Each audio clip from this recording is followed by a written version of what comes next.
The story opens with a cascade of system windows flashing across the public's view, each one warning citizens about a string of strange and abnormal events breaking out in different corners of the world. One alert reported that fishermen off the coast had discovered a monstrous abalone, so huge and unnatural that even 10 grown adults linking arms could not fully circle it, and many suspected it was a grotesque mutation caused by nuclear wastewater. Another notice described an ancient tree in a popular tourist area that had suddenly grown out of control, its roots spreading for kilometers like living veins beneath the earth, while deep cracks split open the ground, as if some abnormal pulse had awakened below. The notifications kept pouring in, speaking of giant vines dropping from the sky, as if fairy tales had forced their way into reality, and of subway tracks in multiple areas being torn apart, causing confusion, destruction, and even a number of casualties. But hardly anyone took those warnings seriously, because to most people it all sounded like the same old sensationalist nonsense, no more believable than that ridiculous zombie bite panic from years ago that had ended up being nothing at all. At the school gates, large groups of students were already gathered together, chatting noisily and trading gossip, clearly finding local rumors and campus drama far more entertaining than the bizarre news playing out beyond their little world. Then, in an instant, every wandering eye and scattered conversation was pulled toward a single approaching figure. The one walking over was none other than the school's acknowledged beauty, Chu Qingli. The crowd immediately began to stir with excitement, wondering if she had finally come to dump her boyfriend. In their eyes, that relationship had never been equal at all, but more like an act of pity and charity from her from the very beginning. Chu Qingli had already secured her place at Qingqing University, while her boyfriend had not even managed to get into a respectable college. To everyone watching, their futures were already worlds apart. With that cold gap hanging in the air, Chu Qingli walked straight up to Fang Yi and called out to him, making him turn around with a faint, curious look in his eyes. Wearing an icy expression and not the slightest trace of softness, she told him that she had thought everything through carefully, and that the relationship between them was simply not realistic anymore. According to her, youthful love during school always reached the same bitter ending sooner or later, the moment when one finally wakes up, sees reality clearly, and understands that the two of them were never truly meant to walk the same road. She went on to say that building a life together required more than courage and feelings. It needed genuine compatibility, matching paths, and a shared future. For all those reasons, ending things now was the smartest choice. Deep down, she looked at him with disdain, convinced that no matter what he said or did to try to win her back, it would all be completely useless. Fang Yi said nothing at all, and when the people around them saw his silence, they quickly assumed he had been hit so hard by the breakup that his mind had gone blank, and he had practically collapsed on the spot inside. After all, she was the school beauty, the girl everyone admired from afar, so they expected him to drop his pride, get on his knees, and beg desperately for one more chance. Yet as they looked at him, they only sneered inwardly, thinking he had never been worthy of a rich and beautiful girl like her, just a toad dreaming of a swan. But with a calm, steady gaze and not a trace of panic on his face, Fang Yi simply agreed to break up with her, as if he were accepting something trivial and long overdue. That single, easy response left Chu Qingli and everyone around her completely stunned, their expressions freezing as though none of them had expected things to go this way. Seeing that she had nothing else worth saying, Fang Yi turned his back on her without hesitation and started to walk away. The moment he did, Chu Qingli suddenly panicked and hurriedly called out to stop him. Fang Yi paused, then slowly turned around. His eyes were sharp and piercing now, and in a flat, controlled voice, he asked her exactly what it was that she wanted. Her eyes burned with anger and wounded pride as she snapped back that she did not care what he was thinking, nor did she care about whatever tricks he might be planning to use. She made it absolutely clear that she would never get back together with him, and she wanted him to understand that beyond any doubt. Fang Yi looked straight at her for a moment, then told her not to flatter herself so much, coldly reminding her that being the so-called school beauty did not make her nearly as important as she imagined. The words struck her on the spot. Her eyes widened in disbelief, and then, almost instantly, her face flushed red, a mix of shock, embarrassment, and rising anger coloring her cheeks. The students around them were just as shaken, staring at Fong Yi as if they had suddenly become strangers to the same boy they thought they knew so well. What none of them understood was that Fong Yi already knew something they could not even begin to imagine, and he was fully aware that Chu Qingli and the others had no idea what was about to descend upon the world. He knew that the rules society currently worshipped, money, grades, status, education, all of it, would soon be reduced to ashes. None of them knew that he had returned from a future swallowed by disaster, reborn into this timeline with memories intact. Because of that, the Chu Qingli standing before him now was no longer someone close to his heart, but merely a distant stranger from another life. Without another glance back, Fong Yi left the school behind him and walked away. He had far more important things to deal with now. To him, school beauties, gossip, pride, and reputation had all become meaningless, because the entire order of the world was about to be torn down and rebuilt from the ground up. The true danger was not some campus scandal at all, but a terrifying crisis already looming over the whole of humanity on Blue Star. Everything had truly begun the night before, when Fong Yi suddenly woke from sleep, and strange cracks appeared before his eyes, showing him fragments of the future in flashes that felt both unreal and horrifyingly vivid. And then the system informed him that aura recovery had been detected. Its complete activation would arrive in exactly 364 days, 11 hours, and 59 minutes. Once that countdown ended, the world would undergo a transformation unlike anything humanity had ever seen. At that moment, Fong Yi was still somewhat dazed and confused, struggling to process whether what he was seeing was reality, a dream, or something even stranger. Then several figures materialized before him, and the system calmly revealed that the rules governing human society were destined to be rewritten from this point forward. The age of cultivators was about to descend upon the world, and from then on, strength, raw, undeniable power, would become the new standard by which everything was measured. Feeling both wary and curious, Fong Yi slowly raised his hand and asked who, or what, was speaking to him from beyond the darkness.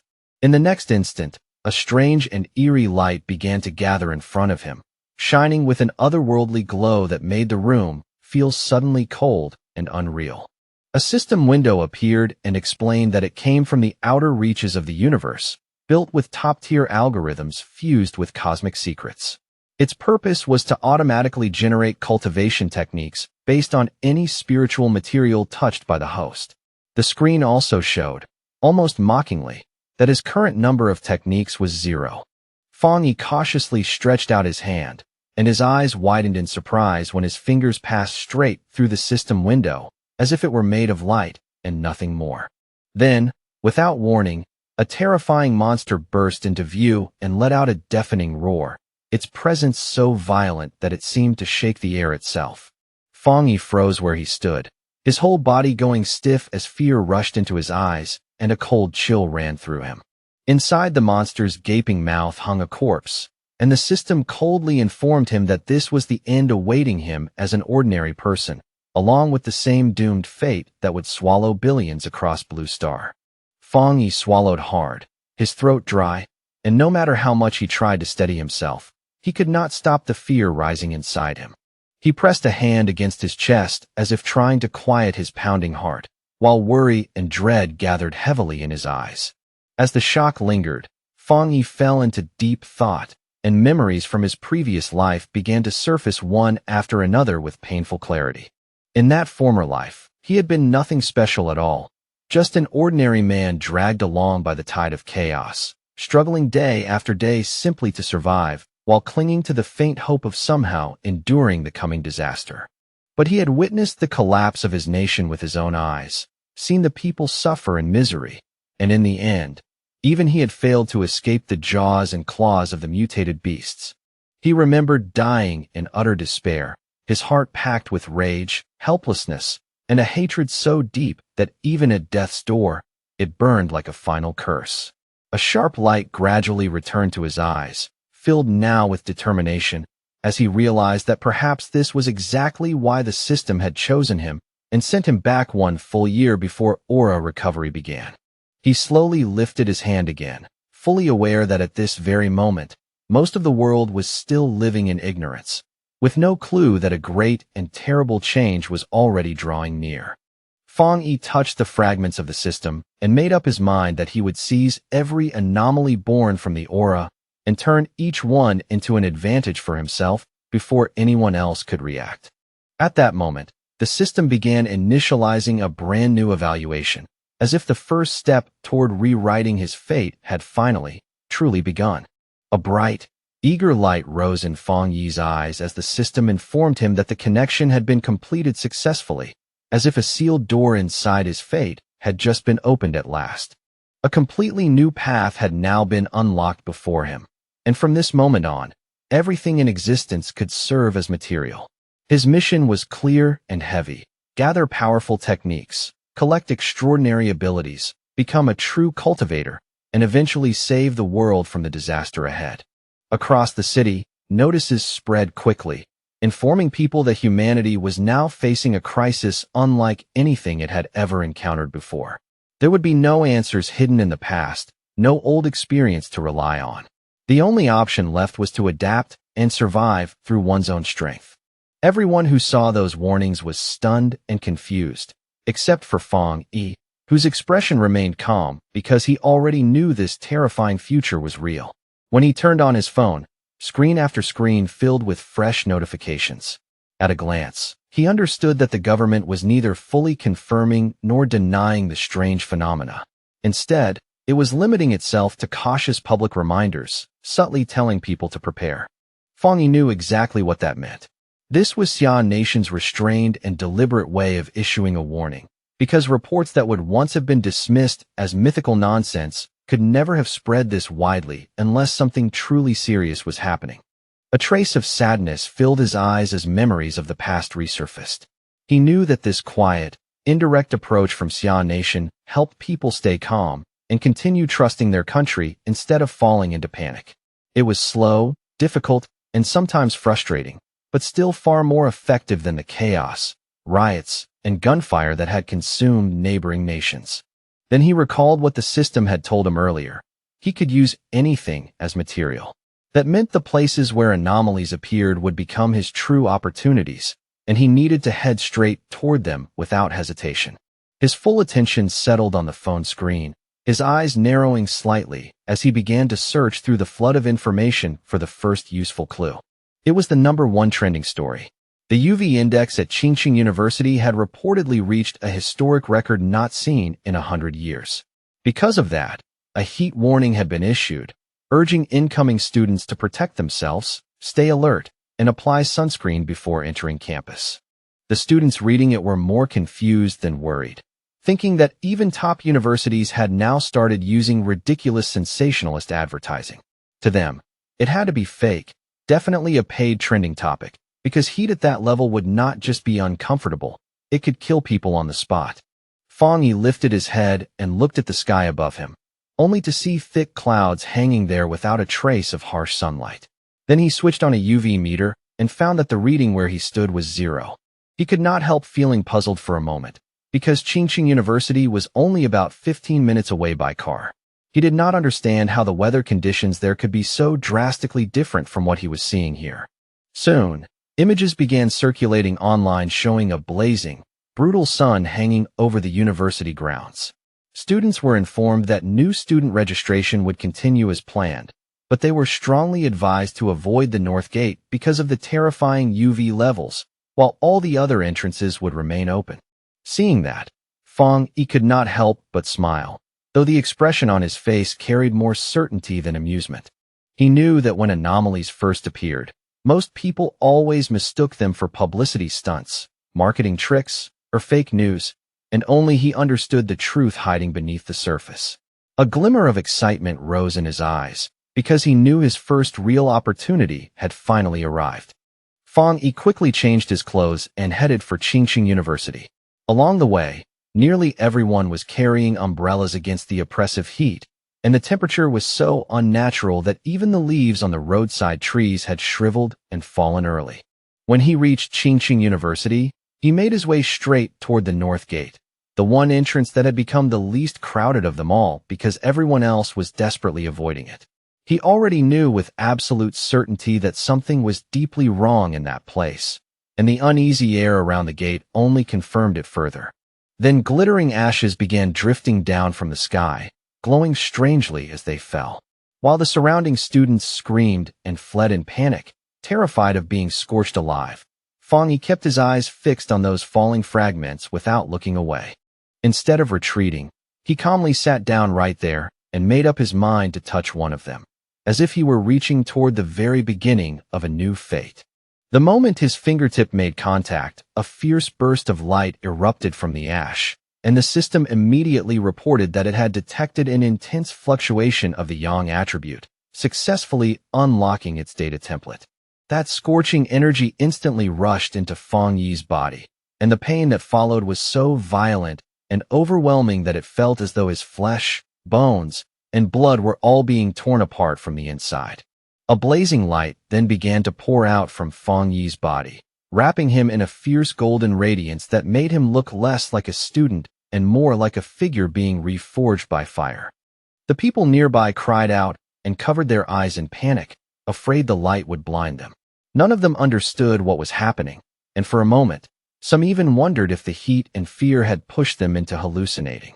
The yang energy continued burning through Fangyi's clothes, and the searing pain made him grit his teeth so hard that his jaw trembled under the strain.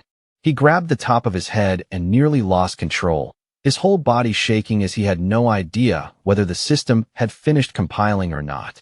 In that unbearable moment, he truly felt as though death was only one breath away. Then, at last, the compilation was completed, and Fangyi successfully obtained a yang attribute cultivation method, the golden sun breathing technique.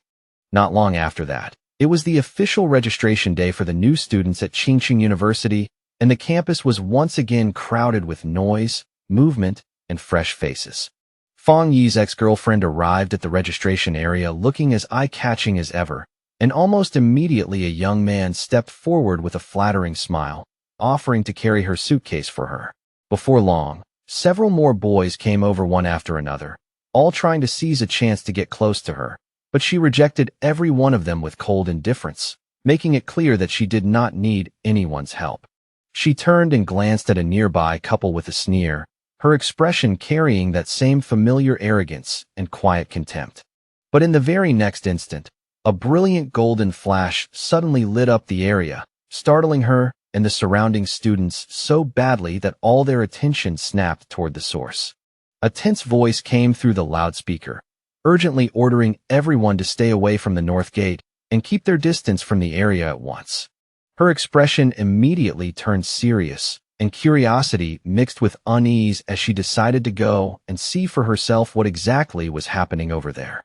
At the north gate, a massive burst of golden energy illuminated the entire area, turning the air bright and harsh as though a second sun had exploded right on campus. From within the swirling smoke and distorted air, a dark figure slowly emerged, giving off a heavy, oppressive presence that made everyone around instinctively tense up. He drew in a deep breath, and as he did, his eyes lit up with a fierce golden glow, sharp and powerful, like fire gathering behind his gaze. A system screen popped up before him, informing him that he had successfully created a new technique and had been awarded 50 points as a result. Fangyi looked at the screen and frowned slightly, wondering what exactly those points were meant to be used for and what kind of value they truly held. After a brief pause, he decided it was not something worth dwelling on right now, though he instinctively felt that those points would probably become useful sooner or later. Time passed quietly, and before long night had fallen, with a strangely eerie moon hanging in the sky above, casting an unsettling light over everything below. Under that unusual moonlight, the young man began practicing his newly acquired breathing technique, carefully guiding each breath as he adapted himself to the power now living inside him. When the next day arrived, a bright sun once again hung in the sky, and a new wave of energy seemed to spread subtly through the university grounds, making the whole campus feel faintly different. Some students suddenly noticed the sky darken and the temperature cool for just a brief second, and that strange change sent them running toward the north gate. Before long, A large crowd had gathered there, all trying to see what kind of disturbance was happening. The university's dean was furious and demanded to know why no one had listened to the repeated warnings telling them to stay away from that area in the first place. A group then pushed its way through the crowd, and the students instinctively stepped aside to let them pass as they moved toward the very center of the commotion. At the center stood a hooded figure with a stern, unreadable expression, who coldly instructed the dean to seal off the north gate completely and not allow anyone else to approach. At that exact moment, the system informed Fong Yi that he had successfully cleaned a polluted area, confirming that what had happened there was far more important than it had first appeared. From that, he realized that the government already knew about places like this, and he could not help wondering whether there were other people in the world just like him. Then, hearing the alert that no one was allowed to enter the area anymore, the young man understood that things had truly become serious. The students spotted groups of people in uniform moving through the area, and whispers immediately spread through the crowd as everyone began wondering if they were members of the army sent to take control of the situation. From the edge of a rooftop, Fong Yi looked down over the scene and could clearly see that the disturbance at the north gate was drawing more and more attention with every passing second. With his red eyes glowing faintly in the wind, Fong Yi decided that this was the right moment to leave. Without hesitation, he leaped off the building and disappeared from sight with clean, decisive movement. Down below, the mysterious hooded figure walked slowly across the ground, where the surface had already split apart under the impact of the violent energy that had erupted there earlier. The hooded figure carefully examined the entire scene, taking in every crack, scorch mark, and strange trace left behind with a calm but serious focus. Then this person lowered herself to one knee and pressed a hand against the damaged ground, quietly sensing whether any remnant of that unusual energy was still lingering in the area. A moment later, she picked up a broken piece of the ground and studied it more closely. After examining the residue left within it, the hooded figure realized that the energy here had not been caused by nature, but by a person. Just then, officials began directing the students away from the area and pushing the crowd back, while the hooded person remained at a distance, silently watching everything unfold with hidden intent. Amid the restless crowd, Fong Yi's ex-girlfriend was visibly shaken when she heard that all of this destruction and strange energy had apparently been caused by a single person alone. At that exact moment, she caught sight of a figure jumping away in the distance, and for one brief second, an absurd thought crossed her mind as she wondered if it could somehow have been her ex.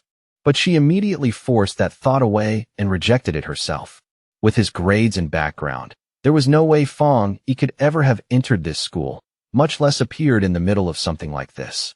Far away, back at Fong Yi's home, the last light of day gradually faded, and evening quietly gave way to deep night around the apartment building. Lying on his bed, Fong Yi let out a frustrated complaint that his whole body still felt unbearably hot, even after taking a cold shower to try to wash the heat away. Because of that lingering heat burning under his skin, he was already starting to worry that there was no chance he would get any real sleep that night. At the same time, another concern lingered in his mind. After everything that had happened during the day, he could not help wondering whether someone had already noticed him or started to suspect something. He then picked up his phone and noticed a popular news story discussing a cultivation association. Seeing it made Fong Yi remember how, in the past, most people had treated that name like nothing more than an internet joke or some ridiculous online fantasy. Then his thoughts shifted to the hooded figures he had seen at the university, and he quickly began to suspect that those mysterious people were very likely members of that same association. Curious and now far more interested, he opened the article at once, wanting to read the full report carefully instead of dismissing it like everyone else. The article laid out the various cultivation realms in order, describing levels that ranged from ghost acts all the way to total transcendence, as if it were presenting a hidden system the public had never been meant to understand. In the comments section, most people were still laughing and treating the whole thing as a joke, but Fong Yi stared at the screen in silence, seriously wondering whether this announcement was actually real. Fong Yi could not help thinking about how, in his previous life as nothing more than an ordinary person, he had never known any of this hidden information existed at all. Sitting quietly on his bed, he thought for a moment about the Cultivation Association, then set that matter aside and decided to try using his new technique once again for himself. He slowly closed his eyes and focused his breathing to begin training. Almost immediately, sweat began to form on his skin as a powerful golden energy started circulating around him in waves. Before long, Fang Yi's body began to rise slightly into the air inside his room, suspended within a brilliant golden glow that lit up the space around him. A warm yet intense light shone over him as the principle of the first stage became clear. He had to strengthen his body first so it could withstand and contain the power of heaven and earth. Step by step, he successfully brought the energy under control and even shaped that fierce golden force into the form of a divine axe, solid and imposing in front of him. His eyes shone with a bright, excited light, and a satisfied smile appeared on his face as he felt real strength filling his body for the first time. At that moment, the system informed him that he had reached the Dushui level, and along with that breakthrough, it awarded him another 50 points. Hearing that, Fang Yi immediately remembered the points he had earned before and looked more closely at the new screen, which now stated that another path had been opened to him. The system then explained that these points could be used to implant the compiled data into physical objects, turning ordinary items into carriers of cultivated power. Fang Yi thought carefully about the idea of placing power into an object, and as he considered it, his gaze slowly shifted toward the mug resting quietly on the table nearby. He raised his hand toward the mug, and a golden glow of power began to gather around his palm, flickering softly in the dim room. The system asked whether he wanted to spend 1 point to infuse the mug with the yang attribute. Fang Yi immediately realized that this was essentially a way of enchanting an object and granting it a special ability. He quickly understood the deeper meaning of that function and thought that if he used it on a weapon instead, it could become a personal battle item perfectly suited for future fights.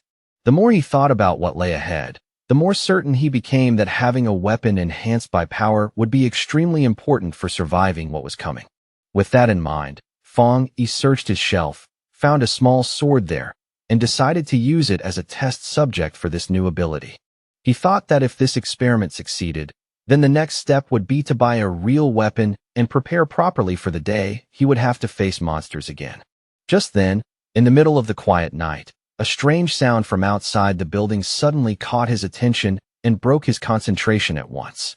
Outside, hidden in the darkness, a shadowy creature with enormous claws was lurking near Fang Yi's apartment, silently watching his window like a predator studying its prey. Its red eyes glowed eerily in the dark, and as it bared its sharp teeth, the creature looked even more sinister and inhuman beneath the weak night light.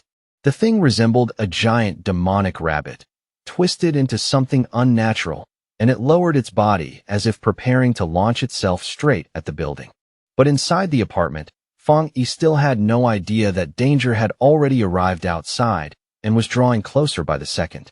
Lying in bed, Fang Yi only felt restless and uncomfortable because of the aftereffects of his new cultivation technique, not yet realizing that the discomfort was not the only thing keeping him awake.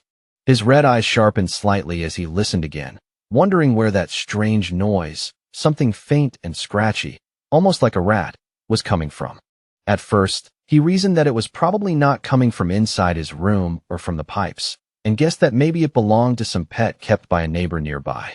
As he walked slowly through the living room, he told himself that with his newly improved hearing, it was normal for him to pick up sounds from surrounding apartments much more clearly than before. Then he focused his hearing even further and listened more carefully to the odd sound. But after only a moment, he realized something was off, and his entire body instantly became alert. Fang Yi moved toward the door and, the moment he reached it, came face to face with the terrifying creature standing right there in the dark hallway outside. In the narrow hallway, the red-eyed beast stared straight at him with a savage glare, its body tense and ready to attack at any moment. Fang Yi was startled at once, and the moment he recognized it as a mutated beast, a terrifying memory from his past life surged back into his mind and sent a chill through his entire body. At the same time, a drone moved through the city night, its camera sweeping across the dark skyline and making one thing clear: Other people already knew that danger was loose and moving in the shadows. On top of a tall building, a young woman clicked her tongue in annoyance and complained that they still had not managed to catch the rabbit that had swallowed the rare fruit. With a lollipop resting casually in her mouth, the girl looked unbelievably calm, almost lazy even, but the confidence in her posture made it obvious she was taking this mission completely seriously. Without wasting another second, she ordered her team to keep feeding her updates on the target's location, her tone light, but leaving no room for delay or mistakes. Then, as if gravity meant nothing to her, the mysterious girl stepped off the rooftop and jumped down to begin the chase herself. She fell at astonishing speed, yet her body moved with effortless control, weaving through the massive city buildings like someone who had done this countless times before. Suddenly, the young woman felt the mutated beast's presence more clearly, and the sharp shift in its aura told her she was rapidly closing in on it. Her eyes began to glow faintly, and the moment she finally locked onto the creature's position, her whole expression sharpened as she prepared herself for a fight. The mysterious hunter came down hard onto a rooftop, landing with incredible precision and balance, her movement fierce, clean, and controlled from start to finish. As she ran straight down the side of a building, she received the order to pursue the target no matter what, and her speed only increased after hearing it. With another perfect landing, the young woman pushed forward without the slightest pause. Leaping from building to building, she warned that the creature had eaten a special fruit and might evolve at any time.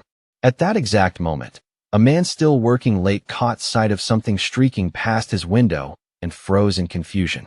He rubbed his eyes and wondered if he was imagining things from exhaustion, but before he could think further, his boss shouted at him for standing there doing nothing.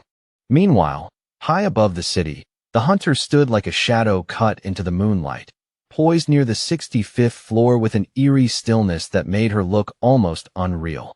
Back inside the apartment building, Fong Yi faced the strange creature head-on as it let out a harsh, vicious scream right in front of him.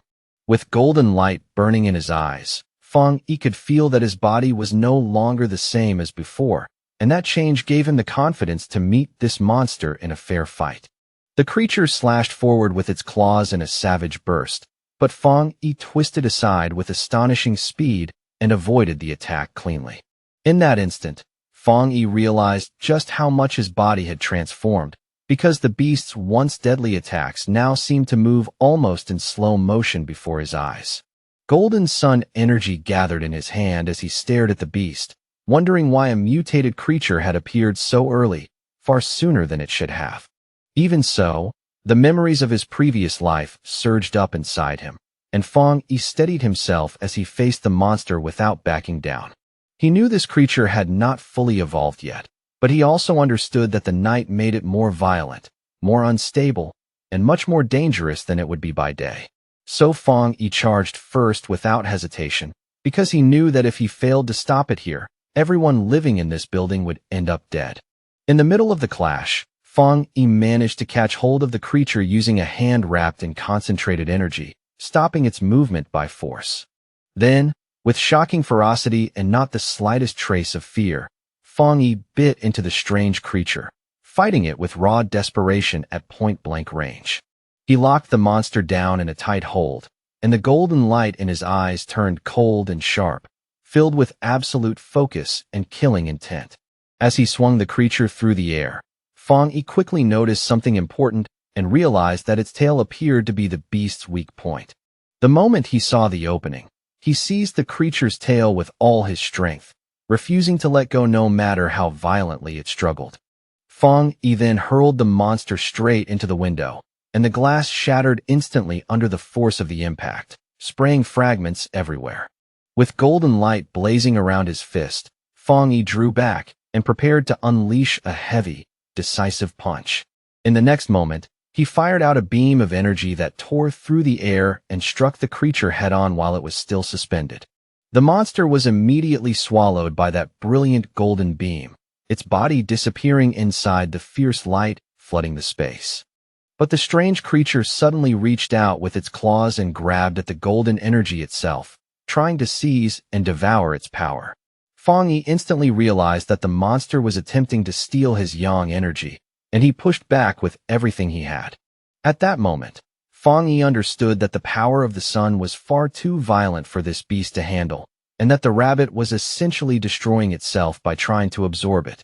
Soon after, a golden explosion burst over the monster's body, completely engulfing it as the creature failed to withstand that overwhelming amount of energy.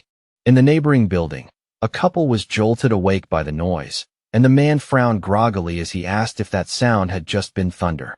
He got out of bed and went to the window to check outside for himself, but when he looked out, he saw nothing unusual in the night. Back at the scene, Fang Yi dropped down onto the floor, breathing heavily as the last traces of his golden energy flickered and drifted around him. The young man stared at the remains and thought that the creature had behaved like a starving ghost, crazily trying to swallow his power no matter the cost. After the battle ended, one of the monster's eyes rolled across the floor and came to a stop, releasing a strange thread of black smoke into the air. With a serious, unblinking look, Fang Yi fixed his gaze on what was left of the creature he had just defeated, staying alert even now. Without any hesitation, he brought his foot down hard on the eye and crushed it completely, destroying the last remnant of the beast. He understood then that this creature of the night had been desperately drawn toward his opposite, Yang-type power, almost as if instinct had driven it mad. Fang Yi knew very well that if he had still been an ordinary person, this monster would have torn through the building and devoured everyone living inside with ease. With that thought in mind, he became even more certain that he needed to master more techniques as quickly as possible if he wanted to survive the far greater dangers still ahead. Meanwhile, beneath the pale moonlight, the mysterious girl continued leaping through the air like a true hunter tracking prey through the night. Moving with astonishing speed, the young woman ran straight down the side of another building, as if vertical walls meant nothing to her at all. But the instant she arrived at the scene, the mysterious hunter's eyes widened in open shock at what she found waiting there. Standing silently in the middle of the night, she stared at the aftermath and wondered whether someone else had actually killed her target before she could reach it. Kneeling down beside the remains, she quickly confirmed that the target had indeed been destroyed and quietly stated that she would try to recover the night attribute from what was left. But the moment her hand touched the monster's remains, she was startled to discover that a trace of golden energy was still lingering inside them. The next second, a fierce heat and burning force surged into her senses so sharply that she recoiled at once, pulling her hand back without hesitation. The young woman instantly remembered the lingering energy she had sensed earlier at the university gate, and in that moment, she understood with complete certainty that this was no random overlap and definitely not a coincidence. After making that connection, the girl's expression turned serious. With a steady, determined look in her eyes, she raised her communicator and switched it on without hesitation. She reported to her base that the target had already been eliminated by a powerful new forerunner, someone with an unusual and clearly special ability that could not be ignored. A voice came through the communicator and immediately asked whether this same unknown person was also responsible for cleansing the university gate and killing the mutated rabbit. A man's voice then confirmed that they currently had no information at all on this mysterious individual, and for that very reason, the association needed to recruit him as soon as possible. The silver-haired girl calmly agreed with that decision. Afterward, she carefully gathered the small flame-like trace of energy and sealed it inside a container attached to her clothing. Her superior then gave a clear new order. She was to put aside all of her other missions for now and focus entirely on locating this newly appeared forerunner. Hearing that, the mysterious hunter remained perfectly calm and casually unwrapped the lollipop she had been holding, as if this major shift in orders barely disturbed her mood at all. The young woman placed the candy into her mouth and replied in an easy, unhurried tone that she understood the new assignment perfectly well. But before setting off to begin the mission properly, the girl added that she first needed to buy some milk tea and relax a little before getting to work. On the other end of the communicator, a voice wondered aloud who this mysterious person could possibly be, someone capable of displaying such overwhelming and unusual power. The young woman agreed that the president had been right and said that she, too, now wanted to meet this powerful expert with her own eyes. Fang Yi's new day began with the first light of sunrise. He stretched his body slowly, the morning air cool around him, already prepared in his heart for another round of training. He knew very well that waking early was beneficial for cultivating his power, so without wasting time, he steadied himself and prepared for a fresh training session. Fang Yi began using his breathing method, drawing in the golden energy carried by the morning sun. As that warm power entered his body, his eyes gradually lit up with a rich golden glow. As the technique circulated, he stepped into the ghost axe realm and clearly felt the force of that cultivation method taking shape within him. Then a sudden surge of energy burst through him without warning, catching him off guard and making even him pause in surprise. He quickly realized that his strength was rising yet again. Power rushed through every part of his body, and he immediately focused his mind to steady and control it. Fang Yi slowly clenched his hand into a tight fist, clearly feeling the condensed energy gathering and stabilizing in his palm. When he summoned his key axe once more, he noticed right away that the weapon now felt far lighter in his grasp than it had before. He wrapped his hand firmly around the handle, his posture tightening as he prepared to test what this new increase in strength could really do.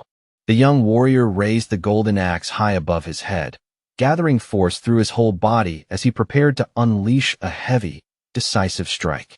In that moment, he broke through into the two-star ghost axe realm, and the power surging out of him was released with a far greater intensity than before. His eyes now seemed to burn with golden flames, a fierce and vivid sign of the new level of strength he had successfully reached. After this breakthrough, Fang Yi could clearly feel that his body had become much stronger, tougher, and better able to withstand the pressure of cultivation. He had advanced so quickly because he was still drawing on the leftover energy from his previous power-up, using that stored force to push himself further in a short time. Even so, Fang Yi made up his mind that from this point on, he would cultivate more carefully, progressing step by step instead of recklessly chasing speed. But his rapidly growing power was already attracting too much attention, which meant he now needed to find a more secluded place to continue training in peace. Meanwhile, inside the association's office, a man suddenly sensed something unusual shifting in the air around him. He noticed the disturbance in the sun-attributed energy and immediately wondered whether that troublesome new guy was causing another scene again. Not long after, Fang Yi found a quiet, isolated spot beside a river, where he could calmly continue putting his next plans into action. A system screen appeared in front of him, and after reading it, he confirmed that he was ready to add a special property to his weapon.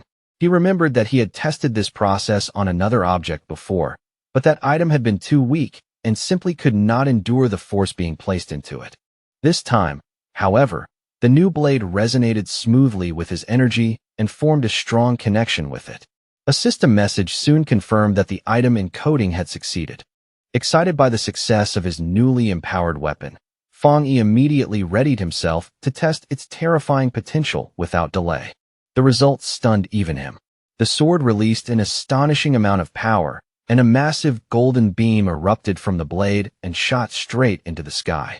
After the strike, the young warrior landed with his sword still wrapped in burning energy, his body humming as that powerful force continued flowing through him. That single swing had nearly started a fire, and seeing the aftermath made Fang Yi realize just how dangerous and destructive his current strength had already become.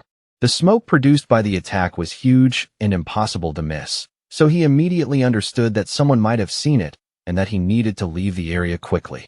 Elsewhere, a girl was already racing at high speed toward the thick smoke he had left behind, closing the distance fast. As she ran, she complained in frustration that she had only stepped away for a moment, yet somehow had still managed to miss everything important. Then, all at once, the young woman came to a sudden stop, her expression shifting as she took in what was in front of her. She saw that the river itself was actually boiling. Flying over the damaged area, the agent stared in disbelief and wondered what exactly the new guy had done to this place.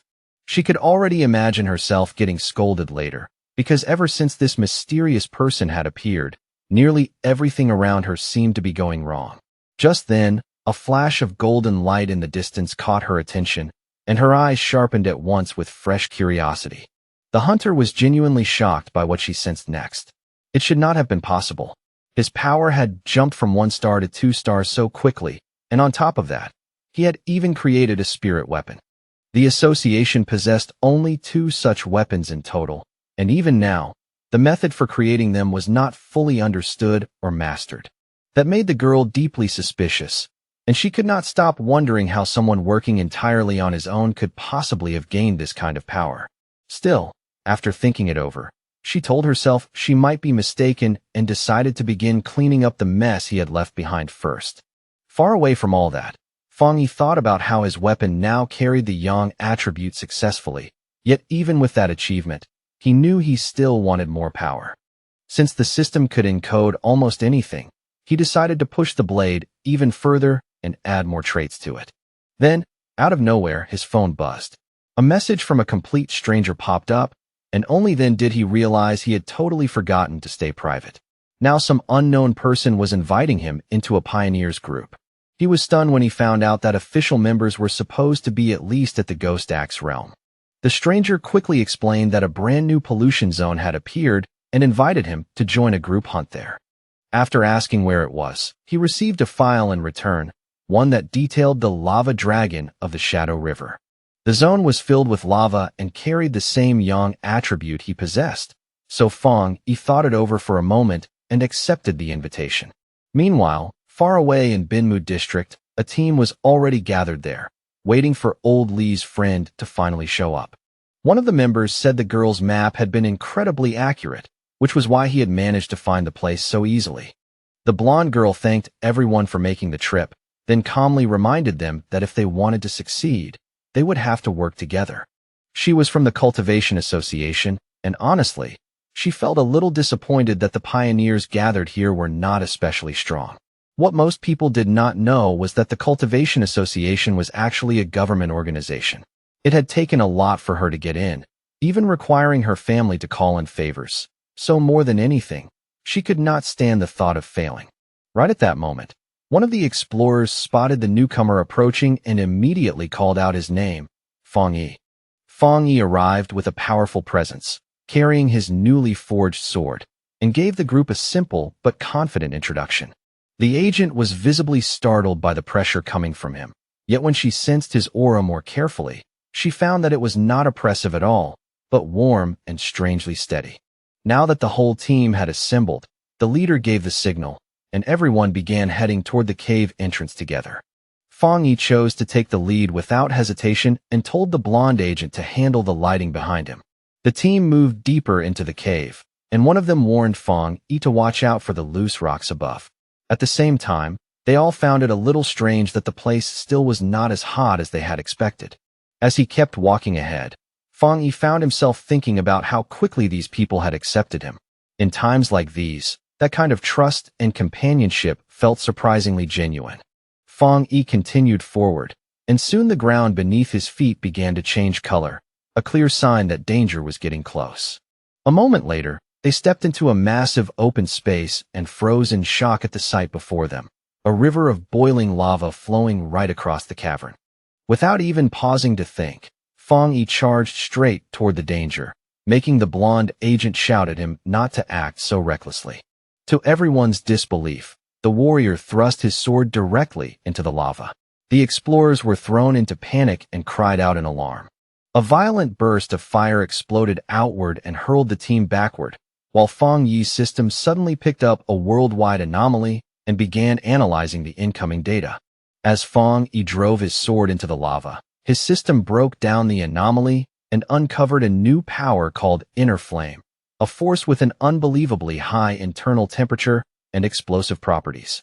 At the same time, it derived the Scarlet Flame sword technique, which released that power the instant the blade was drawn, wrapping the sword in blazing fire and crackling lightning. With his mind made up, Fang Yi tightened his grip around the sword. Both his eyes and the blade lit up with burning power, as if this technique had been made perfectly for his Tang sword. Down below, the other explorers, still sprawled where the previous blast had thrown them, could only stare in astonishment as Fang Yi stood completely unharmed inside a swirling vortex of fire, finally realizing that his weapon was drawing in the power of the lava itself. Fang Yi then spent his script points and permanently engraved the Scarlet Flame attribute into the sword, which now blazed with a fierce new energy. When the flames finally died down, his teammates assumed he had only gone through a minor cultivation mishap and had already recovered from it. The whole group was overjoyed when they noticed the cave's spiritual energy had become stable.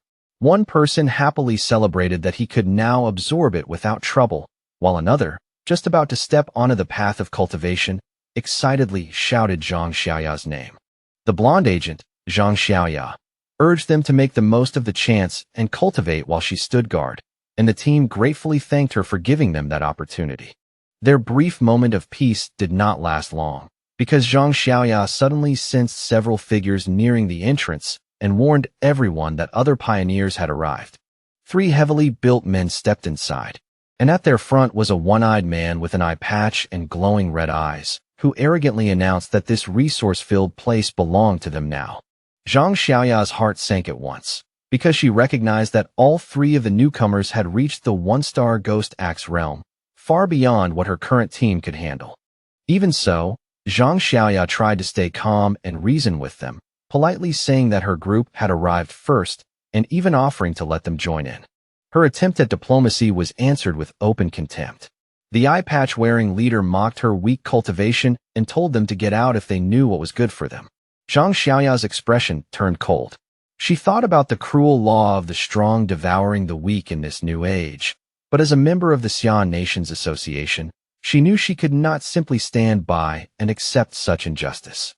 Just as the standoff was about to turn violent, Fang Yi stepped forward and placed himself between Zhang Xiaoya and the hostile leader.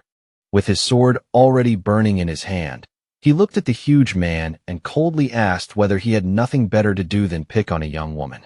The eye patch-wearing leader was so stunned that for a moment, he could not say a word. Without the slightest pause, Fang Yi unleashed a single, overwhelming slash that erupted into a fiery explosion and blasted all 3 attackers straight through the air. Even Fang Yi's own teammates were shocked awake from their meditation by the sheer force of that strike. He remembered all the tragedies brought by people who worshipped the rule of the strong, and he understood clearly that only absolute power could make people like that listen. To drive the point home, Fang Yi slammed his blade into the ground right in front of the rival leader. Wrapped in a vast golden aura, he gave them a cold order to get lost.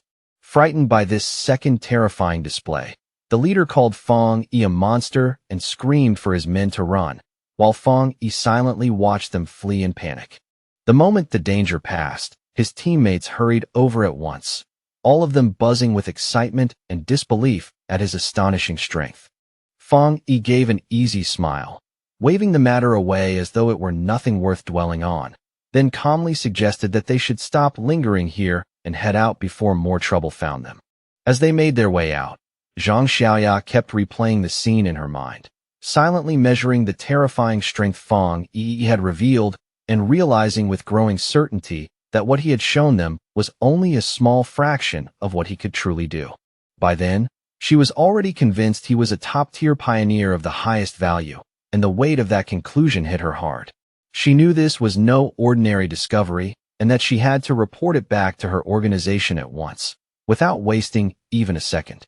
The scene then shifts away from the mountain and into the office of the Spiritual Energy Cultivation Association, where the atmosphere is far more tense than the bright daylight outside.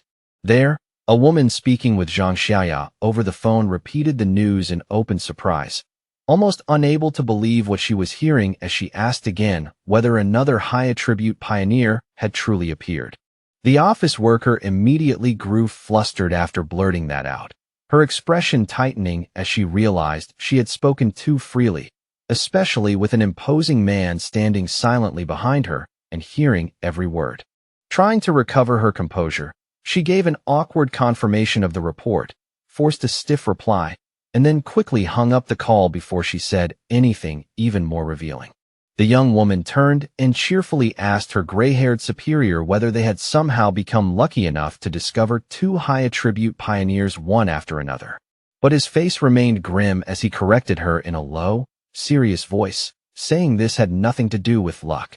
In his eyes, every high attribute individual was destined to grow into a new center of power, and managing people like that was not a blessing at all, but an enormous burden that weighed heavily on him. Under a wide, sunny sky and in the clear light of day, Fong Yi finally made his way back into the city, looking outwardly calm even though his mind was already turning over what had happened. He tried to pass himself off as a cosplayer to avoid unnecessary attention, but the plan worked poorly. His naturally overwhelming presence, paired with the very real sword he carried, only made people look at him more, not less. His casual walk through the city was cut short when he glanced down at his phone and discovered that news of the cave incident had already spread online and gone viral with astonishing speed. Seeing that, he clicked his tongue and quietly blamed his own carelessness, knowing full well that the eruption of his inner flame had been far too eye-catching and impossible for people nearby to ignore. He quickly dismissed the possibility that his teammates had betrayed him, deciding that suspicion was pointless for now, and instead turned his attention to the far more urgent issue pressing on his body. The massive surge of yang energy he had absorbed was already pushing him toward another breakthrough, fast and hard. He had no time to hesitate, so he immediately headed for the back mountain, looking for a secluded place where he could advance in peace.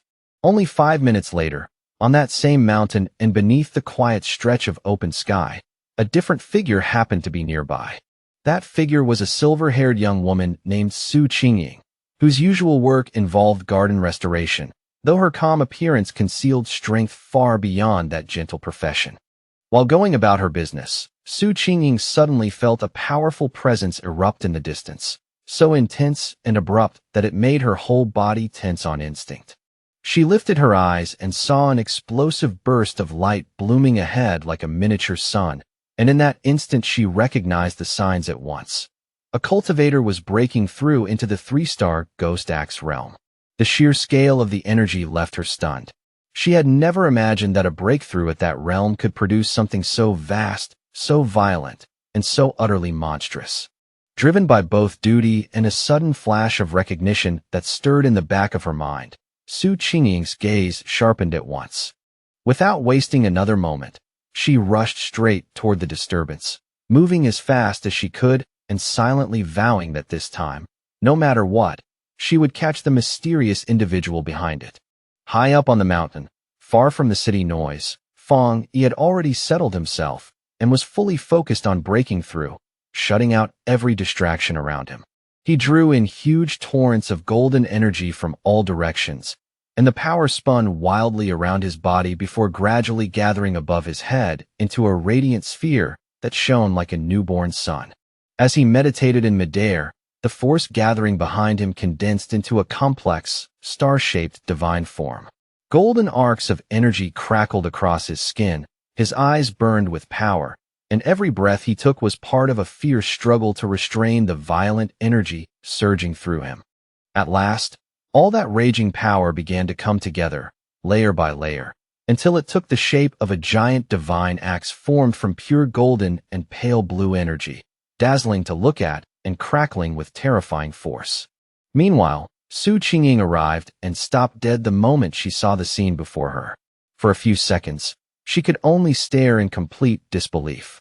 The mysterious figure was already at the final stage, and the divine axe he had just created looked ready to descend with a single strike.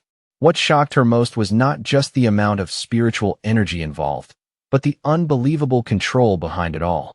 His movements were steady, precise, almost effortless. She could not understand how anyone could command that much power with such flawless skill, and a stunned thought rose in her mind. Had this man been secretly cultivating for centuries? The sight hit her so hard that it stirred up an old, painful memory she had never forgotten. Su Qingying suddenly remembered her own attempt to break through into the Ghost Axe 2-star level. Back then, the pressure from her own divine axe had been unbearable.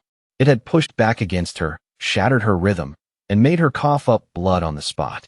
Afterward, she had been bedridden for an entire week. She had always been considered naturally gifted and stronger than most, yet even she had failed so miserably. Looking at Fong Yi now, she simply could not understand how this monster of a man could withstand a breakthrough so much greater than hers, as if it were nothing. The closer she ran, the more unbelievable the scene became. The mountain air was thick with spiritual energy. Every motion of the axe was controlled with impossible precision, and even the power radiating from it felt as though it had been purified thousands upon thousands of times. There was no impurity, no instability, no wasted force anywhere. At that moment, Su Qingying could no longer describe him as merely talented or monstrous. In her eyes, he looked less like a human cultivator and more like a god descending from the heavens. She also noticed how calm he was through the entire process. Most pioneers, once they sensed a breakthrough approaching, would rush through it in panic or excitement, afraid of missing their chance. But this person moved with the quiet steadiness of someone who had already seen countless storms. There was deep experience in every choice he made, and the composure of an ancient master seemed to cling to him. Her thoughts were abruptly cut off when the giant, blazing divine axe finally began to move. She watched, breath held, as the overwhelming weapon shifted with clear intent and then swung outward toward the east. At the very peak of his power, Fang Yi's eyes blazed with pure golden light, while thin cracks of raw energy spread across his face like glowing fractures struggling to contain what was inside him. He floated within a blinding storm of golden force, his body at the center of the raging brilliance, as he successfully brought the enormous mass of gathered energy under control and forced it to evolve. Then a system window appeared before him, crisp and undeniable, formally confirming his success. He had officially stepped into the Ghost Axe realm, 2-star. The newly formed divine axe then crashed down into the earth with unstoppable force, releasing all of its stored power in one enormous shockwave that ripped violently across the mountain. Su Qingying was caught head-on by that terrifying blast and had to brace herself with all her strength just to remain standing against the sweeping wave of golden energy. The remaining force carved a massive path straight through the forest before slowly fading into silence. And when Su Qingying finally raised her head again, the mysterious man was already gone without a trace. Breathing hard from both the effort of the chase and the sting of frustration, Su Qingying could hardly believe she had missed him again, especially after reaching the area in barely 30 seconds. A troubling thought soon crossed her mind. He must have realized that someone was tracking him. And if he remained this cautious, this elusive, and this difficult to pin down, then her mission to recruit him into the association might become impossible from the very start. Just when she was about to give up and retreat, she suddenly paused. An idea flashed through her mind. Instead of continuing to stare at the torn path left by the shockwave, she turned toward a giant old tree nearby, its trunk still glowing faintly with leftover golden light. That small detail gave her a new sense of certainty. Looking into the woods that appeared empty, she called out respectfully, addressing him as senior and asking whether he was still somewhere in the area. From the deep shadows of the forest, Fang Yi stepped out at last, his hooded figure carrying a quiet, almost chilling confidence. His red eyes still glowed faintly as they settled on Su Qingying, and the moment he saw her, he immediately understood that she was the one who had been investigating him over the past few days. Now that she had been discovered, Su Qingying forced herself to remain steady and formally introduced herself without retreating. She stated that she was the captain of the Firefly Squad under the Spiritual Practitioners Association of Xia Nation and also one of the nation's earliest pioneers. Then, on behalf of the association, she sincerely invited him to join them. She openly admitted that she had been following him for 2 days and said she hoped her methods had not caused him to think poorly of her intentions. Throughout her explanation, Fang Yi said nothing at all, and the expression hidden beneath his hood remained impossible to read. Trying to strengthen her case, Su Qingying added that although the public still knew nothing about it, all of the official documents for the association had already been fully prepared. Inside, however, she was extremely nervous. Every word had to be chosen carefully, because she could not tell whether she was already offending him or pushing the patience of a man far stronger than herself. She knew she had to keep her tone soft, respectful, and measured. But before she could continue with the speech she had prepared in advance, Fang Yi cut straight through it with a simple, direct question. Why should I join? The blunt question caught Su Qingying completely off guard.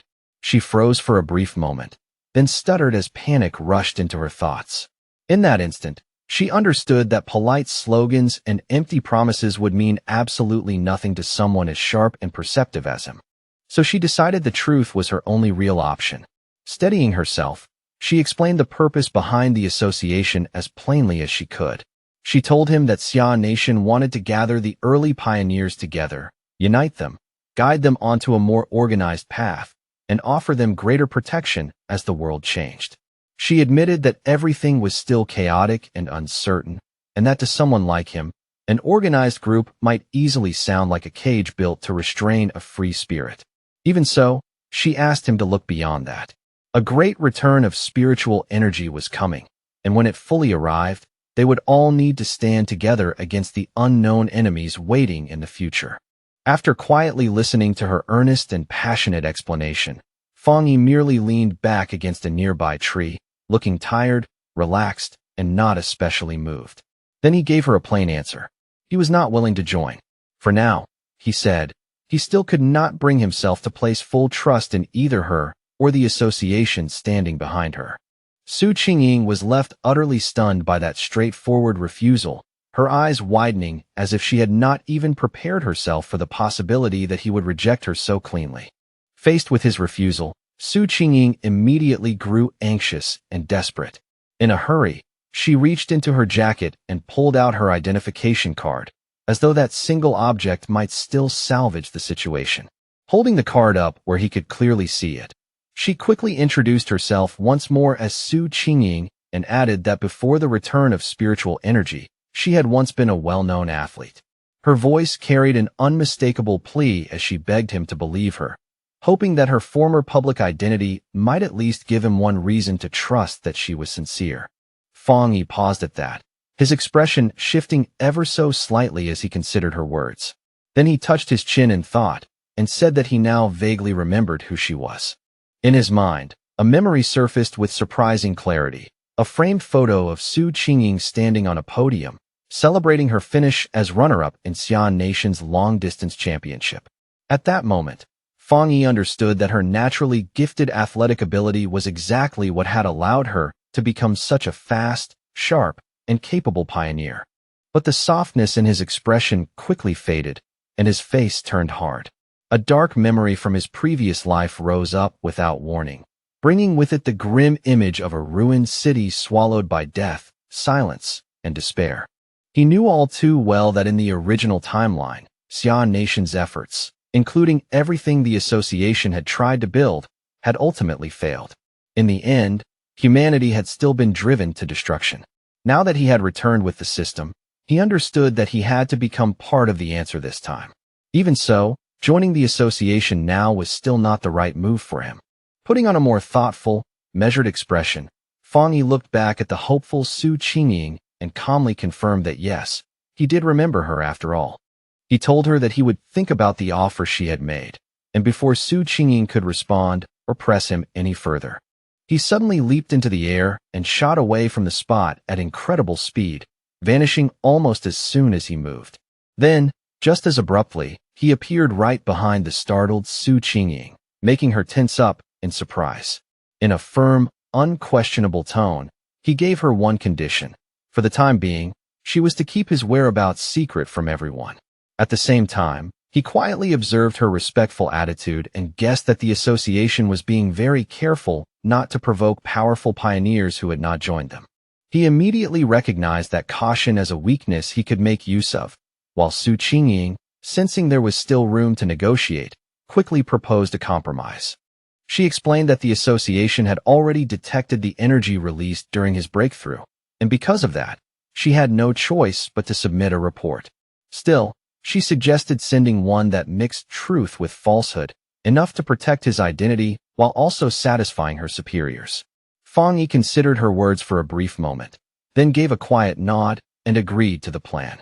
Su Qingying tried to call out to Fang Yi the moment he accepted her suggestion, but in the blink of an eye, he had already disappeared once again, leaving only the empty air behind. She immediately ran down the mountain slope after him, moving as fast as she could through the rough terrain, but it was completely useless. There was no sign of him anywhere.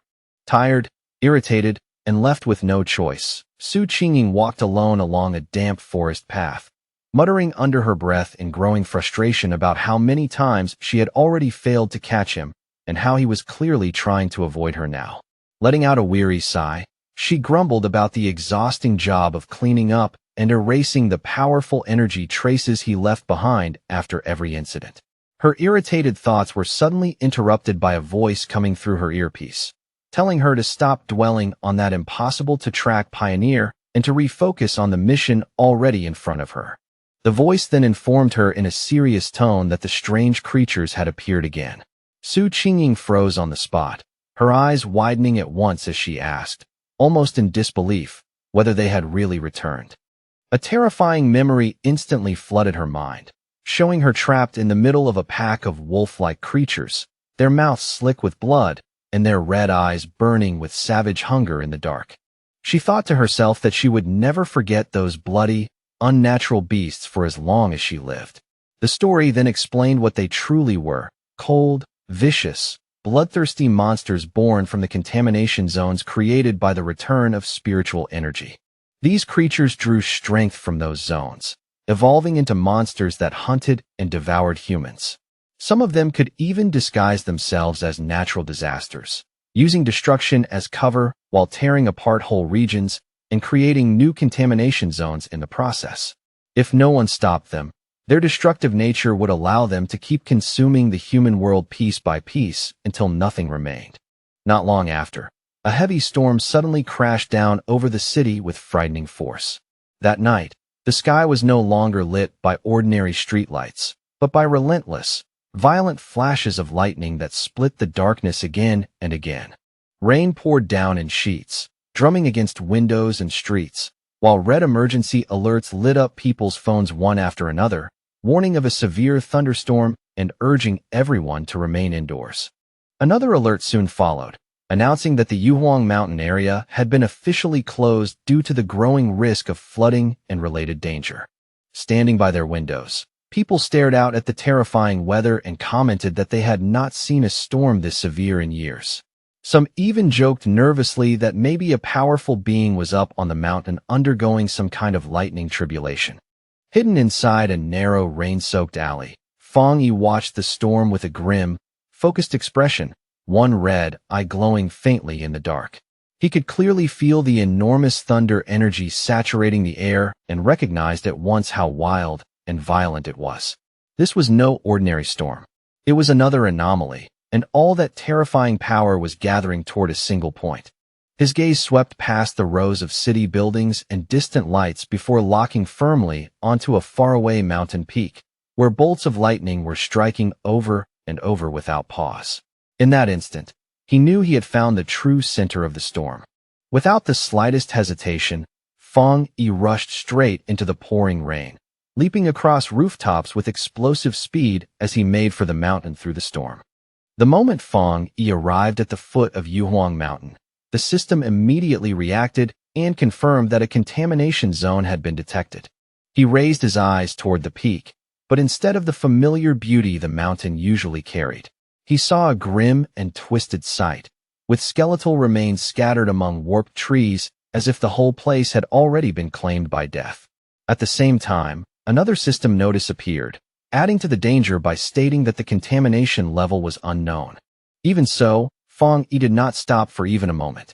With a steady, determined look in his eyes, he moved forward into the dark woods beneath the storm and walked deeper into the zone. As he pushed closer and closer to the heart of the storm, a massive bolt of blue lightning suddenly slammed into the mountain summit, lighting up the entire area in a harsh, blinding flash. That single strike was enough for Fang Yi to know he had found exactly what he was looking for. Inside the Spiritual Practitioners Association's command center, officials were already gathered in a tense emergency meeting. At the front of the room, a large screen displayed the image of a swirling vortex of blue energy hanging over the mountain peak. One official reported that the danger level on Mount Yuhuang was rising at an alarming speed, forcing them to seal the area and designate it as a new contamination zone. Hearing that, the association leader, his face grim and heavy, said the situation had become so serious that he had no choice but to pull Su Qingying away from another important mission. He then asked her to give a direct report on the situation. Su Qingying informed the officials that climbing the mountain was currently impossible because the thunder energy there had become dangerously unstable and was on the verge of erupting at any moment. For that reason, the area had already been officially classified as an A-level contamination zone. She continued with even more troubling news. Based on the rate at which the energy was growing, the mountain would soon escalate into an S-level threat, which would force them to activate their highest emergency response plan. But as she spoke, she pointed out that there was an even bigger problem behind all of it. According to the association's current data, none of the explorers they had available could safely approach the area. Su Qingying admitted openly that not even she could handle it. A wave of shock swept through the room as the calculations made it clear that the mission would amount to certain death even for highly advanced explorers. Faced with that impossible reality, a man in a security uniform immediately ordered that the entire foot of Mount Yuhuang be fully sealed off, with patrol teams sent out around the clock to prevent anyone from attempting to climb it. The association leader gave a firm nod and agreed at once. He declared in a hard voice that their only option for now was to contain the threat by sealing the mountain completely, and that no one was to go near it until the concentration of thunder energy finally dropped. But while the association judged Mount Yuhuang too dangerous for anyone to enter, Fang Yi was already deep inside the contamination zone, moving straight toward its heart. Massive bolts of blue lightning crashed down all around him, each one violent enough to tear through rock, earth, and trees in an instant. Even as the storm raged wildly around him, Fang Yi stood his ground without flinching, protected by the golden aura created by his breathing technique. Still, he knew that merely surviving inside the storm was not enough. If he wanted to obtain the purest and most concentrated thunder energy, then he had to climb all the way to the very center of the storm at the mountain's peak. That choice was not driven by recklessness, but by the dark memories he carried from the past. He knew better than anyone that the creatures appearing now were only the beginning, and that even more terrifying monsters would emerge in the future. He understood with absolute clarity that his current fire-based abilities alone were not enough to face the disasters that were still to come. He needed to become stronger with his own body and strength, rather than continuing to depend too heavily on the power of his weapon. Standing amid the violent lightning, Fang Yi realized that this was a rare and nearly perfect chance to use the thunder energy itself to temper and strengthen his body. He knew very clearly that if he let this opportunity slip away and failed to grow stronger now, then the disasters waiting ahead would almost certainly lead him to death. With golden light blazing in his eyes, Fang Yi drew his flaming sword, roared in open defiance at the storm above him, and drove the blade straight into a massive bolt of blue lightning. The wild thunder energy exploded through his body in an instant, bringing unbearable pain that felt as if it might tear him apart from within, yet Fang Yi's face never wavered. He endured it with grim determination, refusing to bend. His whole body trembled violently as the raging electricity tore through him, every muscle tightening under the brutal force, as if his flesh and bones were being hammered apart from the inside. In that instant, Fang Yi realized this thunder power was not some passive natural force. It felt like a divine punishment made real, a violent will that was actively resisting him and trying to crush him where he stood. The storm itself seemed furious that he had stepped into its domain. Its madness rolled through the sky like a living thing, as though it were screaming at him to retreat, surrender, and abandon this reckless attempt at defiance. Staring up into the chaotic, lightning-torn sky, Fang Yi forced himself to think through the pain. How could he possibly make a force this wild submit to him? Then a thought flashed across his mind. He steadied his breathing, calmed his heart, and remembered the rule of the system. If he wanted to claim a power, he first had to come into direct contact with its source. A golden aura burst outward from his body in a blazing wave as he activated his golden sun breathing technique with everything he had. Refusing to be pushed back by the storm, Fang Yi roared and drove himself forward, swinging his flaming sword to carve a burning path through the raging sea of blue lightning. The collision between his radiant golden power and the storm's savage thunder force triggered a massive, chaotic explosion that shook the mountain and sent violent currents tearing through the air. Blood slid from the corner of Fang Yi's mouth under the overwhelming strain, but his eyes only burned brighter, filled with fierce determination and an almost stubborn refusal to fall. He knew better than anyone that this was a desperate gamble with no safe outcome. He had to push himself beyond his limit, stand at death's edge, and risk everything now if he wanted even a chance to keep living in the future. At last, after fighting his way through that merciless torrent of thunder and pain, Fang Yi finally reached the mountain's peak. The moment he arrived at the very center of the storm, he drove his sword into the ground with brutal force, splitting the rock beneath him. Here, the thunder power was far more terrifying than below, a violent flood of raw energy so dense and oppressive that even drawing breath felt difficult. Standing there, Fang Yi could clearly feel the storm's full attention settle on him. It was no longer merely trying to drive him away. Now, with unmistakable malice, it wanted him dead. As if answering that realization, the storm gathered all of its power into one terrifying strike and hurled a massive beam of white-hot lightning directly at him. A final attack so overwhelming it was clearly meant to erase him completely. Just as Fang Yi faced that ultimate strike head-on, the system suddenly activated. It detected an extremely powerful thunder attribute within the attack and immediately began processing and analyzing it. Far below in the city, people stood by the windows of a tall building and watched the distant mountain in stunned amazement. One man, holding up his phone to take a picture, muttered that he had never seen lightning that enormous in his life. Another stared into the sky and half joked, half believed that perhaps a god was undergoing some kind of heavenly trial, swearing he had even seen the outline of a person in the storm. At the mountain's peak, the struggle ended in a dazzling explosion of light that lit up the storm itself. Fang Yi had won. A system message appeared to confirm it, announcing that he had obtained refined divine thunder power and could now summon heavenly lightning to temper his body into something godlike. As an additional reward for surviving and succeeding, he received 5 writing points from the system.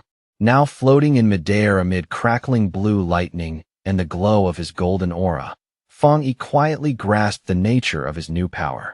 The thunder attribute was a top-tier force, terrifying in both offense and defense. Unlike his sun power, which leaned more toward protection and endurance, thunder could refine the body itself and transform it into a far more violent and concentrated form of energy. He quickly decided that from this moment on, thunder would become both his spear and his shield. And the more he understood it, the clearer it became that this power was not only about destruction. Hidden within it was also purification, rebirth, and the force of violent renewal. He could feel that new energy flowing through him, sinking into his bones, muscles, and veins, strengthening his body piece by piece without bringing any of the pain he had expected. Then the system presented him with another option, offering an upgrade called Punish Evil. It promised to grant double critical damage and asked whether he wanted to spend writing points to unlock it now. After descending gently and landing on the ground without a sound, Fang Yi lowered his gaze and began thinking carefully about what he should do with this newly gained power. His first instinct was to channel the thunder attribute directly into his Tang sword and strengthen the blade even further. Still, he did not rush. He paused and considered the idea with unusual care. Although doing that would certainly make the weapon stronger, Fang Yi worried it might disturb the purity of the sun attribute already stored within it. He also understood that cramming too many different forces into a single weapon could make it unstable, or worse, damage it beyond repair. Then, all at once, a sharper and far more daring idea came to him. Looking down at his own hand, Fang Yi made a different choice. Instead of placing the thunder attribute into the sword, he decided to implant it directly into his right hand.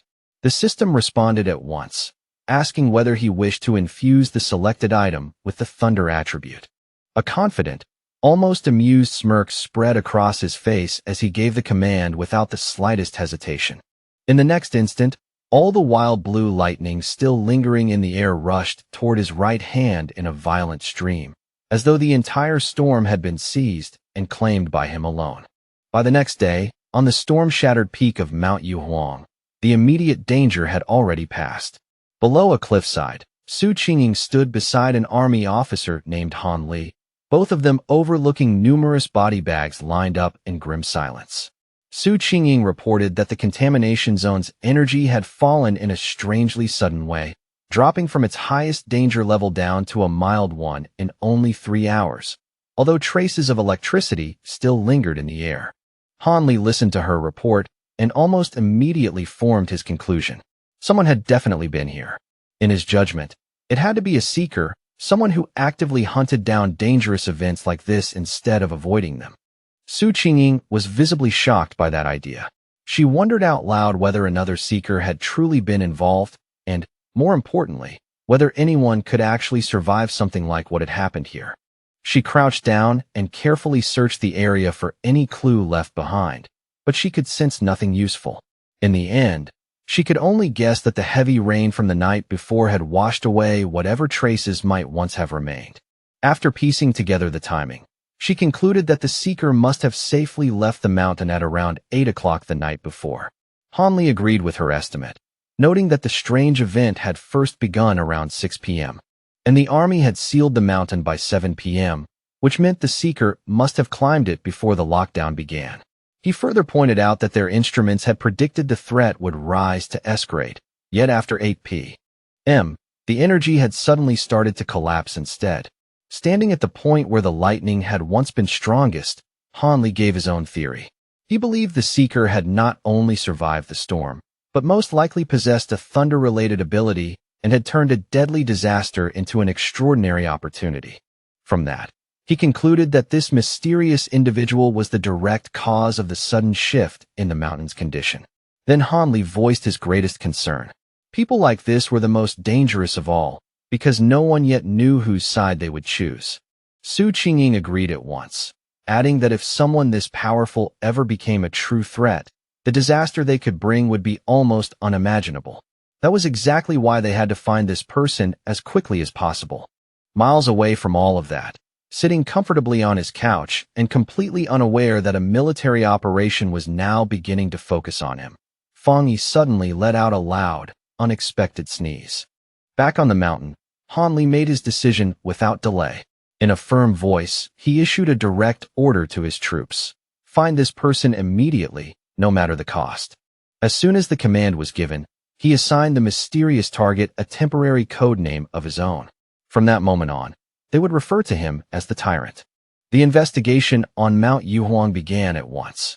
The army hoped that the Spiritual Practitioners Association would be able to recruit the mysterious individual codenamed the Tyrant as soon as possible. Until then, they would keep every detail of the incident hidden from the public and quietly launch their own separate investigation. On the rain-soaked mountain peak, the association leader told Han Li that they already had a high-level pioneer attempting to establish contact with the unknown person. After saying that, he turned towards Su Qingying and ordered her to deliver her report directly to the major. Caught completely off guard by that sudden command, Su Qingying sucked in a sharp breath and visibly panicked for a brief second. Forced to think quickly, she immediately began giving the half-true report she had prepared in her mind. To make it believable, she linked the current mountain incident to the mysterious pioneer who had recently cleared the contamination zone at a local university. Inside, her nerves were in complete chaos. She was terrified that one wrong word might expose her secret arrangement with Fang Yi. Still, she forced herself to continue, explaining that she had been trying to get in contact with him, but that he was extremely difficult to track down. She mentioned the corpse of the mutated rabbit he had killed and used that evidence to correctly identify his Yang Flame attribute. She ended by promising that she would do everything she could to get closer to him and learn how he had cleared the university's gate. All the while, she silently begged for things to go smoothly, knowing that mixing truth with lies was the only way to make her story sound convincing. Han Li listened carefully to every word, his mind clearly turning over what it meant for a pioneer to possess a Yang Flame attribute. In the end, he seemed satisfied with her report. He thanked her for her hard work and even praised her as a talented young pioneer. Su Qingying immediately straightened, gave him a crisp salute, and answered that it was simply her duty. Once the meeting was over, Han Li remarked that they would release false reports blaming natural disasters in order to conceal the truth from the public. He also stated that he did not agree with posting information about spiritual energy online where dangerous people might make use of it.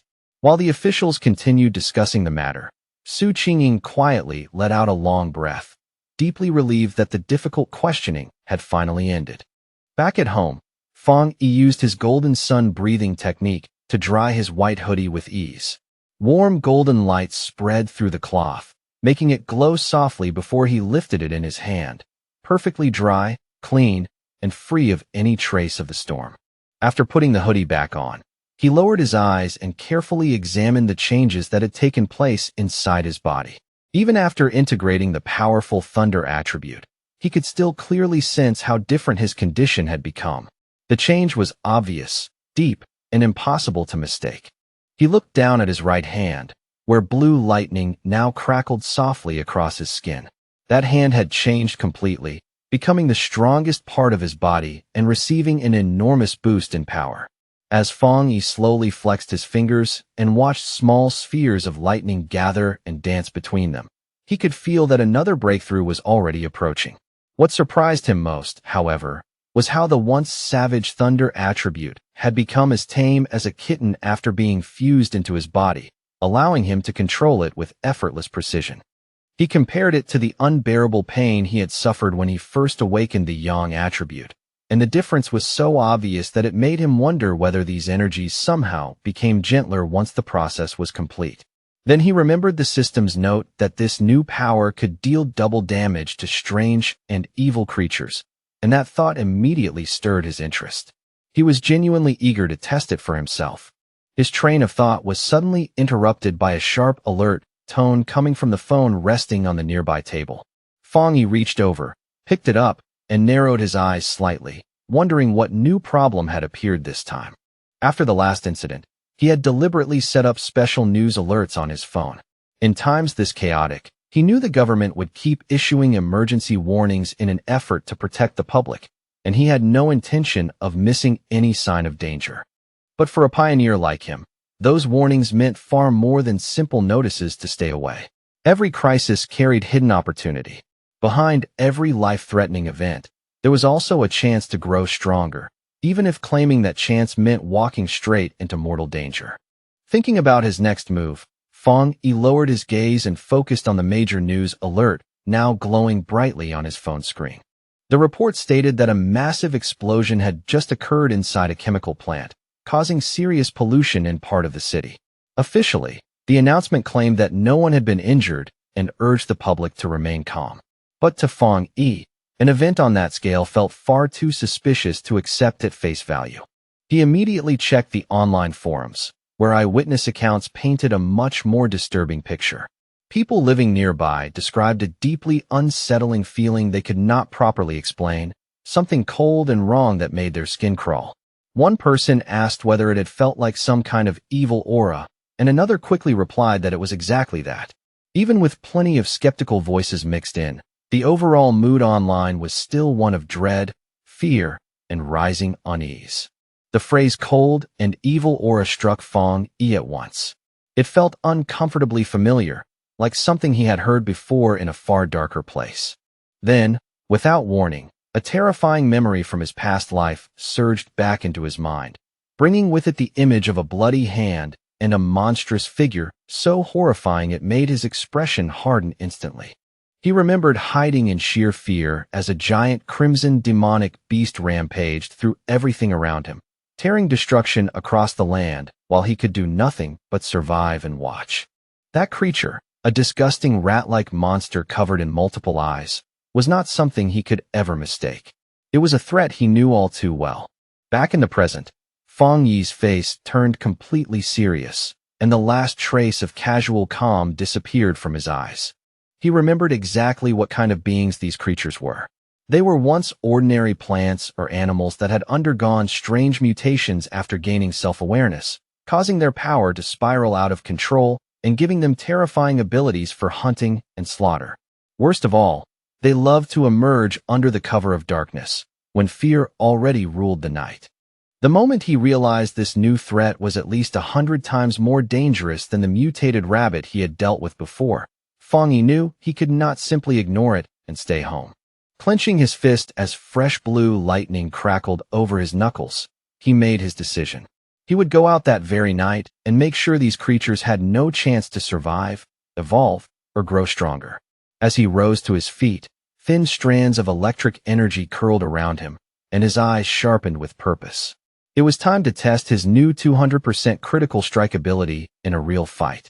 On a dark and storm-heavy night, rain fell steadily over the empty city streets, washing the world in cold reflections and restless silence. As a traffic light shifted colors in the wet darkness, a blur suddenly flashed across the road below. A squad of cloaked figures cut through the rain with astonishing speed, their movements so fast they looked almost unreal. These were the members of the Destroyer Squad, and tonight they were not patrolling. They were hunting. One of them reported back to headquarters that they were currently tracking Anomaly File Number 7, codenamed Candle Night, but that the target had slipped away and they had temporarily lost it. According to the existing file, the creature possessed an ability to merge into darkness, making it extremely difficult to follow once it vanished from sight. The squad member then added new and unsettling details to the record. The anomaly apparently gave off a faint sizzling sound whenever it was nearby, and it had a clear habit of feeding on humans. As lightning ripped across the clouds overhead, the squad landed atop a rooftop and paused there to survey the city below. Their leader, a stern man with pale hair and a scar running across his face, stared out into the storm and understood immediately that this weather was perfect for the creature's hunt. With grim certainty, he said they could not allow that to happen under any circumstances. Miles away, inside a brightly lit command center buzzing with activity, an operator received the latest field update and quickly confirmed that the new data for File 7, Candle Night, had been officially submitted. The situation was already being treated as serious. An extermination request was immediately filed as high priority, with a strict goal of resolving the threat within 12 hours. The response from headquarters came back just as fast. The Destroyer Squad was ordered to continue pursuing the target, but the command also stressed that the team's own survival remained the highest operational priority. Without wasting any time, the squad launched back into motion, leaping from one building to another through the rain-drenched city as the chase resumed at full speed. Their leader paused only briefly to study a glowing holographic map of the city, where red markers spread across the screen showed numerous active anomalies. He knew a 12-hour response window was far from ideal, but it was the best headquarters could manage. The nation was vast, anomalies were appearing everywhere, and even their advanced system and manpower were being stretched dangerously thin. Just as the Destroyer Squad reached the edge of their target's last known location, a fresh warning came in from headquarters. The operator informed them that the zone they were about to enter was currently under observation by agents from the Spiritual Energy Cultivation Association. A photo of Su Qingying appeared on their screen as the operator explained that her team was stationed nearby to monitor pioneer activity in the area and could be contacted for support if necessary. The Destroyer Squad leader acknowledged the message right away and asked headquarters to request her assistance, saying he had already heard of Su Qingying's impressive work.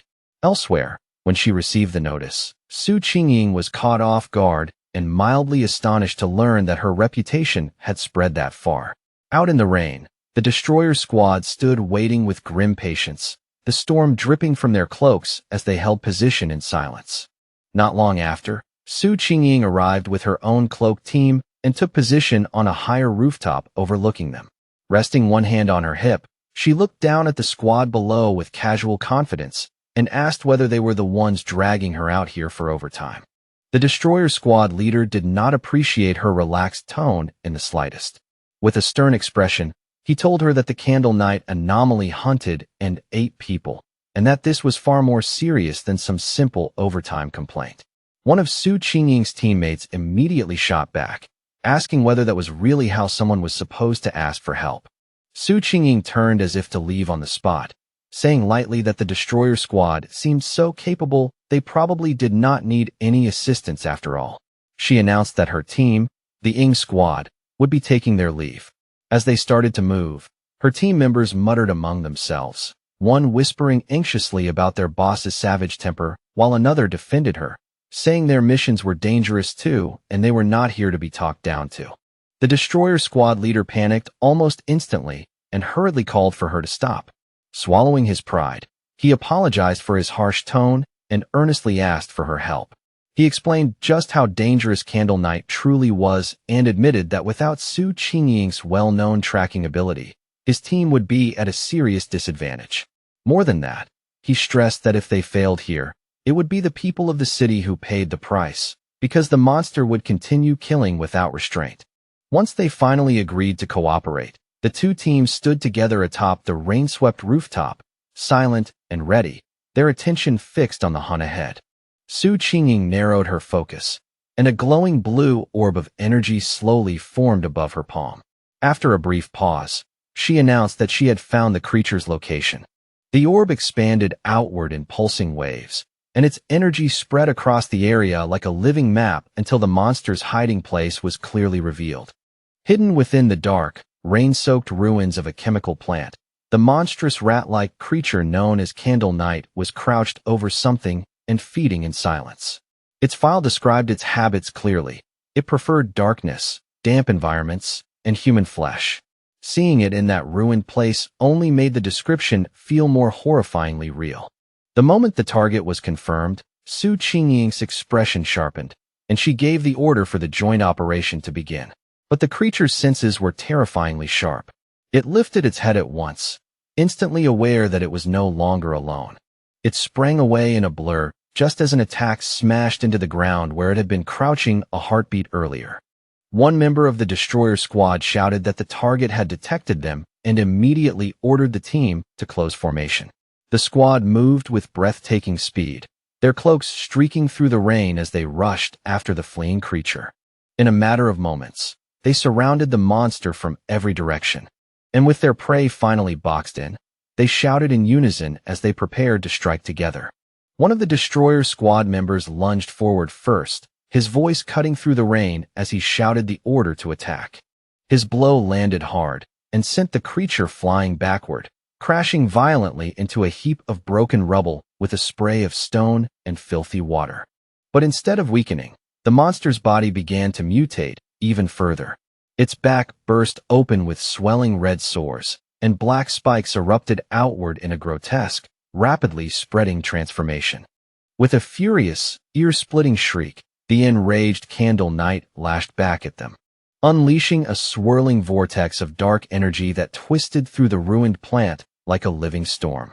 Su Qingying's expression changed instantly, and she shouted at both teams with all the force in her lungs, desperately warning them to watch out for the incoming sound wave and dodge before it hit. But her warning came a heartbeat too late. A terrifying sonic blast exploded outward from the creature, tearing through the air like an invisible hammer and sending squad members flying violently backward in every direction. The destroyer squad's leader was blasted clean off the rooftop and thrown down onto the street below, where he crashed hard against the wet pavement.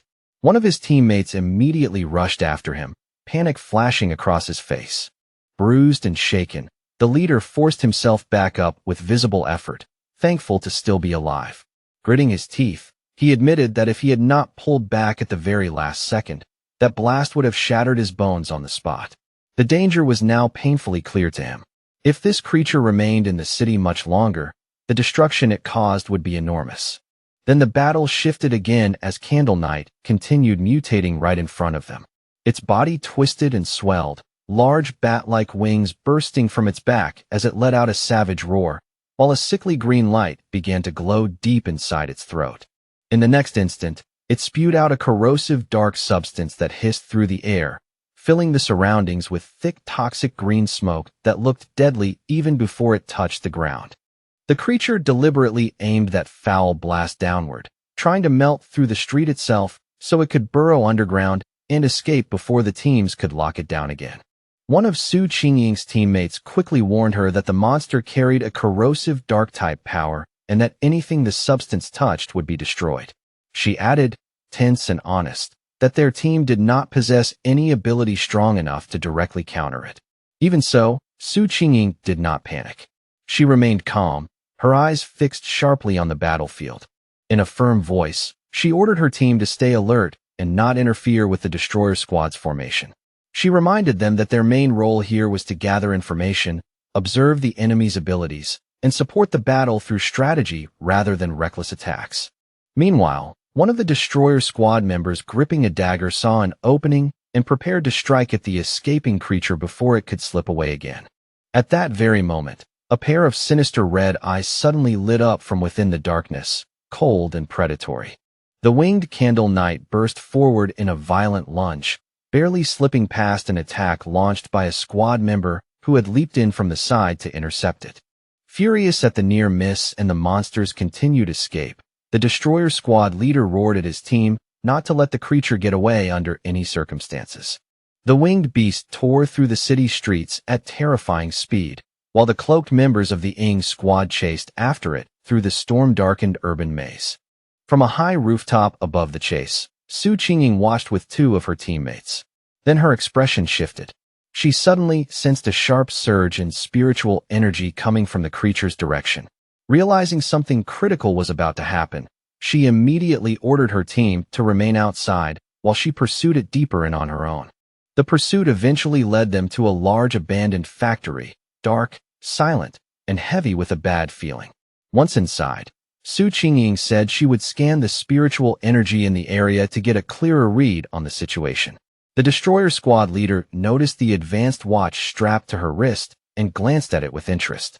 Su Qingying confirmed that it was a new device developed by the association, then explained that according to its system, the safe spiritual energy threshold for a squad like theirs was 50. Just moments earlier, Candle Knight's reading had only been 48. Then, without warning, the device on her wrist began flashing wildly, and the displayed value shot past 80 in an instant. Su Qingying's voice rose sharply as she shouted that the energy levels were spiking out of control. At that same moment, a massive shadowy shape with glowing green eyes silently appeared high above them in the rafters, watching like a predator that had been waiting all along. Only then did the truth hit them. They had been lured into a trap. Horror flashed across Su Qingying's face as she realized there was more than one creature hiding inside the factory. Behind them, the monstrous face of a second creature emerged from the darkness, huge and unnatural. The destroyer squad leader immediately panicked and yelled that they needed to retreat at once. Taking control of the situation, Su Qingying proposed a tactical withdrawal toward the main entrance, hoping to force the hidden enemy into revealing itself fully. She fired out a blast of energy to open a path through the danger, shouting for her team to move and follow her without hesitation. But before they could break out, Su Qingying suddenly cried out in pain and collapsed, her body giving way as an invisible toxic gas overwhelmed her senses and robbed her of control. When her vision steadied again, Su Qingying found herself standing alone in the vast green gloom of the factory, swallowed by an eerie darkness that seemed to breathe around her. She called out for her teammates, her voice echoing into the emptiness, but no answer came back from anywhere. She could tell they were still somewhere nearby, but the poison had dulled their senses so badly that they could no longer detect her presence. Piece by piece, the whole trap became clear in her mind. Candle Knight had deliberately drawn them into this place because it was the territory of a far more powerful creature, a giant serpent whose presence she had only faintly sensed before. As though summoned by that realization, the huge armored head of a shadowy serpent slowly rose before her, its green eyes glowing with cold hunger. In that instant, Su Qingying understood the difference between the two enemies. Candle Knight's darkness was only a crude dark attribute, but this serpent's black mist was a true poison, and they had been breathing it in from the moment they entered. The gas was silent and vicious, paralyzing its victims little by little while draining away their spiritual energy. The cruelest part was that resisting it only made things worse, because fighting back consumed even more power and sped up death. Su Qingying could already feel her own spiritual energy nearly exhausted, and she knew that once it ran out, she would become just another corpse in this place. As her legs gave out, and she collapsed onto the factory floor, all her strength draining away, despair surged through her. What terrified her most was not just the creature's power, but its intelligence. It had not simply hunted them. It had toyed with them. She slowly closed her eyes, asking herself in that fading moment whether this was truly the end. Yet even as she lay there defeated on the cold factory floor, she suddenly saw a single narrow ray of light cut down through the thick green darkness above. A faint flicker of hope returned to her eyes, fragile but unmistakable. Then, without warning, the factory's ceiling exploded inward with a deafening crash, and a blinding flood of light poured into the darkness like dawn breaking through a nightmare. Su Qingying's eyes widened as she saw a figure descending through the shattered opening, framed by dust, debris, and light. It was Fong Yi. He dropped lightly into the rubble below, landing with effortless grace, his hooded figure sharply outlined against the brilliant hole torn open in the ceiling above. Standing between Su Qingying and the massive serpent, Fong Yi took in the scene at a glance and immediately identified the beast as a dark attribute creature. The serpent did not hesitate. Without a moment's warning, it lunged straight at him, its giant fangs aimed to pierce him in a single bite. At the same time, Candle Knight burst out from the shadows behind him and attacked from the rear, trying to trap him between the two monsters. Fong Yi slipped past the serpent's strike and turned just in time to come face to face with the snarling rat-like beast. With both creatures closing in around him at once, Fong Yi instantly understood the full design of the trap he had stepped into. Then, in a move shocking enough to freeze anyone watching, Fong Yi allowed Candle Knight to clamp its jaws into his shoulder. Blood splashed out across the air, but even then his mind stayed cold. He noted with dark amusement how clever their teamwork was, one monster luring prey in and the other finishing the kill. Looking at the beast hanging off him, he mocked it, asking whether it really enjoyed biting people that much. In the next second, he answered it with his new power. Brilliant blue lightning erupted violently from his body as Fong Yi challenged the monster to have a taste of his thunder attribute. At the very same time, he thrust out his free hand and unleashed a massive beam of golden solar energy, blasting it straight into the lunging serpent head-on. Now covered in crackling lightning and freed from the stunned rat creature, Fong Yi shifted his full focus to the serpent. Golden flames poured from him in a fierce wave as he coldly challenged the beast to find out just how much fire it could endure. The giant serpent answered with a furious roar and lunged again, its huge mouth spread wide as it tried to swallow him whole. But Fong Yi moved with astonishing agility, twisting away from the attack and flipping through the air while drawing a glowing golden arc with his sword. As he landed, steady and controlled, he coolly told the monster to keep its eyes on his blade, the words carrying the clear weight of a direct challenge. The serpent seemed to recoil for a brief instant, instinctively wary of the glowing weapon and the killing intent behind it. Seeing that opening, Fong Yi struck without delay. Launching himself through the air, he brought his sword crashing down across the serpent's face, the blade wrapped in the crackling blue force of his thunder power. The force behind the blow was tremendous, enough that Fong Yi expected the creature's skull to cave in. But the result was something far stranger. Instead of collapsing, the serpent's head split clean down the middle, and beneath it emerged a second identical head, as though the outer one had only been a shed shell. Fong Yi landed lightly on his feet, his eyes widening despite himself as he stared at that bizarre development, instantly realizing this fight had just become far more troublesome than expected. The creature's split head finally tore all the way open, peeling off its ruined outer skin and exposing its true body underneath, already fully restored. Green energy throbbed through its neck in heavy pulses, and the moment Fong Yi saw that, he understood the battle was nowhere near finished. The giant serpent suddenly jerked in shock and agony as the lingering thunder force from Fong Yi's sword surged through its body. It let out a furious roar, but as the electrical power intensified, its dark energy was steadily crushed beneath it. Seeing the monster convulse in pain, Fong Yi's lips curled into a faint, confident smile. He already knew the upper hand was his, because the moment he sensed this serpent's dark aura, he realized it was even stronger than Candle Knight's. Only then did he reveal the trick behind his move. When he swung his sword earlier, he had deliberately held back the full power of his flames.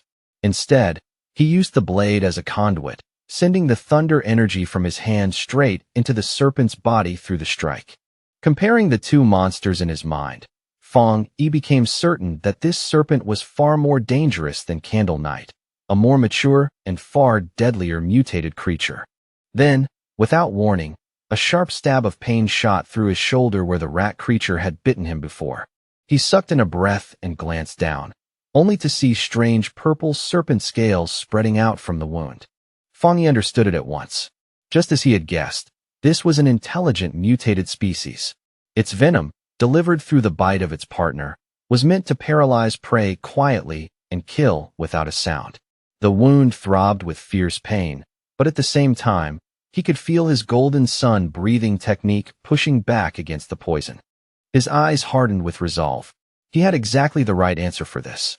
Yang Flame could melt away the poison, the golden sun technique could shield and repair his body, and thunder power could cleanse whatever traces remained. As the energies circulated through him, Fang Yi suddenly realized just how useful this combination had become. With Yang Flame and thunder power working together, any poison now triggered a clear signal of pain in his body, almost like a built-in warning before the damage could spread too far. He knew he had been fortunate. If it had been anyone else, the serpent's hidden venom would have been almost impossible to deal with. And for a creature to grow this huge, it had probably survived by relying on ambush after ambush. His thoughts drifted to the monster's lair, piled with the skulls of its victims. With Candle Knight serving as the perfect lure, the two creatures had formed a deadly snare, one that could even wipe out top pioneers without leaving a trace. That explained why so many people had vanished here. But now, none of that mattered anymore.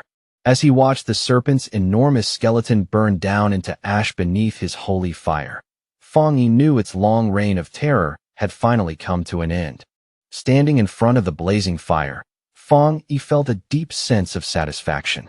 His inner flame had done serious damage, but it was the triple critical strike from his new thunder power that truly decided the fight. At that moment, he felt his combat ability had reached a solid level, enough to stand confidently even among high-tier pioneers.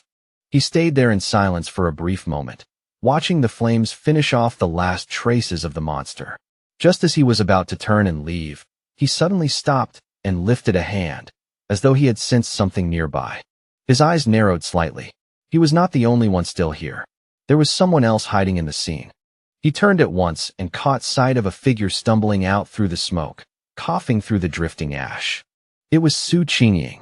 She stood there quietly, covered in soot and obviously worn out, but she had survived.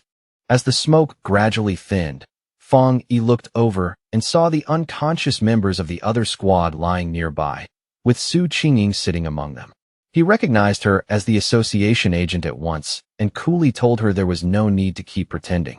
He even added, in a calm tone, that her act of playing dead still needed some work, which caught her completely off guard. Flustered and embarrassed, Su Qingying quickly covered her face. Realizing this was the same powerful pioneer she had been tracking, she awkwardly tried to explain herself, saying she had only woken up because of the smell. Fang Yi, however, clearly did not buy it. He casually praised her, pointing out that while the rest of her team had exhausted themselves completely, she had still managed to leave a small reserve of spiritual energy to protect herself. If she had truly been unconscious, he said, there was no way she could have noticed any smell at all. Caught red-handed, Su Qingying could only force out an awkward thank you. Inside, she was stunned. He had seen straight through her with ease. She really had kept a little spiritual energy in reserve for self-defense. What she still could not understand was how he had managed to defeat both Candle Knight and the giant serpent alone. Noticing how embarrassed she was, Fang Yi's tone eased a little. He told her she did not need to keep covering her eyes. All he wanted was for her to answer honestly and keep his identity a secret. Since she and her team were safe now, he said, it was already late and he would be going. Su Qingying hurriedly tried to stop him, but she was already too late. Saying that explaining everything now would ruin the surprise, Fang Yi leaped lightly through the hole he had torn open in the factory ceiling and vanished into the night sky. As he moved swiftly over the rooftops, Fang Yi continued thinking back on the battle. He was relieved that Su Qingying had not tried to absorb the monster's dark energy, especially after remembering that revolting, icy sensation. At the same time, he could not help wondering why he himself had been unable to absorb it. Maybe, he thought, the dark energy had already dispersed by then. Or maybe his body had rejected it on instinct. Either way, he decided he would sort it out later after getting home. Left alone inside the vast abandoned factory, Su Qingying raised her eyes to the moonlit hole in the ceiling where Fong Yi had disappeared. She let out a soft sigh, disappointed that she still had not seen his face clearly, and quietly realized that he still did not trust her or the association behind her. But that quiet mood did not last long. Slipping back into her role as squad leader, she walked over to the unconscious captain of the destroyer squad and slapped his face a few times, telling him to wake up. The man let out a groan and slowly opened his eyes, looking bruised, dazed, and completely lost. His first reaction was pure panic. He jolted upright and shouted that they had been ambushed, while Su Qingying simply stood there watching him with calm eyes. Then he and the rest of his squad saw the reason for her composure, the giant serpent's massive skeleton still smoking in the distance. They stared at the sight in utter disbelief, unable to make sense of what they were seeing. The leader immediately demanded to know what had happened and where that overwhelming yang energy had come from. Su Qingying calmly gave the report she had already prepared, explaining that a powerful pioneer had appeared and saved them. She continued by saying this person was most likely the target from her original mission, an extremely high-level individual with a yang attribute. Then she let the words hang in the air, quietly implying that his appearance had simply been a stroke of luck. The other squad members were completely stunned. One of them blurted out that it was unbelievable for a single person to defeat both monsters alone. Su Qingying added that she still had not succeeded in recruiting him, and that he had even managed to trace her movements back to her, which only made him seem even more mysterious. Returning to the grim work at hand, the destroyer squad leader asked where Candle Knight's body had gone. As he activated a green energy technique to begin clearing the battlefield, he remarked that they needed to recover the remains for the association. As both squads started cleaning up the factory, the destroyer squad leader used a green orb of energy to gather up the strange dark remains left behind after the fight. But the moment he stepped forward, his foot crushed a piece of debris on the ground, and it suddenly burst apart in a flare of bright blue lightning. He recoiled at once with a shout, stung by the violent shock, while Su Qingying watched the scene in surprise. That discovery only deepened the mystery. The remains they now understood to be Candle Knights were still crackling with residual electricity. The squad leader immediately turned towards Su Qingying and questioned her report. She had said the pioneer possessed a yang attribute, but this terrifying electrical power suggested something else entirely. The two squad leaders crouched down beside the body to inspect it more closely. Su Qingying was shaken by the sheer purity and intensity of the thunder power still clinging to it, enough to confirm it was a high-tier ability. That led the destroyer squad leader to a new conclusion. Perhaps two high-level pioneers had appeared that night, one who killed the serpent and another who dealt with Candle Knight, before both of them left together. Su Qingying knew that guess was wrong, yet she had no idea how to explain the truth, because what she remembered so clearly was that lone figure standing there with crackling blue lightning in one hand and blazing golden fire in the other. She knew perfectly well that no one would believe it. Just one top-level power was enough to make someone a genius. Possessing two at once was something so rare it was practically unheard of. And yet the proof was right there before their eyes.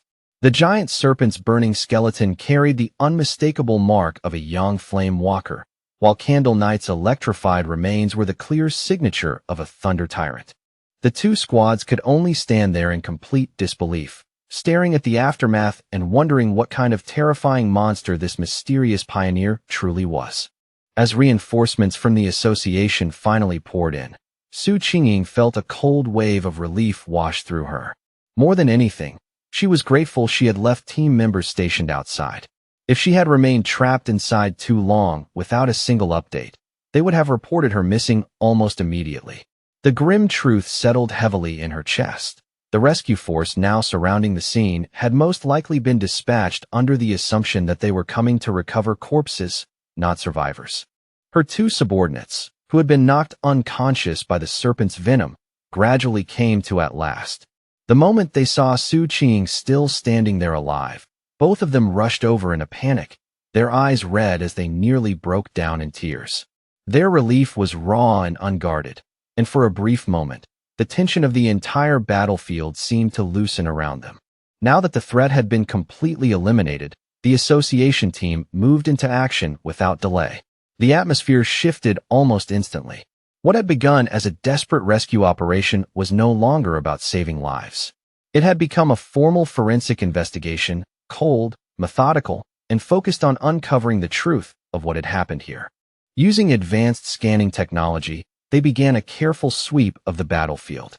Every trace of lingering spiritual energy, every scar in the terrain, every broken pattern left behind by the clash was recorded and analyzed in detail.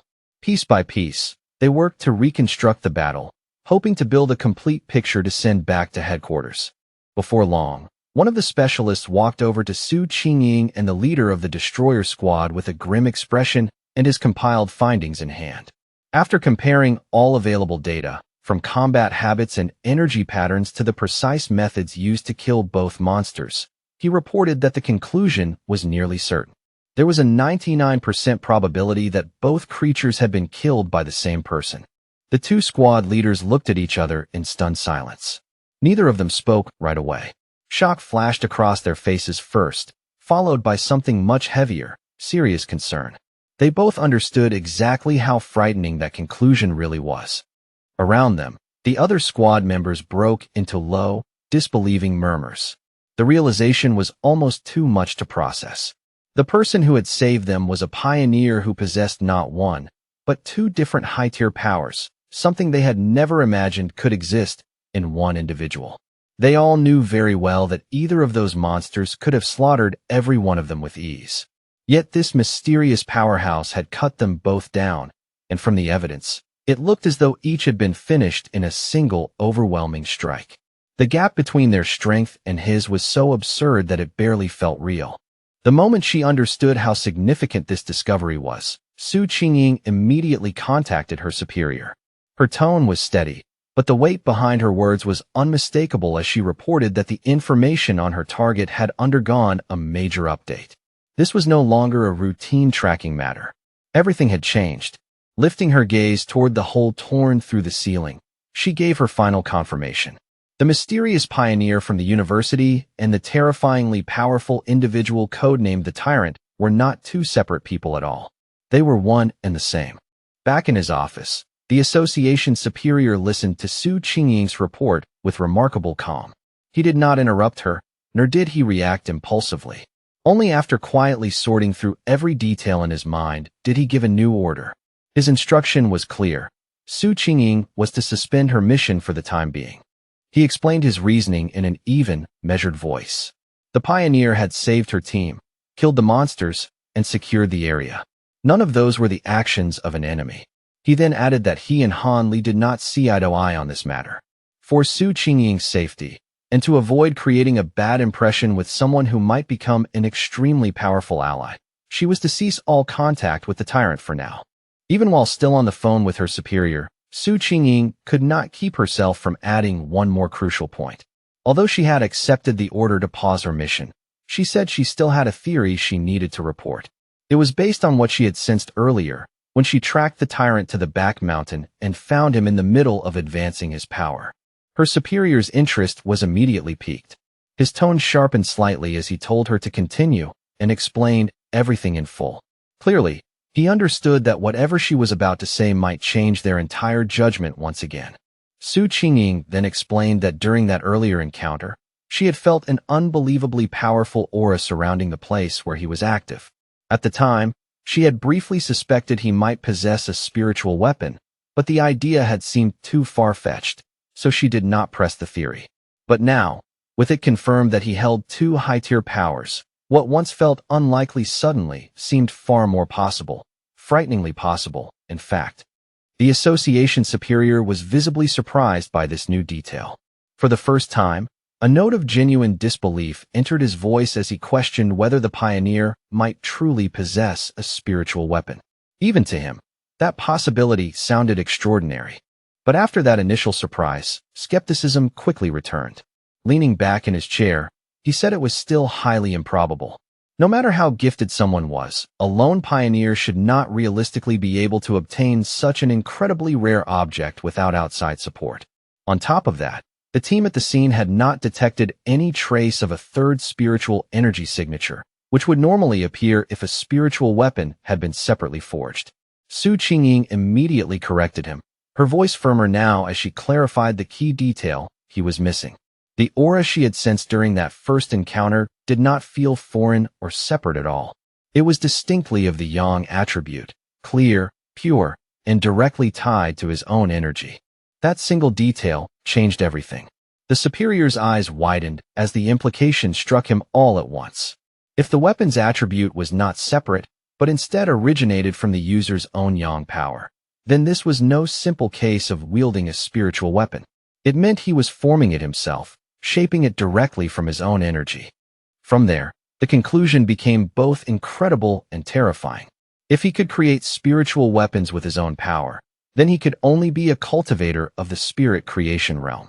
In theory, someone at that level could indeed accomplish such a feat alone. But beings of that level were so rare that they had practically become myth, names people discussed more like legends than reality. Su Qingying was completely stunned by that thought. She knew better than most how vanishingly rare cultivators of that realm truly were. In the entire world, there were barely more than 2 such figures known to exist. Realizing that someone she had personally tracked might stand at that level left her deeply shaken. Then her superior considered an even more horrifying possibility, and his expression darkened. If this person truly possessed a third, distinct attribute, the consequences would be enormous. It would not simply be a personal secret. It would shake the entire pioneer world and potentially overturn the existing balance of power.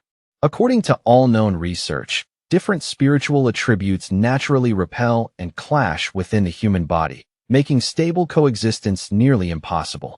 Up to this point, no pioneer had ever been definitively confirmed to possess 3 different spiritual attributes.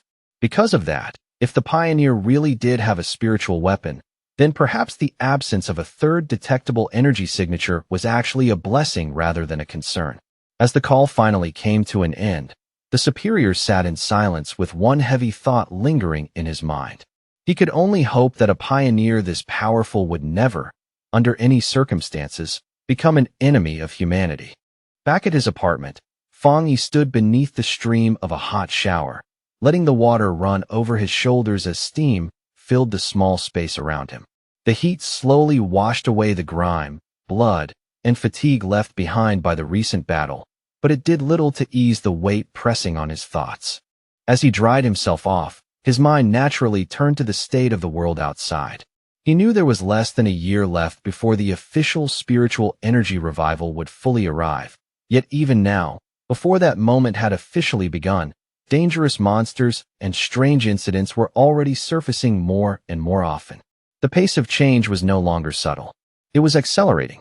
He casually used his yang attribute to dry his clothes, warm golden energy gathering across his hand and spreading through the fabric with effortless control. As he did, he found himself wondering how many pioneers, just like him, had already awakened early and quietly begun cultivating on their own in the shadows, far beyond the public eye. His thoughts drifted back to the aggressive men he had encountered at the lava river. That meeting had made one thing very clear to him. Once the connection between a person's body and the spiritual world was opened, their sensitivity to the changes in the world increased almost naturally. Even without official recognition from the country, many self-trained pioneers had clearly already stepped into the one-star Ghost Axe realm on their own. The fact that the government, through people like Su Qingying, had started reaching out to wild pioneers like him was proof of something important. For now, both sides were still in a relatively cautious and peaceful phase, testing each other, observing each other, and trying to understand what kind of relationship might form in the future. Standing quietly in his room, Fang Yi thought about Han Li and Su Qingying in turn. After weighing everything he had seen so far, he came to a temporary conclusion. At least for the moment, the monster threat was still barely under control, and open conflict between the various pioneer factions had not yet truly begun. But as he finished getting dressed, that fragile sense of balance did not reassure him at all. He knew too well that this temporary peace was thin, unstable, and could shatter at any moment. The government had already established the Spiritual Energy Cultivation Association, yet it still had not publicly revealed its existence. Fangyi understood that strategy perfectly. As people gradually began noticing more local disturbances and increasingly strange events, the government was walking an extremely narrow line, trying to protect humanity while also releasing subtle warnings early enough to prepare people, all without triggering widespread panic. Even after his recent victories, his judgment of the overall situation remained grim and unsparing. He knew the real problem was the government's lack of confidence in officially ushering in a full cultivation era. With a population that massive, once the whole truth came out, society could very easily plunge into chaos, violence, and widespread death. In the current situation, even official pioneers would not be enough to stop the disorder that would follow. Internal unrest, fear-driven collapse, and the growing threat of monsters outside would feed into each other and make everything worse. In the end, he had to admit that the government's careful, restrained approach was not wrong. Human terror, once unleashed, could be far more destructive than any beast. Still, none of that was what worried him most. What truly unsettled him was the speed at which the monsters were evolving. That development was moving far faster than he had expected, and the gap between his predictions and reality made him deeply uneasy. He mentally reviewed the information on the creatures he had just fought. They were a classic product of dark attribute contamination, more specifically tied to the shadow attribute, which was itself a branch of dark energy. According to his system, that power was a natural enemy of pioneers and, at least for now, something he could not absorb for his own use. What troubled him even more was their intelligence. These were not mindless beasts charging on instinct. They had coordinated with each other, set traps, and deliberately targeted pioneers as prey, clearly recognizing them as a rich and desirable food source. That level of cunning made them far more dangerous than ordinary monsters. Even so, Fangyi knew these creatures were still nowhere near the true dark-type monsters he remembered from his previous life. Those horrors were on an entirely different level. Existences capable of wiping out whole nations by themselves, leaving devastation on a scale ordinary people could hardly imagine. Even with that comparison in mind, this close call was a harsh warning. If he had not happened to be there, Su Qingying and her entire squad would almost certainly have been wiped out without a single survivor. Yet amid that grim certainty, a small spark of hope still rose in his heart as he recalled the wording used by the system. The fact that the dark attribute was only temporarily unabsorbable suggested that, once certain conditions were met, he might one day be able to use that power himself. And if that became possible, it could turn into a critical advantage for the future. He then reviewed his current abilities one by one. At present, he possessed the golden sun breathing technique of the yang attribute, the divine thunder tempering of the thunder attribute, and the crimson flame blade technique. Any one of them would have been formidable on its own. Together, they formed a terrifying foundation. With such perfectly compatible high-tier techniques, and his current strength as a 3-star Ghost Axe Realm pioneer, Fangyi knew there were very few people who could truly stand against him. And yet, even standing there surrounded by the weight of his own power, he felt no real comfort. Deep down, he knew with perfect clarity that it was still far from enough. Just as his thoughts were sinking deeper into that realization, the sudden ringing of his phone cut sharply through the quiet room and interrupted him on the spot. He reached for it and glanced at the screen, only to pause in surprise. The caller was his aunt. On the other end, his aunt first asked after his health in the usual warm, familiar way before finally getting to the real reason for the call. She told him that his cousin was coming to the city to study, and because she was worried about the girl staying alone, she wanted to ask whether the cousin could stay at his place for a few days instead of booking a hotel. Fangyi was caught completely off guard by the request. His memory of this cousin was so vague that it almost felt blank, as though the person existed only as a distant outline from years ago. After thinking for a moment, all he could remember was that she had been a quiet, top-ranking student, the kind of person who was always buried in books and obsessed with studying. Beyond that, he could not even clearly recall her face. Even so, he agreed without much hesitation and told his aunt that there was a spare room available. When he asked when his cousin would be arriving, his aunt answered very casually, saying she would simply give the girl his address and let her head over by herself when the time came. Elsewhere, In a dark room lit only by the pale glow of a computer monitor, a figure with long fingers, so slender and sharp they almost looked like claws, typed rapidly across a keyboard. The blue-white light from the screen cut through the darkness, giving the entire room an eerie stillness. The person wore an oversized hoodie, with a pair of bare ears exposed beneath it, and had just finished a phone call with her mother. That mother happened to be Fong Yi's aunt. During the call, she had been told that she should arrive at her cousin's place by tomorrow afternoon, and that she ought to bring along some local specialty snacks as well. She ended the conversation politely, saying it was no trouble at all, and that she still had other things to take care of. On her screen was the chat window of a group called Spiritual Energy Revival, Martial Arts Vanguard Team.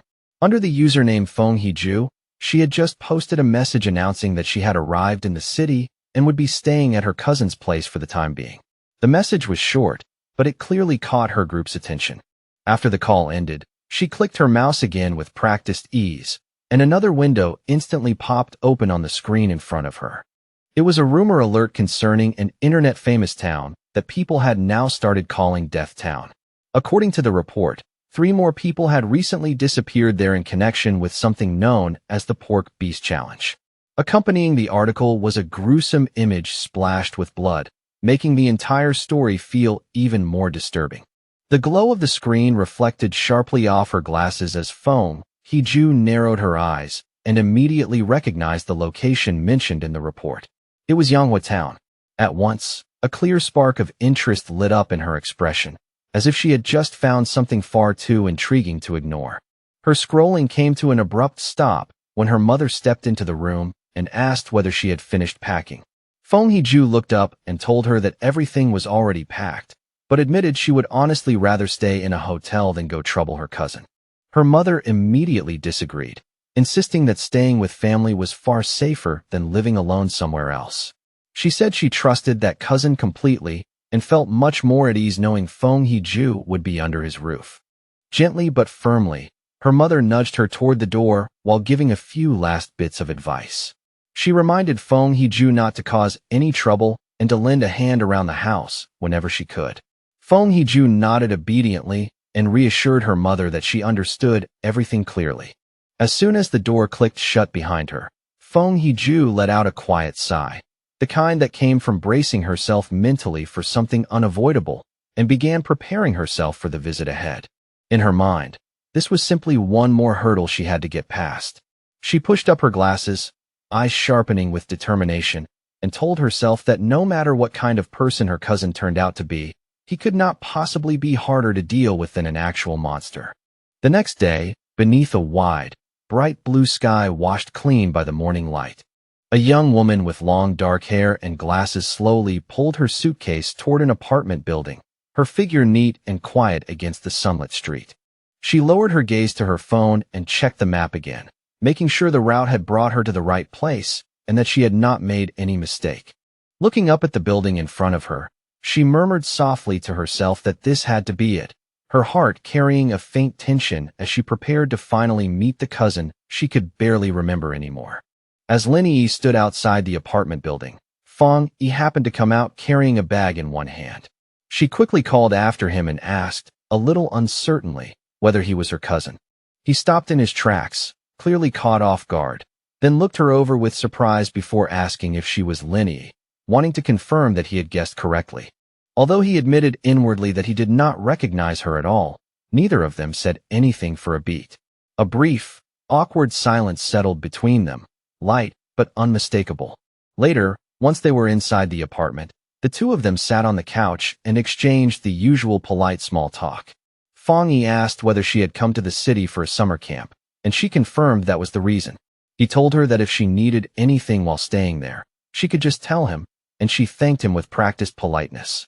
After that short conversation ended, Fong Yi handed her the key to the room across from his and briefly explained which one was hers before turning and heading back to his own room. Watching him leave, Lin Yi quietly felt a wave of relief.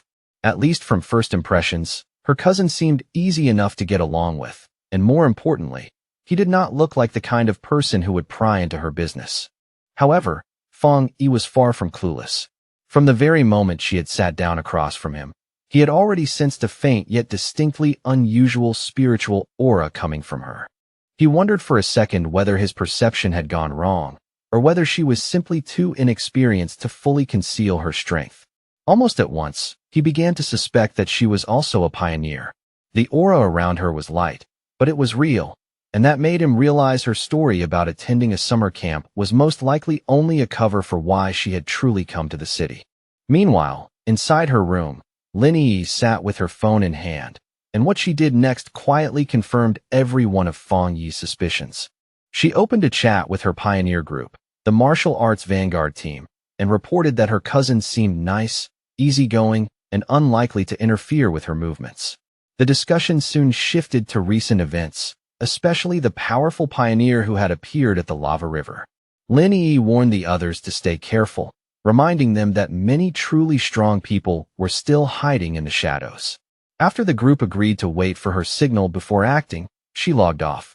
For the time being, she decided it would be safer not to cultivate at all, worried that even a small mistake might expose her secret to her cousin. 3 days slipped by. Before long, Fang Yi discovered that having his cousin living under the same roof was making cultivation far more inconvenient than he had expected. His meditation could be interrupted at almost any moment, including times when she casually came out of the bathroom wrapped in nothing but a towel. On top of that, he kept worrying that the bright golden aura produced by his breathing technique was simply too eye-catching and far too difficult to hide if she happened to notice it at the wrong time. But the most difficult thing for him to deal with was not danger and not suspicion, but her overwhelming kindness. One evening, she placed a carefully made dinner in front of him with visible pride, the dishes looking warm, fragrant, and unexpectedly delicious. He tried to insist that he would wash the dishes afterward, but Lin Yi refused right away, saying it was the very least she could do while staying there and that he should just leave it to her. Her flawless politeness and almost excessive cleanliness gradually began to strike him as a little strange, as though every movement and every gesture had been carefully managed. Even so, Fang Yi decided to play along for now. He reasoned that if he let her keep being so considerate and helpful, she might slowly lower her guard around him without realizing it. In his view, this was the only reliable way to learn what she was truly doing here and what kind of secret she was still hiding behind that well-behaved exterior. Their quiet dinner was suddenly broken when the phone lying on the table beside her began to vibrate, the sound sharp and noticeable in the otherwise calm room. Both cousins glanced toward the message at almost the same time, and for a brief instant, surprise flashed across each of their faces. Fang Yi immediately used the moment as an excuse to stand up, saying he would head back to his room and leave her to chat in peace. Lin Yi could only answer softly as he walked away. Left alone at the table, she watched his retreating figure for a thoughtful moment, her eyes lingering with quiet caution before she finally turned back to her phone. Sitting on her bed, she accepted the call, and her expression turned serious almost at once. As she listened, she repeated the key point aloud to confirm it. The great change of heaven and earth would happen again the next day at 3 in the afternoon. She then promised firmly that she would be there on time. From his room, Fang Yi easily overheard the conversation. He heard her agree to meet at the entrance of Yanghua Town. The name immediately registered in his mind as that internet-famous town out in the suburbs, a place roughly an hour away by car. With his suspicions now essentially confirmed, he turned his attention fully toward the room beyond the wall, his own spiritual energy quietly rising as he observed her movements. At this point, he was certain that his cousin was also a pioneer. Even so, he remained completely confident that with her current level of strength, she would never be able to sense him spying on her from the other side. What truly impressed him was her talent. She was still only a middle school student, yet she had already stepped into the 2-star Ghost Axe realm and was even approaching another breakthrough, which was no small thing. He could not help wondering whether that frightening natural talent was connected to her slightly unusual personality. Now, though, her real reason for coming to the city had become obvious. The summer camp story had merely been an excuse. She had come because she knew the next great change of heaven and earth was coming, and she wanted to stand as close to its center as possible. Fang Yi understood very well what that meant, because every single one of those great changes represented an opportunity to obtain a new technique and push his own strength even higher. He found himself wondering what kind of power might emerge this time, though after only a moment, he realized the specific nature of it hardly mattered at all. A determined look settled into his eyes. Whatever power appeared when the moment came, he had already decided that he would seize it for himself no matter what. Inside her room, Lin Yi suddenly paused in the middle of her preparations, a strange sensation passing over her skin. She slowly lifted her head and looked around, unsure whether it was only her imagination or whether someone really had been watching her just now. When she saw nothing except the moonlit mountains outside the window, still and silent in the night, she gradually let the feeling go and resumed her preparations, convincing herself she had simply been overthinking. The next day, Yanghua Town was lively and buzzing with activity, its streets full of movement while the layered mountains rose quietly in the background. At the entrance to the town, Lin Yi met up with one of her friends from the pioneer group, the two of them joining each other naturally, as if they had arranged it long ago. That friend immediately began teasing her in a playful tone about her cousin, grinning as she asked whether he was at least handsome. Lin Yi replied without much emotion that he seemed like a good person, but in terms of appearance, he was really just an ordinary-looking guy. Hearing that answer, her friend let out a disappointed sigh, clearly hoping for something much more exciting. Just then, another woman from their group arrived, a redhead wearing a purple dress that made her stand out the moment she appeared. In a lightly amused tone, she reminded the first friend that Lin Yi herself had always described herself as nothing special, just an ordinary person. Once the rest of their team had gathered as well, the redhead's expression sharpened, and she announced that it was time for them to get down to business. One of the male members looked around and then asked whether a certain person was not coming after all. The redhead confirmed that today it would be only the 6 of them taking part, adding that the missing member had always been mysterious, rarely showing up in person and never easy for anyone to predict. Unknown to any of them, Fong Yi was watching everything from the balcony of a nearby cafe, seated in the shade with his sword resting quietly beside him as his eyes followed every move below. After observing them for a while, he noted that his cousin's little squad was surprisingly low-key, not loud or careless like many rookie groups, but cautious enough to blend into the crowd. Even from that distance, he could clearly sense their strength. The weakest among them had already reached the 2-star Ghost Axe level, while the man who had spoken earlier was even stronger, standing firmly at 3-star. He also overheard them mention that their team was usually stronger than this, with one especially powerful member often missing from the lineup. As Fong Yi sat there quietly watching, however, his attention soon shifted away from them and toward the mountains looming over the town. His eyes narrowed slightly, anticipation gathering in them, as he sensed that the true event everyone had come for was about to unfold somewhere in those mountains. High in the mountains, the great change of heaven and earth finally began to reveal itself. A giant green vine descended from the clouds, towering and unnatural, almost like the beanstalk from an old fairy tale brought violently into the real world. This bizarre phenomenon appeared at random and was not destructive on the surface, yet for pioneers, it was an extremely important sign, a key clue in understanding the strange transformations overtaking their world. Deep within the misty mountains, Lin Yi and her squad finally saw the unbelievable sight with their own eyes, and the moment they did, the air around them seemed to grow heavier. The red-haired leader lifted her head and stared upward in open awe, then quietly confirmed that this was exactly what they had been searching for. For a moment, the whole group stood frozen in disbelief before the massive, pulsing vine. But that sense of wonder did not last long. Almost as quickly as it came, awe gave way to fear. The squad's more adventurous friend suddenly went pale and urgently told everyone to stop at once, warning them in a strained voice that they absolutely should not go any farther. Her whole body was trembling with dread, and it was obvious that the fear gripping her was no small matter. She explained shakily that seeing the vine in person was completely different from hearing about it, and that the moment she laid eyes on it, a terrible feeling had risen in her chest. Hearing that, the leader asked whether the others had seen the rumors being discussed on their internal pioneer forums. The source of the girl's fear came from a dark story she had heard before. She said she personally knew some of the pioneers from a team that had tried to touch the vine the last time it appeared.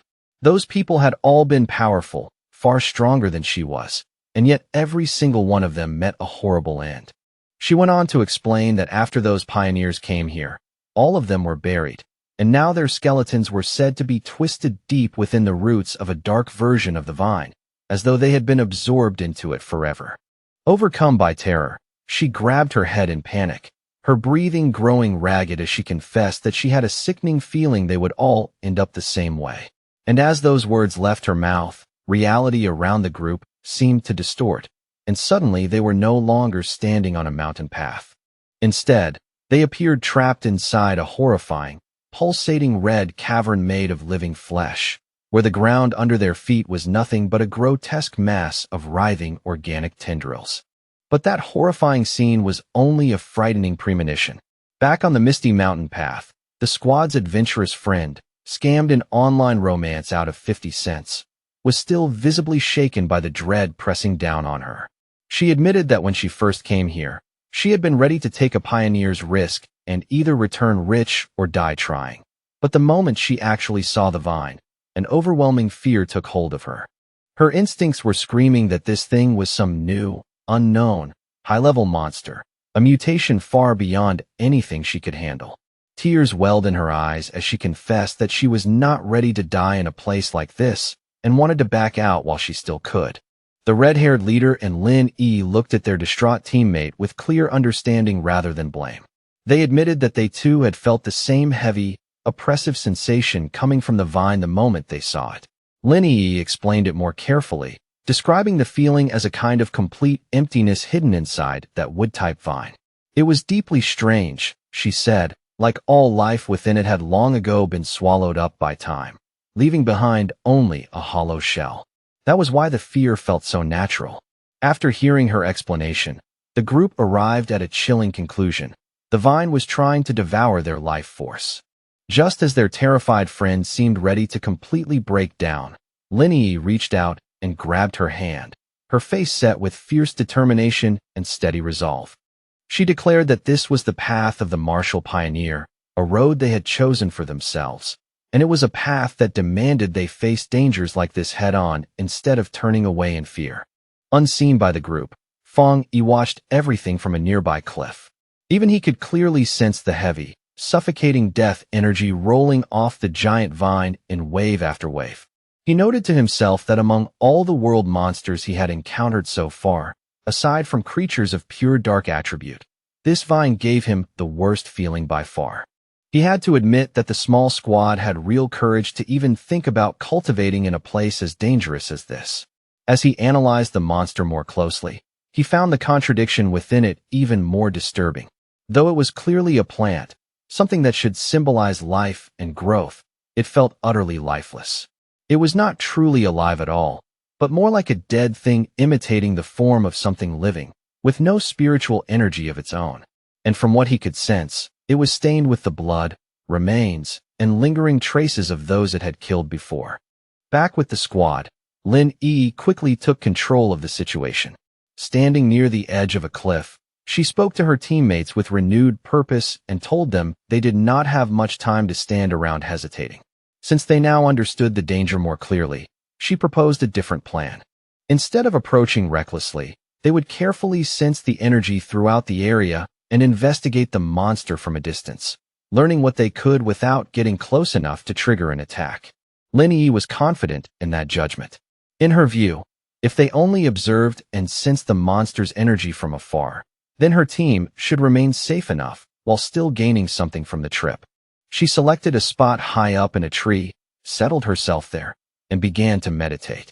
As she entered that state, a protective bubble of blue spiritual energy formed around her body and shimmered softly in the mountain air.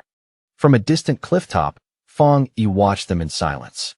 He was genuinely impressed by their caution and noted that they had chosen a range that was both reasonably safe and still useful for cultivation.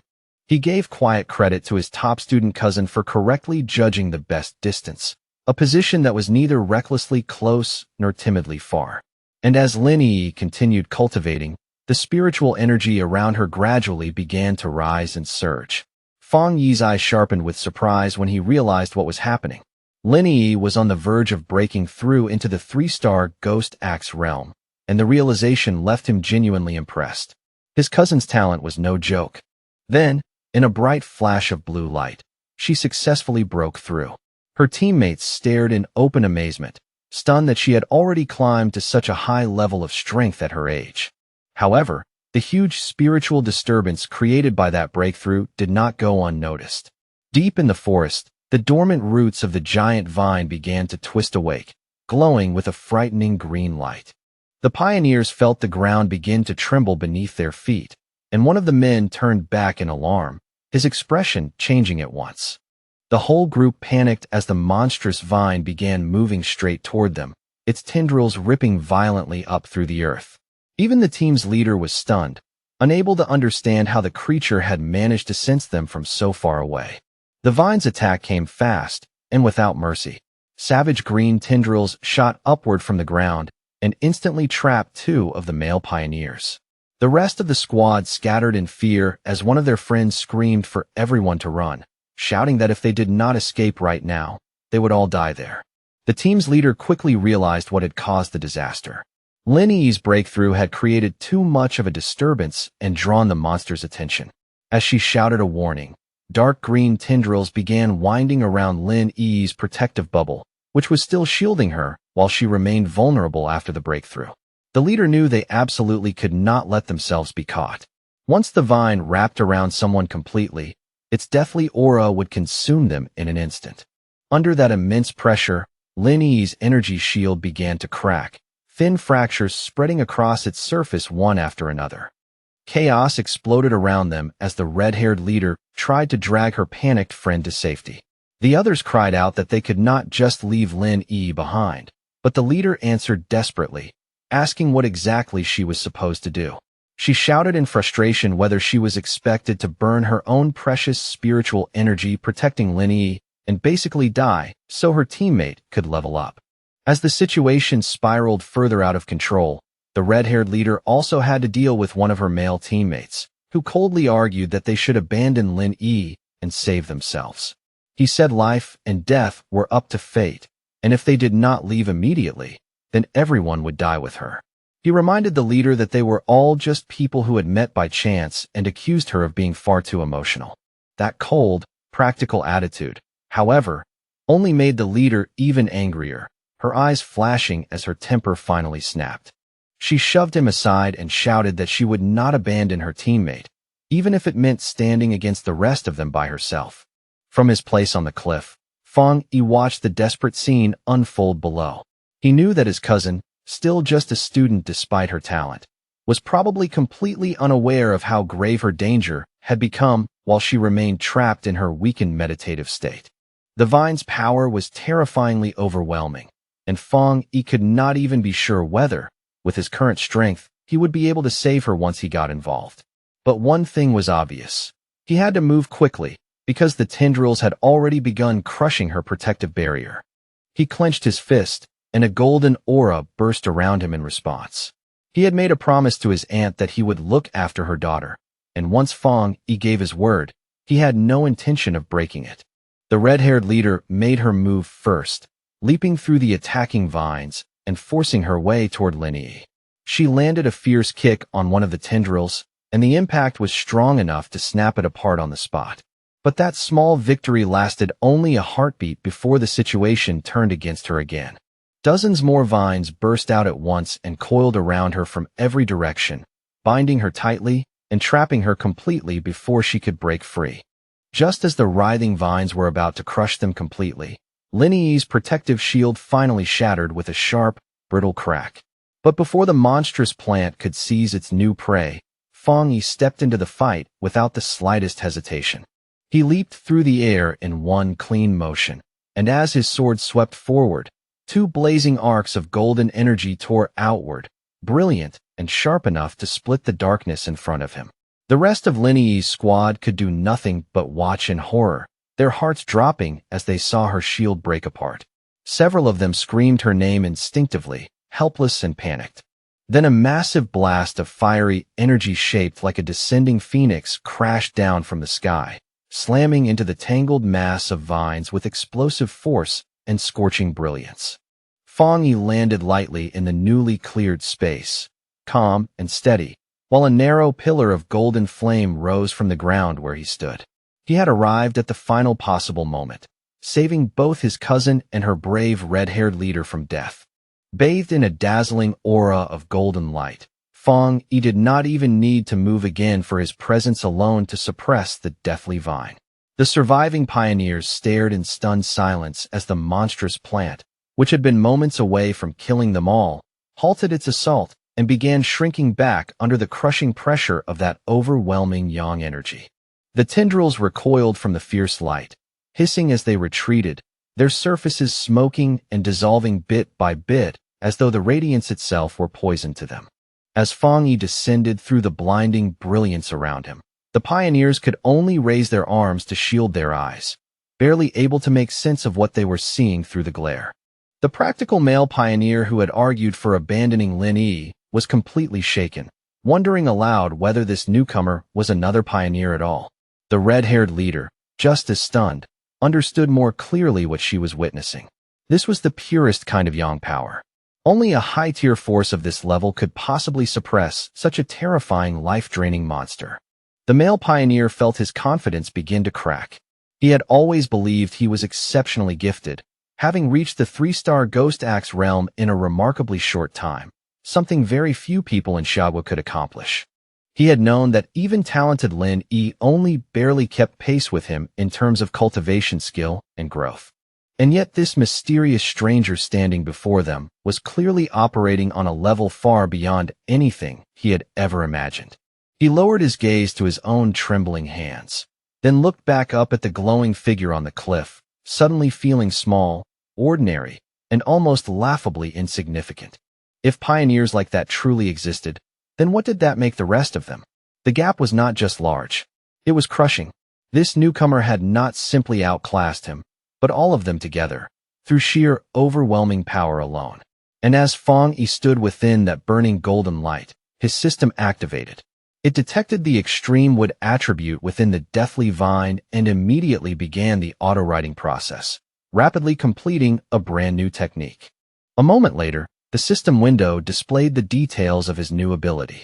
Endless Vitality, a technique capable of instantly absorbing all nearby life force to rapidly heal injuries.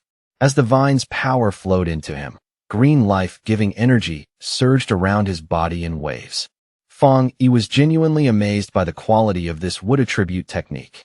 He quickly realized that as long as there was living matter nearby, he now possessed something close to a continuous life-absorbing engine. As Fang Yi absorbed the final remnants of the anomaly's power, his system successfully extracted the vine's core attribute as well. A notification appeared to confirm it. Extracted attribute, Desolation. The system described its frightening effect clearly, the power to instantly create a desolate aura capable of erasing all surrounding life. Standing calmly inside the swirling green energy, Fang Yi silently took in the full weight of that new power. When he opened his eyes again, they were glowing the same vivid green as the desolate vine itself, cold, unnatural, and striking to behold. He stood in the clearing, which now felt eerily dead and empty, a faint green aura still drifting around him. In that moment, he finally understood why the vine could only exist in such a dangerous and remote place. If it had grown anywhere else, it would have drained every trace of life from the land for miles around. He thought quietly about the ruthless nature of the desolation attribute, a savage force that survived by forcibly stealing the life force of everything nearby. His thoughts were cut short by a grateful voice calling out to him from behind. The red-haired leader of the pioneer group walked toward him, her clothes torn, her body bruised, and her breathing still uneven, but she was alive. With sincere gratitude, she thanked him, saying that without his intervention, every one of them would have died there. Then she asked, almost awkwardly, how they could ever repay him for saving their lives. Fang Yi simply lifted a hand and brushed the matter aside, coolly saying there was no need and that they would meet again someday. Then he turned and started walking away. In his own heart, though, he did not think of himself as some heroic savior. He knew perfectly well that he had only found this opportunity because of the information their group had uncovered first. In his mind, He was the one who had truly benefited. As for the conflict and selfishness he had just witnessed among those pioneers, he felt no particular concern. With one final leap, he launched himself into the air and left the stunned squad behind in the ruined clearing. He understood well that a person's true character is easiest to see in a life-or-death crisis, and a fractured team like theirs would never be truly safe in the dangerous new era ahead. Left standing in the empty clearing, scammed an online romance out of 50 cents, and the shaggy-haired man watched him disappear. Still pale with shock, the girl asked out loud what they were supposed to do now. The man, however, answered bitterly, throwing blame into his words as he asked whether she regretted hesitating earlier when it came time to save their teammates. With the immediate threat gone and Lin Yi now having stepped into the third tier, the red-haired leader quickly understood that their best chance of getting through this was to stay together rather than fall apart. Sometime later, Lin Yi's eyes slowly opened, glowing with a brilliant blue light as she finally emerged from her meditative state. Her teammates rushed to her side at once, relieved to see that she was awake at last. The male pioneer who had earlier suggested abandoning her now said that their survival had depended on their leader's wisdom, but another teammate cut in and said their attention should really be on the mysterious stranger who had saved them all. Still confused and not yet fully aware of what had happened, Lin Yi asked them what was going on. When she noticed her other teammates lying unconscious on the ground, she immediately stood up, only to be struck by the fierce, burning warmth of lingering yang energy still clinging to a nearby tree. Even from several steps away, she could still feel that intense heat clearly against her skin, as if the power had only just passed through. At that point, the shaggy-haired man stepped forward and offered to explain everything that had happened while she was still unconscious and defenseless. Later that same day, back outside her cousin's apartment building, Lin Yi was still trying to fully process the unbelievable events she had gone through. She found it hard to believe that someone that powerful could actually exist in the real world. Her teammates' words kept echoing in her mind over and over. He had called that mysterious pioneer a monster. He had described how the vines they could not even scratch with all their effort had been effortlessly driven back by that man's power, and how even the enormous beanstalk-like vine had withdrawn far back into the sky, no longer daring to draw near them after his appearance. That was the kind of overwhelming presence the man who saved them had carried. Lin Yi knew that even though he was long gone, the vine was still strangely calm, which could only mean some trace of his power still lingered there. She opened the apartment door and was surprised to find Fong Yi there waiting to greet her as if nothing unusual had happened that day. He looked at her with quiet concern and immediately noticed that her complexion was a little pale and her expression more tired than usual. Lin Yi quickly steadied herself and forced out a small smile, brushing off his concern by saying she was only tired because she had spent the whole day studying. Fong Yi accepted the explanation without pressing further, telling her that she had worked hard and should get some rest. He casually offered to order takeout for dinner, and after agreeing, she quietly headed back to her room. The moment she got inside, she collapsed onto the bed, all the strength leaving her body at once from sheer exhaustion. She knew very well that breakthroughs consumed enormous mental energy and required extreme concentration. Right now, she felt more drained than if she had stayed awake for an entire month without rest. Lying there on the bed and scrolling through her phone, she felt a strange sense of relief mixed with fatigue. She was no longer an ordinary person. A few sleepless nights would not kill her anymore.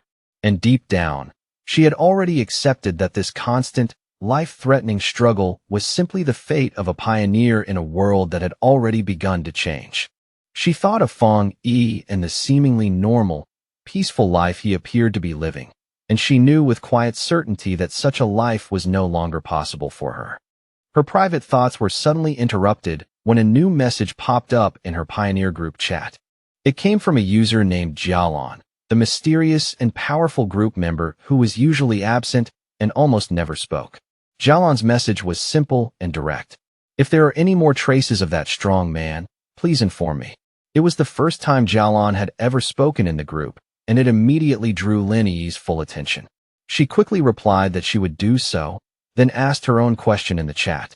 She wanted to know whether they thought the man who had saved them might be the same person involved in the Dark River Lava Dragon incident. And if that was true, why someone like him would have chosen to help them. The group chat instantly came alive with a post discussing the mysterious high-tier Yang attribute master. The post described his sun-splitting slash in vivid detail, saying the witness had been forced out of the cave by a blast of white-hot light. The writer declared with absolute certainty that no other pioneer in Xiagua could rival that kind of power and warned everyone that if they ever encountered him, they should stay far away. Meanwhile, Fang Yi was already heading out for the evening on his bicycle, looking entirely relaxed despite everything that had happened earlier. He was confident that after the events of the day, Lin Yi would have lowered her guard around him even more, making it easier for him to come and go freely without arousing any suspicion. With this new freedom in hand, Fang Yi immediately turned his thoughts toward a fresh objective. It was time to find a suitable carrier for the desolation attribute he had just obtained. He understood that this kind of power was most naturally compatible with plants, so without wasting another moment, he pedaled off into the deepening night to begin his search. As he rode beneath the night sky, Fang Yi kept thinking through the best possible use for his newly acquired desolation attribute. Powerful as it was, he knew its essence was still dangerous, rooted in decay, destruction, and the stripping away of life itself.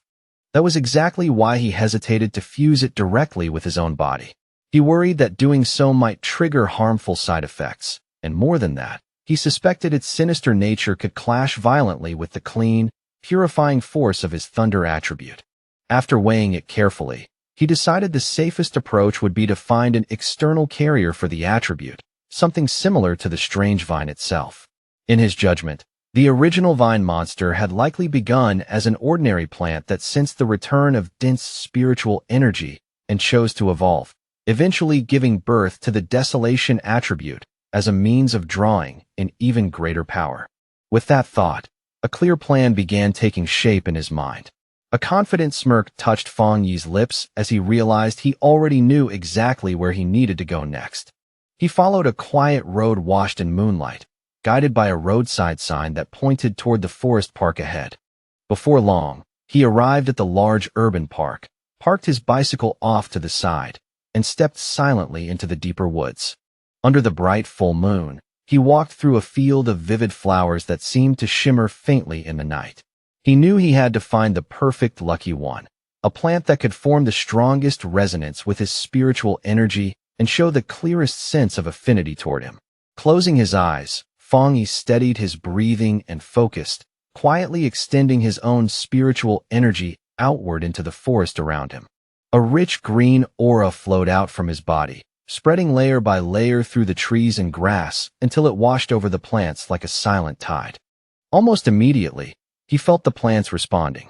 Their own faint spiritual energies rose up in waves to meet his, as if the whole forest were answering his call. Even so, Fang Yi quickly noticed that although the response was broad and lively, none of it was strong enough for what he truly needed. So he continued releasing more of his spiritual energy, searching deeper and waiting for a much stronger answer from the surrounding plant life. Then, all at once, he stopped mid-step, his attention caught by a single presence in one particular spot within the forest. There, nestled among the tall grass, a lone white flower with a softly glowing center swayed gently in the breeze, delicate and quiet, almost as if it were calling out to him. Fang Yi narrowed his eyes slightly and wondered whether this was the one he had been searching for. He approached the little flower with unusual care, then slowly reached out a single finger toward it. The instant his fingertip touched it, the flower's petals folded inward around him, and he could clearly feel it drinking in the spiritual energy flowing from his body. A moment later, the flower bloomed open again, almost cheerfully, as if it had just eaten a satisfying meal and was pleased enough to ask for more. Fang Yi knelt beside it with a small amused smile on his face. He could tell at once that its spirituality was unusually strong. Though it was only a plant, it reacted to his touch like a greedy little puppy, eagerly swallowing his spiritual energy and then rubbing itself against his fingers for more. At that moment, he knew for certain that he had found the carrier he was looking for. Out of the entire forest, this tiny flower had shown the strongest reaction to his aura, making it the ideal container for the desolation attribute. Fong Yi looked at it and quietly told it that it was the chosen one, then asked whether it was ready. Without waiting for any answer, he released a vortex of green spiritual energy and focused all of it onto the small white flower. At once, a system window appeared in front of him and asked for final confirmation. Do you want to forcibly implant the desolation attribute into this plant? With his eyes glowing a vivid green, Fong Yi gave his consent. Brilliant light burst from his hand as the flower began changing before his eyes, its petals unfolding into a larger, more intricate, and far more powerful form. The implantation process finished in a sudden flash of intense green light that briefly illuminated the surrounding woods. For a moment, Fong Yi was genuinely surprised by the force of the burst and the sheer power that came with it. The small and ordinary white flower had been completely transformed. Its petals had spread into the shape of a beautiful lotus-like bloom, while its leaves grew thicker, brighter, and fuller, all of it wrapped in a strong and eerie green aura.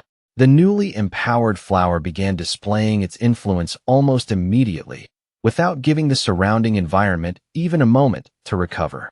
It released a massive wave of desolation energy, and as its roots dug greedily into the soil, it began drawing in more and more power from the earth beneath it. The effect was instant and terrifying. The green, healthy forest around Fong Yi lost its life in mere seconds, trees withering where they stood while the ground dried out and crumbled into lifeless dust. Fong Yi could not help feeling amazed by the pure, wicked force of the desolation attribute. In only a few brief moments, the spreading energy had consumed the entire section of forest around him, and it was still expanding outward at a frightening speed. As the flower's glow slowly began to dim, and its transformed body shrank down again to a smaller size, Fong Yi immediately understood that he had to leave. If he allowed the process to continue any longer, the massive disturbance in spiritual energy would absolutely attract the Spiritual Energy Association. Without hesitation, he bent down and pulled the glowing flower from the ground, roots and all. He already knew this park had been a risky place to perform such an experiment. Being so close to the city center, it was almost certainly under constant observation by the association, who were wary of the way spiritual energy revival could turn even common plants into serious threats. Fong Yi had already noticed the unusual number of security cameras and the total absence of other visitors in the park when he first arrived. As he walked away carrying his new prize, he noticed something truly remarkable. Even after being uprooted, the flower was still absorbing spiritual energy from the air around it, remaining alive and even thriving without its roots touching the earth. He looked at it more closely, a smile of genuine wonder appearing on his face.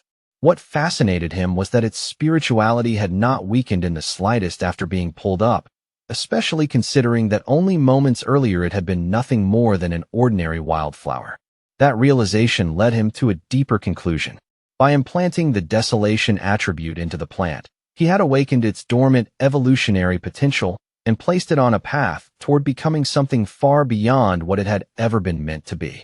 Just as Fong Yi was about to leave the park completely, a harsh alarm suddenly blared through the forest, accompanied by flashing red warning lights. A cold robotic voice immediately issued a serious alert. Abnormal value exceeded. Fong Yi understood at once that although he had moved quickly, he had still triggered the park's monitoring system. Knowing he had no time to waste, he grabbed hold of the newly obtained desolation flower and quickly withdrew from the area. Miles away, in a high-tech control room marked Spiritual Energy Revival Plant Research Department, those same alarms were sounding just as loudly. Technicians scrambled from station to station, shouting that the anomaly value was spiking out of control and demanding to know what had happened. An order was issued immediately. All staff were to equip their protective bracelets, enter the park, and seal off the area at once, preventing anyone from entering or leaving. Soon after, a team in full protective gear stepped into the now lifeless section of the forest, moving cautiously through the deadened landscape. One of the team members checked the reading on his wrist device and saw it display a dangerously high value of 30. Even through his mask, his voice tightened as he remarked that the number was terrifyingly high. For comparison, the anomaly at Qingqing University had only measured between 8 and 10, while even the powerful Dark River Lava Dragon incident had peaked at just 25. Another member added nervously that the park's original spiritual energy value had never even exceeded 10 before this incident. While one researcher crouched down to collect a soil sample, another reported his findings in confusion. The air humidity, surface temperature, and even the amount of sunlight all appeared completely normal, yet every plant in the area looked as if its life had been drained away in a matter of seconds. The team leader decided they had to move closer to the center in order to determine what kind of spiritual attribute had caused such a phenomenon. But just as one member stepped forward, another researcher wearing glasses, clearly a senior figure, shouted sharply for him to stop and not take another step. In a grave, authoritative tone, he warned them not to touch anything at all, identifying the lingering energy in the area as the desolation attribute. He then asked the others whether any of them knew about the vine that had recently descended from the sky. The younger researchers froze in stunned silence. After a moment, one of them finally managed to speak, realizing with rising horror that the senior researcher was referring to the infamous devil-like vine that had already been classified as an A-level mutation. The senior researcher confirmed their fear without hesitation. Standing before a ghostly projected image of the vine, with the trapped souls of its victims clustered horribly at its base, he explained the source of its terrifying power. The reason it was so lethal, the reason it had killed so many pioneers, was its innate desolation attribute, a parasitic and monstrous force that devoured the life force of everything around it and turned all it touched into its own nourishment. The young researcher who had almost stepped into the dead zone clutched at his chest, sweating heavily and gasping in fear as the meaning of those words fully sank in. He thanked his superior with a shaken voice, realizing that he had just been saved from certain death. The senior researcher then explained that any area surrounding a plant awakened with the desolation attribute became a true dead zone, a place where anyone who entered would have their life force consumed almost immediately. He remembered reading records of another plant like this in Xiagua, a decayed ancient tree rooted deep inside a forbidden zone in Wan City, a monstrous thing that could erase any living creature the instant it stepped too close. He slowly scanned the dead, silent clearing, his expression growing heavier by the second. The mutation of plants in this new era was no minor matter anymore. From everything they currently knew, desolation was the most terrifying attribute a plant could awaken. First there had been that ancient tree, then the celestial vine, and now a third one had appeared before their eyes. His grim explanation had barely finished when someone suddenly clapped a firm hand onto his shoulder, cutting him off mid-sentence. The entire research team turned around in surprise, only to be met by the hard, unsmiling face of Han Li, who had arrived with a full group of soldiers behind him. Han Li had already been briefed on everything.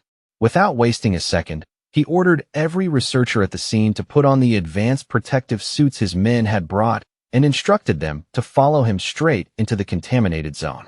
With Han Li taking the lead at the very front, the fully re-equipped research team moved out in tight formation. And, now accompanied by Su Qingying as well, they stepped steadily and without hesitation into the eerie dead zone. As they advanced deeper with scanners in hand, one strange finding after another began to pile up. They could not locate any actual source of the desolation energy, and even more confusing, the remaining aura was fading at an unnatural speed. In just the few minutes since they had arrived, its level had already dropped to 25. That made no sense based on what they knew, because the celestial vine was supposed to be capable of movement. Han Li turned to Su Qingying and suggested that they stop relying only on the instruments and inspect the area more carefully themselves. Su Qingying gave a quiet nod, her face tense and serious. While Han Li and Su Qingying began examining the scene firsthand, two other team members, their bodies wrapped in faint blue light, started tracing the lingering flow of spiritual energy left behind in the zone. Following the residual trails step by step, they discovered that every strand of energy from the outer edge of the dead zone eventually converged back toward a single origin point. But the moment they drew near, both of them froze where they stood, shock written all over their faces. At the same instant, Han Li and Su Qingying understood the horrifying truth as well. The source of the desolation energy had already been dug out of the ground and taken away. One researcher inside a protective suit blurted out in disbelief that such a thing should have been impossible. Han Li's eyes darkened at once. If someone truly possessed the ability to enter a desolation dead zone and steal its source, then that person's identity was far too important to ignore. Su Qingying, however, seemed to be considering a different possibility. She raised a glowing datapad toward Han Li and explained that after running a large-scale data analysis, they had isolated one person whose recent movements lined up with both this case and another mutation incident from not long ago. On the screen, the file displayed a clear photograph of Fang Yi, with his name standing out unmistakably beneath it. Just then, Han Li told Su Qingying that he would send over all of Fang Yi's information, confirming that Fang Yi was highly likely the same pioneer she had already been in contact with before. After saying that, he tipped his hat slightly and left the remaining matter to her association to handle. Once everyone else had gone, Su Qingying remained standing alone in the desolate forest, the cold air pressing in around her. She held the datapad in silence, her expression dark with understanding, as though several scattered clues had finally connected in her mind. 2 hours later, back in the quiet safety of his apartment, Fang Yi carefully set his newly acquired desolation flower into a small flower pot with surprising patience. A faint smile touched his face. It was the first time in either of his lives that he had ever seriously raised a flower. In a good mood, he affectionately gave it a name, the obedient little white flower, and told it that now that it possessed the desolation attribute, it should cultivate properly on its own and grow into a powerful helper by his side. He knew very well that its unusual power to drain life would become extremely useful in battle. And with such a plain, harmless appearance, it made perfect camouflage too, easy to keep around without drawing attention, especially from his cousin. As his fingertips brushed lightly over one soft petal, Fang Yi's thoughts quietly deepened. In this dangerous new world, brute strength alone was never enough. Real victory depended on how many hidden cards a person kept in reserve and how well they concealed them. The peaceful rhythm of Fang Yi's evening was suddenly broken when the phone on the table began to buzz. He picked it up and paused in surprise when he saw the caller ID, Wang Liang. He recognized the name instantly. It was his childhood friend, someone he had not seen once in the 3 full years since the other man had left to join the army. For a brief moment, an old memory surfaced in his mind. Back in their school days, the two of them had been nearly inseparable, the kind of close friends who shared everything. That bond had only been broken when Wang Liang suddenly announced he was enlisting, leaving without much warning. Fang Yi accepted the call. On the other end, Wang Liang's voice sounded bright and familiar, full of easy cheer, as he asked whether Fang Yi was back in town and invited him out for a drink at their old place. The sudden invitation caught Fang Yi completely off guard. Wang Liang only laughed at his reaction and added that he had a big secret to tell him, one shocking enough that Fang Yi had better prepare himself before hearing it. But beneath the surface of that warm, nostalgic invitation, the reunion was not simple at all.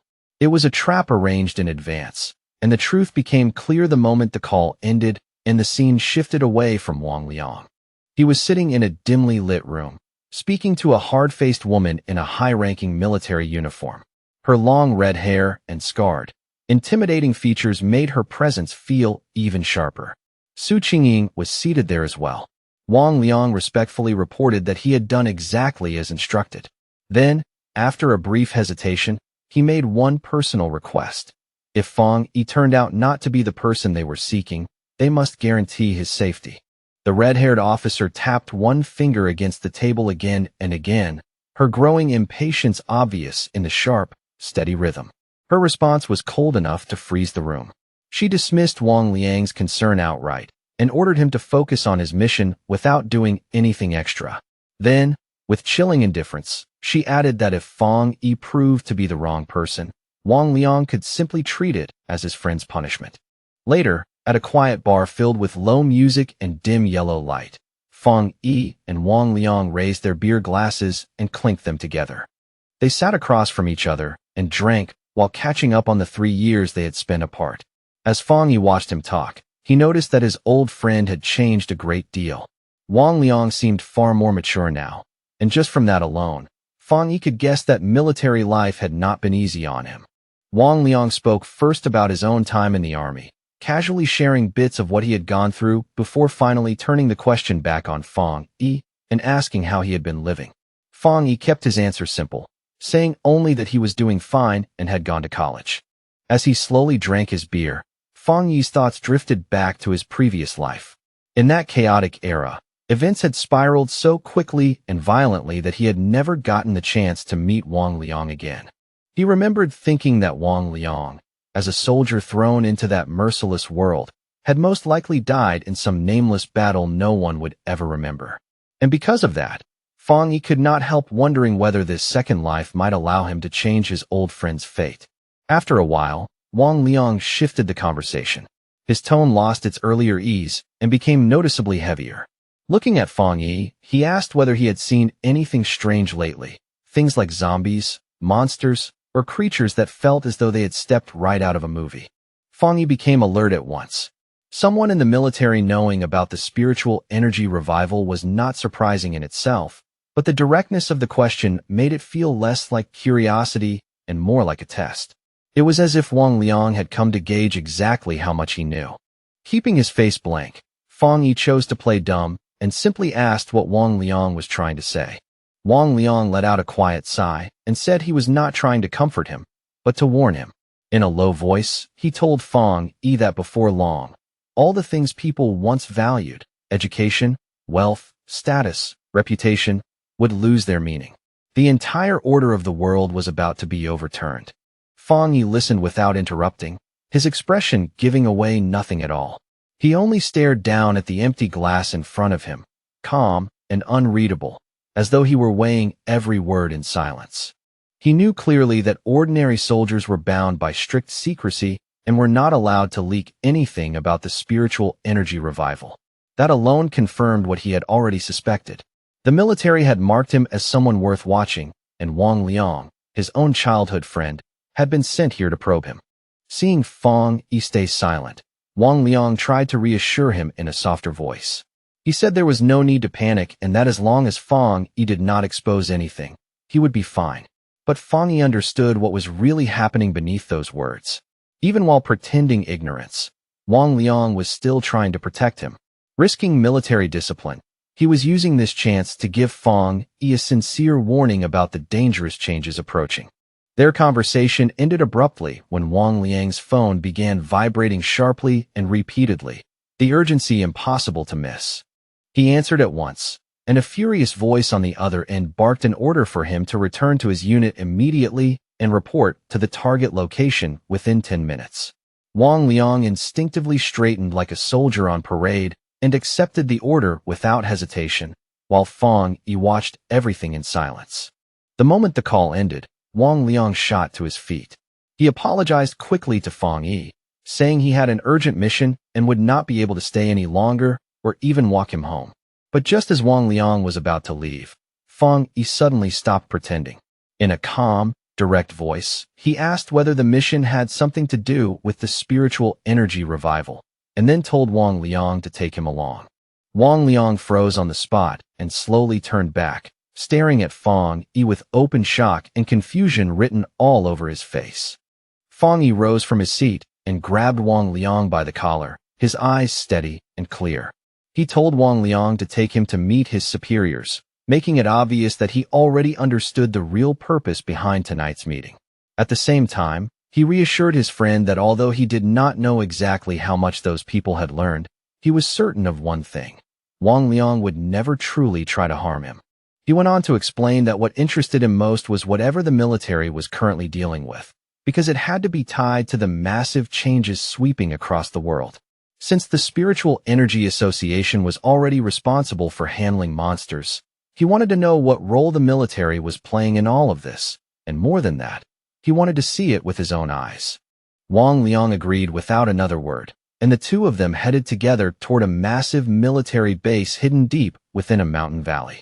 The place was sealed tight, bristling with guards and heavy defenses, and above it hung an unmistakable designation: Military Number 19 Spiritual Forbidden Zone. As they drew closer, Fang Yi immediately felt the spiritual energy in the surrounding area pressing against his skin like a physical force. It was so dense and concentrated that he instantly judged it had already surpassed the level of an ordinary pollution zone. Before he could study it further, a squad of soldiers intercepted them, and one of them sharply ordered Wang Liang to return to his assigned team. After a brief but careful identity check, the soldiers granted Fang Yi access to the base. He was then escorted inward through a brilliantly lit corridor, its cold walls and sterile brightness making the entire place feel even more tense and secretive. Inside the military base, Fang Yi and Wang Liang were brought into an enormous training ground that felt more like a hollowed-out cavern than an ordinary combat facility, vast and oppressive under the harsh lights. There, a large group of soldiers was locked in a frantic, life-or-death battle. Blue energy crackled across their bodies as they struggled to contain a monstrous black creature covered in jagged spikes, its single glowing red eye burning with savage malice. The beast fought back with terrifying force, unleashing a devastating red beam that ripped straight through the soldiers' formation. Painful cries and frightened shouts rang out at once as several men were thrown into chaos by the sheer violence of the attack. From a raised platform above the battlefield, the stern red-haired officer watched the entire scene with a sharp, unsparing gaze. Standing before her, Fang Yi instantly sensed something unusual and realized the creature's strength came from a fusion of two different attributes. The officer confirmed his judgment without hesitation, stating that the monster was a complete blend of dark and flame attributes, which made it exceptionally violent, savage, and difficult to handle. She added that several of her soldiers had already been badly injured by it. A caption identified her as Ji Ruoyan, a 3-star officer at the Ghost Axe realm. The moment she spotted Wang Liang, she barked his name, and he straightened instantly at attention. With anger flashing in her eyes, she demanded to know why he had brought an unauthorized outsider into a restricted zone, but before he could even begin explaining, she cut him off mid-sentence. Her expression eased only slightly as she told him to forget the explanation for now. The situation was too urgent, and she needed him back in formation immediately, leaving no room for further discussion. She then shifted her gaze to Fang Yi and gave him a quick, measured look. At first glance, there seemed to be nothing remarkable about him. His spiritual energy only showed slight activity, far from the overwhelming presence she had expected. For a brief second, she wondered if he could really be the powerful pioneer they had been searching for, but the thought passed quickly. Right now, the battle in front of her mattered more. In a stern voice, she gave Fang Yi a clear warning. Since he was Wang Liang's friend, she would not waste time saying more than necessary, but he was now standing inside a restricted military area, and from this point on, his life was his own responsibility. On top of that, everything he saw here was confidential, and he was forbidden from speaking of it afterward. Fang Yi simply answered that he understood. With that settled, Ji Ruoyan immediately resumed command. She lifted a massive energy cannon with practiced ease and shouted out the names of 2 soldiers, her voice cutting across the battlefield like a blade. The 2 men reacted at once, launching themselves into action without the slightest hesitation. Blue energy flared over their bodies as they rushed in to engage the monster at close range, trying to pin it down.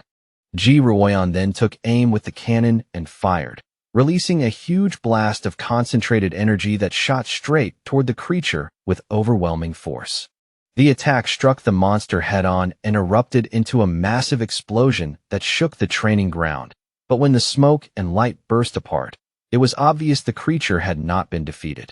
Instead, it let out a furious roar, its shadowy body pulsing with an even more terrifying red glow. Its mouth stretched wider, revealing more savage fangs, and its whole presence became darker and more dangerous. It was obvious that Ji Ruoyan's attack had not weakened it at all. It had only pushed the mutation further and made the beast even more unstable. The enraged monster lashed out with one massive claw, and one soldier immediately shouted a desperate warning to the comrade nearest the strike. The other soldier managed to raise a defense in time and block the blow, but the impact was so violent that it still sent him flying backward through the air.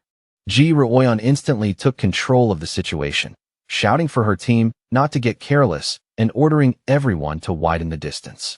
She knew very clearly that they had to kill the creature before it could fully complete its evolution.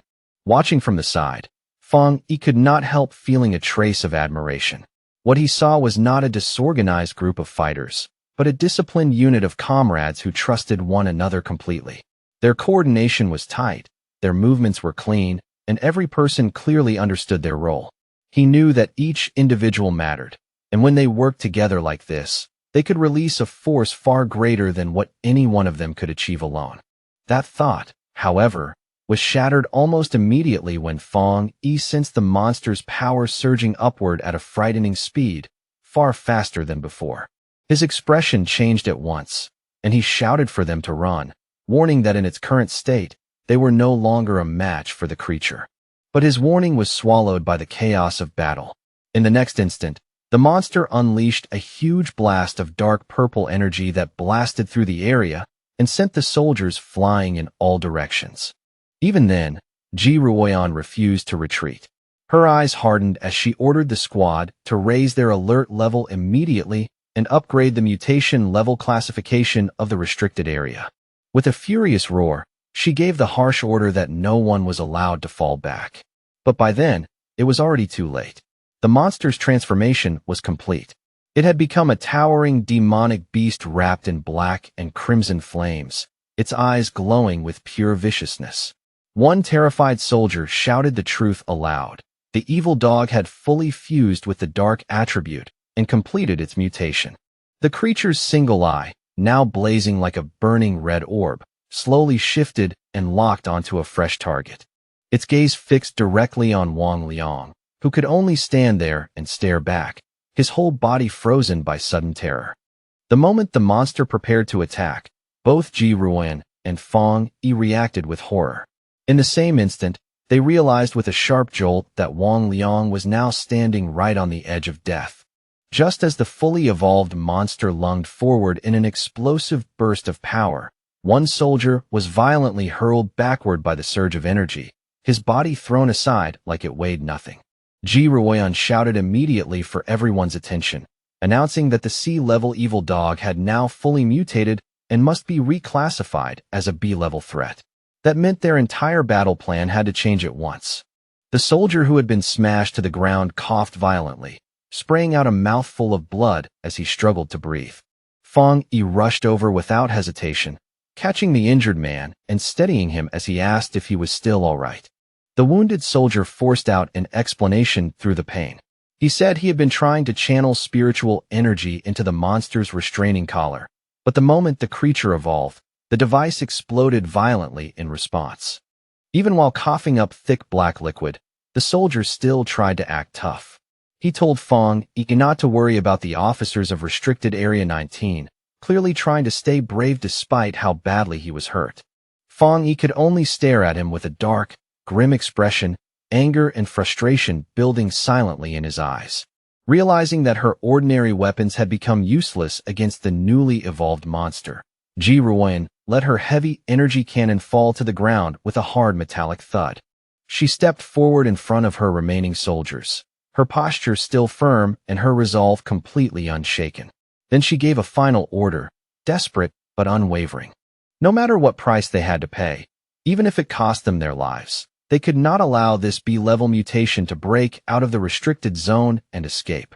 But just as Ji Ruoyan and her team were preparing to make their final stand, Fang Yi suddenly stepped forward and placed himself directly in front of her, blocking her path without the slightest hesitation. Ji Ruoyan demanded sharply to know what he thought he was doing, but Fang Yi did not answer her at all. His hand and eyes began to glow with a brilliant blue light, and arcs of raw lightning started snapping and crackling around him. It was instantly clear to everyone present that he was about to enter the fight himself. Wrapped in violent blue lightning, Fang Yi looked at the monstrous creature with open contempt. His eyes shone with power as he mocked it coldly, questioning just how tough it really thought it was. Then he moved. Fang Yi charged straight toward the mutated beast, his arm blazing like a bolt of blue energy as he drove directly for the creature's head. The instant he connected, a massive explosion of divine thunder erupted outward. The impact was overwhelming, and the monster was completely swallowed by the violent burst of lightning. The force of that single strike created a brutal shockwave that blasted across the battlefield, and sent nearby soldiers stumbling and flying backward. One stunned soldier could only mutter in disbelief, realizing that this was the same B-level monster their commander, Ji Ruoyan, had not been able to suppress alone. Yet Fang Yi had just overwhelmed it head-on. Equally shaken, Wang Liang turned toward Ji Ruoyan and asked if his friend really was the person they had suspected all along. With a grave look, she confirmed that their judgment had been correct. There was no doubt anymore. Fang Yi was the pioneer known as the Tyrant. Fang Yi stood calmly before the beast, his figure steady and unmoving. The monster was still burning, but the damage from the lightning was obvious, and its body clearly showed signs of serious injury. Seeing that it had not yet been completely finished off, Fang Yi said plainly that he would have to end it himself. Then he told Ji Ruoyan and Wang Liang to stand farther back for their own safety. Ji Ruoyan watched him in silence, her thoughts unsettled. Her entire squad had needed a carefully coordinated formation just to resist a B-level threat. Yet this man was now preparing to deal with it alone, as if such a thing were perfectly natural. She found herself wondering what kind of power Fang Yi truly possessed. Even by her standards, his thunder attribute was the most extreme and overwhelming she had ever witnessed. She already knew that, at this very moment, he ranked among the top pioneers in the entire country.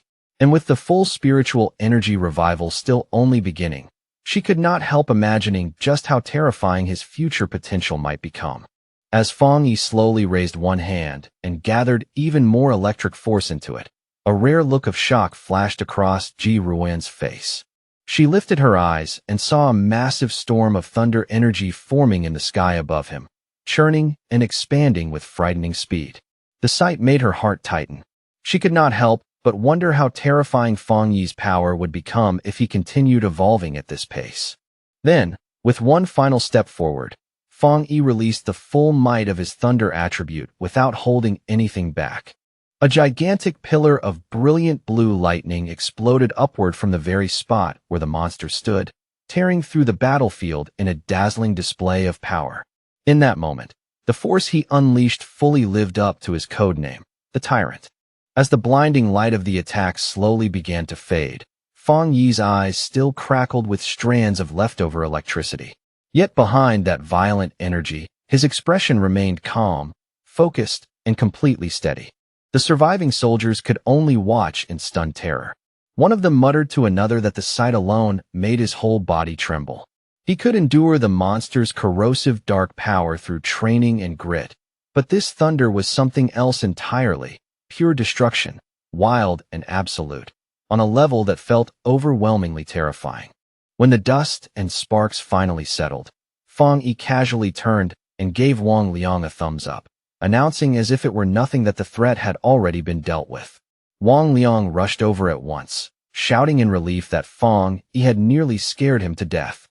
Overjoyed and still shaken, Wang Liang gave his friend a playful punch on the shoulder and laughed loudly, saying he never would have guessed that his old buddy had become this ridiculously powerful. But the light mood soon softened into something more serious.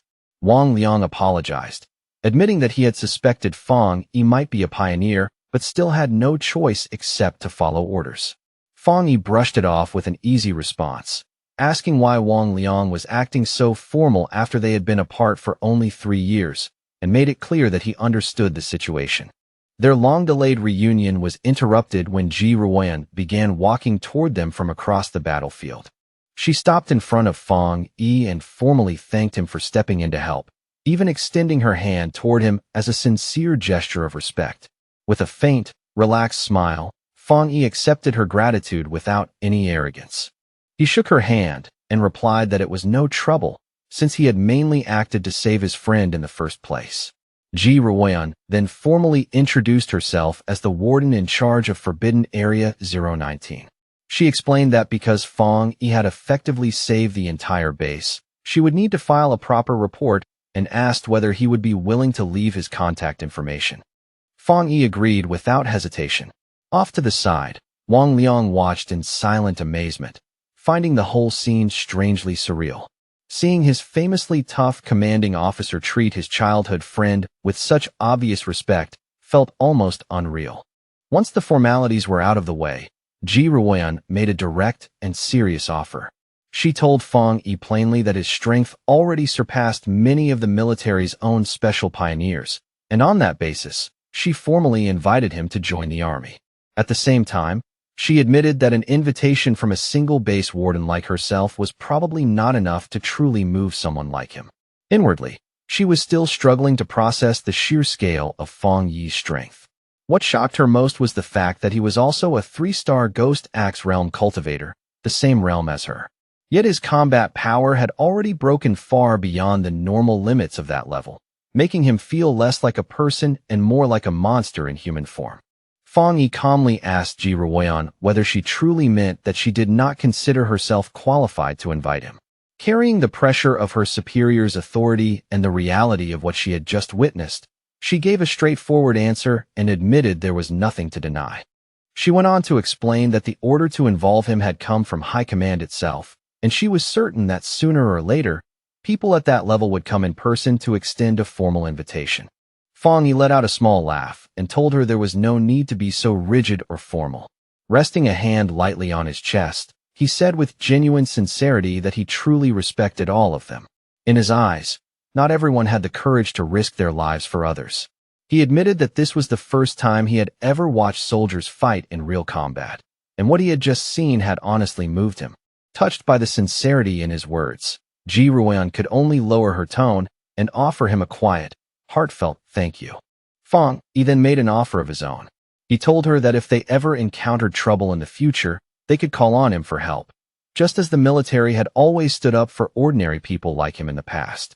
But he added one important condition to that promise. They could not interfere with his personal cultivation, and they could not restrict his freedom.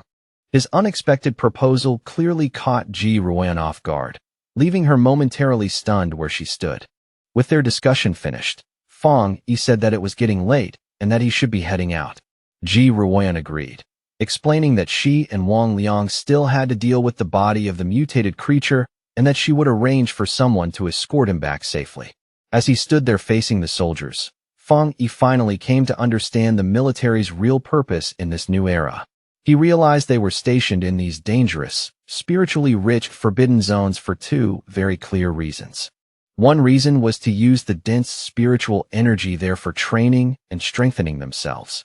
The more important reason, however, was to serve as a vital line of defense between the ordinary human world and the strange monsters that now threatened it from the shadows. After Fang Yi left, Ji Ruoyan turned to Wang Liang and said that a simple word like impressive was no longer enough to describe his friend.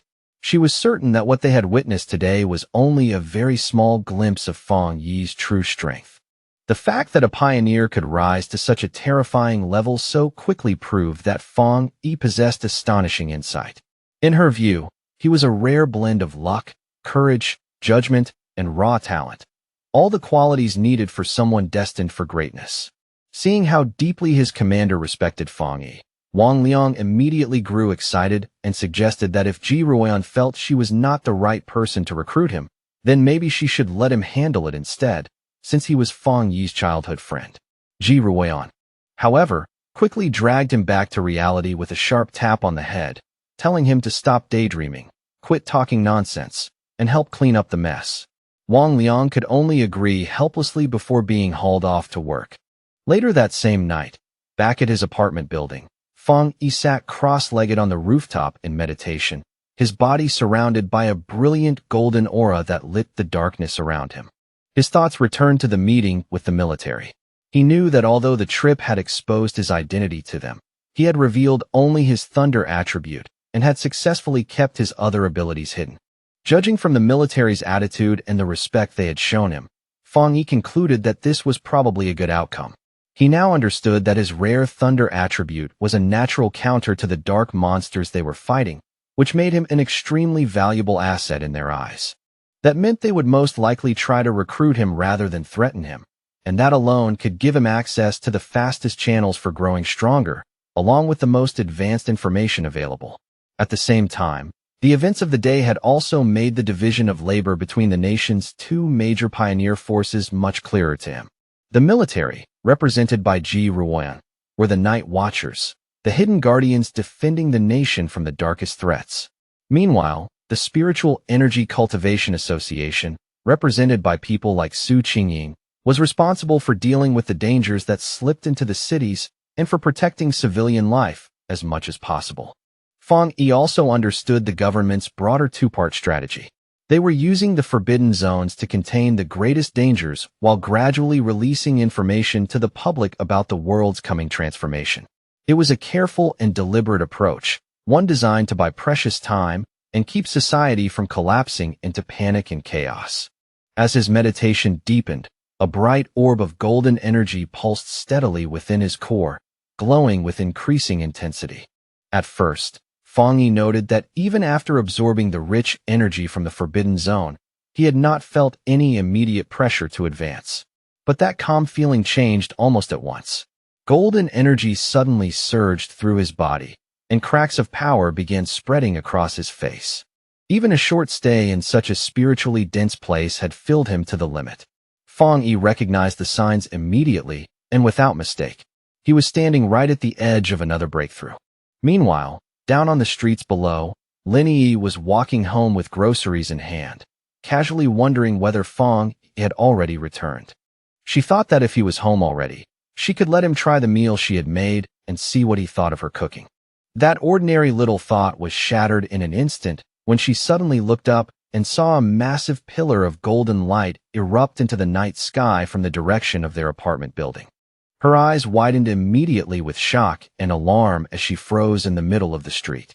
A reflection of a blazing divine axe appeared in her eye as she recognized the unmistakable pressure of a ghost axe realm breakthrough. But almost in the next instant, she realized she was wrong. The sheer scale of that power, manifesting as an enormous fiery divine axe across the sky, was far too terrifying to belong to any ordinary advancement. Lin Yi could only stare upward in disbelief, wondering whether another terrifyingly powerful pioneer had made a move somewhere inside the city. Standing on the street below, Lin Yi kept staring at the sky, her face filled with complete disbelief. She recognized the immense pressure of the Ghost Axe realm, but this went beyond that. This was a force so powerful it seemed to be distorting reality itself. Then, as a giant divine hand made of pure golden energy began forming among the clouds above, she understood the terrifying truth. This was the power of the legendary spirit creation realm. The thought that a pioneer of such overwhelming strength might be living right next to her sent a violent wave of shock and fear racing through her whole body. That enormous surge of energy did not go unnoticed. Miles away, inside a high-tech command center, red alarms began blaring as technicians scrambled into action. An urgent warning flashed across their screens. The anomaly value had reached a catastrophic 99, and its source had been pinpointed to the southeast of the city. An official and Su Qingying both reacted at once, their expressions tightening with alarm. The official demanded to know what was happening and immediately ordered every nearby unit to move toward the target area. Beside him, Su Qingying frowned deeply, unable to understand how an anomaly of this scale could have remained hidden until now. An energy reading this massive, she noted grimly, was powerful enough to wipe out an entire city. In front of a holographic city map glowing with warning lights, several military leaders gathered for a tense emergency meeting. The atmosphere in the room was heavy as they argued over two terrifying possibilities. Either a newly born, godlike spirit creation pioneer had appeared out of nowhere, or the city itself was on the verge of a catastrophic disaster. One grim-faced officer coldly pointed out that, in the worst case, both possibilities could be true at once. The tension only escalated further as the senior official grabbed the line to headquarters and called in a near panic, demanding immediate deployment of all advanced equipment available, stopping only short of requesting large-scale strategic weapons. But his panic was abruptly interrupted when a subordinate burst into the room, breathing hard as he hurriedly announced that the highest-level alert had been canceled. The anomaly had already been identified. It was not a monster, not an external attack, but a pioneer undergoing a promotion. Back on the rooftop, the blinding golden radiance gradually dimmed, and Fang Yi finally let out a slow, quiet breath of relief. The breakthrough was complete. Fang Yi casually judged that he had now successfully stepped into the one-star spirit creation realm. Aside from the obvious feeling that his body had become lighter, cleaner, and more agile. He did not sense any dramatic jump in raw destructive power for the moment. That brief, quiet moment on the rooftop was broken when his phone suddenly buzzed with a new incoming message. It was from Wang Liang, and the message carried a clear warning. A new anomaly had appeared at Qingqing University's playground. According to internal military information, the site had already been confirmed as a pollution zone. More troubling still, this was the second time this specific anomaly had surfaced. Fang Yi quickly replied that he already knew about the previous heat anomaly there. Wang Liang confirmed that it was indeed the same one, back again, and jokingly warned Fang Yi not to expose him as the source of the information. After Fang Yi teased him back by threatening to report him, Wang Liang's tone turned serious. He admitted he was genuinely worried about Fang Yi's safety and urged him to be extra careful. Fang Yi lowered the phone and fell into thought, his expression growing more serious. Wang Liang's warning only reinforced the strategy he had already decided on. This was exactly why he remained so cautious when dealing with both the military and the association. Becoming too well known too quickly would only invite unnecessary trouble. That was why he had deliberately kept both his powerful Yang Flame attribute and his Crimson Flame Blade technique hidden. Those were still his true secret cards. He typed one final reply to Wang Liang, telling him not to worry and promising that he would stay careful. He added that he still had trump cards left to use if necessary. Just then, Lin Yi opened the apartment door and called out that she was back. Seeing Fang Yi already sitting on the couch, she asked whether he had eaten yet and offered him the bag of takeout she had brought home. Still distracted by what was on his phone, he simply told her to leave it on the table and said he would eat later. As Lin Yi watched him, a worried and slightly annoyed look crossed her face. In her mind, she could not help thinking about her cousin's personality. He was not a bad person at all. In fact, she thought he was decent in many ways. But in her eyes, he had one huge flaw. He was far too lazy. To her, Fang Yi seemed perfectly content staying at home all day with his phone, not even bothering to go properly to college. The contrast felt almost ridiculous. While she and other pioneers were constantly busy searching for opportunities, taking risks, and hiding who they really were, her cousin appeared to be drifting through life in a carefree and almost aimless way. Exhausted from the day, Lin Yi returned to her room and collapsed onto her bed. Even then, she knew one thing for certain. The news of that astonishing spirit creation pioneer who had appeared in their district tonight would spread everywhere like wildfire. Feeling a quiet sense of duty, she made up her mind that when the time came, she would protect her seemingly clueless cousin as a way of repaying him. Meanwhile, Fang Yi was not mindlessly scrolling on his phone at all. He was carefully studying the news Wang Liang had sent, which showed a raging fire tearing through Qingqing University's playground. Looking at it closely, he noted that the first anomaly there had been intense heat, while this one had developed into actual flames. That immediately made him wonder whether this was another variation of the Yang attribute. The video showed that the fire had ignited with shocking speed and was burning with terrifying intensity. Witness comments flooding online were filled with alarm, with some even asking whether special forces now had to be mobilized just to deal with an ordinary fire. The report also stated that all nearby trees, flower beds, and surrounding landscaping had already been burned clean, and the entire area was now under complete lockdown. Fang Yi noticed that the video clip was short and ended abruptly, but even from that limited footage, it was obvious this incident was far more dangerous than the earlier university anomaly. He wondered what made this new Yang-related phenomenon different from the last one.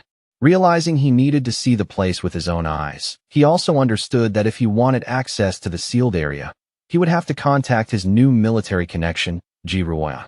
The next day, a crowd of reporters had already gathered outside the sealed gates of Qingqing University, only to be held back by a firm line of soldiers. Voices rose one after another as they demanded answers, asking whether the rumors of an inextinguishable fire were true and why an incident this serious had not yet appeared in the public news.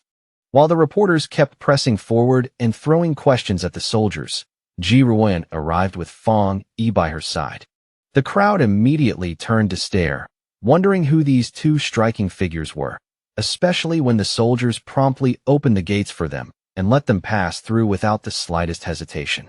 The reporters were left standing outside in confusion, completely unable to understand how those two had entered so easily when everyone else had been firmly blocked from getting in.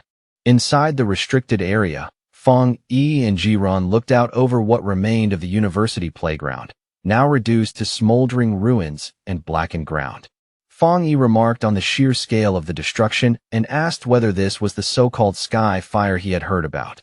Ji Ruoyan confirmed that this was indeed its official designation.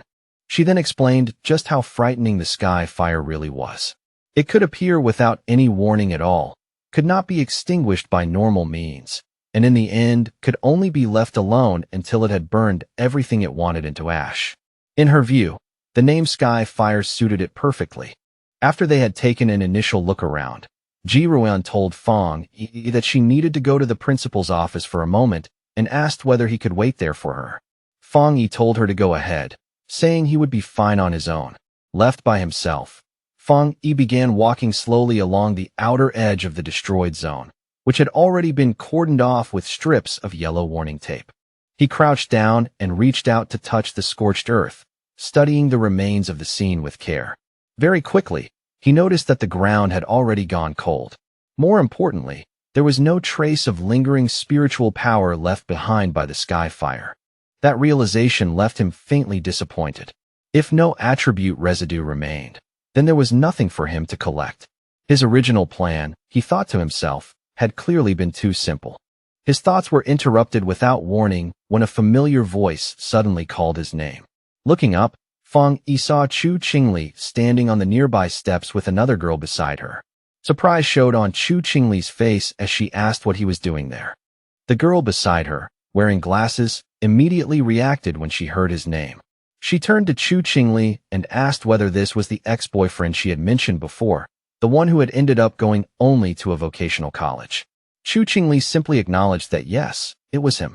The friend then gave Chu Qingli a smug little pat on the shoulder and looked at Fong Yi with open condescension. She told him that she understood he was probably here because he still could not let go of his ex, but with the gap between their lives now so wide, he should stop embarrassing himself and give up. Fong Yi could only look back at her in genuine confusion, almost unable to process the assumption.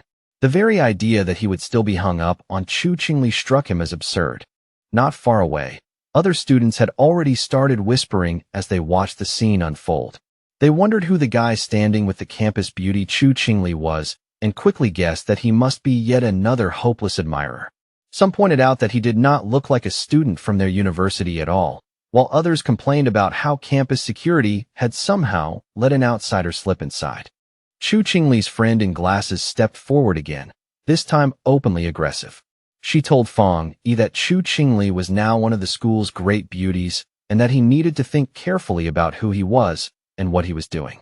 Countless men far better than him were already pursuing her, she said, and he did not even come close to ranking among them. Then she ordered him to leave at once, saying this was not a place for someone like him, and even threatened to report him to the disciplinary office if he could not explain how he had gotten in. Chu Qingli, meanwhile, watched the whole exchange with a complicated look in her eyes. She remembered Fong Yi once saying that he would not regret their breakup, yet now he had appeared here in front of her. In her mind, she gradually convinced herself that his old indifference must have been an act, and that all of it had only been a brave front. Their awkward confrontation was interrupted when Ji Ruoyan returned and casually asked Fong Yi whether the girl in front of him was his friend. Chu Qingli was visibly startled by the sudden arrival of the imposing red-haired woman. Fong Yi answered coolly and dismissed the idea immediately, making it clear that they were only high school classmates and could not really be considered friends. Ji Ruoyan accepted that explanation at once and simply repeated that they were just classmates. Ji Ruoyan then slipped on a pair of sunglasses, and somehow her already intimidating presence grew even sharper and more unapproachable. Both Chu Qingli and her friend became visibly nervous under the pressure of Ji Ruoyan's aura. Neither of them could understand who this woman was, or how someone like Fong Yi could possibly know a person with that kind of presence. Ji Ruoyan then turned back to Fong Yi and gave him an update. She said she had already spoken with the principal, and the matter of the sky fire was more complicated than they had first assumed. The principal himself was on his way to lead them to the exact point where the fire had started and because Fong Yi was now acting as a special military consultant, his presence would be needed. Fong Yi accepted this without any objection. Just then, a group of stern-faced officials in suits arrived and immediately began ordering people to disperse, announcing that the playground would remain sealed off and that unrelated individuals had to move back at once. Chu Qingli suddenly gasped in shock when she recognized the man at the front of the group. It was the university's principal. The surrounding students were equally stunned.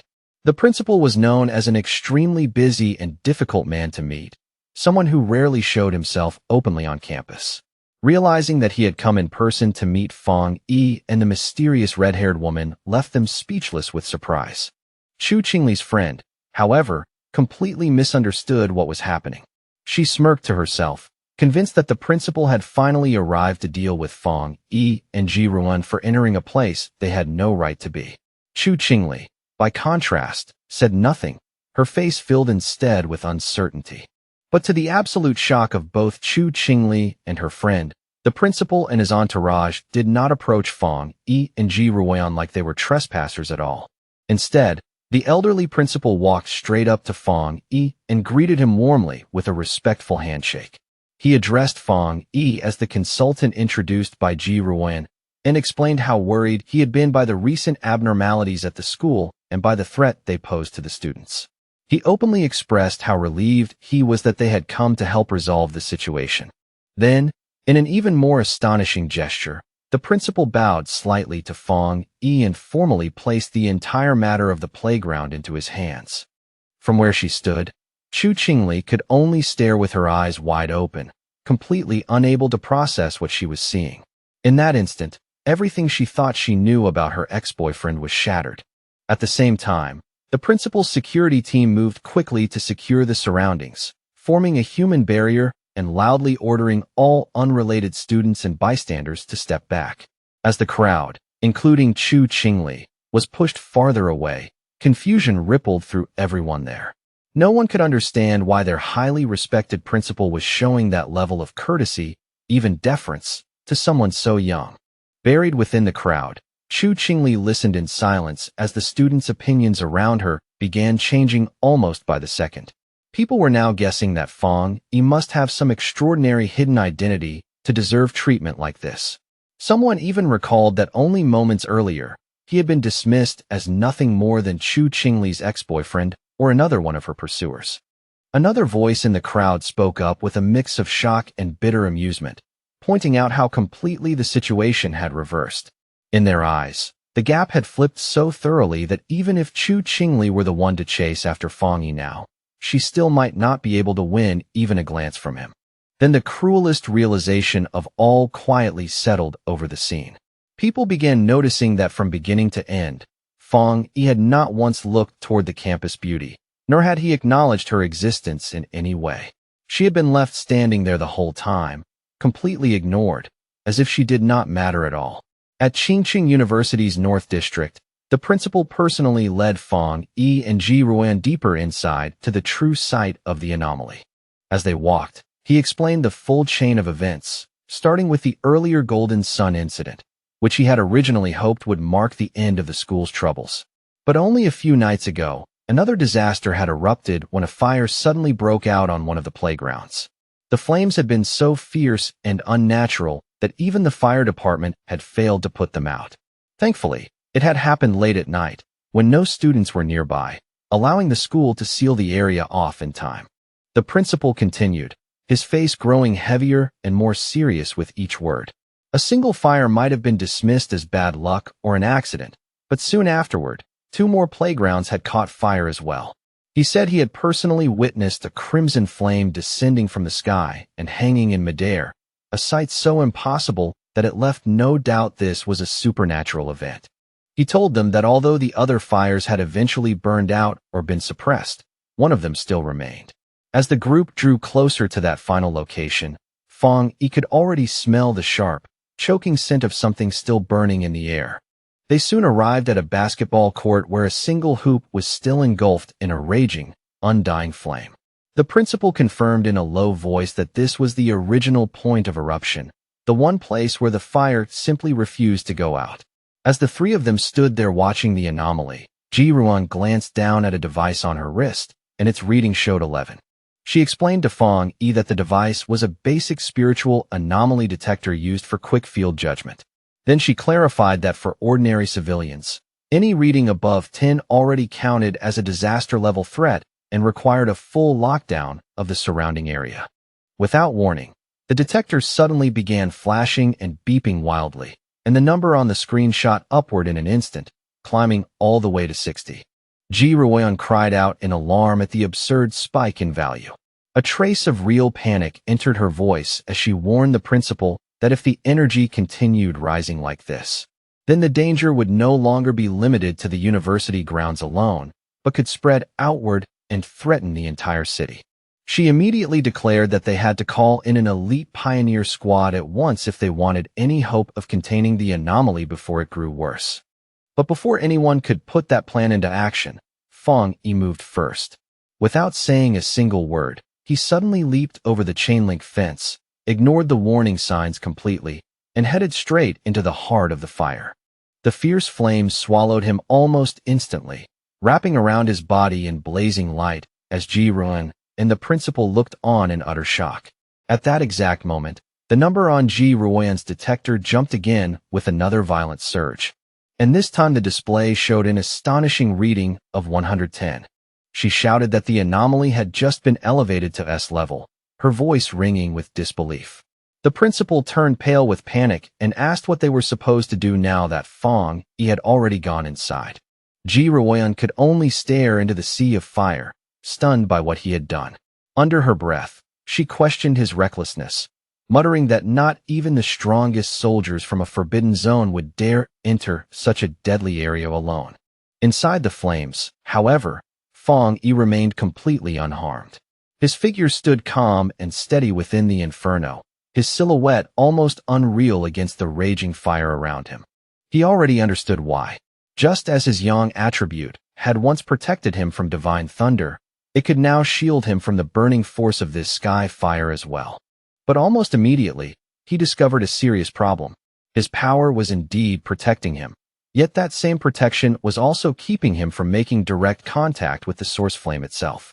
Without that contact, he could not trigger the system's ability to generate a new technique. Realizing that his defensive aura was helping and hindering him at the same time, Fong Yi knew he had to reach the core no matter what. He watched as the fire coiled around the basketball hoop like a giant flaming dragon and understood that only by getting to its heart could he claim it. Without the slightest hesitation, Fong Yi steadied himself and prepared to meet the fire head-on just as the blazing dragon roared and lunged straight toward him.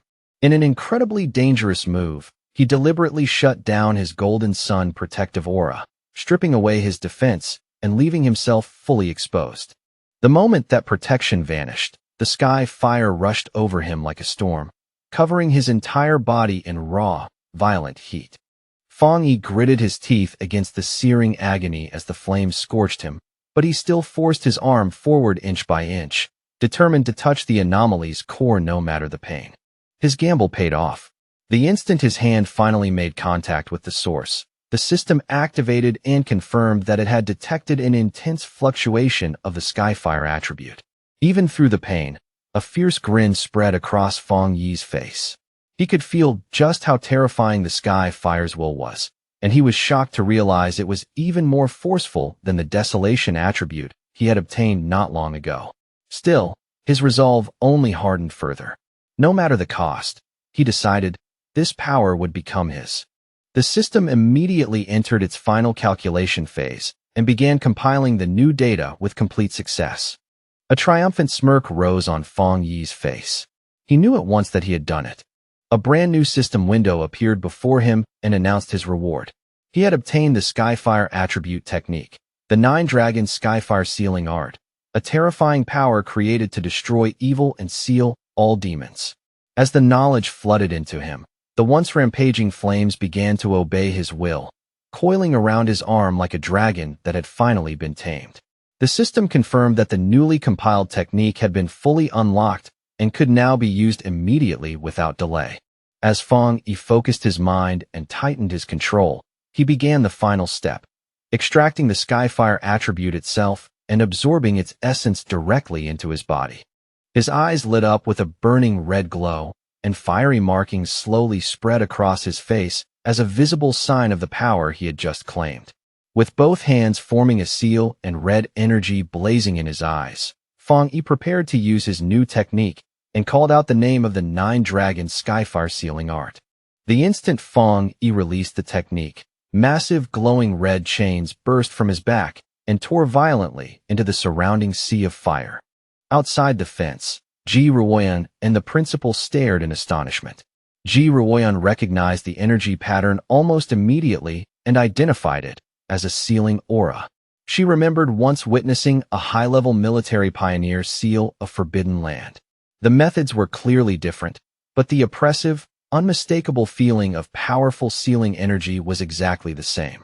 Then, with a single command to shrink, Fang Yi ordered the chains to draw back inward. They contracted with overwhelming force, dragging all the wild sky fire together and compressing it into one tightly bound orb of pure blazing energy.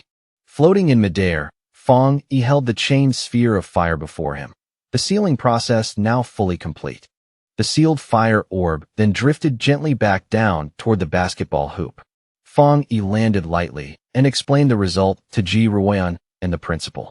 He said that he had only temporarily sealed the sky fire and warned them not to reopen the playground or let anyone approach it for repairs. For now, that measure would at least keep the fire from spreading any farther. The principal readily agreed and promised the playground would remain sealed, adding with forced calm that it was not a major issue since the university still had 7 or 8 other courts available.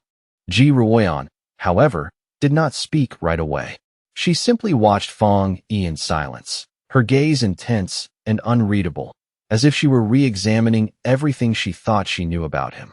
The principal, deeply impressed, remarked that Fang Yi even managed to sound humorous after doing something so extraordinary and offered any further help he might need.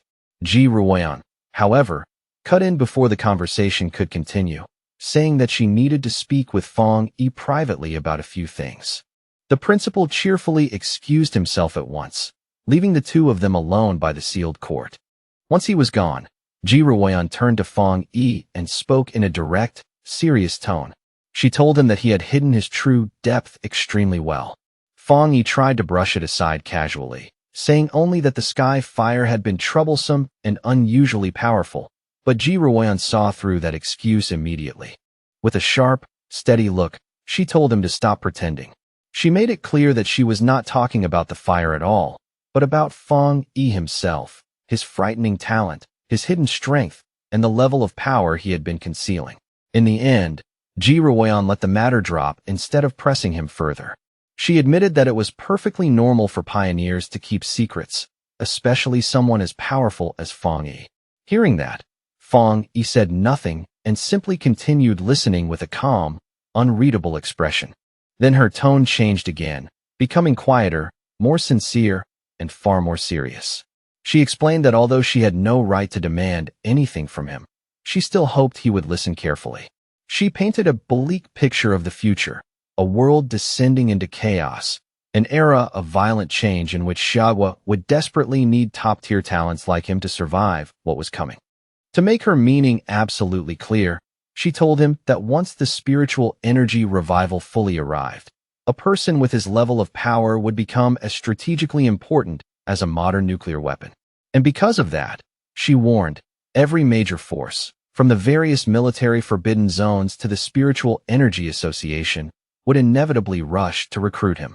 She told Fang Yi to be prepared, because sooner or later, high-ranking officials would personally come to him with invitations and astonishingly generous terms. She openly admitted that she had selfish reasons for warning him. If Fang Yi chose to join her military side, it would be an enormous gain for them, and would also mean gaining a powerful ally. That was why she wanted him to start thinking about his choices now, before the real invitations began arriving. Fang Yi, however, fell silent for a brief moment before asking a question of his own. He wanted to know why Ji Ruoyan and even Wang Liang had both seemed so hesitant when it came to recruiting him into their own forbidden zone, almost as if they believed he should be joining somewhere else instead. still carrying herself as though she were not truly qualified to speak for that level. Ji Ruoyan explained that the reason was another legendary military region, a place so overwhelmingly powerful and so absurdly formidable that, in her eyes, Fang Yi would be far more suited to it than to any ordinary forbidden zone under her command. A faint, knowing smirk tugged at Fang Yi's lips as he looked at her and quietly confirmed whether she was referring to a top-level unit, the kind of force ordinary people rarely even heard mentioned out loud. She nodded and confirmed it was exactly that, though she admitted, with a slightly lowered voice, that even she had barely seen those people herself. All she really knew was what she had heard. They had been unbearably busy lately, moving so intensely that even officers from other military regions were beginning to feel the pressure left behind by their operations. Then, as if she did not want to dwell on such a heavy topic for too long, she changed the subject and urged him to stop standing around talking. The principal had invited them to eat at the university cafeteria, and they should head over. As Fang Yi walked beside her, his expression remained calm, but inwardly he came to a silent conclusion. Even the strongest forces in the nation were no longer as unshakable as they seemed. They, too, were facing enormous trouble. His thoughts spun rapidly as the meaning behind Ji Ruoyan's words settled deeper into his mind. If what she said was true, then it meant terrifying anomalies far beyond the current pioneer's ability to handle had already started appearing in the shadows. That realization made his chest tighten. The people fighting those monsters likely included spirit creation realm cultivators like him, and perhaps even individuals who had stepped into realms higher and more dangerous than he had imagined. A sharp sense of urgency washed through him in an instant, cold and heavy despite the calm on his face. He could feel it more clearly than ever now. The day of full spiritual energy revival was drawing closer at frightening speed, yet the preparations he had made still felt painfully insufficient. Before long, his mind returned from that distant pressure to the problem right in front of him: how to make the best possible use of the Skyfire attribute he had just obtained. He carefully examined its nature in his thoughts. It was not an ordinary flame at all, but something violent, irregular, untamed, and voracious, a fire that consumed everything in its path and left absolutely nothing behind. The more he thought about it, the clearer it became. This would be the ideal weapon against anomalies that multiplied endlessly, regenerated again and again, or refused to die no matter how much damage they took. Then, all at once, a bright idea flashed through his mind like a spark catching dry tinder. The fierce, overbearing nature of Skyfire matched his crimson flame blade technique almost perfectly. Fang Yi could already picture the scene in his head, his sword wrapped in that savage new power, every strike carrying a far more terrifying destructive force than before. Just imagining it made his blood stir. If he truly merged the two, his combat style would be elevated to an entirely new level. Wanting to test this newly gained power as soon as possible, Fang Yi made his way toward the back mountain, the secluded place he often used for training whenever he needed silence, space, and freedom to unleash his strength. But when he arrived, he stopped in surprise. The familiar path had been blocked off, and in front of it stood a large warning sign declaring that the mountain was dangerous and that entry was strictly forbidden. He narrowed his eyes slightly and wondered who could have gone to the trouble of doing this. There had never been any monsters wandering around this area before, so that explanation made no sense. And as for the military, he doubted they could have discovered his private training ground this quickly. After thinking it through, he soon arrived at the most likely answer. The only group that both knew his habits and would do him this kind of quiet favor was the Spiritual Energy Cultivation Association. They had clearly handed this place over to him in all but name, turning it into a private training ground as a gesture of goodwill and a way to earn his favor. A small smile appeared on Fang Yi's face. Since they were being tactful, he decided he would tactfully accept. However, before that thought could settle, his expression shifted. His sharpened senses suddenly picked up the presence of someone, or something, that absolutely did not belong there. In that instant, Fang Yi realized that an intruder had somehow slipped onto the mountain without permission and was now hiding within the forested quiet. He focused for a moment and caught the trace of a familiar aura. It was extremely similar to the one he had sensed at the factory before, though this one was clearly weaker and less oppressive. Not far away, concealed among the dense trees and broken shadows, a monstrous creature shaped somewhat like a monkey crouched in silence. Its body was twisted and inhuman, and its glowing red eyes stared straight at Fong Yi with a feral, unnerving intensity. Fong Yi quickly noticed that this beast was not a mindless monster. It was clever enough to hesitate, to observe, and to weigh his strength instead of rushing forward recklessly. That alone made it more dangerous. With spiritual energy already gathering along his sword, he lifted the weapon slightly and decided this was the perfect chance to put on a real show of force. At that very moment, a system window appeared before his eyes, asking whether he wanted to infuse the newly acquired Skyfire attribute into his tank sword. The system's description was brief but striking. Skyfire was a powerful light attribute, especially suited to destroying evil and purging corrupted beings. Fong Yi's gaze sharpened, fiery resolve filling his eyes. Without the slightest hesitation, he chose to accept. The moment the choice was made, his sword erupted with a towering column of crackling, endless flame. The fire roared upward with astonishing force, wild yet controlled in his hand. Fong Yi looked at it with an excited smirk spreading across his face, already eager to see what would happen when the endless power of Skyfire was combined with his crimson flame blade technique. His eyes shifted toward the mutant creature, and his intention became simple and direct. This thing would serve as the very first test subject for his new power. Without wasting another breath, Fong Yi swung and unleashed a massive firestorm toward the monster, the attack bursting forward with overwhelming heat and violent momentum. The creature was completely caught off guard. Its red eyes widened in instant terror, and before it could properly dodge, the storm of flames swallowed it whole. A harsh, desperate screech tore out of its throat as it writhed in agony under the blazing force. Standing calmly in the center of the flames he himself had created, Fong Yi observed the effect of the attack with sharp attention. Very quickly, he came to a startling conclusion. The energy released by this strike was now at least double what it had been before, perhaps even triple. More importantly, despite being surrounded by those violent flames, he felt no injury at all. He even reached out and lightly touched the blade of his sword, which was still wrapped in living fire, only to find that it felt unexpectedly cool beneath his fingers. Then his expression changed again. He sensed that the creature had somehow survived the blast and was already trying to flee deeper into the forest. A determined look entered his eyes at once. Since it had endured the attack, he would chase it down and see exactly what this intruder was capable of. Meanwhile, elsewhere in the same forest, a young woman with curly red hair was happily live-streaming with her phone mounted on a selfie stick, completely unaware of the danger creeping closer around her. Facing her viewers with easy confidence, she insisted that she was not a liar at all. She was just unbelievably lucky, and for some reason, incredible content always seemed to fall right into her lap. Her audience was far less convinced. The comments were full of skepticism, and one viewer even challenged her to prove that ridiculous luck by going to Ching Ching University and filming the mysterious sky fire everyone had been talking about. Her confident tone and playful expression vanished almost instantly. Mid-broadcast, her face stiffened and then changed into pure, undisguised shock. The reason became clear the next second. The monkey-like monster that had escaped from Fong Yi suddenly burst out of the woods and lunged at her with savage force, attacking without warning.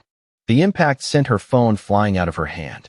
It hit the ground hard enough to crack the screen, yet the live stream did not cut off, and the broken camera kept recording everything from where it had landed. Through that fractured screen, her viewers could see the monster pinning her to the ground. But instead of realizing the danger, many of them assumed it was just another staged stunt, some cheap fake fight with bad visual effects and overdone acting. But the streamer herself was in very real, immediate danger. Her body trembled violently as she cried out in terror, only to have the sound muffled when the monster pressed her down and clamped one of its paws tightly over her mouth. The creature lowered its head and opened its huge, fang-filled mouth wide, ready to bite down and end her life in a single brutal motion. Before those fangs could fall, a massive blast of fiery energy shaped like a dragon's head came roaring through the air and slammed into the monster with explosive force, hurling it backward through the forest. The streamer looked up in stunned disbelief, having been saved at the very last second. On the other side of the cracked screen, her viewers were equally blown away, though not for the reason they should have been. Instead of understanding the life-and-death danger, they were amazed by what they thought were unbelievably realistic fire dragon special effects. The sudden drama, the fear, and the impossible visual spectacle sent the livestream's popularity soaring on the spot, and her viewer count shot past 13,000 people in a rush. Still shaking from fear, the streamer instinctively turned her head and looked over her shoulder, her voice trembling as she asked who was there. Panic still lingering in every movement, she hurriedly scrambled across the ground and snatched up her fallen phone. Once back on her feet, she pointed the damaged camera toward the source of that fiery attack. What she saw made her voice rise in disbelief as she shouted to her audience that she had caught it on camera. There was really someone standing right inside the raging fire. The lens captured the dark silhouette of Fong Yi standing completely unharmed within the flames, motionless and imposing like something out of myth. In her terrified, overwhelmed, and half-dazed state, the streamer could only come to one conclusion. The person who had saved her was not an ordinary man at all, but a true immortal. The video of Fong Yi rescuing the live streamer Malala spread across the internet almost immediately after that. It exploded into the top trending topic online, drawing more than 13.5 million views in a very short time. The headlines grew more dramatic with every repost, calling him the mysterious man of Skyfire, the king of flames, and even an immortal descended to Earth to save the world. In an office elsewhere, a friend of Chu Qingli excitedly called her over to look at the video playing on her computer screen. She was practically glowing with excitement as she told Chu Qingli this proved powerful cultivators were real after all, and that the Skyfire incident at the university had definitely not been fake. Chu Qingli, however, reacted with immediate dismissal.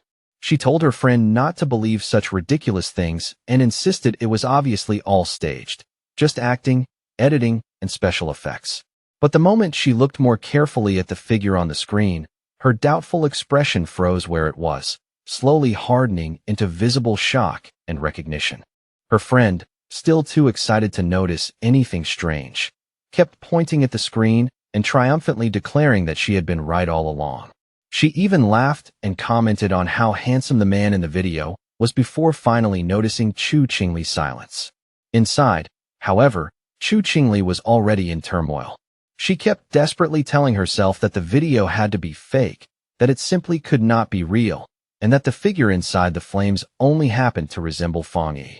She forced herself to reason through it, clinging to denial.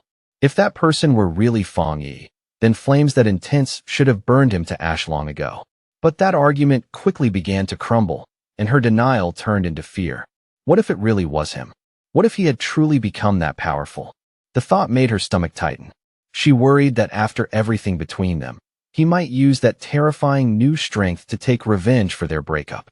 Even so, stubbornness rose in her chest, and she swore to herself that no matter what happened, she would never lower her head to him. Elsewhere, the red-haired leader of Lin Yi's pioneer squad was showing the same video to Lin Yi on her phone. Looking at the burning figure on the screen, the leader asked whether the man seemed familiar, suggesting that he might be the very same person who had rescued them from the monstrous vine before. Lin Yi, in yet another place, Zhang Xiaoya and a male pioneer who had also survived the lava cave incident watched the viral video together. The man immediately recognized Fong Yi's fighting stance and pointed out that his strength had clearly risen to an entirely different level compared to before. At the same time, Zhang Xiaoya noticed that the way he handled his blade was exactly the same as she remembered. That realization made both of them feel a lingering chill of awe. They had truly been incredibly lucky to have once fought beside someone so powerful.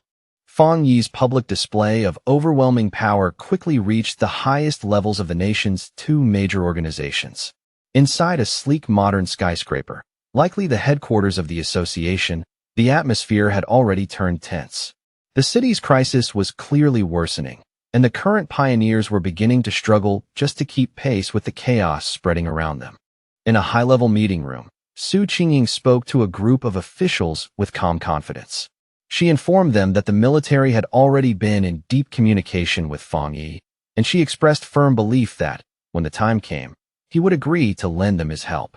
Meanwhile, in a military command center, Ji Ruan, Han Li, and several other officers were discussing the newly gathered intelligence.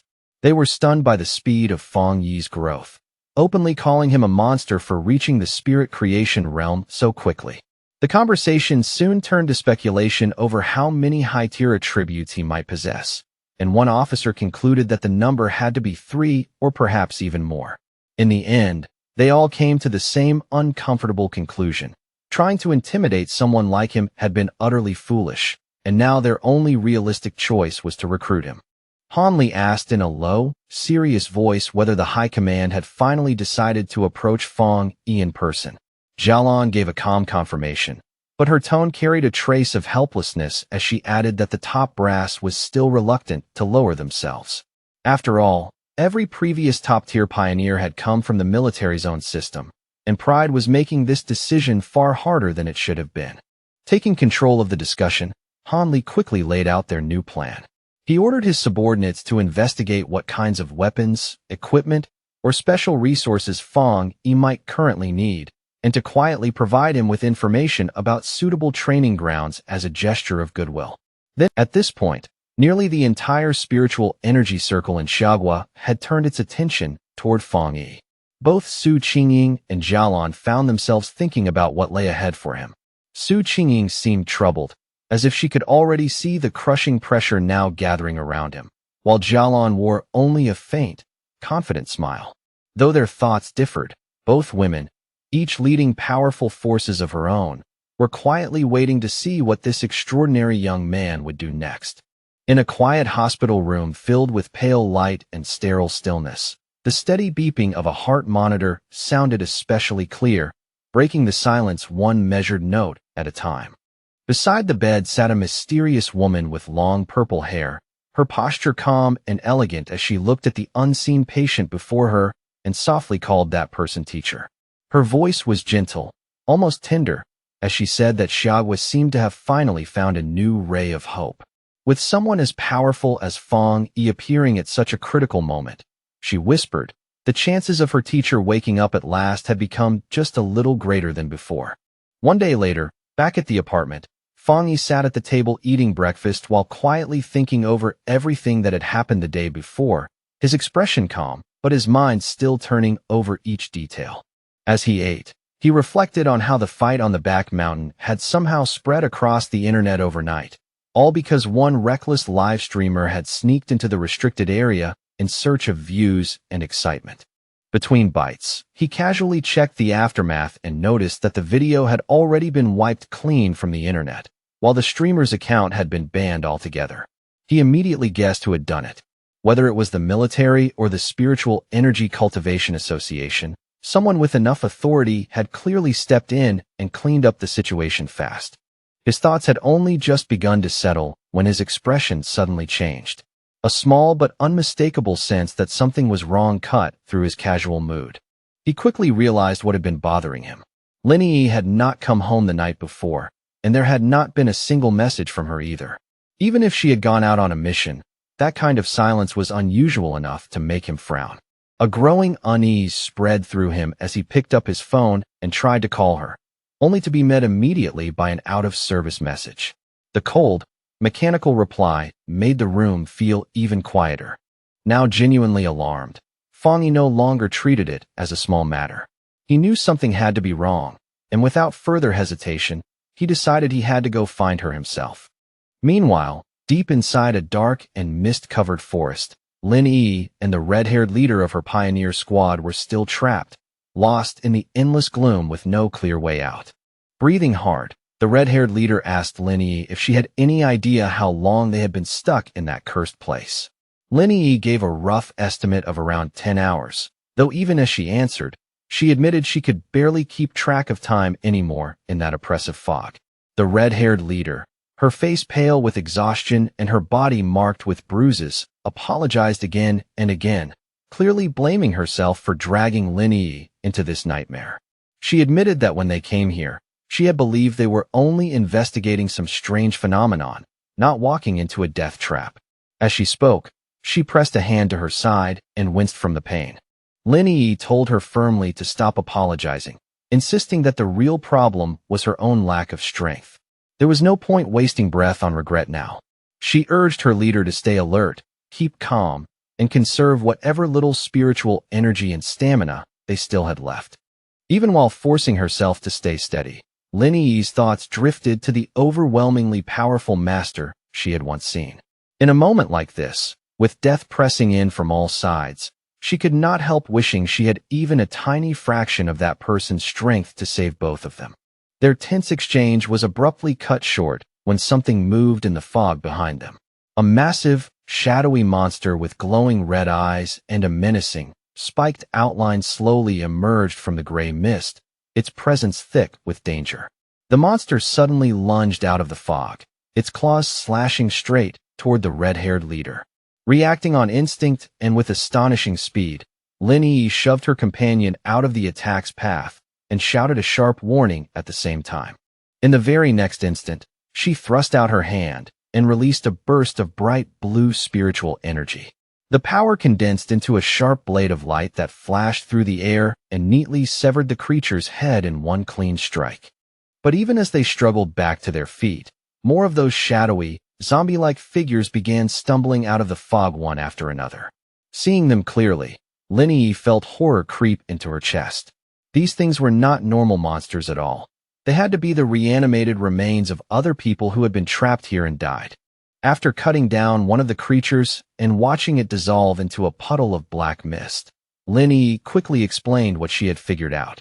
The real monster was not trying to kill them outright yet. It was toying with them, turning dead victims into these grotesque puppets and sending them forward one by one. The red-haired leader added grimly that their attacks did almost nothing to the mist itself, while their spiritual energy was draining away fast, and all the while the true enemy remained hidden somewhere out of sight. Before long, they came to an even worse realization. They were trapped inside some kind of illusion or domain created by the monster, a swirling gray world where the enemy seemed almost impossible to defeat. It was not rushing to finish them. It was simply waiting, letting exhaustion and fear slowly wear them down until resistance became impossible. A bead of sweat slid down the red-haired leader's face as the full weight of their hopeless situation finally sank in, and for a brief moment, even her expression showed cracks of real fear. Then, without warning, the sky above them split open. From that tear appeared a single enormous blood-red eye, staring down at them with terrifying malice. The sight was so grotesque and sudden that the red-haired leader screamed Lin Yi's name in panic. The eye was not simply watching them. It was a disgusting, pulsing mass of flesh that began to writhe, bubble, and multiply right before their eyes, splitting apart into numerous smaller, wet, slimy eyeballs that hovered in the air. Driven by anger, fear, and pure desperation, the red-haired leader snapped. She rushed forward and furiously hacked at the flying eyeballs, chopping several of them apart in a frantic, almost reckless frenzy. Lin Yi, however, felt the shift in the creature's energy almost immediately. Her face tightened as she sensed the atmosphere changing, and she urgently warned her leader not to act carelessly. The hidden enemy was no longer content to toy with them. It was finally beginning to lose patience. The giant main eye responded at once, firing a concentrated blast of red energy straight at them. Lin Yi reacted just in time, raising a crystal barrier in front of them, but the force that slammed into it was terrifyingly heavy. The barrier shattered under the impact, and in the blink of an eye Lin Yi found herself separated and alone, swallowed by heavy darkness and surrounded on all sides by dozens of glowing red eyes. In that suffocating moment, she felt hope draining away and could not stop herself from wondering whether this was really how she was going to die. Trapped inside the monster's dark domain, Lin Yi felt shadowy tendrils slowly wrap around and consume her body. She could no longer hear the red-haired leader's voice at all, and that silence made the truth clear. They had both been dragged into the darkness and swallowed separately. A heavy wave of regret washed over her heart. Inwardly, she blamed herself for being too confident and too careless, admitting with bitter clarity that she had been wrong to think the two of them could handle a mission this dangerous on their own. As the darkness closed in and her resistance weakened, her thoughts drifted helplessly toward a future she would never live to see. She found herself wondering what the world would become after the full spiritual energy revival finally arrived. With despair filling her chest, she lamented that she would never witness that magnificent era to come. Her hand reached weakly into the abyss as her body continued sinking deeper into that sea of glowing red eyes. Tears streamed down Lin Yi's face as she finally closed her eyes, her lashes trembling, her whole body giving in as she quietly prepared herself for the end. Just when all hope seemed to have completely vanished, a massive explosion of brilliant blue light suddenly erupted, ripping through the darkness with overwhelming force and tearing the domain apart. A figure burst through the shattered shadows, wrapped in an immense aura of crackling blue energy that lit the entire space like lightning brought into human form. It was Fong Yi. His eyes shone with power, and even in that urgent moment he muttered to himself that he had almost arrived too late. There was relief in the thought, but only just barely. Lin Yi stared at him in complete shock, tears still clinging to her cheeks as recognition hit her all at once. Her lips parted, and in utter disbelief she gasped his name, realizing that the person who had saved her was actually her own cousin. Without pausing, Fong Yi raised his power and unleashed a violent blast of divine thunder, smashing through the monster's shadowy domain and completely shattering the false darkness that had trapped them. He landed lightly in the now-cleared forest, one hand still crackling with leftover arcs of electricity. Both Lin Yi and her unconscious leader had been saved. Lin Yi could only stare at him, her mind in total chaos as the truth overturned everything she thought she knew. Her seemingly ordinary, lazy cousin was in fact an unbelievably powerful pioneer. But the battle was not finished yet. From the shadows behind Fong Yi, the anomaly's true body finally revealed itself, a grotesque, fleshy orb covered in multiple eyes and radiating something deeply unnatural.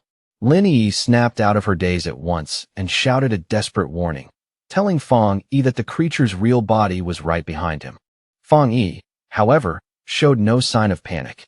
Golden red skyfire ignited in his hand, bright and fierce, while a confident smirk slowly spread across his face as though the situation was completely under his control. To him, this was not a crisis at all, but a perfect chance to test how his newly acquired power would perform against a creature with a dark attribute. He moved instantly, leaping into action and unleashing his Crimson Flame Blade technique with smooth, practiced force. This time, the attack was no longer the same as before. Empowered by the inextinguishable force of Skyfire, the technique exploded outward and completely engulfed the monster in a raging sea of divine fire.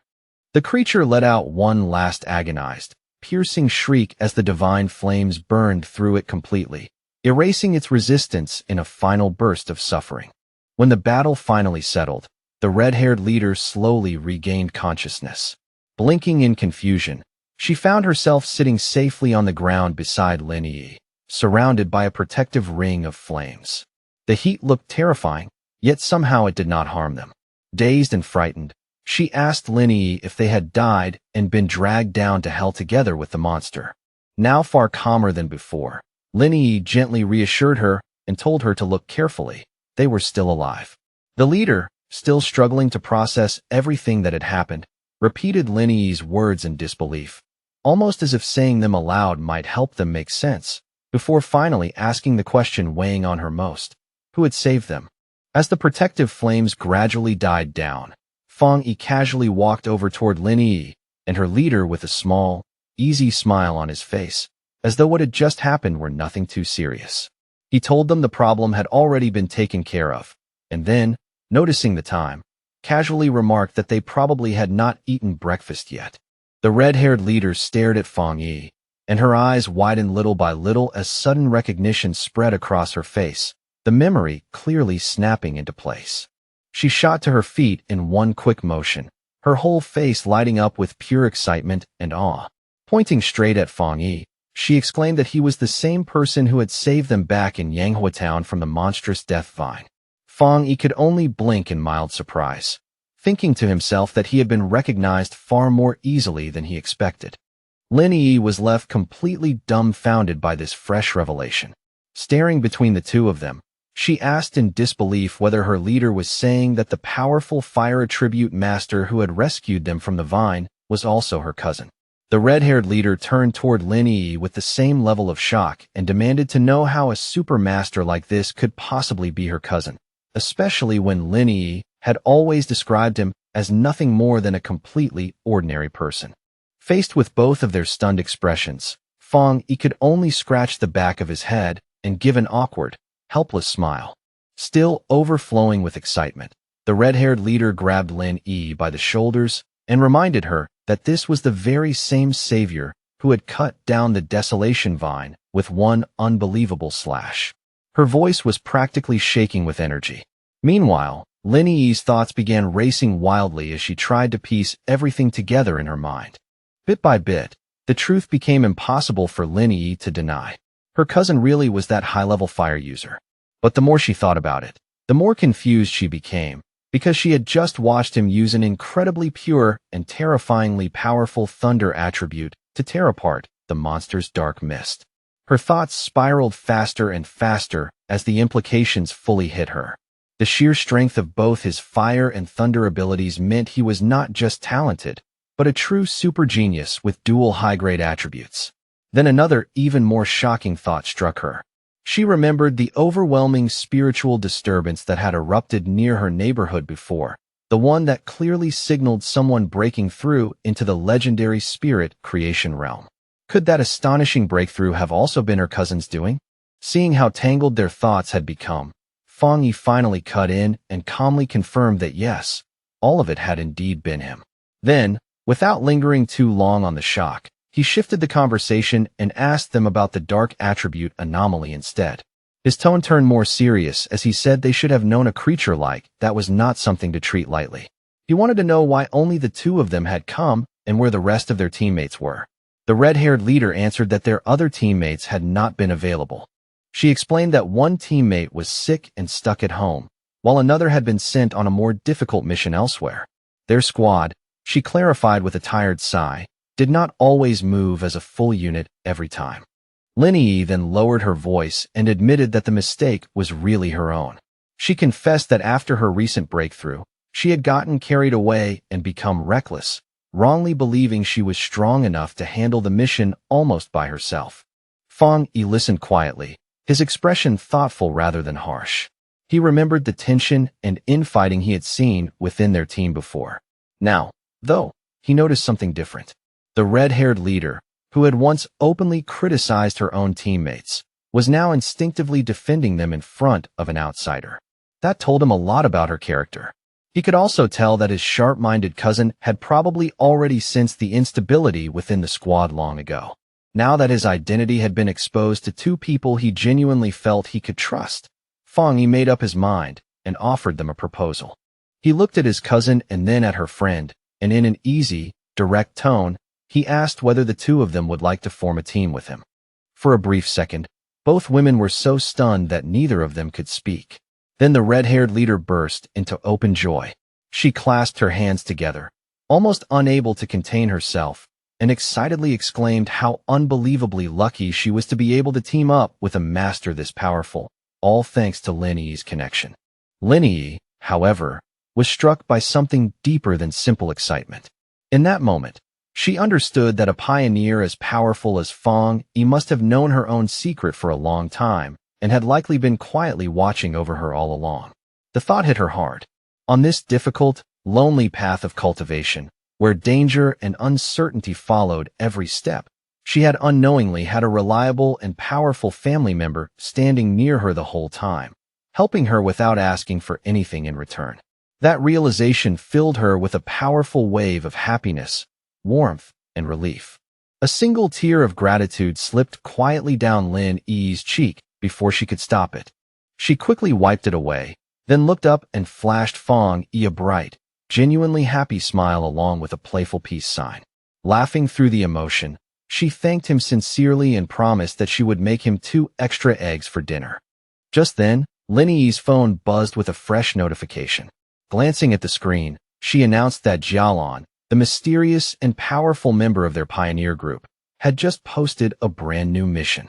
The message was an alert for a high-risk collection mission in a place called the Boundless Dark Realm, and it was clearly stated that the task was related to the dark attribute.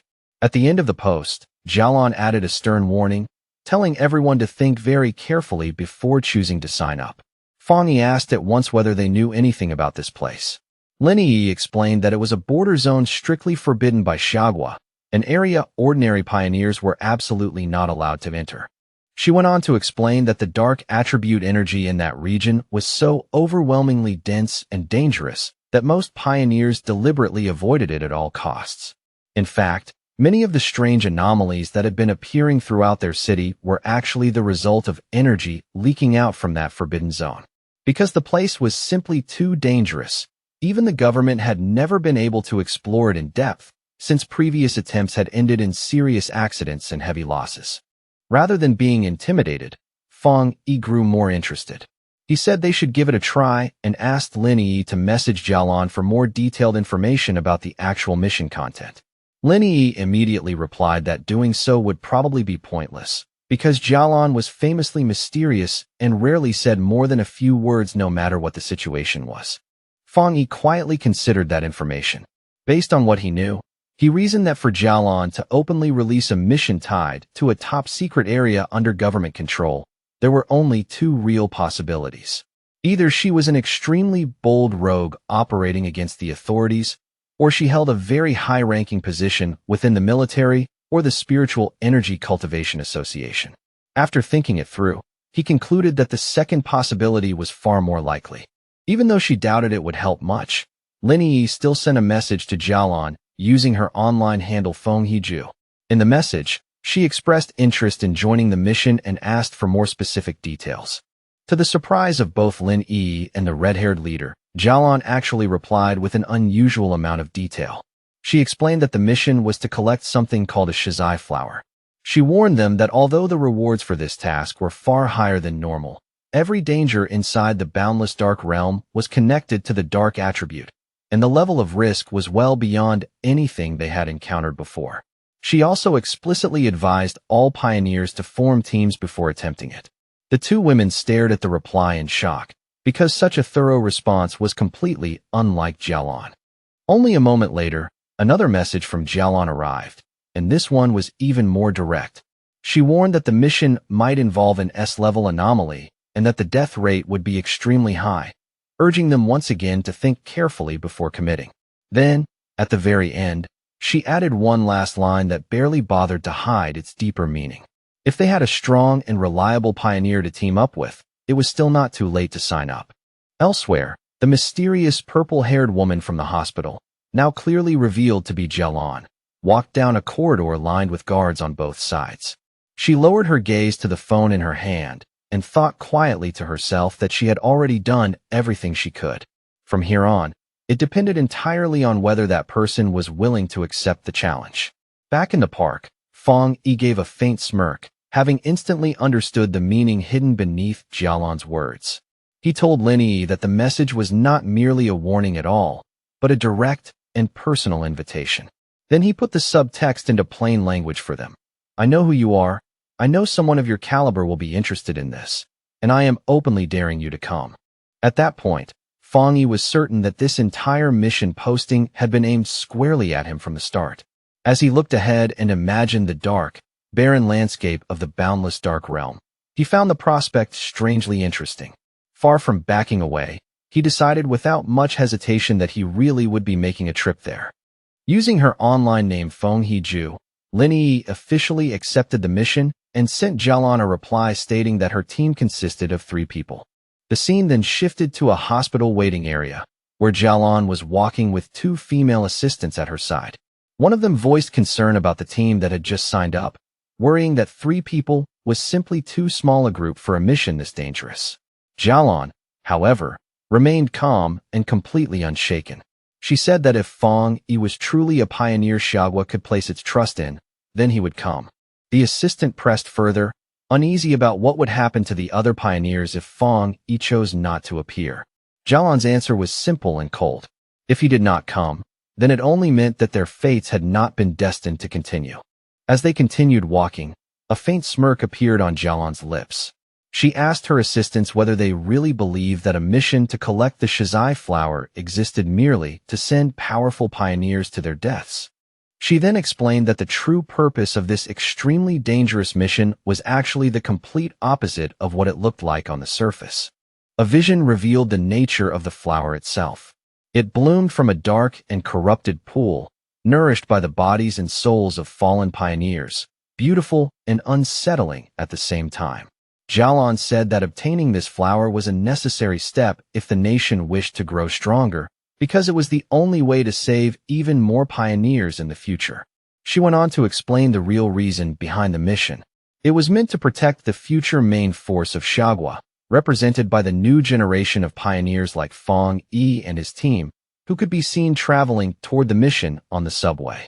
At the same time, it was also meant to revive the top-tier combat strength that the nation had already lost in battle. Soon, they arrived outside the hospital room of her teacher, the elderly man who still lay in a coma. Standing by the bed and holding his hand, Jialan quietly repeated their objective to herself once more. No matter the cost, they had to obtain more Shizai flowers. Then she revealed who he truly was, and why this mission carried such enormous weight.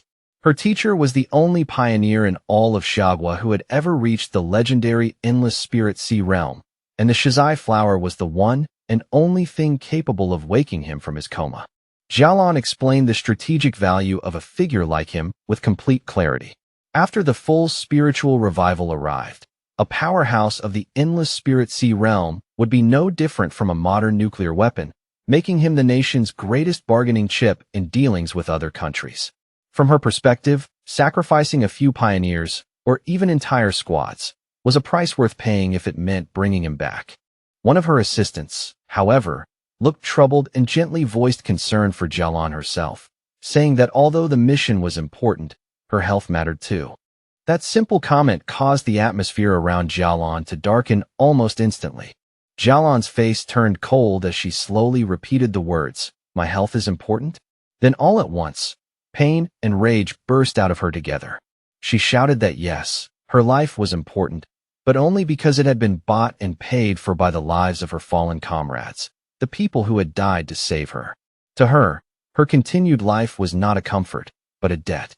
As the memories surged up, she clutched her head, suddenly struck by a sharp, intense pain that showed just how deep her trauma still ran. After a moment, she forced herself to calm down and apologized for losing control. One of the assistants, clearly worried, softly asked whether her headaches were starting up again. Jialan dismissed the concern and said it was not yet time for her medicine. At that moment, an image of her old team and happier days flashed through her mind. She looked away with a tired, sorrowful expression and murmured that it was all in the past now. The story then slipped into a painful memory from Jialan's past. In a dark, barren landscape filled with deathly stillness, a desperate voice was shouting for the sword-wielding squad to retreat immediately. A younger Jialan knelt among the bodies of her fallen comrades while her dying captain entrusted the mission of retrieving the Shizai flower to her. Trembling in despair, torn between thoughts of her teacher and the fate of her country, she came to understand with brutal clarity that the boundless dark realm was a place that showed absolutely no mercy. She cried out in refusal, her voice breaking as she insisted that she would not leave her captain behind. In his final moments, the captain placed his hand over hers and transferred his spiritual energy into her. With his life fading away, he told her that he only hoped their strength would still be useful to her in the end, and he begged her to survive and make it back alive. Back in the present, Jialan stood in the hospital and reflected on that tragic day. Then she revealed the cruel irony behind her team's sacrifice. They had given her their power so she could survive, but none of them had known that a Shizai flower became useless if it was touched by blood or if it was not harvested perfectly intact. In other words, even as they succeeded in saving her life, the mission itself had already failed. Later, after a long and exhausting journey, Fang Yi's new team finally arrived at the empty outskirts of the boundless dark realm. The air there already felt bleak and unnatural. As they came to a stop, the red-haired leader complained out loud about how ridiculously long the walk had been. The red-haired leader looked up at the sky ahead, and, still catching her breath from the long approach, asked why they were not simply flying there instead.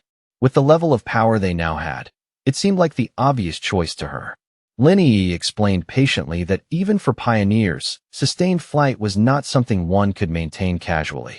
Unless a person's spiritual energy reserves were overwhelmingly vast, flying over a long distance would drain them far too quickly. Fang Yi said nothing.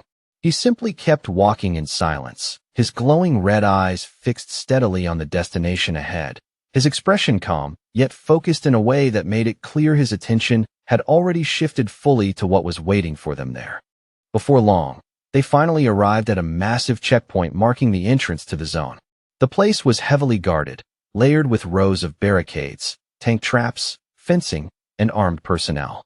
Beyond those lines of defense, a shimmering blue energy barrier stretched across the area like a sealed wall, cutting the forbidden land off from the outside world. Fang Yi looked at the scene ahead and quietly confirmed that this had to be the boundless dark realm. Even from this distance, and even through multiple layers of military defenses and energy restrictions, he could already feel the deeply unpleasant presence of the dark attribute leaking through. The aura was cold, oppressive, and instinctively revolting. Lin Yi and the red-haired leader were both visibly disturbed the moment they felt it more clearly. The red-haired leader spoke in a tense voice, saying that this presence was 1,000 times more terrifying than the dark monster they had fought before. Fang Yi, however, remained composed and simply told them to stay calm and not let the pressure shake them before they had even entered. He then glanced around and pointed out that they were clearly not the only ones who had answered the call. A large and varied crowd of pioneers had already gathered near the checkpoint, all waiting in tense silence or muted conversation for the mission to begin. Lin Yi guessed that those people were not gathered there just because of the high reward. She explained that the dark attribute had long been known as one of the most difficult and dangerous forces for pioneers to deal with. It was ruthless by nature, corrosive, and deeply hostile to human life. But now, with more and more violent dark attribute anomalies appearing in cities, the situation had changed. Pioneers were beginning to realize that they could no longer keep avoiding the root of the problem. Many of the people standing there had likely come not only for profit, but because they understood they had to confront the threat at its source and find some way to push back. The red-haired leader immediately agreed with that reasoning, clearly feeling the same. Fang Yi watched the two of them with a faint smile, visibly impressed by his cousin's clear and practical judgment.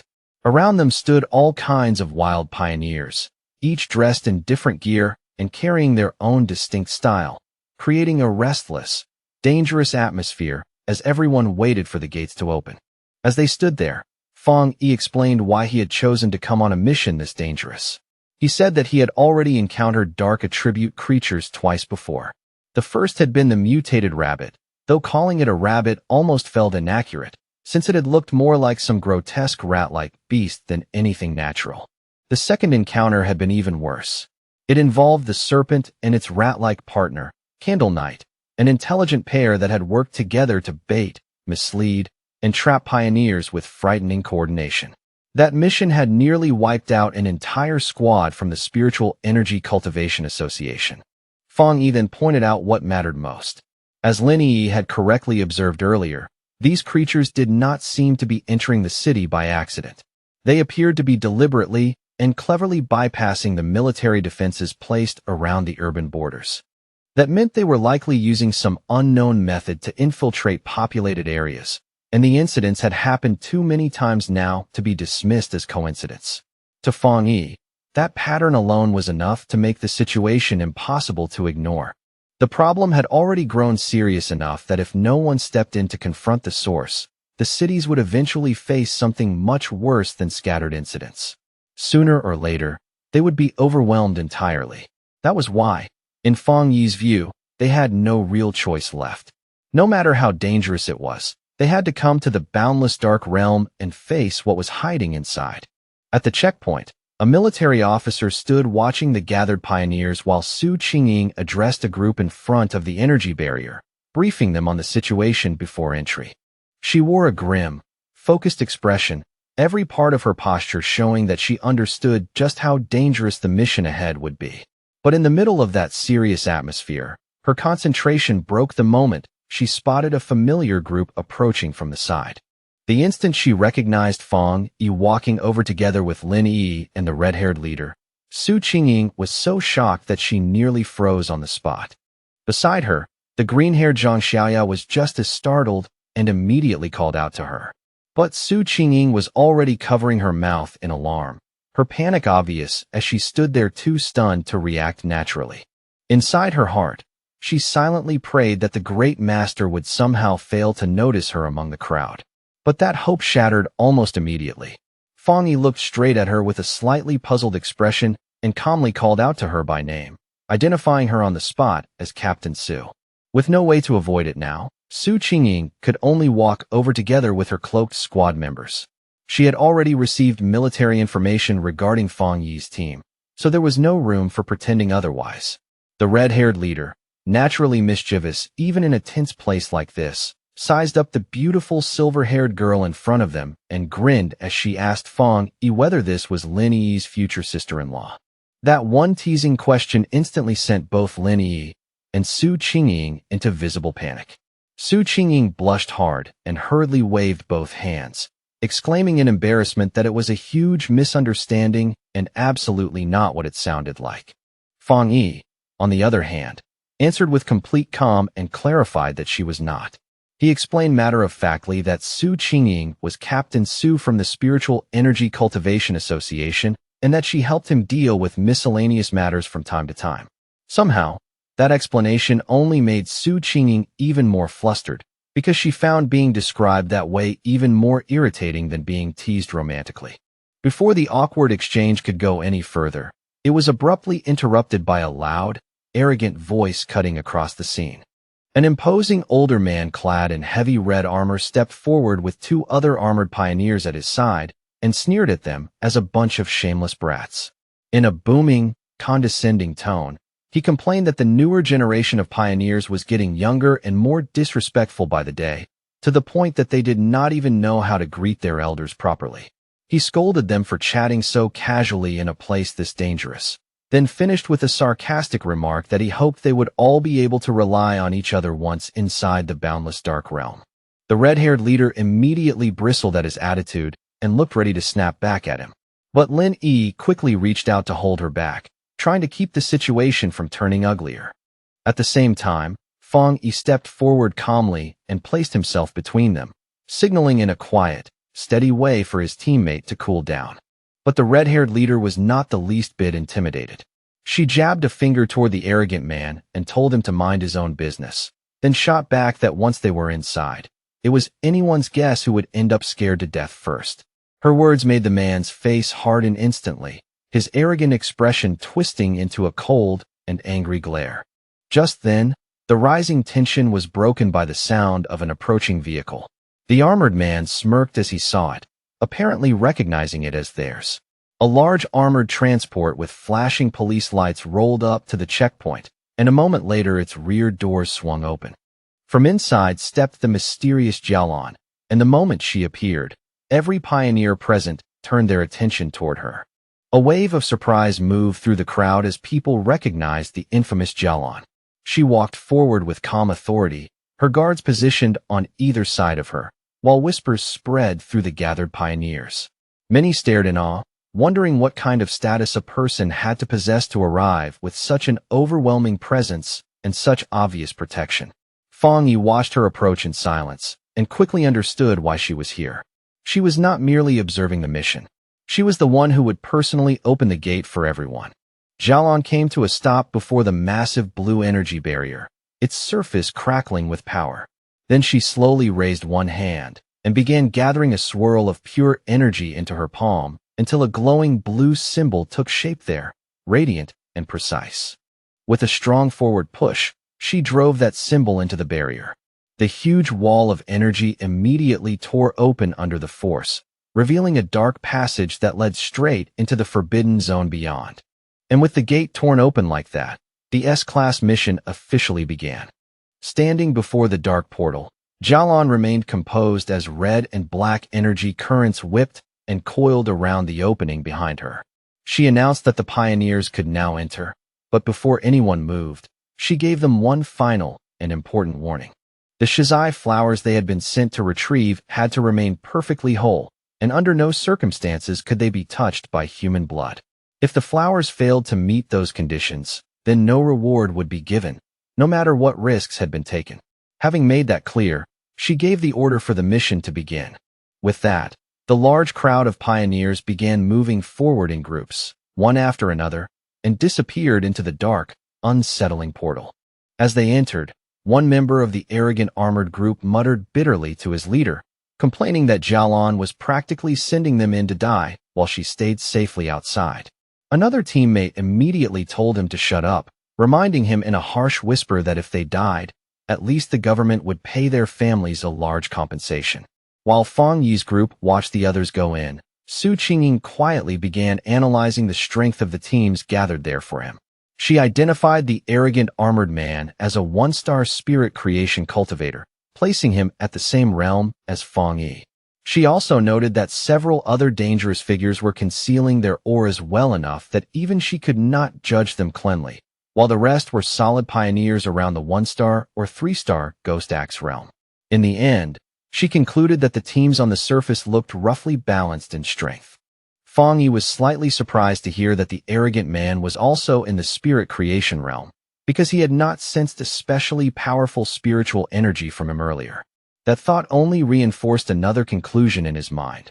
This mission had to be far more difficult than it looked if it had managed to attract so many elite teams at once.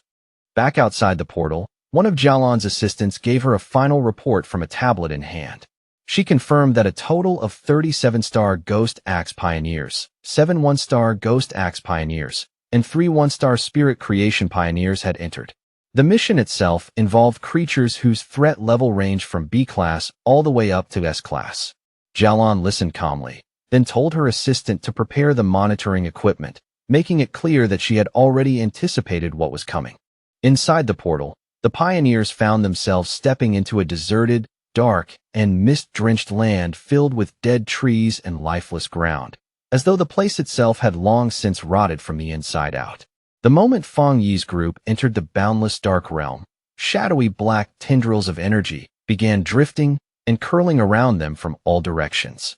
Fang Yi immediately warned everyone to stay close together, explaining that the overwhelming dark attributes saturating the area would distort sight and perception so badly that they could easily become separated and lose each other. No sooner had he said that than the red-haired leader suddenly bent over, overcome by a wave of nausea so strong she dropped to her knees. Embarrassed and miserable, she apologized between heaves, admitting that she could not stop herself from vomiting. Su Qingying calmly moved to her side and reassured her that the reaction was normal. In a steady voice, she explained that the horrible smell filling the area was a mixture of rotting corpses and brain fluid, the kind of stench most people simply could not endure without reacting. She then gestured toward another group of pioneers not far away. They too were crouched on the ground, retching from the foul air, proving that even people of roughly similar strength were being affected by the environment the moment they entered. Su Qingying continued her explanation, saying that the dark attribute naturally countered pioneers and acted almost like a form of contamination or pollution that constantly weakened them.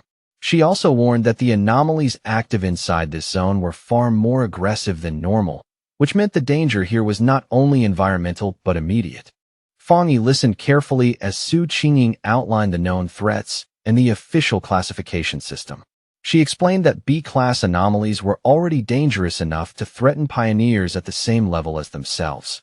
A-class anomalies, meanwhile, were powerful enough to draw in spirit creation realm cultivators and were the kind of threat associated with places like the boundless dark realm itself.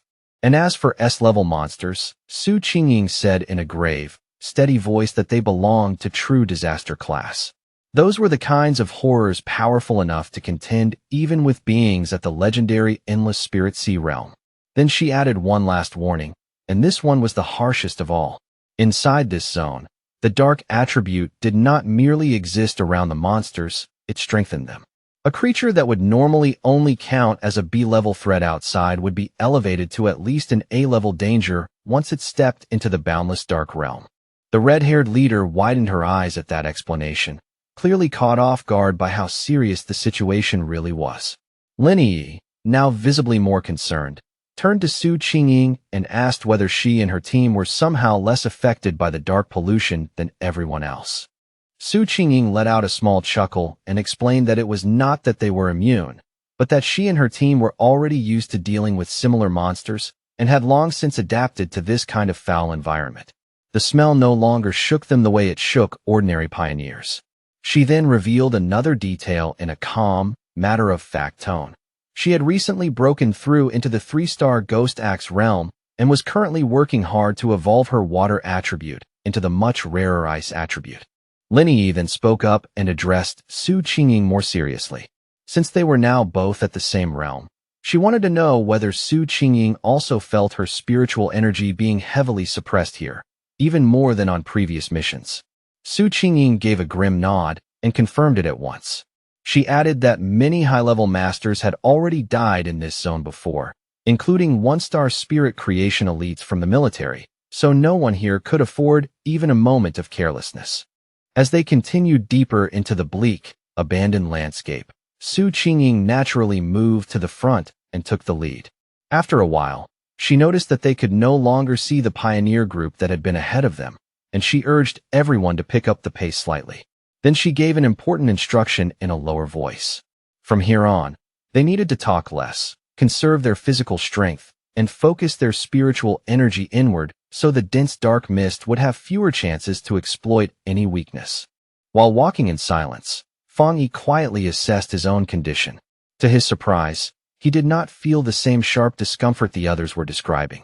After thinking it over, he concluded that it was probably because his strengthened yang and thunder attributes naturally repelled the dark attribute around him. Of course, there was also another possibility. After breaking through into the spirit creation realm, his overall spiritual power might simply have become strong enough to resist this level of pollution much more easily. Elsewhere in the boundless dark realm, the arrogant pioneer and his team were already locked in fierce battle. With one heavy slash from his glowing green sword, their leader cut cleanly through the neck of a monstrous beast, severing its head with brutal ease. The man threw back his head and laughed arrogantly, openly mocking the supposed dangers of the zone. His teammates immediately cheered for him, feeding his pride even more, and he loudly declared that they would be the ones to claim the Shizai flower. With swagger in every word, he vowed to show the younger generation what real strength actually looked like. Back with Fang Yi's group, Lin Yi was still having a hard time with the environment. Small gagging sounds kept escaping her throat as she tried to steady herself and keep moving through the oppressive dark mist. Fang Yi noticed her discomfort at once. Watching her force herself to endure it, he could not help thinking that despite everything she had gone through and all the power she now possessed, she was still, in some ways, just a kid. Without making a fuss about it, he gently placed a hand against her back and sent a soft, steady wave of spiritual energy flowing into her body to calm and support her. The effect came almost instantly. The nausea that had been twisting Lin Yi's stomach, along with the deep, bone-chilling cold creeping through her body, faded away in moments. In their place came a gentle, comforting warmth, like standing beneath winter sunlight after being trapped too long in icy darkness. Lin Yi could not help marveling at how incredible the power of the spirit creation realm truly was. She commented in amazement on the warmth surrounding her, assuming it must be some especially rare and high-grade fire attribute.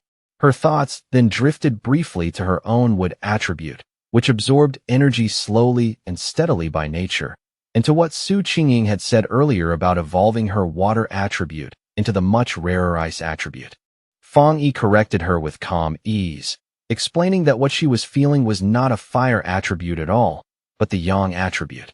He even apologized lightly for never explaining that to her before. Then, almost casually, he revealed something even more shocking.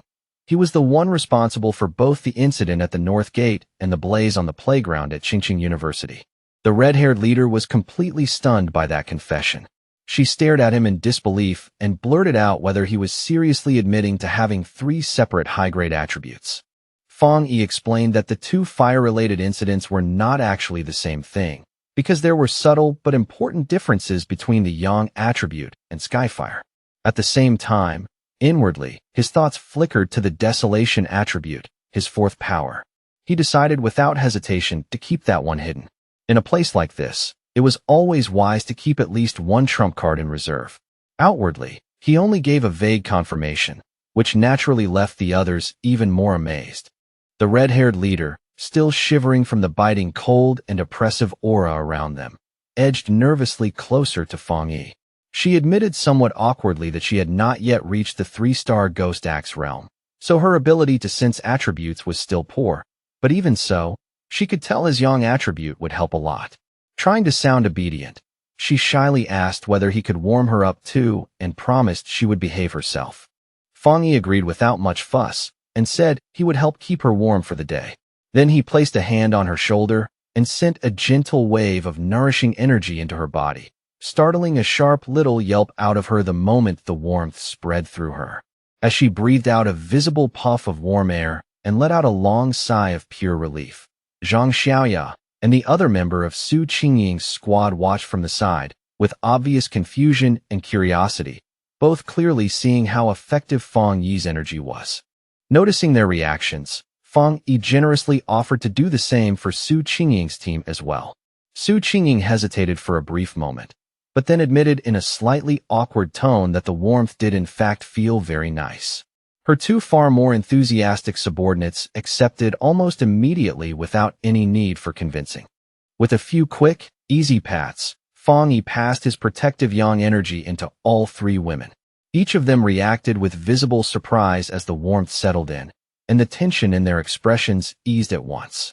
Their gratitude was genuine, because in that hostile darkness, that simple comfort felt far more valuable than it would have anywhere else. But that brief moment of relief did not last long. It was suddenly shattered by the heavy sound of clawed footsteps crushing across the dead ground somewhere nearby, deep and deliberate in the fog. Fong Yi's expression hardened immediately the moment his senses locked onto the disturbance. In a sharp, low voice, he warned the whole group that a monster was approaching. The next instant, a huge shadowy wolf-like creature burst from the mist and lunged straight at them. Su Qingying reacted on instinct, leaping forward and forming a long blade of blue energy to intercept it. But the beast moved with eerie speed and landed with a heavy thud directly behind the terrified red-haired leader, forcing Fong Yi to shout a warning at her. Wrapped in a menacing purple-black aura, the monster threw back its head and released a furious roar that shook the air, then lowered itself and charged again with brutal killing intent. Su Qingying immediately identified it as a dangerous A-level monster. Declaring that she would handle it herself, she stepped forward and thrust out her hand, unleashing a fierce burst of razor-sharp ice energy that struck the creature head-on. To everyone's surprise, the monster did not collapse or bleed. The moment the attack connected, its body simply vanished into nothingness as if it had never been there at all. Su Qingying remained on guard, an ice crystal already forming in her hand for the next move, while Lin Yi stared and wondered aloud whether the thing had actually disappeared. But Fong Yi saw through the trick immediately. His eyes, far sharper than the others, pierced through the dark mist and exposed the truth. That wolf-like creature had only been a distraction. The real danger was a massive horde of zombie-like figures with glowing red eyes, shambling silently toward them from all directions. He instantly shouted for everyone to watch their feet, but the warning came a heartbeat too late. The ground beneath them suddenly burst open as countless shadowy hands and writhing tendrils erupted upward, seizing at their legs and pinning the entire group in place just as the red-eyed horde closed in around them. Even surrounded by grasping bodies and dragging hands, Fong Yi stayed completely calm. Drawing his sword in one smooth motion, he told the others to get back and leave the rest to him. A brilliant fiery light flared in his eyes, and in the next moment he released a massive, explosive wave of pure fire that burst outward from him like a sudden sun igniting in the dark. The entire zombie horde was swallowed at once by the blazing inferno, with no room left for escape. Their shadowy forms twisted and dissolved inside the flames as shrill cries of pain echoed out, then faded one by one into the burning haze. Standing among the dimming embers, Fong Yi casually spun his sword once and announced that they were safe for the moment. He then explained, in the same calm tone, that despite the illusion of being surrounded by a huge crowd, there had actually only been two real monsters controlling all those puppet-like figures from the shadows. Su Qingying was visibly shocked by that realization and said that the monsters in this zone had already evolved enough to mimic human language, which made them far more dangerous than normal. Fang Yi grimly suggested that this was probably because they had devoured many people and learned from their victims over time. The entire group was left stunned by the display of power they had just witnessed. Su Qingying then added that the boundless dark realm was so dangerous that even weak creatures could be boosted into A-level threats here, making direct battle impossible for anyone below the spirit creation realm. Elsewhere, in a separate observation point, the mysterious Jialan was watching the whole event unfold in silence. Even she looked impressed. She realized at once that Fang Yi had destroyed two A-level phantom beasts with a single strike, and inwardly she admitted that even she herself would have needed to exchange several rounds with them before she could have ended the fight cleanly. Now fully aware of how dangerous this place truly was, Lin Yi immediately said that if Su Qingying's explanation was correct, then it was more important than ever for them all to stay close together. She warned that the monsters could disguise themselves, mislead people, and attack the instant anyone relaxed. Then she turned and urgently told the red-haired leader to stop sitting there and get up. But the red-haired leader was still rattled, and not because of the zombie horde. What had truly shaken her was the overwhelming force of Fang Yi's attack. She muttered that the aura from his flames was so terrifyingly heavy that it felt even more suffocating than the monsters had. In her eyes, even the slightest touch from that fire would probably have been enough to kill her on the spot. Just then, a deep rumbling sound rolled across the empty landscape, low and heavy enough to make everyone instinctively look up. Lin Yi frowned and asked whether the others could hear it too, because what she was hearing sounded strangely like distant ocean waves crashing in the dark. A moment later, the ground began to shake violently beneath them, the tremors so strong that the whole group staggered and nearly lost their footing.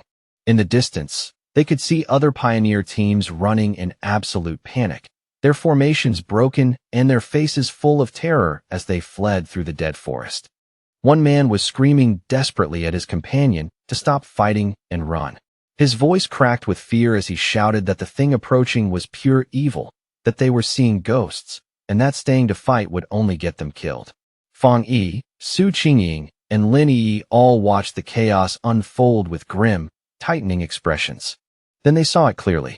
Before them, a massive swirling vortex made of pure dark energy rolled across the land like a living disaster, filled with countless twisted forms and glowing red eyes. It consumed everything in its path as it advanced, unstoppable and horrifying. Caught directly in the middle of that catastrophe was the arrogant pioneer and his team, now facing what was unmistakably the legendary Dark Tide. As the terrifying Dark Tide surged across the land and swallowed pioneers whose screams rang out in horror, the arrogant pioneer still gave a scoffing laugh. He dismissed the threat with blatant pride, loudly declaring that just because the regular troops could not handle it did not mean he was incapable of doing so. With a defiant roar, he raised his sword and summoned a huge barrier of green energy, proclaiming arrogantly that everything within this zone was his for the taking. And with that reckless confidence still blazing across his face, he charged straight into the heart of the swirling red-and-black storm. His confidence shattered the instant he stepped into the tide, as suffocating black tendrils coiled around him from every direction and swallowed him in their choking grip. A wave of horror crashed through him as he realized the monsters hidden inside were far stronger than anything he had imagined, far beyond A-level, and even beyond S-level. Panic seized his heart. He knew he could not allow himself to be caught, but by then, the chance to escape was already gone.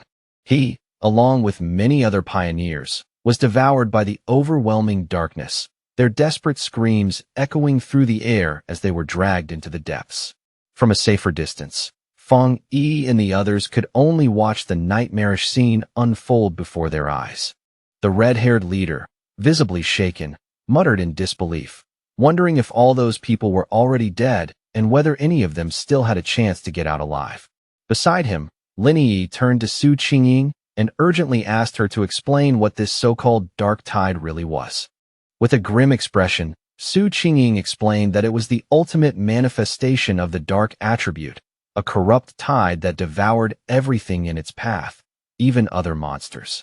Her voice carried both confusion and fear as she said their mission had supposedly been arranged specifically to avoid the day of the tide. Now, seeing this happen in front of them, she could only fear that every pioneer who had gone ahead had already been lost. Lin Yi suddenly remembered reading about the dark tide on pioneer forums, where people described it as a disaster powerful enough to wipe out an entire city. Fear instantly gripped her, and she urged Fang Yi to retreat while there was still time. Fang Yi, however, remained completely calm. He told everyone not to panic, then raised a vast protective barrier around the group, golden spiritual energy surging outward while blue lightning crackled across its surface. He explained in a steady voice that this spiritual shield was a natural counter to dark energy. If things became truly desperate, they could pour their powers together into the barrier, keep it standing, and endure the full impact of the tide. Su Qingying stared at him in shock and immediately asked what he was planning to do. She warned him that the dark tide was not ordinary dark energy, but a concentrated and terrifying form of the dark attribute itself. Even if all of them combined their strength, they could not possibly stop it. She reminded him that even that powerful spirit creation realm pioneer had been swallowed without resistance. Fang Yi did not look troubled in the slightest. His sword burst into golden flames, while blue lightning danced violently in his other hand. With absolute confidence, he declared that he was going in to destroy it. Before anyone could even react, he kicked off the ground and shot forward like a streak of blazing fire and thunder, heading straight for the towering wall of darkness.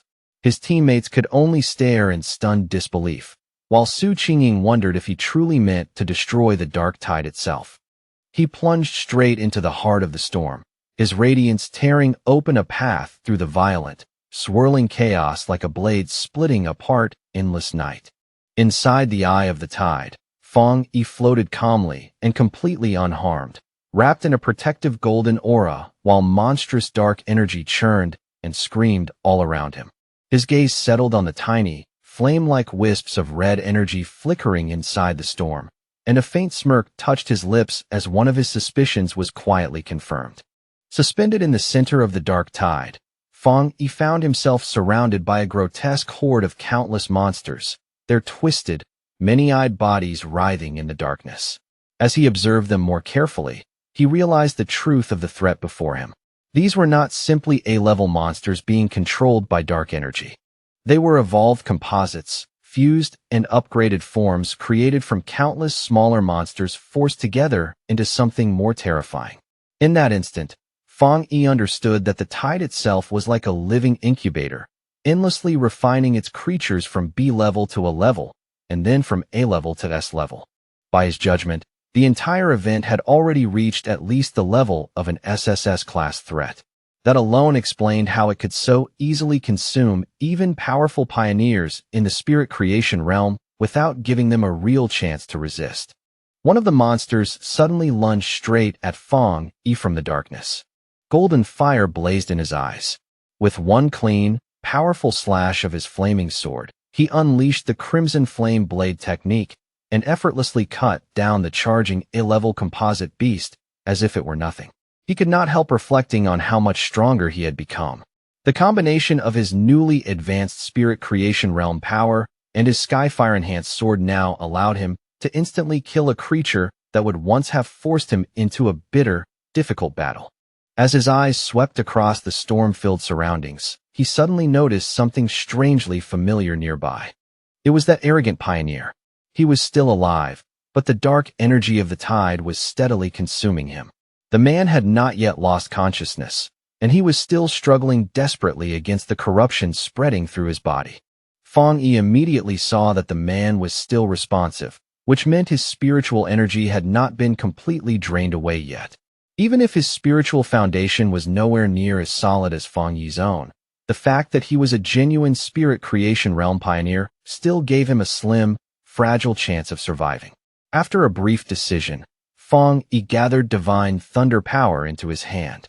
A massive burst of purifying lightning exploded outward from him and slammed directly into the dark mass, imprisoning the arrogant pioneer. The man was blasted clear out of the tide, hurled through the air before crashing heavily onto the ground, unconscious but finally freed from the corruption clutching at him. Standing over the fallen rival with his sword still wrapped in burning light, Fang Yi calmly judged that the man could still be saved, though only by the narrowest of margins. But his small victory did not last. The dark energy around him began to twist, gather, and condense once more, while the monsters he had just destroyed started reforming right in front of his eyes. He watched a massive, many-eyed creature regenerate from the surrounding darkness and immediately understood the problem with grim clarity. The tide could reproduce its minions endlessly. He could not help wondering whether this horrifying regenerative ability was the defining trait of monsters that existed above the S-level threshold. Facing that endlessly regenerating horde, Fang Yi quickly abandoned his original approach and settled on a new plan, one that was far more dangerous. Even so, a confident smirk appeared on his face as he decided to try something different. Without hesitation, he deliberately withdrew his protective spiritual aura, leaving his entire body exposed to the crushing, overwhelming power of the dark tide. The moment that protection disappeared, his system immediately reacted and detected the extreme dark attribute surrounding him. But just as quickly, it reported failure. The attribute was too special, too complex, and could not be extracted at this time. Fang Yi felt disappointed, though not truly surprised. Even after reaching the spirit creation realm, the dark attribute still remained beyond his grasp. That result only confirmed what he had already begun to suspect. This power was fundamentally different from every other attribute he had encountered. With his choices growing fewer by the second, a determined smile slowly appeared on his face instead of panic. Since he could neither destroy the tide outright nor absorb its power for himself, he concluded that he would have to find some other method to deal with it. As the monsters started closing in on him once again, he briefly regretted not bringing Little Flower, the Desolation Flower, with him. Its life-draining power would have been a perfect counter to something like this. For a fleeting moment, he wondered what options he still had left. Then his eyes widened slightly, and a sudden realization struck him. The answer had been right in front of him the whole time. Outside the tide, the rest of the team remained inside the safety of the golden barrier, staring anxiously into the darkness. The red-haired leader, still visibly rattled, asked Su Qingying if she had ever seen anything like this before. Su Qingying could only admit, with a tense expression, that she had not. All at once, the chaotic, swirling force of the dark tide grew unnervingly still. Instead of raging wildly, it pressed in silence against their protective shield, and that unnatural calm felt even more disturbing than the storm itself. That eerie stillness only made everyone more nervous. Lin Yi admitted in a trembling voice that even when they had faced the monstrous desolation vine, she had not felt this frightened. Worry for Fang Yi filled her chest so heavily that she could barely think straight. Su Qingying tried to calm her, pointing out that Fang Yi's barrier was still active, even if it was flickering under the pressure. She took Lin Yi's hands and told her they should focus their own spiritual energy into the shield to help reinforce it. Then, with grim honesty, she added that if someone as powerful as Fang Yi really fell here, their own fates would be sealed soon after anyway. Su Qingying continued trying to raise everyone's morale. She reminded them that Fang Yi was a spirit creation realm cultivator who wielded several terrifyingly powerful attributes, and she strongly suspected his true strength went even deeper than any of them had seen. Someone at his level was simply not a person pioneers like them could rescue, no matter how much they worried. Her unexpectedly calm, even slightly humorous confidence gradually soothed Lin Yi's nerves, and Lin Yi softly thanked her for it. Su Qingying only smiled and admitted that her own teammates often complained that she was too serious. Then she gently asked Lin Yi whether she felt a little better now. Their strained waiting was suddenly broken by a towering column of pure fire that erupted from deep inside the dark tide, forcing back the oppressive darkness in an instant. From the blazing heart of that inferno, Fang Yi unleashed his ultimate technique, the Nine-Dragon Skyfire Sealing Art. He rose up from the flames like a god of war, his entire body shining with a powerful mixture of blue and golden energy. Outside, his teammates watched in absolute awe. The red-haired leader excitedly pointed him out to the stunned Lin Yi, while Su Qingying could only stare in open disbelief at the terrifying scale of the power now unfolding before them. The technique took shape as 9 colossal fiery dragons, twisting, swirling, and dancing through the air with overwhelming majesty, their combined light completely swallowing the dark tide's darkness. Elsewhere, Jialan, who had been quietly monitoring the mission from afar, was thrown off balance by the immense wave of spiritual pressure that suddenly burst outward. She recognized that power at once as the legendary Skyfire attribute, and she realized the technique itself was a formidable sealing art. In utter disbelief, she watched the 9 dragons converge and compress the entire city-destroying dark tide into a single unstable orb of blazing energy, unable to believe he might truly have sealed the whole event. But Fang Yi was still not finished. After containing the tide, he gathered divine thunder power into both hands and unleashed it in the form of a massive vortex of crackling blue energy that spiraled violently around the sealed sphere of fire. With a thunderous roar that shook the air around him, Fang Yi called out the name of his fused technique, the 9 Dragons' Edict, his voice carrying a force that made the entire battlefield tremble. The 2 overwhelming forces of fire and thunder collided head-on in an instant, and the impact erupted into a massive explosion that blasted through the surroundings and shook the very foundations of the extreme dark zone. With one final, decisive command to seal, Fang Yi brought his hands together and forced the raging, chaotic power to collapse inward under his control. The violent vortex of fire and lightning compressed further and further, shrinking into a smaller, steadier sphere before finally settling into a bright, glowing orb filled with perfectly contained, pulsing power. After Fang Yi's unbelievable display of strength, the arrogant pioneer lay unconscious on the ground like a discarded shadow of his former self. Fang Yi glanced at him and thought that, at least for the moment, the danger had passed. He had even ended up saving someone by accident, which left him quietly wondering what exactly he should do with the man now. Lin Yi hurried straight toward Fang Yi, her face full of relief now that she could see with her own eyes that he was safe. Nearby, Su Qingying stood beside the unconscious pioneer and calmly offered to let her team handle the injured man from here. A little later, Su Qingying walked over to Fang Yi and asked why he did not seem pleased at all after sealing something as terrifying and high-level as that dark attribute phenomenon. Inwardly, though, she was nothing short of stunned. He had truly done what he said he would do and crushed the dark tide itself, and in her eyes, that made him an astonishingly formidable person. Fang Yi quickly explained that they did not have time to relax and needed to move at once. He told everyone that the seal he had placed was only temporary, and the dense dark attribute energy lingering in the area was still dangerously strong. They had to find the Shizai flower before the seal weakened and failed. Su Qingying immediately understood and nodded, confirming that her team would escort the unconscious man back to the association for treatment, while several teammates lifted him onto their shoulders. The group soon stopped at the edge of a cliff and looked out over the empty, silent land ahead. Su Qingying realized with a heavy heart that none of the other pioneers who had gone ahead had made it back out. Not a single trace of them remained, and she could only conclude that they had all been devoured by the dark attribute.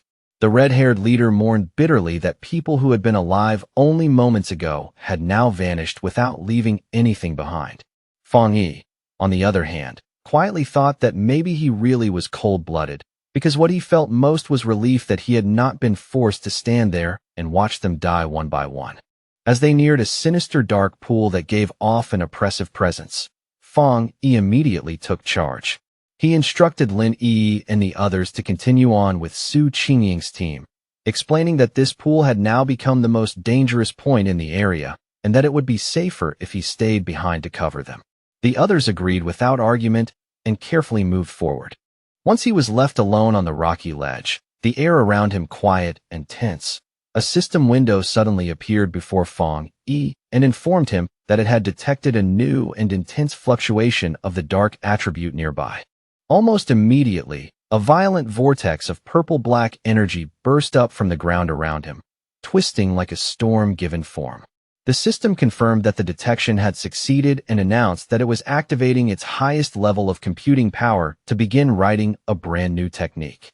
Fang Yi was lifted into the air as if caught by an unseen force, his arms stretching outward while towering pillars of pure dark energy surged up around him from all sides. The system declared that the writing process had been completed successfully, and Fang Yi's eyes snapped open at once, now glowing with a chilling purple light that carried the essence of the power he had just gained. A new system window appeared and confirmed his latest acquisition. He had obtained a dark attribute technique called the Boundless Dark Realm. The system explained that this ability allowed him to create a sealed domain of dark mist, and within that enclosed space, spiritual energy would be massively suppressed. Fang Yi considered the implications almost immediately and recognized that this dark world was a special domain fully under his control. He understood at once how valuable it would be in battle. The corrosive nature of this new power would not only drain an enemy's spiritual energy, but also slow their ability to recover it, giving him a tremendous strategic advantage. In his mind, he could almost picture himself standing above a sea of desperate hands reaching up from below. The thought made one thing clear to him. If he combined this new suppressive power with his other attributes, his combat strength would become even more terrifying. With growing confidence, he concluded that if something even stranger and more powerful than the Dark Tide ever appeared again, he would still be capable of destroying it. As the last traces of purple energy slowly settled back down, Su Qingying, still unable to fully believe what she was sensing, asked Fang Yi whether he could feel the dark mist gathering around them again. Her eyes widened sharply as the full scale of that spiritual fluctuation finally registered in her mind, leaving her visibly shaken. She stared at Fang Yi as the leftover energy swirled around him, struggling to understand how he could possibly be experiencing another breakthrough without any of the usual grand signs, such as shifts in heaven and earth. Then the truth slammed into her with shocking clarity. Fang Yi had not merely sealed the S-Class Dark Tide. He had absorbed its power.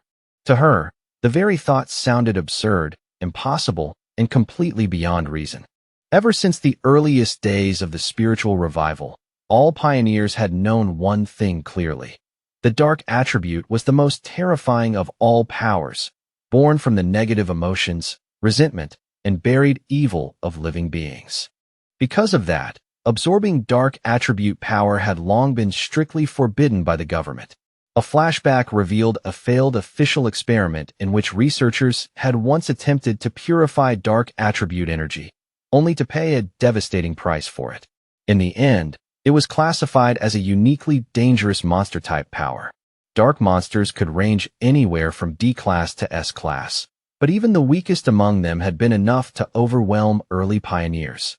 As for the Dark Tide, an absolute S-Class threat, it could devour even spirit creation realm cultivators with frightening ease.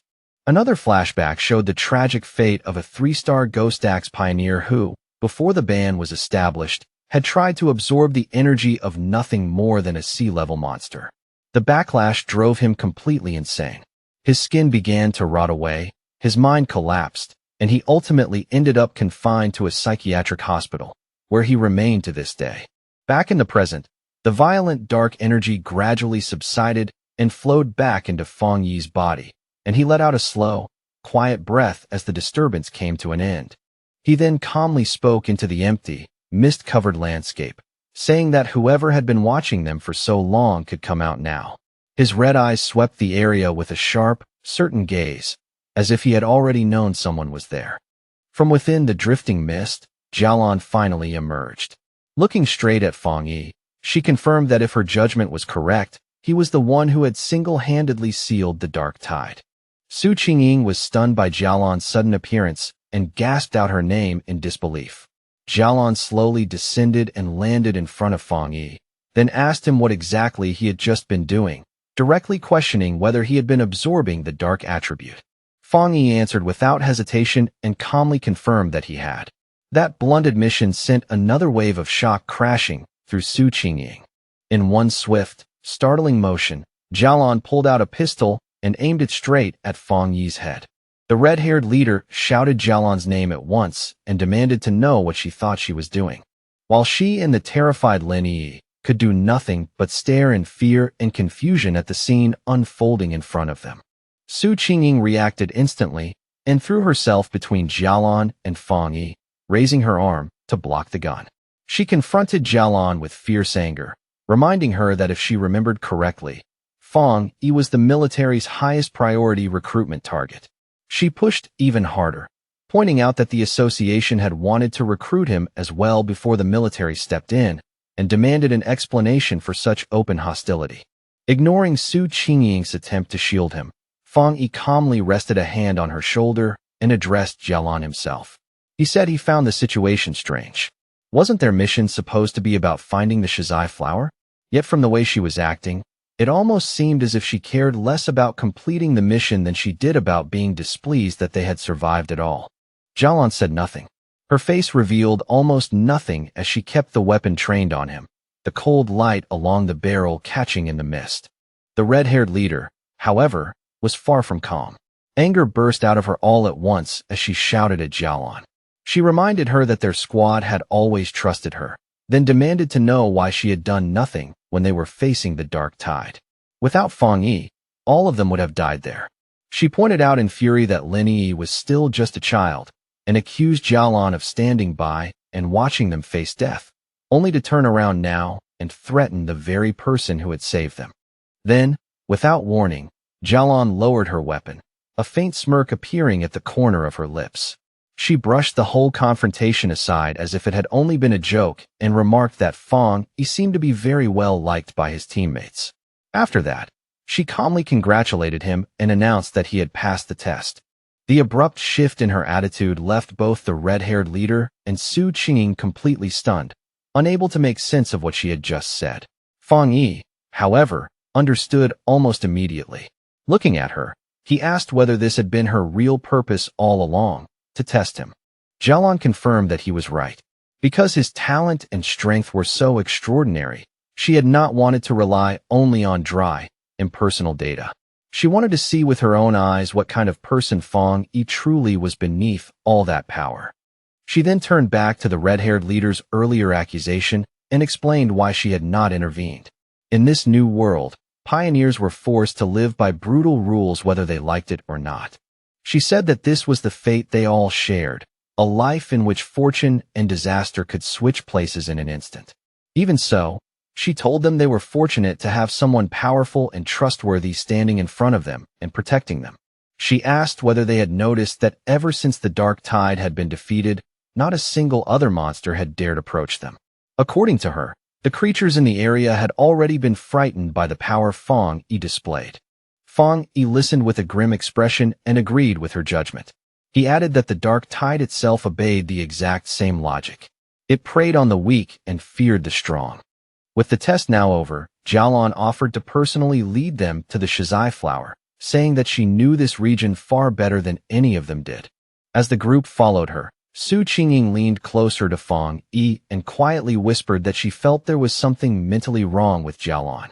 Then she revealed an important detail. Jialan's own squad had encountered the dark tide before, and she had been the only one who survived. Fang Yi quietly processed that information and began piecing together a much clearer understanding of her state of mind. He realized that her rigid obedience to missions and rules had made her appear cold and detached.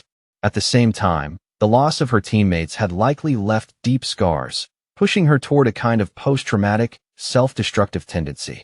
Even so, he could tell that some other powerful belief was still keeping her moving forward, and that seeing him seal the dark tide had simply shaken her composure for a brief moment. With that new understanding in mind, Fang Yi showed the faintest trace of a smile and told his teammates that they should all try to be considerate toward this wounded person. The red-haired leader immediately asked whether Jialan was actually injured. Watching her closely, Fang Yi calmly answered that she was. He explained to the others that Jialan's spiritual barrier had been severely damaged. In his estimate, although she still possessed the power of a 2-star spirit creation realm cultivator, her protective aura had already fallen by at least 2 levels. The image of her crumbling spiritual energy only confirmed his judgment and showed clearly that she had suffered a serious internal injury. She even stumbled slightly as she walked, that small misstep making her weakened condition impossible to hide from anyone watching closely. Noticing the concern in their eyes, Jialon glanced back over her shoulder and thanked them in a quiet voice. Even so, she brushed the matter aside and insisted that her injury was nothing serious and would not affect her. Under Jialon's lead, the group moved deeper through a barren, mist-choked landscape filled with dead trees, scattered bones, and the remains of fallen creatures. It was a grim and silent place known as the chaotic burial mounds. As they walked, Fang Yi's sharp senses caught something subtle but wrong in the stillness around them, and his eyes soon found the half-buried skeletal remains of a fallen pioneer hidden beneath the dirt. At last, Jialon stopped and announced that they had reached their destination. In a small clearing ahead, a single beautiful shizai flower stood quietly glowing, its petals releasing a soft and ethereal purple light into the surrounding mist. As Jialon started walking toward the flower, Fang Yi kept his eyes on her, his instincts telling him that something about the situation felt off.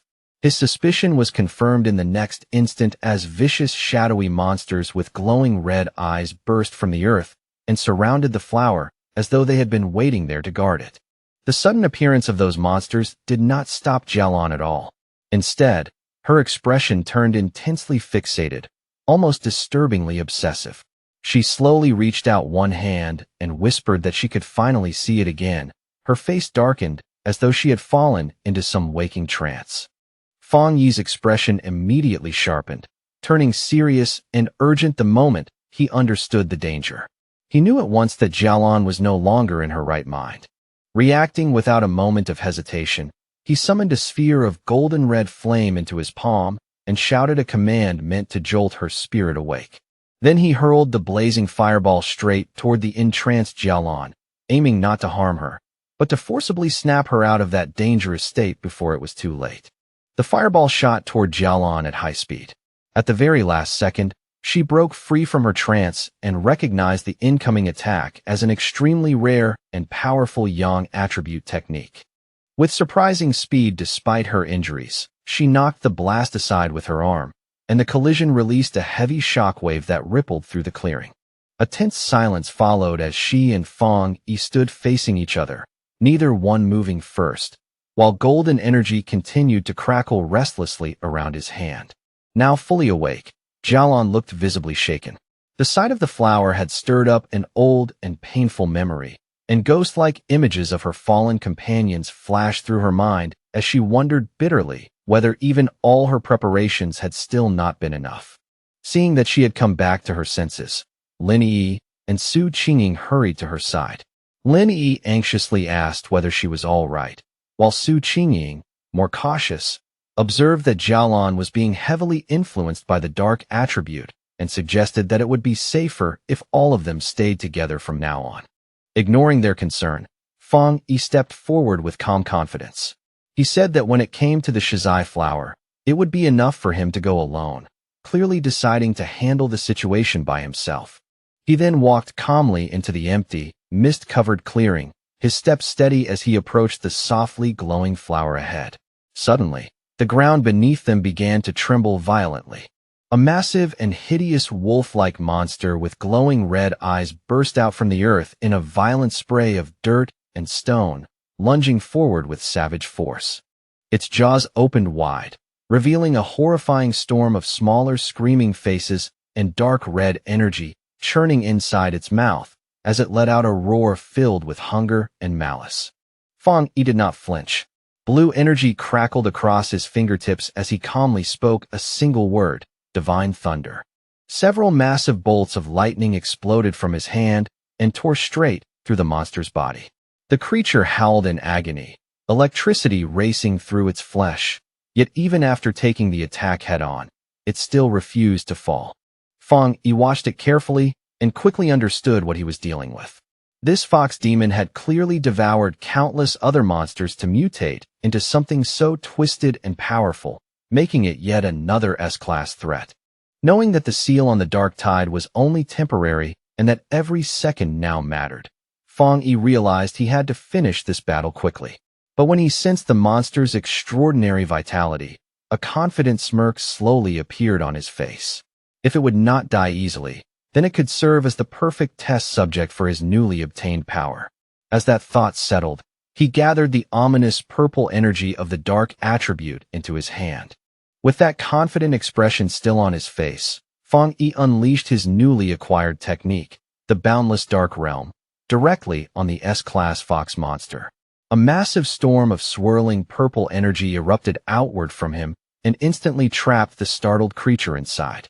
The raging energy rapidly condensed and hardened into a huge dark purple sphere, sealing both Fang Yi and the monster within its enclosed range. Inside that newly formed reality, shadowy purple tendrils lashed out from every direction and wrapped themselves tightly around the S-Class beast like living chains. The monster struggled wildly and whimpered in pain as its enormous body began to shrink under the crushing pressure of Fang Yi's domain. A system window appeared and confirmed just how devastating the technique truly was. Under the influence of the Boundless Dark Realm, the S-Class anomaly had been forcibly downgraded by 2 full levels, reduced all the way to a B-Class threat.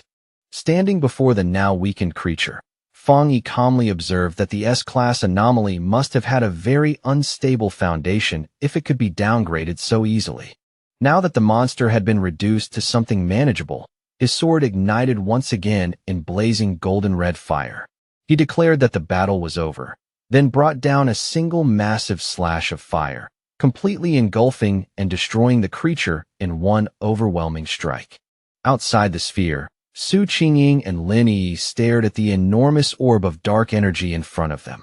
Su Qingying found it strange, noting that although it was clearly a dark attribute power, it felt different from the kind she was familiar with. Lin Yi agreed at once, saying that it lacked the usual disgusting heaviness and bone-chilling cold she expected from it. Jialan gave them the answer. She explained that what they were witnessing was Fang Yi's personal domain, a space he had created by himself after mastering the dark attribute without any teacher to guide him. As she spoke, Jialan thought about just how significant that achievement really was. She explained that creating a domain was an extremely difficult ability, something far beyond what ordinary pioneers could ever hope to do. Before this, the only person she had ever known who could form a spatial domain through spiritual power was her teacher. Aside from him, she guessed there were at most only 3 other people in the entire world capable of the same feat.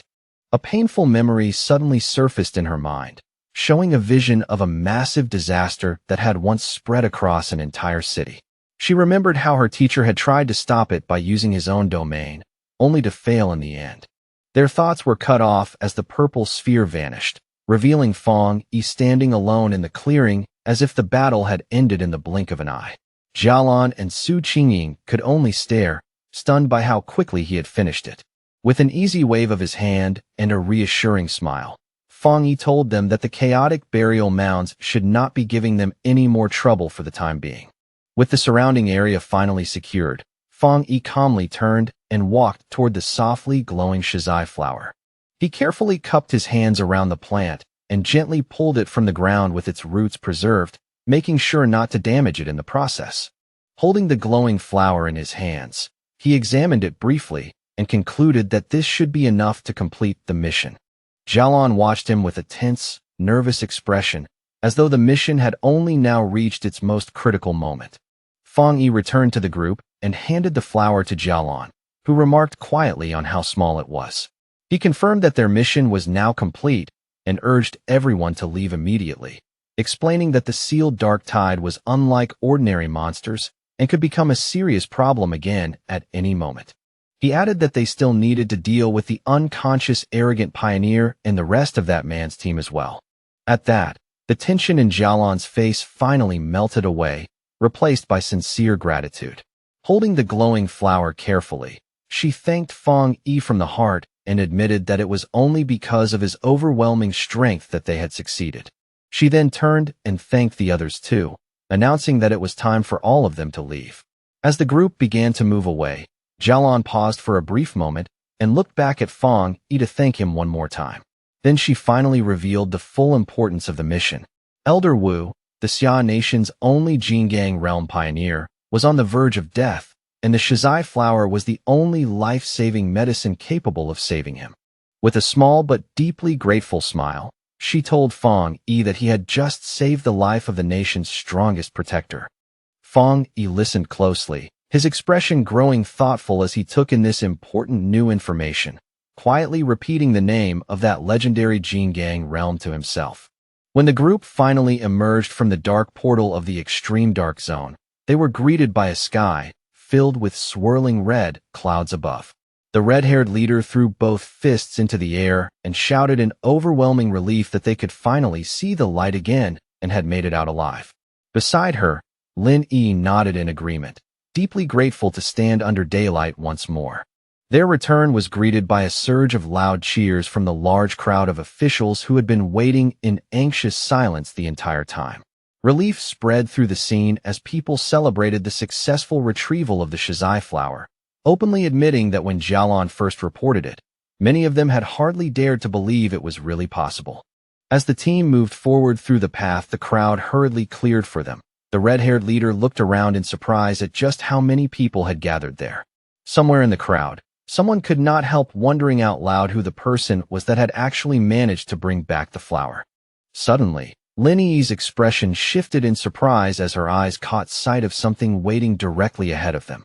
Parked squarely in their path was a massive, heavily armored military vehicle, flanked on both sides by elite soldiers standing in rigid formation.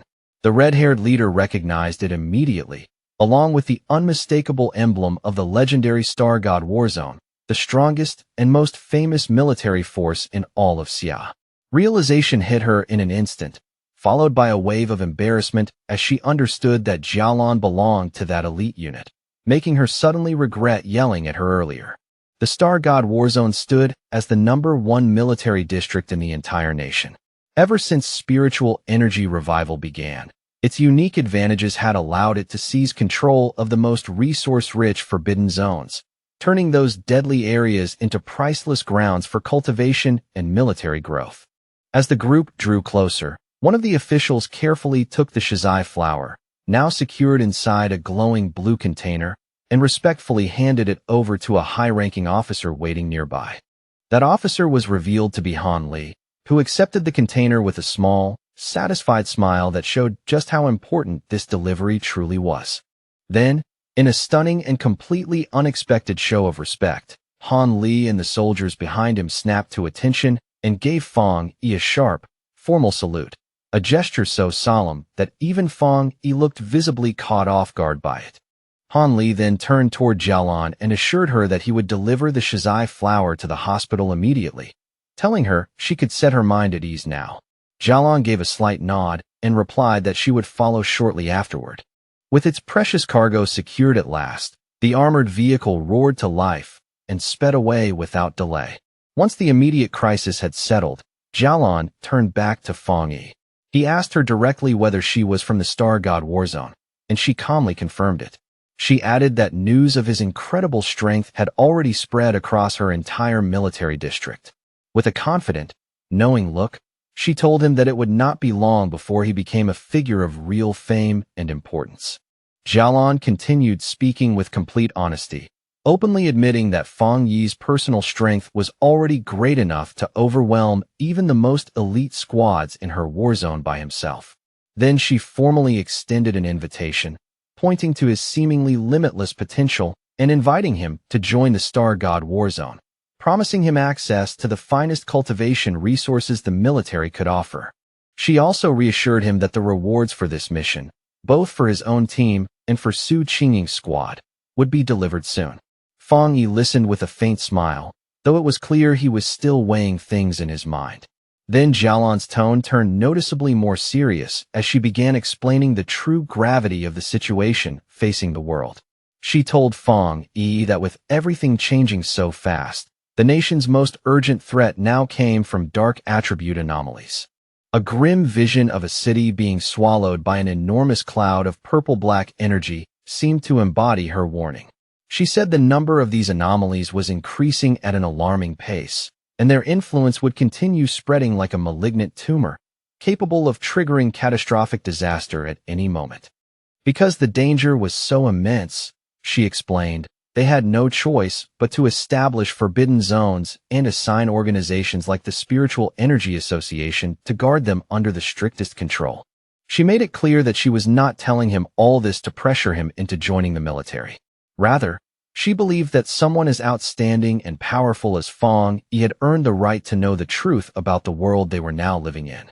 Understanding the sincerity behind her words, Fong Yi smiled and gave her a calm, reassuring answer. He said he understood, and that if he encountered anomalies again in the future, he would not simply stand aside and do nothing. On that point, he told her, she could rest easy. Hearing that promise, the stern exhaustion on Jialan's face finally softened into a genuine smile of relief. Formally introducing herself again, she said it was a pleasure to truly meet him, and then she offered him a small dark token.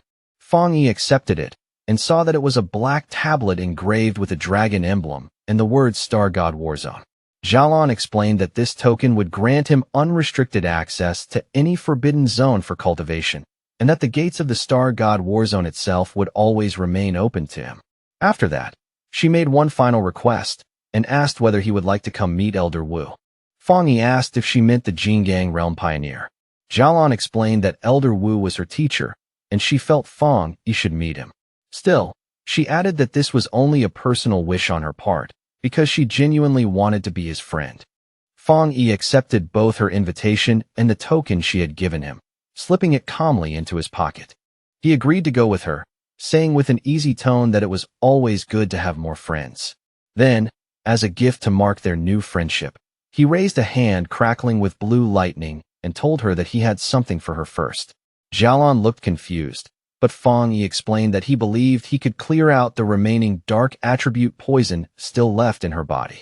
Before she could say anything else, he released a surge of blue lightning that instantly spread around her, leaving her startled where she stood.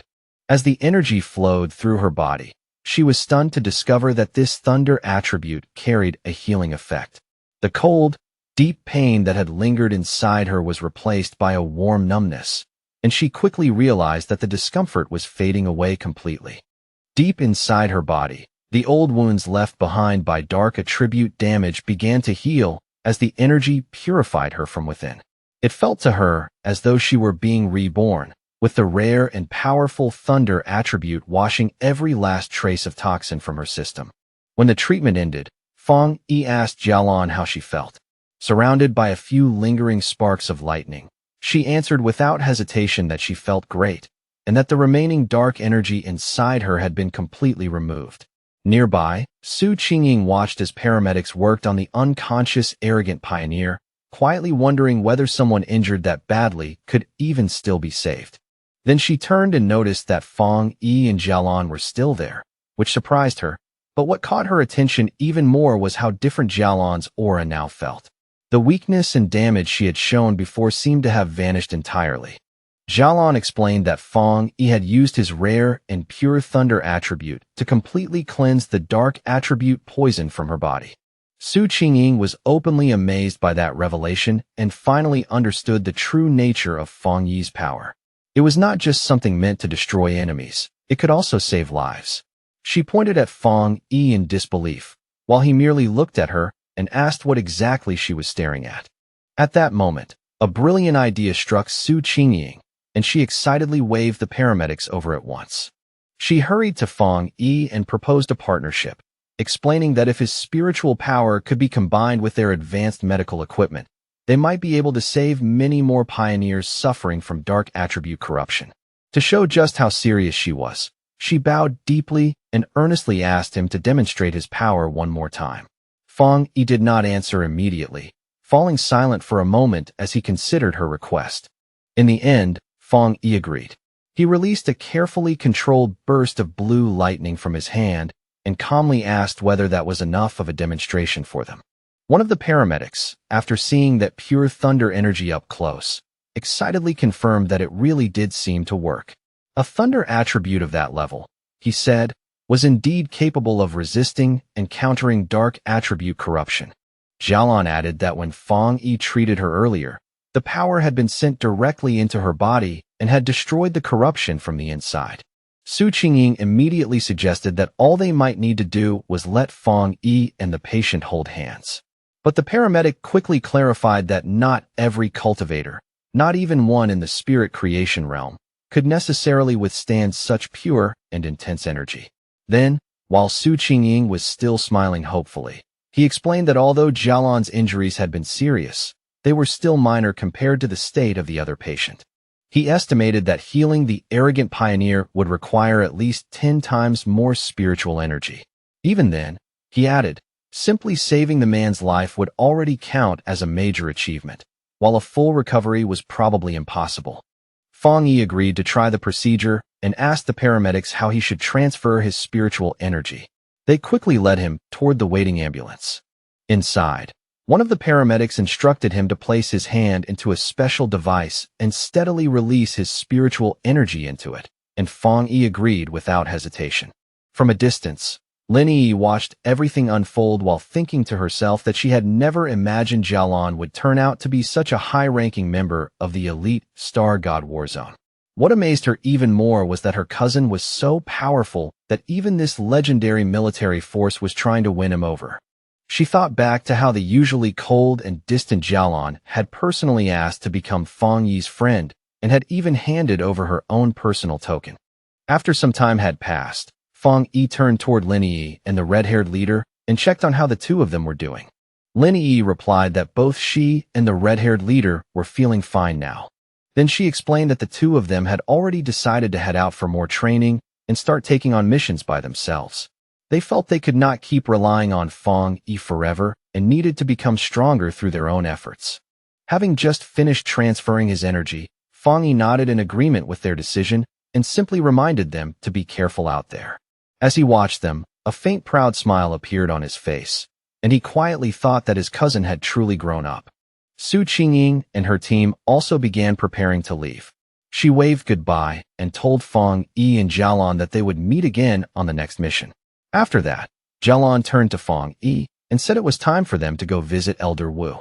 As the ambulance carrying Su Qingying's team drove away, she could still be heard complaining in visible frustration that the military's Star God Warzone had stolen such a powerful person away from them. Her teammates could only laugh awkwardly and try to calm her down as the vehicle continued into the distance. A final thought exposed the hidden problems inside the Spiritual Energy Association. The organization was simply too chaotic, and even its strongest elite squads were unwilling to truly cooperate with one another. Fang Yi and Jialan arrived at a large, modern hospital that served as the highest security ward within the Star God Warzone's medical base. Looking at the heavily guarded facility, Fang Yi asked if this was the place where Elder Wu was being kept. Inside the hospital room, the two of them stood quietly at the bedside where Elder Wu lay unconscious, surrounded on all sides by humming medical equipment and flickering monitors. Fang Yi looked at the scene and could not help commenting on how strange it felt. The ultimate powerhouse of the Jingang realm, the kind of figure people treated like a legend, was in reality just a withered old man lying silently in a hospital bed. He studied the elder's condition more carefully.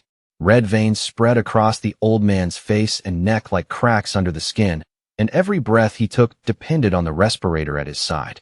Jialan explained in a low voice that his condition had been far worse before, to the point where he had looked almost like a corpse. She added that even after using the precious shizai flower on him, he still had not regained consciousness. Fang Yi's expression turned more serious as he wondered what kind of disaster could have reduced someone as powerful as Elder Wu to such a miserable state. Jialan began recounting the battle that had left her teacher in a coma. She described how a massive dark attribute anomaly had appeared above the capital. To stop it from swallowing the entire city, Elder Wu had stepped forward alone to seal it.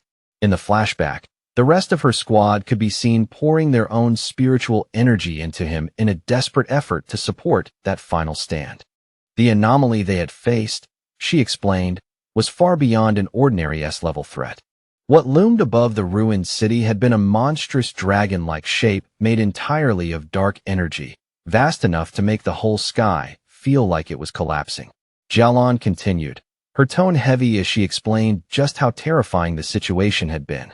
If that anomaly had fully descended, it would not only have destroyed the capital, but also the surrounding cities, throwing the entire nation into complete chaos. In that desperate final battle, Elder Wu had used his own personal domain to seal the S-level anomaly by force, but the disaster had proven even more terrifying than any of them had expected. The overwhelming dark attribute power had rebounded on him and corrupted his body from within. Jialan concluded grimly that if her teacher had not been a master of the Jingang realm, he would have been burned to ash on the spot. Back in the present, Fang Yi lowered his gaze to the comatose hero with a new sense of respect.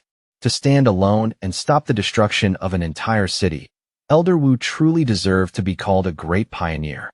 As Fang Yi looked at the unconscious Elder Wu, his thoughts drifted to his past life. He remembered how so many pioneers had sacrificed everything so that he could become the last surviving human. A sad realization then crossed his mind. In his original timeline, Elder Wu had most likely already died by this point. A fresh determination rose in Fang Yi's heart, and he reached a hand toward the elder without hesitation. Startled by the sudden move, Jialan shouted at him and demanded to know what he was doing to her teacher. Fang Yi calmly told her not to panic. He explained that although the Shizai flower was already taking effect, he wanted to try removing some of the stubborn dark attribute power still lingering inside Elder Wu's body. He placed his hand against the elder's chest, and a forceful stream of blue lightning immediately began flowing into the old man's body. Fang Yi explained that this should help him wake up faster. Jialan watched in shock and blurted out that the power he was trying to cleanse had come from an S-level disaster. After a brief moment of hesitation, she finally gave in and told Fang Yi to go ahead and try. Maybe, just maybe, he was the miracle they had been waiting for. The whole room soon filled with the sharp crackling of Fang Yi's power as he steadily poured more and more of his energy into the elder's body. Jialan warned him to be extremely careful, explaining that the dark attribute remaining inside her teacher was even more frightening than the dark tide itself. She added that without the Shizai flower, Elder Wu's recovery would never have progressed even this far. With a serious expression, Fang Yi said he understood perfectly. He could clearly feel just how terrifying the darkness inside Elder Wu's body was. Even though the Shizai flower had already weakened and purified part of it, the remaining dark energy still carried an immense and oppressive force. All of a sudden, a violent wave of dark energy burst out from the hospital bed and blasted both Fang Yi and Jialan backward. Jialan shouted a warning and told Fang Yi to be careful and steady his mind at once, because the dark energy had already started affecting his consciousness. In response, a brilliant golden aura erupted around Fang Yi as he instantly activated his own spiritual protection against the invading force. His eyes shone with golden light, but then he realized with sudden surprise that the dark energy had already dragged his consciousness into a vision of the past. He found himself standing alone on an abandoned street in a ruined city, lifting his head toward the massive and terrifying red eye of the anomaly that had once swallowed the sky whole. Within that mental world, the anomaly's giant red eye hovered above the wrecked city and asked Fang Yi who he was. Fang Yi quickly understood what had happened. By touching the dark attribute residue left inside Elder Wu's body, his spirit had been pulled into this dangerous illusion. Completely unbothered, Fang Yi answered with calm confidence that his identity did not matter because he was simply the one who had come to destroy it. As blue lightning gathered in his glowing hand, he judged that this anomaly was not nearly as powerful as it appeared. In answer, the giant eye shot a massive, razor-sharp red spike straight at him, so fast that even Fang Yi was caught off guard for an instant. Fang Yi reacted immediately and activated his golden sun breathing technique, his eyes blazing with golden power as he prepared himself to defend against the attack. He moved swiftly through the ruined street, dodging the storm of red spikes that came raining down from the sky one after another. The anomaly then released tendrils of strange red-black lightning. Fang Yi quickly noted that this bizarre lightning was just as powerful as the divine thunder he had once absorbed on Yuhuang Mountain. Then the anomaly revealed its true form. It shifted into an enormous swarm of countless insect-like creatures made entirely of dark attribute energy, all circling around a central red eye. Fong Yi immediately recognized that every one of those creatures was as strong as the monsters from the Dark Tide, and there were tens of millions of them. In the next instant, the entire swarm descended on him like a monstrous vortex, blotting out everything around him with sheer terror and weight. Facing that overwhelming threat, Fong Yi calmly summoned his flaming sword into his hand. Looking at the monstrous swarm rushing toward him, he declared that there was only one thing left to do now: wipe out every last one of these pests. With a determined shout, Fong Yi charged forward and unleashed a massive blazing slash that tore a brilliant path straight through the center of the swarm. That overwhelming strike succeeded in cutting the creature's central eye cleanly in two. As he assessed the enemy, Fong Yi identified it as an S-level collective anomaly. Even so, he guessed that its present strength had already been greatly weakened, either because this was only an illusion or because the Shizai flower used on Elder Wu had already purified part of its power. The two severed halves of the swarm crashed down toward the ruined city below and exploded violently the moment they struck the ground. Fong Yi landed steadily on a rooftop and surveyed the aftermath below. He estimated that the anomaly's current power was only around a level, and for a moment he felt genuine awe realizing that this was the city-destroying disaster Elder Wu had once faced entirely on his own. Then Fong Yi realized the danger was even greater than he had first assumed. Dark, swirling energy gathered into his palm, and without hesitation, he unleashed his own dark attribute technique, the Boundless Dark Realm. A massive vortex of pure darkness erupted from him and began swallowing up the insect-like anomaly. The creature was visibly shocked and seemed to realize that the being standing before it was no ordinary human. With a confident smirk, Fong Yi simply answered, "Guess so." Then he shouted a command to open, and his dark vortex completely absorbed what remained of the S-level anomaly. As the last fragments of its energy faded into nothingness, a final warning echoed through the emptiness like a dying whisper. "We will be back soon." Fong Yi floated inside a sphere of his own dark energy, and thought that the final message must have been a leftover fragment of the anomaly's consciousness. The use of the word "we" immediately caught his attention, and he began to wonder whether other disasters like this were already out there, waiting for the right moment to appear. As the illusory world around him let out a deafening roar and began breaking apart piece by piece, he decided it was wiser to leave now and think through the meaning of that warning later. His consciousness slams back into the real world in a sharp, breath-stealing jolt, as if he has been hurled out of a nightmare and dropped straight into his own body again. Without wasting even a second, he thrusts his hand into Elder Wu's body and begins drawing out the corrupt, dark attribute energy that has been festering deep inside him for far too long. From the Elder's chest, a dense mass of dark purple energy is forcibly dragged out, crackling violently as Fong Yi's own blue lightning wraps around it and tears it free inch by inch. To keep the dangerous substance from breaking loose, Fong Yi immediately activates his 9-dragon Skyfire sealing art, locking the energy inside a blazing sphere bound by red chains that burn like molten fire. Holding the sealed orb in his hand, he explains to a stunned Jilan that this is the dark attribute remnant that had been left behind inside Elder Wu's body. After a brief pause, he concludes in a grave tone that this must be the final fragment of the anomaly that once nearly destroyed the city. He goes on to explain that although the sealed orb of dark energy still carries frightening power, its influence has already been greatly weakened by the Shizai flower and by Elder Wu's own seal. Looking at the old man with real respect, he praises him openly, saying Elder Wu truly deserves to be called the nation's #1 pioneer for using his own body to hold back such terrifying darkness. Fong Yi knows very well that if it had been anyone else, they would have died over and over long before now. As Jialan looks closely at her teacher, she notices that the red veins on his face have faded away, and even his breathing now sounds steadier, deeper, and far more peaceful than before. She tells Fong Yi with visible relief that he really has saved Elder Wu's life. Fong Yi, however, answers with quiet humility, saying it was not all due to his own strength. He explains that without the Shizai flower weakening the corruption first, there is no way he could have pulled out such a stubborn dark attribute so cleanly. Jialan nods and agrees, saying that while the flower preserved the elder's life, it was Fang Yi's power that finally gave him a real chance to recover completely. With one final surge of force, Fang Yi tightens his fist and crushes the sealed orb of dark energy completely, grinding it apart until nothing remains but drifting dust.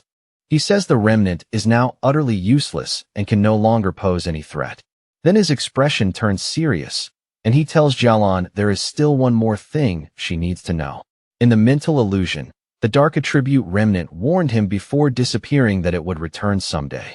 From that, he concludes that they must remain ready at all times, because no matter what happens next, they cannot allow an old man who has only just survived a life-and-death crisis to be dragged back onto the front lines again. Jialan quietly says she understands, because this is not the first time she has heard such a rumor whispered about. When Fang Yi asks what she means by that, she explains that both the military's monitoring departments and the association have long been collecting data on changes in spiritual energy across different regions. Based on that data, she reveals, a disturbing rumor began to spread. With the current level of power possessed by Xiagua, they might not even survive the first year after the full revival of spiritual energy. Even so, she adds with a faint, bitter smile, almost nobody was willing to believe it. Fang Yi remarks that monitoring spiritual energy fluctuations sounds extremely official and far more serious than ordinary rumor chasing. Jialan then looks at him and asks directly whether he also believes that rumor may actually be true. A faint shadow passes across Fang Yi's face as he wonders whether his own rebirth has already begun to alter the future in ways he cannot predict. In his original timeline, he remembers surviving for 3 full years after the spiritual energy revival, and by then the entire planet had already been pushed to the edge of destruction, with ruins spreading everywhere he looked. Pulling himself back to the present, he gently places a reassuring hand on Jialan's shoulder and tells her not to think too much about it for now, adding that Elder Wu should wake up before long. Then he looks at her with a grave, unwavering expression and makes a solemn promise. If that disaster truly returns, he will stand with them and fight side by side. Deep down, he already knows that the final battle against the great catastrophe is coming sooner or later, and no one will be able to avoid it forever. With fierce resolve burning in his eyes, he declares that this time, no matter the cost, he will change everything. Later that same night, Fang Yi has returned to his apartment, the quiet of the room standing in sharp contrast to everything that happened earlier.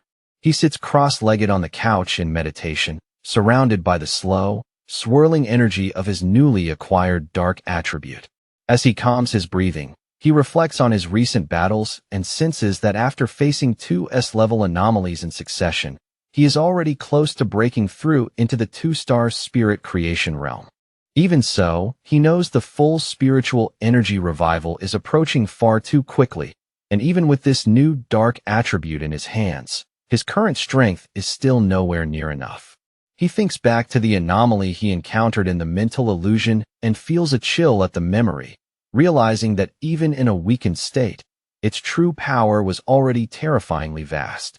His thoughts are suddenly interrupted when his eyes land on the potted plant he left on the table earlier, the obedient little white flower, sitting there quietly as if it has been waiting for him the whole time. He speaks to the faintly glowing flower in a half-gentle, half-apologetic tone, telling it that it really is not easy to carry around everywhere and admitting that it was his own mistake not to bring it along on the last mission. Smiling to himself, he picks up the pot, and the little flower seems to brighten at once in response. He tells it with some regret that he should have given it a chance to level up sooner, then casually decides to take it out for a walk. Fang Yi heads toward the back mountain, his own private training ground. As he walks along the narrow path under the moonlight, he can't help noting how capable the association's plant research department must be.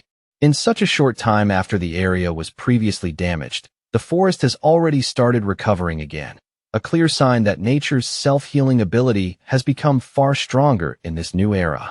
After finding a suitable place deep in the woods, he kneels down and carefully removes the flower from its pot, preparing to place it into the rich, dark soil. At the same time, he makes a mental note to thank Su Qingying and her team later for helping secure such a convenient training ground for him. As he gets ready to plant it, he holds the flower in both hands and gently warns his new companion to take it slow and absorb only a little at a time. In an almost teasing tone, he reminds it that if it gets too greedy, then not even all the forests on the planet would be enough to satisfy its appetite. The moment it touches the soil, the obedient little white flower immediately takes root, as if it has been waiting eagerly for this exact chance. In the next instant, a massive vortex of green, life-draining energy bursts out from the plant and sweeps through the forest at frightening speed, devouring the vitality of every nearby tree in its reach. A few moments later, Fang Yi stands there with his arms crossed in a section of woodland that has already turned dead, gray, and empty, calmly deciding that the flower has fed enough for the time being. With a satisfied little smile, he bends down and gently pulls the brightly glowing flower back out of the ground, roots and all, then tells his companion that it is time for them to move on and find another place to feed. Holding the plant in his hand, Fang Yi watches as it seems to bloom with fresh power and wonders where exactly it would rank among all evolved plant-type spirits now roaming the world. After thinking it over, he concludes that with its terrifying desolation attribute, it must be at least an A-level threat.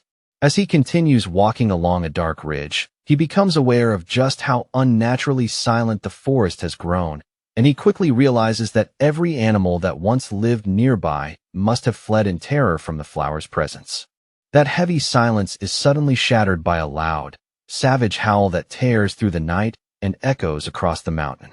Fang Yi's expression immediately hardens, because he recognizes the sound at once. It is the howl of a wolf, and not an ordinary one. On a nearby cliff beneath a blood-red moon, a pack of monstrous wolves with glowing crimson eyes has gathered together, their bodies shifting, swelling, and mutating before his eyes. Seeing the scene, Fang Yi realizes with a jolt of alarm that the entire wolf pack is in the middle of a dangerous evolution. Standing before the gathering of monstrous wolves, Fang Yi quickly identifies the largest beast on the cliff as the Wolf King, and from the aura pouring off it, he can tell its evolution is already close to completion. With another thunderous howl that shakes the night air, the Wolf King completes its transformation, its enormous body now shining with a sinister green energy that feels both poisonous and unnatural. Holding his potted flower in one hand, Fang Yi is visibly surprised by the immense spiritual pressure radiating from the creature, and he realizes with sudden alarm that it is just about to step into the level of an A-rank anomaly. The newly evolved wolf pack moves fast and surrounds him from every direction, cutting off every clear route of escape.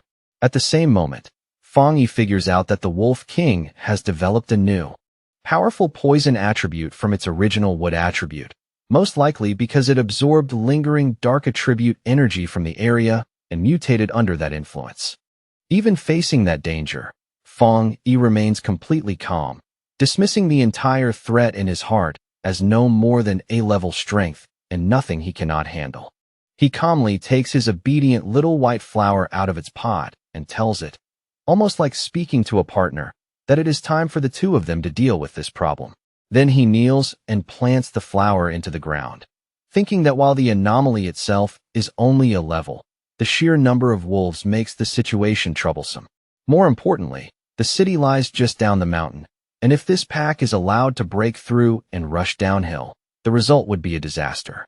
Just as the Wolf King lunges forward to attack, Fang Yi gives a calm order for the flower to begin, and brilliant green energy instantly starts flowing out from the plant. At the same time, he decides to use this chance to test the flower's compatibility, curious to see just how much destruction it can unleash on its own. A massive beam of green, life-draining energy suddenly shoots straight into the night sky, so bright and violent that it can be seen even far down the mountain, where another group of pioneers is already watching. This newly arrived squad watches the scene with growing concern. One of the men says the Wolf King has successfully evolved and that its current aura is incredibly strong. He immediately asks for the contamination level, and a cloaked figure beside him replies in a low voice that it has already reached 90%. The man and his companion are both left visibly stunned by that dangerously high reading, their expressions turning grim on the spot. The blonde-haired leader of the squad tenses at once as he realizes the danger is still climbing.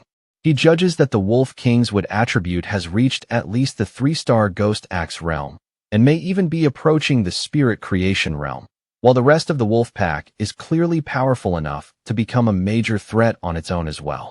He worries that his team simply does not have enough people to contain a threat of this scale, admitting with a grim look that even he himself only recently broke through into the 3-star Ghost Axe realm.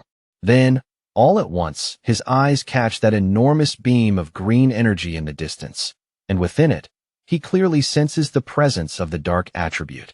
In that instant, he finally understands why the contamination level has risen so high. He shouts the realization to his team in alarm, explaining that the Wolf King has evolved dual attributes, something so rare among anomalies that even seasoned pioneers would hardly ever expect to witness it. At that very moment, the contamination reading on the squad leader's watch suddenly surges again, the display flashing as it spikes all the way to 100%. The leader grits his teeth hard, knowing they have to stop the Wolf Pack's evolution before the entire area below is lost.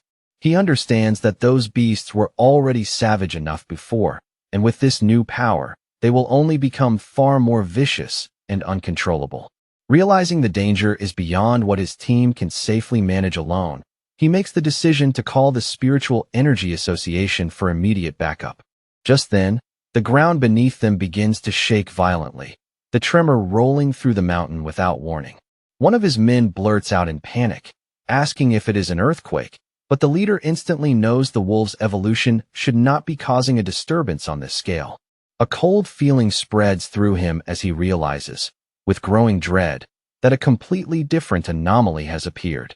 His watch confirms the fear in the worst possible way, as the contamination reading does not merely rise but explodes upward, skyrocketing to an absurd and almost impossible 1,000.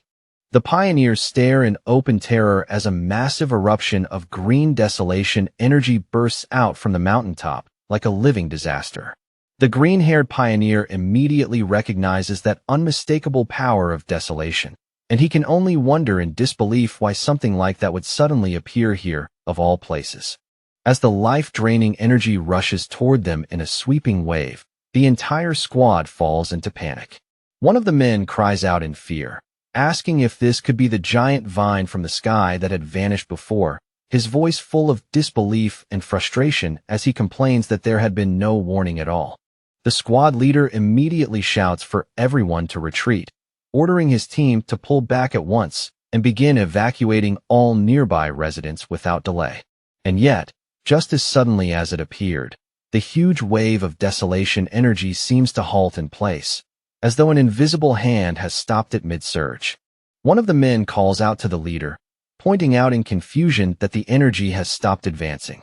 The whole squad can only watch as the massive vortex of green power begins to pull back and sink into the mountain again. For a brief moment, uncertainty replaces panic, and they start wondering whether the danger has really passed. One asks if they should still file a report, while another hesitantly asks whether they should move up the mountain to investigate. On the mountaintop where Fong Yi planted his flower, the ground is now covered by a sprawling network of thick green roots, twisting outward like veins across the earth. From those roots, dozens upon dozens of glowing white flowers begin to sprout, their pale light flickering in the darkness. A heartbeat later, they erupt with a massive burst of green energy, blooming together into a huge, radiant flower-like structure that dominates the entire area. That surging energy then transforms again, scattering outward into a vast sea of white petals that spreads across the mountaintop and blankets everything in sight. The Wolf King lets out a furious howl as those seemingly soft, harmless petals suddenly reveal their true nature, sharpening into a deadly weapon and forming a blade-like edge that slices through the air with terrifying speed. Fong Yi stands calmly within the storm of swirling petals, completely at ease in the middle of the chaos, and begins to explain just how terrifying his flower's power really is. This sea of spiritual flowers, he says, will keep growing back and multiplying without end, absorbing, wearing down, and purifying the enemy again and again until there is nothing left at all. Fong Yi stands atop his flower's massive root system as the wolf pack begins to collapse under its power. Looking toward the Wolf King, he taunts it coolly, asking how its pack members are supposed to survive without the same kind of spiritual protection that it enjoys. The smaller wolves are quickly caught by vines covered in white flowers, their bodies pinned and wrapped so tightly they cannot even struggle free. Their life energy is drained away at a frightening speed until nothing remains but bare skeletons, which soon crumble and collapse into dust.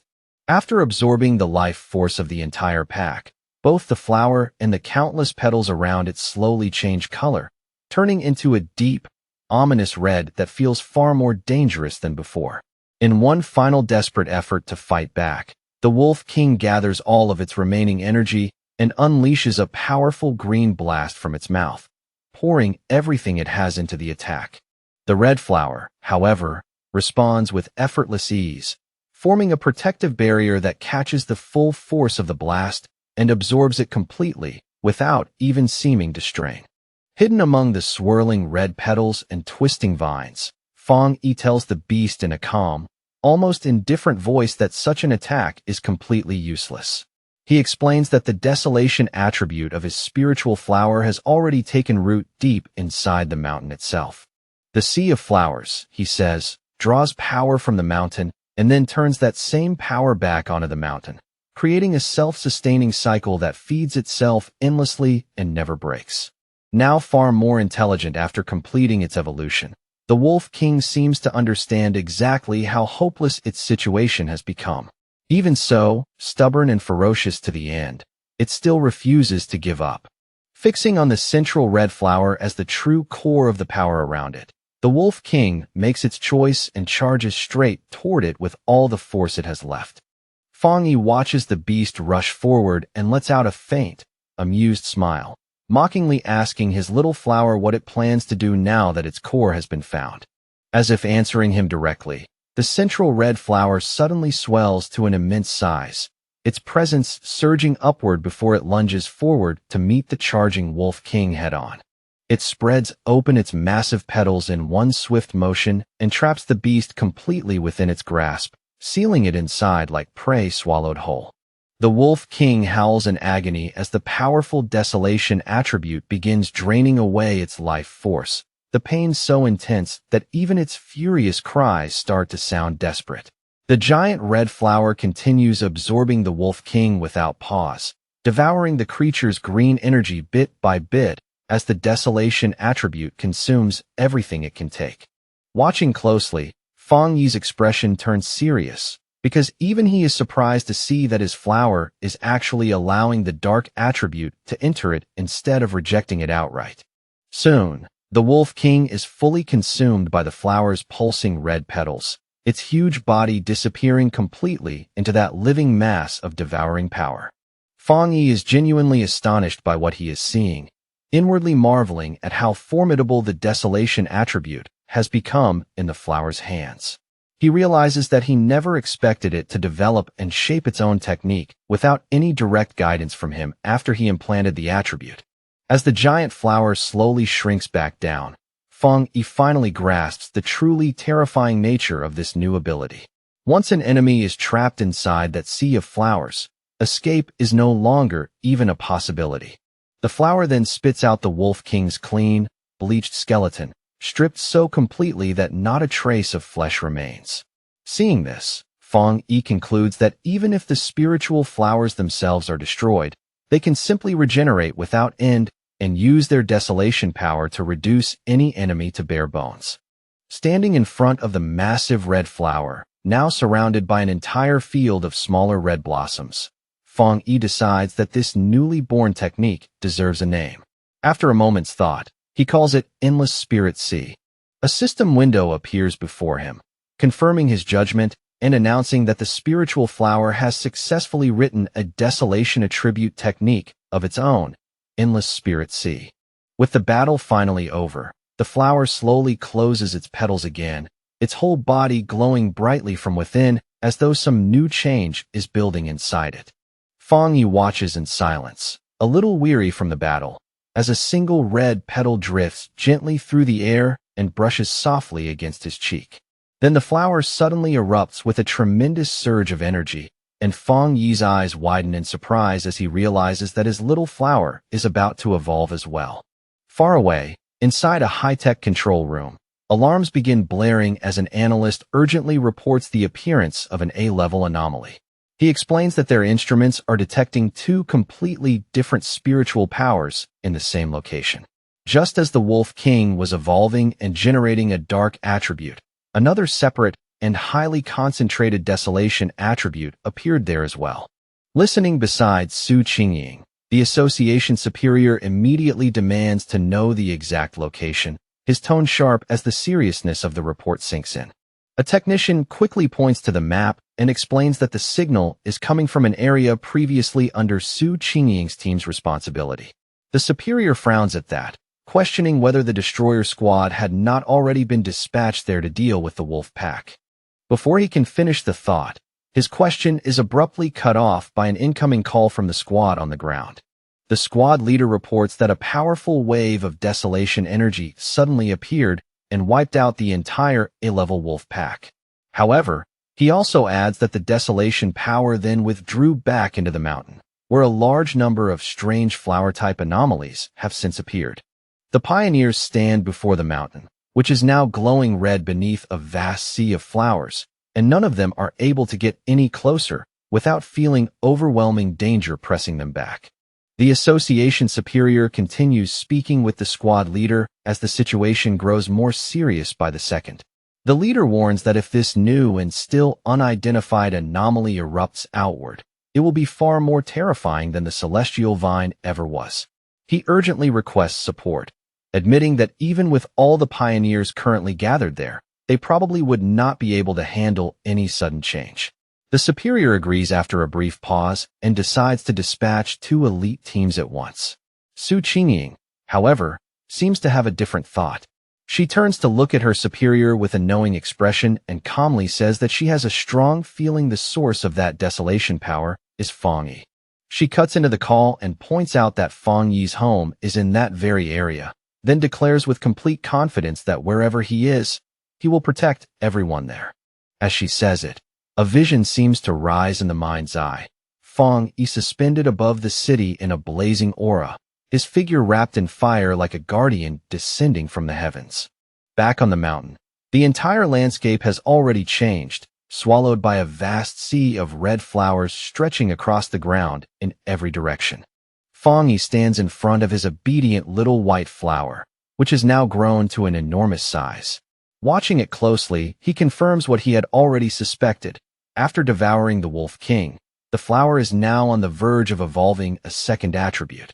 The giant red flower slowly blooms open, and from deep within its center, a brilliant golden light begins to shine, bright and intense like a newborn flame. Feng Yi's eyes narrow slightly in surprise as he realizes that the flower's newly awakened power is a fire attribute, something even he had not fully expected to see. He reaches out and touches the massive plant, remarking with real amazement that its method of evolution is absurdly simple, just swallowing enemies whole and turning them directly into strength. Once the evolution settles, the huge flower gradually shrinks down again until it returns to its original handheld size, though its petals have now turned a deep, heavy red. A system window appears in front of him, confirming that the spiritual flower has successfully completed its evolution. It is now classified as an A-level anomaly called the Desolate Fire Spirit Flower, possessing both desolation and fire attributes. The notification goes on to say that the flower has a powerful hunger for spiritual energy and can be placed inside the boundless dark realm for nurturing. Feng Yi reads that line twice, momentarily confused by the mention of the boundless dark realm, before a new idea suddenly flashes through his mind. He quickly realizes that he can place the flower inside his own personal dark domain. In his understanding, that domain contains a large number of dark attribute anomalies and offers exactly the kind of environment this flower could grow strong in. A thought follows naturally after that. If the spiritual flower keeps feeding on the energy inside, then it may even be able to evolve a third attribute, one tied to darkness itself. But just as he lifts the orb of his dark domain in his hand, the sky above suddenly begins to change, and a massive storm starts gathering overhead with alarming speed. Golden light flashes in his eyes as realization hits him. Another breakthrough is coming, and this time, he is about to step into the two-star spirit creation realm. He immediately sits down to cultivate, and in the next moment, a massive pillar of golden divine energy descends from the heavens and envelopes him completely.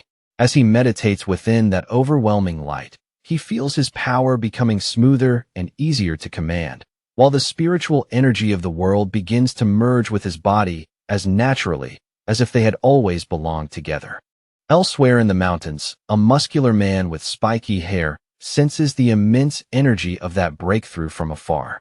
Following the light like a hunter tracking prey, he arrives and is stunned by the source of such extraordinary power. He is instantly thrilled, recognizing what he believes to be the legendary divine blade, and realizes with excitement that he has found a cultivator who has reached the two-star spirit creation realm. While watching a video of Feng Yi's earlier battle, the man stands cloaked in his own blazing aura. With open arrogance, he declares that he will crush this new fire tribute pioneer and prove to everyone that he is the true number one. Back at the place where he is cultivating, Feng Yi's sharpened senses catch a new presence lurking nearby. Without even opening himself to panic, he raises his voice and coldly demands to know who is there. The mysterious man answers not with words, but by hurling a massive fireball straight at him, shouting as he attacks, and asking whether Feng Yi is a fire tribute pioneer. Completely unfazed, Feng Yi gathers dark energy in front of him and casually swallows the powerful attack with his own vortex. A faint smile appears on his face, clearly satisfied, as he realizes he has finally drawn this hidden enemy out into the open. Feng Yi recalls that he had already sensed the man hiding nearby for some time, and that the fool had not even bothered to properly conceal his spiritual energy. He quickly judges the newcomer to be a wild pioneer, the kind who belongs to no organization and lives only to challenge others. From the aura he gives off, Feng Yi can tell he has only just broken through into the spirit creation realm. The muscular man finally reveals himself completely and lands before Feng Yi in a burst of heat, his body wrapped in a fierce fire aura. He looks Feng Yi over with open interest and remarks that he is surprisingly interesting, adding that he can feel strong spiritual pressure from him. Then he introduces himself as Jiang Lu and aggressively demands to know how Feng Yi managed to avoid that fiery attack just now. Feng Yi says nothing at all, merely standing there and silently observing his new opponent from head to toe. With a cocky grin, Jiang Lu says he forgot to introduce himself properly. He repeats that his name is Jiang Lu and boasts that Feng Yi will remember that name very soon.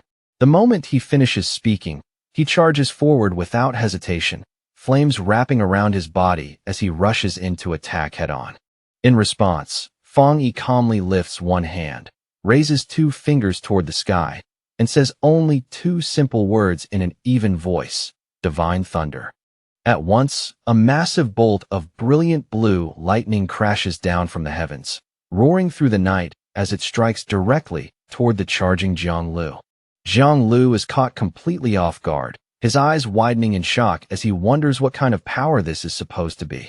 The divine thunder hits him head-on with terrifying force, swallowing his entire body in a violent explosion of blue light. A painful cough tears out of him, and smoke spills from his mouth after taking the full impact of that overwhelming strike. He struggles to force himself back up, his body covered in scorch marks and crawling blue electricity. His mind reels as he tries to understand what just happened, unable to comprehend how his opponent could be using a thunder attribute when he was supposed to be a fire pioneer. He grits his teeth so hard they nearly crack, while his whole body still trembles uncontrollably from the aftershock of the lightning. Feng Yi stands over the fallen Jiang Lu, who has dropped to his hands and knees, and is now so thoroughly overwhelmed that he cannot even move properly. Then Feng Yi grabs him by the hair and brutally slams his head into the ground, shattering the rock beneath him with a heavy, merciless impact. With blue lightning still crackling all around him, fierce and unstable in the night air, Feng Yi mockingly tells his opponent to say his name again, adding that he did not quite catch it the first time. Jiang Lu can do nothing but stare in silent shock, his face pressed against the broken earth. His mind is filled with disbelief as he wonders how he could have been defeated so easily and so completely. He had only just reached the one-star spirit creation realm and had always believed he was the fastest cultivator among everyone he knew. He cannot understand how he lost like this, especially when he never even got the chance to use his ultimate move. His thoughts flash back to the days when he was praised and admired by those around him, when his rare and powerful fire attribute made him feel invincible. He had truly believed that sooner or later, everyone would have no choice but to bow to him. A small, dismissive sound leaves Feng Yi's lips as he sends another surge of electricity through Jiang Lu's body, making him scream in pain on the spot. Jiang Lu's mind is still stuck on the same impossible question. How can this man have a thunder attribute when he was supposed to be using fire? Feng Yi looks down at him with one eye glowing blue, disappointment clear in his expression as he remarks that he had honestly expected this opponent to be much stronger. With a cold, condescending smile, Feng Yi mocks the arrogance of the younger generation while pinning Jiang Lu helplessly to the ground with raw, electrical force. Jiang Lu grits his teeth through the pain and humiliation, his thoughts racing wildly. He realizes that although Feng Yi is clearly only at the two-star spirit creation realm, the spiritual pressure coming off him feels vastly greater than his own, by at least 2 full realms.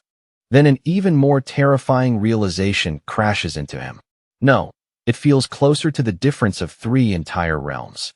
Convinced that death is right in front of him, Jiang Lu thinks in despair that this is really the end, that he, the great Jiang Lu in his own mind, is actually going to die here.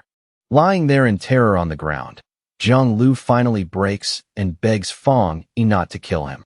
Feng Yi stares at him for a moment with a cold, unreadable face, then silently loosens his hold and lets him go. He warns him in a low voice that a pioneer's power is not something that should be thrown around carelessly against other people. Then, with quiet disdain, he suggests that if Jiang Lu truly has that much free time, he would be better off using it to clear out some of the newly emerging anomalies. After giving him one last dismissive glance, Feng Yi turns and walks away without another word, leaving Jiang Lu sprawled on the ground in confusion and humiliation. Jiang Lu watches his back disappear, his mind in complete turmoil as he wonders about Feng Yi's overwhelming spiritual power.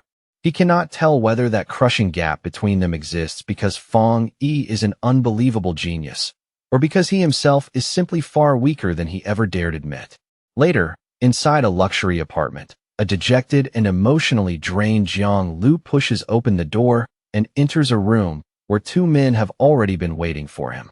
One of the men greets him the moment he sees him and, after a brief pause, casually comments on his new hairstyle with an awkward attempt at humor. The other man, who has striking red hair and a much sharper temper, immediately begins scolding him the instant he steps inside. He reminds Jiang Lu that he had already warned him before, telling him again and again not to go around picking fights so recklessly. The red-haired man keeps lecturing him, saying Jiang Lu's aggressive attitude is far too dangerous, especially now, when the spiritual energy revival has not even officially begun. He warns that acting like this will only drag more trouble straight to his door. To his friend's surprise, Jiang Lu does not argue back or flare up in anger this time. Instead, he drops onto the sofa like a man whose spirit has been completely broken. Thrown off by that strange reaction, one of the men stares at him and asks what happened, wondering if this silent, defeated figure is really the same battle-hungry Jiang Lu they know. The red-haired man frowns and asks Jiang Lu directly what exactly happened out there. He reminds him that he went out specifically to challenge the Divine Blade user, and Jiang Lu, still sunk in misery, quietly admits that the whole thing ended in an instant. His other friend immediately grabs him by the shoulders and demands that he stop mumbling and explain clearly what he means. With tears already gathering on his face, Jiang Lu finally breaks down and confesses that he was the one who got defeated in an instant. His 2 friends are left in complete disbelief. Jiang Lu, half frantic and half broken, says he wishes he had realized sooner that something was wrong and backed off, because at least then he would not be drowning in this kind of shame. The man on the sofa can only ask in confusion how the Divine Blade could possibly be that strong when Jiang Lu himself is a rare genius who reached the spirit creation realm in only a few short months. Zhang Lu then remembers the fight in painful detail, recalling how his strongest technique, Meteor Flame, was crushed in a single instant by the other man's terrifying thunder attack. His friends try hard to make sense of such an absurd defeat. The seated man wonders whether Zhang Lu challenged the wrong person, arguing that with Zhang Lu's pure firepower and spirit creation realm cultivation, it should be nearly impossible for anyone to beat him that easily. The red-haired man offers another guess, suggesting that perhaps this person was not actually a pioneer at all, and that their first judgment of his identity and strength was simply wrong. Zhang Lu explodes at that idea and angrily rejects both explanations, shouting that there is no way he could have mistaken it, and that the location was absolutely his opponent's own territory. He insists they cannot possibly understand because they were not there to feel it themselves. In a shaken voice, he describes the man as a monster and recalls that terrifying thunder, saying it felt so violent and overwhelming that it was going to split his head apart. Both of his friends fall silent in shock as Zhang Lu declares that his instincts are telling him he found the right person after all. He then gives them his most horrifying conclusion. His opponent is a top-tier pioneer who possesses both fire and thunder powers, and somehow, that thunder power is many times stronger than Zhang Lu's own fire. He believes the man was deliberately hiding his true strength, and from what he felt, he guesses that person must be at least at the 3-star spirit creation realm. His friends are stunned by that judgment. The red-haired man cannot help thinking how absurd and impossible it should be for a wild pioneer to reach that level so young, and he slowly realizes that if Zhang Lu is telling the truth, then this mysterious person is going to become a nightmare for every other pioneer who crosses his path. After sitting in silence for a moment, Zhang Lu slowly lifts his head again, a new look of determination in his eyes, and asks his friends whether he should try becoming that man's apprentice. The question leaves both of them completely speechless. Meanwhile, back in his apartment, Fang Yi sits in meditation while a swirling golden aura turns around him like a living current of light. He soon finds it strange that the clear feeling of being right on the verge of breaking through into the 2-star spirit creation realm has suddenly vanished without warning. He opens his glowing, fiery eyes and quickly decides that the problem is not coming from his own body at all, but from some outside change affecting the environment around him. A moment later, he realizes what it is. The spiritual energy in the air has become unstable and disordered, making it impossible for him to gather it properly and complete his advancement. That realization confirms the fear already forming in his mind. Thinking back to the government's secret monitoring of spiritual energy and the rumors of an approaching disaster, he cannot help wondering if something truly terrible is about to begin. Looking out over the city, he sees a massive electrical storm brewing in the sky. The sight confirms his suspicion at once. The full spiritual energy revival is starting ahead of schedule, and it is beginning right here in his city. He immediately tries calling Jialan, wanting to know what the military has already discovered, but no matter what he does, the call refuses to connect. His expression darkens as he considers the worst possibility, that they may have already been forced into silence, which would mean the situation is even more serious than he hoped. Just then, his phone suddenly rings, and the incoming call is from Su Qingying. He answers through a burst of static, and on the other end, a panicked Su Qingying tells him that the situation has changed dramatically and that she needs his help right away. As Fang Yi asks whether the terrible signal is being caused by monsters appearing inside the city, a monstrous bat-like creature with glowing red eyes suddenly slams into his window, sending cracks racing across the glass. Through the broken static of the call, Su Qingying confirms that the problem is enormous and tells him that she is already inside the city herself. Then, with one final explosive crash, the creature wrapped in dark energy smashes through the window completely and lunges straight toward Fang Yi, who is still seated. Fang Yi does not even look impressed. In a calm, almost bored voice, he remarks that the creature is badly overestimating its own strength. Reacting in the same instant, Fang Yi summons a blade of pure blue electrical energy from his hand, the sharp light crackling violently around his fingers. He rises into the air and throws that lightning blade straight at the charging beast, piercing clean through its body and destroying it in a sudden flash of brilliant light.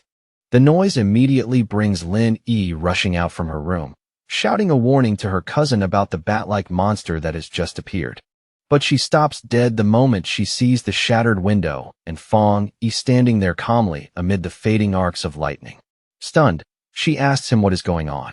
Looking out through the broken window, Fong Yi explains that while monsters usually appear at random, it is deeply worrying that they are now spawning directly inside their home, and not just one of them, either.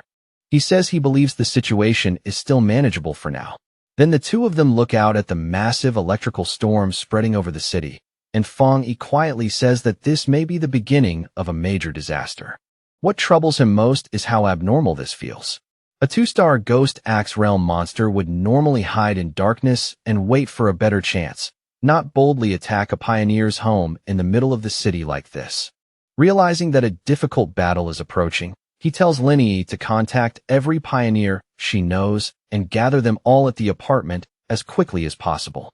She agrees at once without even a moment of hesitation. Fong Yi then steps onto the ledge of the broken window and tells his cousin that since she is already close to her own breakthrough, he is trusting her with the safety of their home while he is away.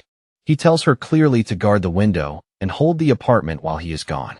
Elsewhere, across the chaotic city, Su Qingying and her squad stand on a rooftop, while the violent storm overhead is already interfering heavily with all of their communications. One of her teammates, Zhang Xiaoya, looks at the failing equipment and wonders aloud whether their devices are simply broken, though the tension in her voice makes it clear she already suspects the truth. Su Qingying's expression turns grim as she says that if a real disaster truly breaks out, then they may have no choice but to handle it with their own strength alone. Together they lift their eyes toward the enormous, swirling vortex overhead, and even as she watches it twist across the sky, she can only hope this is still some kind of false alarm. Acting as the captain without hesitation, she raises her communicator and begins checking the status of every patrol unit. Her voice steady as she orders all teams across the area to remain on the highest possible alert. But before she can finish issuing commands, Su Qingying, Zhang Xiaoya, and the other squad member all look up at the same time, their faces freezing into pure shock and instinctive fear.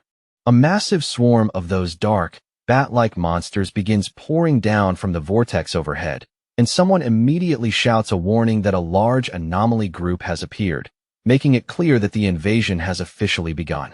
All across the city, a red alert begins broadcasting warnings about the heaviest rainstorm seen in 50 years, repeatedly urging every citizen to stay indoors and avoid going outside.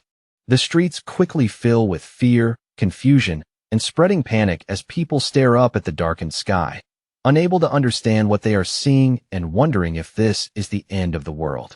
At the same time, Jiang Lu and his red-haired friend race through the rain-soaked streets on their motorcycles, tires cutting through the wet road.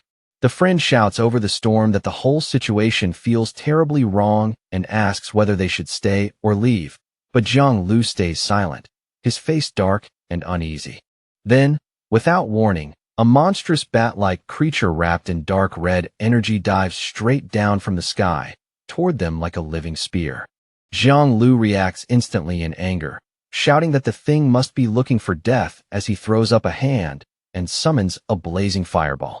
He fires a fierce blast of flame directly at the monster, while his friend stares in confusion and wonders aloud why it would attack them at all, since creatures like this usually avoid pioneers as strong as Jiang Lu.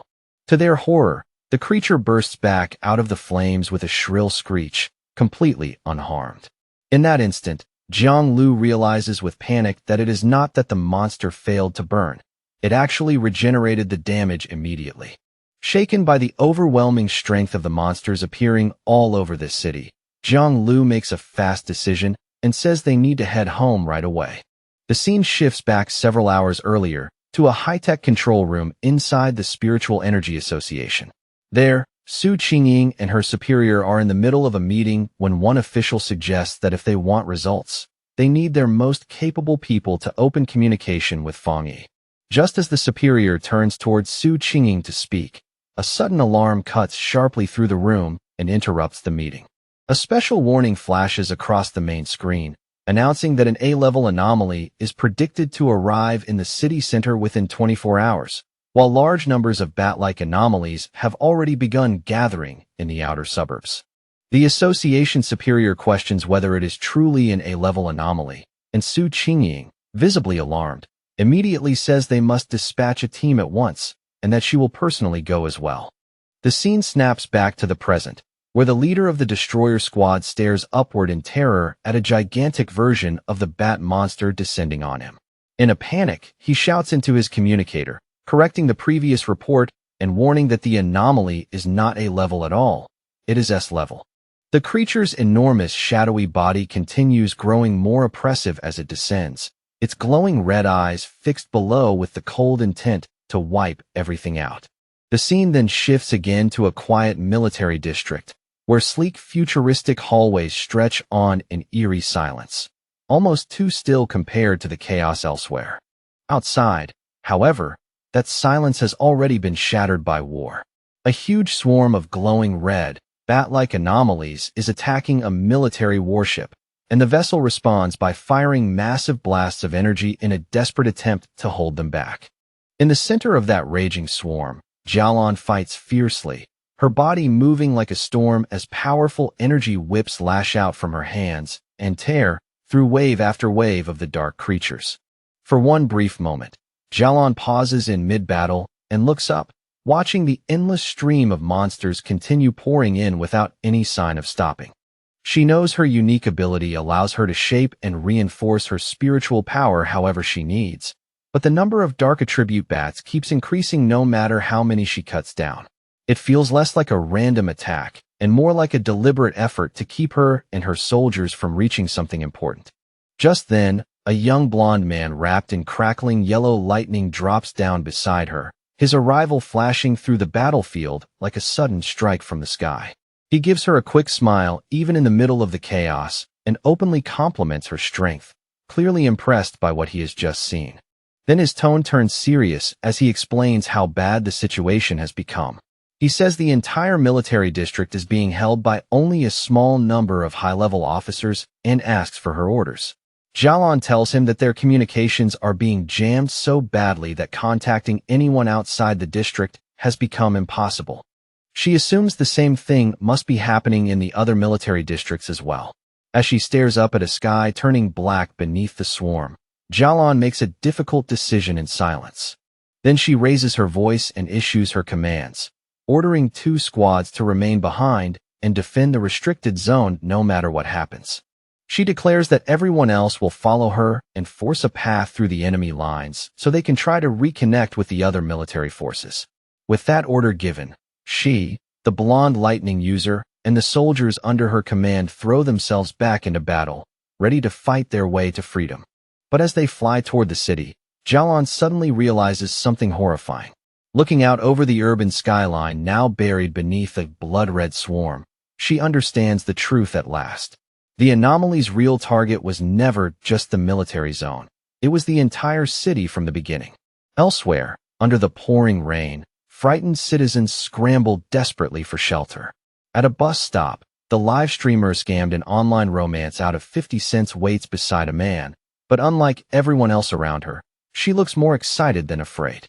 She tells the man with eager eyes that this strange, oppressive rain is the perfect chance to make a stream that will explode in popularity. With a determined smile, she adds that sometimes you have to take a risk if you want truly unbelievable footage. That excitement, however, lasts only a moment before it twists instantly into raw horror. In the very next second, a shadowy bat-like monster lunges out of the darkness and devours the man right in front of her eyes, leaving scammed an online romance out of 50 cents screaming in shock. The entire street erupts into chaos as a huge swarm of those creatures descends from above. Scammed an online romance out of 50 cents turns and runs for her life, hearing terrified voices all around her shouting that the bats are draining people's blood. One of the creatures quickly catches up and attacks her, and she lets out a desperate scream, certain that this is where her life is about to end. But just as the monster is about to strike, a bright blue blade of energy tears through the air and slices it apart in an instant, killing the creature and saving her life. A figure wrapped in blue lightning lands gracefully behind her, the crackling energy around that person briefly lighting up the rain-dark street. The one who saved her is Su Qingying, standing there with two cloaked members of her squad. She reaches out a hand to the terrified scammed in online romance out of 50 cents and tells her that her teammates will escort her home safely. As the two squad members begin helping the shaken girl away, one of them warns Su Qingying that the number of sea mystic level bat anomalies is rising fast, and worse, they appear to be evolving. Su Qingying's expression hardens with fury as she says that if they already know these creatures evolve by feeding on humans, then they must move faster and get every civilian they can to safety immediately. She then gives one final order, telling her teammates to regroup with her here later because this area currently has the highest concentration of anomalies. They acknowledge the command and lead scammed in online romance out of 50 cents away, leaving Su Qingying standing alone before the deepening blood-red swarm. High above the city, Fang Yi leaps through the storm and lands on a rooftop, where he comes face-to-face with a gigantic multi-eyed form of the bat anomaly. Looking down at the endless swarm below, he is startled to realize that the entire group has already evolved, their collective power now pushing close to the 3-star Ghost Axe realm. In answer to that mounting threat, he raises his hand and summons a brilliant blazing sword made of golden fire, its light cutting through the darkness around him. Then, with a single powerful swing, he unleashes a huge wave of flames that tears across the swarm and instantly burns down a vast number of the creatures. Even so, as he watches the battlefield with one eye glowing red, he quickly realizes that this fight is far from finished. He understands at once that this anomaly is different from ordinary enemies. The bat swarm seems almost impossible to kill, healing and multiplying over and over, which makes simple attacks nearly useless. Looking farther out, he sees that swarms of these dark attribute creatures have already appeared in every crowded part of the city. It feels as if countless identical disaster zones have erupted all at once, and he knows there is no time to search through all that chaos for the association members. Looking out over the city now buried beneath swirling dark mist and blood-red movement, Fang Yi comes to a hard conclusion. Since there is no faster option left, he will have to deal with the swarms one by one. Choosing a new approach in an instant, Fang Yi lifted his hand and unleashed his ultimate technique, the Boundless Dark Realm. A gigantic vortex of dark green energy burst outward around him, spinning like a living storm, and he coldly declared that every one of these anomalies would be fed to his spiritual flower. As the vortex began swallowing the swarm bit by bit, his thoughts flashed to the people waiting behind him. In his mind, he saw the pioneers gathered at his home. Lin Yi, Su Qingying, Zhang Xiaoya, and the others. He knew there was no time to hesitate. With Cousin's ability and the protection of the other pioneers, his home should be safe for the moment. But he also understood the truth all too clearly. If this disaster kept escalating, the nightmare would become reality, and once that happened, survival would be nearly impossible for anyone. 10 minutes later, Su Qingying was still battling alone on a rooftop, hemmed in on all sides by an endless tide of vicious anomalies. She clenched her teeth in frustration as the swarm kept surging forward. No matter how many she cut down, more immediately took their place. Her spiritual power was recovering far too slowly, and a chilling thought rose in her chest. If this kept up, she would soon be completely drained. Even in the middle of that desperate fight, Su Qingying's thoughts flickered briefly toward her two teammates. She could only hope they were still safe while escorting the civilian through the chaos below. Then a sudden scream for help, sharp with terror, tore through the storm and made her snap her head upward. Looking into the sky, she saw a massive cluster of red anomalies drawing together at frightening speed, condensing into one dense, horrifying mass as a single monstrous creature began to take shape. The moment she realized the situation was getting worse, Su Qingying kicked off the rooftop and raced up the side of a nearby building. She knew exactly what this meant. If the anomalies continued evolving, they would soon break into the spirit creation realm.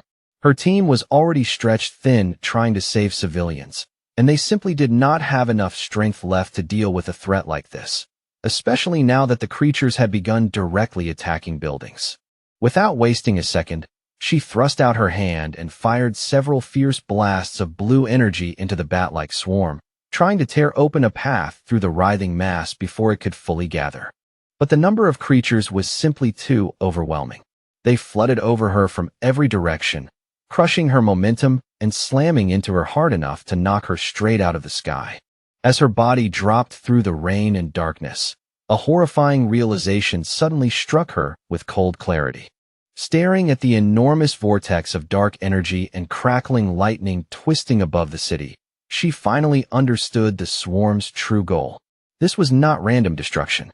An anomaly king was about to be born. All across the city, ruin was spreading fast. Under the relentless downpour, countless shadowy bat-like creatures poured through the streets and skies in a black flood.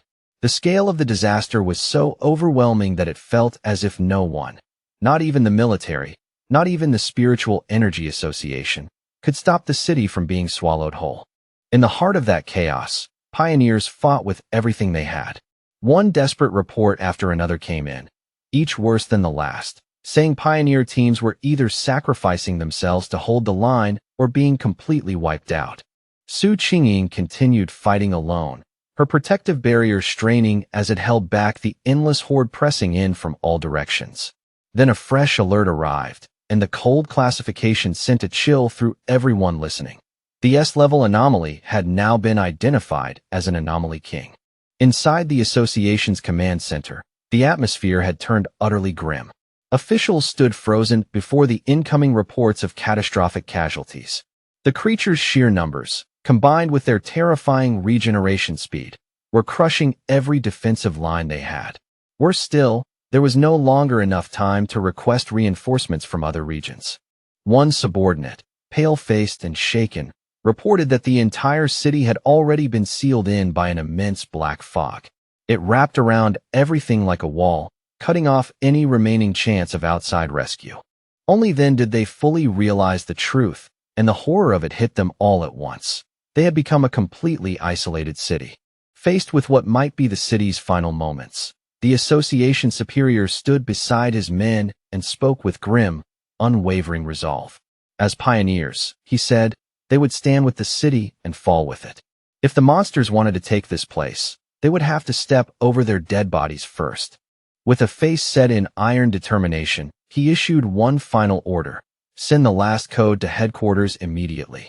If they failed to stop the disaster here, then headquarters had to launch a destruction strike at once, no matter the cost, to keep the dark attribute from spreading any farther. Meanwhile, Su Qingying's battle had not stopped for even a moment. Her protective barrier was beginning to crack under the non-stop assault of the swarm, and she could feel the last of her spiritual power slipping away. She was nearing her limit. Drawing on every bit of strength she still had, she forced herself to focus, gathered her remaining energy, and hurled one final massive blast toward the swirling vortex of monsters above. But the attack was knocked aside with shocking ease, as though all the power she had staked on that strike meant nothing at all. The evolved creature became clearer in the storm-dark sky and let out a shriek so sharp it seemed to split the rain itself. As its true aura spread, Su Qingying's eyes widened in disbelief. The thing had already reached the terrifying level of a 3-star spirit creation realm. It lunged straight at her barrier, and with one brutal strike, the entire defense shattered apart. Driven back and nearly spent, Su Qingying clenched her teeth in despair. Her spiritual energy was almost exhausted, and for the first time, the weight of helplessness pressed heavily into her chest. The creature's overwhelming power tore completely through Su Qingying's protective barrier, smashing what little defense she had left into fragments. Already injured and unable to stabilize herself, she fell through the air in a miserable arc while the massive creature descended after her like a predator closing in for the kill. Realizing with painful clarity that this might truly be the end, she forced herself to gather the last traces of power still left inside her for one final, desperate attack, refusing to give up even as death rushed down toward her. But just as she was about to strike, a streak of brilliant fire suddenly flashed past her body, cutting through the darkness so fast it was almost impossible to follow, and then exploded against the monster with violent force, stopping its advance in midair. Through the fading blaze and scattering sparks, Su Qingying stared in shock as Fang Yi appeared before her, his sword still burning with fierce light.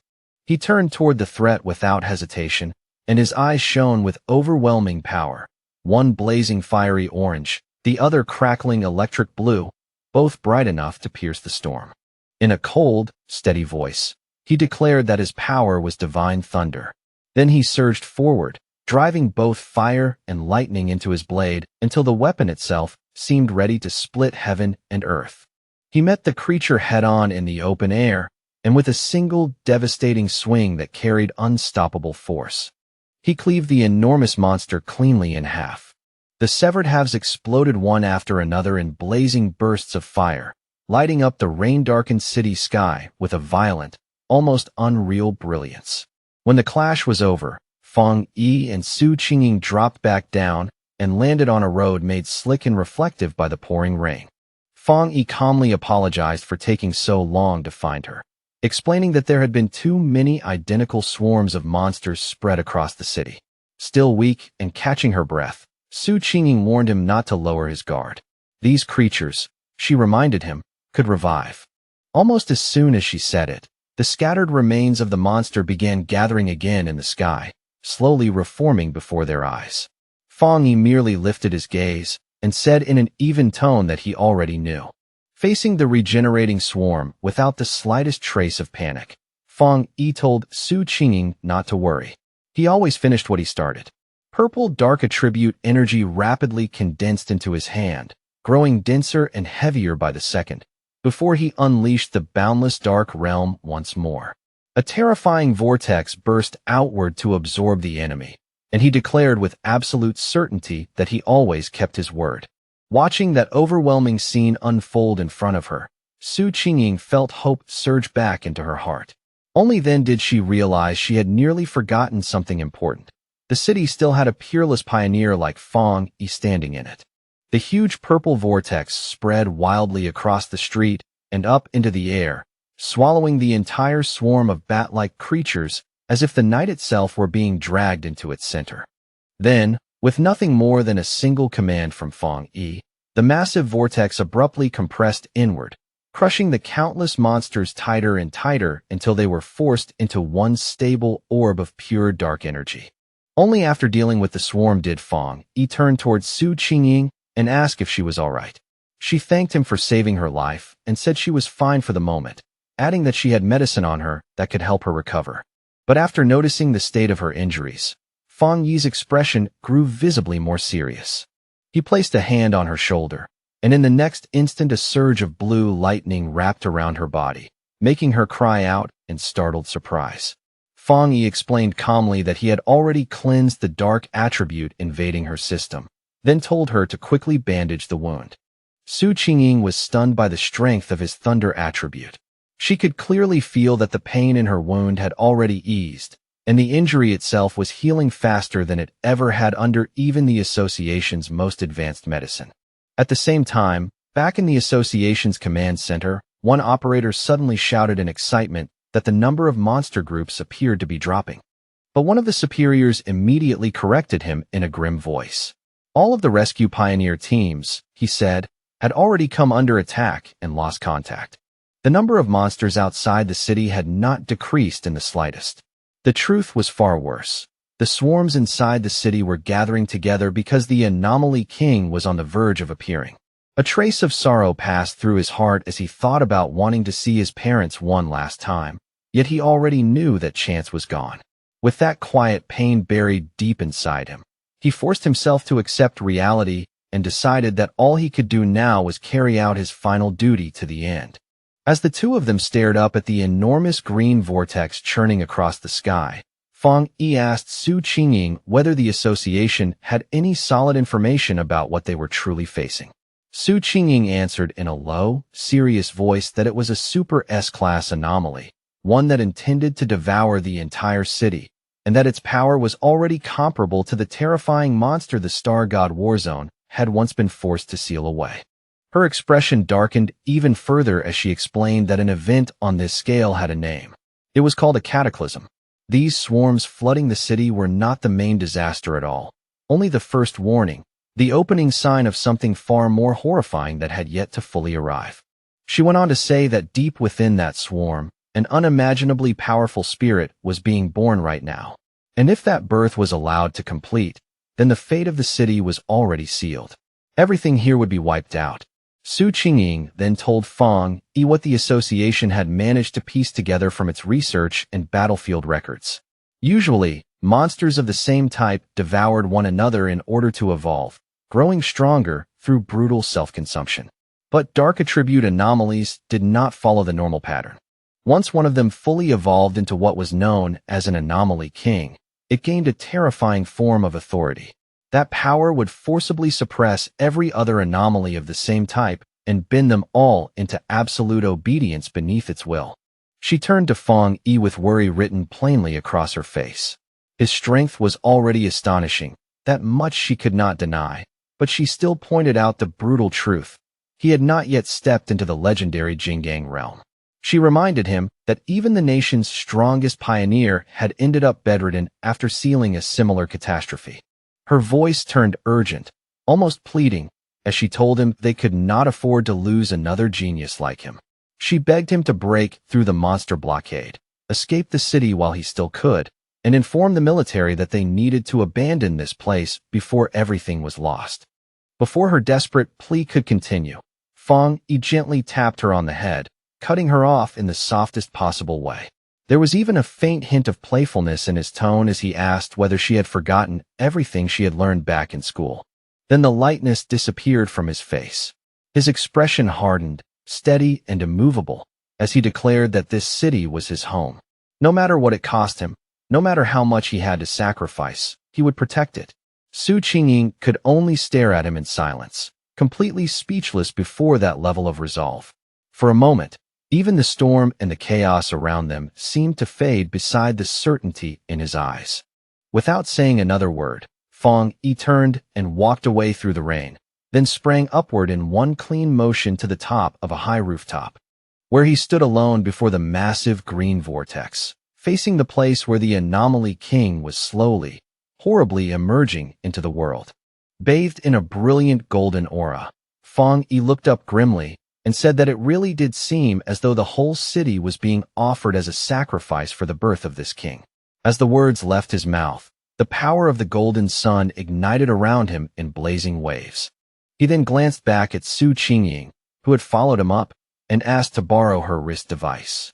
He explained that he needed it both to detect the anomalies more clearly and to establish contact with the Association Command Center. Su Qingying handed it over without hesitation, holding the device in one hand and his blazing sword in the other. Fang Yi lifted his gaze to the storm above and said that he had to go up there himself and destroy the creature before it could completely take shape. He stood ready beneath the storm like a drawn blade, every muscle tense, while high above him the monstrous anomaly king continued forcing its way out of the swirling vortex hanging over the city. Back in the association's command center, the suffocating tension was suddenly broken when an operator shouted that they had reconnected with the signal of a missing pioneer. It was Su Qingying's signal, and for a brief instant the entire room froze in disbelief. A second later, that disbelief turned into shock.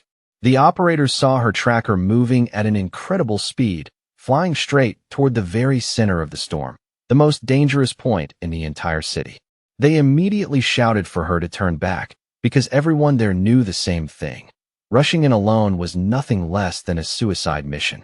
One official grabbed a communicator at once and tried desperately to reach her, raising his voice as he ordered her to stop immediately and hold her position until reinforcements from headquarters and the military could arrive. On the rooftop, Fang Yi held Su Qingying's wrist device in his hand as it crackled with bursts of static, the sound sharp and unstable in the rain-soaked air. After fumbling with it just long enough to finally understand how it worked, he spoke into the communicator and asked, calm and direct, whether the people on the other end could hear him clearly. The official in the command center was stunned and immediately demanded to know who he was and where Su Qingying had gone. Fang Yi ignored every one of those questions. Taking control of the conversation without hesitation, he told the official that he needed everyone in the command center to cooperate with him, because he was on his way to destroy the anomaly king at the center of the storm. As Fang Yi flew toward the massive vortex, wind and rain tearing around him, he continued in the same commanding tone. He told the speechless official that if they truly did not want to see the city destroyed, then they would work with him from this moment onward. He demanded that every piece of communication equipment they had and every scrap of information available be used to support him. The command center fell into a short, stunned silence, and then the official made his decision. With sudden fury and urgency, he barked orders for everyone to stop what they were doing and immediately connect all resources to the unknown pioneer. He commanded his teams to bring every available satellite radar online, feed the man constant battlefield data, and assign one operator to remain as his direct contact at all times. The assigned operator moved instantly and began reporting at once, explaining that satellite images showed an enormous number of anomalies gathered around the king, spinning in a violent circular formation like a living typhoon of darkness. He quickly added that the concentration of anomalies along the northern route appeared to be somewhat lower, making it a possible entry path. Even so, he recommended approaching from the southeast instead, since that direction seemed to avoid the densest and most dangerous swarms. As the stream of information continued pouring in through the communicator, Fang Yi kept flying deeper into the storm without slowing down even once. Then the operator suddenly cried out a warning. Fang Yi had been spotted by two powerful anomalies, one ranked A and the other S, and both were estimated to possess strength at the level of the two-star spirit creation realm. Panic rose in the operator's voice as he desperately urged Fang Yi to pull away at once. The official stared at the monitors with a grim face, already knowing in his heart that retreat was no longer possible. The unknown pioneer had committed himself too deeply to turn back now. At that very moment, a massive shockwave slammed into the command center building, jolting the entire room and throwing the staff into chaos as alarms blared and terrified cries erupted from every side. High above the city, Fang Yi moved with effortless precision and cut one of the powerful bat-like anomalies clean in half with a single swing of his flaming sword. His eyes burned with blazing power as he looked ahead and asked with complete calm. And in the command center, the operators could only stare in stunned disbelief. The leading official blurted out that the anomaly's source signal had vanished. Realizing what had just happened, he was shocked to understand that this pioneer had killed a dark attribute S-level anomaly in a single strike. His subordinate, excited almost to the point of shouting, immediately said that this had to be the legendary pioneer known as the Tyrant. In an instant, the entire command center erupted into cheers. The fear that had been crushing everyone moments earlier gave way to wild relief, and for the first time in a long while, they felt that they might actually be saved. Meanwhile, Fang Yi remained far calmer than the people watching him. Even as he flew through the storm, he was already analyzing the battle situation in detail. He understood that after enchanting his sword, the flames coating the blade could now directly suppress the dark attribute, which greatly slowed the anomaly's regeneration. But when the creature he had just slain began reforming again from scattered dark energy, he immediately realized the limit of his current strength. It still was not enough to completely erase that regeneration. He concluded with faint irritation that if he had broken through to the next level a little earlier, one hit would have been enough to finish it for good. Realizing that brute force alone would not solve this, Fang Yi clenched his fists and drew both fire and thunder energy together inside his body. He quickly changed his strategy. Since a single strike could not fully destroy them, then speed and relentless attacks would have to make up the difference. With that decision made, he unleashed a storm of rapid slashes, shredding the reforming monster into pieces again and again, though he could not help noting in annoyance that the endless number of these creatures would become a serious problem. Then, without warning, a strange green orb of swirling energy appeared high in the sky, instantly drawing the attention of the dark creatures around it. And one after another, they began flying downward toward it as though summoned by an invisible call. On the ground below, a group of cloaked pioneers looked up in confusion. One of them could not help asking what was happening, because the bat-like creatures that had been attacking so fiercely had suddenly stopped mid-assault. The association superior, standing among them, spoke with a grim face and said that this was bad, very bad. He knew there was only one explanation for why the swarms would suddenly break off their attack. The Anomaly King was calling them back, and if that was happening now, then its arrival was very close. The remaining military forces and pioneer teams could only watch as the swarms gathered overhead into a gigantic blood-red cloud above the city. Everyone understood the same desperate truth. Their only chance left was to stop those swarms before they could be fully recalled and fused into the king's birth. Outside the city, where the encirclement battle was still raging, Jalan stood at a high vantage point and unleashed a powerful blast of energy into the mass of dark creatures below, the attack cutting brightly through the chaos. Her subordinate, the blonde lightning user, hurried over with a grim expression and asked how much longer it would take before they could finally break into the city. Jalan answered while keeping her eyes fixed on the battlefield, saying that according to their instruments, it would take at least another half-hour. Her subordinate fell into despair the moment he heard that estimate, because in another half-hour the Anomaly King would likely have fully hatched and the city would be beyond saving. Jalan could only keep watching the huge blood-red swarm in the distance as she explained that they had no other choice. The number of creatures was more than 10 times greater than their initial estimate, a threat equivalent to 10 S-class anomalies gathered together.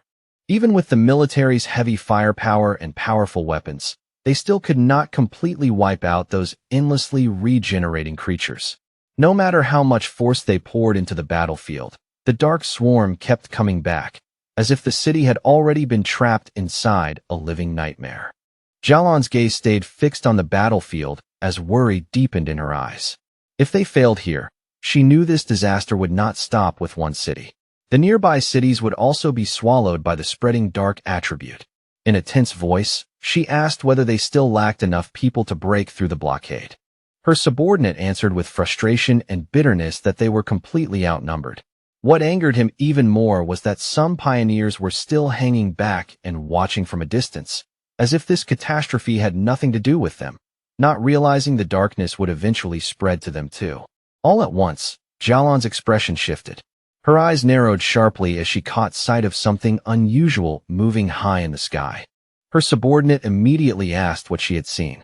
The two of them looked up together and watched as the bat-like swarms inside the city began drawing together in great streams, rushing toward the place where the Anomaly King was being born. At that exact moment, a brilliant point of golden light burst from the very center of the massive vortex. It shone so fiercely that it cut through the blood-dark sky like a signal flame. The subordinate recognized that energy at once and asked in disbelief whether that blazing light could really be Fong Yi. He turned toward her, stunned and uncertain, and called her name like he needed her to confirm what his own eyes were seeing. With a small but newly confident smile, Jalan simply replied that it was nothing. But the calm in her voice only made it clearer that she had already understood exactly what that light meant. Then she immediately took command, raising her voice and ordering all forces to increase their firepower and keep pushing forward without worrying about supplies. She declared that they had to enter the city no matter the cost, because the Star God Warzone would never abandon any city to die. As her forces surged ahead under that order, a lone fiery figure rose straight into the heart of the storm, glowing like a living beacon against the endless darkness and giving everyone who saw it a reason to keep fighting. Jalan and the still-stunned Su Qingying could do nothing but stare at the vast sea of fire Fong Yi had created. The sight was so overwhelming that for a moment it hardly looked human, as if a piece of the sun itself had descended into the storm. From the relative safety of a shattered apartment window, Lin Yi instantly recognized her cousin's blade technique and shouted out in excitement. Beside her, the red-haired leader could only watch in open amazement, clearly shaken by the scale of what Fong Yi was doing. High above the ruined city, the remaining bat-like swarms changed direction and converged on Fong Yi from every side, as if the entire dark sky had turned hostile and was trying to bury him before he could go any farther. Fong Yi looked at the countless creatures rushing toward him and remained completely unimpressed. In a calm, almost dismissive tone, he noted that they had all come together just to stop him. A determined light flashed across his face. Rather than fearing that response, he declared that this was exactly what he wanted, then swung his enormous blazing sword with full force. The strike detonated into a colossal explosion of fire that spread through the sky in every direction, and carved open a massive path through the endless horde of dark creatures, tearing apart the black swarm in one blazing sweep. As his eyes burned with fierce firelight, Fang Yi suddenly felt something shift inside him, and a sharp realization rose in his mind.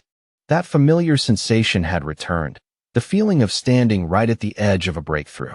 It was the same intense state he had lost earlier, and now it was surging back more clearly than before. He immediately understood what it meant. Even though the spiritual energy in the surrounding air was still thin and unstable, he had finally found the right conditions to break through once again. A confident smile appeared on his face. Since the chance had come back to him in the middle of battle, he decided he would not wait for it to happen naturally. He would force the process to speed up. He lifted one hand, and a swirling vortex of purple energy burst into being as he unleashed the boundless dark realm. It opened across the sky like an enormous dark eye, with Fang Yi himself shining at its center like a star burning inside the void.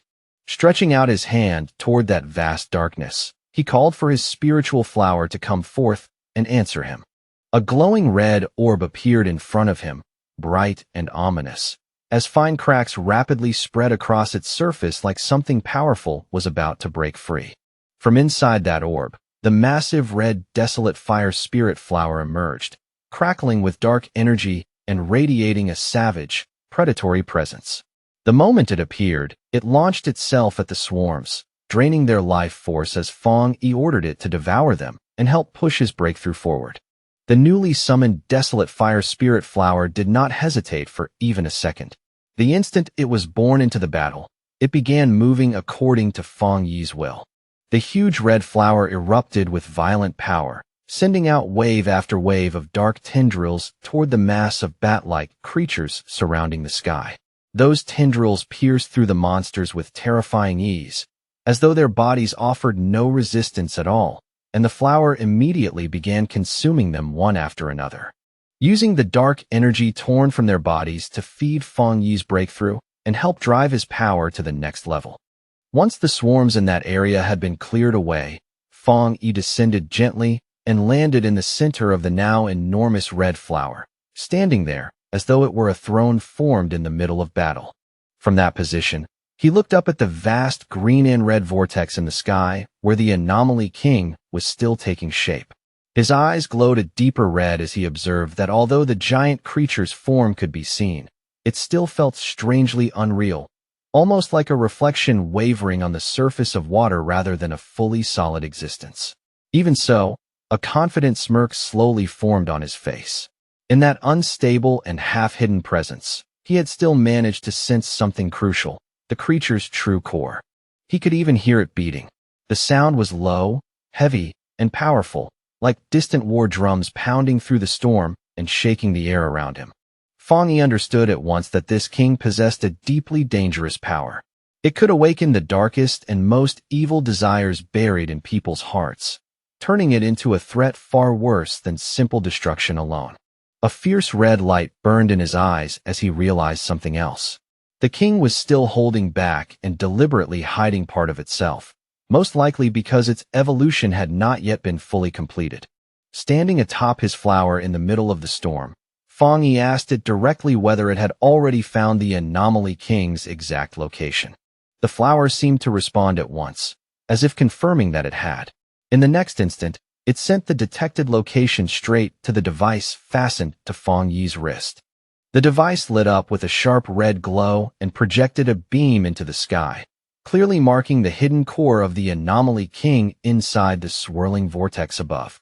Now that the target had been pinpointed, golden light began filling Fang Yi's eyes as he pushed his golden sun breathing technique to its absolute limit.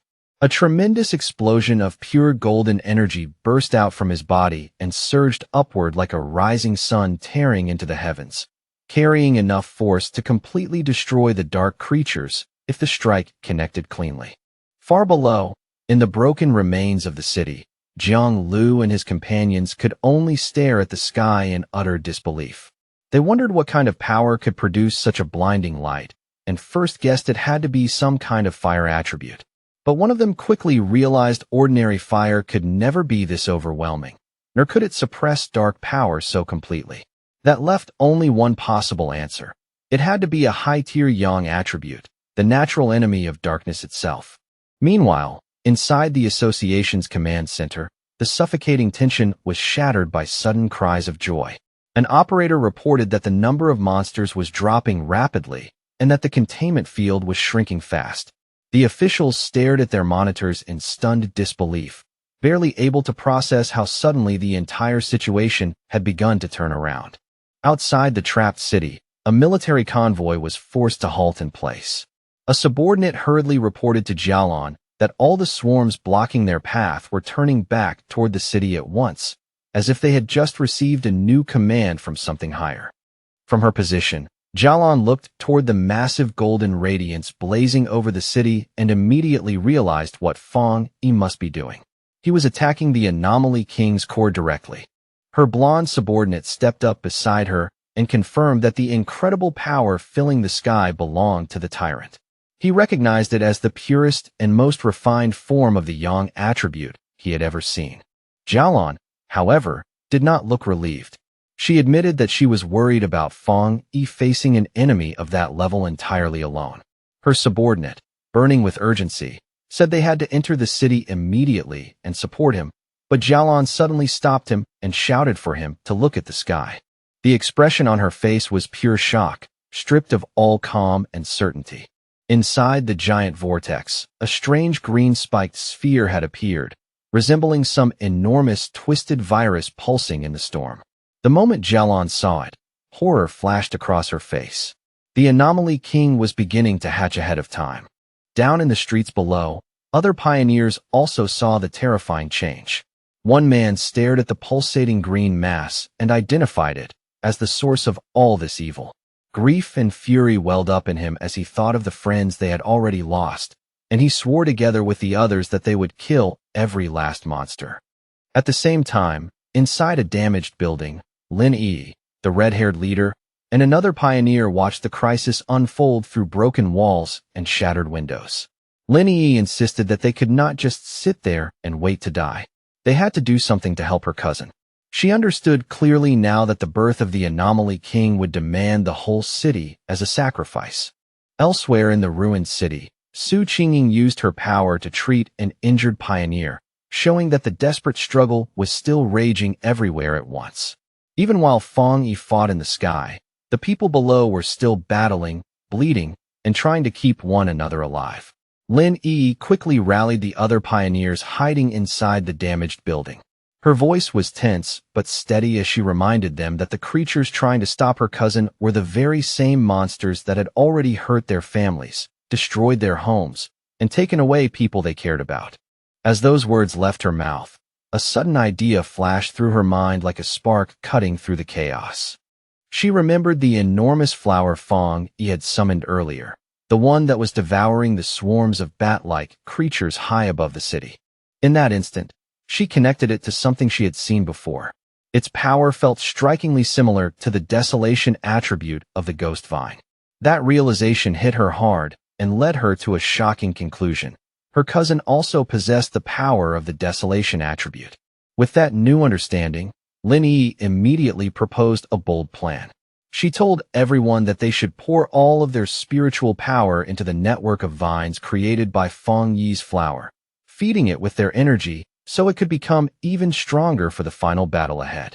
The other pioneers did not hesitate for even a moment.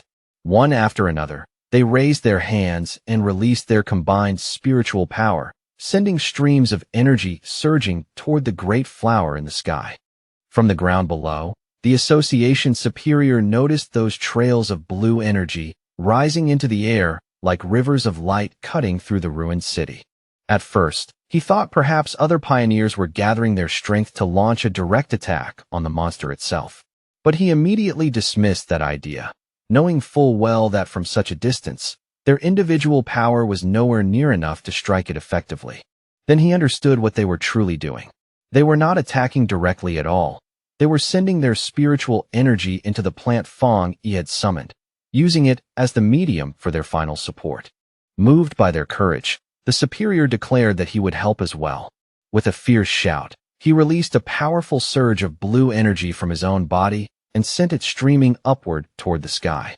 Across the city, the remaining pioneers saw what was happening and followed his lead without hesitation. They steadied their hearts, focused their wills, and poured out their spiritual power together, creating a vast tide of energy that rose toward the heavens to support the fight above. While treating an injured pioneer, Su Qingying suddenly felt the enormous shift in spiritual power spreading across the city like a shockwave. When she looked up, she saw Feng Yi's spiritual flower glowing brilliantly, now wrapped in the combined power of the pioneers still fighting throughout the city. Realizing that this was humanity's final stand, she gathered the last of her own remaining strength and sent it upward to join the others, further charging the flower with even more power so it could deliver one final, overwhelming strike against the Anomaly King's core. The monster let out one last scream of pain as the attack finally struck its target. In that same instant, Feng Yi followed up without pause, delivering a clean and decisive slash that tore straight through its body. After that massive clash, Feng Yi remained floating in the air, lifting a hand to wipe the blood from his face. Then a voice burst urgently through the communicator, warning him that every bat swarm from outside the city was now converging on his location. The numbers were staggering. Tens of thousands of B-level, A-level, and even S-level monsters were rushing toward him together, forming what looked like an endless tide of red and black flooding across the sky. Feng Yi did not look the least bit shaken. He simply raised his eyes to the pulsating green cocoon of the Anomaly King and said coldly that no matter how many minions it sent, he would kill every last one of them. Then he openly mocked the creature, asking whether it was trying to hatch early because it was afraid of him. The provocation worked. The Anomaly King finally began to emerge in earnest, and a monstrous shadow-green claw ripped through the cocoon as its full body slowly started taking shape before the city. Golden flames wrapped around Feng Yi's hand as he watched the scene with a grave, focused expression, fully aware that his true enemy was finally revealing itself. Now fully formed, the Anomaly King appeared as a terrifying beast crowned by a single menacing green eye. It released a final horrifying scream that shook the air, announcing the beginning of the true final battle. The fully born Anomaly King twisted and circled through the sky, forming a dreadful vortex of dark green power and living shadow, with a bright green orb of terrifying energy burning at its very center. Its immense power shook the city the moment it appeared. The ground split open beneath the streets as a violent earthquake tore through the ruins, sending the surviving pioneers stumbling and running in panic. Despair spread through them as they realized the king was so powerful it could wipe them out simply by existing. Outside the city, Jialan and her subordinate watched the terrifying scene unfold with grim expressions, knowing that all of their remaining hope now rested on Feng Yi alone. Deep within the ruined city, Su Qingying also lifted her eyes toward the sky.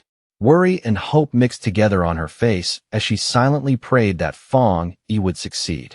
Inside the apartment building that had become temporary shelter, Lin Yi clenched her fists tightly, her face fierce and determined as she shared that same desperate wish.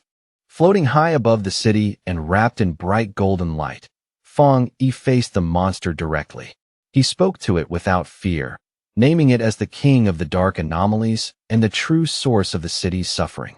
As his spiritual flower blazed with fierce fire around him, he made his reason for fighting unmistakably clear. He said that he had grown up in this city, that he loved the life he had here, and that this place was worth protecting with everything he had. In response, the Anomaly King threw back its head and released a furious scream so loud and savage it seemed to shake the heavens. With his burning red eyes locked on the monster, Feng Yi gave it one final message. For the sake of his home, he said, it had to die. Then their two immense powers slammed into each other, exploding into a violent storm of red, green, and golden light as the fate of the entire city hung on the outcome. The clash between Feng Yi and the Anomaly King created a colossal explosion so bright that it lit up the entire sky like a second sun. When the blinding light finally faded, Fong Yi found himself floating inside a strange dark void. In front of him hung the giant green eye of the Anomaly King, staring without blinking. Its voice echoed directly into his mind, mocking him for daring to challenge it while he was still only at the one-star spirit creation realm. Before Fong Yi could even respond, the Anomaly King opened its huge shadowy mouth, and a powerful vortex instantly formed within it. Fong Yi sensed the danger immediately, but the pull was too strong. Even as he braced himself, he could not stop the force dragging him inward. As he was pulled into the creature's mouth, Fong Yi quickly realized that this Anomaly King was unlike any enemy he had faced before. Even after taking the full force of his attack, it still had enough strength left to swallow him whole. He landed inside the monster's revolting interior, a grotesque cavern of pink flesh, pulsing tissue, and thick purple digestive fluid that clung to everything. He immediately understood that the liquid was not only fiercely corrosive, but also saturated with an enormous concentration of dark attribute power. He thought that any ordinary pioneer would have been dissolved almost instantly in a place like this. At the same time, he found it strange that such an evolved and intelligent creature would choose to make the mistake of swallowing him alive. A determined look settled over his face as he realized the monster may have made a fatal error. If it was not afraid of being attacked from within, then it was badly underestimating him. And Fong Yi knew better than anyone that a creature's interior was usually its weakest point. To test that thought, he gathered fire into his hand, tightened his fist, and slammed it hard into the fleshy floor beneath him. At once, the inner walls of the beast sizzled and burned under the impact, the flesh writhing violently from the damage. Fong Yi quickly assessed the situation and noted that although the corrosive fluid was weakening his power to some extent, he could still inflict serious damage from the inside. That was enough for him. As long as his attacks were effective, this problem could still be solved. With renewed confidence, he called for his desolate fire spirit flower to assist him. To his surprise, he realized that the Anomaly King's swallowing attack had not only dragged him in, but had also pulled his spiritual flower inside along with him. That turned out to be a stroke of luck. The flower was already heavily empowered, having absorbed the dark energy of the bat swarms as well as the combined spiritual power of the pioneers across the city. However, when Fong Yi held the bright red flower in his hand, he noticed something unusual. It seemed strangely hesitant. Frowning slightly, he asked what was wrong, wondering whether it had begun to reject the Anomaly King's dark attribute. To his surprise, the Desolation attribute flower, which normally fed on dark energy without restraint, seemed to be repelled by the Anomaly King's unique power. Fong Yi had not expected that at all, because his original plan had been to use the flower's life-draining ability to hollow the monster out from the inside. Realizing he would have to change strategies, he gripped the flower in one hand and drove his other fist into the fleshy walls of the monster's stomach once again. After the fierce clash, the Anomaly King's form suddenly broke apart and dissolved, but the victory lasted only an instant. Almost immediately, its shattered presence began reforming in the sky, twisting back into a colossal vortex as it summoned every remaining bat-like swarm to return to it. On the ground below, Lin Yi and the red-haired leader could only stare upward in confusion and fear. The leader asked what in the world was happening, but Lin Yi could only shake her head. She did not know. The only thing filling her mind was one desperate worry, where Fong Yi was now. Elsewhere in the chaos, Su Qingying was still bravely directing the evacuation of civilians. She kept her voice steady as she urged everyone to move in an orderly line, promising them that the pioneers would do everything they could to protect them until the very end. But when someone anxiously asked where Fong Yi was, the calm on her face cracked at once. With pure panic flashing in her eyes, she explained that he was still fighting the Anomaly King from inside its body. At that moment, the military finally arrived in force under Jialan's command. An officer quickly reported that both the swarms and the Anomaly King had begun attacking the city in a chaotic, random pattern, then immediately ordered a rapid evacuation to reduce casualties as much as possible. Jialan stood atop a military vehicle, issuing firm and precise commands to the soldiers around her. Yet even as she maintained control, She could not stop herself from looking up at the horrifying creature in the sky, dread clear in her expression. High above them all, the Anomaly King began absorbing the swarms back into itself, drawing them into its spinning form one after another as it tried to recover the power it had just lost. Inside the monster's stomach, Fang Yi felt the change immediately and was shocked by it, realizing at once that the creature was far from defeated and still had strength left to turn the battle around. As the monster's digestion intensified and its corrosive power pressed down on him from every direction, Fang Yi felt his own strength starting to dissolve. Even his body seemed to be slowly breaking apart under the crushing force of that terrible energy. He noticed the dark energy around him beginning to thin and shift strangely, and for one brief moment, he closed his eyes in silence. When Fang Yi opened them again, the stomach and the flesh around him were gone. He was no longer inside the monster at all. Instead, he found himself standing alone in the ruins of a completely destroyed city. Broken skyscrapers leaned around him like graves under a dark and threatening sky, and the sudden change left him wondering where he was and what exactly had just happened. In that ruined cityscape of illusion, Fang Yi stood with a grim expression, instantly on guard. Behind him, from the darkness between the wrecked towers, a huge shadowy beast with glowing red eyes slowly emerged. The monstrous creature did not hesitate. The instant it appeared, it lunged forward and drove a massive punch down toward Fang Yi with crushing force. Fang Yi sharpened his senses and quickly realized something deeply unsettling. His spiritual power was gone. Not weakened, not blocked, but completely absent. The beast pressed the attack without pause, swinging its enormous fist down at him again with enough force to crush the ground flat. Moving with remarkable agility, Fang Yi leaped aside at the last possible moment and narrowly avoided the blow. The impact shattered the earth where he had just been standing. He landed steadily on a broken slab of rubble and immediately noticed something important. Even without spiritual power, his body still felt strong, solid, and tempered by long training. At that moment, the truth of the situation started to become clear to him. This was an illusion created by the Anomaly King, a trap meant to make him believe he had somehow returned to the powerless past life he had before becoming a pioneer.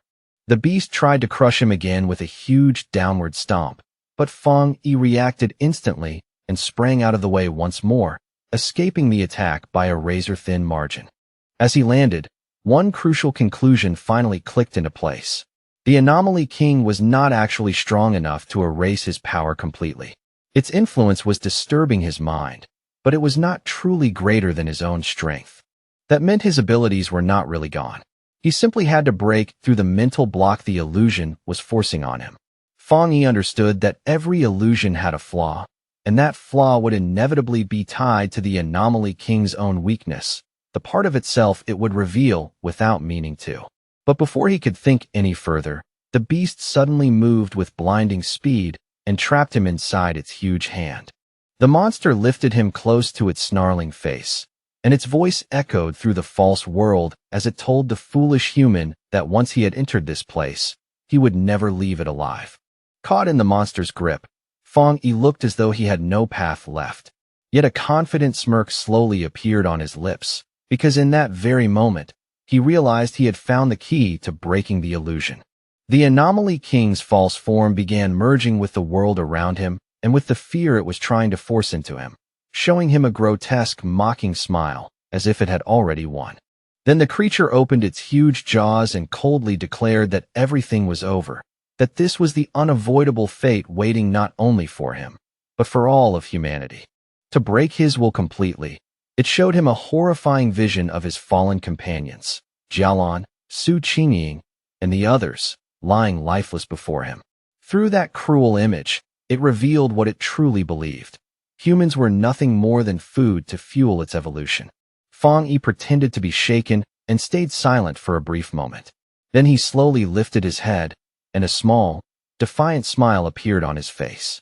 In a calm voice that held no fear at all, he asked the monster whether that was really what it believed. In the very next instant, Fang Yi unleashed his real power. A brilliant golden surge exploded from his body as he declared that the monster was nothing more than a puppet playing at terror. He went on to say that the creature clearly did not understand the truth of what he was, or why he existed at all. Golden figures of countless people appeared around him, shining like living memories, as Fong Yi revealed that he had been reborn for one reason only, to protect his home and every person he held dear. That immense golden radiance completely swallowed the shadowy beast, and the force of it erupted into a massive explosion that shattered the illusion from the inside out. A wave of pure fire swept through the collapsing mental space, and its blazing power reflected in a single burning eye before everything broke apart. Freed from the illusion and returned to the real world, Fong Yi emerged changed. His hair blazed like living fire, blue lightning crackled around his body, and with absolute focus he called for the system to begin its work. Floating in the storm-filled sky, Fong Yi was now surrounded by a massive hand-shaped manifestation of pure golden energy, completely prepared to bring this battle to an end. At that moment, a system window appeared before him, confirming that he had met all the requirements for a breakthrough and asking whether he wished to advance into the two-star spirit creation realm. With his power roaring through him like a flood, Fong Yi accepted the breakthrough into the two-star spirit creation realm. Then he declared himself the king of anomalies and charged forward in an explosion of golden light. In that surge of transformation, Fong Yi realized that because of the anomaly king, he had gained an entirely new level of understanding about his own strength and existence. Drawing on that immense new power without hesitation, he unleashed a devastating slash meant to split apart everything standing before him. In his new form, with golden flame-like hair and blue lightning coiling around him, Fong Yi declared that his rebirth existed to change the fate of the world, and that he was the chosen avenger. Back in the real world, the Anomaly King let out a mocking laugh, sneering at Fong Yi for being nothing more than a two-star cultivator. Fong Yi remained completely unfazed. Without wasting even a heartbeat, he moved at once and prepared himself for the monster's next strike. He twisted through the air with sharp, fluid precision and neatly dodged a powerful attack from the towering shadowy creature. The Anomaly King loomed over him, its dark body swallowing the sky as it told him he had no way to escape and would soon become food for its growth. Yet even as it spoke, the monster's expression suddenly shifted into confusion, as though it could no longer understand what was happening to the battle. In contrast, Fong Yi answered that confusion with a confident smirk, already knowing deep inside that his plan was beginning to work exactly as intended. Without warning, blue thunder energy bursts violently from deep inside the Anomaly King's body. The giant monster convulses in midair, twisting in agony as it howls at the foul-smelling human who somehow managed to hurt it, unable to understand what this strange and terrifying power inside its body even is. With his strength pushed to its absolute limit, Fong Yi steadies himself and prepares his final strike. His voice rings out with grim certainty as he declares that this monster will be sealed here and now, then summons the full force of 9 dragon skyfire to burn away every last trace of evil. From the blazing aura surging around him, 9 enormous fire dragons roar into existence one after another, their bodies coiling through the sky like living suns. They rush together and crash straight toward the Anomaly King's core, making the monster scream in horror as it realizes this power is far beyond anything a mere one-star cultivator should possess. The moment the attack lands, the sky above the city is swallowed by a blinding explosion of light. The pioneers below can only stare upward in stunned silence and awe, watching as Fong Yi's overwhelming power finally erases the anomaly that had pushed the entire city to the edge of ruin. The Anomaly King releases one last scream, sharp with pain and terror, as its very essence is ripped apart and annihilated by Fong Yi's power. That final cry echoes through the air like the dying note of a nightmare coming to an end. At last, the final remnants of the Anomaly King's power fade from the sky completely. The darkness breaks apart, and what remains above the city is a clean, open blue day, as if the disaster had finally loosened its grip on the world. High above the battlefield, a massive vortex of purple energy still hangs in the air, the last lingering trace of that dark attribute. It slowly twists inward and begins to be absorbed, as though the sky itself is being cleared of the final stain left behind by the battle. Fang Yi's body has already returned to normal, yet he still stands there gripping his blazing sword, steady and unshaken. In front of him, the swirling purple energy is drawn together bit by bit, compressed into a dense sphere that spins with an unsettling force. He watches it all with a calm but severe expression, his face unreadable after such a brutal fight. Only his glowing red eyes reveal that his focus has not relaxed for even a second. Then Fang Yi opens the boundless dark realm, creating a vast vortex that devours everything left behind by the battle. All the scattered, chaotic energy in the surrounding sky is pulled inward, leaving no chance for the disaster's remnants to spread any further. Down on the streets, the surviving pioneers and soldiers lift their heads and stare at the peaceful sky in disbelief. One of them murmurs, almost afraid to believe it, that the nightmare might finally be over, and another answers with a shaky breath that yes, the battle has truly ended. Standing atop a military vehicle, Zhao Lan is greeted by an overwhelming roar of cheers from the survivors around her. The crowd celebrates with raw, exhausted joy, shouting that the city has been saved and that somehow, against all odds, they have lived through it. As the first light of dawn slowly spreads across the horizon, Zhao Lan's blonde subordinate asks whether she plans to go find Fang Yi. Zhao Lan turns toward the rising sun and smiles softly, her tired expression gentler now, before explaining that they each have their own responsibilities to carry from this point on. She says their duty now is not to chase after heroes, but to help ordinary people reclaim their lives. The city must be restored, order must return, and the wounds left by this disaster have to be healed one step at a time. Below them, the survivors cling to one another in the pale morning light, some laughing, some crying, some simply collapsing into relieved embraces. After all the terror they endured, those tears and cheers feel more honest than words. Miles away, the staff of the Spiritual Energy Association are celebrating as well. Their faces are full of disbelief and relief, overjoyed that they played a part in stopping the Anomaly King, as though they have only just awakened from a long and terrible dream.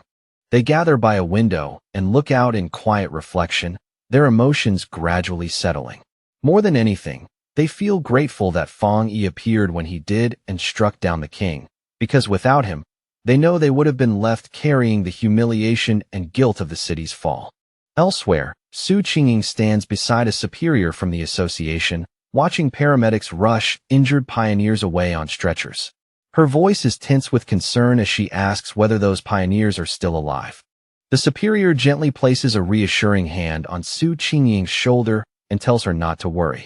Their medical centers were not destroyed in the disaster, so the wounded can still receive treatment, and there is still hope for everyone who made it out alive. Su Qingying knows very well that without Fang Yi, none of them would even have had the chance to save the injured. As she watches the aftermath, she cannot help wondering again who he really is and just how frightening his true power has become, especially when he keeps doing things everyone else thought were impossible. Her superior agrees with a grave nod, saying that what they all witnessed makes one thing obvious. Fang Yi has already stepped into the two-star spirit creation realm. He is certain headquarters will move quickly after this, and that someone else will probably try to reach Fang Yi before they do, while Su Qingying quietly reflects on just how far he has come. There was a time when Su Qingying believed she could still stand beside him and compete with him. But now, after seeing everything with her own eyes, she has no choice but to admit that Fang Yi has already surpassed her completely and become one of the most extraordinary geniuses in all of Xiaogua.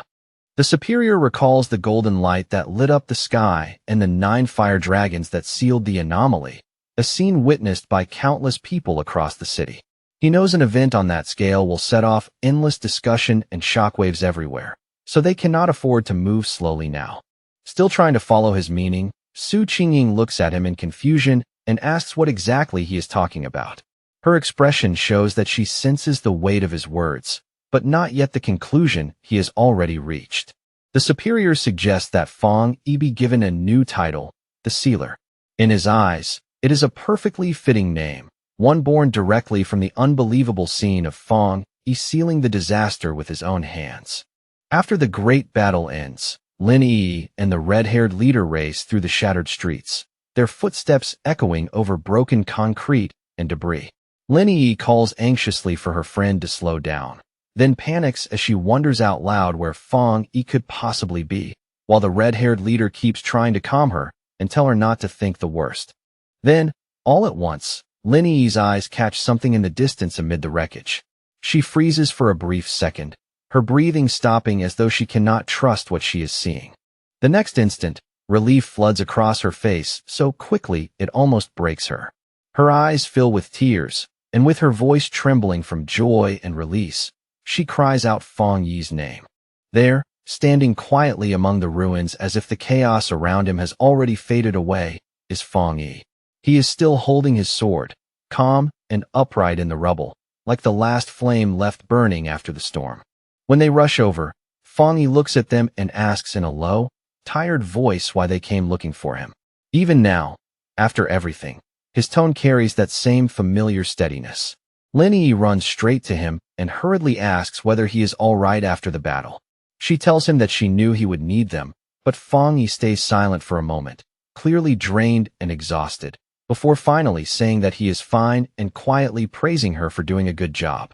A moment later, he reaches out and puts an arm around both Lin Yi and the red-haired leader, using them for support at last. Deep down, he admits to himself just how brutal that fight really was, knowing he had poured all the power from his recent breakthrough into that final attack, without leaving anything in reserve. Even in that state, Fong Yi feels a faint trace of embarrassment seeing them worry so much over him. After all, he is used to carrying things alone, so being cared for this openly leaves him a little awkward despite himself. Hearing that, Lin Yi suddenly catches on to something important. Her expression shifts at once, as if one small detail in his words has finally connected in her mind. She blurts out in shock, asking whether he really broke through into the two-star spirit creation realm. The speed of his growth and the sheer scale of his talent leave her utterly amazed, while the red-haired leader is equally stunned, realizing that this terrifying big shot has actually broken through yet again. Meanwhile, news of the battle spreads everywhere at astonishing speed. Online forums explode with discussion about the man who saved the city, the pioneer now being called the Sealer, as people ask who this mysterious figure really is, and whether he is practically a god for defeating the Anomaly King with a single overwhelming slash, when even the association and the military failed. Some begin guessing that he must belong to a hidden organization, or perhaps that he is a secret weapon carefully cultivated by Xiaogua itself. In another place, Jiang Lu's red-haired friend points excitedly at a computer screen, convinced that the person shown in the video is the same man who once defeated Jiang Lu. His voice is full of certainty, as if he has finally matched the legend on the screen to the fighter they already know. Jiang Lu watches the footage with bright, restless excitement in his eyes. Far from feeling bitter, he declares that losing to someone this powerful is actually an honor, as though his old defeat has suddenly gained a whole new meaning. He jumps up from his chair in one burst of energy and loudly announces that he is going to find this man no matter what. More than that, he says he wants to ask Fong Yi to take him in as a student. His friend quickly tries to talk him out of it, reminding him that Fong Yi will definitely be the center of attention now. With so many people searching for him at once, this is probably the worst possible time to rush in blindly. The scene then shifts away from the recovering city and moves to the great capital of Xiaogua. The atmosphere changes sharply, from the warmth of survival to something colder and far more secretive. Inside a dark and hidden room, several shadowy figures sit gathered around a glowing table. They have come together to discuss the recent events, and the dim light only makes their presence feel more dangerous and unsettling. One man casually exhales smoke and says with open disappointment that he never got the chance to watch the military and the association destroy each other in the middle of the disaster. His tone is light, but the malice behind his words is impossible to miss.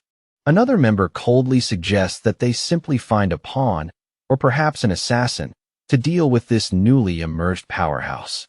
To him, removing Fong Yi sounds like nothing more than a practical next step. But a mysterious woman with long, razor-sharp fingernails dismisses that idea immediately. In her eyes, such a crude and simple method is nowhere near worthy of the so-called chosen one, the savior of the world they are all suddenly talking about. She lifts a photograph of Fong Yi between her fingers and looks at it with naked contempt. With a mocking tone, she repeats his new title, the Sealer, as though the very name amuses her. Then, with a swift and merciless motion, she drives one sharp nail straight through the photo at Fong Yi's neck. The paper tears instantly beneath her hand, the gesture carrying a threat far uglier than words. She calmly says there is no need to rush yet, her voice almost lazy in contrast to the violence of her movements. As she speaks, the photo in her hand suddenly ignites, burning away inside a strange purple flame. She declares that anyone who dares stand in their way will be destroyed without exception. Around her, the purple fire twists into the shape of sinister eyes, turning her warning into something living and unmistakably menacing. Later, while Fong Yi and Lin Yi rest in their apartment after the exhausting battle, the hard-won quiet is suddenly broken by a knock at the door. Both of them are startled at once, pulled out of their fragile calm by the unexpected sound. When Fong Yi opens the door, he finds Su Qingying standing there beside the association's superior. Their unexpected visit immediately gives the quiet apartment a more formal, serious air. Su Qingying is carrying several large gift boxes in both hands, clearly having come prepared. Beside her, the superior offers his sincere thanks on behalf of the Spiritual Energy Association, admitting that they made a grave mistake during the S-class anomaly invasion and that only Fong Yi's intervention saved them from catastrophic consequences, while Su Qingying, unable to hide it, excitedly thinks of him as an even bigger shot than before. Fong Yi brushes it off with calm ease, saying it is no problem at all. Then he steps aside and politely invites the two of them into the apartment. After bringing them inside, Fong Yi serves everyone water and the group settles around the table. Lin Yi also comes over to join them, making the small room feel crowded but unexpectedly warm. As he takes in the modest apartment, the association superior cannot help thinking to himself that the association really ought to arrange a far better residence for Fong Yi. For someone of his importance now, this place feels far too ordinary. Once the brief courtesies are out of the way, the superior gets straight to the real reason for their visit. He explains that the association has another matter to discuss, namely their plan to publicly promote the title of the Sealer, and Fong Yi, visibly intrigued by the sudden shift in tone, asks him to explain it in detail. The superior projects a map that marks the powerful pioneers who have appeared in every major city, explaining that these are all famous figures whose names already carry weight. He then contrasts them with the recent S-class anomaly, describing it as the most terrifying disaster they have faced so far. He goes on to explain that they want to use the name the Sealer as a symbol to establish Tai City as a key strategic city. In their view, this title could become more than a nickname. It could become the city's banner. Fong Yi listens quietly as the proposal unfolds, his expression unreadable. The superior then makes the core point clear. After everything that happened in the disaster, they have decided that their city needs a truly powerful pioneer to stand at its center and lead by presence alone. Su Qingying adds that anomalies will only become more frequent in the future, not less. Because of that, they cannot allow Tai City to come so close to being abandoned ever again. When Fong Yi questions what she means by an abandoned city, Su Qingying explains it plainly and without decoration. If he had not appeared when he did, everyone in the city would have died, and the city itself would have become little more than an empty ruin. Hearing that, Fong Yi turns to Lin Yi and says he understands now. He admits that his understanding of the world is still incomplete, though he gently reassures her and the others that there is no need to be so pessimistic about the future. At that moment, Fong Yi realizes something he had overlooked for a long time. By concentrating almost entirely on his own training and growth, he had neglected the broader development and future of the city around him. As he looks out toward the city, he begins to see it more clearly than before. Tai City may once have counted as a major city, but compared with the truly top-tier centers, its status and influence are still not on the same level. He recalls that among the more than 100 cities, the top 3 are Dushan, Tian, and Kong, while several other major hubs also hold enormous importance. Thinking it through, he realizes that this disaster, terrible as it was, could also become a rare opportunity for Tai Tai City to rise and gain greater significance. The superior nods and confirms that this is exactly the reality now. Cities are increasingly judged by both the number and strength of their pioneers, and the higher a city's rating climbs, the more resources, protection, and attention it receives. He concludes by saying that people need more than safety. They need a symbol of hope they can believe in. So the association intends to protect Fang Yi's true identity while building a mysterious public image around the sealer, allowing others to imagine, discuss, and gradually elevate his legend on their own. Fang Yi agrees after a moment of thought, recognizing that keeping some mystery around himself is far wiser than exposing everything openly. In a world like this, being fully seen can be more dangerous than being misunderstood. Lin Yi agrees as well, adding that human imagination can sometimes feel even more threatening than reality itself. Fang Yi calmly says he has no objection to the association's plan, especially since it benefits both him and the people he cares about, and he expresses hope that this will lead to a strong and lasting partnership. With that, Fang Yi extends his hand across the table to make it official. The simple gesture catches both the association's superior and Su Qingying slightly off guard, as if neither expected him to accept so directly.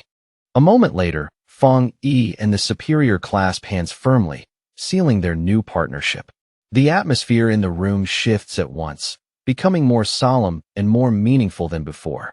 The superior then formally welcomes him with visible respect, addressing him by his new title at last, the Sealer. The name lands with quiet weight, as though it marks the beginning of a new chapter. Over the following days, with the association and the military working in full cooperation, Tai Tai City begins recovering at a remarkable pace. Reconstruction moves forward in an orderly way.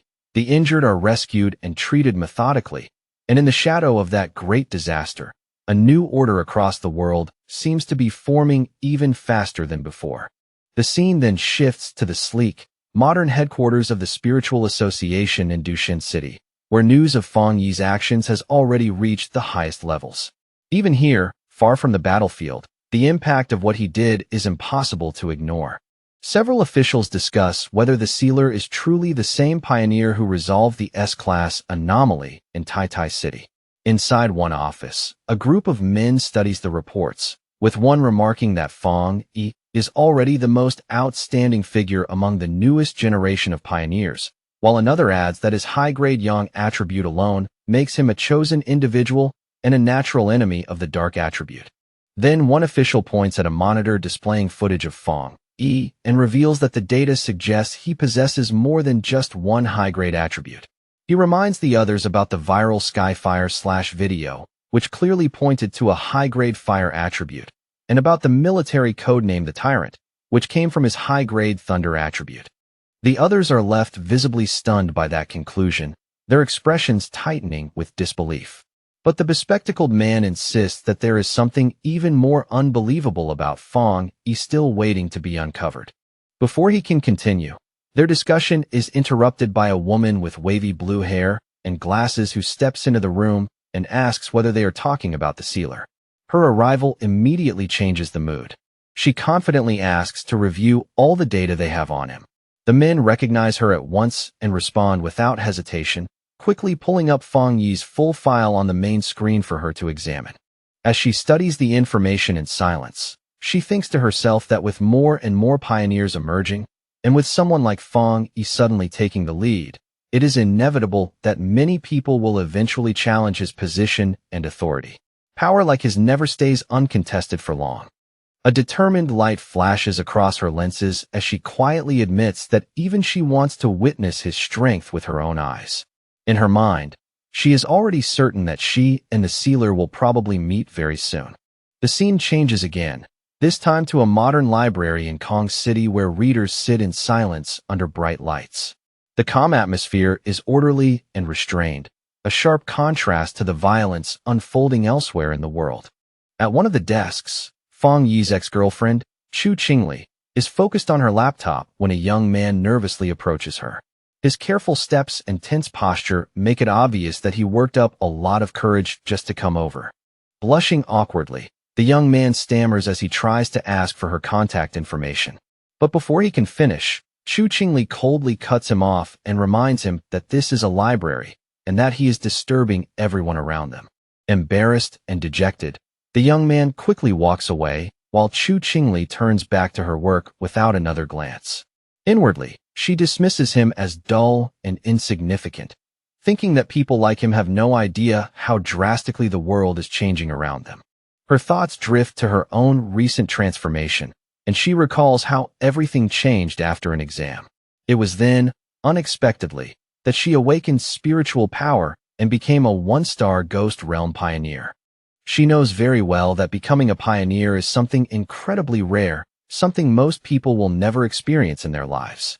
In her eyes, that means she now belongs to a select and chosen few. A faint smile appears on her face as she convinces herself that this new power is the reason she survived the recent disaster that struck Tai City. At the same time, she scoffs inwardly at the idea of ordinary people trying to stand against anomalies with nothing but courage. Her mind then drifts towards certain men she has already written off as beneath her. In this dangerous new era, she wonders with contempt what those inferior types could possibly achieve. A sudden flashback crosses her mind, showing Fang Yi telling another girl that he and Chu Qingli were nothing more than classmates. That memory still stings her pride more than she wants to admit. Chu Qingli grimaces and convinces herself that the old Fang Yi would have died quickly when the monsters invaded. She cannot understand how she ever thought a useless man like him had anything in common with the dazzling, unbelievably talented sealer. On her laptop screen, she stares at an article about the sealer and silently compares the two men in her mind. To her, the sealer is 10,000 times better than her ex-boyfriend in every possible way.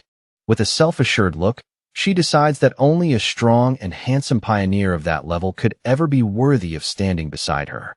In her heart, she treats that conclusion as perfectly natural.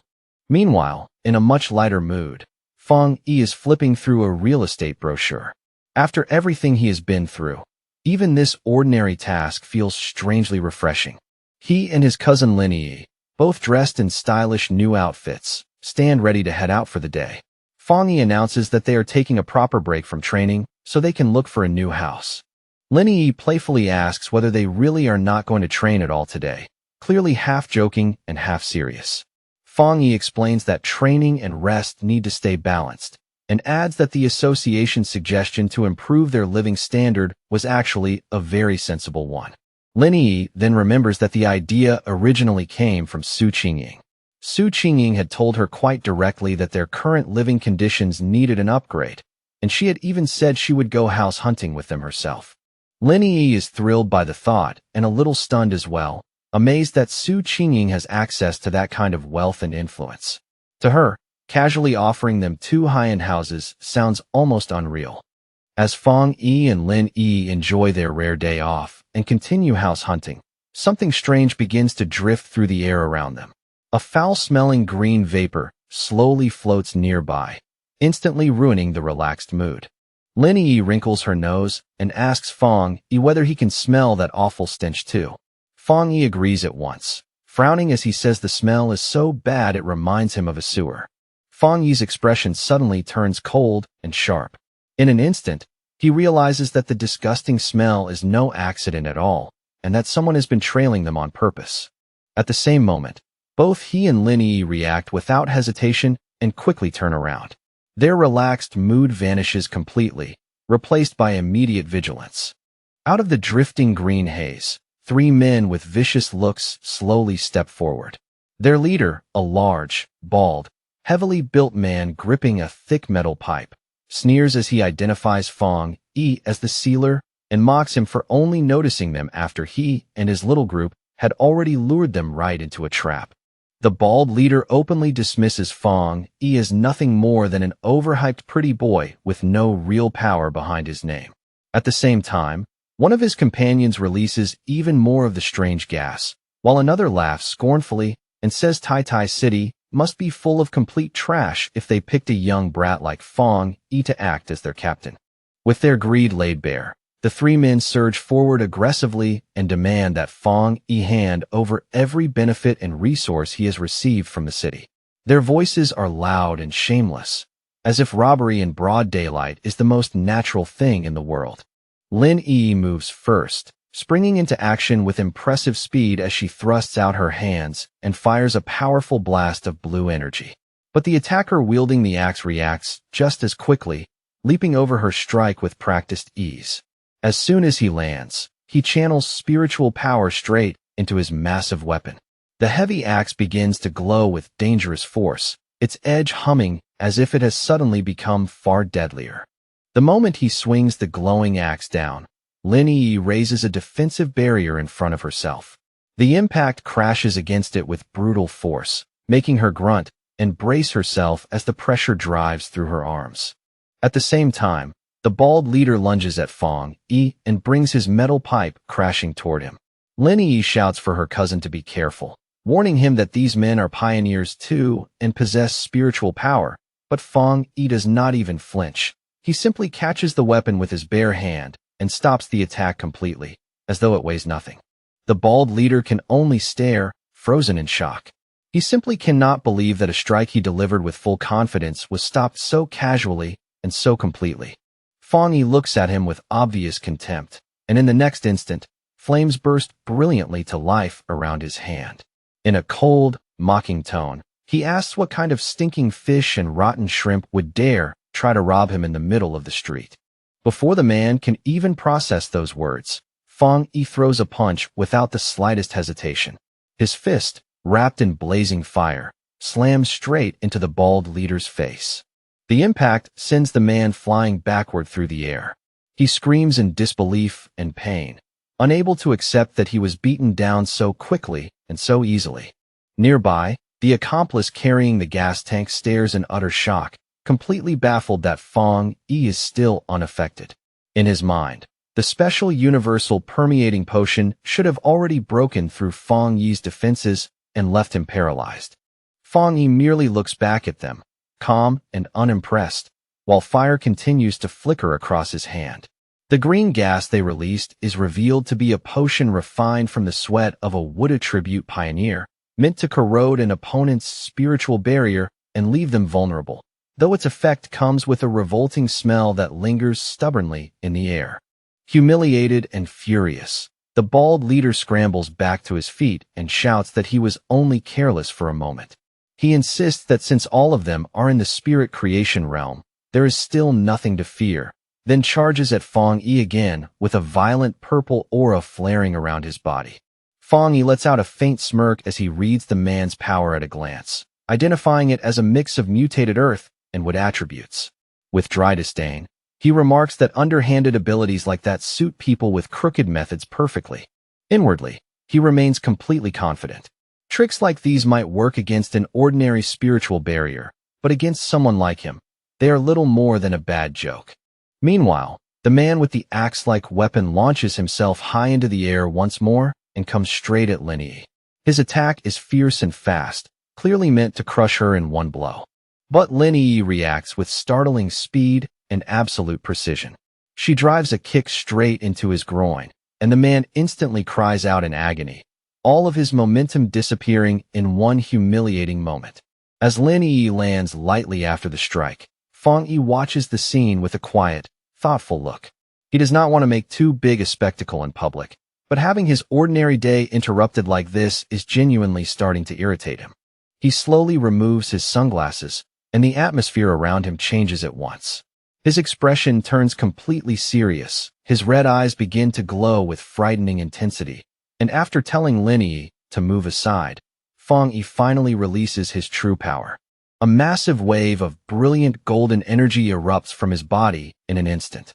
The sheer force of it blows back the attackers and makes the surrounding air tremble violently. Fong Yi stands at the center of that eruption like the core of a newborn sun.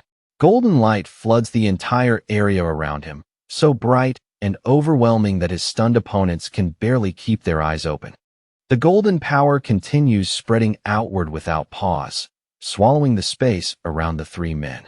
In moments, they are completely trapped within the expanding field of burning light. Wrapped in those intense, sacred flames, the three men scream miserably as pain tears through their bodies. In panic, they cry out, asking what kind of terrifying fire this is, and only then do they truly understand the sealer's real strength, begging desperately for the agony to stop. Just as Fang Yi is about to push his power even further and end the matter completely, Su Qingying suddenly rushes onto the scene. She shouts at him not to kill them, her urgent voice cutting through the chaos and catching Fang Yi off guard. Looking at the three broken men sprawled across the street, Su Qingying lets out a breath of relief and explains that these are key targets already under the association's watch. Fang Yi glances at her and asks whether she intends to take them away for formal processing. Su Qingying nods and confirms it right away, explaining that the association has already begun registering all pioneers. Troublemakers like these, especially repeat offenders, are now under particular scrutiny. Standing over the defeated men, Fang Yi tells them coldly that they are lucky today. He says he hates being disturbed and warns that if they dare bother him again, the outcome will not be this simple, drawing an annoyed side glance from Su Qingying. As paramedics arrive and begin loading the injured men onto stretchers, Su Qingying scolds them furiously without holding anything back. She tells them that if this had happened just 2 days earlier, the association would never have intervened, and they would have deserved to die where they fell. She reminds them that the sealers spared their lives for the association's sake, and warns them grimly to think carefully about the punishment waiting for them. Then, with her arms crossed, she watches the ambulance drive away and mutters in irritation about the bunch of idiots who actually dared challenge the number 1 pioneer. Lin Yi, still a little uneasy, quietly asks Su Qingying what kind of punishment those men will receive. Su Qingying explains that all 3 already have criminal records, so even though they are in the spirit creation realm, they will be sentenced to life in prison, stripped of their freedom and civil rights, and forced to serve as pioneers inside prison for the rest of their lives. After hearing that explanation, Fang Yi falls briefly into thought and then comments that the method is actually not a bad one. To him, it sounds practical and effective for handling dangerous pioneers. Su Qingying then turns to Fang Yi with an exasperated expression and calls him the association's precious sweet bun and the future of Xiaogua. She complains that even after all the effort they put into promoting him, clueless fools still keep coming to provoke him, making her seriously wonder whether their publicity has been far too restrained. She goes on to say that it is the association's responsibility to recruit strong pioneers like him and help them continue growing. Her tone is completely firm as she says they cannot allow brainless troublemakers to damage the good relationship they have only just begun building with Fang Yi. Then, in a complete change of mood, Su Qingying brightens instantly and flashes a cheerful smile. With visible excitement, she tells Fang Yi and Lin Yi that she is taking them to choose a new villa and a new car. Standing in front of a tall, sleek apartment building, Su Qingying declares that they need to make an example of those attackers so others will think twice before trying the same thing. She then introduces 2 housing choices, a penthouse on the top floor in the city center and a highly private 3-story villa in the mountains that would be ideal for both living and training. Holding up a golden model of the villa, Su Qingying explains that both residences are fully furnished and ready for immediate move-in. Lin Yi looks them over and comments honestly that both options are really attractive. After listening calmly, Fang Yi simply raises 2 fingers with a faint, confident smile. In the most matter-of-fact tone possible, he says he will take both. That answer leaves both Lin Yi and Su Qingying staring at him in speechless surprise. Fang Yi playfully asks whether that is allowed, saying that he trusts Su Qingying's sincerity, and though she becomes flustered for a second, Su Qingying quickly agrees with obvious delight and assures him that it is no problem at all. After that, the 3 of them head to a luxury car dealership together. Su Qingying explains on the way that the association has an ongoing partnership with the showroom, so they are free to choose whatever car they like. As they browse the cars, some of the people nearby cannot help glancing over at Lin Yi and whispering among themselves. They quietly praise her fair skin and elegant appearance, clearly struck by how eye-catching she looks. Outside the dealership, a few men watch the group from a distance and quietly size them up. In their eyes, even though Fang Yi is dressed quite plainly, he is still the one who stands out the most, making them wonder whether he might be the son of some powerful family. Inside the showroom, one of Chu Qingli's friends also happens to be there. Seeing the scene, The others around her start guessing that Fong Yi must be buying a car for his girlfriend. The moment Chu Qingli's friend gets a clear look at him, her face changes in shock. She clearly did not expect to run into Fong Yi here of all places. She quickly remembers exactly who he is, Chu Qingli's ex-boyfriend, and the same young man the university principal had personally come out to greet before. That detail makes the situation feel even stranger to her. Her thoughts jump back to her earlier argument with him, and irritation rises immediately in her chest. The idea of Fong Yi now shopping for a car with another girl only makes her feel even more annoyed. Without drawing attention to herself, she pulls out her phone and begins secretly recording Fong Yi, Lin Yi, and Su Qingying while they stand near a sports car. Her eyes stay fixed on them, full of restless curiosity. Not long after, her phone buzzes as she sends the photo she just took to Chu Qingli. The message goes out immediately, carrying with it the start of new trouble. Excited by what she has just seen, she quickly sends her friend a message saying that she spotted Chu Qingli's ex-boyfriend at a VIP dealership. She adds, with obvious relish, that he seems to be buying a car for a beautiful girl. Chu Qingli replies almost immediately, but her response is cold and dismissive. She simply says, "So what?" trying to make it sound as though none of this matters to her at all. But sitting in the lecture hall, Chu Qingli is clearly more bothered than she wants to admit. A trace of irritation sits on her face as she wonders where Fong Yi suddenly got that kind of money, then scornfully assumes he must have survived the disaster by sheer luck and is now being supported by someone wealthy. A cold, self-satisfied smile slowly appears on her face. In her mind, the gap between her and Fong Yi has already become far too wide for him to ever cross.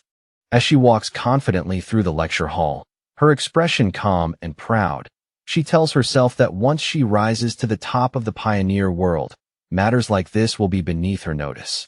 To her, Fong Yi is nothing more than a vulgar fool unworthy of serious thought. After choosing their new home, Fong Yi and Lin Yi arrive at the modern villa together. The moment she sees it up close, Lin Yi is overwhelmed with excitement, running up the stairs and shouting in disbelief that they really, truly have a villa of their own. Inside the elegant living room, she spins around and stares at everything in open amazement, taking in the polished floors and luxurious furnishings. Fong Yi follows behind with their bags and teasingly tells her to wipe her drool, reminding her with a smile that they also still have the penthouse in the city. Too excited to stand still, Lin Yi declares that she is going upstairs to look around right away. She dashes up the grand staircase at full speed, while Fong Yi watches from below with a fond, helpless smile, amused by how childlike she is acting. As he watches her disappear upstairs, Fong Yi's thoughts gradually grow more serious. He realizes that she is finally acting like someone her age should, and that small, lively moment stirs an old memory from his previous life, one tied to a fallen pioneer. Before his rebirth, he never saw his cousin again, and he can only assume she became a trusted pioneer who later died in the line of duty. With quiet resolve hardening in his heart, he vows that this time, no matter what happens, he will not let her die again. Just then, the sound of his phone ringing cuts through his thoughts. He glances down at the screen and sees the caller ID, Xiaolan. Fong Yi answers, and Xiaolan's voice comes through with easy confidence as she congratulates him on his promotion to Captain Fong. In the same breath, she teasingly remarks that she has already heard the association recently gifted him 2 houses.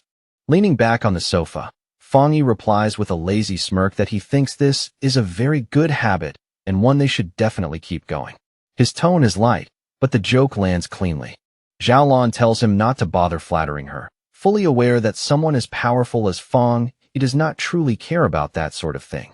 Still, she admits that when it comes to improving a person's living conditions, there is currently no reward more practical than this. Then she adds that once the first spirit fruits born from the spiritual energy revival are ready, she will make sure to send some to him as well. Inwardly, Xiaolan understands the reality of the new world far better than most. She knows there is already a huge gap between ordinary people and pioneers, a divide created by raw power, and beyond that lies an even greater gulf between normal pioneers and a truly top-tier existence like Fong Yi. Then, finally getting to the real reason for her call, Xiaolan places one hand on a top-secret folder in front of her and tells Fang Yi that she has an internal mission she hopes he will agree to join. Her tone turns noticeably more serious. Fang Yi understands at once that this is the true point of the conversation. Without wasting words, he tells her to go ahead and explain the mission. Xiaolan asks whether he knows about Tianbao Building in Kong City. Fang Yi immediately recalls that it is the city's largest shopping mall and one of its most recognizable landmarks. Xiaolan confirms that he is right, but explains that the building was recently sealed off after a monster invasion there caused a large number of deaths and provoked intense public anger. What was once a bustling center of the city has now become a source of fear. She then reveals the worst part in a low, grave tone. The building has now become a literal ghost building. It is no longer just dangerous. It has turned into a true anomaly zone. Kong City soon becomes the center of attention as the enormous Tianbao building looms over the area like a dark monument. It was once the city's most famous landmark and the busiest place in the entire district. But recently, because of repeated strange vibrations and other terrifying incidents, the building has transformed into a place of dread. Wrapped in a dark, swirling mass of red and purple energy, it has become so dangerous that the Kong City Spiritual Association had no choice but to completely seal the area off. Fang Yi travels to Kong City to assist with the mission. When he arrives at the meeting point, he raises a hand toward the group waiting there and calmly introduces himself as the one who accepted the assignment. There are 4 other people already gathered. Fang Yi remembers Zhao Lan's warning not to expose his true identity or actual power level yet, so he decides from the start to stay quiet and keep a deliberately low profile. Without saying much, Fang Yi quietly studies his temporary teammates one by one. His eyes move calmly over them, already forming an assessment. He quickly notices that the team is made up of very different types of people. Their temperaments, bearing, and equipment do not match, making the group feel more like a forced combination than a polished unit. From their clothing and overall posture alone, Fang Yi guesses that 2 of them are from the military. Even without introductions, the disciplined details give them away. The remaining 2, a gray-haired man with a stern expression and a woman with short purple hair, introduce themselves as members of the Kong City Spiritual Association. They explain that Zhao Lan has already spoken to them in advance, and that all of them will be working together on this mission. Soon after, the group climbs into an armored vehicle and heads toward the sealed building. Outside, heavy rain crashes down around them, turning the entire trip into a grim ride through a storm. Inside the vehicle, the atmosphere is tense and uncomfortable. The brown-haired man drives in silence while the blonde girl seated beside him looks visibly nervous, her unease obvious even without words. Unable to bear the silence, she finally speaks up and suggests that since none of them truly understands the other's strengths yet, they should at least agree to support one another once they step into the danger zone. Her tone is cautious, but sincere. The back seat feels even more awkward than the front. Fang Yi sits there casually beside the stern man and the short-haired woman, while both of them keep their arms crossed and remain stubbornly quiet. Resting his chin on one hand, Fang Yi silently judges the team. To him, the lineup feels messy, and the overall quality of the Kong City Association members does not leave a very strong impression. The stern man in the back seat throws Fang Yi a sharp, suspicious glare. His eyes linger on the young newcomer with obvious doubt. He leans closer and whispers to the short-haired woman, asking whether this young guy really is the powerful expert Zhao Lan promised to send. In his opinion, Fang Yi looks far too thin and ordinary, more like a student than any kind of hidden powerhouse. He also notices that Fang Yi is not wearing any official device, and that his aura is so thoroughly concealed that no one can read his strength at all. That only makes him more suspicious, not less. However, the short-haired woman keeps staring at Fang Yi with a stunned expression. Unlike the man beside her, her reaction is not simple doubt, but rising shock. In her mind, rumors begin flashing back, stories of a legendary figure wreathed in flames, a godlike being who stopped a natural disaster alone. She wonders if this student-like young man could really be the sealer, but when she looks at his age and unassuming appearance, the idea still feels almost impossible to believe. The short-haired, Purple-haired woman continues staring at Fong Yi with growing interest as the pieces slowly come together in her head. This young man matches the description of the legendary figure said to possess 3 rare high-level powers and to have sealed the king of anomalies. And by now she is almost certain that the quiet person beside her is actually the sealer himself. Meanwhile, back at the Star God Warzone office, a phone suddenly begins to ring. The sharp sound cuts through the tense atmosphere inside the room. Zhao Lan answers the call and immediately receives terrible news.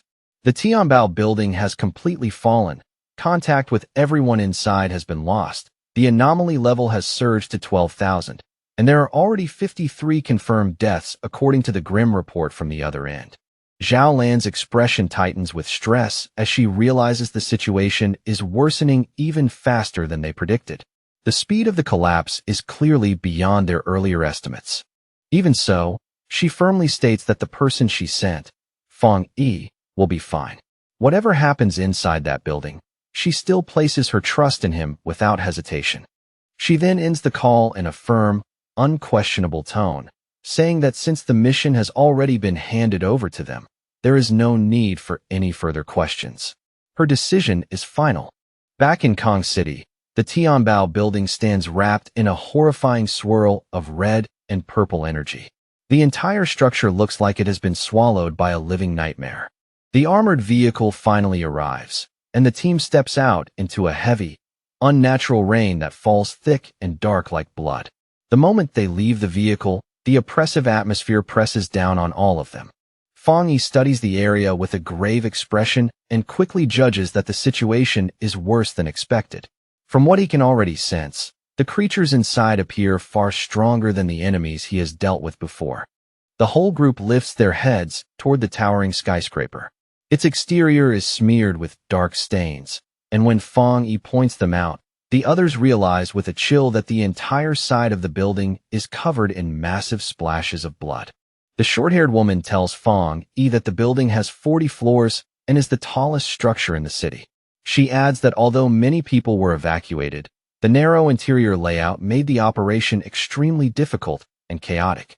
Hearing that, Fong Yi immediately understands the problem.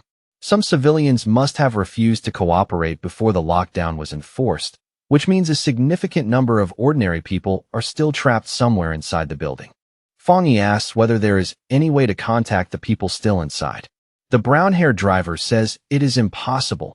No information has come out at all since the anomaly first began, and he adds that he personally took part in the operation on the second day of the lockdown.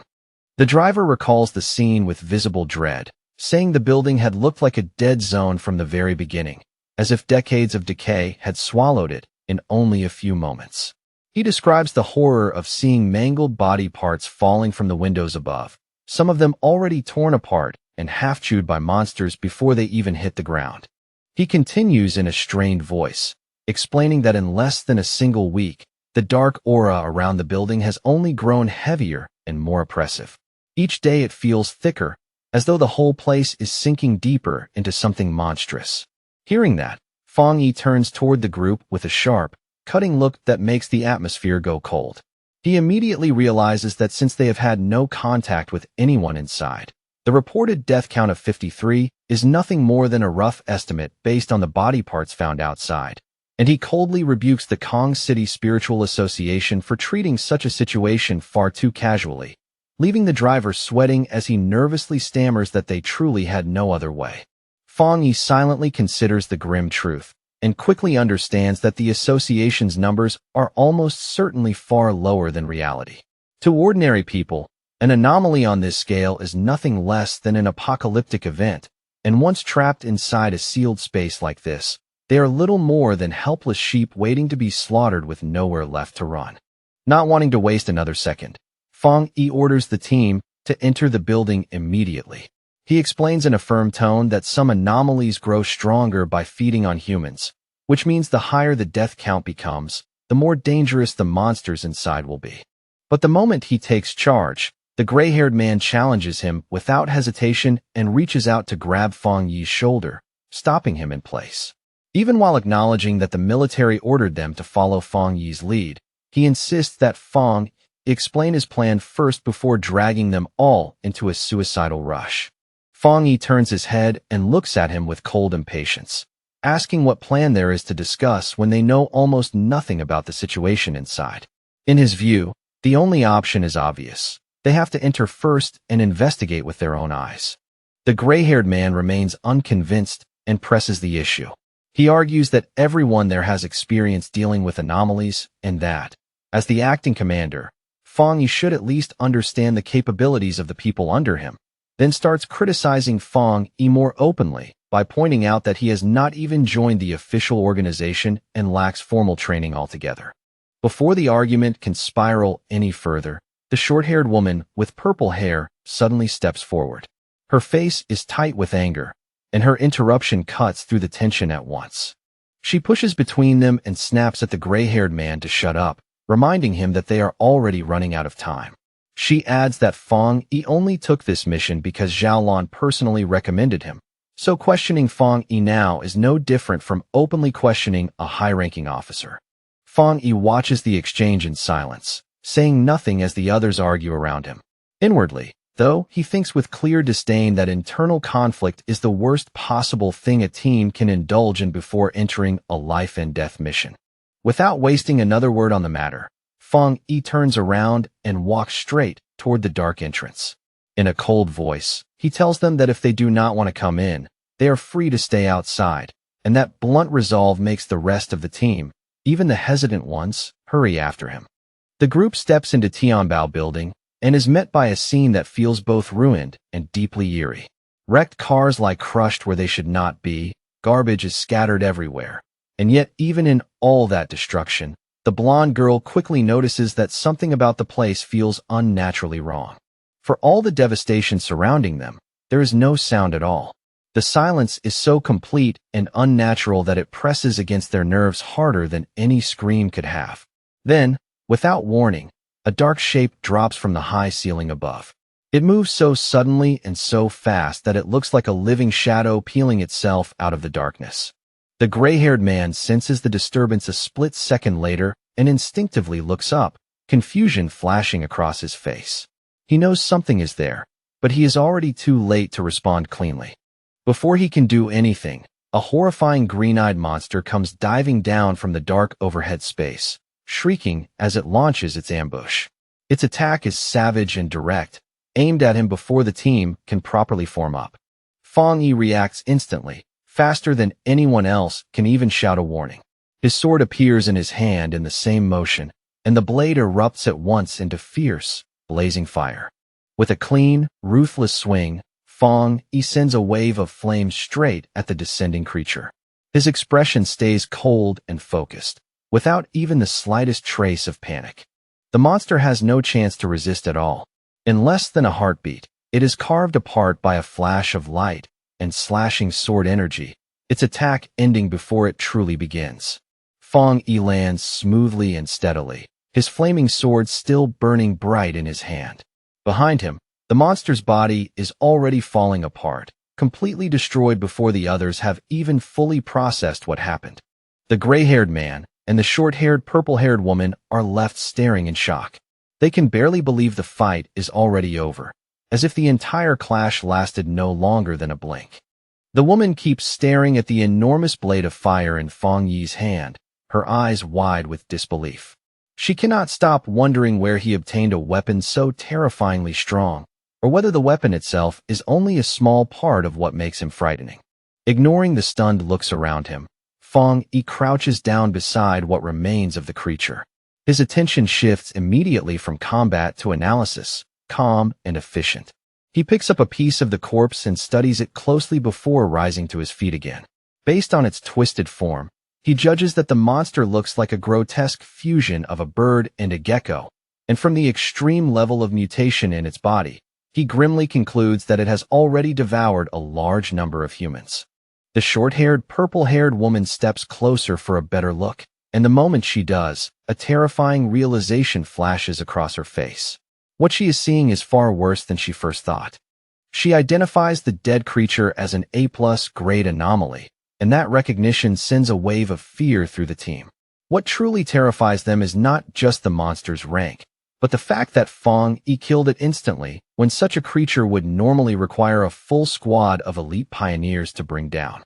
As the smoke and scorched residue around the dead anomaly slowly clear, the purple-haired woman and the gray-haired man remain rooted in place. The shock on their faces only deepens as the reality of Fong Yi's strength settles in. The woman realizes at once that Fong Yi's power is far beyond the one-star spirit creation realm, while the gray-haired man breaks into a cold sweat as a much harsher truth dawns on him. If Fong Yi had wanted to, killing him earlier would have been effortless. The brown-haired man finally admits, with clear embarrassment, that he was wrong about Fong Yi. He says he never expected this young man to actually be the legendary sealer, because in his imagination, the sealer had always been some old master who never let go of his sword. With his back turned to them and the blade in his hand still wreathed in flame, Fong Yi explains that after his advancement, he fused his spiritual power with his sword and transformed it into a spirit weapon that he can summon and shape at will. Even then, he speaks modestly, suggesting that this is not some impossible trick unique to him alone. Now that the team's earlier doubt has been replaced by a mix of trust, awe, and fear, Fong Yi tells them to pick up the pace. As they move deeper into the darkness behind him, the purple-haired woman admits with real relief that she is glad Fong Yi is on their side. To light the path ahead, Fong Yi raises one hand and summons a sphere of fire that burns steadily above his palm. Its glow spreads over the walls as he leads the team into a long, narrow hallway swallowed by darkness. He carries that flame like a torch, using its light to cut through the gloom as the group advances warily behind him. Every step forward only makes the oppressive silence feel heavier. Soon they reach a staircase so drenched in blood that the sight of it alone turns the air cold. Looking at the sheer amount of gore coating the steps and walls, Fong Yi grimly realizes the truth is far worse than the official report claimed, estimating that the dead must number at least 500 rather than a mere 53. At that moment, Fong Yi's expression sharpens again, and his glowing red eyes narrow as he senses something deeply wrong in the space ahead. His whole body grows more alert in an instant. The group moves into what appears to be a supermarket area, where the brown-haired association member and the purple-haired woman nervously scan their surroundings. The floor is smeared with blood and littered with trash, yet there are no bodies anywhere, forcing the woman to wonder aloud whether the monsters consumed the victims so completely that nothing at all was left behind. Hidden from their sight, a sinister shadow creature with glowing green eyes crouches in the darkness and prepares to strike. It waits in silence, poised like a trap just about to spring. Fong Yi senses the danger first and immediately shouts for everyone to watch their backs. The purple-haired woman spins around in terror, screaming the moment she sees the monster leaping at them from the darkness. Fong Yi reacts without even a second of hesitation and hurls his flaming sword past his teammates with astonishing speed. The blade tears through the air like a streak of fire. The sword strikes the shadow monster in midair and cleanly severs its head in one devastating hit. Black blood bursts outward together with sparks and flame as the creature is cut down instantly. As the burning corpse crashes to the floor, the brown-haired association member stammers in fear. Only now does he realize that another monster had been hiding right beside them the entire time. Fong Yi stands calmly amid the dying flames and turns to look at his teammates with a serious, almost severe expression. He asks whether they truly did not notice anything strange, making the gap in awareness between him and the rest of them painfully obvious. Glancing at the fire still flickering in his hand, Fong Yi continues analyzing the situation aloud. He tells the gray-haired man that while the two monsters they have killed so far were both powerful, there simply were not enough of them to trap and wipe out the earlier rescue team on their own. Then a possibility strikes him, sudden and unsettling. Fong Yi suggests that the place they are standing in may not actually be the real Tianbao building at all. The team stands frozen in the dark, blood-smeared hallway, staring at him in confusion. For a moment, the silence around them feels even colder than before. The gray-haired man and the blonde girl both ask him what he means, unable to follow his conclusion yet. Their voices carry equal parts confusion and unease. Fong Yi explains that although the hallway is covered in blood, the smell is completely wrong. He points out that the strongest scent in the air comes from the dark attribute and from the monsters themselves, but there is no corresponding odor of rotting corpses anywhere nearby. Once that thought settles in his mind, Fong Yi decides he needs to verify it immediately. Guessing is no longer enough. He has to test whether this entire environment is false. The purple-haired woman watches nervously, her heart tightening as Fong Yi prepares to use a powerful technique. Even before he acts, she can already feel the air around him beginning to change. She nods in agreement with him, quietly saying the whole area feels unnaturally barren, like no living creature has ever truly existed here. Fong Yi guesses that this place is nothing more than a hollow imitation, a blank copy pieced together by the monster. He slowly raises one hand and releases a tremendous wave of purple energy from his palm, saying that if his judgment is correct, then this entire place has already been stripped down into an empty shell. A massive sphere of black energy forms in his hand, the boundless dark realm, leaving his teammates visibly stunned as they recognize the power of the dark attribute. A system window suddenly appears and confirms his guess. It detects a similar dark power called the Inner Dark World and asks whether he wants to check its details. The system explains that the Inner Dark World is a special space formed by splitting the dark attribute, a nest-like domain that invades and replaces the original area. It further reveals that if they want to reach the true Inner Dark World, they first have to locate the door that constructs and supports it. Fong Yi immediately understands. He tells the others that if they want to enter the real Tianbao building, they must first find that door, and the same condition applied to the people who tried to flee before. He explains that everyone trapped inside was influenced by the dark attribute and thrown into hallucinations. Most likely, they mistook the windows for the way out. While guiding the dark energy with his hand, Fong Yi concludes that this is exactly why the people who tried to escape through the windows all ended up dead. The purple-haired woman finally understands and goes pale with horror, realizing the victims were deceived by the dark attribute until the very end. She hurriedly asks Fong Yi if their next move is to search for that door.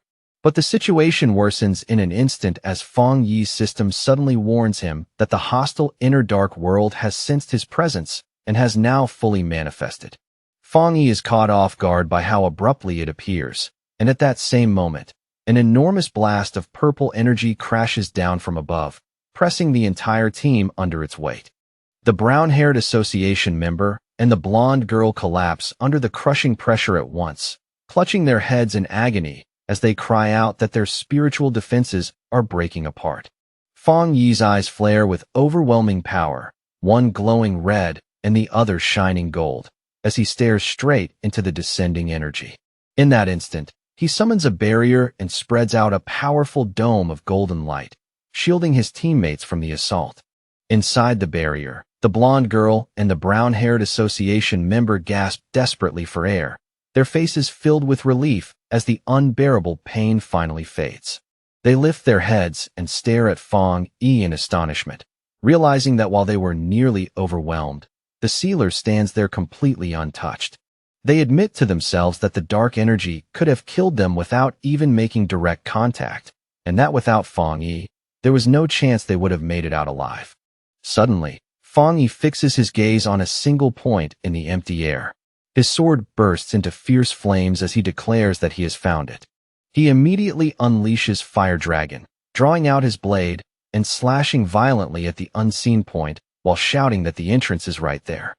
The impact is so fierce that the surrounding space cracks apart like shattered glass.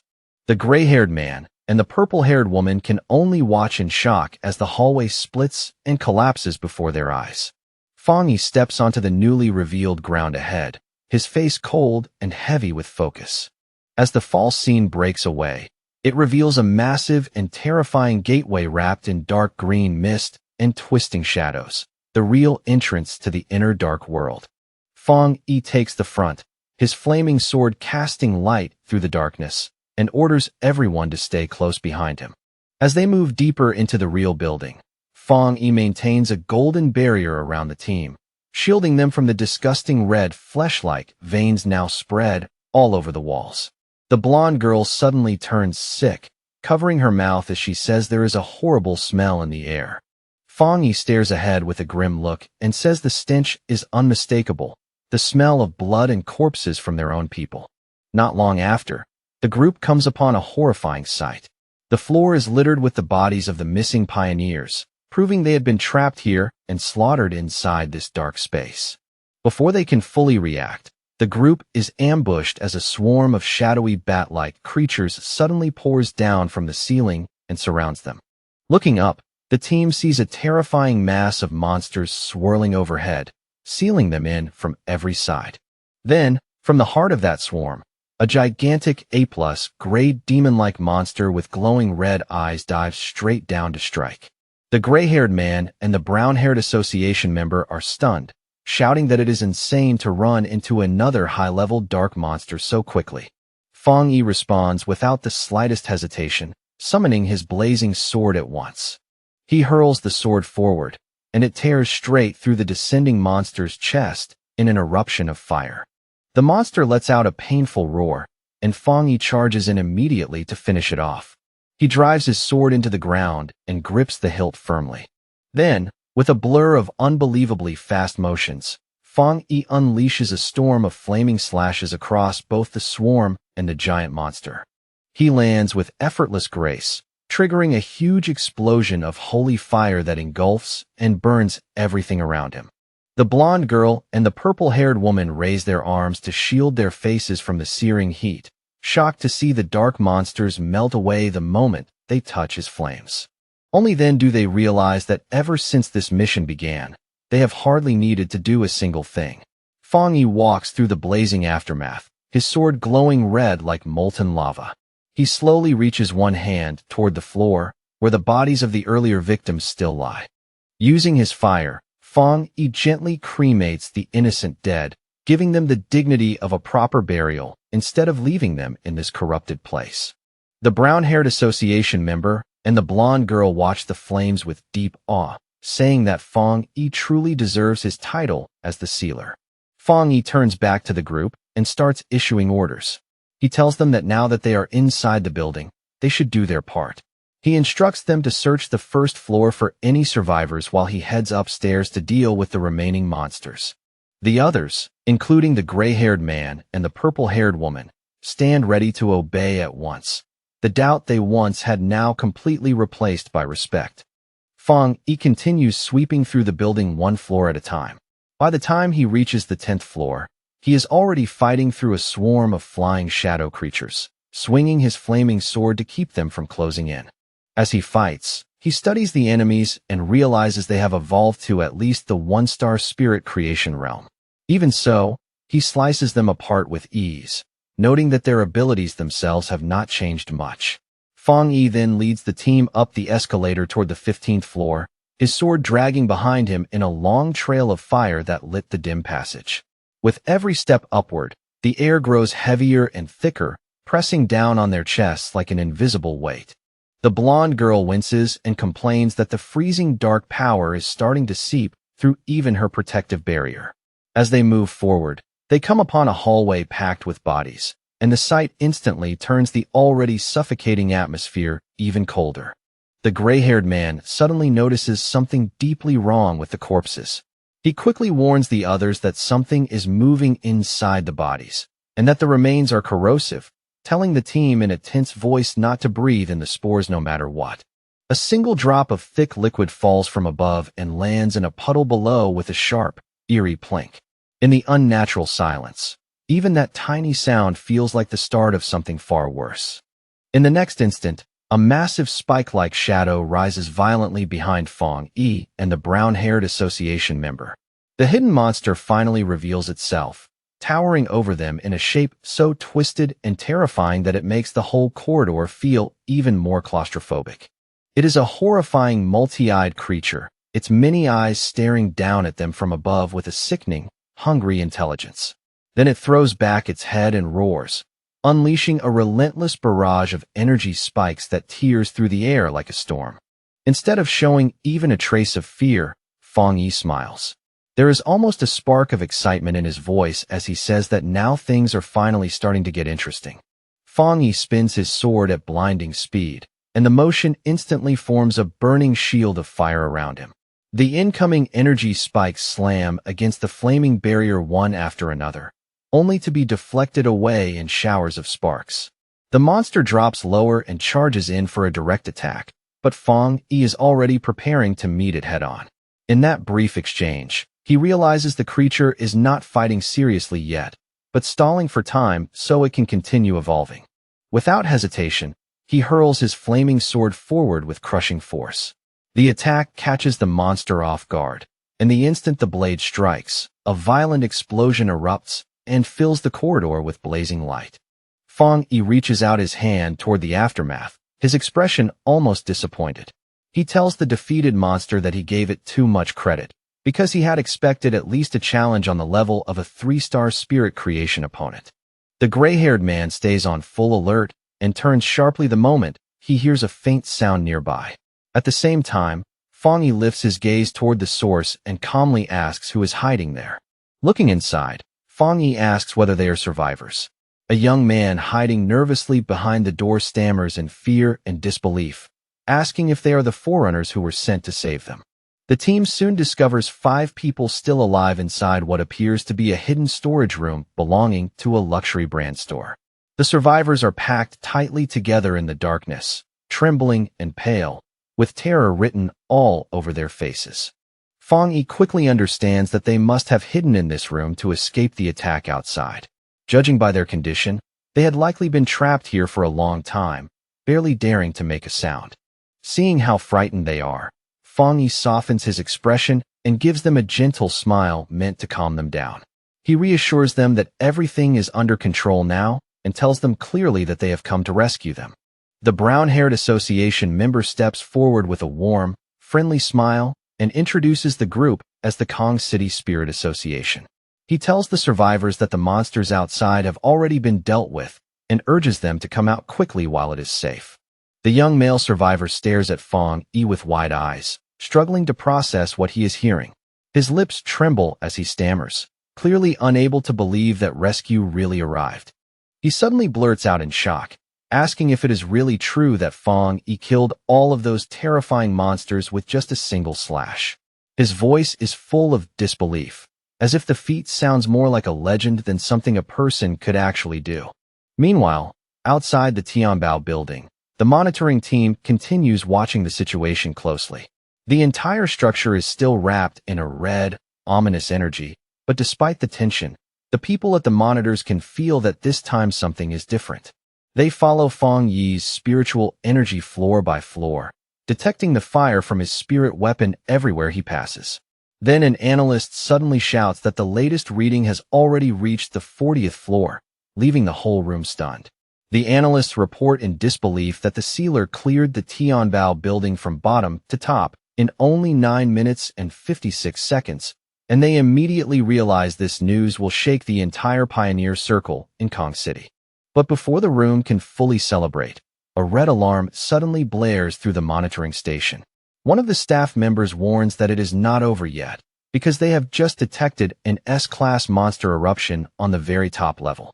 Back on the top floor, Fong Yi stands in the middle of the shattered rubble and slowly looks upward, his expression turning serious.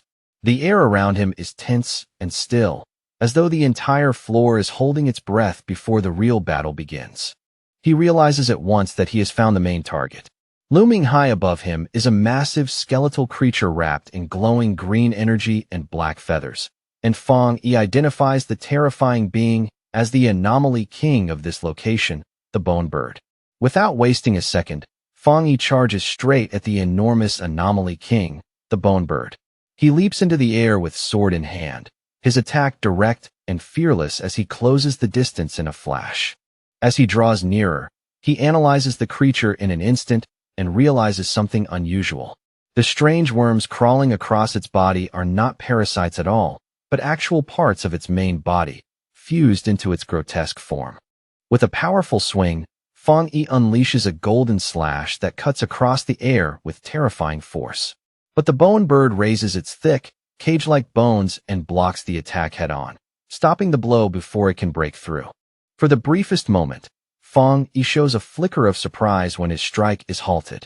It is only an instant, but enough to show that this monster is at least worth noticing. The monster fixes him with its glowing green eyes, glaring down at him with cold hostility. Its stare is vicious and predatory, filled with the confidence of something that believes it can still win. Below them, his teammates can only watch in despair as the fight unfolds. Seeing even the powerful sealer face resistance from the Anomaly King leaves them feeling small and helpless, painfully aware that they are far too weak to offer any real support. Fang Yi lets out a quiet sound of annoyance. The reaction is small, but the irritation in it is unmistakable. Having tested the creature enough, he decides the fight has gone on long enough. He stops holding back and makes it clear through his presence alone that he is about to end the battle for real. He calls forth divine thunder, and crackling blue lightning instantly coils around his sword. The weapon hums with violent energy as the air around him fills with the sound of snapping electricity. With the added power of thunder surging through his blade, he swings again. This time the attack cuts through the bone defenses that had stopped him before with shocking ease, as though they were never strong enough to matter. The bone bird roars in pain and fury, but Fang Yi, surrounded by flickering blue lightning, only tells it coldly to stop making so much noise. His calm contempt is even more crushing than the attack itself. Then he unleashes a massive vertical slice of blue energy that tears straight through the monster's gigantic body. The strike is clean, brutal, and overwhelming, splitting through it with unstoppable force. Staring coldly at the creature, Fang Yi remarks that even though this monster turned the building into a feeding ground, it is still far weaker than the bad Anomaly King he fought before. To him, this battle is already beginning to feel disappointingly one-sided. Fang Yi moves again with incredible speed, vanishing and reappearing around the monster as he delivers a rapid flurry of slashes. Only after the barrage is complete does he land gracefully back on the ground, steady and completely in control. The gray-haired man and the blonde girl stare in complete shock as they watch the fight. They realize Fang Yi is not merely resisting the monster or even matching it, but completely dominating the Anomaly King on his own. The purple-haired woman watches even more closely and soon understands something chilling. Every single cut Fang Yi makes is perfectly measured and deliberate, like he is dissecting the monster piece by piece with terrifying precision. Fang Yi quickly realizes that he has not even needed to strike the bone bird's skull directly. As he effortlessly avoids its attacks, he understands that the creature can barely fight back at all, because the difference in power between them has already become overwhelming. At that moment, he concludes that he has grown even stronger than the Anomaly King itself. The monstrous bird lets out a desperate, broken roar as it struggles to recover. The sound is ragged and pitiful now, carrying more panic than menace.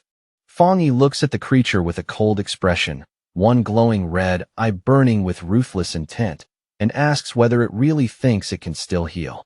He mocks it further, asking if it honestly believes he has just been toying around for fun. A huge amount of spiritual energy begins gathering around him at once. Bright blue lightning crackles wildly through the air, making the entire top floor tremble under the pressure of the power he is drawing in. Once the energy is fully charged, Fang Yi bends his knees and leaps high into the air. His body rises through the storm of lightning like a spear aimed straight at the sky. Then he drives that power directly into the Tianbao building, releasing a massive pillar of lightning that blasts through the structure from top to bottom. The blinding strike tears into the dark red sky above and lights the entire area in a violent burst of blue-white radiance. The unleashed energy begins to swirl into a giant vortex overhead, sweeping outward as it purges the surrounding darkness. Layer by layer, the corrupt atmosphere is stripped away under the force of his attack. As the attack finally comes to an end, the dark clouds above split apart. Golden light from the setting sun pours through the broken sky, warm and clear, signaling that the suffocating darkness has at last been wiped away. Outside the building, the association's monitors can only watch in stunned disbelief as the Anomaly King's energy signature vanishes completely. In that moment, they realize Fang Yi is a pioneer operating on a level far beyond their own, and they cannot help wondering whether this is the true distance between ordinary talents and a top-tier genius. They reveal that this S-class invasion has been officially classified as the King's Sacrifice Hell, and that all details regarding how it was resolved have been sealed into top-secret files. Even among the stunned observers, everyone understands one thing clearly. Fang Yi's solution was something no one else could possibly replicate. Fang Yi lands steadily on the broken rubble as the last clouds of dust slowly settle around him. The violent clash is finally over, and in the fading haze, his figure stands calm and unmoved amid the wreckage. He turns toward the purple-haired woman and the gray-haired man, and tells them in an even voice that the bone bird is dead. Now that the anomaly king has been eliminated, he says, they can finally re-establish contact with the outside world. The purple-haired woman immediately activates her communicator and identifies herself as Song Yu, her voice turning crisp and professional. She reports that the incident has been successfully resolved and confirms that, thanks to the sealer's intervention, the mission was completed smoothly and far faster than expected. As she continues speaking into the communicator, Fang Yi quietly starts walking away toward the exit, as if this overwhelming victory means little to him. Song Yu adds that she hopes the Kong City Spirit Association will show proper cooperation and gratitude for the help he has given them today. Suddenly, Song Yu's expression changes, and shock flashes across her face at whatever she hears through the communicator. She immediately asks about the newly elected Kong City captain, her voice rising with anger as she demands to know why he is only showing up now, after the mission is already over. A streak of light tears across the city skyline and rushes straight toward their position. The voice on the communicator hurriedly explains that the captain learned the sealer was present, and although they tried to stop him, he was far too arrogant to listen to anyone. Song Yu is instantly furious. She argues that this mission was assigned to the military zone, which means they are responsible for controlling the Tai captain, and then declares that they need to send Fang Yi away immediately, already recognizing the new captain's arrival as an open provocation. As Fang Yi walks down the staircase without any sign of concern, Song Yu states coldly that the sealer is the most important captain recommended by their zone. She warns in a hard voice that anyone foolish enough to challenge him will have to bear the consequences themselves. Fang Yi walks out of the Tianbao building, clearly prepared to leave now that the battle inside has ended. With the crisis resolved, he has no interest in staying any longer than necessary. Then he pauses slightly, a faint look of confusion crossing his face as he senses something approaching from above at tremendous speed. The presence is sharp, reckless, and impossible to ignore. A figure suddenly drops out of the sky like a meteor, descending toward him with explosive force. The rushing impact tears through the air and sends debris flying before it even touches the ground. The attacker lands with a violent crash, gripping an energy weapon that hums with hostile intent. He introduces himself as Yu Fengjiang, the new captain of Kong City, and immediately demands in an aggressive tone to know whether Fang Yi is the sealer from Tai City. Fang Yi does not move back an inch and only stares at him coldly. Yu Fengjiang steps closer and studies him up close, mistakenly deciding that Fang Yi must be a wind attribute pioneer, though he also notes that Fang Yi is deliberately concealing his strength and guesses that he is at least in the spirit creation realm. Without another word, Yu Fengjiang shifts his energy weapon and transforms it into a sharp claw-like form. The moment it changes shape, he lunges forward and attacks without hesitation. Fang Yi draws his flaming sword in one smooth motion, and the clash between the two begins instantly. Fire and force collide as they launch into a rapid, high-speed duel that tears across the ruined street. The captain suddenly leaps high into the air and brings down a crushing strike meant to overwhelm Fang Yi in one blow. Fang Yi is forced to dodge aside as Yu Fengjiang slams heavily onto the street below, the impact cracking the ground. Yu Fengjiang looks down on Fang Yi from the very start, convinced he is dealing with nothing more than an arrogant brat. In his mind, this fight is the perfect chance to establish his own reputation and further solidify his family's dominance in Kong City. On the surface, he laughs arrogantly, pretending to act magnanimous. He thanks Fang Yi for solving the crisis, but in the very next breath accuses him of overstepping his boundaries, lecturing him smugly about rules, status, and seniority. Fang Yi is completely unimpressed by the speech.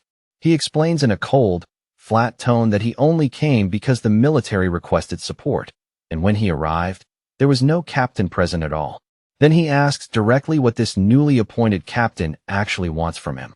Yu Fengjiang gives a smug little smile and claims that he is a man of refined style with no ill intentions. But the greed underneath the act quickly shows itself when he reveals the real reason for stopping Fang Yi. He wants to borrow Fang Yi's powerful sword. As he speaks, dark energy begins gathering in his hands.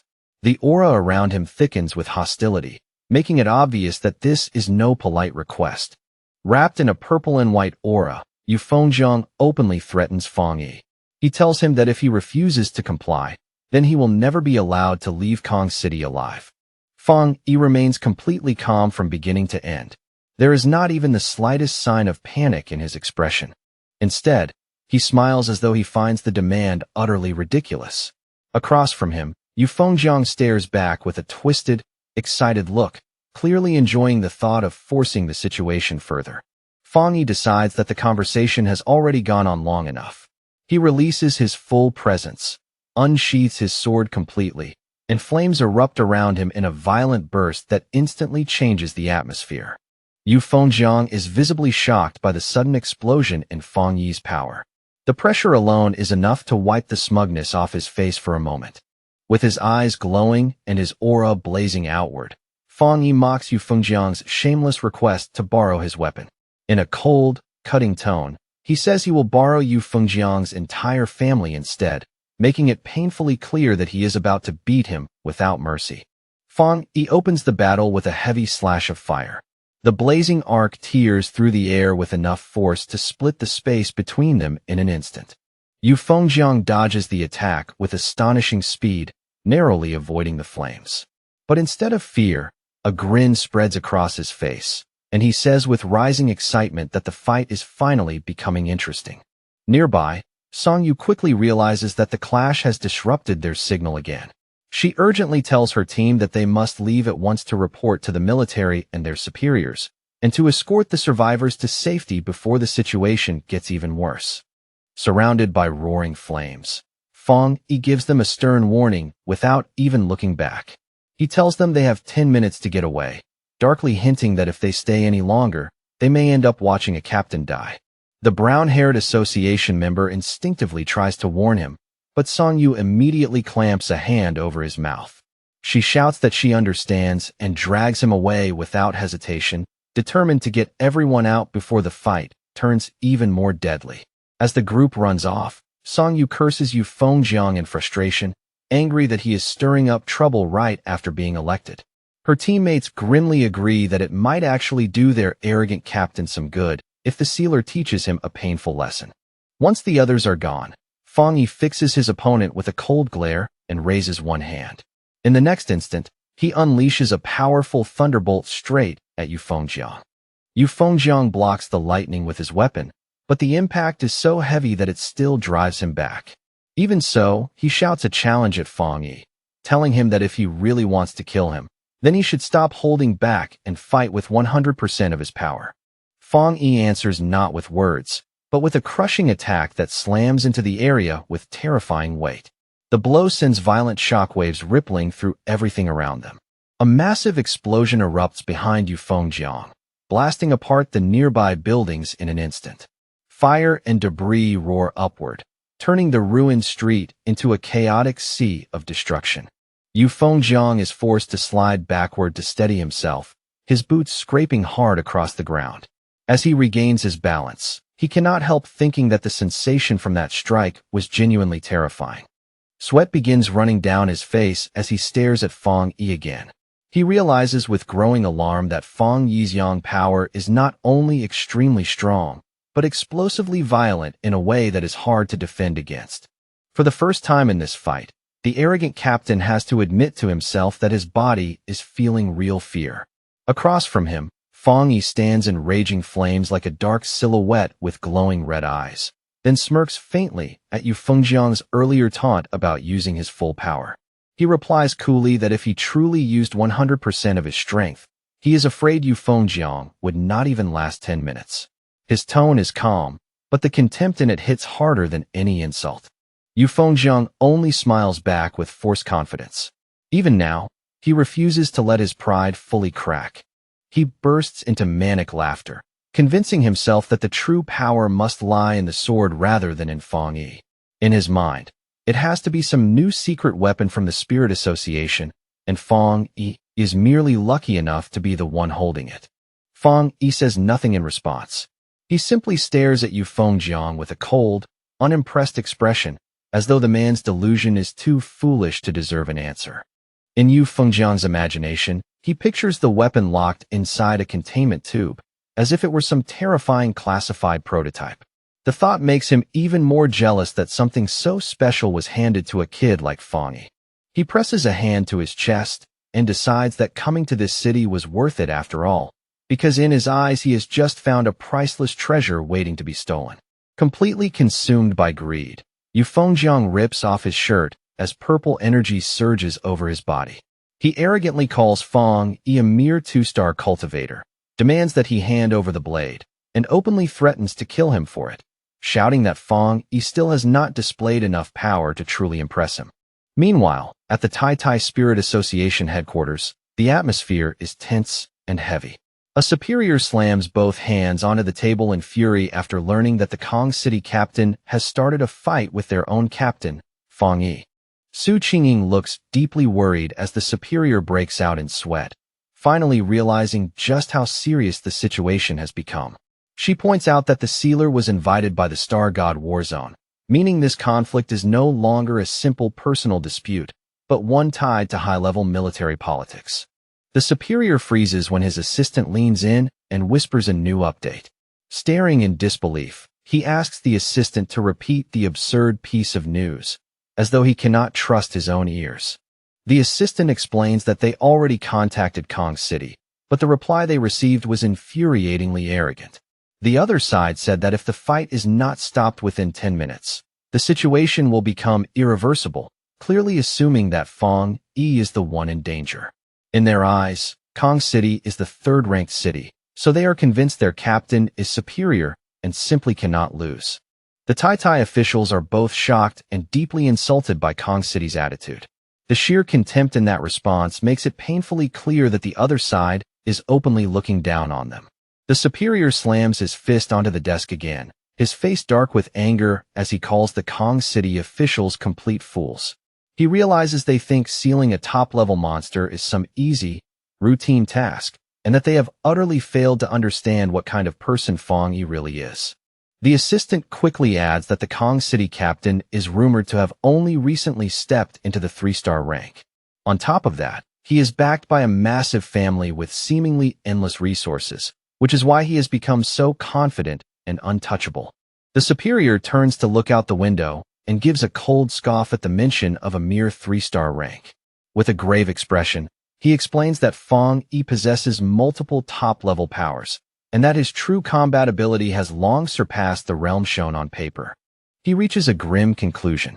Because Kong City never experienced the king's sacrifice hell for themselves, they have no idea what Fang Yi's title truly means.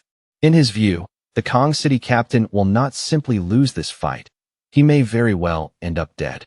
Back at the battle, Fang Yi draws back his arm and prepares a devastating punch. His glowing red eye burns with a ruthless light, making the pressure around him feel even more suffocating.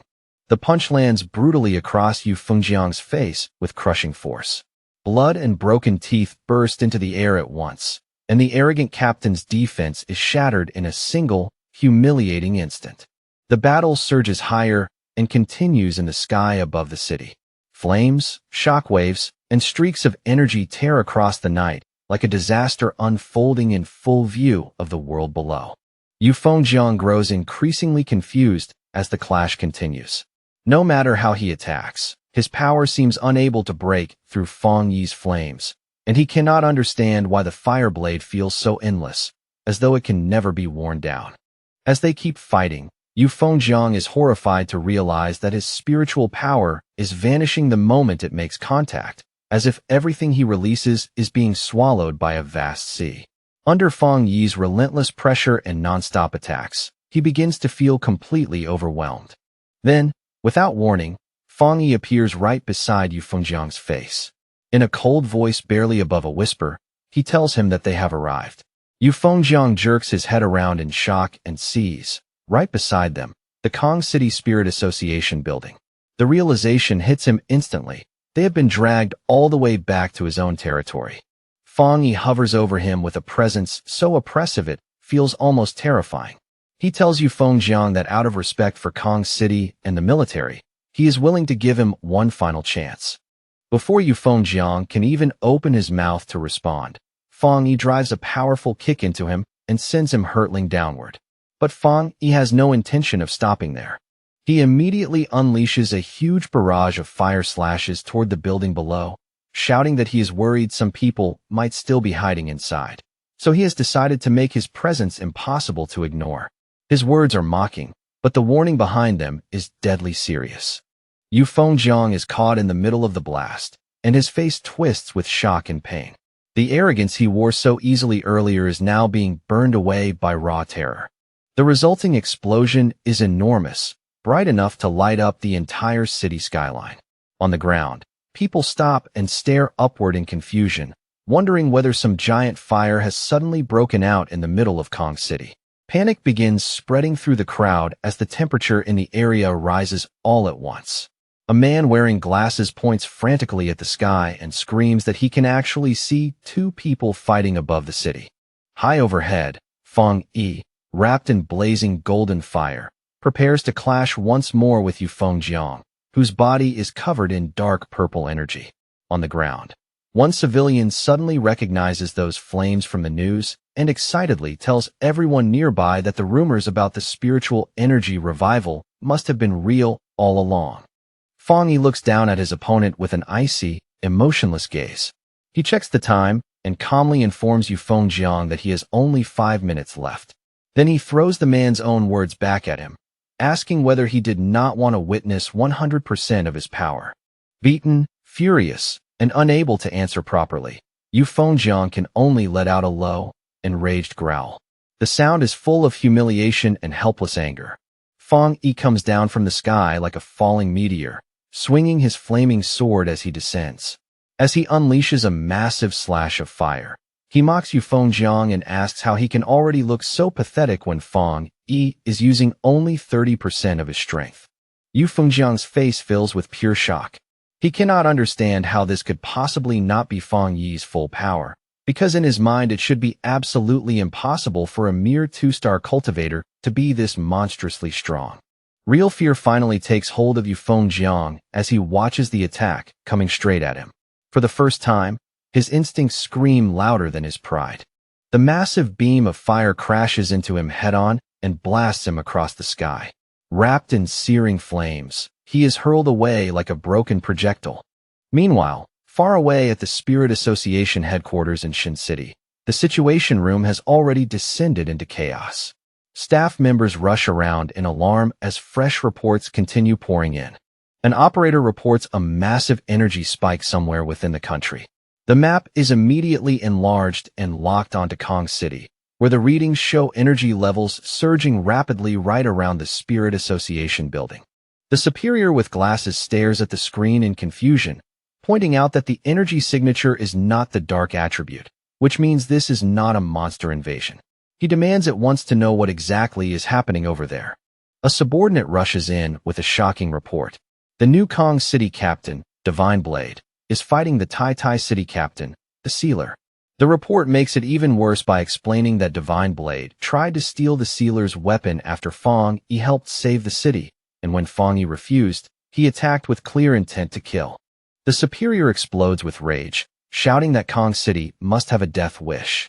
He orders his staff to warn Kong City immediately and force them to stop the fight at once, threatening to remove every senior official in the Kong City Spirit Association if they fail to act.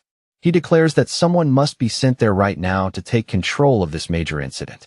Just then, the doors to the conference room swing open. A lone silhouette appears in the entrance, instantly drawing everyone's attention. The blue-haired woman steps inside and volunteers for the mission without hesitation. She is Gu Yuro, headquarters forerunner of the Spirit Association, known by the codename Sea Mystic. Elsewhere in the city, a young girl standing by a window excitedly shouts to her mother that she can see a shooting star. The bright light of the battle reflects clearly in her wide, innocent eyes. Her mother reacts instantly, pulling her daughter back to protect her. She stares out in horror as an enormous burst of light flashes across the glass walls of the surrounding skyscrapers, then urgently tells the family to run. Inside their apartment, the family begins hurriedly packing bags with trembling hands. The father makes a quick decision and says that Kong City is no longer safe, and that they have to leave immediately for Shin City. As they cast one last look out the window at the smoke rising over the city, the mother starts crying in fear.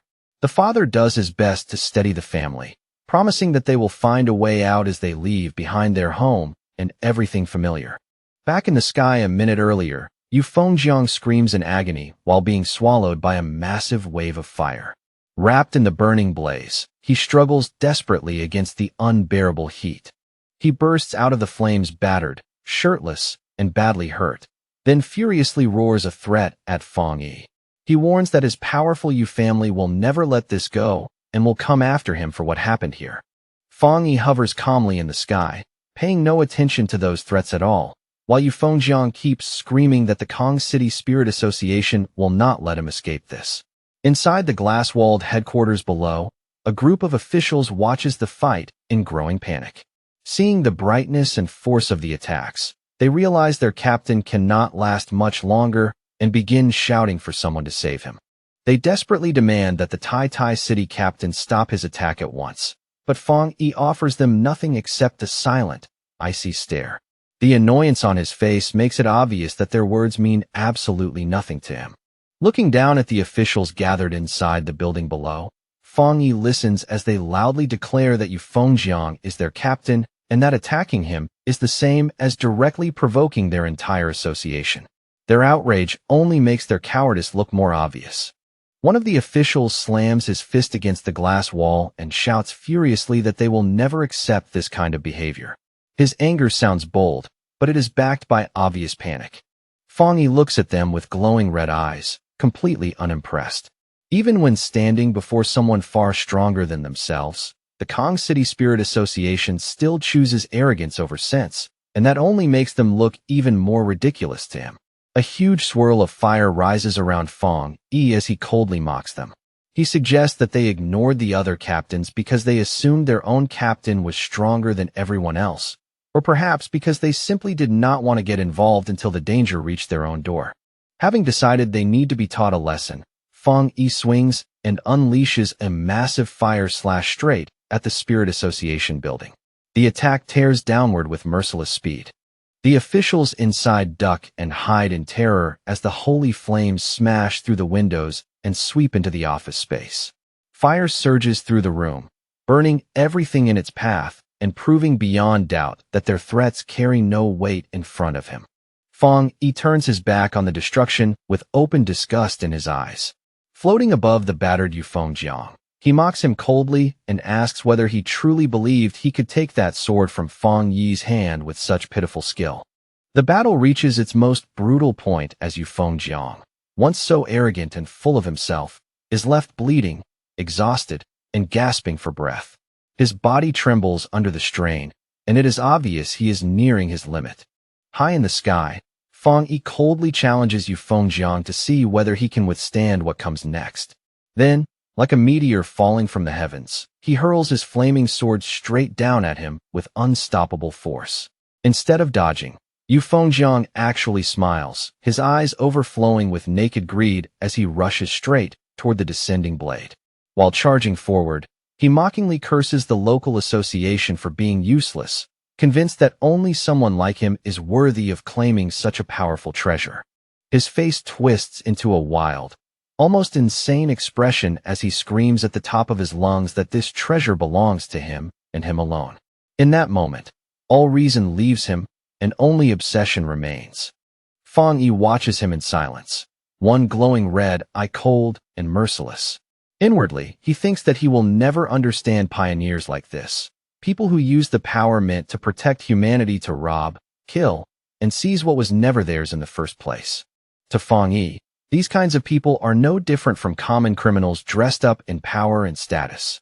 Worse than that, he believes their existence is one of the very reasons humanity keeps getting pushed closer and closer to destruction. With one final icy glare, Fang Yi makes up his mind to end this matter once and for all. At the same time, Yu Fengjiang keeps charging ahead with feverish excitement, completely blind to the fact that he is rushing straight toward his own death. The very instant Yu Fengjiang reaches out and tries to touch the weapon, a massive explosion erupts. A giant sphere of fire swallows the entire area in one terrifying flash, blasting heat and light across the ruined skyline. Standing calmly inside the roaring flames, Fang Yi reveals in an almost indifferent tone that he forgot to mention one thing. His Tang sword is not some ordinary spirit weapon at all. It is a special weapon he forged himself, one that acknowledges only a single master. The force of the blast sends the officials of the Kong City Spirit Association stumbling and screaming as they run for their lives. Around them, the building begins collapsing under the pressure, glass shattering and concrete breaking apart as panic spreads everywhere. As they stare at the inferno in disbelief, confusion takes over their faces. They can only remember the reports claiming that the sealer was merely at the 2-star spirit creation realm, while Yu Fengjiang was supposed to be a full realm higher than him. The leader of the Kong City Spirit Association stands there trembling uncontrollably, his face pale with fear.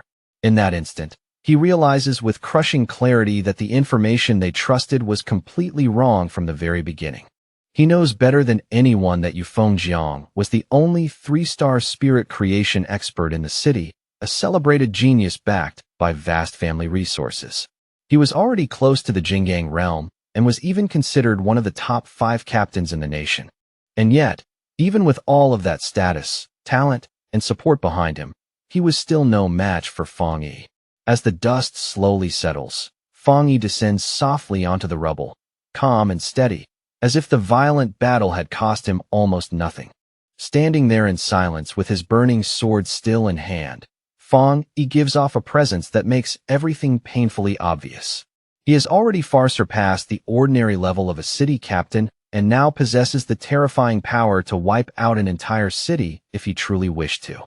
Wang Zhong, the leader of the Kong City Spirit Association, trembles so badly he can barely stand. Looking at the destruction around him, he wonders in horror whether Fang Yi truly intends to bury the entire Kong City Spirit Association together with their defeated captain. Overcome by fear, Wang Zhong collapses to the ground among his terrified subordinates and begs the Tai City captain for mercy, screaming that this whole incident was their fault. Just then, the distant sound of an approaching helicopter cuts through the tense, burning silence. The sudden mechanical roar breaks the suffocating atmosphere and makes everyone look up at once.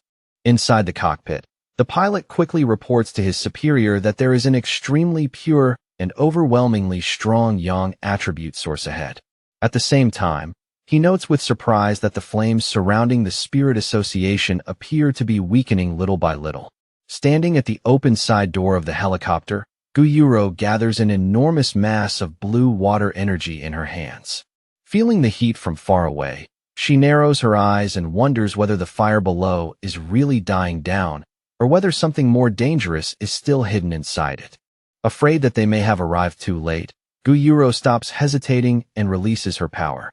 Streams of blue energy pour down from the sky like rain, sweeping over the burning ruins in an effort to extinguish the remaining flames. As she looks down at the destruction below, even Guyuro has to admit Fang Yi's frightening strength. Inwardly, she thinks it is truly astonishing that one person could come so close to destroying the 3rd largest city entirely by his own power. She quickly concludes that Fang Yi's strength has already reached the level of a true national-class pioneer. But as her reign continues falling, she realizes something even deeper. Her water is only managing to put out the flames because Fang Yi has already chosen to pull back his power. In other words, he showed mercy. If he had not done that himself, her water alone would never have been enough to suppress those flames. On the ground, Wang Zhong looks up with sudden joy and shouts toward Fang Yi that headquarters has arrived to save them. His voice is full of desperate hope, as if he has finally grabbed onto a lifeline. Fang Yi does not answer him at all. He simply stands there in silence, his expression unreadable as he lifts his gaze toward the newcomer in the sky. From the helicopter above, Guyuro stares back at him just as quietly. As a water attribute pioneer herself, she can immediately sense the astonishing purity and density of the power surrounding Fang Yi. The more carefully she feels it, the more certain she becomes that Fang Yi's pure energy far surpasses anything Yu Fengjiang ever possessed. The gap between them is not small at all. It is vast enough to make the earlier results seem inevitable. In her judgment, that alone places Fang Yi among the strongest pioneers she has ever encountered personally. It is the kind of power that leaves a lasting impression the moment you sense it. Then Gu Yuro's expression shifts, and a flicker of surprise appears in her eyes as she notices something very specific. Her attention is drawn away from the ruined battlefield and locked onto the weapon in Fang Yi's hand. She focuses on the flaming Tang sword Fang Yi is holding and begins analyzing it with a sharp, trained gaze. From the purity of its power and the astonishing level of fusion within the weapon, she immediately knows one thing for certain. The Tai Tai City Spirit Association does not possess the technology required to create a spirit weapon this advanced. As Fang Yi calmly sheathes his sword and draws the flames back into his body as though they naturally belong there, Gu Yuro arrives at the only conclusion that makes sense. That spirit weapon was not issued to him by anyone. Fang Yi created it himself. With the helicopter now overhead, Wang Zhong suddenly finds a little courage and points an accusing finger at Fang Yi. In a trembling yet self-righteous voice, he demands to know whether the sealer really had to be so ruthless and asks how Fang Yi intends to explain himself now that headquarters has personally arrived. Fang Yi turns his gaze on him with terrifying intensity, and the pressure alone almost makes Wang Zhong stop breathing. He coldly reminds the official that he had already given them 10 full minutes to resolve the matter, yet in all that time they failed to offer him even a single explanation. Then Fang Yi turns away as if Wang Zhong is not even worth another glance. In his view, their silence already said everything. It meant they had silently agreed that their own captain deserved to die. Without warning, Fang Yi releases a massive surge of fiery energy that whips around the terrified officials and traps them in scorching heat. In a voice that brooks no defiance, he warns them that if they dare speak to him with that same disrespect again, he will kill every one of them together with their fallen captain. At that exact moment, Gu Yuro descends from the sky wrapped in swirling blue water energy, her entrance sharp and commanding. Calling out to the Tai Tai City captain, she tells him to stop this aggressive behavior at once. Fang Yi slowly turns his head in silence to face the new arrival. His expression remains calm, but his eyes clearly show that he is measuring her the moment she lands. Wang Zhong is suddenly overjoyed, convinced that Fang Yi has finally crossed a line he cannot escape. In his mind, no matter how strong the sealer is, there is no way he can kill a city captain and walk away untouched. If something like that goes unpunished, then every captain in the country would be living in danger. Gu Yuro lands firmly and introduces herself without wasting time. In a stern voice, she asks how the Spirit Association is supposed to manage its regional branches at all if chaos on this scale is allowed to happen unchecked. Hearing that, Wang Zhong's face twists into a wicked, relieved smile. He eagerly assumes she has come to stand on his side and waits in anticipation for her to punish Fang Yi for destroying their headquarters. However, to the complete shock of everyone present, Gu Yuro does not make a move against Fang Yi. Instead, she steps forward respectfully and admits that this entire incident was a failure of duty on the part of the Spirit Association itself. She lowers her head in apology and sincerely promises Fang Yi that headquarters will provide him with a proper explanation regarding everything that happened here. Her tone is serious and leaves no room for misunderstanding. Fang Yi's expression softens just slightly, and a faint smile touches his face. He simply lets out a quiet hum of acknowledgement, accepting her apology without further comment. Wang Zhong freezes completely where he stands, his face turning blank with disbelief. It finally dawns on him that headquarters has chosen to stand with Fang Yi rather than with him or Kong City. He keeps trembling, unable to understand what he is seeing at all. Everything is happening in a way that completely overturns the authority and certainty he thought he had. He watches in stunned silence as Gu Yuro bows to Fang Yi, and only then does he realize what this gesture truly means. This is headquarters' respectful way of handling the sealer. In essence, they intend to support him, compensate him, and avoid creating an even bigger conflict. Wang Zhong is horrified and cannot stop asking himself whether this is really the end of the matter. His captain was burned alive before his eyes, yet headquarters is not treating Fang Yi as the guilty party, nor are they placing the blame on him the way Wang Zhong expected. Fang Yi remains calm, because to him the opinion of the local association simply does not matter. In his mind, Yu Fengjiang tried to kill him for his weapon and repaid help with greed and hostility, so the man's death was entirely deserved. Gu Yuro then turns away from Fang Yi and walks toward the frightened local officials. Her expression turns colder with every step she takes. She asks them sharply why none of them stepped in to stop the fighting and calls them a pack of arrogant fools. Then she demands to know who is in charge of the Kong City Spirit Association, and Wang Zhong nervously raises his hand like a man walking toward his sentence. Wang Zhong forces an ugly, trembling smile onto his face as Gu Yuro gives him his orders. She tells them they have 3 days to stabilize public opinion in Kong City and produce a believable explanation to cover up the news of the battle. Then her face turns completely icy as she announces the real punishment. After those 3 days are over, every one of them will be dismissed from their posts, and headquarters will send an entirely new group to take over Kong City. The officials stand there stunned, their faces drained of all color as the reality sinks in. Gu Yuro gives them one final warning that if they fail to carry out those orders properly, they will face the full consequences without mercy. Watching from a short distance away, Fang Yi shows a rare flicker of surprise. He admits to himself that he truly did not expect Spirit Association headquarters to go so far as to dismiss the entire Kong City staff just to make their stance toward him unmistakably clear. Gu Yuro soon returns to Fang Yi after handling the officials. In a calm but serious tone, she explains that headquarters had to make its position absolutely clear this time, with no room left for misunderstanding. She states plainly that anyone who dares challenge the sealer again will end up just like the Kong City Spirit Association and Yu Fengjiang. Then she asks Fang Yi whether he is satisfied with how headquarters handled the matter and promises that an incident like this will never happen again. Looking relaxed, Fang Yi replies that anyone challenging him is effectively challenging headquarters itself. He says he has no real interest in the fate of those officials, but he is curious about something else: how she plans to manage public opinion now that supernatural events are becoming harder to hide. Gu Yuro immediately understands what he is really asking. She addresses the growing doubt over whether news of spiritual energy revival can still be suppressed in major cities, explaining that supernatural incidents are happening more and more often now, and anomaly-related disasters are appearing almost everywhere. She admits that many ordinary people have already begun to suspect the truth. Even so, the government still cannot make everything public yet, because the timing is not right. If they revealed the truth now, she warns, the entire world would change overnight.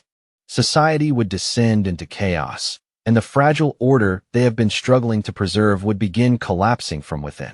She makes it clear that the situation is extremely delicate, and quietly implies that if Fang Yi had not been there to save Tai City, the consequences would not have been limited to one city alone, but might have affected the entire world. Hearing that, Fang Yi thinks back on everything that has happened in his recent battles. He realizes that the era of spiritual energy recovery may have officially begun the moment the Anomaly King was destroyed. And he cannot help thinking that without sacrifices from powerful people like Elder Wu, this new era might have arrived even sooner, when humanity would have been even less prepared to face it. At last, Fang Yi fully understands the government's reasoning.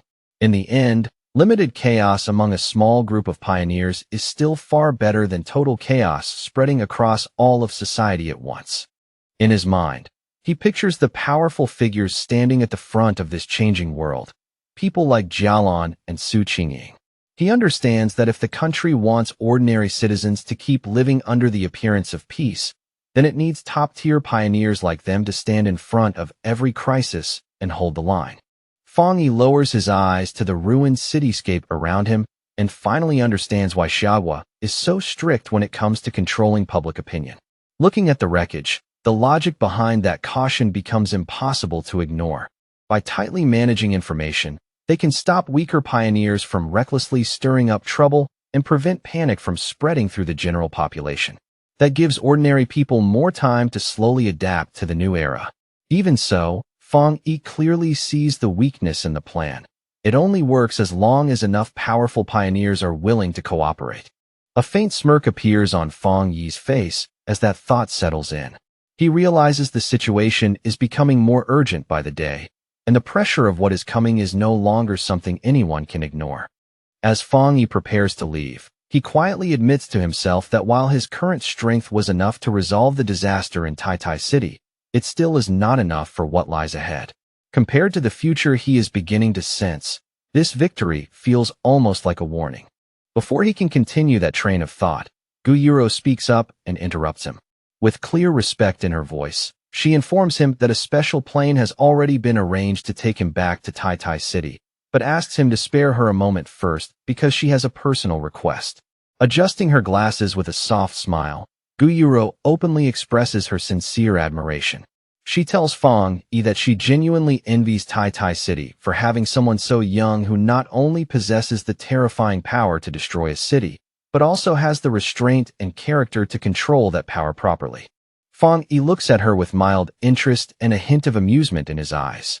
He tells her there is no need to be so formal or polite with him. Guyuro then reaches out her hand toward him in a warm, straightforward gesture. Speaking not as Sea Mystic, but simply as Guyuro, she asks whether she can be friends with him. Fang Yi is genuinely surprised by how humble and sincere the request sounds. For a brief moment, even he is caught off guard by her openness. At the Star God Warzone headquarters, Jialan listens in silence as her blonde subordinate reports the full details of what happened in Kong City. The more she hears, the darker her expression becomes. Jialan suddenly slams her hand down onto the desk in anger, her voice sharp as she calls the whole situation ridiculous. She does not hesitate to curse the Kong City Spirit Association as a bunch of fools who created trouble after being saved. Her eyes shift to a chart displaying the strategic rankings of the cities.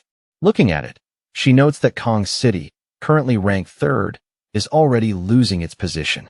She predicts that if this trend continues, Kong City will soon fall out of the rankings entirely, and concludes that Spirit Association headquarters needs to take control of Kong City immediately. Jialan's blonde subordinate comments that headquarters has handled this matter quite reliably, especially Guyuro. He notes that Sea Mystic may already be trying to pull Fang Yi toward their side. Jialan gives a cold little nod and says that whatever reward they offer the sealer must be better than anything the association can provide. Without hesitation, she decides to double the original reward promised for Fang Yi's help in Kong City. The subordinate then openly praises Fang Yi's strength, saying that the balance he shows between ruthlessness and control is exactly what makes him suitable to stand as a city leader. In his eyes, Fang Yi has already shown the kind of presence ordinary people cannot imitate. After that, he proposes a very specific reward, one he believes suits Fang Yi better than money or ordinary resources ever could. His tone makes it clear that he has thought carefully about this suggestion. He places a folder marked Top Secret Restricted Area onto the desk in front of Jialan. The moment it touches the table, the atmosphere in the room subtly changes. Jialan falls silent for a moment, immediately understanding how serious that suggestion really is. Her expression turns thoughtful as she weighs the implications.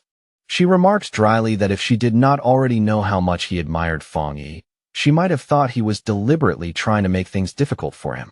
The place he suggested is not somewhere people mention lightly. The subordinate only smiles and calmly argues that crisis and opportunity always come together. In his view, only Fang Yi is truly worthy of entering a place like that to train and grow stronger. He adds that another genius from their war zone is already training there as well. Then he explains that in the future, things even more terrifying than the king's sacrifice hell will appear, and if they want to face that unknown future, Fang Yi must become stronger as quickly as possible. Jialan slowly agrees and pulls the documents closer, her gaze growing deeper. As she looks over them, she even wonders whether their restricted area might still be too simple for someone like Fang Yi. At that moment, the door suddenly bursts open and a staff member rushes into the room in panic, loudly calling out for Jialan. The abrupt interruption instantly cuts through the heavy discussion. Breathing hard, the staff member delivers shocking news that leaves both Jialan and her subordinate stunned. Elder Wu has awakened, and the first thing he wants is to speak with her. Several hours later, back in Tai Tai City, warm sunlight spills over Fang Yi's new luxury villa. After all the destruction and tension of Kong City, the peaceful scene feels almost strangely unreal. Inside the villa, Fang Yi sits casually on the couch while checking his phone. The calm domestic quiet around him stands in sharp contrast to the chaos he had just walked through. A bank notification suddenly appears on the screen, informing him that 10 million yuan has been transferred into his account. He quickly figures that this is most likely the reward Jialan promised him earlier. Just then, Linyi walks in and happily welcomes her cousin home. At the same time, she tells him that she already saw everything about the Kong City incident spreading across the forums. Fang Yi lightly reassures Linyi and tells her not to worry too much, but she still looks anxious. The internet is already full of wild rumors claiming that he brutally killed Kong City's captain, Divine Blade. Fang Yi says those rumors are clearly exaggerated, then flicks her forehead in a familiar, teasing way. He tells her to stop wasting time reading forums all day and focus properly on her training instead. After that, Fang Yi rises to his feet and says that he is going to train for a while. He calmly adds that he wants to try for another breakthrough. Linyi stares at him in shock, almost unable to believe what she just heard. She asks whether he is moving too fast, because he only just advanced recently, yet now he is already talking about reaching the 3-star spirit creation realm. Fang Yi only laughs and says that nothing is certain yet. Once he leaves, Linyi remains standing there alone with her hands clasped together and a worried expression on her face. Deep down, she can tell that her cousin is carrying something heavy in his heart, even if he refuses to say it out loud. Upstairs, Fang Yi sits cross-legged on his bed as dark energy swirls around him in slow, heavy currents. The room grows quiet and oppressive as his power begins gathering inward. In his hand, he holds a sphere of golden energy that contains the purest dark attribute taken from the bone bird, the anomaly king he defeated. Even in its compressed state, the energy gives off a chilling, dangerous purity. Fang Yi decides to merge that energy into his boundless dark realm and push the technique to a higher level. The moment he activates it, the spirit of the bone bird appears, as if the remaining will inside the power has been awakened. A system window immediately appears in front of him and asks whether he wants to embed the dark attribute. The prompt glows quietly in the dim room. Fang Yi accepts without hesitation, and a golden sphere of energy instantly blooms around him as the fusion process begins. Power ripples through the room in silent waves. The system soon confirms that the fusion was successful and that his boundless dark realm has been upgraded. From now on, any enemy dragged into his dark domain will not only face the realm itself, but will also be attacked by the bone bird and other anomalies sealed within it. Fang Yi continues floating in deep meditation, his body suspended slightly as power glows around him. The energy moving through him feels denser and more dangerous than before. Inside his mind, he begins to see the shapes of the countless monsters he has absorbed. Their silhouettes gather in the darkness like an army waiting in silence, all of them now existing as part of his growing power. He wonders if that means these beings can now actively fight on his behalf. In that moment, he realizes that just like the Anomaly King, he now has the power to command these anomalies as well. With that realization, Fang Yi releases all of his strength. A gigantic golden avatar wreathed in fire, with many arms spread wide, rises into the sky and towers over the dark energy. All at once, a golden system notification appears. It tells him he has met the conditions for another breakthrough and asks whether he wants to advance into the 3-star spirit creation realm. The force of Fang Yi's cultivation spills out over the city and takes visible form, creating a massive golden image of a fire god in the sky. The people below stare upward in shock and awe. One photographer points excitedly and says that figure is the immortal who saved them from the bat monsters, convinced their savior has descended once again. Inside the villa, the gathered power can no longer be contained, and a blinding burst of golden light erupts from Fang Yi's bed, flooding the entire room. At the same time, Inside Fong Yi's spiritual world, everything shifts into a dark purple void. From the darkness rise the spirits of the powerful monsters he once defeated and absorbed, including the enormous bone bird and the giant serpent, each one towering above him. Fong Yi looks at these reborn monsters with calm confidence. In his eyes, they are now like servants kneeling before a king, and their existence only makes his boundless dark realm even stronger. He sits upon a throne forged from dark energy, gazing down as the terrifying army of monster spirits lowers itself before him and accepts him as its ruler. A system window appears and confirms his progress, announcing that the boundless dark realm has evolved and that he has gained a new ability. The system explains the new skill, Anomaly Warfare. Once Fong Yi drags enemies into his dark world, he can call out these monsters to attack for him. But it also warns that the stronger the target is, the more spiritual energy he will need to maintain the summons. Fong Yi holds a swirling sphere of dark energy that contains the essence of the bone bird. A faint smirk appears on his face as he welcomes the newcomer into his boundless dark realm.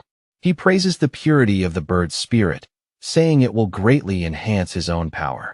He tells the spirits to serve him well and promises that as long as they do, he will not treat them poorly. As he looks over this new army, Fong Yi realizes that if he wants to use this power properly, he will need to raise his spiritual energy even further. Back in the real world, the surge of power reaches its highest point. A huge beam of golden light blasts up from the city, pierces the clouds, and brightens the sky, announcing his successful breakthrough to everyone below. Fong Yi floats above his bed, wrapped in a golden aura. The system confirms that he has successfully broken through to the 3-star spirit creation realm. As he feels the change, he realizes all of his abilities now fit his body perfectly, as though they have become part of him. His power feels cleaner, purer, and when he opens his eyes, they shine with a sharp red glow. He quickly notices one major difference. The discomfort he always felt when using the dark attribute has now disappeared completely. Fong Yi steps down from the bed, faint traces of golden energy still glowing beneath his feet. Standing quietly in his room, he gathers flames into his palm with a confident expression. He decides that the only way to truly understand his new powers is to test them in real combat. Later, at the headquarters of the Star God War Zone, Elder Wu, now fully recovered, stands beside a huge window with Jialan as they look out over the city. They speak about Fong Yi's astonishing growth, noting that he has risen in rank again in an incredibly short time. Elder Wu asks how long it has been since Fong Yi obtained the Shizai flower to save his life, and Jialan tells him it has only been half a month. Jialan thinks to herself that in just a little over 10 days, Fong Yi has already accomplished things that most pioneers could never achieve in an entire lifetime. Elder Wu admits that Fong Yi not only saved his life, but also helped preserve the future of Xiaogua's pioneers. He humbly confesses that even he, a Jinggang realm pioneer, cannot control the dark attribute as completely as Fong Yi does. Staring at their reflection in the glass, Elder Wu counts Fong Yi's achievements one by one, eliminating the anomaly kings of 2 cities, resolving major disasters, and breaking through twice in only a few days. He says with clear admiration that he truly wants to meet this heaven-favored genius. Meanwhile, at the Tai City Spirit Association, Su Qingying and the others are alerted to a massive wave of energy coming from Fong Yi's new home. Su Qingying is stunned as she realizes he has advanced again. The spiritual surge released by the sealer, Fong Yi, is even greater than the one that appeared when the Anomaly King descended. The staff at the association immediately launch an emergency response plan to make sure Fong Yi's breakthrough will not be interrupted. Later, Su Qingying looks down at her phone and thinks about how much Fong Yi has changed everything. Since the disaster, he has earned overwhelming respect, and even ordinary people now feel safe just knowing his spiritual power is guarding them. She scrolls through online discussions and quietly joins in under an anonymous account, telling people just how powerful the sealer really is. She mocks the pioneers from Kong City for looking down on him before and mentions how their captain ended up utterly humiliated. The thought satisfies her, since helping build his reputation should spare him trouble in the future. At the same time, in an office in Kong City, Chu Qingli sits in front of a computer with an annoyed look on her face. She complains bitterly that cultivation is far too difficult and that she has been stuck for ages trying to break into the 2-star Ghost Axe realm. She searches for information about the sealer on the Pioneer network, only to find that no one responds to her messages, which makes her angrily curse the other pioneers as mediocre fools. Deep down, she resentfully thinks the problem is simply that she does not know the sealer well enough. She even wishes she could meet him face to face, fully confident in her own beauty. But even then, she worries that in this new era, her current position and status may no longer be enough to catch his eye.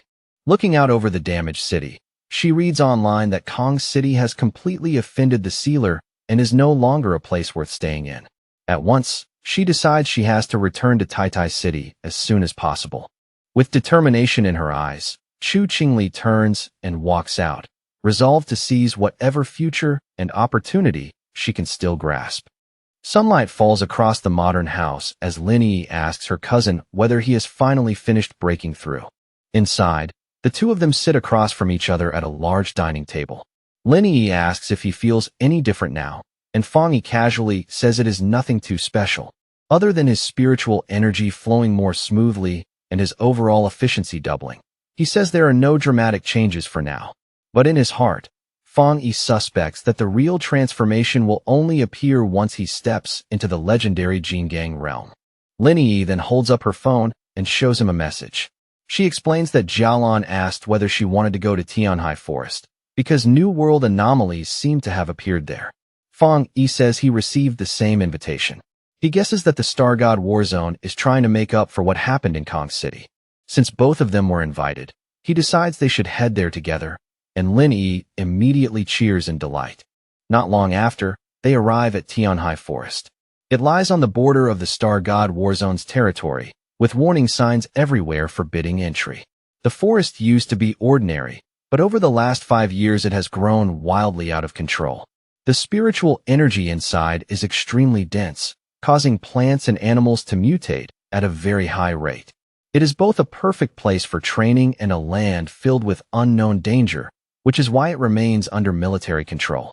Under the bright forest sunlight, Fang Yi and Lin Yi are greeted by a familiar face. The purple-haired woman from the Kong City mission waves to them and warmly welcomes the captain from Tai City. She asks whether he still remembers her, then explains that she is currently stationed here. She adds that Jialan specifically asked her to receive them and brief them on the current situation. She tells them that shortly before they arrived, a strange new change appeared in the forest. A mutated flame emerged, but unlike the dark attribute, this fire feels deeply gloomy and cannot be extinguished. Fang Yi guesses that it may be some new and unknown fire attribute. The purple-haired woman confirms that possibility and offers to accompany them for safety. Fang Yi, however, turns to Lin Yi for her thoughts, implying that they may not need a guide at all. Lin Yi agrees without hesitation. The purple-haired woman accepts their choice and says she will stay behind to wait for them, though she warns them to be especially careful. As she watches the two of them, she realizes that all her attention had been on the sealer, and she had barely noticed the girl beside him. She is shocked when she senses just how powerful Lin Yi's spiritual energy is, perhaps even stronger than her own. As Fang Yi and Lin Yi head deeper into the forest, she watches them with a faint smile, wondering what kind of luck or destiny could make them both so absurdly gifted. The two step onto the scorched ground, hearing the dry earth crack beneath their feet as they enter the affected zone. Then they stop before a horrifying sight, a whole forest burning beneath a strange, violent blaze that stretches toward the sky. Fang Yi looks ahead and asks if this is the place. Fang Yi slowly extends a hand and carefully feels the energy in front of him. The moment it brushes against his senses, his expression tightens in shock. That wildly violent aura of death is insane, and the gloomy, freezing energy inside it feels every bit as overwhelming as the dark tide itself. He immediately recalls the warning that this strange fire cannot be extinguished and only keeps spreading once it catches. Without hesitating, Fang Yi activates his golden sun breathing technique. A fierce surge of golden power erupts from his body, and he urgently tells Lin Yi to step back at once. Almost the instant his power rises, The environment reacts as if it were alive. From the burning forest, dark and shadowy tendrils whip outward with murderous speed, lashing through the flames as they launch straight at them. While Fang Yi blocks the attack, he quickly understands that these flames are far more dangerous than ordinary fire. They are not just burning matter. They seem to hunger for human spiritual power itself, as though they want to devour cultivators from the inside out. The dark energy collides head-on with his own strength, producing a harsh, violent resistance. Fang Yi's eyes narrow when he realizes that even his supreme yang attribute is not suppressing it as strongly as he expected, which makes this strange fire even more troubling. Fang Yi immediately raises a golden barrier around Lin Yi, sealing her safely inside its warm protective glow. He tells her that the source of the black fire is somewhere ahead. Since her spiritual power belongs to the wood attribute, he warns that she is naturally at a disadvantage against fire and must remain within his protection no matter what. Lin Yi nods seriously and says she understands. With danger closing in from every side, Fang Yi summons his spirit sword. The blade appears in his hand with a sharp hum, glowing brightly as he lowers his stance and prepares to force open a path through the burning forest. Then, with a single heavy slash full of power, he cleaves through the dark, burning trees ahead of him. The trunks split apart instantly, cut cleanly in two despite the violent black flames wrapped around them. Fang Yi and Lin Yi move forward through the passage he has just carved open. Fire rages on both sides of them like hungry walls, yet under his protection they pass through the burning corridor without being touched. The deeper they go, the heavier the death energy becomes. The air turns denser and colder, pressing down on them like an invisible weight, until even breathing starts to feel grim and oppressive.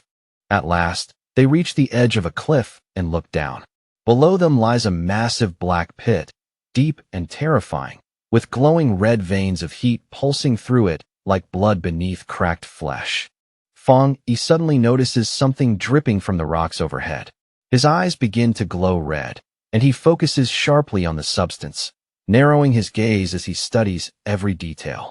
After only a brief look, he identifies the dripping substance. It is magma, thick, scorching, and full of unstable heat, slowly seeping from the rock like the breath of the earth itself. Only then do they fully realize they have reached the very center of the anomaly. They are standing above a pit filled with flowing lava, where heat, darkness, and death energy have fused into one terrifying source. A system window suddenly appears in front of Fang Yi. It informs him that a great change in heaven and earth has been detected. The system identifies the power as the Twilight Fire attribute and announces that it will automatically begin collecting data in order to write a brand new technique. Without drawing back, Fang Yi reaches his hand straight into the flowing magma. The moment he touches that strange source of power, another system window appears, informing him that he has obtained the Twilight God domain. The system immediately explains the nature of this new power. It can absorb nearby attribute powers and refine them, using those surrounding energies to strengthen Fang Yi's own yang attribute even further. Floating in midair above the pit and wrapped inside a sphere of blazing fire, Fang Yi is bathed in red, black, and gold light, his figure looking almost unreal against the boiling heat below. As he feels the nature of this power, Fang Yi wonders whether it is similar to the fire attribute connected to his desolation flower. The sensation is familiar, yet deeper and far more specialized than what he expected. The system adds another clarification at once, telling him that this power was specifically formed to enhance his main yang power. In other words, it is not just another element. It is something meant to push his core strength even higher. Suddenly, a horrifying red aura bursts out around him, twisting itself into the shape of a demonic face. At the same time, the system alerts him that he has obtained a new ability called Death Brand, while warning him that this is a special and extremely dangerous power. Fang Yi's expression turns puzzled as the system states that the ability grants infinite death. The system continues its explanation in chilling detail. If Fang Yi is killed, the brand will be placed on the killer, trapping that person in an endless cycle of death.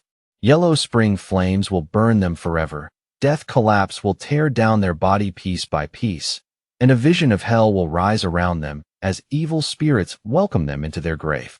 Hearing that, Fang Yi grows serious instead of excited. He can tell immediately that this ability is terrifyingly powerful, but he also feels that something about it is too extreme, too sinister, and not suitable for him to use right now. After a brief pause, he gives the system a clear order. He tells it to save the Death Brand ability for later, but chooses not to learn or activate it at this moment. With that dangerous ability stored away, Fang Yi turns his full attention back to the Twilight Fire itself. As he absorbs it, red and black energy begins to spiral together, condensing into a swirling orb that slowly stabilizes when the process is complete. Watching everything from a safe distance, Lin Yi is completely stunned. Even from where she stands, those flames feel like something out of a nightmare, yet Fang Yi is handling them with shocking ease, as though even this hellish power cannot truly threaten him. As Fang Yi stands within the newly acquired Twilight Fire, surrounded by its strange and ominous glow, Lin Yi understands with quiet awe that he has gained yet another power. The gap between him and everyone else seems to widen again before her eyes. Then Fang Yi's expression suddenly shifts, and a sharp smile appears on his face. One eye glows red as he warns Lin Yi not to lose focus, telling her that something else is already nearby and closing in on them. A huge shadowy creature with glowing red eyes suddenly emerges from the smoke behind Lin Yi. The sight makes her freeze in fear, and she stammers out the first thought that comes to mind, asking if that thing is a dragon.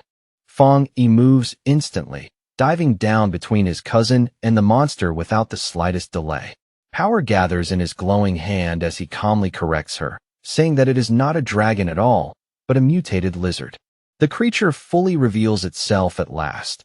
A gigantic demonic lizard with wings, a twisted body, and a savage presence that reeks of mutation and death. Fang Yi looks at it with open disgust and coldly mocks it as nothing more than a slightly bigger four-legged insect. Instead of retreating, Fang Yi's interest rises. He decides on the spot that this creature is the perfect target for testing the power of his newly acquired Twilight Fire domain in real combat. The enormous demonic lizard does not wait for him to act first. It throws open its jaws and fires a violent stream of molten lava straight at Fang Yi, the attack roaring forward with brutal heat and destructive force. Fang Yi reacts the moment it moves. His eyes flash red as he leaps into the air to avoid the attack, and at the same time a blade of fire stretches out from his hand, sharp and burning like a weapon forged from living flame. With a fierce swing, he sends out a golden slash that crashes directly into the monster's dark energy. The impact is violent enough to produce a massive shockwave, blasting heat, dust, and scattered fire in every direction. The force of the clash is so overwhelming that the ground below them splits apart.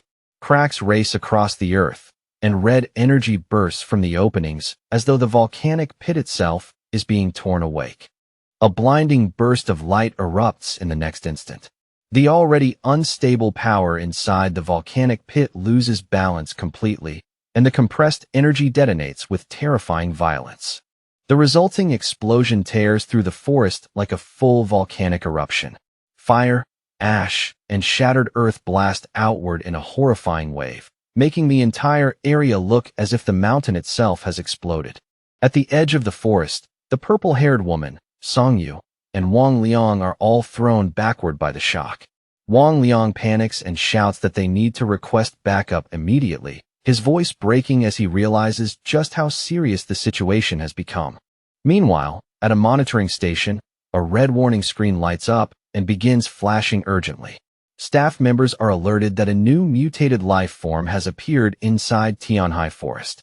The data shows a spiritual energy spike of 1000%, and the threat is instantly classified as S-level.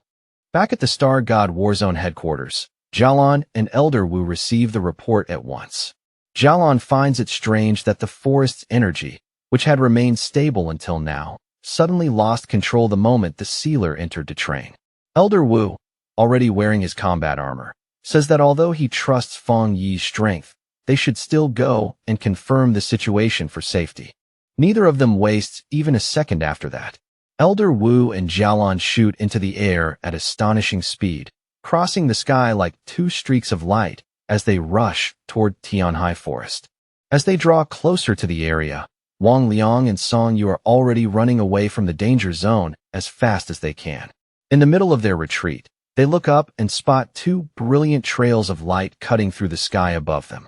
The two of them recognize the arrivals immediately. Their faces light up with relief and excitement as they shout that Officer Jialan and Elder Wu have come. Elder Wu descends first, landing like a meteor crashing from the heavens. The impact is so heavy that the ground beneath him shatters on contact, sending broken stone and dust exploding outward.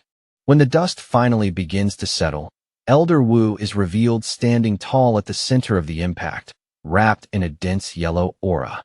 His posture is steady, his expression calm, and he looks fully ready to confront an S-level threat head-on.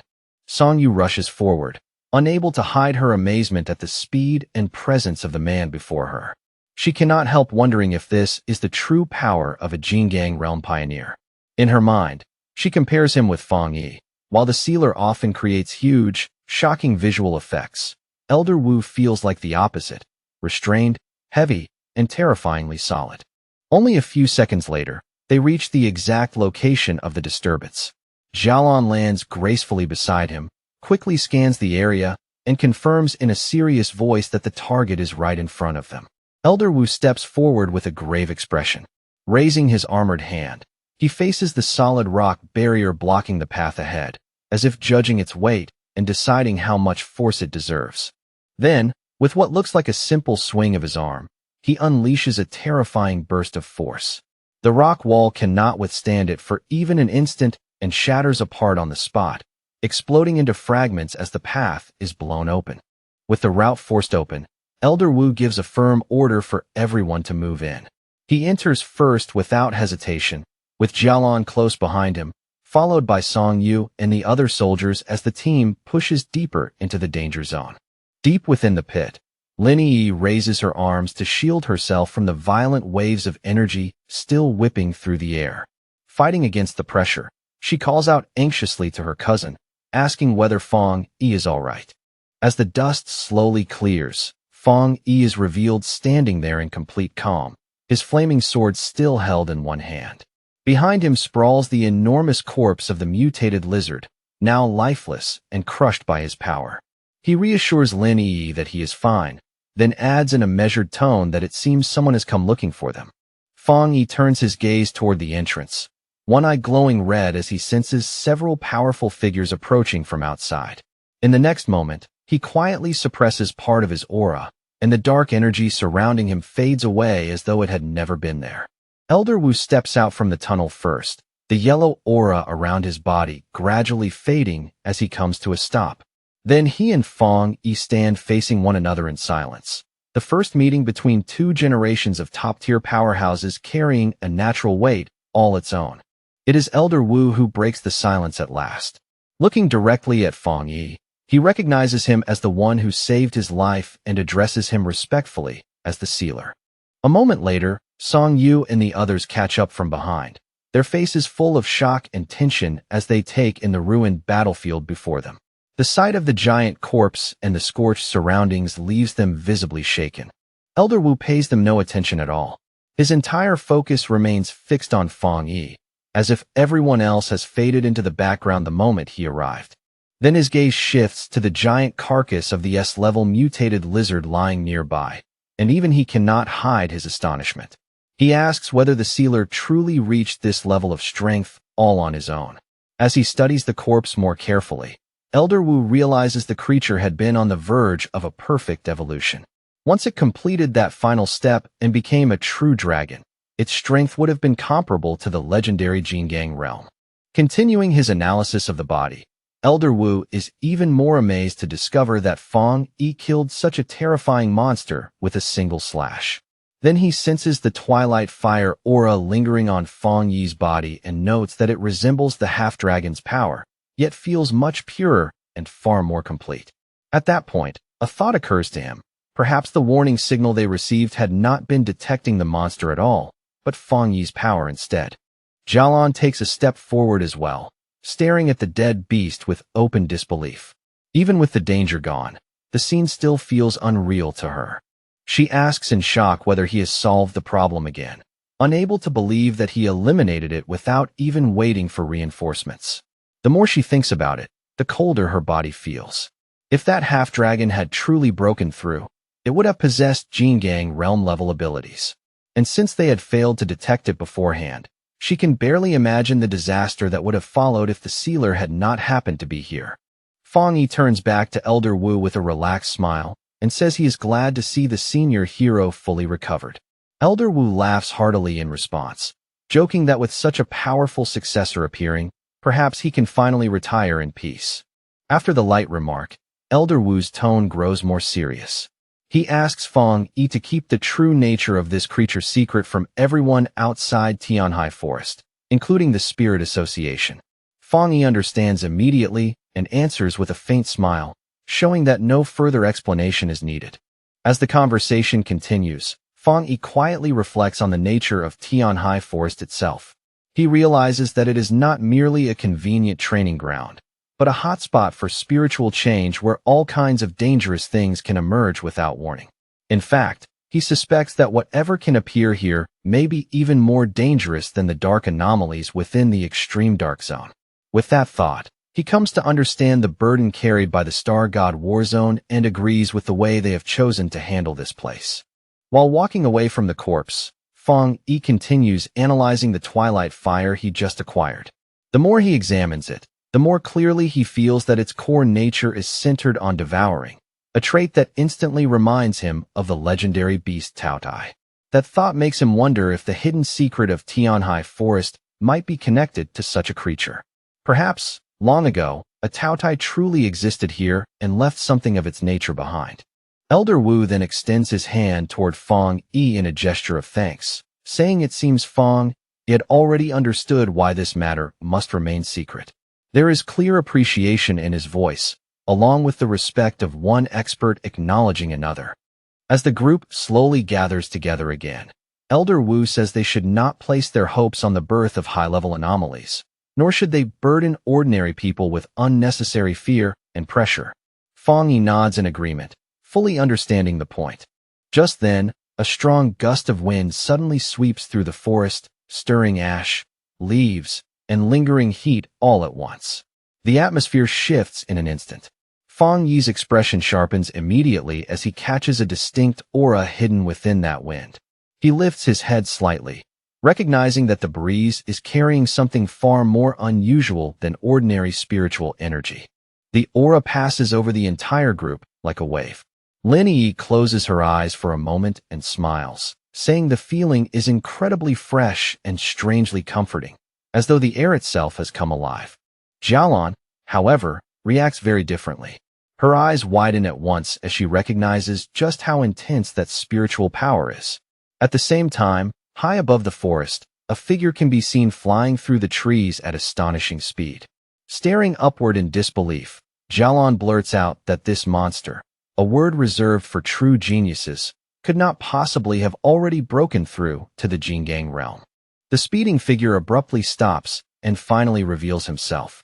He is a handsome young man with long blue hair, piercing blue eyes, and a confident smirk that makes him look both calm and dangerously self-assured. High among the bamboo canopy, Baisu, the wooded tribute pioneer and ace of the Star God Warzone, descends with elegant ease. In a display so light it almost seems unreal, he steps onto a single falling leaf in midair before drifting lower. The pioneers on the ground immediately look up in excitement, their spirits rising at once. Feeling the powerful aura radiating from him, they begin to speculate that he may have already entered the legendary Jingang realm, believing that their warzone has finally gained a true supreme expert. Fang Yi, however, watches with a much sharper and more analytical gaze, one eye glowing faintly red. After sensing Baisu's spiritual power for himself, he realizes it is not quite what the others think it is. Baisu lands lightly and addresses Elder Wu and Jialan in a calm voice, saying that he has finished his period of training. There is no arrogance in his tone, but his confidence is impossible to miss. Then he glances around with those glowing blue eyes, surveying everyone present. When his gaze finally lands on Fang Yi, he pauses and asks who this unfamiliar person is. Elder Wu introduces Baisu as the ace of their warzone. explaining that he had been in seclusion while attempting to reach the next level. Bai Su greets them plainly, but clarifies that he has only reached the half-step Jingang stage and has not actually completed the true breakthrough. Fang Yi smiles with easy confidence and introduces himself in return as the captain of Tai Tai City and the sealer. His tone is calm, but his presence alone gives the introduction real weight. As Fang Yi studies the green energy around Bai Su, he notices something different from what he usually feels from others. Bai Su's power is clean, steady, and unusually comfortable to be near. From that, Fang Yi judges that their strength is probably on a similar level, which only confirms for him how difficult the true Jingang realm is to fully enter. Bai Su shows a trace of skepticism when he hears Fang Yi's title, clearly uncertain of what to make of it. But Elder Wu immediately corrects him, explaining that Fang Yi not only saved his life, but also solved the Tai Tai City disaster and has already become a vital partner. His voice turns stern as he tells Bai Su to show proper respect. Bai Su is visibly surprised to hear that so much has taken place while he was cut off from the outside world.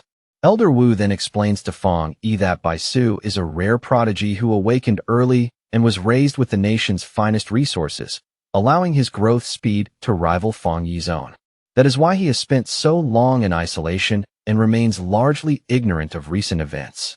Elder Wu goes on to explain the harsh truth of the new world. Human cultivation, he says, runs against the natural order itself, which is why mankind evolves more slowly than the monsters and creatures they are forced to fight. He reveals that although pioneers may appear numerous on the surface, truly top-level power is still incredibly rare. At present, only 5 people in the entire world have reached the peak 3-star spirit creation level known as the Jingang realm.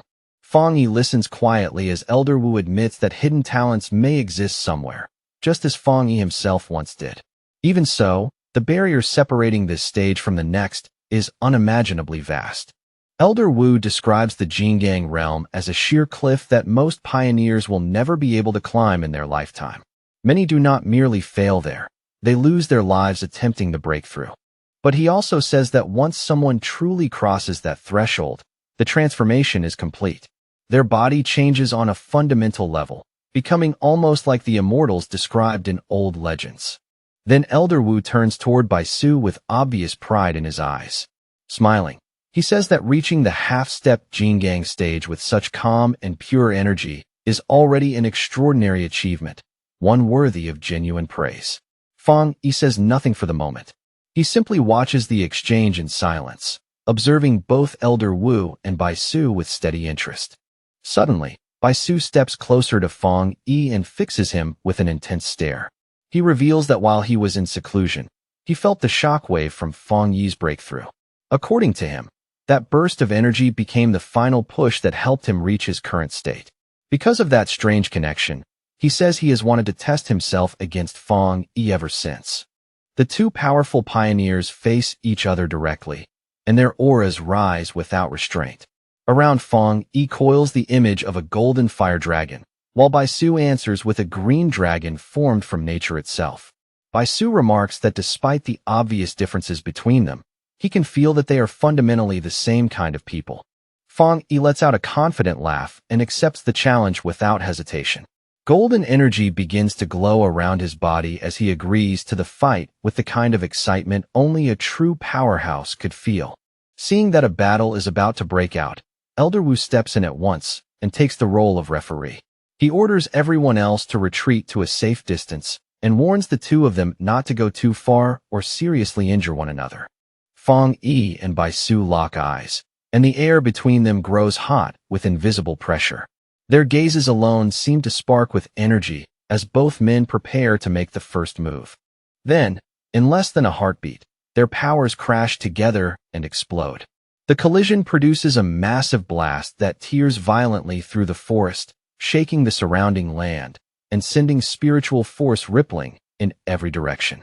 Song Yu watches the scene in utter shock, unable to believe she is witnessing a clash between two such monsters with her own eyes. Beside her, Jialan remains silent, but her focused expression shows that she is taking in every detail. Elder Wu watches just as intently, his eyes fixed on the duel as he wonders who will emerge on top. the rapidly rising star of Tai Tai City, or the longtime ace of the Star God Warzone. With the duel now fully underway, Bai Su brings his hands together and begins concentrating his spiritual energy. His expression turns sharp and serious as he prepares to unleash his signature technique.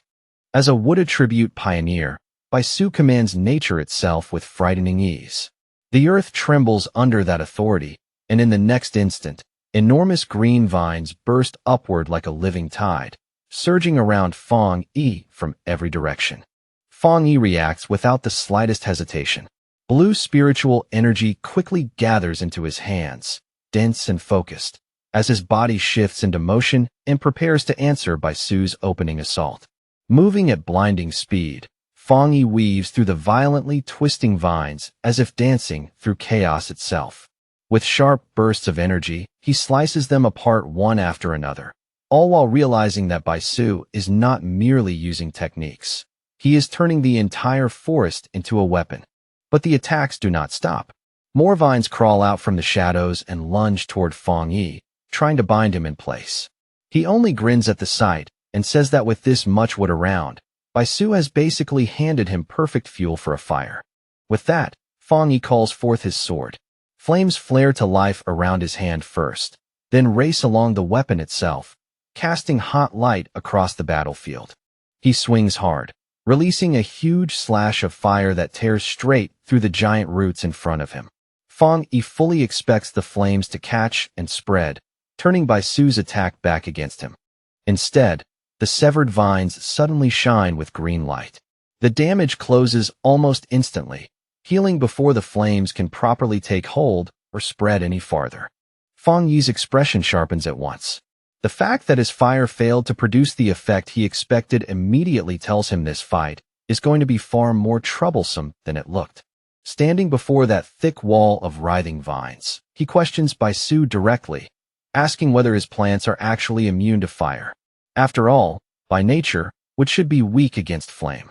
Bai Su places a hand on the massive trunk beside him and explains with quiet confidence that while that would normally be true, his plant army is different. These plants have already evolved beyond ordinary suppression by the fire attribute. Across from him, Fong Yi stares coldly, one red eye beginning to glow brighter. Before Fong Yi can press further, the ground beneath him suddenly explodes again. Fresh vines erupt upward without warning, their timing so fast and vicious that they leave him almost no room to respond. The enormous roots swarm over him in an instant, coiling around his body and sealing him inside a giant spherical prison of wood. With Fong Yi trapped in total darkness, Bai Su stands calmly outside and asks how he likes the move, adding that if they were truly enemies, this cage would have been impossible to escape. Inside the sealed wooden prison, Fong Yi does not panic at all. He remains perfectly calm, his red eye glowing through the darkness as he quietly studies the structure around him and judges the situation. He reaches out and places a hand against the inner wall of the cage, his fingers glowing faintly with energy. At once, he senses that the wood energy inside it is exceptionally pure. But the moment he maintains contact, he also feels a corrosive toxin biting into his skin. Outside, Bai Su watches with complete confidence and warns Fong Yi not to keep touching the wood for too long. He explains that the giant tree naturally carries toxins, and now that it has been infused with his spiritual power, the poison inside has become far more lethal than before. Instead of showing fear, Fong Yi smiles. Golden light starts to burn in his eyes as he questions Bai Su's confidence and decides that, rather than avoid it, he wants to test for himself just how strong this poison really is. Then, without warning, a blinding light begins to pour through the cracks of the giant wooden sphere. It grows sharper and brighter by the second, as though something inside is about to burst free. Bai Su's calm expression instantly breaks. The confidence on his face vanishes and is replaced by raw shock as he feels an overwhelming surge of power rising from within the prison. In the next instant, a gigantic pillar of golden fire explodes into the sky. It tears the wooden sphere apart from the inside, shattering the prison completely and setting the night itself aglow with blazing light. Bai Su stares at the scene in open horror, sweat sliding down his face as the terrifying heat crashes over him. Even standing at a distance, The fire feels oppressive enough to scorch his breath. He can hardly believe what he is seeing. By all logic, this should have been impossible. His spiritually strengthened plants were supposed to resist burning completely. As the flames devour his creation anyway, Baisu's shock deepens into something closer to dread. He realizes this is not normal fire at all, and cannot help wondering what kind of terrifying power Fang Yi is truly wielding. Fang Yi wastes no time letting that moment pass. Taking advantage of Baisu's distraction, he launches down from above in a sudden attack and coolly tells his opponent that getting distracted in battle is a mistake. Baisu reacts at the very last moment. His eyes widen as he throws himself aside in a blur of green energy, narrowly avoiding Fang Yi's flaming sword as it crashes down where he had just been standing. When he lands, Baisu is visibly shaken. He cannot understand how Fang Yi, who is still only in the 3-star spirit creation realm, can display combat power that is not inferior to his own in the slightest. Fang Yi drops heavily onto the scorched ground, fire rolling around him in fierce waves. The battlefield glows red and gold, making his figure look even more dangerous in the middle of the flames. Looking over the burning surroundings, Baisu suddenly understands what Fang Yi intended from the beginning. He realizes Fang Yi predicted that he would try to keep drawing on the forest's energy and deliberately force the battle into a state where that advantage would be cut off. Standing amid the spreading destruction, Baisu accuses Fang Yi of setting the forest ablaze on purpose just to strip away his home field advantage. His voice carries both anger and unwilling admiration. Fang Yi answers with a dangerous, easy smile and openly admits that he did exactly that on purpose. He explains that Baisu is too strong to fight carelessly, so of course he had to think a few steps ahead. He goes on to say that if he had not done this, Baisu would have been able to keep drawing nearly endless strength from the forest around them, which would only make him harder and harder to defeat as the fight continued. Baisu lowers his head, his body trembling with anger and frustration. For someone praised as a genius everywhere he goes, being driven into a corner in his own territory is a humiliation he can barely stand. But after that flash of anger, his expression twists into fierce, almost crazed determination. He refuses to accept defeat and tells himself over and over that as a half-step Jingang powerhouse, there is no way he can lose here. Laughing wildly, Baisu challenges Fang Yi to survive what comes next. Then he slams both hands into the ground, and massive jagged roots burst upward in violent waves, splitting and shattering the earth around them. Fang Yi watches the change with a serious face, no longer smiling. From the instant the roots erupt, he can clearly feel that the danger level of Baisu's attack has risen sharply. The moment they see this reckless surge of power, Elder Wu and Jialan rush forward in alarm. They shout at Baisu, asking if he has gone mad, and warn him that trying to recreate the forest with his own body as the source will drain his spiritual power dry. But Baisu ignores every warning from his seniors. He forces his power higher and higher, pushing himself to the absolute limit until enormous roots begin erupting even from the cliffside itself. His face contorts with strain as he roars, veins standing out while his eyes blaze with intense green light. It is obvious that he is forcing far more power out of himself than his body should comfortably bear. Elder Wu and Jialan can only watch in growing panic. Elder Wu shouts Baisu's name loudly, fearing exactly what kind of price this desperate move is about to demand.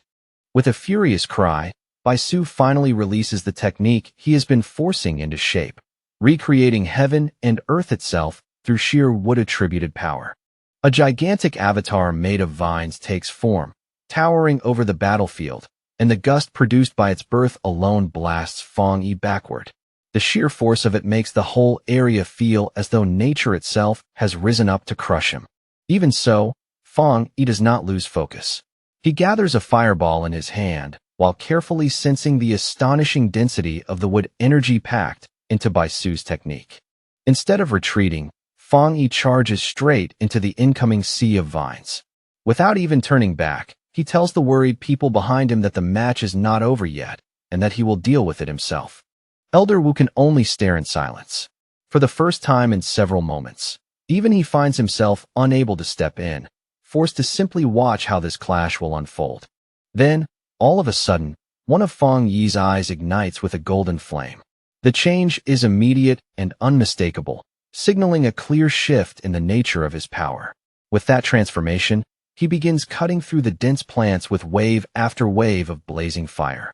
Each slash tears open the advancing mass, scattering burning fragments in every direction.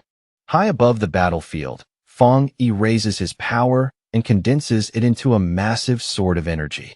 Seeing that giant blade forming overhead, Baisu looks up in sudden surprise and realizes he has left himself exposed. Fang Yi brings the enormous blade crashing down in a devastating slash.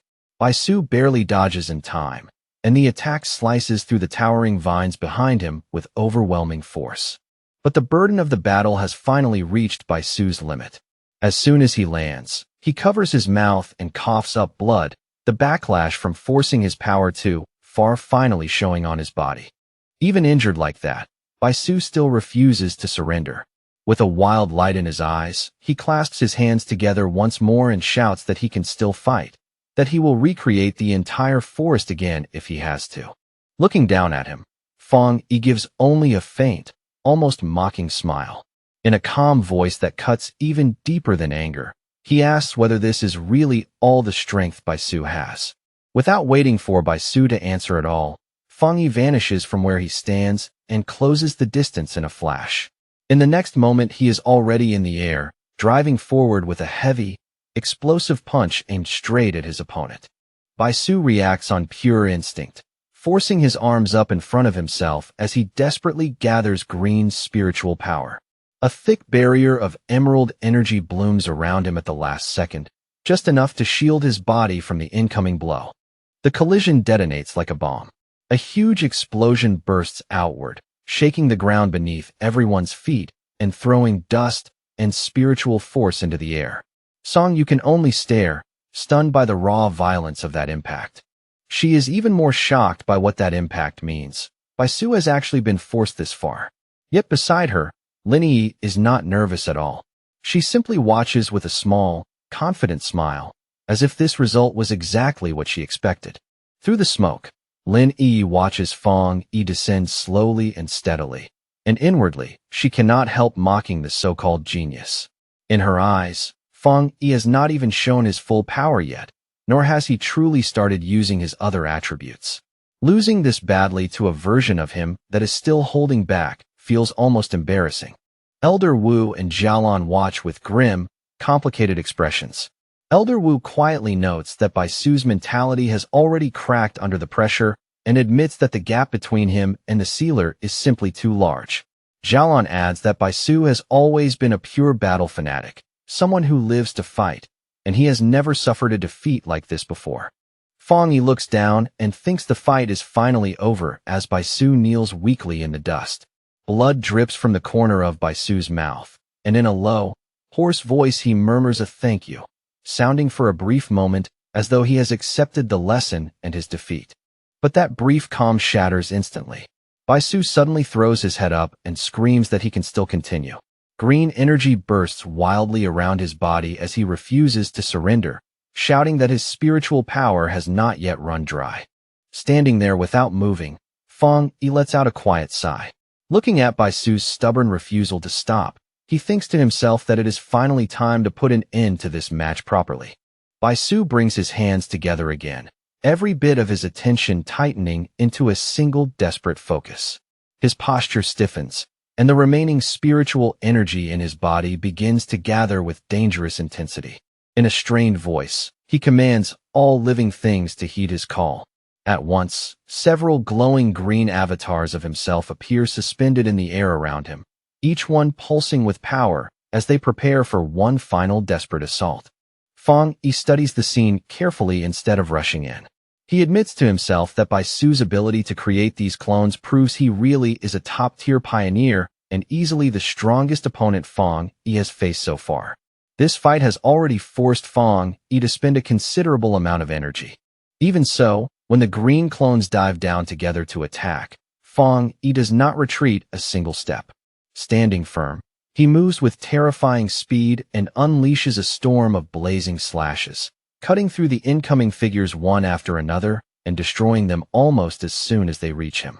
The fire spreads wider and wider until it becomes a massive blaze that swallows the illusions whole.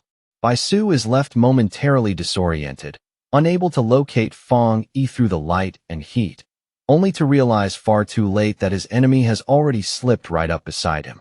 Fang Yi strikes from that blind spot without warning, launching a sudden attack that catches the Wood Tribute Pioneer completely off guard. The timing is so sharp and clean that Bai Su has no chance to mount a proper defense. In the next instant, Bai Su is swallowed by a vortex of golden fire. The violent spiral locks around him so tightly that he seems frozen in place, his whole body stiff with shock, as if even moving has become impossible. Sweat runs down Bai Su's face as he stares upward in disbelief. In that overwhelming heat and pressure, he finally sees the true gap between their powers, and the realization hits him harder than any blow. Above him, Fang Yi stands atop the head of a massive dragon formed from golden fire, its presence majestic and crushing at the same time. Pointing his sword down at Bai Su, he calmly asks whether they can finally bring this match to an end now. Elder Wu watches that astonishing scene in silence, already knowing Bai Su's defeat is beyond doubt. All he can do is marvel yet again at how the sealer continues to exceed every expectation and surprise him at every turn. Xiaolon lets out a breath and comments that while she expected Bai Su to lose this fight in the end, she never imagined it would become such a one-sided defeat. Behind her, Lin Yi only smiles and says lightly that she already knew this was how it would turn out. Song Yu and Wang Liang both agree that, honestly, the result is not that surprising. After all, Fang Yi is the man who resolved two anomaly disasters on his own, so defeating even Bai Su fits the pattern of what he has already shown. The duel comes to its conclusion with Fang Yi landing gracefully back on the ground, his movements calm and controlled. Across from him, Bai Su remains standing, but only barely, breathing hard as the weight of defeat settles over him. Bai Su stares at the man who beat him and mutters under his breath in disbelief. He cannot tell whether Fang Yi is merely a half-step Jingang, or whether calling him a monster would actually be closer to the truth. A bitter look of disappointment crosses Bai Su's face as he finally admits, if only to himself, that compared with Fang Yi, this was all the strength he really possessed. The thought clearly wounds his pride more deeply than his injuries do. After a long breath, Bai Su clasps his hands and bows respectfully toward Fang Yi, genuinely humbled by the result. He thanks the sealer for the lesson, but then abruptly apologizes as well, saying that he has urgent business to attend to and must leave immediately. Before anyone can stop him or even question him further, Bai Su turns into a streak of green light and shoots away into the distance. Xiaolon calls after him, but his voice drifts back through the air, saying that he is returning to seclusion to continue training. Xiaolon turns to Elder Wu with clear frustration and complains that the war zone still needs Bai Su right now. Elder Wu, however, watches the disappearing light with calm understanding and says that this is the first time that proud genius has ever felt frustration this deeply, so they should let him go. Only after that does Elder Wu shift his gaze back to Fang Yi, who is casually extinguishing the flames still lingering around his hand. Even after such a fierce battle, Fang Yi looks remarkably composed. Elder Wu walks over to him and makes a serious proposal. He asks Fang Yi whether he would consider remaining with the Star God Warzone, suggesting that he could hold a formal position there while still continuing as the captain of Tai Tai City. Then Elder Wu reveals the true meaning behind the offer, his expression turning even more solemn. What he really wants is not just Fang Yi's help for a time. He wants Fang Yi to become his successor. Fang Yi is visibly caught off guard by how direct and serious that offer is. For the first time in a while, genuine surprise flickers across his face. Elder Wu continues speaking without pause, explaining that the Star God Warzone possesses the second-best cultivation resources in the entire Xia Nation. It is not an empty invitation, but an offer backed by immense real value. He goes on to describe Shin City, the true center of power and the largest city in the nation. According to him, the people who stand at the top in Shin City are the absolute peak among pioneers, the ones who truly shape the future of the nation. Elder Wu promises that if Fang Yi accepts this path, he will eventually be introduced into that highest circle. In other words, this is an invitation not just to join a faction, but to step into the core of national power itself. Even so, Fang Yi politely refuses. His red eyes glow faintly as he thanks Elder Wu for the respect behind the offer, but says clearly that he has no intention of making such plans. He explains that he is not even truly part of the Spirit Association and only accepted the title of captain in order to protect his hometown.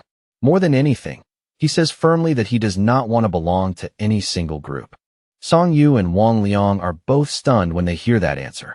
They can hardly believe anyone would reject an offer like this so calmly, as if turning it down were nothing special at all. Elder Wu, however, accepts Fang Yi's refusal without anger or disappointment. He understands well that the strongest pioneers are often the least willing to be bound by rules, duties, or the structure of any organization. Rather than press the matter any further, Elder Wu offers something simpler and wiser, a friendship. He tells Fang Yi that even if he does not join them, he is still welcome to ask for anything he needs, establishing a relationship of mutual support instead of formal allegiance.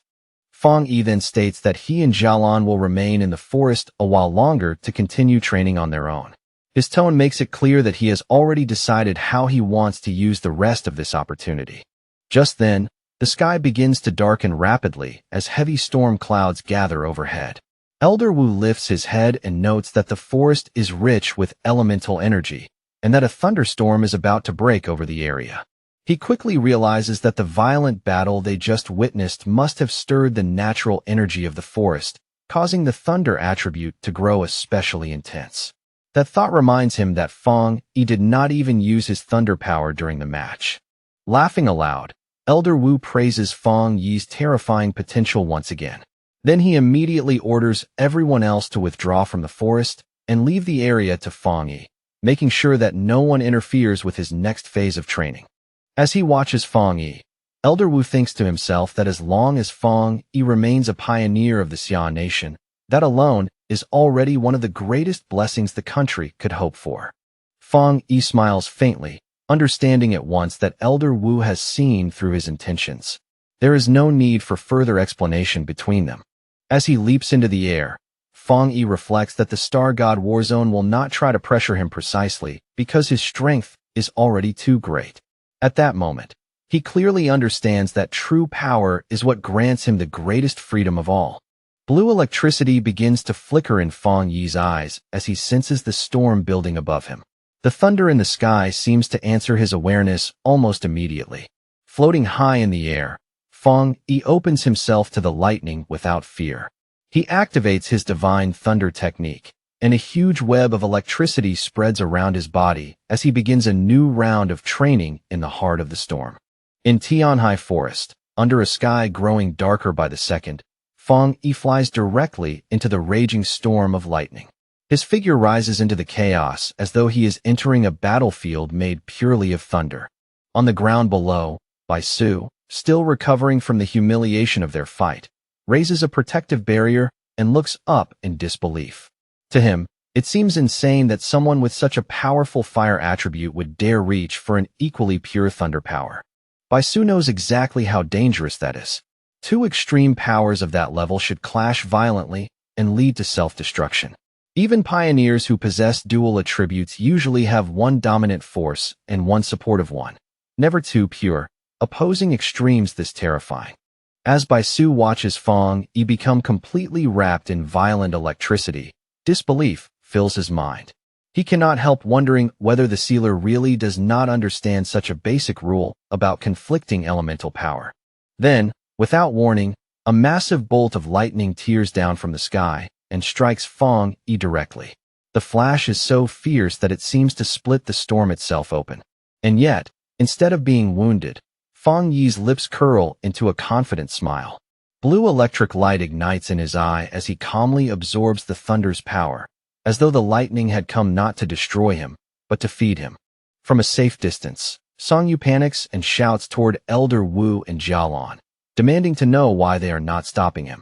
She warns that the thunder power is far too violent for any living being to approach. To her surprise, neither Elder Wu nor Jialan shows the slightest sign of concern. Jialan turns to the others and reveals the shocking truth in a calm voice. Fang Yi is not in danger because he also possesses a top-tier thunder attribute. She explains that the pioneer known as the Tyrant and the Sealer are actually the same person. Song Yu and Wang Liang are left completely stunned by that revelation. Song Yu thinks that while dual attributes are not unheard of, Fang Yi's level of mastery is beyond reason. At that point, calling him monstrous no longer feels like an exaggeration. Xiaolan smiles faintly when she sees their reaction and admits that she had exactly the same response the first time she learned the truth herself. Even now, the memory of it still feels unbelievable. She reflects that everyone has been so focused on Fang Yi's identity as the Sealer that they nearly forgot something just as terrifying. He is also the Tyrant, one of the greatest geniuses of his generation. At the heart of the storm, Fang Yi steadily controls the berserk current around him. In his mind, the logic is simple. The stronger the lightning, the more power he can absorb, and the more thoroughly he can temper and strengthen his own body. Wrapped in a violent whirlwind of crackling electricity, Fang Yi throws his voice toward the heavens and demands more. He shouts that he still needs more spiritual power before he will ever be satisfied. Suspended within the raging electrical storm, Fang Yi uses divine thunder to temper every part of himself. He is no longer simply enduring the lightning. He is actively forging himself inside it. He feels that immense force rush through his bones, muscles, meridians, and flesh, refining everything it touches. The sensation is painful and exhilarating at the same time, like being broken down and rebuilt in a single breath. As the tempering continues, the various attributes inside Fang Yi, fire, yang, and even dark, begin to settle into one another with greater balance. The different forces that once clashed now start to harmonize more naturally within his body.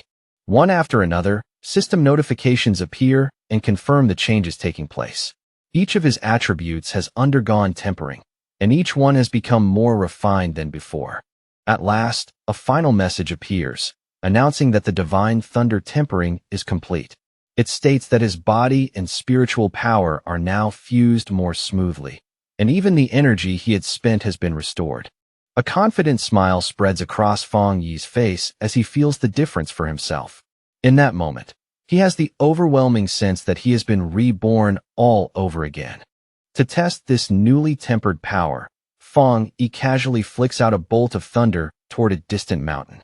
The strike lands with terrifying force, instantly blowing apart the peak in a thunderous explosion. Looking at the shattered mountain in the distance, Fang Yi quickly realizes that the thunder within this forest is no ordinary force. There is something unusually pure and powerful about it. From the ground below, Baisu watches in open awe. He knows the spiritual stones in the forest are nourished by this same thunder power, yet Fang Yi just destroyed a mountain with a single attack. Even more terrifying, Baisu can sense that Fang Yi did not use even a third of his full strength. That realization leaves Baisu deeply shaken. He concludes that no other pioneer he knows could possibly achieve something like that from such a distance. As the storm gradually begins to calm, Baisu watches Fang Yi descend from the sky. From the change in the atmosphere alone, he knows that this round of training has come to an end. His eyes harden with determination as he thinks to himself that one day, he and the Sealer will definitely fight again. This loss has only planted the seed for a future rematch. Nearby, Elder Wu watches everything with a smile that carries both admiration and amazement. This young talent, he thinks, truly never stops surprising him. His desire to bring Fang Yi into the Star God Warzone becomes even stronger than before. The more he thinks about Fang Yi's achievements and frightening growth, the more he feels that the young man's talent is practically without limit. In Elder Wu's heart, one thought becomes clearer and clearer. If someone like Fang Yi could truly become his successor, then he would have no regrets left in this life. As the storm fully fades, Elder Wu laughs aloud, while Jialan calmly remarks that the truth is simple.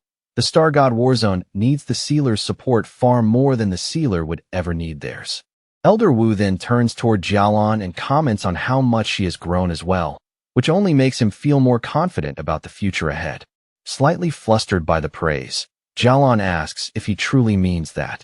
Then Elder Wu's attention shifts again. When he notices Lin Yi meditating peacefully nearby, a new idea suddenly comes to mind. If Fang Yi will not join them, perhaps they can try inviting her instead. With his training complete, Fang Yi lands gently near his cousin. Lin Yi is still sitting there, quietly absorbing the rich spiritual energy left behind by the storm. His red eyes glowing faintly, Fang Yi tells her that this is a rare opportunity and urges her to make the most of it. His tone is calm, but clearly encouraging. At that moment, Fang Yi notices that Elder Wu and Jialan have not yet left the area. Their continued presence immediately tells him they still have something more to say. So Fang Yi asks them directly why they are still here. Elder Wu answers that he has another proposal to make, one that will ask nothing at all from Fang Yi himself. He then formally invites Lin Yi to train at the Star God Warzone. As his words fall, the green spiritual energy around Lin Yi begins to surge more noticeably, as though even her aura is responding to the moment. Fang Yi considers the offer in silence for a moment. He knows it is an incredible opportunity for his cousin, but even so, he cannot help wondering what Lin Yi herself truly wants. Having heard the entire conversation clearly, Lin Yi slowly opens her eyes and ends her meditation. Her expression is calm, but there is a quiet firmness in it now. Fang Yi turns back to Elder Wu and sincerely thanks him for the invitation. He explains that as her guardian, he would find it difficult to reject such a good opportunity on her behalf, but at the same time, he has no right to make that decision for her. Just then, Lin Yi rises to her feet. After Fang Yi asks whether she has finished her training, she looks straight at Elder Wu and says plainly that she will not go. Meeting the elder's gaze directly, she thanks him for the generous offer with proper respect. But even so, she repeats in a firm and steady voice that she does not want to accept it. Elder Wu is surprised by the answer, but he remains calm and open-minded. Rather than forcing the issue, he simply asks her for the reason behind her refusal. Lin Yi explains that her way of thinking might sound a little childish. She says that if her reason were simply that she did not want her cousin to be used, then that kind of thinking would actually be disrespectful. But as a pioneer, she says, she has pride of her own. With determined eyes, she states that she wants to earn everything she deserves through her own ability, not receive it because of Fang Yi's name or influence.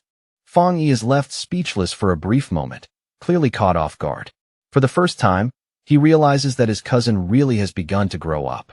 Far from being offended, Elder Wu bursts into laughter and raises a thumbs up toward her.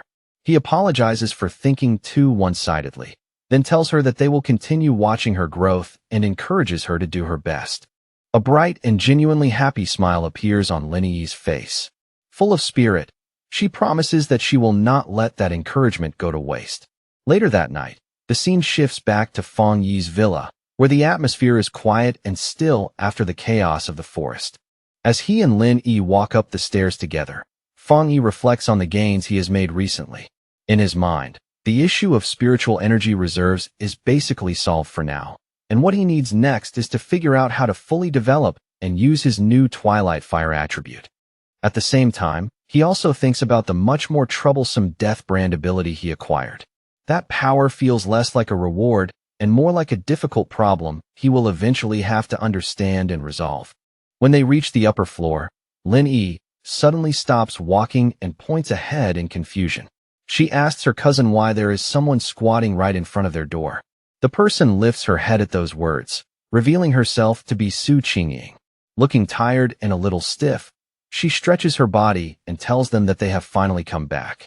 Caught off guard by the sight of her, Fang Yi looks genuinely surprised and asks Su Qingying why she is here at this hour. Su Qingying explains in a grave, steady voice that a major disaster has broken out along the border. The captain of U City fought her way all the way to the Tai Tai City Spirit Association and came personally to beg for urgent assistance, saying the situation has already spiraled far beyond normal control. Fang Yi immediately asks where the captain is now, his tone calm and direct, clearly wanting to hear the rest of the situation from the source herself without wasting a single moment. Su Qingying replies that the captain was badly wounded when she arrived and is currently receiving treatment at their medical facility. Her condition is serious, but at least she made it here alive. She goes on to explain that the captain forced herself to survive the catastrophe in U City for one reason only, to bring back a warning. With every other option exhausted, she came specifically to ask for help from the sealer, believing only someone of his level might still be able to turn things around. At the Tai Tai Spirit Association Medical Center, Fong Yi and Su Qingying make their way inside to meet the injured captain in person, both of them already aware that whatever they are about to hear is unlikely to be simple. Inside the quiet hospital hallway, a young woman with short, messy dark hair and fresh bandages wrapped around her face and arms suddenly turns in surprise when someone calls her name, her tired eyes flashing with alertness despite her obvious exhaustion. It is Su Qingying, who has arrived together with Fong Yi. The young woman brightens the moment she sees Su Qingying and greets her with visible relief. But when her gaze shifts to Fong Yi, she pauses and asks, a little confused but curious, who the man beside her is. Su Qingying introduces him without hesitation as the captain of Tai Tai City and the sealer himself. She then turns and formally introduces the battered young woman as Chun Ruo, the captain of U City. The moment she hears that, Chun Ruo quickly steps forward, greets Fong Yi, and in a burst of desperation grabs both of his hands, pleading for his help. Her voice trembles as she explains that the anomaly in U City is far more dangerous than the official report suggested, absolutely beyond A+ rank, and that she has heard he has dealt with disasters of this scale before. Fong Yi says nothing right away. He simply studies her in silence, his expression composed and unreadable, as if weighing every word, every wound, and every sign of panic written across her face. Realizing she has acted too impulsively, Chunrua quickly lets go and apologizes, explaining that she is simply too desperate to stay calm. She says the anomaly was originally judged to be only B-level, yet pioneer after pioneer vanished without a trace. Her whole team was wiped out, the reinforcements also disappeared, and even her own powerful sister is now among the missing. Fong Yi listens carefully, his face growing more serious with every sentence.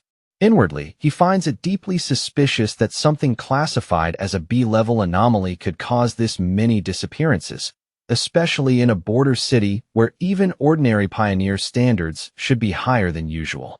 He turns toward the shaken captain and asks a blunt, precise question. The pioneers who vanished, including her sister, are they truly missing, or are they already dead? Chun Ruo parts her lips, but in the end she cannot give him a clear answer. Su Qingying gently tells her to calm down and speak more slowly, then helps her sit down before continuing. Chun Ruo explains with visible frustration that she honestly does not know what happened, because she has been completely unable to establish contact with any of them. Clutching her aching head in pain, Chun Ruo insists that her sister is different.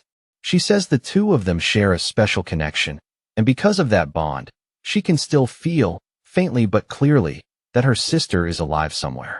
After speaking, she suddenly freezes for a second, as if a buried thought has just surfaced through the panic and exhaustion, and her expression changes as she remembers something important. She quickly tells Fong Yi that she nearly forgot the most important thing of all. She has brought a gift for him, both as thanks and as an offering in exchange for his help. With hurried, slightly trembling movements, she pulls a small dark brown box out of her bag and holds it out to him with both hands, pleading softly that she truly has no other path left to take. Fong Yi accepts the box and immediately senses that whatever is inside has been sealed with considerable care. Even so, through the layers of restraint, he can still feel a familiar yang-attributed energy leaking out from within, warm and sharp enough to catch his attention at once. He asks her what exactly it is and why it had to be sealed. The moment she notices the change in his expression, Chun Ruo's eyes brighten with hope. For the first time since meeting him, she dares to think that her gamble may actually have a chance of succeeding. Chun Ruo explains that the gift is a spirit crystal formed from a high mountain in U City after an enormous eruption of yang energy. She says it contains tremendous spiritual power and has long been regarded as one of U City's rarest and most precious treasures. Opening the box, she reveals a glowing yellow crystal shining from within. She explains that they once hoped to use it to cultivate a pioneer with a yang attribute, but no one in the city had been able to absorb its power. Some people were even scorched, and injured the instant they tried to make contact with it. Standing beside Fang Yi, Su Qingying stares at the crystal in open shock. Even for her, seeing a real spirit crystal with her own eyes is enough to make her breath catch for a moment. She quickly explains to Fang Yi that spirit crystals are exceptionally rare and valuable. For pioneers who have not yet awakened a specific attribute, absorbing one can trigger that awakening, which is exactly why such treasures are so fiercely desired wherever they appear. With a small, confident smile, Fang Yi closes his fist around the crystal and absorbs its golden radiance straight into his body, as if it were the easiest thing in the world.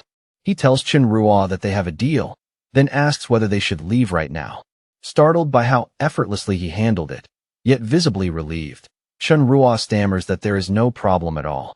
Later, the group travels by car along the winding mountain road toward Yu City, the vehicle cutting through the dim landscape as the atmosphere inside grows heavier with every passing mile. Inside the car, Fang Yi asks Qinruo to describe the anomaly in detail from the very beginning. Gathering herself, she explains that everything started when strange tombstones began appearing in the mountains out of nowhere. The villagers who first noticed them reported that they could hear unsettling sounds coming from inside the tombstones, as if something were moving within. Yet when pioneers were sent to investigate, the tombstones showed no obvious abnormalities at all. They sealed off the area as a precaution, but that very same night, skeletal arms suddenly burst out from one of the tombstones and dragged a villager straight inside before anyone could react. Just as Qinruo finishes speaking, the car rolls to a stop beneath the pounding rain, the sound of water striking the roof making the whole moment feel even more tense and ominous. They arrive at a village now hemmed in on all sides by a vast field of gray tombstones stretching through the rain and mist. Qinruo tells Fang Yi in a low voice that this is the place, then asks what he thinks of it. Fang Yi quietly surveys the eerie scene in front of him, but what strikes him most is how wrong it feels. Despite the terrifying sight, he cannot sense any obvious abnormal aura at all, which only makes the whole thing more unsettling. As they walk deeper into the field of tombstones, now faintly glowing with purple energy in the wet darkness, Qinruo explains that more and more of these graves have been appearing at random all across Yu City, with no pattern anyone can predict. At completely unpredictable moments, skeletal arms reach out from the graves and drag living people inside. Qinruo glances around and goes pale with shock, realizing that in less than a day the number of tombstones has increased dramatically again. Forcing herself to stay focused, she tells Fang Yi and Su Qingying to keep following her to where the rest of her people are gathered. As they continue walking, Fang Yi reflects on just how strange this entire situation is. The concentration of the anomaly's energy is unbelievably low, so low that it almost feels deliberately hidden. He wonders whether that weakness is meant to make people drop their guard, or whether there is another deeper reason behind it. The more he thinks, the more it feels to him that these disappearances are not random attacks at all, but part of a deliberate ritual. Placing one hand on a tombstone, Fang Yi suddenly reaches a conclusion. He explains that anomalies are not always mindless monsters. Some of them can also carry out sacrifices in order to awaken or revive a far larger and more terrifying anomaly. He recalls the incident in Tai Tai, where bat-like anomalies slaughtered local residents in order to bring forth their anomaly king, using death and fear as part of the summoning itself. Hearing that, Qinruo abruptly stops walking. Horror spreads across her face as she asks in a strained voice whether the disaster in Yu City might also be some kind of sacrifice. Panicking now, Qinruo explains that the people living in the nearby mountain villages are extremely traditional and refused every evacuation order. Worse still, they are planning to hold a ceremony of their own the very next day. Before anyone can respond, she suddenly cries out that it is happening again, her voice sharp with alarm as she points ahead of them.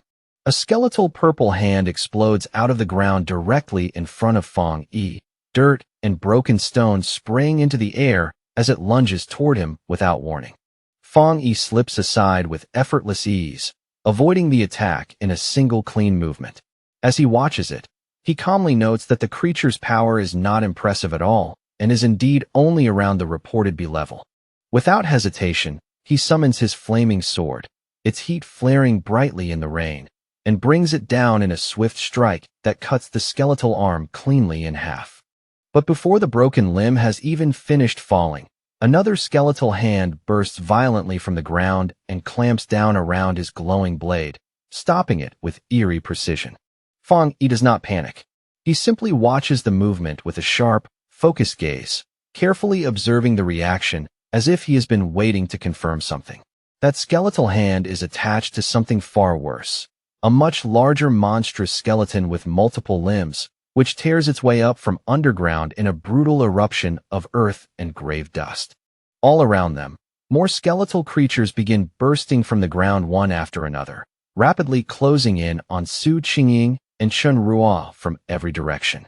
Chen Ruo shouts in stunned disbelief, unable to understand why these things are showing no fear at all toward Fang Yi's overwhelmingly powerful yang attribute. In the span of a few breaths, the entire area is flooded by a massive horde of glowing purple skeletons, their numbers swelling so fast that the grave field seems to come alive around them. Instead of looking troubled, Fang Yi's lips curve into the faintest smile.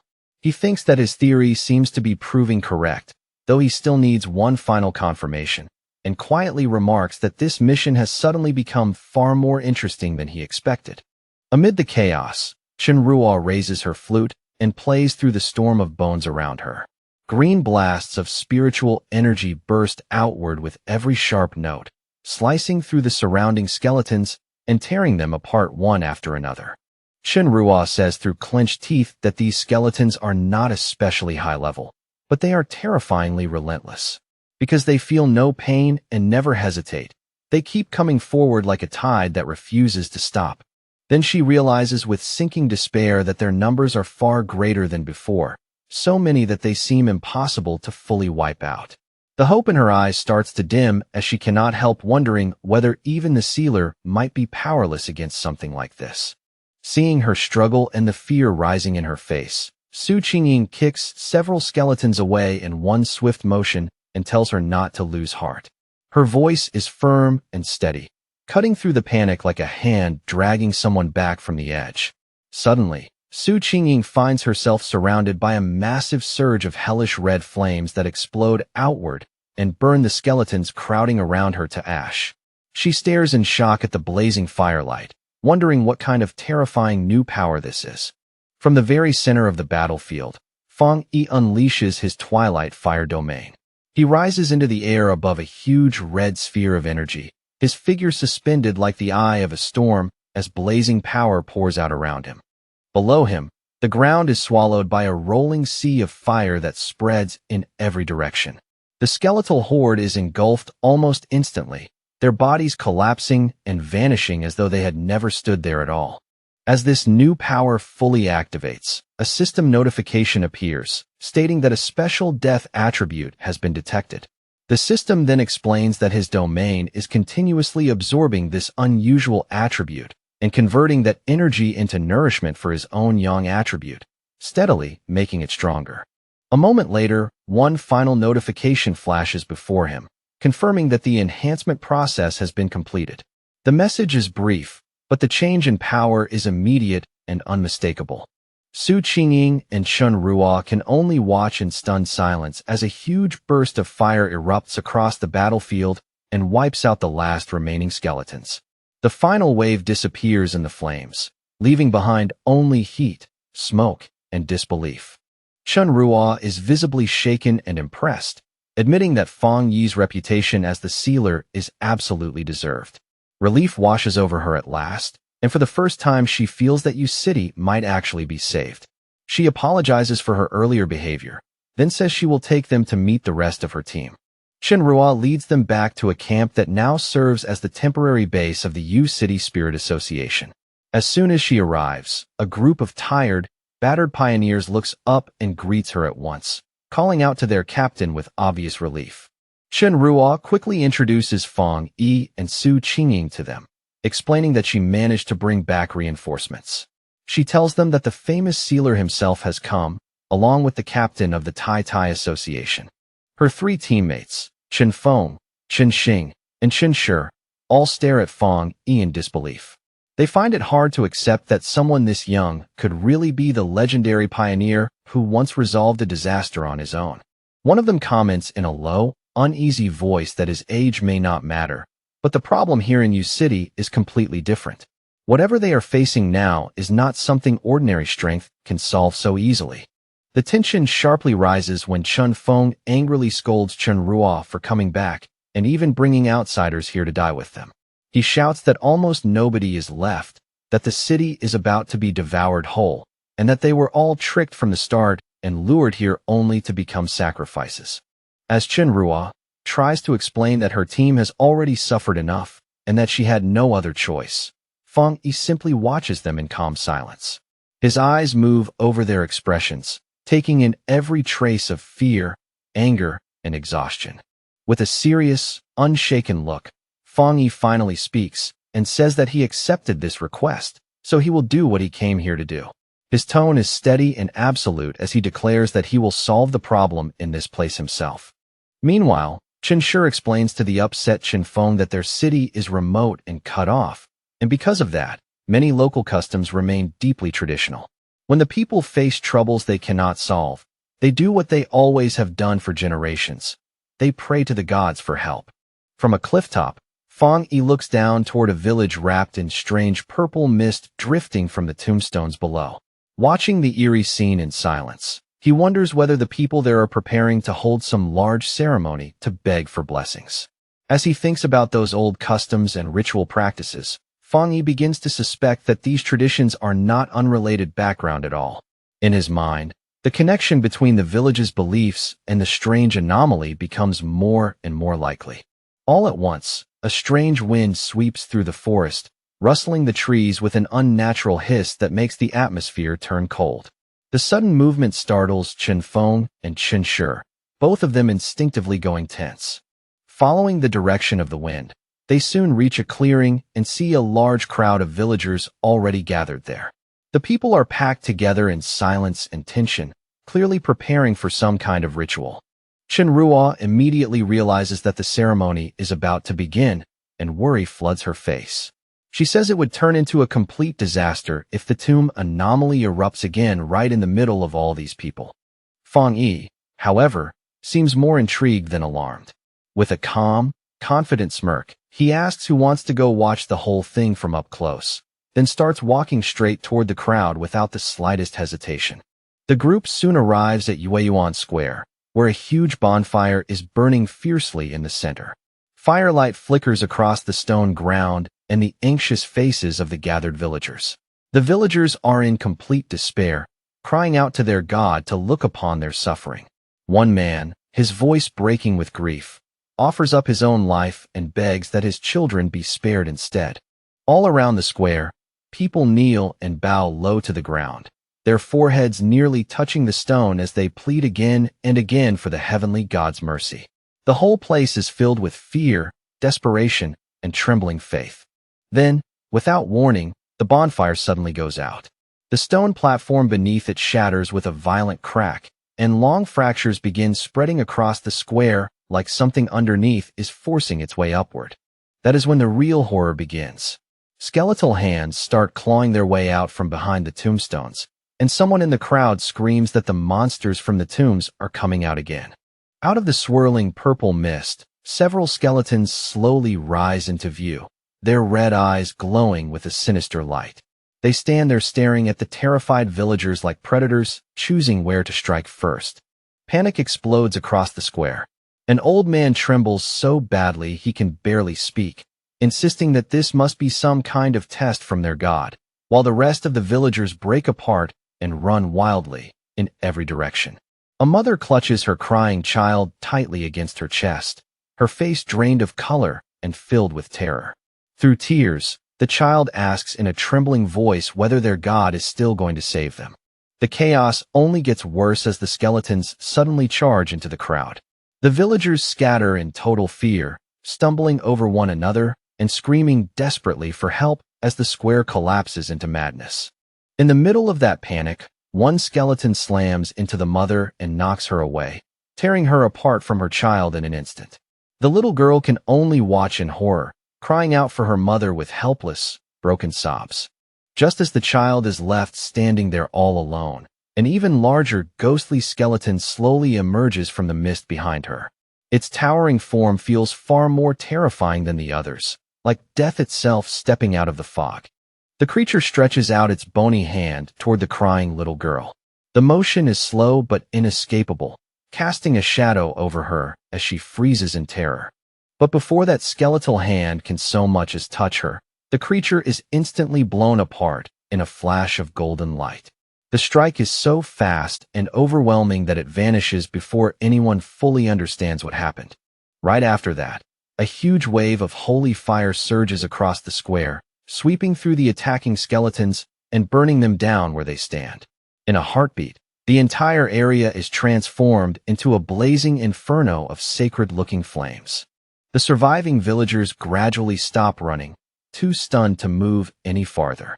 One by one, they turn back toward the burning square, unable to believe what they are seeing. Fear disappears from their faces and is replaced by pure awe as they recognize the flames. Some begin shouting that it is heavenly fire, and their despair instantly turns into wild joy as they raise their arms toward the sky and cry out in worship. As the flames continue to rage across the shattered square, Fong Yi descends and lands on the broken stone platform at the center. His arrival, framed by fire and smoke, silences the scene even more completely. Standing against the firelight, Fong Yi looks at the stunned crowd and tells them that their prayers are no longer necessary. His voice is calm, but it carries across the square with unmistakable force. With a cold and serious expression, he states the hard truth without softening a single word. There are no gods in this world, and no god is coming to save them. For a brief moment, the villagers fall completely silent. Still kneeling on the ground, they stare at him blankly, trying to absorb the weight of what he has just said. But they misunderstand him completely. With tears of joy pouring down their faces, they start shouting that a god has descended and defeated the disaster for them. They immediately begin begging this new god to save them from the other monsters as well. Watching their reaction, Fong Yi can only let out a quiet sigh. Their misunderstanding is so complete that even he has no idea where to begin correcting it. Standing amid the flames, Fong Yi slowly raises one hand, his eyes glowing with power. The firelight reflects across his face, making him look even more unreal to the kneeling crowd below.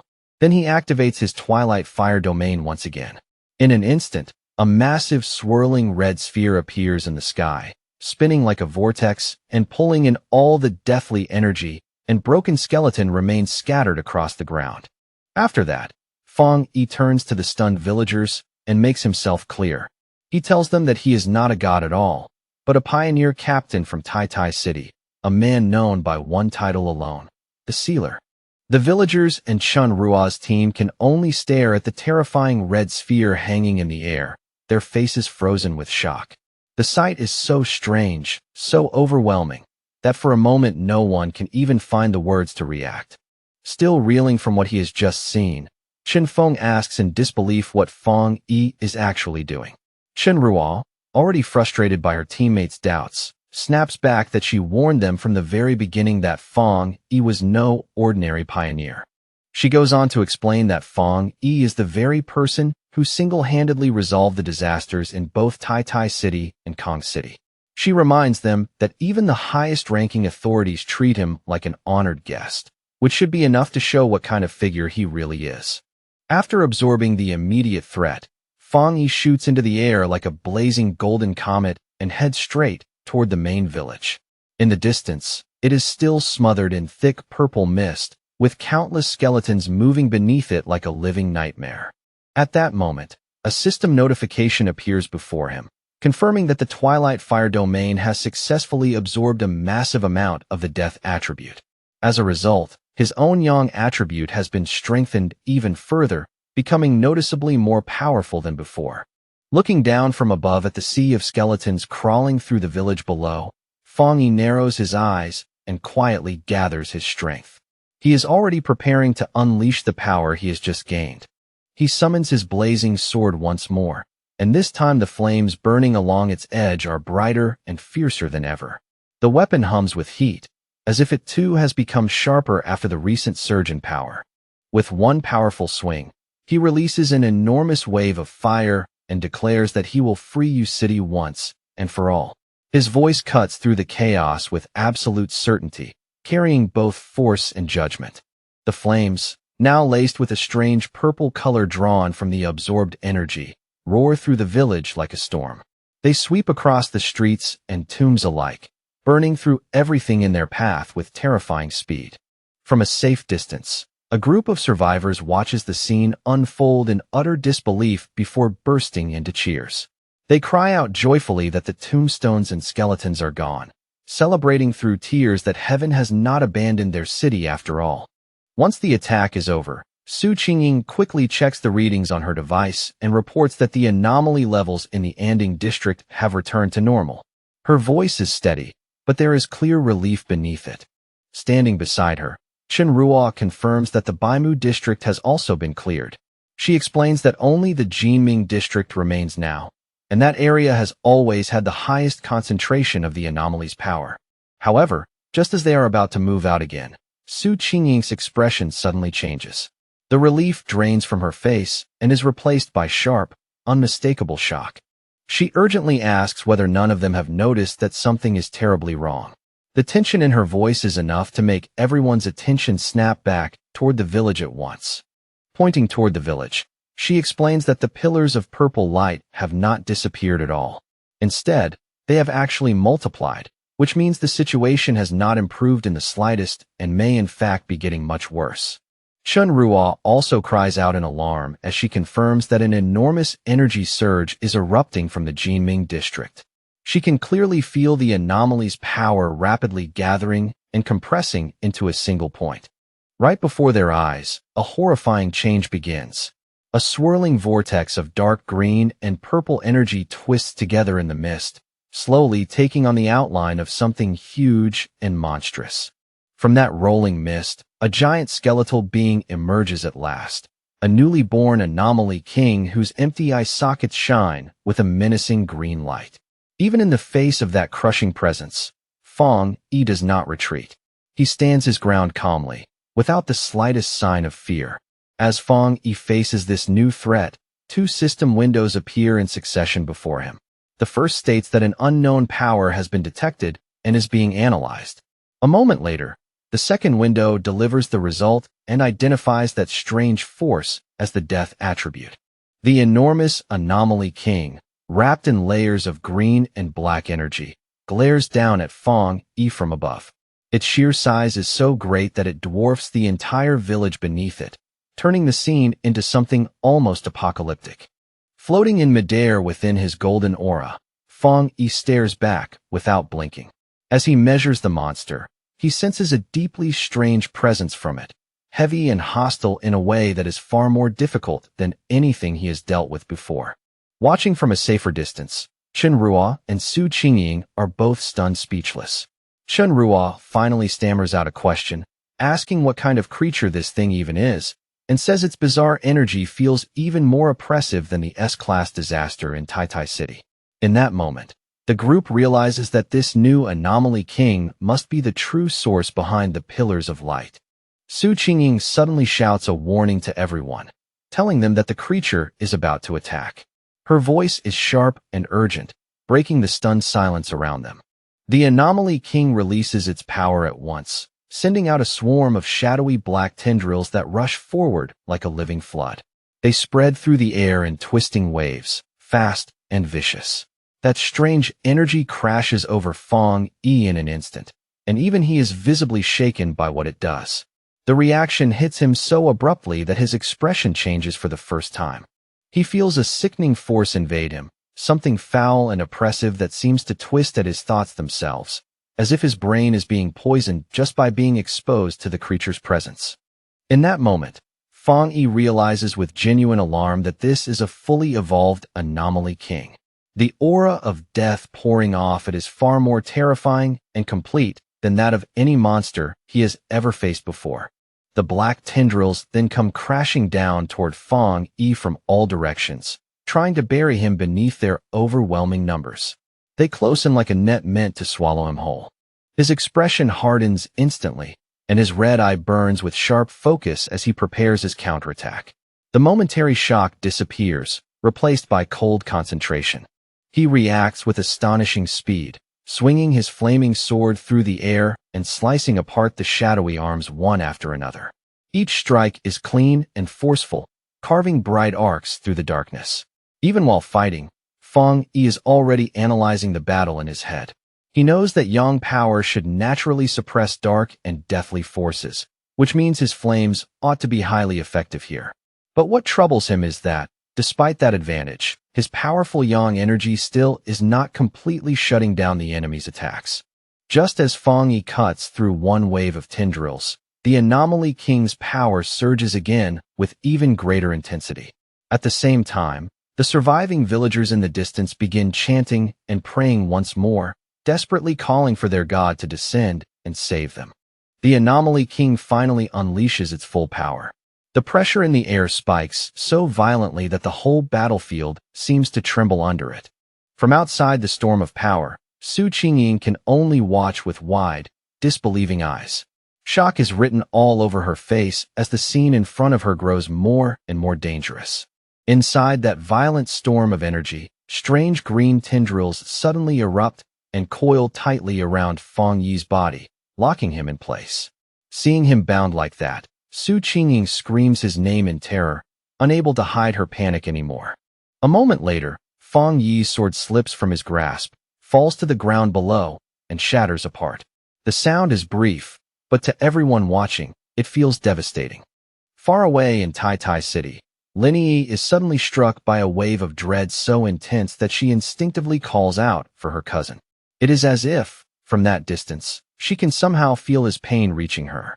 Pacing anxiously through a forest, Lin Yi tries to calm her breathing and tell herself she is overthinking things.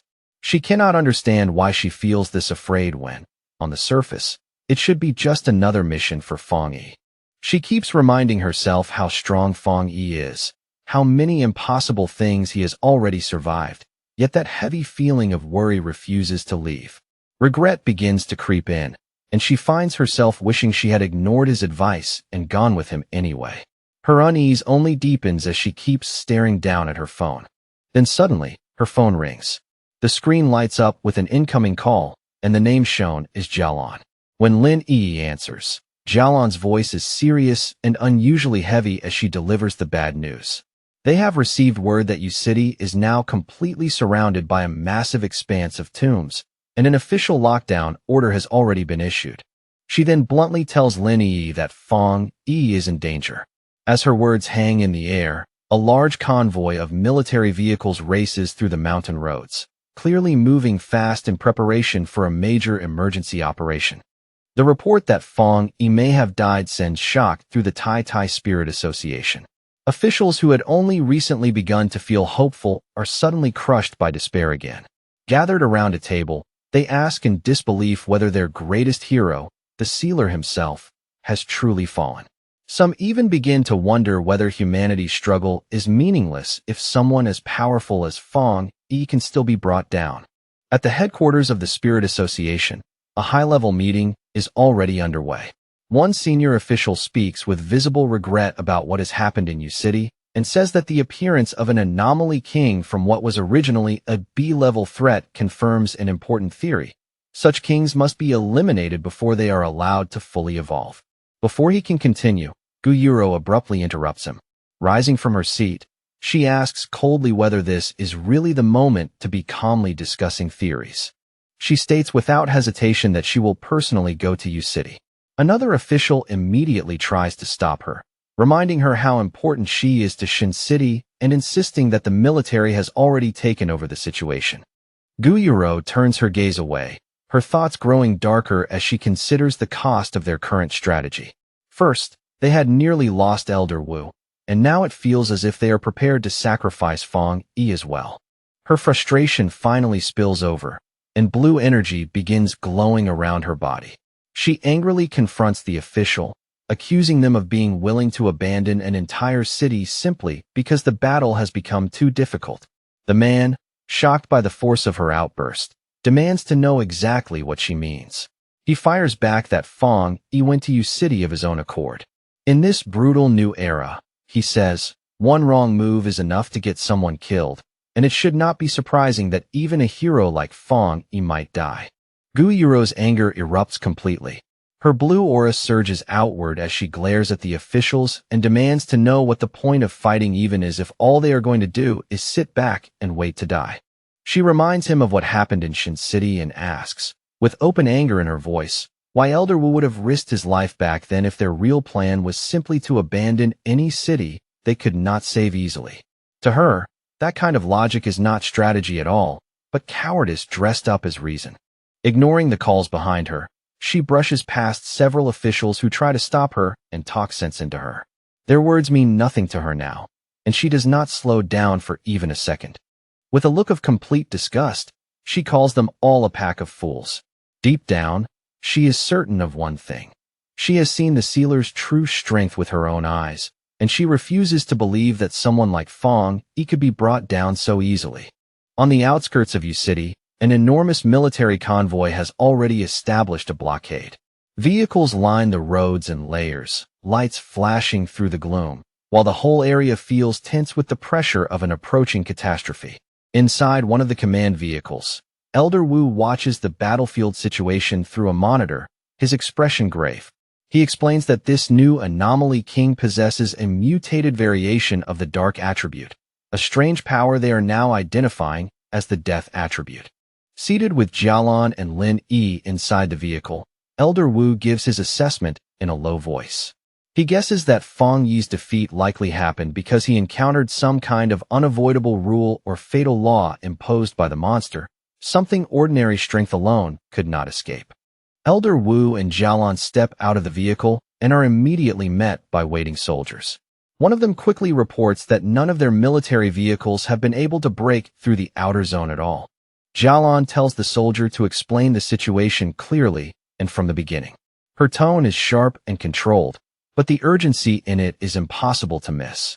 The soldier reports that even after deploying all available forces, every attempt to push forward has failed. He explains that Yu City is now buried beneath an overwhelming number of tombstones, so dense that the entire city has become like a massive grave field. Whenever they send soldiers in, an equal number of tombstones rise up in response and attack them directly. He ends with grim finality, saying that every frontline soldier they sent forward has already been dragged into the graves. The soldier adds that the Anomaly King's influence is still slowly expanding outward from the city limits even now.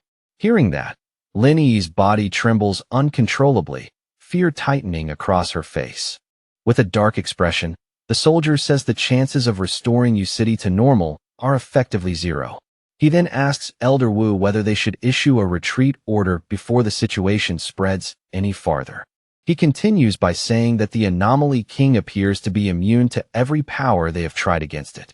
Worse still, it has already captured all the pioneers stationed at the front, including Fong Yi himself. The moment she hears that, Lin Yi lets out a sharp cry and refuses to accept it. The words hit her like a blade, and disbelief flashes across her face almost as fast as panic.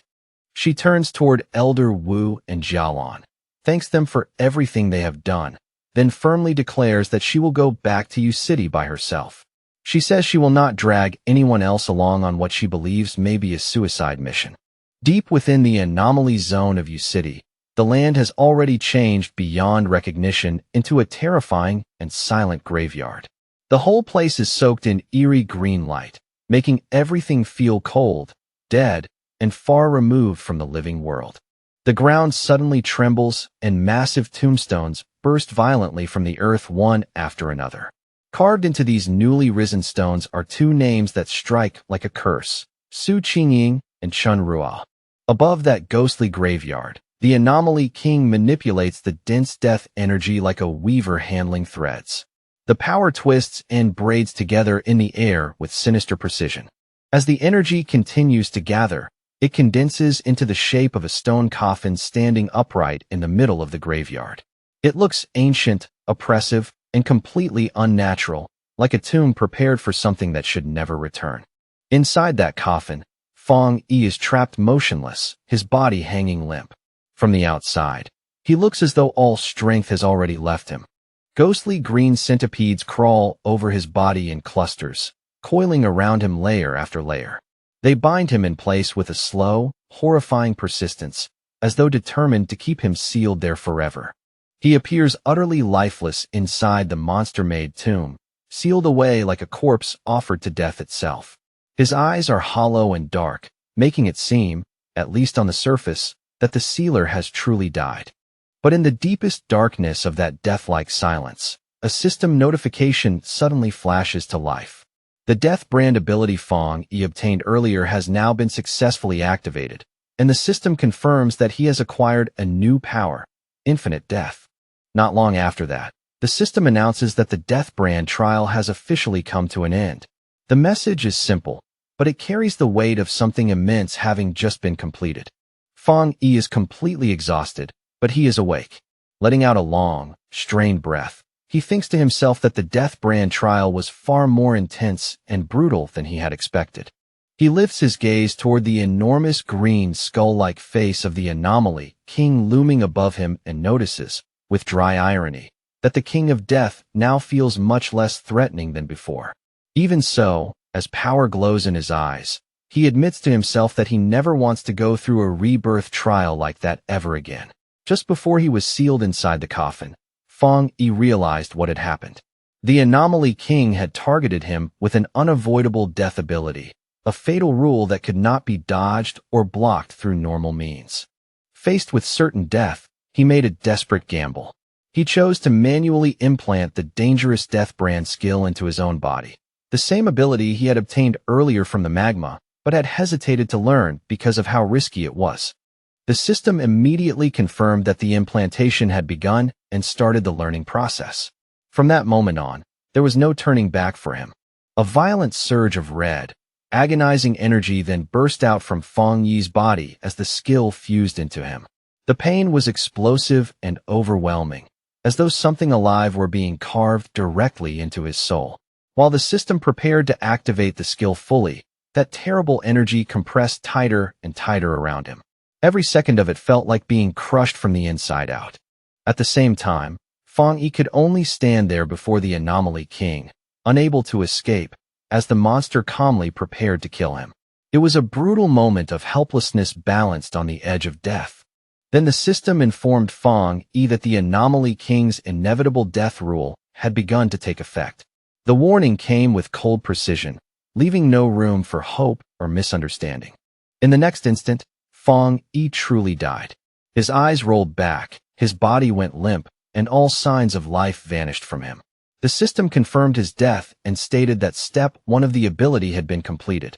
But because Fong Yi had been killed by the monster while bearing the brand, the system immediately identified the killer and announced that the death brand had been planted into the body of the king of death itself, completing step 2.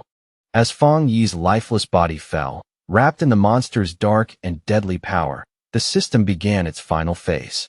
It activated the death trial while he was already dead, which is exactly how he was later able to return to life and why, even now, the exhaustion in his body feels so deep. Now, standing within the coffin's eerie green aura, Fong Yi has successfully endured the entire process. Though drained to the bone, he has crossed through death and come back. The system explains that the death trial he just completed was actually a triple trial meant to test whether the holder was worthy. To obtain the death brand's 3 abilities, Fong Yi had to survive 3 separate and terrifying ordeals. The first was the fire attribute trial, Mystery Yellow Spring, in which he was burned without end by hellish flames. Every moment of it felt like being thrown alive into a furnace from the underworld. The second was the poison attribute trial, Death Collapse, where his body was cursed to rot, crack, and break apart again and again without ever being allowed true release. It was a slow and merciless kind of torment. And the final one was the Earth Attribute trial, Hell Evil Scene, where the gates of hell opened wide and tried to drag him down into a burial ground filled with evil spirits. That last descent felt like being swallowed by endless graves. As Fong Yi recalls it all, he thinks to himself that the pain had been so intense it became hard to tell what was real anymore. It felt like being trapped in an endless cycle of dying over and over, with no clear beginning and no end. But after passing that brutal test through sheer effort and willpower, he has finally mastered the skill. His eyes open with a sharp red glow as he decides, with quiet certainty, that now the real battle can finally begin. He looks up with a cold, focused expression and realizes that he is now resisting the Anomaly King's inevitable death rule. The very power that should have guaranteed his end is no longer absolute against him. Blue electrical energy suddenly begins gathering in his hand, crackling more and more violently as it builds. The disturbance is so sharp and unnatural that even the Anomaly King immediately senses it. The massive skeleton lowers its gaze in visible confusion, staring at the coffin as if it cannot understand where this sudden surge of power is coming from. For the first time, the monster seems uncertain. Then, without warning, a tremendous blast of blue lightning erupts from within the stone prison. The force tears straight through the coffin in a violent explosion of light and debris. Fong Yi smashes through the stone slab and breaks free, dropping heavily to the ground below. The impact is hard, but it is the kind of pain only the living can still feel. Through the thick green mist, the monster stares downward at him without moving. It watches its supposed prisoner escape from the tomb that should have held him forever. Fong Yi slowly walks out through the smoke and shattered debris, one hand covering part of his face as he gasps for breath. He is drained and clearly suffering from the cost of resurrection, but he is alive, free, and standing on his own feet again. The Anomaly King is left in a state of pure shock. It cannot comprehend how the human it had already killed with certainty is now standing before it once more, alive and ready to fight again. As Fong Yi stands facing it once again, the system reveals that the King of Death has already sensed his resurrection. The giant skeleton immediately stirs, gathering its dreadful power without hesitation as it prepares to crush the revived threat before it can rise any further. Giving Fong Yi no time at all to catch his breath, the Anomaly King attacks again at once. From high in the air, it launches a relentless barrage of massive green energy blasts, each one falling with the force of judgment. The attack slams into the ground with terrifying force, erupting into a huge explosion of green energy that swallows the exact place where Fong Yi had been standing. In an instant, the entire area is buried beneath violent light, smoke, and destruction. But when the dust slowly clears, Fong Yi is still there, crouched low on the shattered ground and completely unharmed. A grin spreads across his face as he realizes the truth at last. The monster's attacks no longer have any power over him. The system immediately confirms that Fong Yi has successfully evaded the inevitable death rule. He rises and stands tall before the giant skeleton, his cape whipping in the wind, while the Anomaly King stares down at him in growing confusion and unmistakable fear. Fong Yi lifts his head and looks up with a terrifying expression. One eye glows with a sharp red light. A line of blood runs from the corner of his mouth, and yet he smiles with total confidence, as if the battle has only now become interesting. At that moment, the Anomaly King is struck by an intense sense of danger it has never felt before. Its empty eye sockets widen slightly as it realizes, too late, that the hunter has now become the hunted. Far outside the barrier in Yu City, the mountains have also been transformed by the disaster. The slopes are covered in glowing green tombstones, each one radiating a thick, suffocating aura of death into the dark air. Elder Wu, Lin Yi, and Xiaolan stand on a cliff overlooking the disaster zone below. As Lin Yi senses that overwhelming death energy rising from the city, her heart tightens and she cannot help calling out anxiously for her cousin. Xiaolan decides they can no longer afford to stand there and wait. Telling the others not to worry, she raises her hands and summons purple flames that coil around her palms, preparing to blast through the tombstones, break the barrier, and force a path to Fong Yi. But before she can release the attack, a massive surge of blue water tears across the air and cuts her off. The force of it is sudden and overwhelming, instantly interrupting her move. A woman descends from the sky wrapped in spiraling water energy, her arrival sharp and commanding. It is Gu Yuro, and the moment she lands, she announces without hesitation that she has come to fight alongside them. Xiaolan looks up in clear surprise, immediately recognizing the newcomer. She calls out that it is the sea mystic from headquarters, unable to hide her shock at seeing Guyuro appear here in person. Guyuro shouts that she will join the fight with them, and the two women act at once. Combining Guyuro's crashing blue water with Jialan's blazing purple fire, they unleash a huge joint attack straight at the barrier of tombstones. The combined strike detonates in a chain of massive explosions that tear through the darkness and light up the entire area. Fire, water, and shattered stone burst outward in a violent storm. When the explosion finally settles, two soldiers who had been buried under the rubble begin to stir. Weak and confused, they open their eyes and wonder in a daze what just happened to them. But the anomaly reacts immediately to the intrusion. The earth starts shaking violently, and enormous green tombstones erupt upward from the ground like jagged spikes, sealing off the area again in an instant. Guyuro, Jialan, and Lin Yi end up standing back to back, completely surrounded by a ring of towering tombstones. Jialan clicks her tongue in annoyance and says the trap has activated again. She warns the other two to stay extremely careful, explaining that this anomaly has the ability to drag any living being directly into the tombstones. Her voice is tense, knowing exactly how dangerous that power is. Without warning, skeletal hands burst out from both the ground and the stone surfaces around them. The sudden movement makes the whole grave field feel alive in the worst possible way. Then a swarm of skeletons drops from above, diving through the air to attack the three women all at once. Their numbers are overwhelming, and they descend like starving beasts. Yet right in the middle of their charge, the skeletons abruptly stop. Their bodies begin to tremble, and they look terrified, as though they have suddenly sensed something far more frightening than the enemies in front of them. Instead of attacking, the skeletons panic and throw themselves back into the ground and the tombstones, scrambling desperately to hide. It is not retreat so much as blind fear. Guyuro and Lin Yi stare at the scene in complete confusion, unable to understand why the monsters would suddenly flee like that. The change is so abrupt that it feels almost unreal. The group cautiously moves through the battlefield, which has gone eerily quiet, wondering why the Anomaly King would suddenly order all of its forces to retreat. None of them can tell what it might be planning now. Then a heavy military boot drops onto the ground with a dull thud. The sound cuts through the silence and makes everyone turn at once. It is Elder Wu, carrying two unconscious soldiers across his shoulders as if retrieving them from the jaws of the disaster itself. He tells the group this may actually be a good sign, explaining that the Anomaly King has pulled back its power, which means the people who were buried alive may still have a chance to be saved.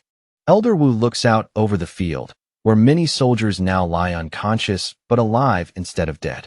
From that, he draws a firm conclusion. The sealer has not fallen. In fact, Feng Yi must be causing such serious trouble inside the anomaly that the king was forced to withdraw all its power just to defend itself. Back inside the battlefield, the smoke slowly parts, and Feng Yi's sharp red eyes appear through the haze with chilling calm.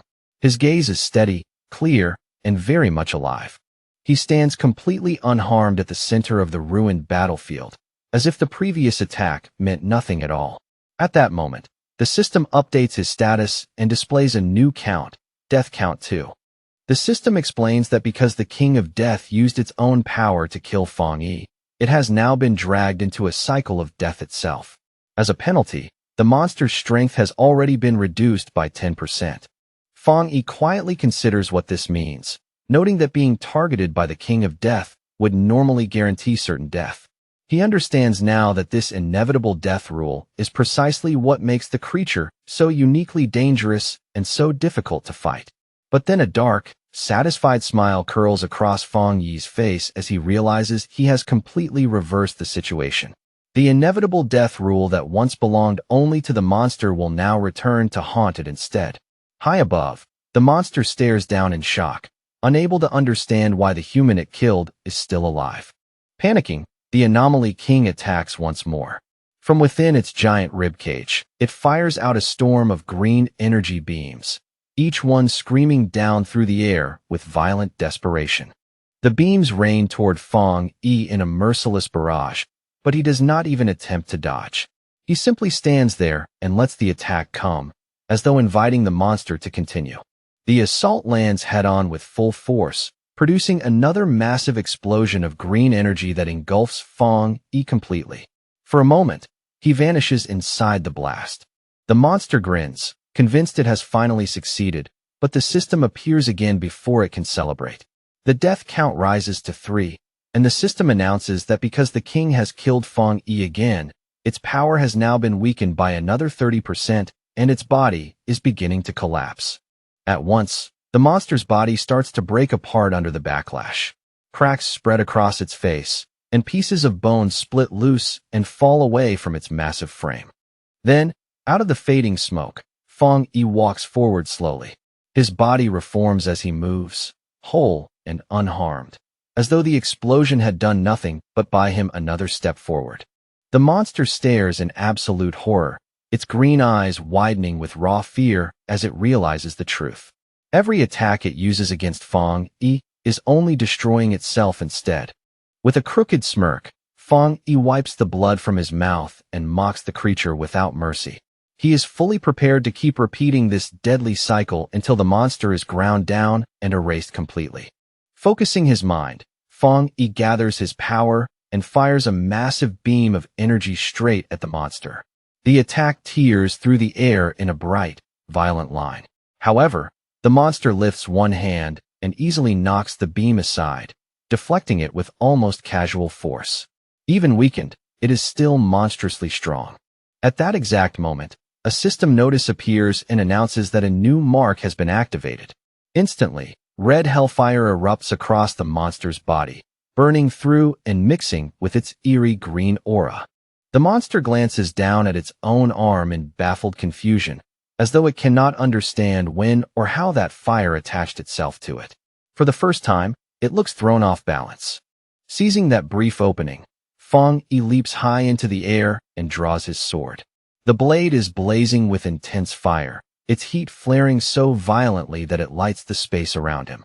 As Fong Yi closes in to strike, the system confirms that the monster has been afflicted with a hellfire-burning debuff. From now on, it will continue taking damage without pause as the flames eat away at it. The monster glares down at Fong Yi with its glowing green eyes, furious at being forced back and wounded in this way. Rage rolls off it just as strongly as the death energy. Fong Yi brings his blade down with all his strength, unleashing his heavenly fire slash. The strike is fierce, direct, and filled with the kind of force meant to split the battlefield apart. The monster raises its huge hand and blocks the incoming slash head-on, and the collision explodes into a violent clash of power. Fire and death energy crash against each other in a storm that shakes everything around them. The blow lands with terrifying force, and for the monster, the impact is absolutely devastating, shaking its enormous body and sending a visible tremor through the entire battlefield. The system updates at once, cold and precise, showing that the death count has now risen to 4, while the monster's overall power has been brutally reduced by a staggering 45%. As the violent energy from the battle continues to swirl and twist through the air, a new system window suddenly appears, signaling the beginning of the next phase, the death collapse mark. The effect hits immediately, sharp and merciless. Fong Yi's body begins to crack and splinter like fragile glass, making it painfully clear that the dreadful cycle of death has started once again. The monster, still refusing to surrender no matter how badly it has been damaged, lunges forward, seizes Fong Yi in its grip, and crushes him tightly with savage force.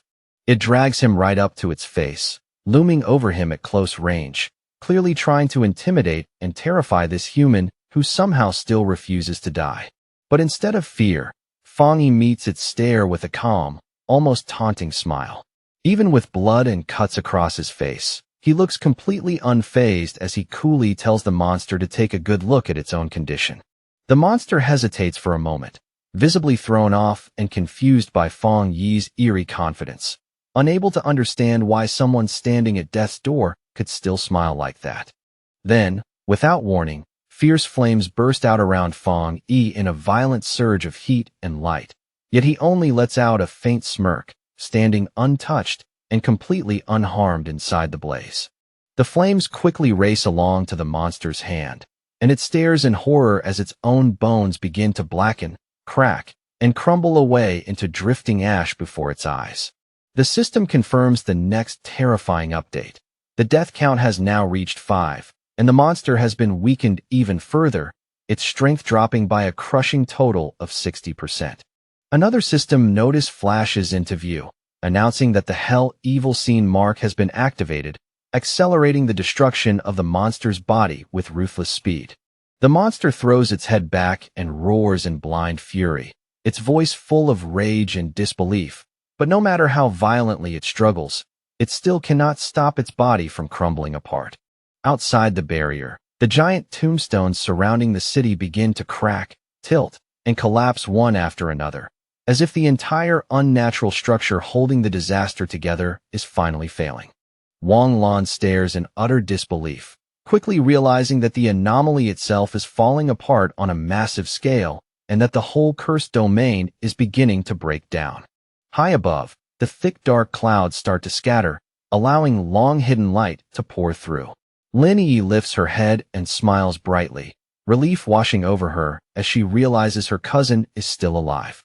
Elder Wu immediately powers up his armor and, without wasting a second, orders the team to move into the city, rescue any survivors they can find, and evacuate the wounded as fast as possible. With the mission now completely clear, Elder Wu, Wang Lan, Gu Yuro, and Lin Yi launch themselves forward and fly straight into the city without hesitation. Deep within the shattered ruins of the anomaly, a hand suddenly thrusts up from the ground, clawing desperately through the debris as someone struggles to escape. Su Qingying drags herself out at last, gasping hard for air, her whole body trembling with exhaustion as fear and lingering shock remain written all over her face. Still on her knees, breathing unevenly, she tries to make sense of what just happened, her mind reeling as she forces herself to piece the nightmare together. She remembers her life force being drained away bit by bit, and the suffocating feeling of being trapped inside a green, hellish void buried somewhere within that enormous skeleton. But then she realizes the nightmare had ended as suddenly as it began, as if some unseen force had shattered it, allowing her to return alive from that horrifying place. Her eyes quickly land on a nearby tombstone, and in an instant she understands what she has to do. Panicked and desperate, she rushes over and starts digging frantically at the grave marked with Chun Rua's name, shouting for her the whole time. Su Qingying tears away the dirt and finally finds Chun Rua beneath it, unconscious but alive. Relief floods through her when she sees Chun Rua is truly here, unlike Chun Rua's sister, whose body had once vanished without a trace. Then all at once, Su Qingying stops and looks upward, her expression changing as she senses an enormous shift spreading through the air around her. She watches in stunned awe as the swirling green vortex overhead begins to split apart, cracks spreading through it like a fragile shell finally giving way. Moments later, the monster's massive skull drops from above and slams violently into the ground with a thunderous crash that shakes the ruins. Even in that collapsed and ruined state, however, the monster still refuses to accept that it has been defeated. It glares upward with blazing hatred, declaring itself the noble king of death and demanding to know what kind of existence Fong Yi could possibly be to stand against it.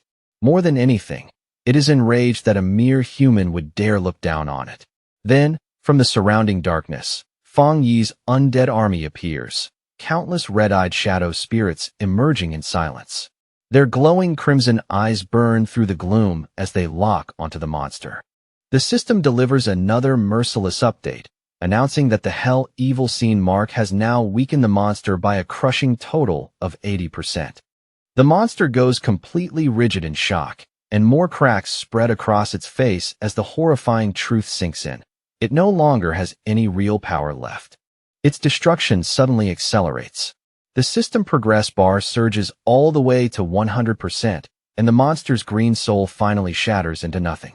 The system confirms the final result. The monster's power has been completely stripped away, and that very ability has now been seized by Fong Yi. Fong Yi slowly opens his eyes, and they are no longer red. Now they shine with a strange, mystical purple glow that feels both distant and overwhelming. The system coldly declares the outcome for all to witness. The old king has fallen, and a new king has risen. Fang Yi stands in victory atop a high cliff, wrapped in swirling purple energy, the newly claimed power of the death attribute surrounding him like a living storm. Behind him, the dark clouds split apart as golden sunlight pours down upon the new king. From the churning purple energy in the sky, Fang Yi slowly descends. Divine light washes over his body as the dark clouds continue to part, making it clear that this long disaster is finally coming to an end.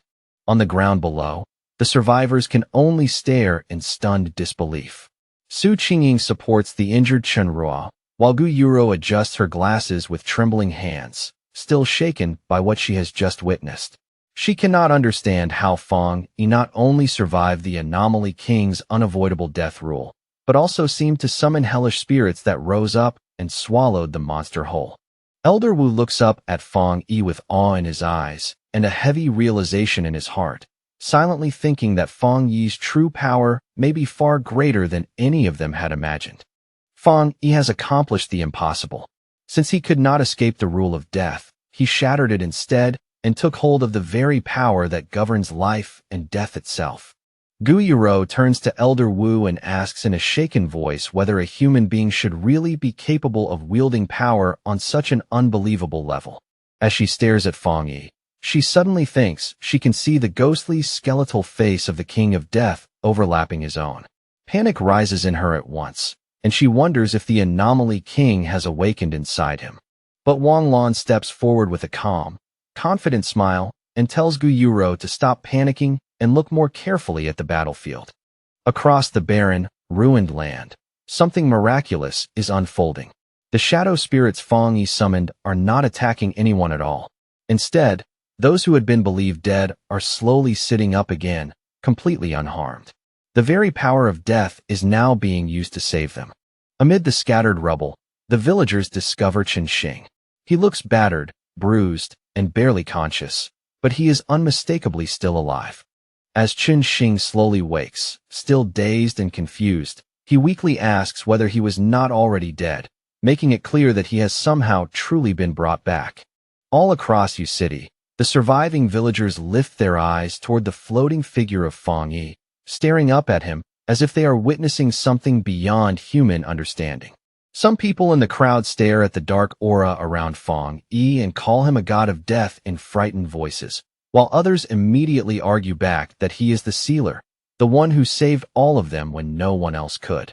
Then, all of a sudden, the little girl he saved earlier cuts through the noise, raising her voice and blurting out that the title sealer sounds ugly and doesn't suit him at all.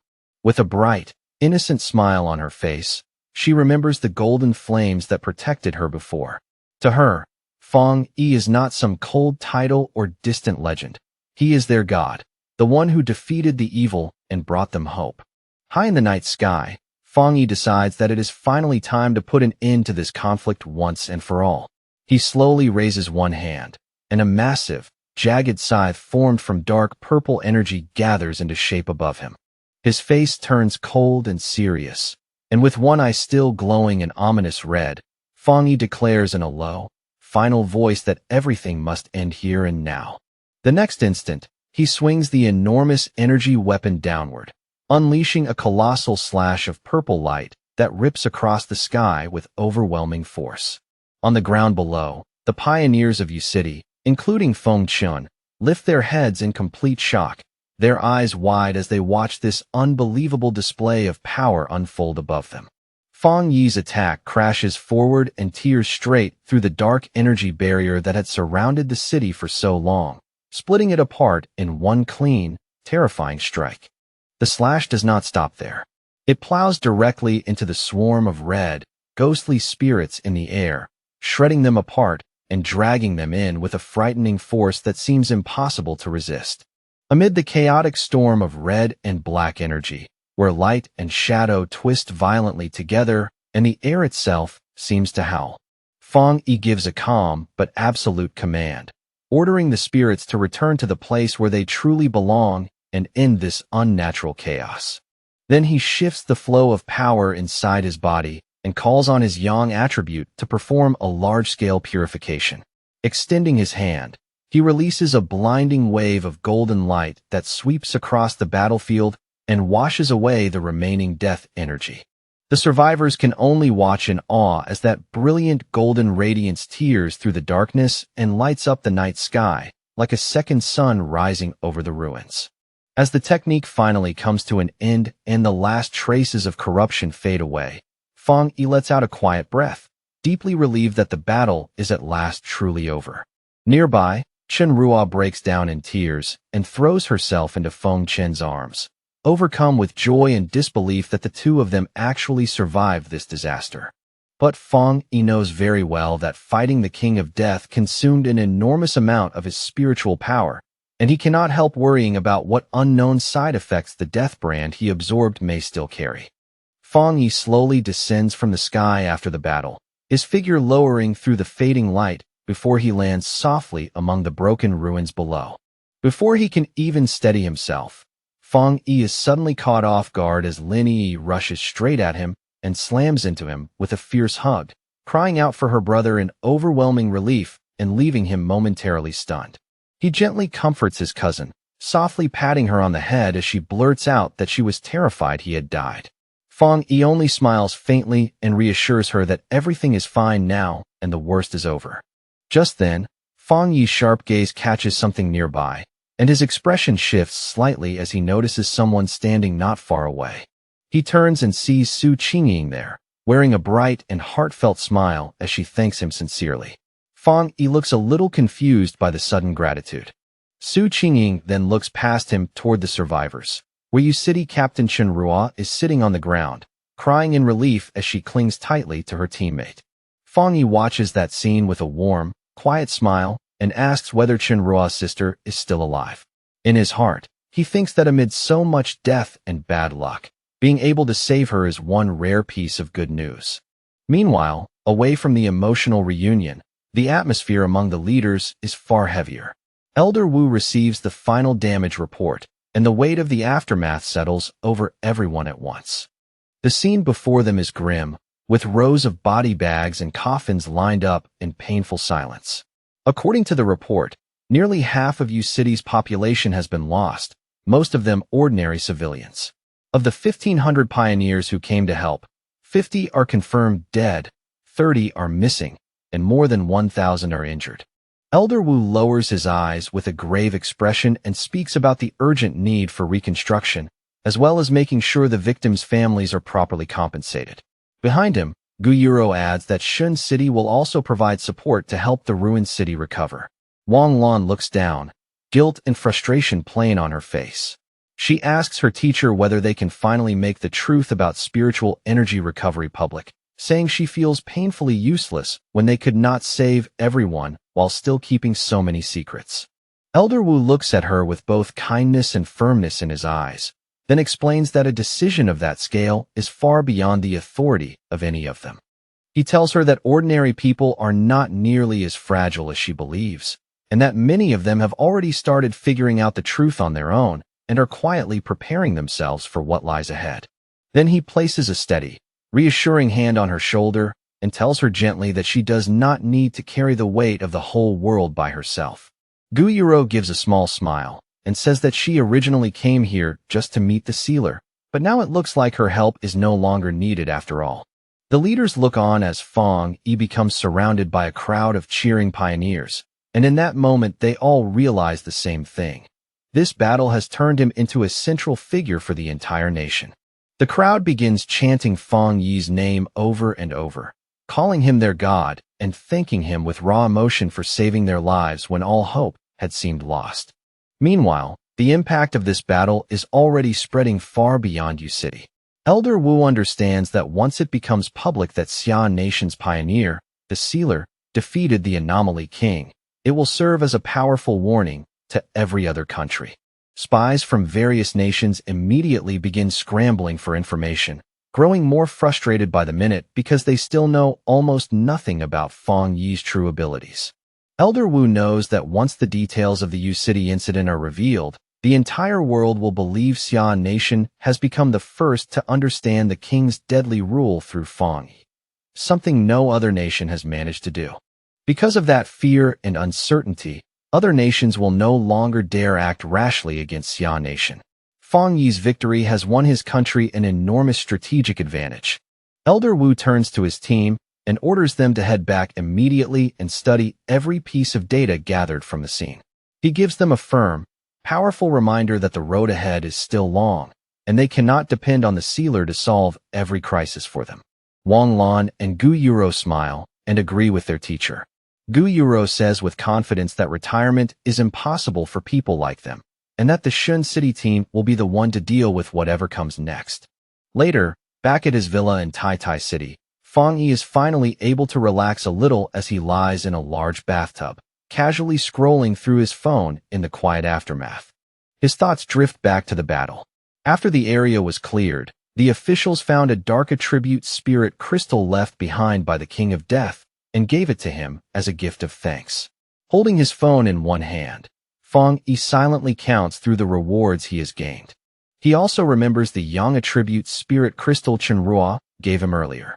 Soon, two glowing crystals appear before him, the purple dark crystal and the golden yang crystal. Looking at them, he realizes that he now possesses two top-tier attribute crystals at the same time. Fang Yi rises from the water and makes up his mind to act immediately. Even though light and dark attributes normally clash with each other, he reasons that since the system recognized him as the new King of Death, absorbing the dark energy should not be a problem. Without hesitating further, he presses the purple crystal against his chest and allows the dark energy inside it to pour out and swirl around his body. A system window instantly appears, confirming that a dark attribute has been detected and identifying the spirit crystal. Then the system announces that it is beginning an ultimate calculation and starts generating a brand new technique. Not long after, the system finishes and announces the birth of a new dark attribute technique called Death Walk. When Fang Yi activates the technique, purple shadows immediately spread across his body, and the system explains that this skill allows him to move by teleporting directly through darkness itself. He thinks to himself that, mysterious name aside, it is basically a teleportation ability, just one with a much darker and cooler presentation. To test it, Fang Yi vanishes from the second-floor balcony in an instant and then reappears on the floor below as smoothly as if he had simply stepped through the air. He nods in satisfaction, recognizing right away that a skill combining mobility and evasion like this would be incredibly valuable in a real fight. Fang Yi then turns his attention inward and carefully checks the condition of his own body. He quickly realizes that after surviving the trial of the Death Brand, something fundamental has changed. His body can now directly absorb dark attribute energy as if it were naturally made for it. He summons his skeletal avatar and immediately senses how much his control over dark spiritual power has improved.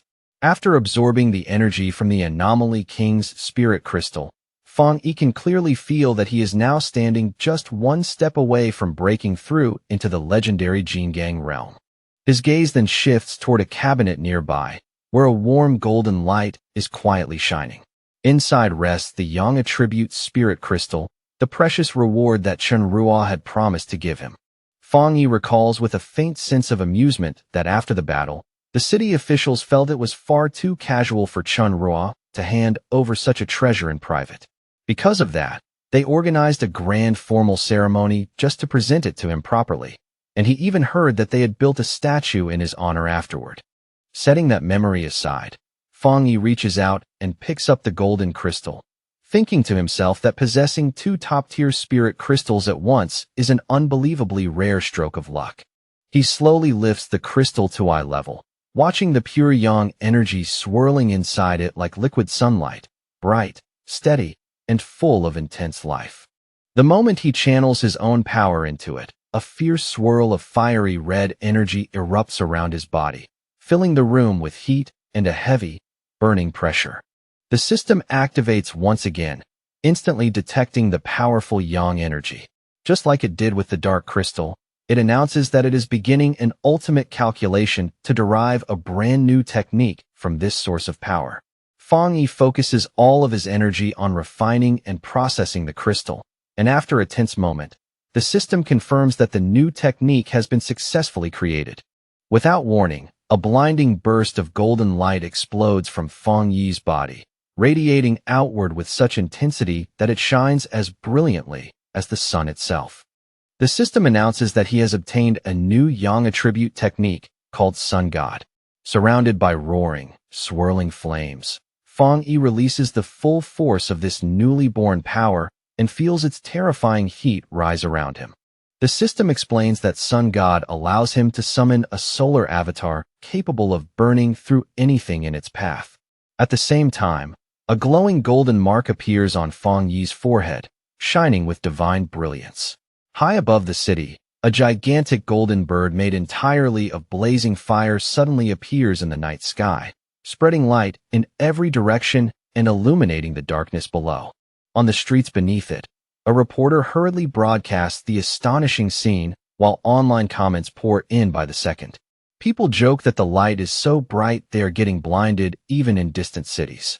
The reporter tries to calm the citizens, suggesting that their guardian, the sealer, is simply becoming even stronger.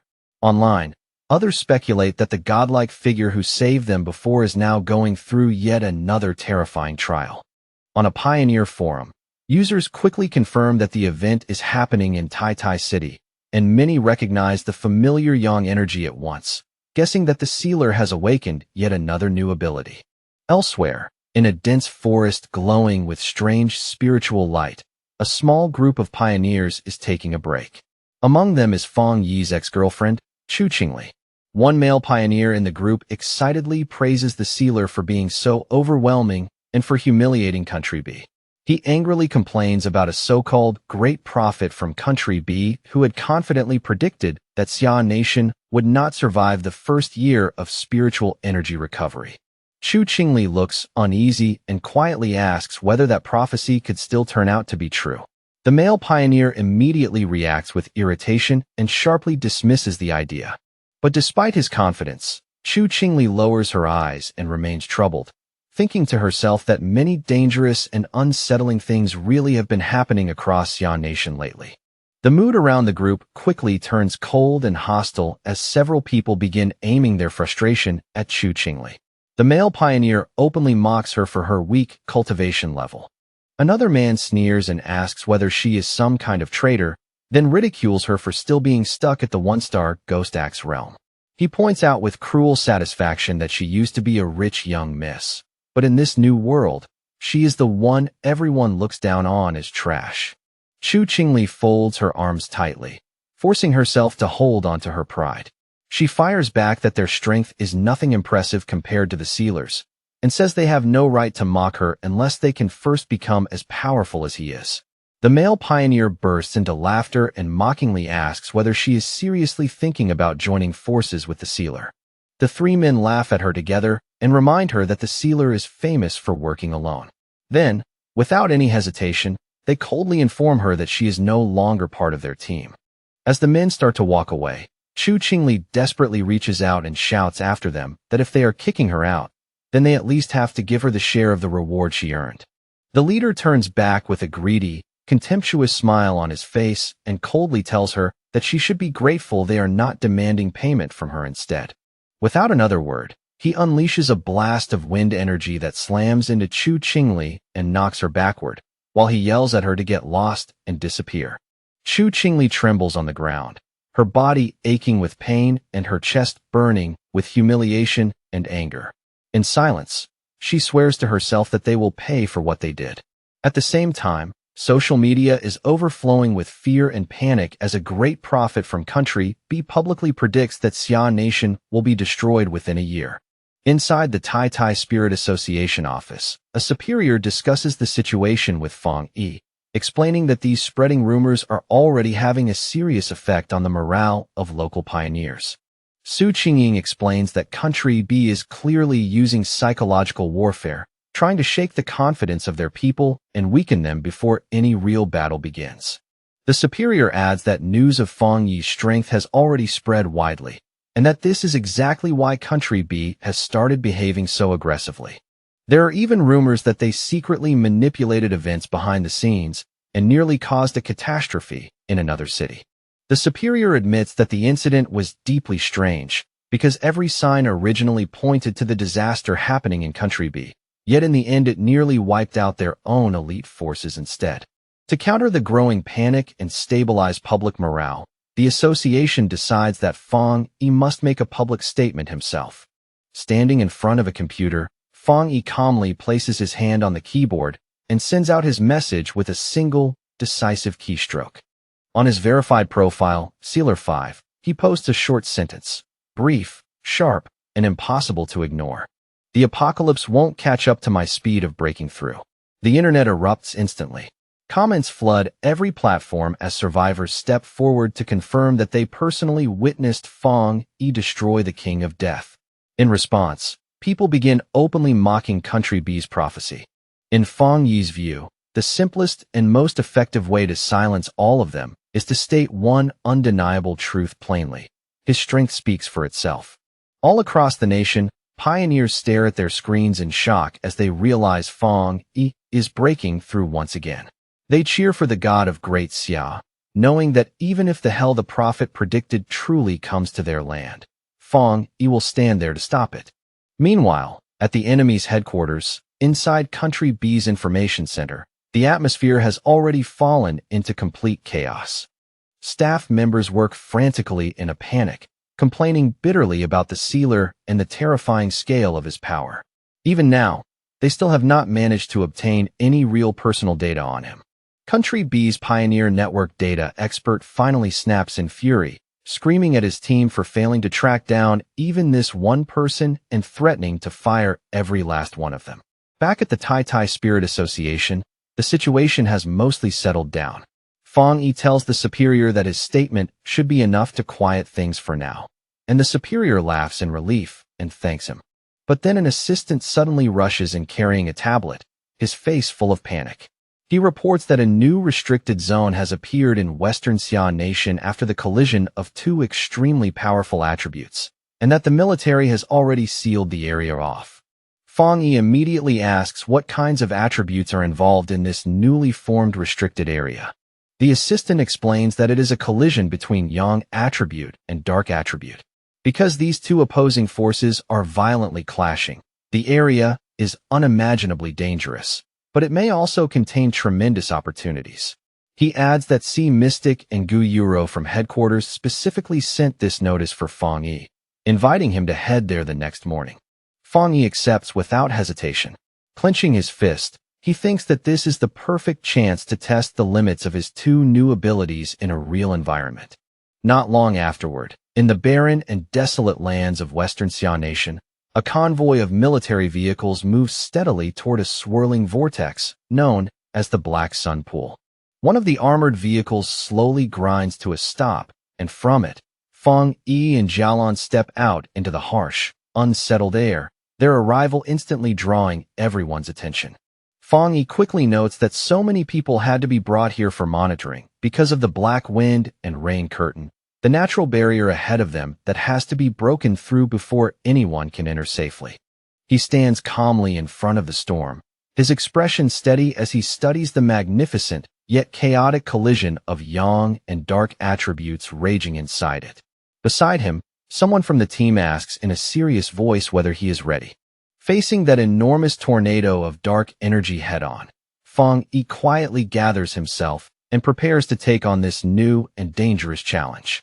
Outside the black wind and rain curtain, where the restricted zone is hidden behind a massive dark tornado, Wang Lan steps forward and introduces a newly arrived group to the others.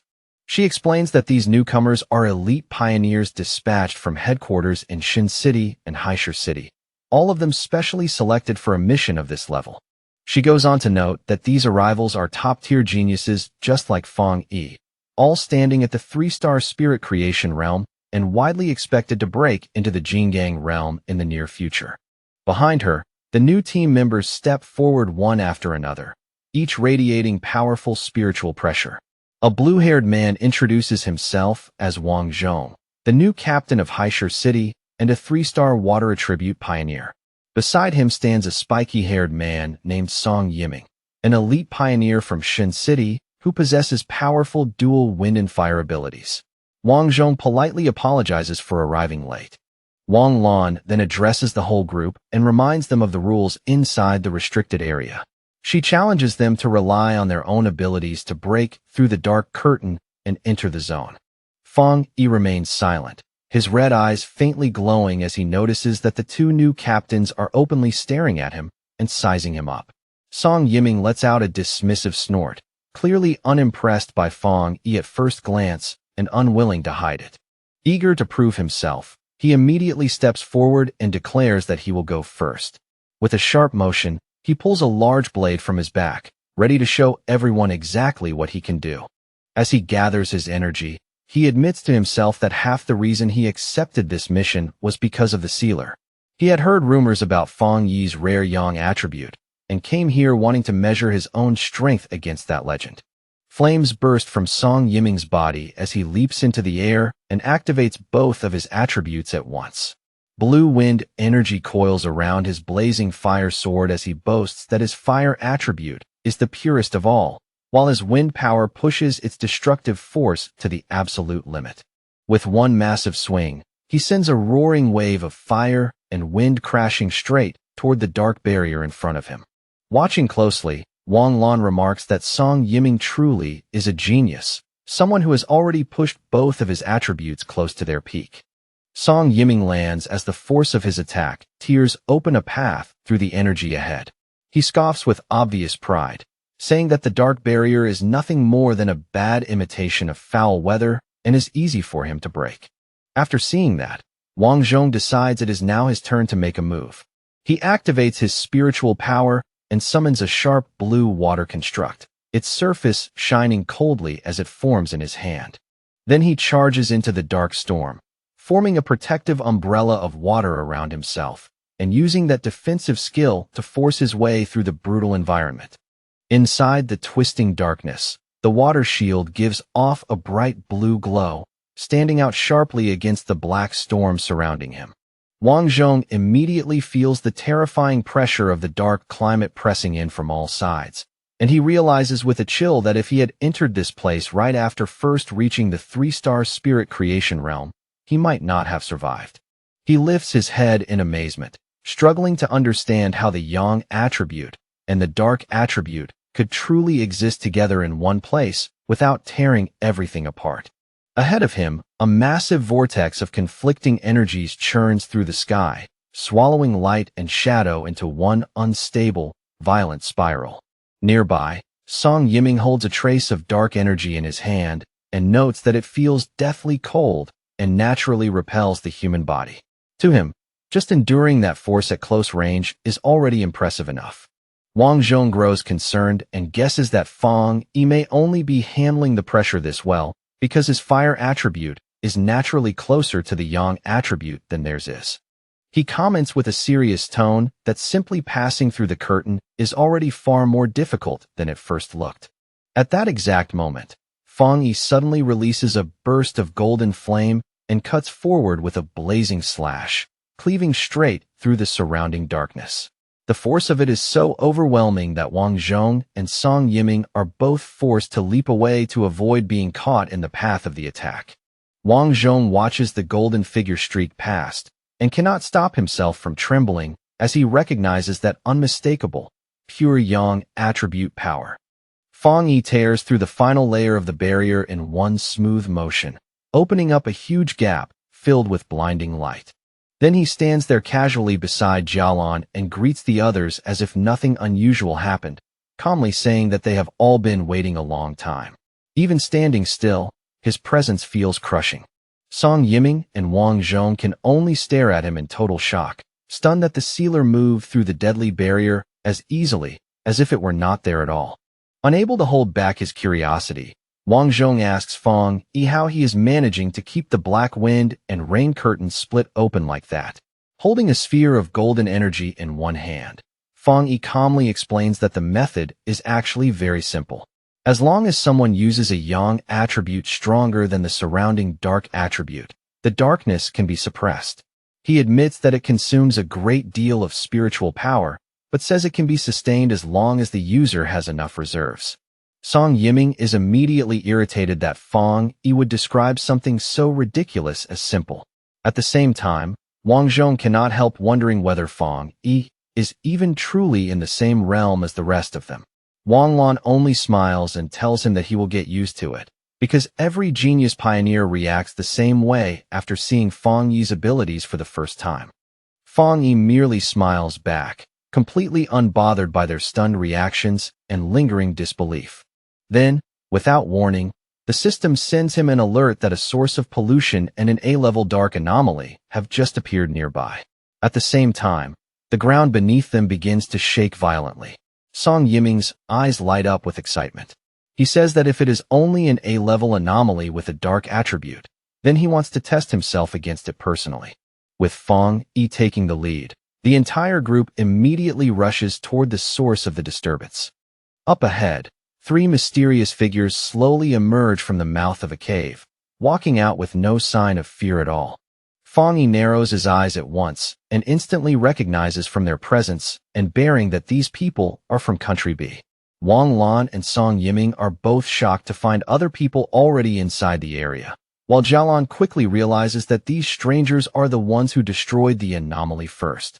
She immediately shouts that no other pioneers were authorized to enter today and concludes that these people must be stowaways. Jialan then demands to know exactly who they are. The 3 intruders stand there boldly without a trace of unease. A blond man in a purple shirt, a muscular man with long black hair, and a third man hidden under a hood. The blond man smiles with open arrogance and introduces them as pioneers from Country B who have come here to train. Song Yiming is instantly furious. He shouts that this is Xia Nation's territory and that they have no right to enter a restricted zone without permission. Wang Lan supports him at once and orders the intruders to leave immediately, but the 3 outsiders remain where they are and coldly reply that the times have already changed. The blond man then arrogantly declares that if the people of Xia do not want to claim the resources here, then his group will take them instead. In his view, they are fully justified because they believe they are stronger than Fang Yi's team. Hearing that, Fang Yi steps forward without the slightest hurry and calmly asks the intruders whether they truly believe that opportunities belong only to the strong. The blond man answers with a smug smile, clearly thinking that his country had sent their elite team here precisely to provoke a conflict and seize the advantage. Fang Yi looks at him with a cold, frightening smile, his red eye glowing like a warning in the dark, and tells them plainly that if strength really is the only rule here, then they can get lost. While Fang Yi stands off against them, Jialan quickly tries to report the situation back to headquarters, but before she can finish, the enemies suddenly launch an attack without any warning. The blond man throws out a surge of eerie green energy and sneers that they were given a polite offer, but since they refused it, there is no reason to keep pretending to be civil. Song Yiming and Wang Lan both react in shock, immediately realizing that the enemy is using the rare and highly dangerous dark attribute, something far worse than an ordinary opponent. The blond man laughs loudly and arrogantly, openly declaring that an environment overflowing with dark attribute power is the perfect home field for someone like him. Jialan studies the foul, sickening energy and quickly realizes what it is. With alarm in her voice, she identifies it as a nether poison attribute, a mutated power born from decaying corpses and dense death energy. Panic spreads through the team as she suddenly shouts that the enemy's attack has already destroyed all of their communication devices, cutting them off completely from the outside world. Fang Yi's expression sharpens at once as he understands the truth. These intruders never intended to negotiate at all. They came here planning to kill every one of them. Song Yiming refuses to wait even a second longer and charges straight ahead with his flaming sword in hand. He shouts that if they cannot absorb the dark attribute, then they will simply burn it away and destroy it. Wang Lan tries to stop him, but Song Yiming ignores the warning completely. With a furious roar, Song Yiming unleashes a massive fireball toward the enemy, sending blazing heat crashing into the dark air. But the attack does not work the way he expected. The green nether poison energy swallows the fire instead, twisting it out of shape before causing the fireball to explode violently and send a brutal shockwave crashing back towards Song Yiming. Even so, Song Yiming forces himself to hold his ground, his eyes wide with disbelief as he stares at the failed attack in stunned shock. That explosion immediately triggers a far more dangerous counterattack. A heavy wave of green energy surges toward the Xia team, and Jialon shouts a desperate warning as the deadly mist comes rushing in. The green energy closes around them from every side. Wang Lan reacts at the last possible moment and throws up a large blue water barrier, desperately shielding the group from the toxic assault. Inside the barrier, the others are tense and on edge, but Fang Yi remains completely calm. His red eye glows steadily as he watches the enemy's power with cold focus, showing not the slightest trace of fear. The battle rapidly grows more intense as the blonde man from Country B presses forward and begins attacking Wang Lan's water barrier head-on. A huge shadowy claw suddenly rips through the shield, tearing it open with terrifying force, and Fang Yi steps forward at once, ordering the others to scatter and move. In the same instant, he releases a powerful slash of golden energy that tears through the dark mist, splits the pressure apart, and forces the enemy back. The blonde man is visibly caught off guard, clearly not expecting his attack to be stopped so cleanly and so quickly. He recovers fast and floats up into the air, mocking Fang Yi as nothing more than a fire attribute pioneer from Xia Nation. With open contempt, he adds that Fang Yi's teammates look even more useless than he does. Then, without warning, dark green vines burst out from the shadows and lash around Jialon, Wang Lan, and Song Yiming, trapping all three of them inside a spreading corrosive mist that eats away at both flesh and spiritual power. Wang Lan shouts a warning to Fang Yi, telling him that this enemy has been hiding his true strength the entire time and is at least at the second level of the Jingang realm. Seeing the Xia team trapped so easily, the blonde man throws his head back and laughs wildly, full of confidence and cruelty. Meanwhile, far outside the restricted zone, the military personnel can only watch helplessly as the massive black wind and rain curtain closes once again, sealing Fang Yi's team inside the deadly area. One of Wang Lan's subordinates anxiously studies a recording of the blonde man on a laptop and grimly remarks that the rumors were true after all. Someone from Country B really has mastered a dark attribute branch. After analyzing the footage, he concludes that although the enemy has not fully mastered pure dark attribute power, he possesses a lethal sub-attribute capable of inflicting wounds that simply cannot heal.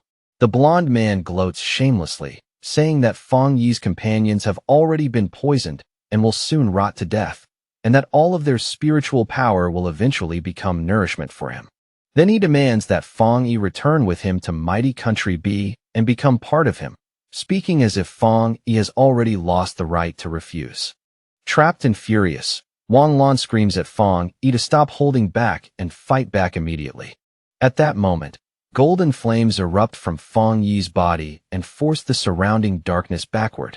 He looks at the enemy with open mockery and asks whether he still has not realized something very important about the way their powers match up. Fang Yi then activates his bonfire domain, creating a huge sphere of blazing golden light that expands outward and forcefully suppresses the nether poison around them. He calmly asks the blonde man whether he is surprised that the poison has no effect on him at all. The blonde man can only stare back, completely confused and unable to understand it.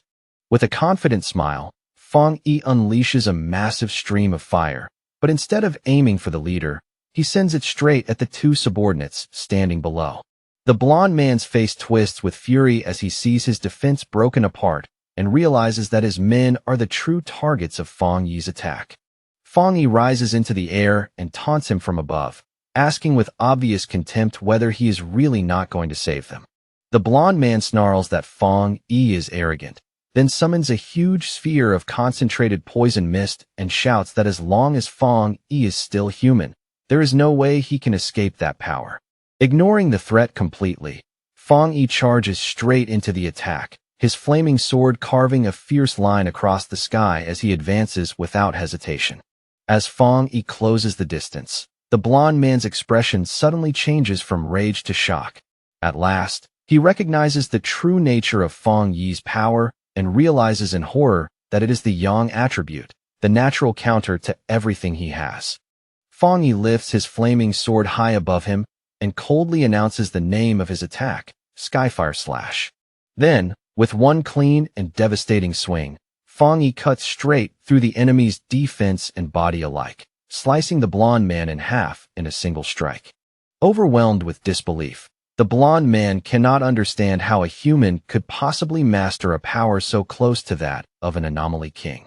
His body begins to fall apart in midair, leaving him broken, confused, and utterly defeated by what he has just witnessed.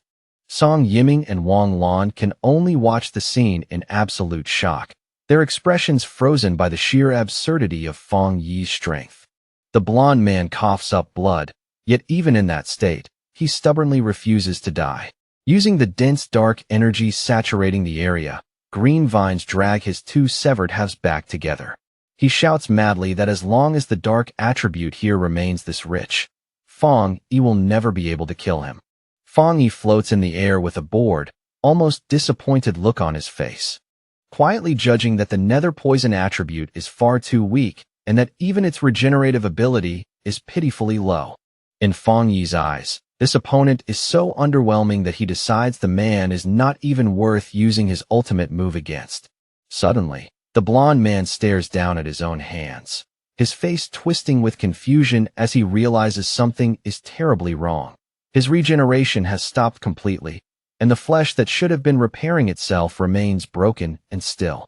He lets out a sharp, desperate scream, his voice cracking with panic as he demands to know why his body is no longer healing, why the power he relied on so completely has suddenly abandoned him.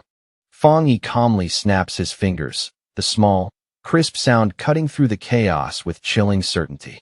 In the next instant, the energy Fang Yi had secretly planted behind the enemy detonates in a violent burst of golden light, erupting like a miniature sun and tearing the man apart so thoroughly that nothing of him remains but destruction and ash. Fang Yi lands lightly on the ground as if the battle cost him nothing at all, then turns and walks away from the blackened remains with an almost cold indifference, his composure making the scene feel even more overwhelming. He raises a hand toward Wang Lan and Song Yiming, and crackling blue lightning immediately coils around their bodies with careful precision, locking onto the green poison-like spots that still lingered across their skin. Fang Yi explains in an even tone that he is stripping away the dark attribute contaminating them, and the two pioneers can only stare at him in astonishment, clearly shaken by both the method and the ease with which he does it. He then reaches over and taps Jialan on the shoulder, purifying her in the same effortless way. Still reeling from everything she just witnessed, she voices her disbelief, stunned that Fang Yi managed to kill a Jinggang realm pioneer so cleanly and with so little struggle. As the dust settles, Fang Yi quietly reviews the fight in his mind. He concludes that the blonde man likely did not enter the Jinggang realm through any normal path, because the man's spiritual power had felt muddy and impure from the start. At the same time, Fang Yi finds it even stranger that the enemy side seemed almost completely unaware that someone like him existed. Jialan admits that she is confused as well, but then recalls an old internal rumor. Years ago, Elder Wu supposedly used his own body to block a bizarre disaster that had been meant to strike Country B, stopping it at a terrible personal cost. The more they think about it, the more possible it seems that the long-standing rivalry between the two nations has never really eased, and that Elder Wu, because of what he once did and what he represented, likely became a marked target long ago in the eyes of Country B. The heavy mood finally loosens a little when Song Yiming suddenly bursts out in excitement, loudly declaring that from now on he is going to hang a portrait of the sealer right beside his bed so he can look at it every day and push himself harder. Wang Lan turns to him with a perfectly straight face and asks whether the Yang attribute has completely scrambled his brain. Fang Yi, however, simply turns away from the group and tells them that although he has removed the dark attribute from their bodies, their current condition is still far too poor for them to enter the true core area of the restricted zone. He tells Jialan to take the others back, or at the very least keep them training only in the outer area. As he speaks, he walks forward alone into the swirling wind and dust without another glance, leaving the team standing behind him in silence.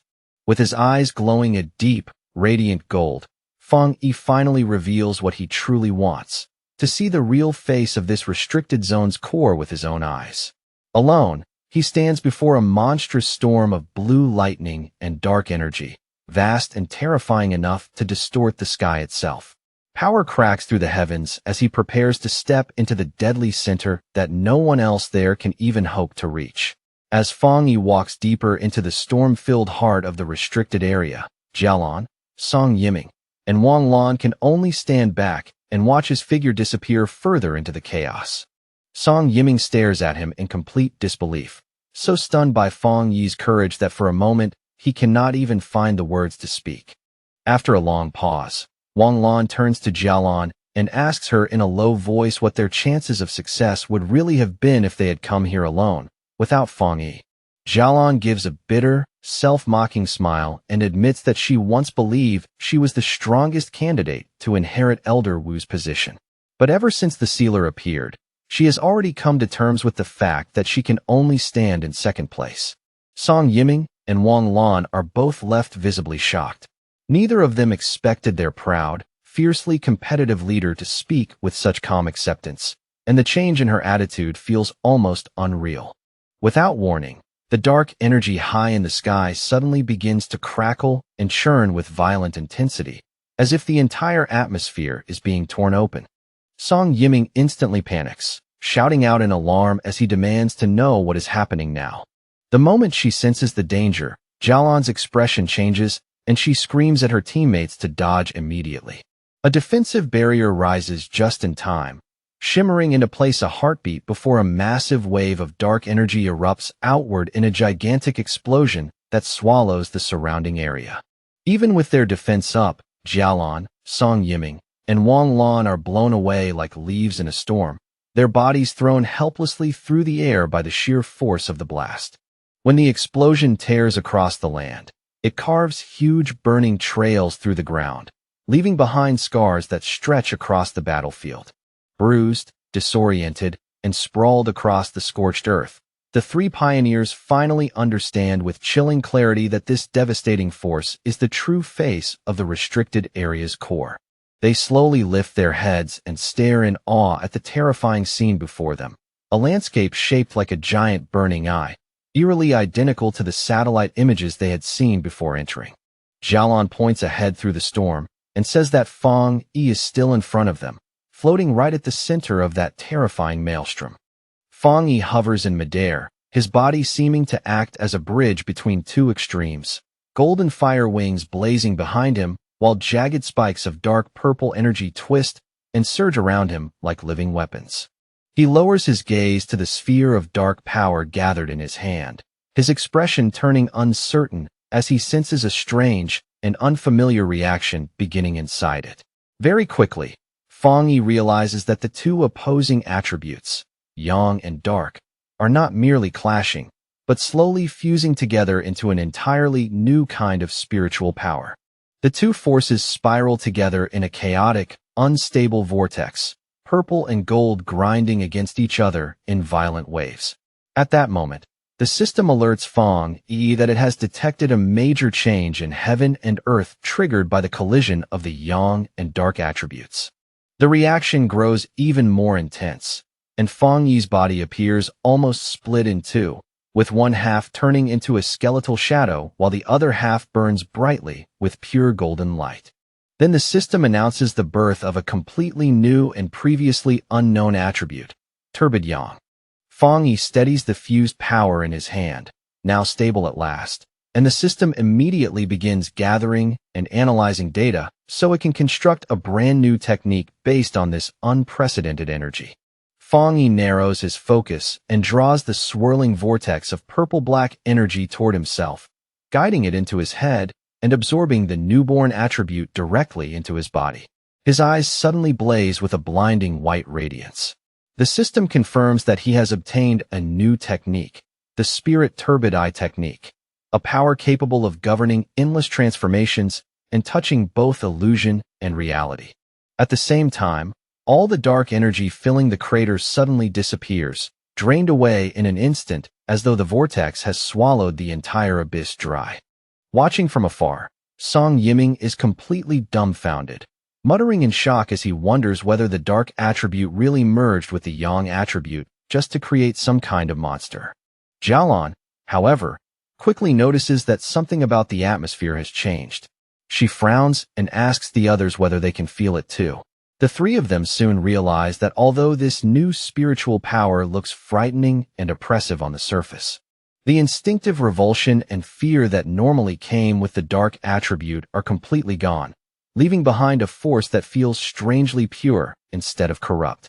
Wang Lan immediately suggests that they should try cultivating with this energy, sensing that even a little of it could bring enormous benefits. Xiaolan agrees at once, and the three pioneers sit down in meditation inside protective spheres, each of them eager to absorb even the smallest trace of this rare, high-level power. Meanwhile, outside the restricted zone, the military observers remain deeply confused. The massive energy readings have suddenly stabilized, yet every signal coming from Country B's intruders has disappeared without a trace. Before long, the soldiers come to the same conclusion. The sealer must have already wiped out the enemy forces inside. Thinking back on all the rumors surrounding Feng Yi's ruthless methods, they decide that Country B's intruders simply met the end they deserved. The soldiers hurry to contact headquarters, relieved that they managed to preserve video evidence of Country B's actions. In the diplomatic conflict that is clearly coming, that footage may become a powerful bargaining chip. Far away, inside the highest military intelligence office of Country B, a group of men in black suits stands in rigid silence, too nervous to breathe loudly. Then a blond man with a mustache slams his fist down hard and demands to know what happened to their strongest pioneer. He roars at his subordinates, his voice echoing through the room as he demands to know how their agent could have simply vanished without a trace, as if an entire person had been erased out of thin air. A man with long, wavy gray hair stands there in complete contrast to the panic around him and calmly suggests that their missing agents are most likely already dead, his tone so steady that it makes the conclusion feel even colder. With a dark, unreadable expression, he admits that their side suffered heavy losses this time and that they were thoroughly outplayed by Xiaogua, a fact that clearly leaves a bitter taste in his mouth. The leader of Country B slams both fists onto the table so hard the room seems to shake, then screams in disbelief over how their strongest force could lose so inexplicably to Xiaogua. Furious, he threatens the gray-haired man on the spot, demanding that he recover every benefit they had hoped to take from Xiaogua, and warns that if they fail again, he will cut off all funding to their organization. The gray-haired man lifts his eyes and stares back with a frighteningly sharp, icy gaze. Without lowering his head in the slightest, he assures the leader that they will repay this grudge in full and make Xiaogua return the debt with interest. Suddenly, a burst of green spiritual energy explodes out from his body, flooding the room with pressure so intense that the nearby guards instinctively recoil in fear. Rising to his feet, he coldly tells the leader that while he is indeed a proud citizen of Country B, he is not some dog to be ordered around like the bodyguards standing nearby. He says plainly that he despises threats and hopes the leader remembers that very well. The leader and his guards can do nothing but stand there, frozen between fear and anger, as the powerful pioneer turns his back on them and walks away without the slightest hesitation.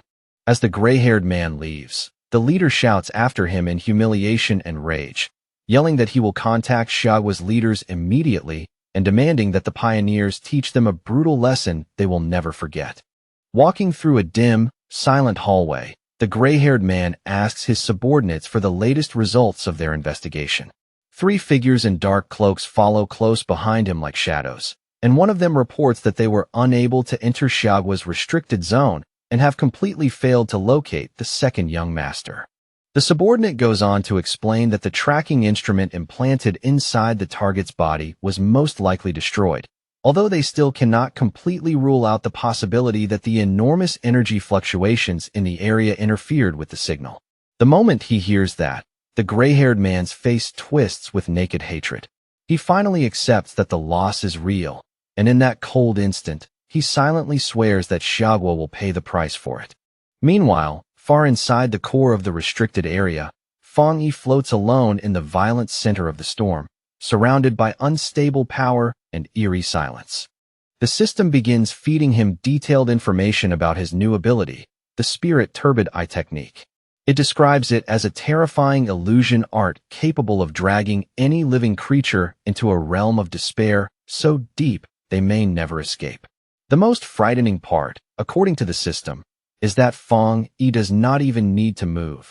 Once the technique is triggered, his enemies can be trapped in endless hallucinations until they die without ever understanding what happened. Fong Yi descends and lands, quietly thinking to himself that a power this convenient almost feels too good to be true, as though it came with a hidden price.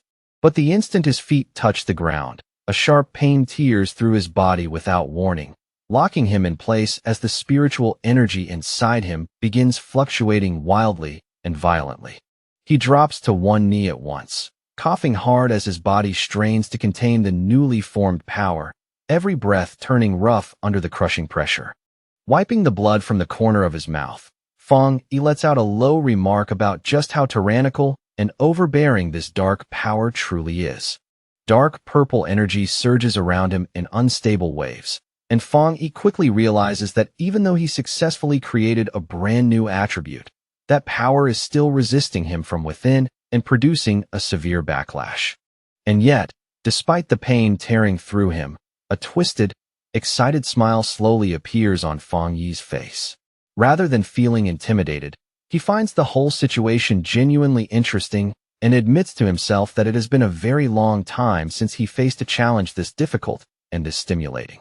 Inside a meeting room belonging to the Country B Pioneer League, the members are in the middle of a tense discussion over their recent failure. One of them says he still finds it almost impossible to believe that their so-called ultimate weapon was crushed by Xiagua, while another questions whether the defeat may have been caused by hidden side effects in the experiment itself.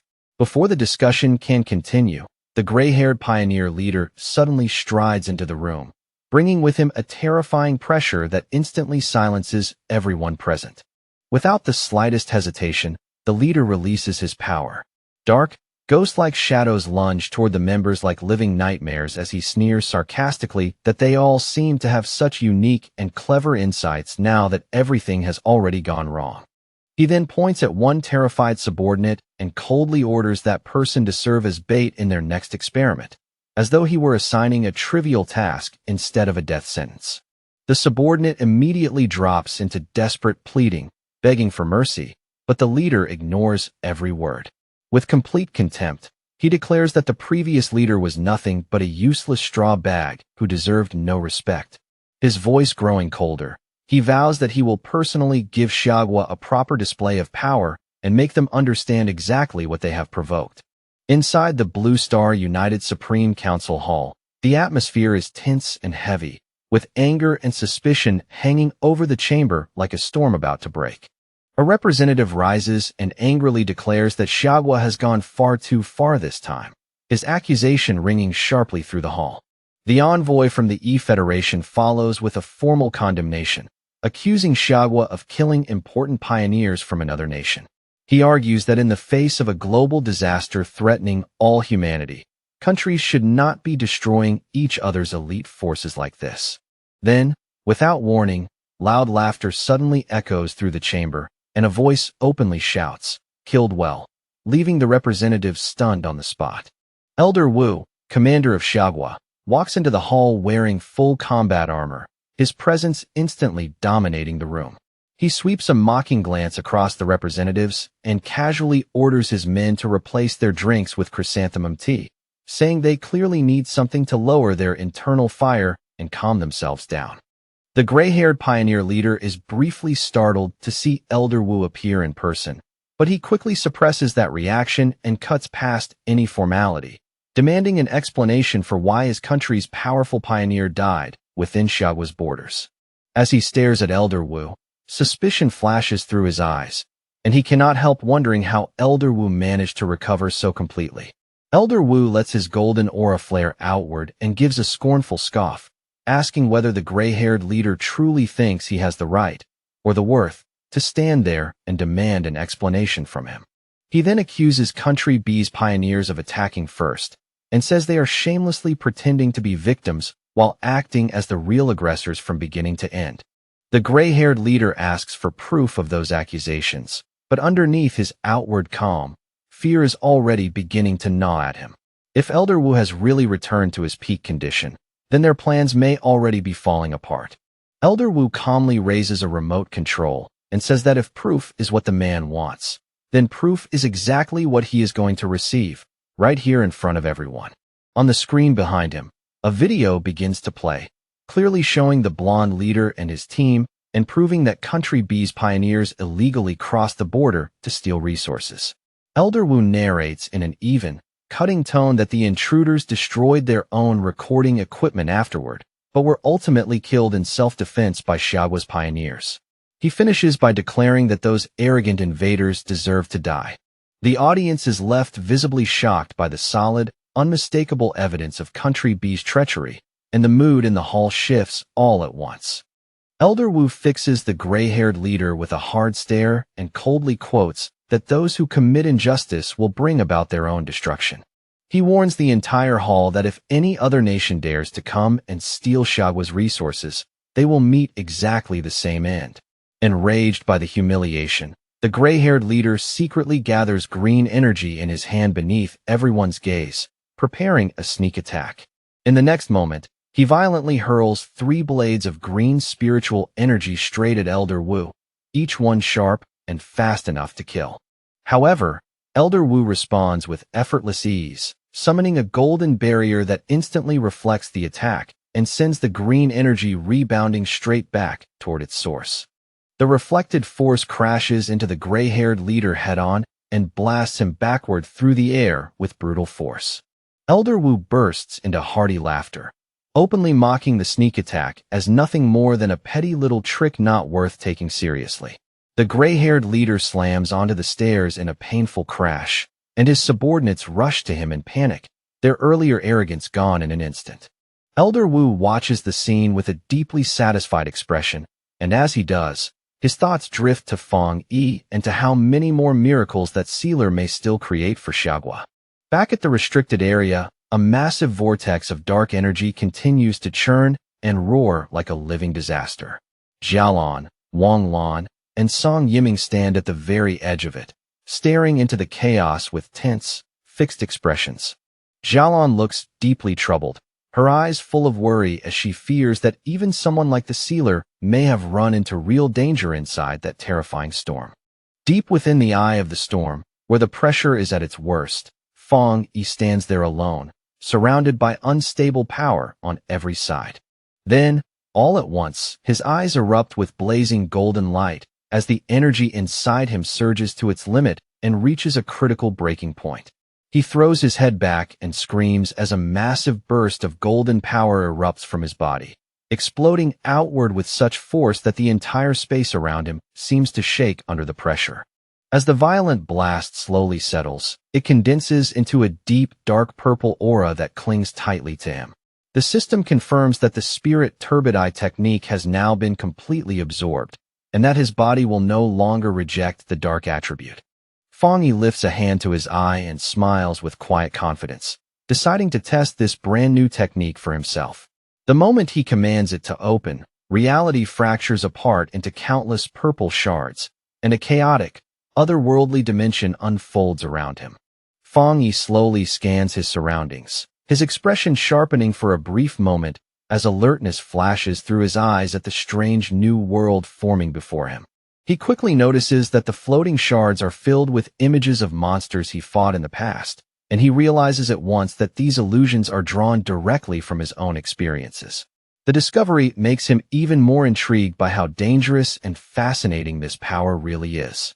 He quietly reflects that those life and death battles, the very ones that forced him to grow stronger step by step, would be nothing less than a fatal hell for almost anyone else who had to endure them. As he walks forward along a path divided between freezing ice and blazing lava, a new thought occurs to him. If he were to combine this new technique with the 3 hellish trials of the Death Brand, the result would be even more terrifying than either power alone. To test that idea, Feng Yi raises his hand and summons spirits of blue energy and fiery orange energy, bringing the 2 different forces into existence before him. The conflicting energies begin to twist around each other almost immediately, swirling faster and faster until they form a violent, unstable vortex crackling with pressure. Then, all of a sudden, the system reports a massive overflow of spiritual power and announces that Fong Yi is on the verge of breaking through into the legendary Jingang realm. Fong Yi stomps down hard, and the ground beneath him instantly shatters apart, splitting under the force of his surging power. A confident smile spreads across his face as he accepts the sudden breakthrough without hesitation, almost as if he has been waiting for a moment like this all along. Without warning, a massive bolt of blue lightning crashes down from above, tearing through the dimension with blinding force. From within that overwhelming light, a gigantic golden armored avatar slowly manifests, towering over everything like a divine executioner born from the tribulation itself. Fong Yi does not retreat for even a second. He launches himself into the air and charges straight toward the enormous figure head-on. His attack collides directly with the golden avatar, and the impact erupts into a blinding explosion that shakes the entire dimension from end to end. Outside, Jialan and Song Yiming both feel the terrifying fluctuation of energy. Jialan's eyes widen in shock as she realizes what is happening and exclaims that Fong Yi is about to break through to the Jingang realm. The clash inside the core bursts outward in a huge explosion of golden light and blue lightning, turning the entire storm zone into a dazzling, violent sea of power. When the blast finally clears, Fong Yi is still floating in the air with crackling energy wrapping around him. He looks calm, almost casually so, but there is a trace of confusion in his expression as he wonders whether that was really all the trial could do. A predatory smile slowly spreads across his face, and his red eye gives off an eerie glow. Realizing the trial may not be enough to stop him, he decides that now it is his turn to strike back. The golden avatar slams down with crushing force, but Fong Yi refuses to yield. He stands his ground, raises a barrier in front of himself, and releases his limitless dark world at full force. With a determined shout that echoes through the shattered space, he unleashes his divine thunder-tempering technique and drives his power upward. Channeling that immense force through his body, Fong Yi launches a fierce counterattack and fires a massive blast of blue lightning straight at the golden avatar. The lightning hits with terrifying accuracy, triggering a gigantic explosion that tears through the dimension and sends violent cracks racing across the surrounding space. The system confirms that the breakthrough is fully underway as Fong Yi absorbs a torrent of golden and purple lightning into himself. In that moment, he successfully steps into the first level of the Jingang realm. Wrapped in a golden aura, Fong Yi slowly descends from the sky, pleasantly surprised that he managed to break through to the Jingang realm right here in this place.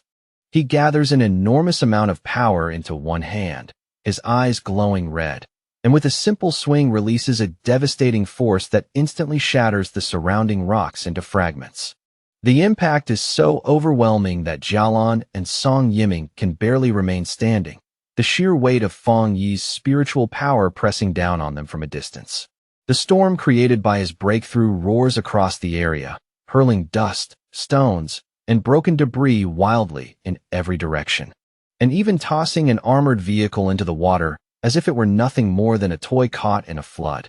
An observer monitoring the situation stares at the readings in disbelief as the energy data instantly shoots past the maximum measurable limit, making him suspect that a major breakthrough has just occurred. Watching the golden glow burning at the horizon, the team finally understands that the sealer has truly succeeded in advancing into the Jingang realm. Jialan stands at the edge of the massive crater and notes in shock that the spiritual energy inside the restricted area has been almost completely drained. Fong Yi absorbed nearly all of it, leaving behind only a tiny remainder. Wang Lan, visibly stunned, says that Fong Yi is like a bottomless pit when it comes to absorbing energy, but he also admits that it is still far better for the sealer to take that power than for the enemies from Country B to steal it. The three pioneers then move together and land near the center of the phenomenon, heading in to meet Fong Yi in person. But the moment they get closer, Song Yiming is completely shaken by the terrifying presence he suddenly feels pressing down on him. From within the blinding light, Fong Yi walks toward them step by step, releasing an aura so heavy and overwhelming that it feels as though an entire mountain is crashing down onto their shoulders. Even under that suffocating pressure, Wang Lan still cheerfully pulls out his phone and snaps a photo, already deciding to use it as wallpaper to bless his own future breakthrough. Beside him, Song Yiming breaks into a nervous sweat, wondering just how monstrously powerful Fong Yi has become now. Fong Yi emerges from the golden light, looking perfectly calm and composed. He casually greets the group as though he had not just triggered a massive energy storm that turned the whole area upside down. Xiaolan looks at him with deep admiration and quietly thinks that if he was once like a sharp sword, then now he has become something greater, a divine sword radiating terrifying and majestic power. The group can only marvel at what they are seeing, reflecting on how difficult it is for any pioneer to cross that half-step gap into the Jingang realm. Yet Fong Yi managed to become this powerful in such a short span of time. Xiaolan smiles faintly to herself, thinking that Fong Yi has given her an enormous surprise, and that his existence is nothing less than a true blessing for Xiagua. As she watches his back, she begins to picture a future in which he shines brilliantly at the highest level, believing that before long, he will stand shoulder to shoulder with her teacher, Elder Wu, or perhaps even surpass him entirely. Meanwhile, news of the event explodes across the internet. Reports rapidly confirm that the sealer has broken through yet again in Xiagua's western region. Comments pour in non-stop as people realize that an S-level restricted area was practically sucked dry by him alone. Citizens celebrate wildly at the thought of their nation gaining another Jingang realm expert and flood the discussion with praise for their hero. In a dark room far away, however, a hand slowly reaches out and touches a screen displaying the crater, while a voice mutters with heavy hatred and curses the name of the sealer through clenched teeth. The gray-haired pioneer leader warns the other shadowed figures around him that if Fong Yi is allowed to keep growing like this, Xiagua will fully unite and all of their plans will be destroyed. His voice turns colder as he declares that the time has finally come for them to make their move. He recalls with anger how the sealer ruined their operation in Tai Tai City and allowed that place to escape destruction, then vows that this time, none of their targets will be allowed to escape alive. A woman with long, sharp nails steps forward and reveals 2 photos of Fong Yi. She explains that her followers hacked into the Pioneer mobile database and uncovered these images in order to trace his true identity. The gray-haired pioneer leader takes the tablet with a wicked grin and tells her that he does not care what methods they use, as long as they succeed in the end. Clearly pleased by their cooperation, he says he is looking forward to finally exposing the sealer's true face. At 3 in the morning, while the city is still half asleep and wrapped in silence, a massive red beam of light suddenly tears down from the sky and crashes into the top of a high-rise building, lighting up the darkness like a warning flare. On the rooftop, Zhang Lu slowly finishes his cultivation, his body surrounded by a swirling red fire aura that rolls around him in waves. Feeling the power settling inside him, he looks deeply satisfied with the results of his hard work. He bursts into triumphant laughter, unable to hide his excitement as he celebrates breaking through to the 2-star spirit creation realm, clearly thrilled by his latest advancement. Overflowing with confidence, Zhang Lu quickly strikes a pose for a selfie, eager to see how people online are reacting and how many of them are already worshipping the huge phenomenon he just caused. But just as he is about to enjoy the attention, one particular notification suddenly catches his eye and pulls all of his focus away. He opens it and reads a news report about the sealer breaking through inside a restricted area, along with the huge commotion and heated discussion it has already stirred up across the internet. The moment he reads it, Zhang Lu blushes with amazement and disbelief, realizing that Fong Yi has grown stronger once again and widened the gap yet another step. Fired up by the news, he punches the air with renewed determination, telling himself that if a genius like the sealer is still pushing forward that hard, then he has no right to be satisfied with such a small breakthrough. Staring at Fong Yi's image on the screen, Zhang Lu feels a powerful surge of motivation and convinces himself that he is strong enough to follow in Fong Yi's footsteps one day. The next morning, Zhang Lu walks through the streets of Tai Tai City with obvious excitement written all over his face. Shouting loudly that he has finally returned, as if announcing his comeback to the whole city at once.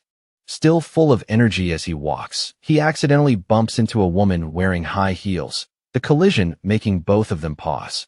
Instead of apologizing, Zhang turns around with an irritated look and aggressively asks her whether her mother never taught her the basic manners to say sorry after bumping into someone. The woman remains deceptively calm. With measured grace, she adjusts her sunglasses and offers him a polite apology, her tone so smooth that it almost makes Zhang look unreasonable. But hidden behind those dark lenses, a complex purple pattern quietly lights up in her eye. In the next instant, a strange wave of psychic force washes over Zhang before he even realizes what is happening. Before he can react at all, the hypnosis technique takes hold completely. His eyes dim and begin glowing with a dull purple light as his will is swallowed up, and he falls entirely under her control. A sinister smile curls across the woman's lips. Looking at the dazed Zhang, she calmly orders him to follow her and tells him that someone has been waiting to see him. Now stripped of his own will, Zhang asks in a blank, obedient voice where they are going, but his feet keep moving after her without the slightest resistance. As she adjusts the brim of her hat, she quietly whispers the name of the organization she serves, the Heaven's Choice Cult. In her mind, she pictures their base, a dark, ominous cathedral that radiates cold authority, a place she reveres with absolute devotion as sacred holy ground. Her expression slowly turns serious, the earlier calm now replaced by a sense of purpose and cold resolve. As she leads her captive through a narrow, shadowy alley, cloaked figures leap silently across the rooftops above them, escorting the pair from the darkness. Inwardly, she reminds herself of her mission, to infiltrate Tai City successfully and not disappoint the leader she reverently calls father. The woman silently vows that Feng Yi's home ground will become their next territory, declaring with full conviction that the Heaven's Choice Cult will soon spread its light across the entire nation. Zhang wakes up in a dark and terrifying place, only to learn that he has been taken to the repentance room inside the Tai City headquarters of the Heaven's Choice Cult. He screams in agony as the torture continues, his voice cracking while he desperately shouts that he truly does not know the person they keep asking him about. Then he realizes in horror that he cannot even control his own mouth. Remembering the moment on the street, he understands that he was hypnotized and has already been brainwashed.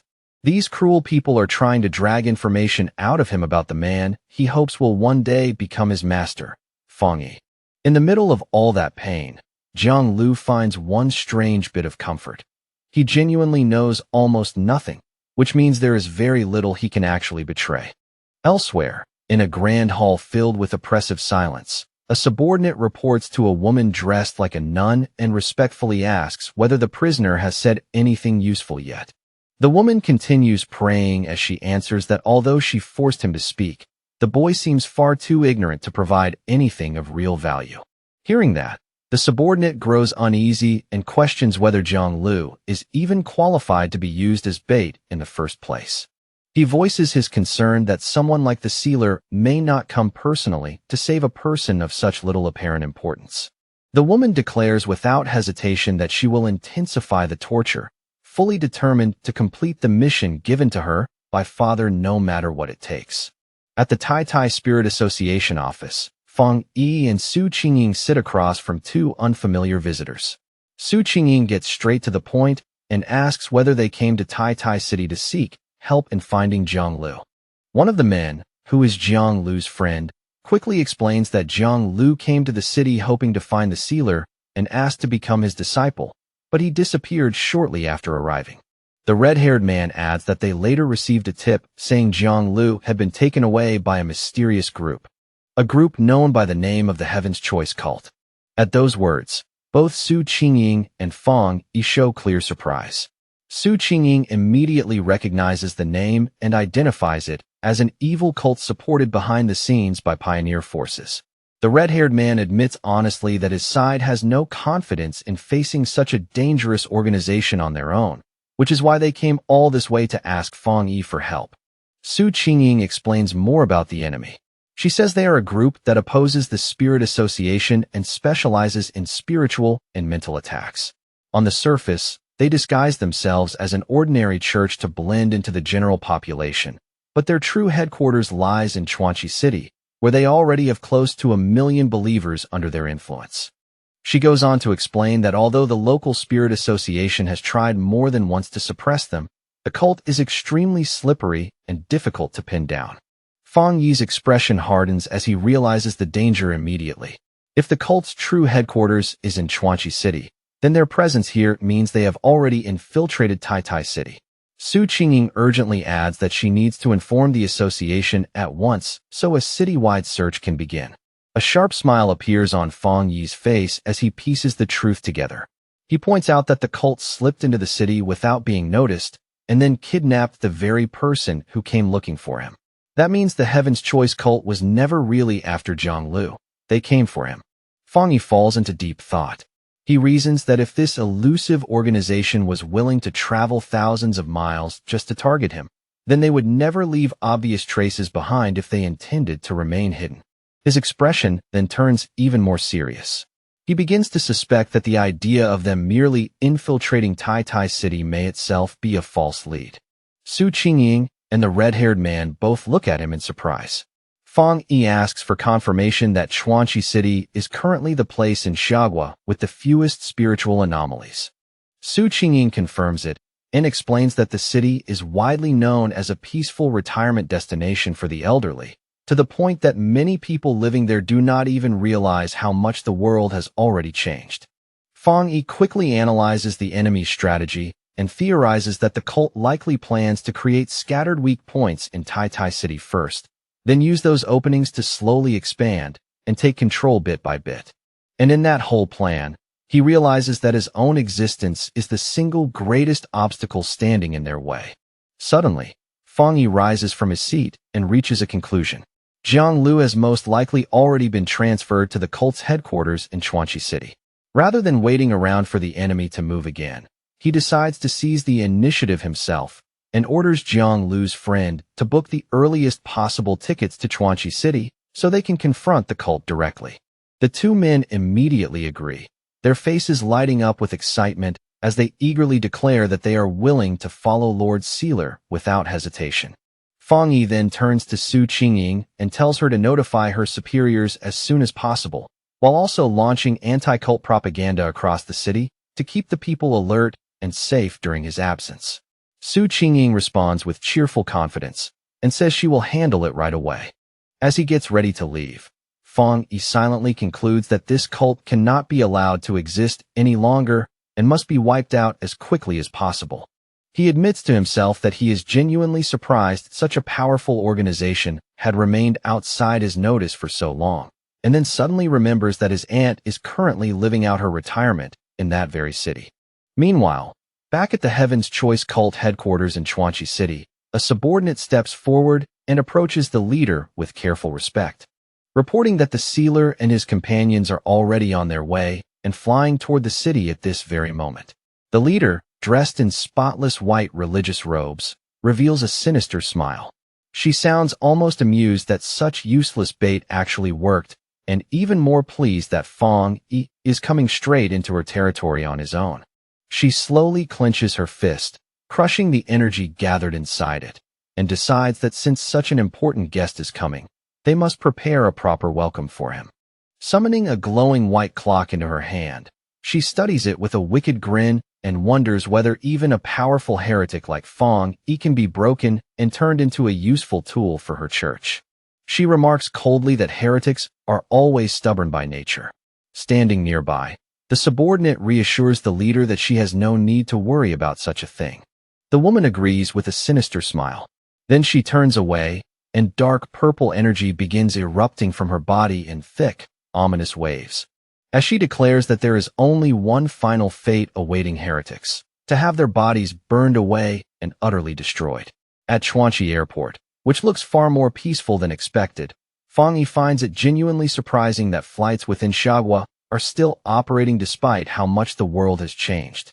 As they move through the terminal, one of his companions explains that flights have become increasingly rare these days, and that if the Spirit Association had not stepped in to help secure tickets, they probably would never have made it there in time. Later, After reaching a quiet wooded area, Jiang Lu's friend asks Lord Sealer where they should head next. Fang Yi calmly tells them that there is no need to go anywhere at all.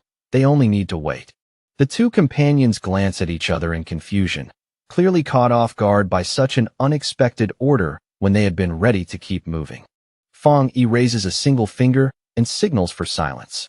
His gaze sharpens as he tells the others to listen carefully, because he has already sensed the enemy's presence nearby. He calmly announces that their hosts have arrived.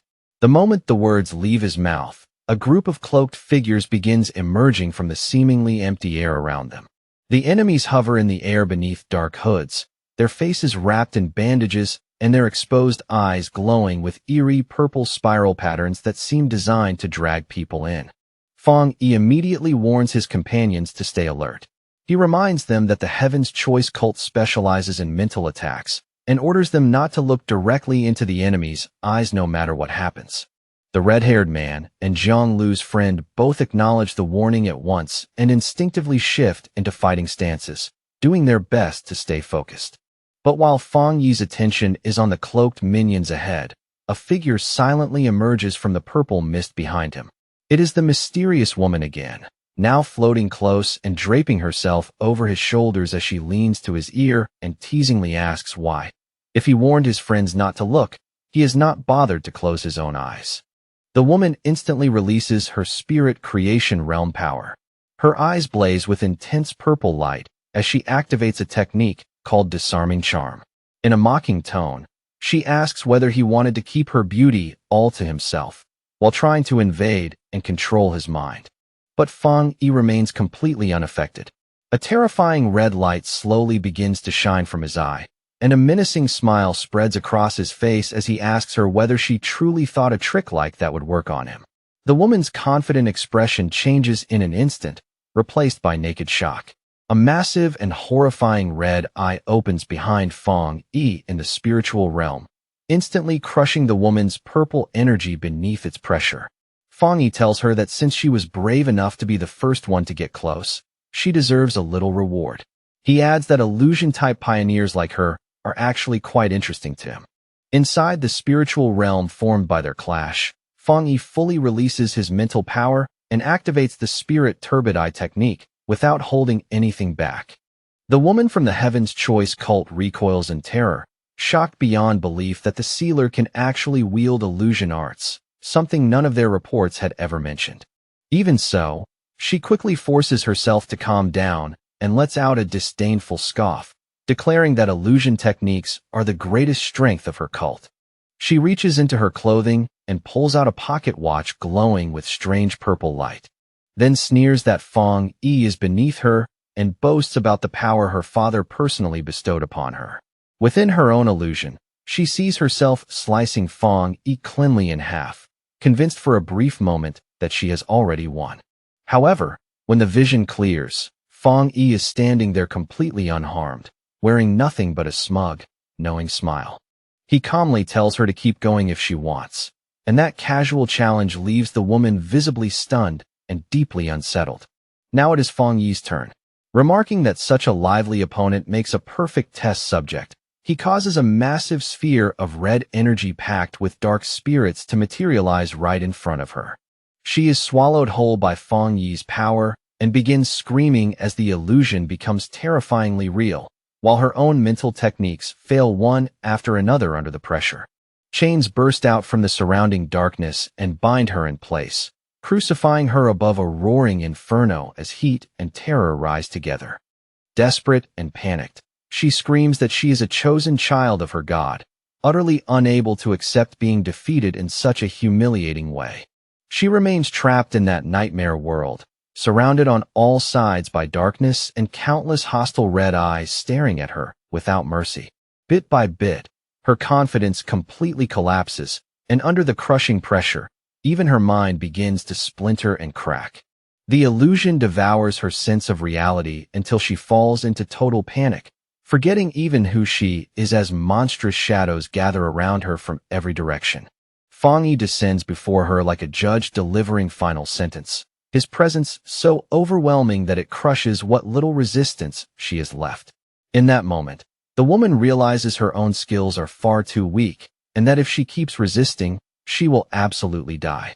With his red eye shining ominously, Fong Yi coldly demands that she tell him everything she knows about the Heaven's Choice cult's ultimate objective. And trembling uncontrollably, the woman reveals that father said the sealer must be removed before their grand plan can be completed. Fong Yi presses further, demanding details about the plan itself and the whereabouts of father, as well as Jiang Lu. Barely able to force the words out, she stammers that they are at the altar, but before she can continue, terror suddenly twists across her face. A restriction buried deep within her mind has been triggered at that very instant. Before she can say another word, a lethal force erupts from within her and kills her on the spot, cutting off everything she was about to reveal. Her body goes limp and collapses lifelessly in front of Fong Yi, all signs of struggle ending at once. Back in reality, the illusion rapidly falls apart and fades away. Fong Yi looks down at the corpse and immediately realizes that she activated a forbidden restriction left by father. From that, he deduces that any follower who tries to reveal truly sensitive information is executed from within. The forest grows quiet again. Fong Yi walks forward through the aftermath of the battle, where his companions lie defeated on the ground around him. Feeling a hidden gaze resting on him, Fong Yi calmly calls out toward the darkness and asks the unseen observer whether they were the one who just silenced their own subordinate. The cult's minions burst from the shadows one after another, their movements sharp and aggressive as eerie purple energy coils around strange clock-like devices in their hands, casting a sinister glow through the air. They shout furiously that they will seize Fong Yi and use his capture to make their cult's name thunder across the land. In the next breath, they close in from every side, threatening to slaughter his companions on the spot if he dares resist or refuses to surrender.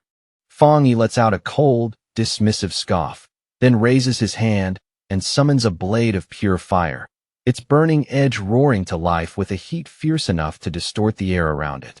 Just as he gets ready to strike, the strange glow in his eye sharpens, calmly sweeping across every enemy in front of him as he studies them with frightening precision.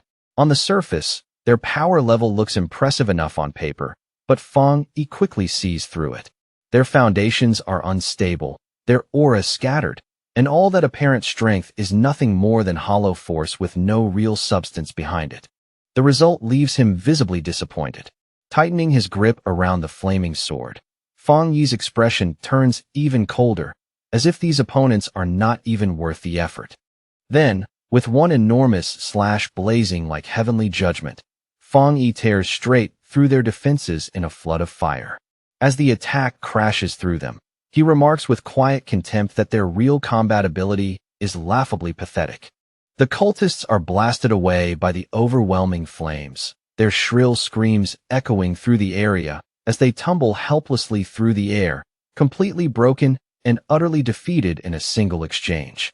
Fong Yi steps over one of the fallen cultists and looks down at him, his terrifying red eye still glowing, fixed on the man with a pressure so intense it feels heavier than the fire itself.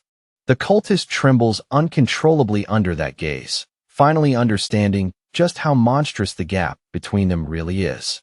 Any trace of earlier arrogance vanishes, replaced by raw, instinctive fear.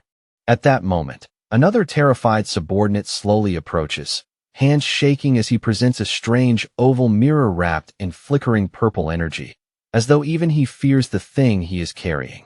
Fong Yi turns his eyes toward it with a hint of curiosity. The instant he focuses, he senses a presence hidden within, and soon a dark silhouette begins to emerge from the mirror's murky glow. A voice then drifts out from inside the mirror and addresses the sealer directly, speaking in a composed tone as it claims that this whole matter is simply a misunderstanding. The voice goes on to insist that the heavenly chosen cult exists for one noble purpose alone, to save humanity. It even proudly boasts that they have already resolved 3 spiritual anomalies within Chuanchi City, as if presenting undeniable proof of their righteousness.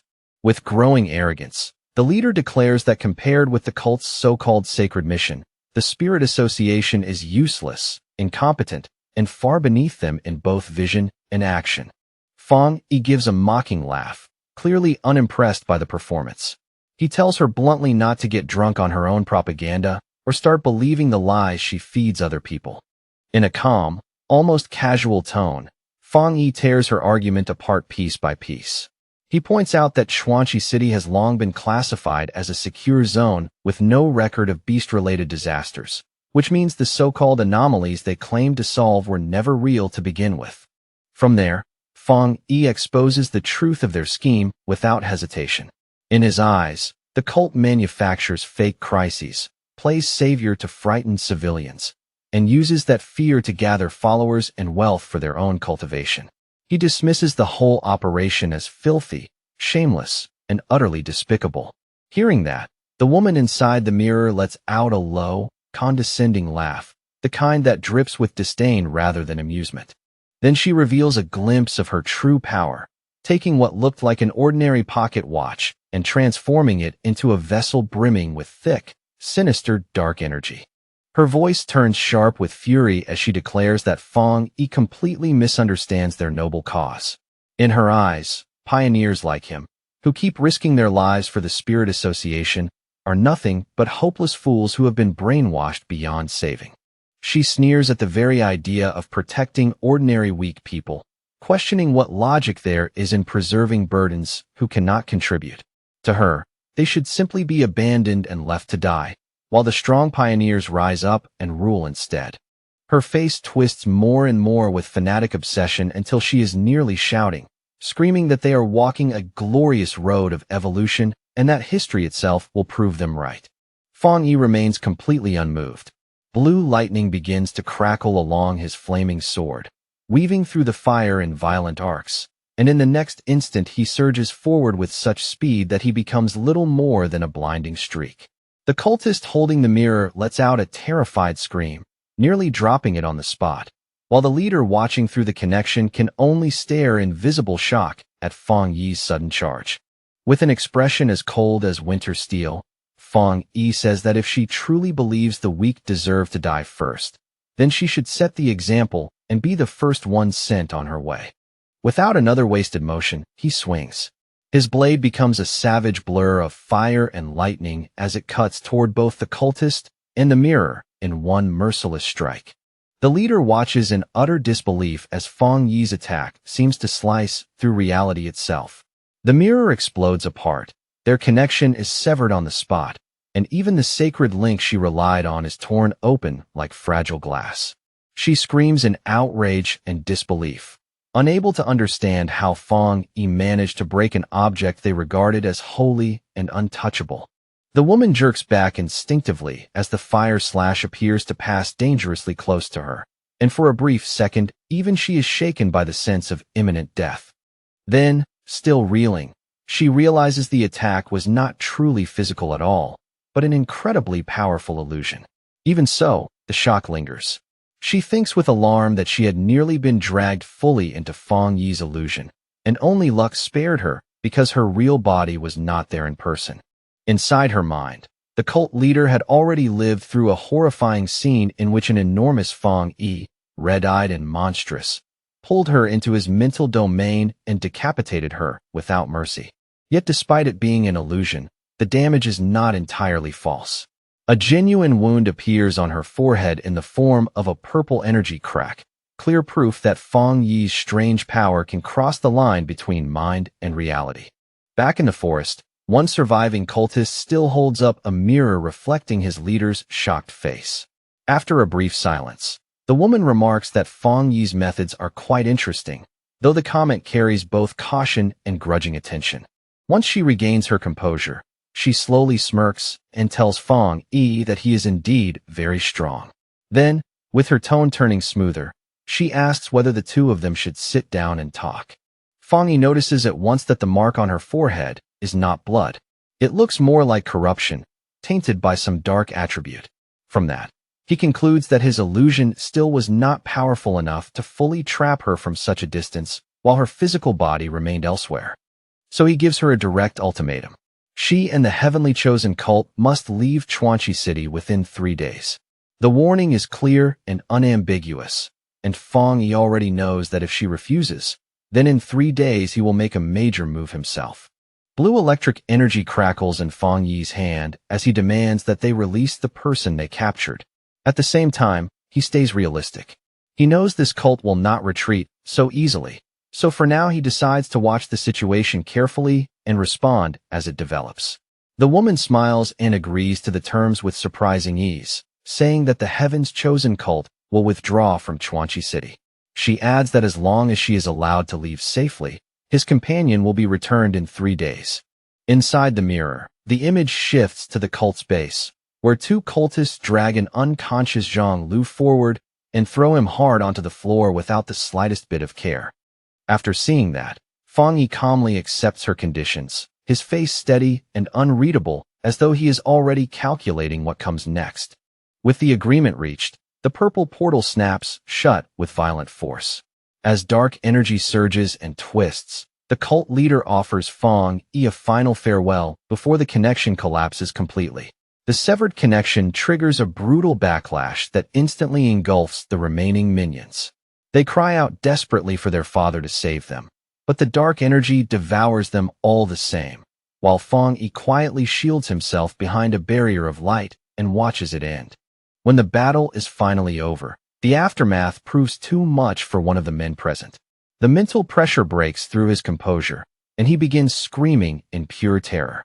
Fang Yi then shifts his attention toward Jiang Lu's friends, who are still rattled and frozen by everything they have just witnessed. To snap one of them out of his panic, Fang Yi steps over and slaps the man clean across the face, jolting him awake from his stunned, half-broken state. Keeping his voice calm and steady, Fang Yi explains the situation to them. He assures them that Jiang Lu is not the cult's main target, which means there is a strong chance he will be returned safely in 3 days. He tells them to come with him to the Chuanchi City Spirit Association and wait there for now. Then, with both hands tucked casually into his pockets, Fang Yi turns and prepares to leave the scene behind. As the 3 of them walk away, exhausted, shaken, and still trying to process the nightmarish encounter, Fang Yi glances at his phone. After a brief thought, he decides it is safer to wait until everything is truly settled before contacting his aunt in the city. Not long after, they arrive at the towering Chuanchi City Spirit Association building, its imposing structure rising before them like a final refuge after the chaos they have just survived. Inside a tense conference room, Fang Yi meets face-to-face with the local officials of the Spirit Association. The branch leader, already contacted by Su Qingying, immediately offers full cooperation, but Fang Yi calmly refuses any direct combat support, stating with firm confidence that he alone is enough to deal with the so-called father. Even so, he lifts a hand toward Jiang Lu's friends and makes one practical request. Since they are independent pioneers caught up in this mess, he asks the association to keep them safe and look after them for the time being. The branch leader agrees without hesitation, almost too quickly, relieved to be useful in some way. But before the room can settle, the door suddenly slams open and a staff member rushes in breathlessly, shouting for his boss to check the Pioneer Forum at once. The staff member hurries straight toward Fang Yi in visible panic, his face pale and his voice shaking as he bows and apologizes over and over, desperately begging the sealer not to take what he is about to see too personally. He explains in a rush that people online are deliberately stirring up hostility against Fang Yi, fanning negative emotions and pushing the crowd to turn on him. Fang Yi does not react much on the surface. He simply extends his hand and asks to see the phone for himself.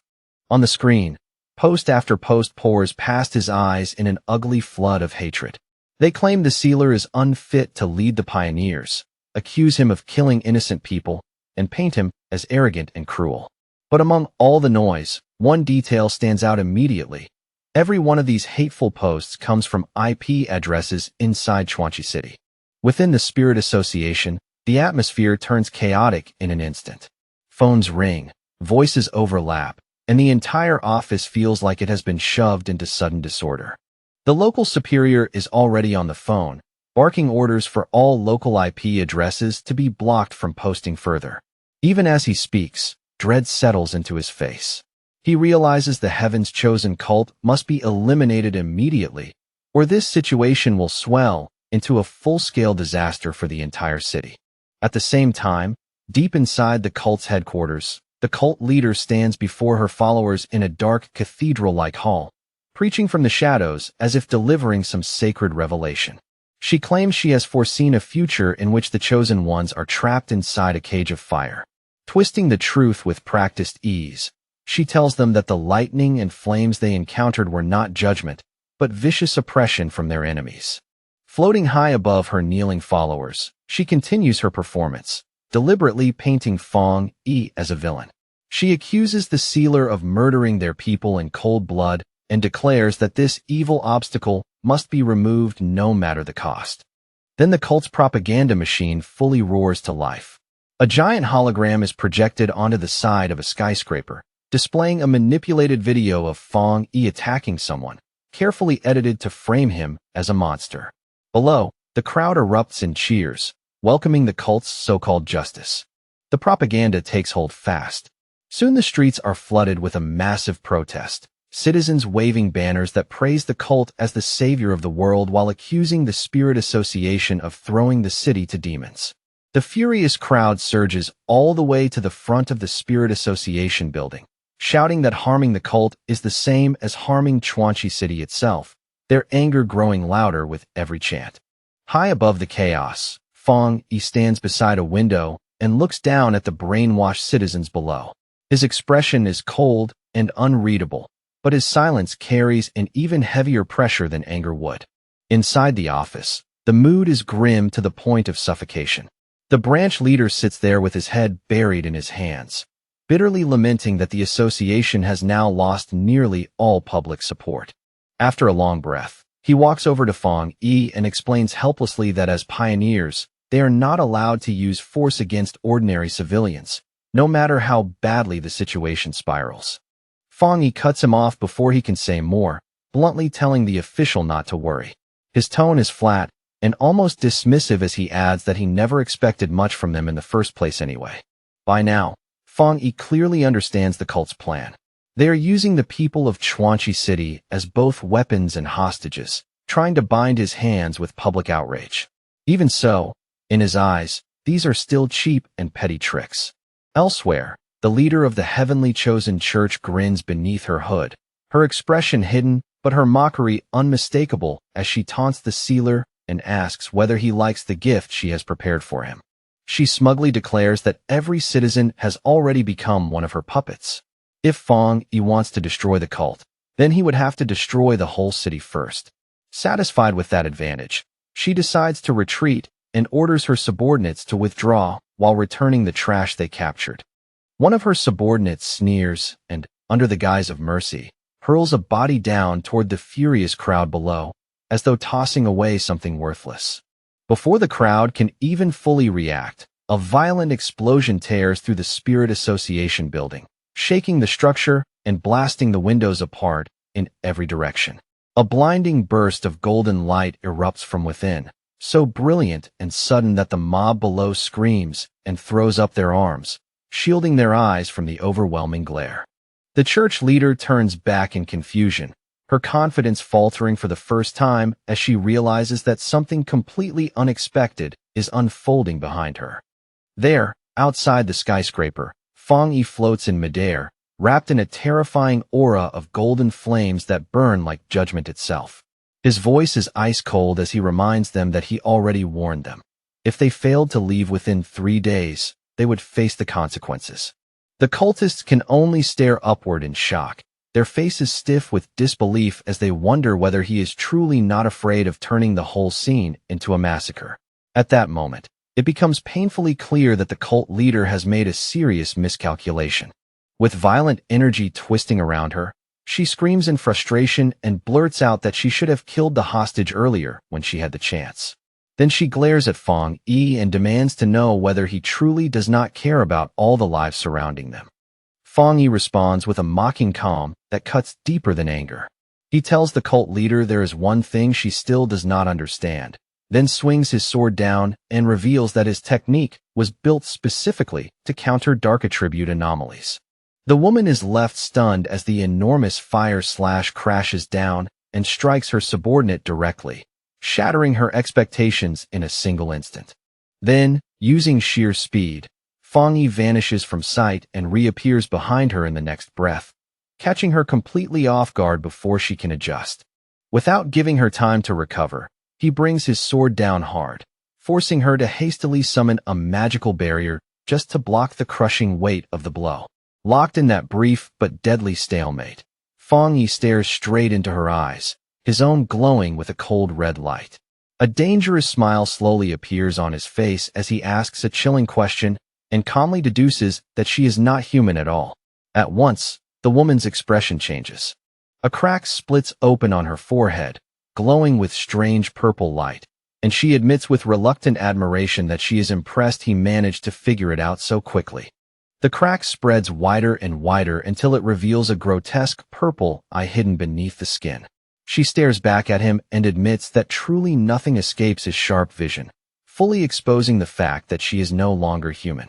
The monster within her calmly admits that it has been a very long time since it last encountered a situation like this, as if Fong Yi has finally forced it into genuine seriousness. Then the creature inside the cult leader's body digs its fingers into its own face and tears at the skin, exposing a monstrous form underneath, layered with multiple eyes and a horror that no human body should contain. Standing opposite that horrifying sight, Fong Yi remains perfectly still. His expression stays calm, steady, and utterly fearless, as though even this twisted revelation fails to shake him. In the next moment, the enemy explodes outward into a gigantic mass of jagged purple shadow. At the same time, a system notification appears before Fong Yi, warning him that dark intelligence has been detected. The system immediately explains that this thing is a self-aware subattribute known as grafting, a dangerous existence with intelligence of its own. It has no true physical body. Instead, it survives by stealing hosts and grafting itself onto different pioneers, feeding on them and growing stronger each time. In that way, it had taken over the leader of the heavenly chosen church and turned her into its vessel. A brief flashback flickers past, showing the destruction of the heavenly chosen church headquarters, the entire building collapsing into flames and ruin under the weight of the chaos it created. Back in the present, the giant shadow monster looms above Fong Yi like a living nightmare. It tells him that his body is perfect, rich with powerful spiritual energy, and demands with greedy hunger that he hand it over. The monster then calls out to its remaining followers, declaring coldly that the time has come for them to finally be used. At once, the cultists let out agonized screams as their life force is violently torn from them. Purple streams of energy burst from their mouths and eyes, ripped free in a brutal display that leaves no room for mercy. That stolen energy whirls through the air and rushes toward the monster, gathering above it and condensing into a massive sphere of dark power, dense and ominous enough to make the air itself feel heavy. Once the sphere is complete, the monster unleashes all of that gathered power in one devastating beam, firing it straight at Fong Yi with overwhelming force. Fong Yi does not step back even once. Facing the incoming destruction head-on, he raises his sword already coated in blazing fiery energy and swings without the slightest hesitation. The blade tears cleanly through the darkness with unstoppable force, slicing the massive sphere in half in a single stroke and severing one of the monster's enormous arms, as if the thing were far less solid than it wanted to appear. The creature stares blankly at its severed limb in stunned disbelief, as though it can barely process what just happened. Then, with a twisted voice full of shock, it mutters that the pain is far worse and far sharper than it expected. Flaming sword still burning in his hand, Fong Yi walks steadily toward the wounded monster without the slightest hesitation. His voice is calm but absolute as he says this level of damage is still not enough, and that he intends to clean this creature up completely. As he closes the distance, Fong Yi quickly pieces together the nature of this dark intelligence. It has been hiding a deeper trick all along, disguising itself as a human and slowly building an entire faction around that stolen identity. Fong Yi raises one hand slightly, his gaze sharpening as he reassesses the danger. He notes to himself that killing this thing may prove even more troublesome than taking down the previous anomaly king. Then, without warning, a gigantic claw formed from crackling blue electrical energy descends from the sky, ripping through the air with terrifying speed and pressure. From a nearby building, the branch leader and another pioneer watch the scene in horror. The truth hits them all at once. This dark attribute has developed genuine intelligence and can even graft itself onto pioneers. Realizing how serious that is, they decide headquarters must be warned immediately.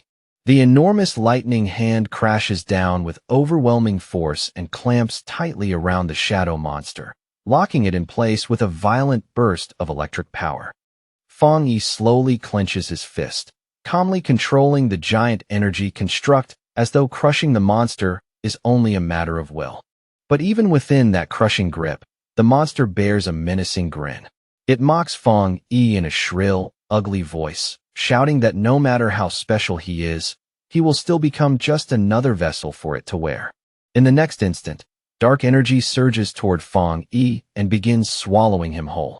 The monster's voice drips with sick amusement as it tells him not to worry, promising that it will take very good care of his body. A colossal sphere of darkness suddenly erupts over the city, expanding like a nightmare in the sky, while at its center a bright golden light still burns stubbornly. Through it all, wild and maniacal laughter echoes outward. Inside that raging storm, Fong Yi actually smiles. Rather than panic, he calmly admits that this dark intelligence is indeed quite powerful, far more interesting than the usual enemy. As the darkness presses in and tries to swallow him completely, Fong Yi can feel its suppression bearing down on him from all sides. Even though his yang attribute naturally counters it, he still acknowledges that this creature's ability to restrain him is genuinely impressive. Then Fong Yi's expression turns terrifyingly still. In the shadowy storm, his red eye begins to glow with ominous intensity as he tells the monster there is one thing it still does not know about him.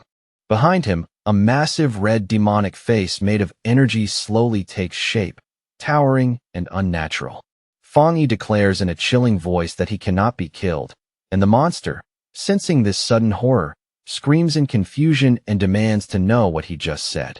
The purple sphere of energy starts to churn violently, its balance suddenly collapsing as the situation reverses and the advantage begins slipping away from the monster's hands. Outside, panic spreads through the onlookers. The red-haired man shouts in disbelief, asking whether the sealer has really been swallowed. Beside him, Jiang Lu's friend clutches the injured Jiang Lu and stares upward in terror, while the woman forces herself to stay hopeful, insisting Fong Yi can survive even as she admits this dark intelligence is unlike any enemy they have ever faced. The branch leader raises his voice and cuts through the panic, shouting that they have no choice but to believe in Fong Yi. In the middle of that confusion, Jiang Lu finally wakes groggily and asks in a dazed voice what is going on. His first clear thought is pure fear. Looking around in alarm, he blurts out the question he dreads most, asking whether his master has already lost. But inside that chaotic purple dimension, Fong Yi is not dead, nor even cornered. He is alive and perfectly composed, walking calmly through the violent storm as if it cannot truly touch him. He glances around the distorted surroundings and quickly realizes where he is. He has not simply been swallowed by darkness. He is now inside the dark intelligence's body itself. A system window appears before him, confirming that his plan has worked exactly as intended. His death count rises to 1 and activates his death brand. Because he deliberately allowed himself to be devoured, the system applies a debuff to the enemy, weakening the dark intelligence's abilities by 20%. Fong Yi studies his own hand with a faint frown of confusion. Even though he is clearly inside a spiritual space, he realizes he is not existing here as a spirit body, which makes the situation even stranger. Then his glowing red eye catches something below, and his attention shifts sharply downward toward a faint cluster of movement in the dark. There, suspended in the blackness around him, Fong Yi finds himself surrounded by glowing blue ghostly figures drifting silently through the void like abandoned souls. Fong Yi steps toward one of the figures, his expression tightening as he recognizes the silhouette and begins to understand what he is looking at.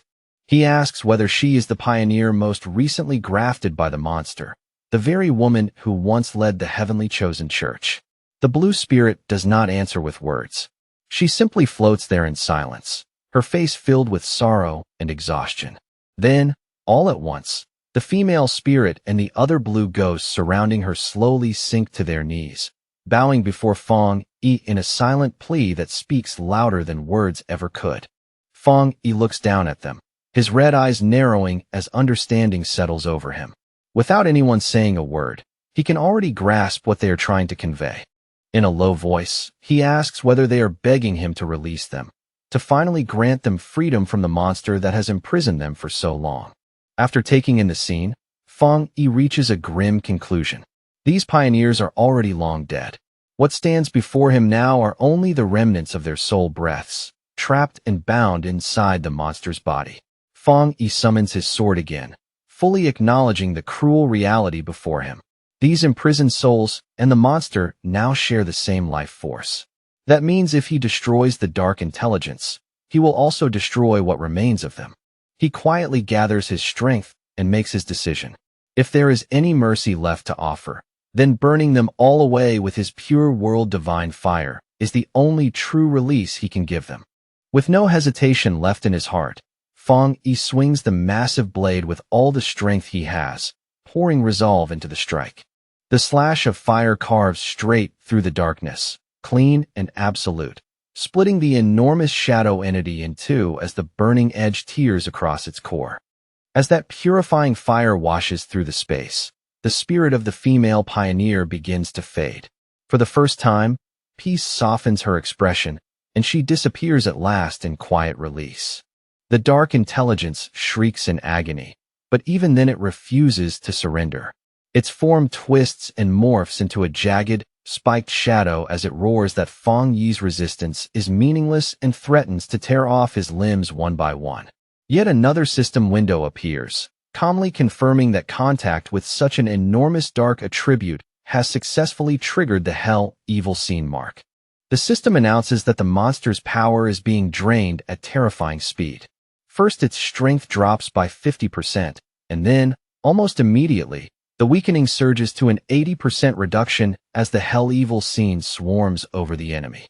Unable to maintain its previous shape, the monster collapses into a chaotic sphere packed with writhing red eyes, its once threatening form breaking down into something unstable and desperate. The system declares that the weakening has now reached a critical 99%. Reduced to almost nothing, the entity can only quiver helplessly beneath Fong Yi's cold, glowing gaze. Fong Yi reaches out his hand toward the ruined creature and gives a cold, commanding order, telling the monster to surrender its power. The dark intelligence can only stare back in total shock and fear, finally realizing that this battle is over and that it has been completely defeated. With one final command to break, Fong Yi unleashes a tremendous explosion of light that rips through the darkness and tears the dimension apart, while the monster screams in despair as everything collapses around it. The entire dark dimension shatters, and the collapse erupts outward into a massive fiery explosion above the city, lighting the sky like the end of a nightmare. Down on the ground, the branch leader and Zhang Lu brace themselves against the violent shockwave, shielding their bodies as they stare upward and wonder whether Fong Yi has finally destroyed the dark intelligence. Zhang Lu keeps his eyes fixed on the sky, stunned speechless by what he is witnessing.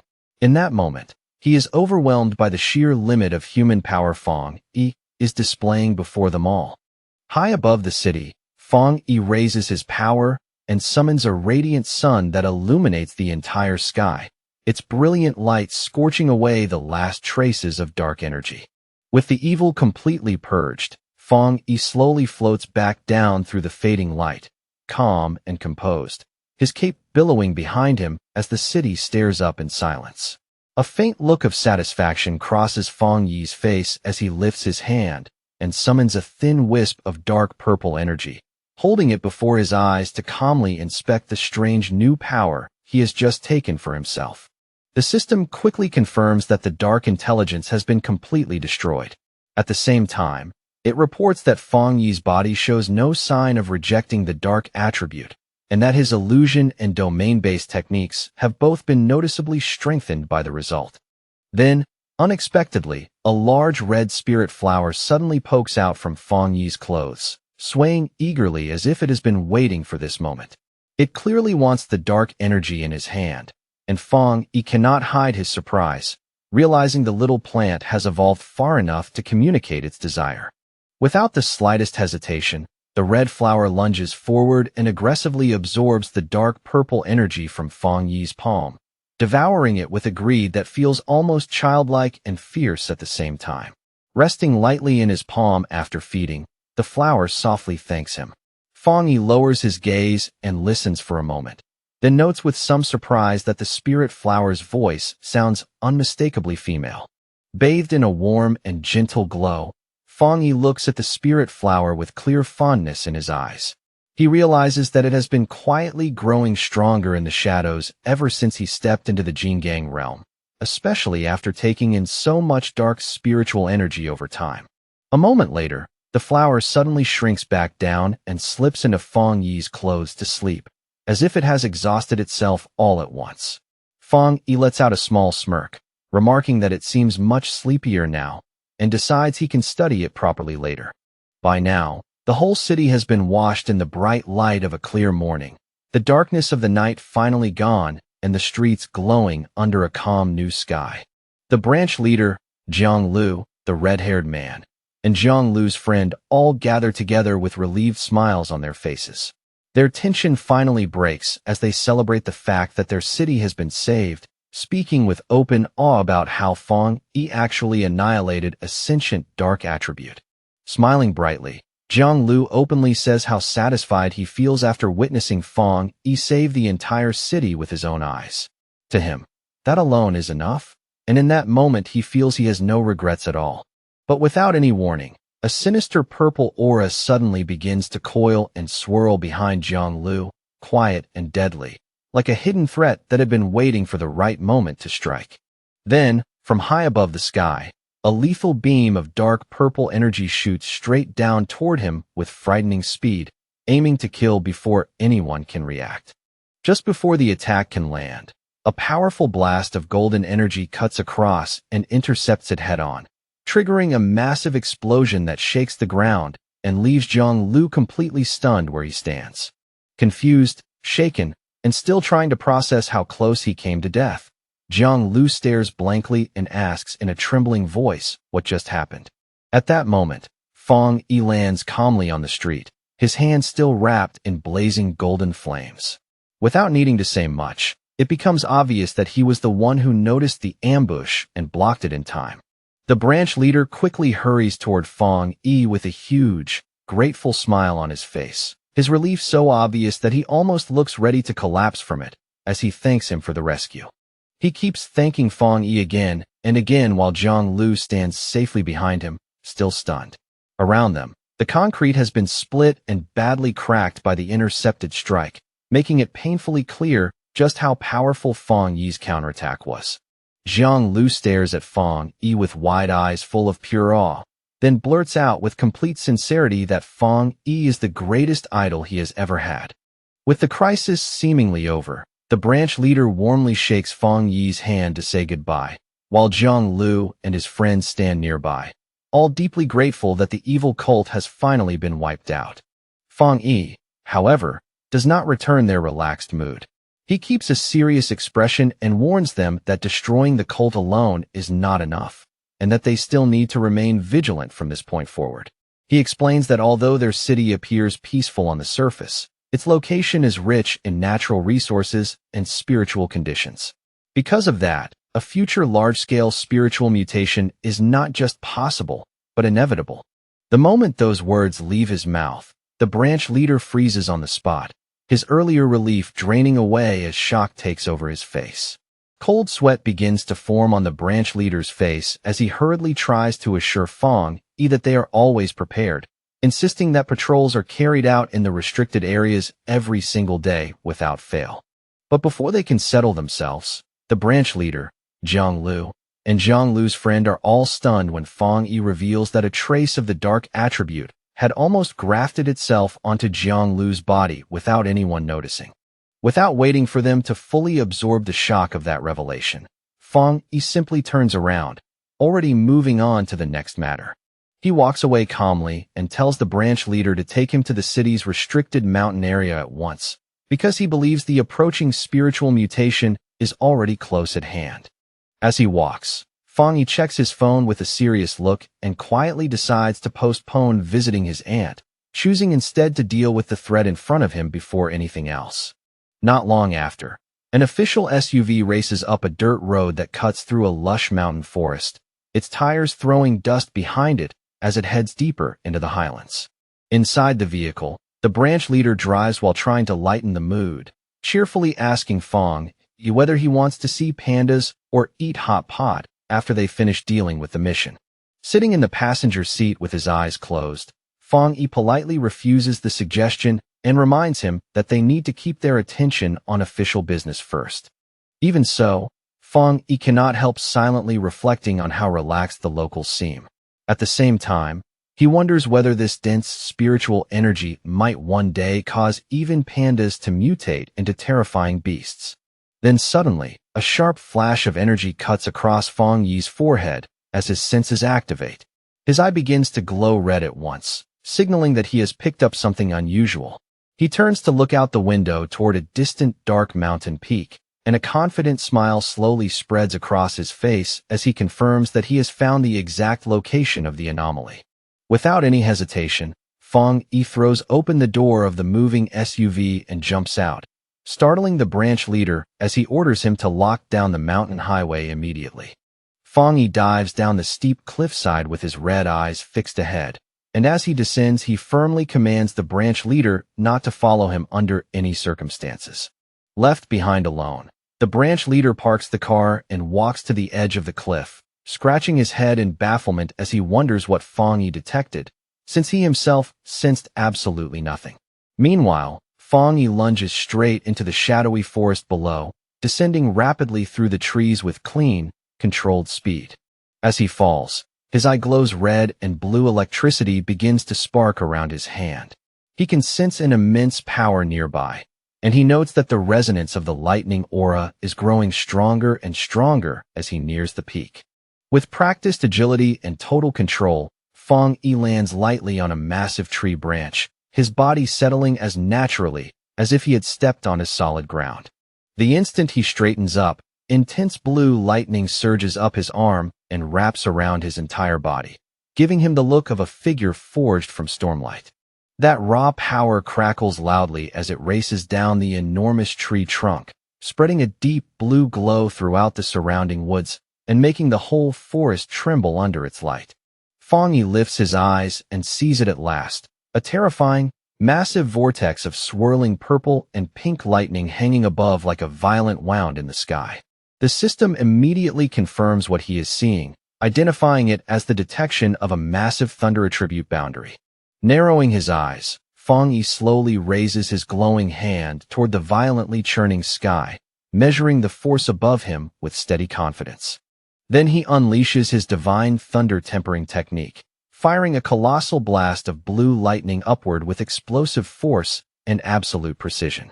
His blue energy crashes violently into the descending purple storm clouds, and the collision triggers a spectacular explosion that lights up the heavens and shakes the entire mountain.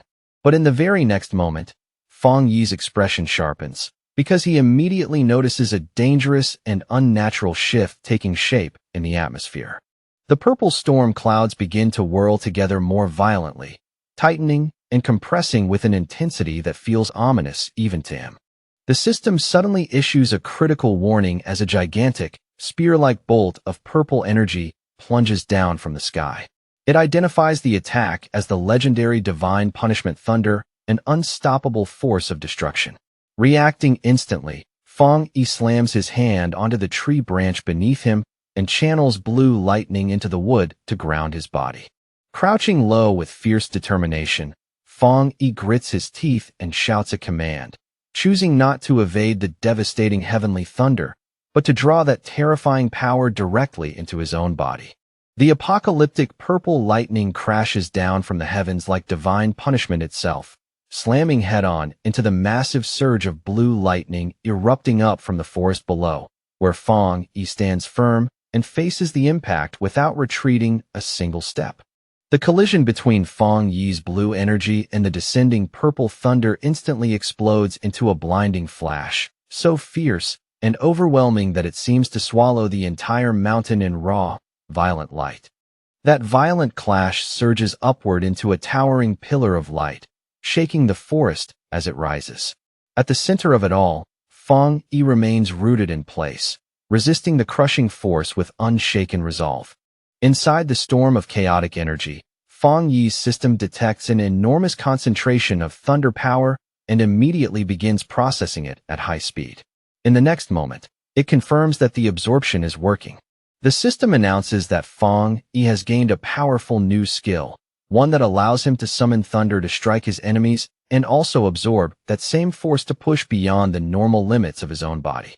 Fang Yi quietly repeats the idea of breaking his limits in his mind. Looking up at the raging storm with calm eyes, he knows better than most that every skill normally comes with a strict ceiling. To break through those limits usually requires extremely specific conditions and an enormous amount of spiritual power, and even then, such attempts often end in failure rather than success.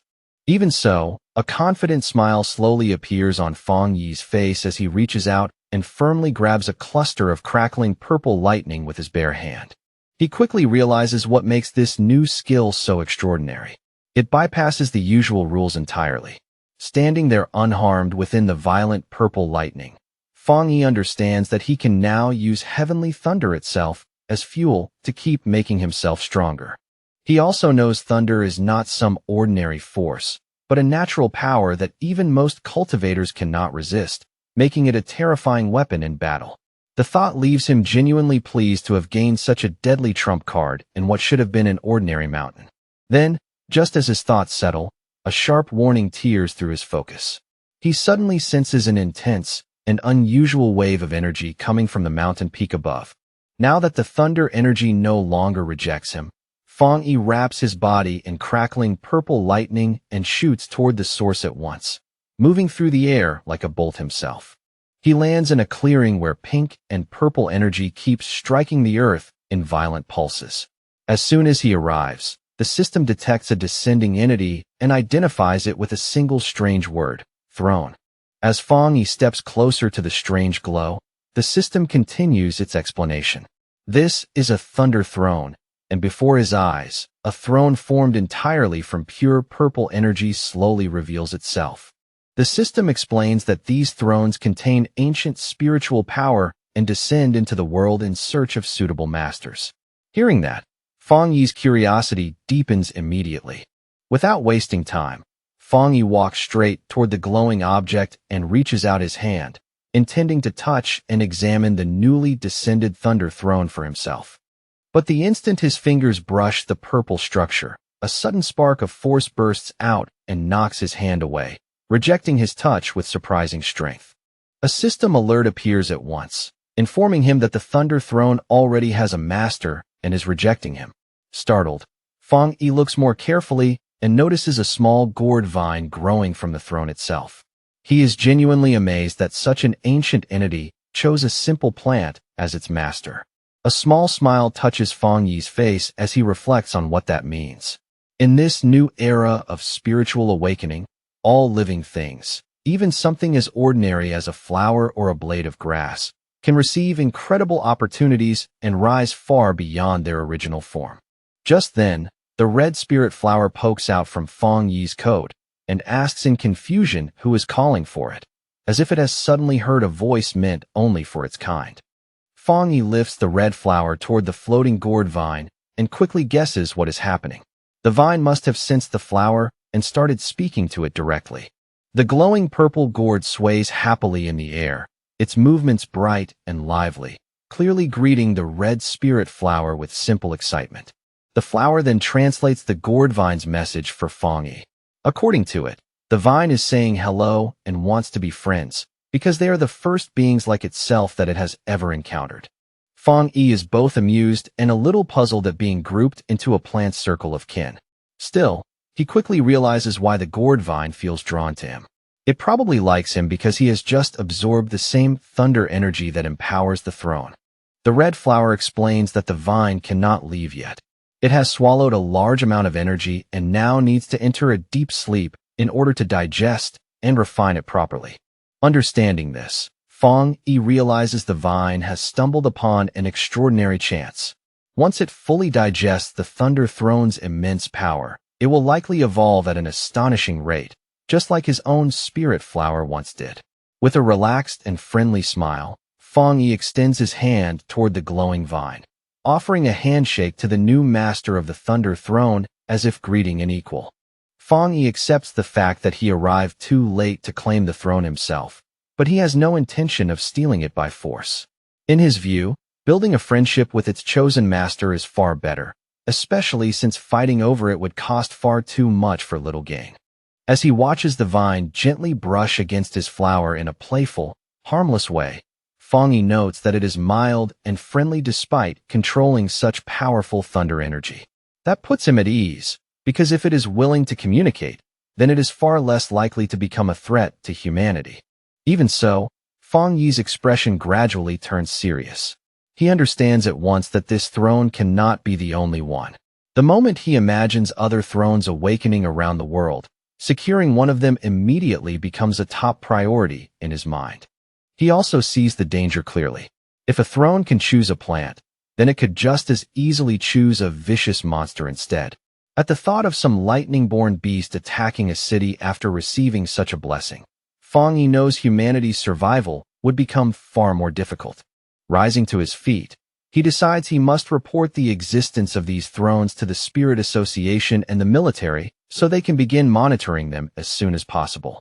At the same time, another thought crosses his mind. Can one person claim more than one throne? Before he can think any further, the red flower suddenly interrupts him and passes along another message from the vine, telling him to head west. Fong Yi lowers his gaze in surprise. The flower explains that the Thunder Throne has sensed another throne falling somewhere to the west, and that this one is a wood throne. A confident smile immediately appears on Fong Yi's face as the thought of chasing down a new throne stirs his fighting spirit once again. But just before he can take off, the green vine gently curls around his ankle and stops him, as if asking him not to rush away yet. Fong Yi looks down in confusion, and the red flower quickly explains that the vine wants him to stay a little longer and practice his new thunder skill here first. The vine explains that this area is saturated with exceptionally pure thunder energy, and that training here right now would bring Fong Yi enormous benefits. Touched by the gesture, Fong Yi smiles and agrees, deciding it would be rude to refuse such sincere kindness from a new friend. He sits down to meditate and slowly rises a little above the ground, wrapped in rippling purple lightning. As he begins training, Fong Yi feels a quiet sense of gratitude, knowing the vine is treating him like a real friend by sharing such a rich spiritual treasure with him. Fong Yi fully activates his new skill, Thunder Divine Limit, and the moment it starts, a vast storm of purple lightning begins spinning wildly around him like a living vortex.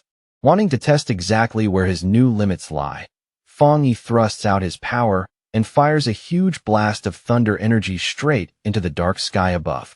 Intent on seeing how far this force can elevate his strength, he keeps pushing harder, and the purple lightning around him crackles, spreads, and expands with frightening intensity. Within the middle of that violent storm, Fong Yi's eyes begin to glow as he simultaneously activates his golden sun breathing technique, layering one terrifying power atop another. Triggered by the surge of his energy, a giant pillar of golden thunder suddenly descends from the clouds and crashes into the forest, covering the entire area in a massive explosion of light. Sweat forms across Fong Yi's body under the immense pressure, and even he is struck by how terrifying the thunder's force truly is. He can feel the lightning pouring into his bones and being rapidly absorbed and refined by the golden aura inside him.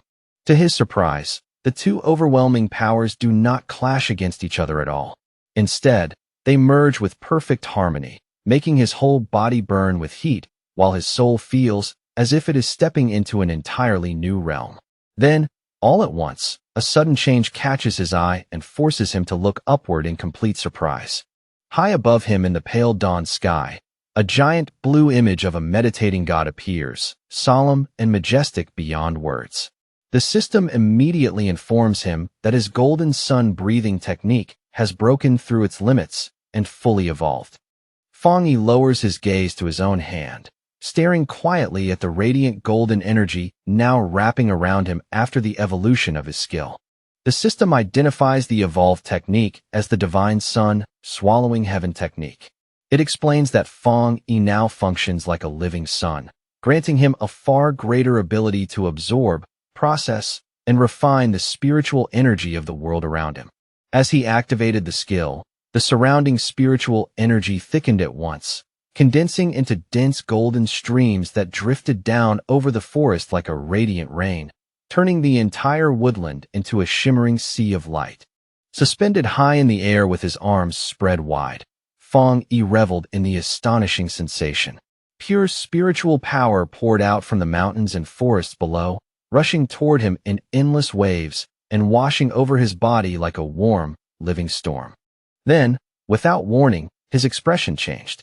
A flash of shock crossed his face as he sensed an unexpected transformation taking place deep inside his body. Bathed in the glow of a giant fiery golden image of himself, Fang Yi quickly realized what was happening. The overwhelming surge of energy had forcefully pushed him to the threshold of the two-star Jingang realm. The system immediately confirmed his judgment. It explained that his extreme yang attribute was merging with the newly awakened void thunder, cleansing and tempering his veins from within and officially initiating his breakthrough into the two-star Jingang realm.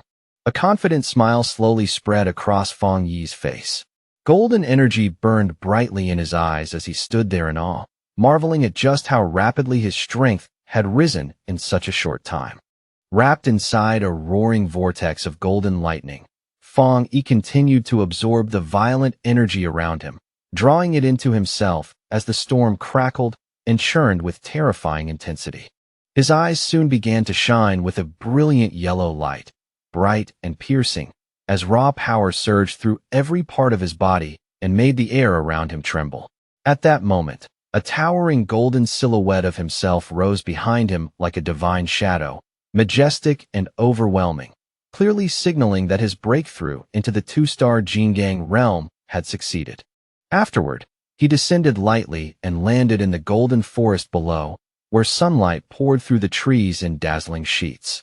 Standing there among the glowing leaves, he quietly admired the reality of his new realm. Taking a slow, deep breath, Fang Yi began reflecting on the cultivation path of pioneers. He understood that although they could absorb spiritual energy from nature itself, not all of that power could be put to use the moment it entered the body. In his mind, he pictured the complicated circulation process needed to refine that energy properly. Only with superior cultivation techniques could the conversion rate be raised to a truly high level.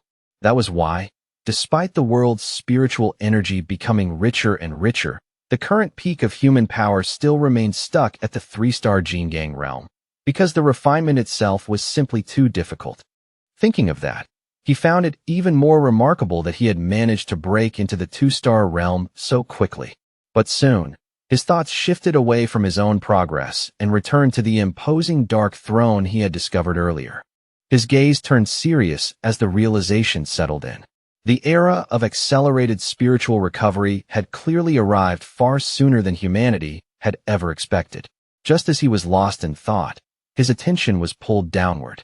Looking below, he noticed his sentient red spirit flower swaying insistently, obviously trying to catch his attention. Through the flower, a message from the sentient gourd vine was conveyed to him. It first offered its congratulations, then explained that the throne also needed to begin its own cultivation process now that he had broken through. It gently urged him to leave soon as well, since it was deeply afraid of being discovered by other humans. Fang Yi agreed after a moment's thought, knowing his breakthrough had caused an enormous disturbance that could not stay hidden for long. He understood he had to report the throne to the Spirit Association and the military, yet he also worried that the harmless gourd vine would become prey for greedy people if word spread too carelessly. He knew all too well that the immense power of a throne would inevitably ignite fierce struggles, drawing pioneers into ruthless competition the moment its existence became known. Still, his expression hardened with quiet anger as another thought surfaced. who had decided, with such arrogance, that powerful beings like this must automatically belong to mankind. Turning back to look at the glowing vine and his spirit flower, Feng Yi spoke in a steady, reassuring tone, promising his new friend that he would never allow humans to plunder its throne. Since the vine still could not leave this place, the two of them could only prepare to part for now. With an easy, casual salute made with 2 fingers, Feng Yi said goodbye to his new ally. Before leaving, he addressed the vine with a name that carried both respect and recognition: Lord of Thunder. At the Star God Combat Zone, a heavily fortified military outpost stood embedded directly into the side of a steep cliff, its harsh lines and steel defenses giving it the cold, imposing presence of a battlefield fortress. Inside the outpost, Elder Wu spoke first. Headquarters, he said, had detected 2 massive spiritual energy fluctuations in Chuanqi City, and both were comparable to the level of the 3-star Jingyang realm. He then turned the conversation to the sealer and asked what report had been sent back. Jialan calmly gave the details of the report, revealing that Feng Yi had already broken through to the 2-star Jingyang realm. She also passed on his warning about an S-class spiritual energy phenomenon known as a throne, adding that Feng Yi had formally requested a military investigation into the matter. Elder Wu listened to everything in stoic silence, his expression barely changing. Seeing so little reaction from him, Jialan could not help asking whether he truly felt no surprise at how serious the situation had become. Elder Wu replied in an even, unhurried voice that the accelerated resurgence of spiritual energy was already a known reality. The appearance of high-tier opportunities like the throne, he said, was one of the scenarios their nation had anticipated for some time. Jialan then remarked that Elder Wu had remained at the half-step Jingyang realm for a very long time and asked whether he was finally close to advancing. Elder Wu confirmed it plainly, noting that as abnormal activity across the world continued to intensify, many pioneers were entering periods of breakthrough. He admitted that he, too, could finally feel the signs of his own advancement. Jialan's eyes widened slightly in surprise, clearly caught off guard by his calm but direct confirmation. Looking over the entire base with a solemn expression, Elder Wu reflected that times like these would bring both enormous opportunities and equally enormous dangers. He reminded Jialan that before they were pioneers, they were soldiers, and their duty was to face those dangers head-on and secure the nation's safety, even if the price was their own lives. As he spoke, he seemed to picture a united force made up of the country's strongest pioneers, including Feng Yi and Su Qingying. In a firm voice, Elder Wu declared that their nation had to seize this historic opportunity, and that even an old veteran like him would ride this rising wave of power. Clenching his fist tightly, he stated their objective with complete clarity. They had to ensure that the sealer obtained a throne, and that their other loyal pioneers captured as many thrones as possible. Exuding unquestionable authority, Elder Wu issued a direct order to coordinate fully with Feng Yi and the Spirit Association and to maintain total unity. Any independent pioneers or rogue factions driven by selfish ambition, he said, would be forced to stand down under the combined pressure of both the military and the association. At the Spirit Association headquarters, Guyuro stood before a monitor displaying the purple throne. Facing the command center, she announced that they had already received the sealer's intelligence and were launching a nationwide investigation to search for potential thrones and monitor abnormal spiritual energy fluctuations. Her face grave and tense, Guyuro gave the order to mobilize all city team captains at once. But beneath that composed exterior, she could not stop worrying about the terrifying speed at which the crisis was escalating, and she wondered whether humanity could truly survive this turning point. At the Taisher Spirit Association, the local superior received a phone call that left him stunned. His face changed instantly as he reacted in disbelief to the news that Feng Yi had already advanced into the 2-star Jingyang realm. Beads of sweat appeared on his forehead as he quickly assured the caller that the Taisher branch would fully stabilize and manage its jurisdiction, allowing Feng Yi to act freely in Chuanqi without being distracted by problems from the rear. After lowering the phone, the superior turned towards Su Qingying and confirmed the news of Feng Yi's breakthrough. Su Qingying smiled with visible pride, and said that Fong Yi was now the second strongest pioneer in the entire nation, surpassed only by Elder Wu. She added that even Taisher City itself was benefiting from the prestige his name now carried. But then she rubbed her head with a somewhat embarrassed look.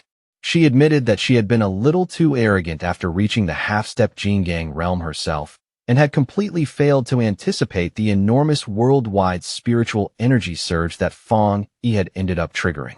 The superior's expression soon turned heavy. He feared that if Taisher were struck by another catastrophic spiritual anomaly, perhaps even worse than the previous one, the city might not survive at all. No matter what, he said, they had to protect Taisher and make sure they did not become a burden to Fong Yi. 10 hours later, an emergency meeting was convened at the Chuanchi Spirit Association, bringing together all pioneer captains from the surrounding cities in an atmosphere thick with urgency and tension. Gu Yuro stood at the head of the conference table, with a projection of the throne displayed before everyone. She reported that, based on the intelligence Fong Yi had provided, headquarters had already detected more than 20 similar spiritual energy anomalies around the world, though they still could not confirm whether every one of them was truly a throne. A map of their nation then appeared on the screen, clearly marking 7 confirmed locations within their borders that were showing similarly dangerous energy signatures. Song Yiming, the captain of Fengshe who had recently entered the first-level Jingang realm, leaned back in his seat with his boots resting openly on the conference table. Wearing a broad grin, he pointed out the obvious issue in a tone full of provocation. There were only 7 possible thrones, but far more captains gathered in the room. Still smiling, Song Yiming directly questioned how the association intended to distribute such scarce and coveted resources among so many ambitious people. Across from him, Wang Lan, the captain of Haisher who had recently reached the half-step Jingang realm, calmly prepared tea as though the tense atmosphere meant nothing at all. Without the slightest change in expression, he coolly reprimanded Song Yiming and asked him to remove his feet from the table during the meeting. The rebuke instantly infuriated Song Yiming. Being corrected by someone from a lower realm felt like an insult, and he shot Wang Lan a fierce glare, openly challenging what right he had to speak like that. In the next moment, Song Yiming released a burst of wind energy across the table, the current sharp and oppressive as he tried to intimidate Wang Lan while mocking him for daring to covet a throne as well. Wang Lan did not so much as blink. He quietly channeled a spark of lightning energy into his teacup, stabilizing it against the violent gale, then calmly replied that everyone in the room wanted a throne, which made Song Yiming's little display completely pointless. Around the table, the other captains watched the confrontation in silence, saying nothing as the pressure in the room grew heavier and heavier. As the tension continued to rise, Chen Ruo, the captain of Yueshi, remained seated in complete silence, watching the conflict with a cold, unreadable gaze as though he were measuring every person in the room. Leaning forward with a malicious grin, Song Yiming kept pressing Wang Lan, his voice full of open contempt. He mocked the captain of Haisher without restraint, sneering at how someone with Wang Lan's attributes could ever dream of claiming a throne, and even ridiculed Haisher itself for choosing him as its leader. At last, Wang Lan's patience ran out. With a cold look in his eyes, he gathered water and spiritual energy into his palm, where it twisted into a dense vortex, clear proof that he was done tolerating the disrespect and ready to strike back. Before the clash could explode into open violence, Gu Yuro slammed both hands onto the table with a sharp crack that silenced the room. Furious, she ordered the 2 captains to sit down at once and forbade any fighting during the conference. But in the very next instant, an overwhelming aura suddenly crashed down over the entire room. Gu Yuro, Wang Lan, and Song Yiming all froze on the spot. Shock flashed across their faces as that sudden pressure descended like a mountain, heavy and oppressive enough to make even breathing feel difficult. Song Yiming was violently slammed back into his chair, pinned there by massive phantom-like hands of dark purple energy. The crushing force locked him in place so completely that terror flooded his face, and he could only gasp in panic under the attacker's overwhelming presence. Cold sweat poured down Song Yiming's face as his mind spun wildly. In frantic disbelief, he wondered whether Elder Wu from the Star God Combat Zone had personally arrived to suppress the conflict. Then Fong Yi stepped through the doorway, golden energy crackling around his body like living fire. The moment the captains sensed the terrifying scale of that power, their hearts sank, because it felt frighteningly close to the peak of the three-star Jingang realm. Song Yiming began to tremble uncontrollably, as he felt that suffocating pressure more clearly. Confusion mixed with fear when he realized this monstrous presence did not belong to Elder Wu at all. Fong Yi walked calmly into the room with a polite smile on his face, as if he had entered an ordinary gathering rather than a conference hall on the verge of erupting into chaos. He casually greeted the assembled captains, his tone mild yet impossible to ignore. As he moved toward the table, Fong Yi apologized in an easy voice for arriving late. Gu Yuro immediately straightened herself and formally acknowledged him, announcing to everyone present that the sealer had arrived. Song Yiming shrank into his seat, stealing nervous glances at Fong Yi from the corner of his eye. Every instinct in his body was screaming at him to retreat, and only now did he finally understand that this calm, unassuming young man was the legendary pioneer everyone had been talking about. In the next moment, Fong Yi's polite demeanor disappeared completely, as though someone had wiped the warmth from his face in an instant. His gaze locked onto Song Yiming with chilling force, and he coldly demanded to know exactly what had been happening in the room just before he walked in. Terrified by Fong Yi's presence, Song Yiming immediately lost the arrogance he had shown moments earlier. He stammered nervously that nothing was wrong, insisting they had only been having a normal discussion. Fong Yi said nothing. He only stared at Song Yiming in silence, his piercing red eyes fixed on him like blades, making the pressure in the room even more unbearable. Still pinned beneath the purple energy claw, Song Yiming was overwhelmed with disbelief. He could not understand how power at his first-level Jingang realm had been completely paralyzed, as if it meant absolutely nothing in front of Fong Yi. Only after letting the pressure ease did Fong Yi pull out a chair and sit at the conference table. His tone returned to calm as he greeted Wang Lan and Chen Ruo, casually remarking that it had been quite a long time since they had last met. Wang Lan immediately responded with respect, welcoming Lord Sealer in a measured voice. He explained that they had only been discussing the matter of the newly discovered throne. Leaning back slightly, Fong Yi said he had come specifically to share the intelligence he had gathered. As a member of the Spirit Association, he confirmed that the Chuan Chi Mountain anomaly was a thunder attribute throne, a phenomenon possessing truly world-altering power. Then he revealed the most crucial detail of all. The master of the Thunder Throne was not human, but a sentient gourd vine that had already awakened its own consciousness. That statement instantly stirred the pioneer captains into an uproar. Several of them argued in outrage that leaving such divine power in the hands of a mere plant was an absurd waste, and that a capable human should be the one to take possession of it. Song Yiming eagerly joined in, slamming both hands onto the table with excitement flashing across his face. He insisted they had to seize the throne by force, arguing that their nation would become a laughingstock if something as ridiculous as a plant were allowed to control it. Fong Yi's expression immediately hardened, the warmth in his face vanishing completely as he coldly declared that he would not allow such a thing to happen. Looking around the room, Fong Yi addressed every captain present and made it clear that this was the real reason he had come. He wanted everyone to understand his position without the slightest ambiguity. He warned them in a calm but unmistakably dangerous tone that if anyone tried to snatch the Thunder Throne, then he, as the sealer, would personally take it back with his own hands. The threat was so serious and direct that the entire room fell into stunned silence. No one dared speak, and more than one captain sat there rigid and sweating under the weight of Fong Yi's words. Just then, a bandaged arm slowly rose into the air, cutting through the heavy silence that had settled over the conference room. It was Chen Ruo. Calmly raising her hand, she broke the tension by stating that she agreed with Fong Yi's decision, her voice steady and completely free of hesitation. Gu Yuro followed at once, warning the captains not to underestimate plants that had been favored by spiritual energy. She revealed that even before this meeting began, the mountain territory surrounding the throne had already turned into a deadly purgatory, filled with violently raging lightning that made approach nearly impossible.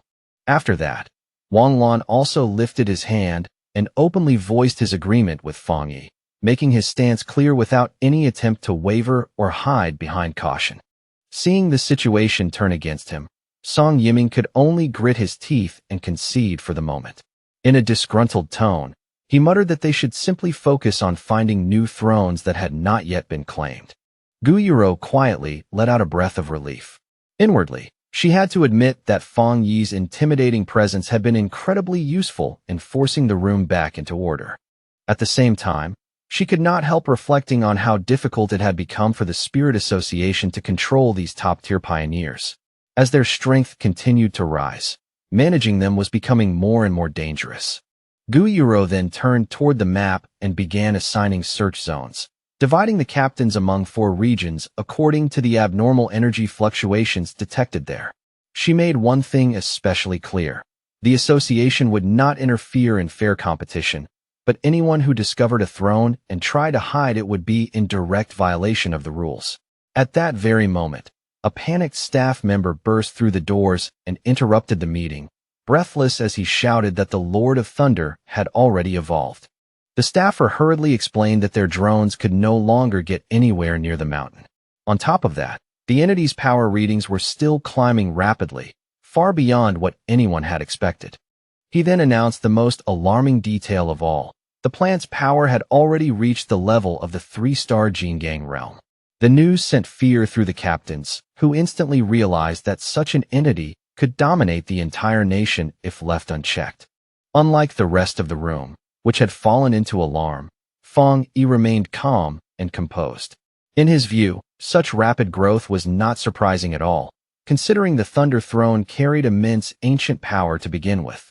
When he noticed the forecast predicting severe thunderstorms, Fang Yi quietly decided he should head back to the mountain himself and check on the progress of his plant friend. The thought came naturally, as though the choice had already been made. Gu Yuro brought the meeting to an end. As the captains rose from their seats with determination in their eyes, she wished them luck in securing thrones of their own in the dangerous days ahead. After the meeting, just as Fang Yi was about to leave, Gu Yuro called out to stop him. She told him that headquarters had sent a message asking him to remain in Chuanchi City for the time being. Fang Yi paused and turned back. Gu Yuro explained that headquarters feared rogue pioneers might attempt to attack the Thunder Throne, and she added that although the Dark Intelligence incident seemed to have ended on the surface, they were not willing to lower their guard. Hearing that, Fang Yi narrowed his eyes slightly and asked whether the association suspected that the shadow monster had actually survived. Adjusting her glasses, Gu Yuro confirmed that his suspicion matched their own concerns. She explained that both the throne and that shadow creature were products of the world's rapidly accelerating spiritual recovery. While the association could continue monitoring the ancient power surrounding the throne, what truly worried them was the possibility that fragments of the Dark Intelligence were still hiding somewhere out there. Since Fang Yi had only weakened and trapped it in Chuanchi, it could still become a catastrophic threat if it recovered. Glancing down at his phone, Fang Yi swiped past his aunt's contact for a moment before locking the screen again. He silently decided that his planned visit to see family would have to be postponed for now. He agreed with Gu Yuro's caution, admitting that it was better to prepare for the worst than be caught off guard. He said he had been thinking along the same lines already and confirmed that he would not leave the city yet. Later, Fang Yi returned to the restricted mountain zone and calmly walked straight into the forbidden territory. Violent purple lightning crashed all around him in wild streaks, yet he remained completely unfazed, as if the storm itself posed no threat at all. Feeling the fierce power rolling through the area, he smiled instead of retreating, taking the raging storm almost as a form of welcome. He even decided on the spot to use that thunder energy to further upgrade his cultivation skills. As he approached the glowing thunder throne through the stormlit mountain, a voice suddenly spoke out. It remarked, with a hint of amazement, that Fang Yi's cultivation speed had already surpassed even its own. The sentient gourd vine, now deeply intertwined with the throne itself, gently thanked Fang Yi for everything he had done.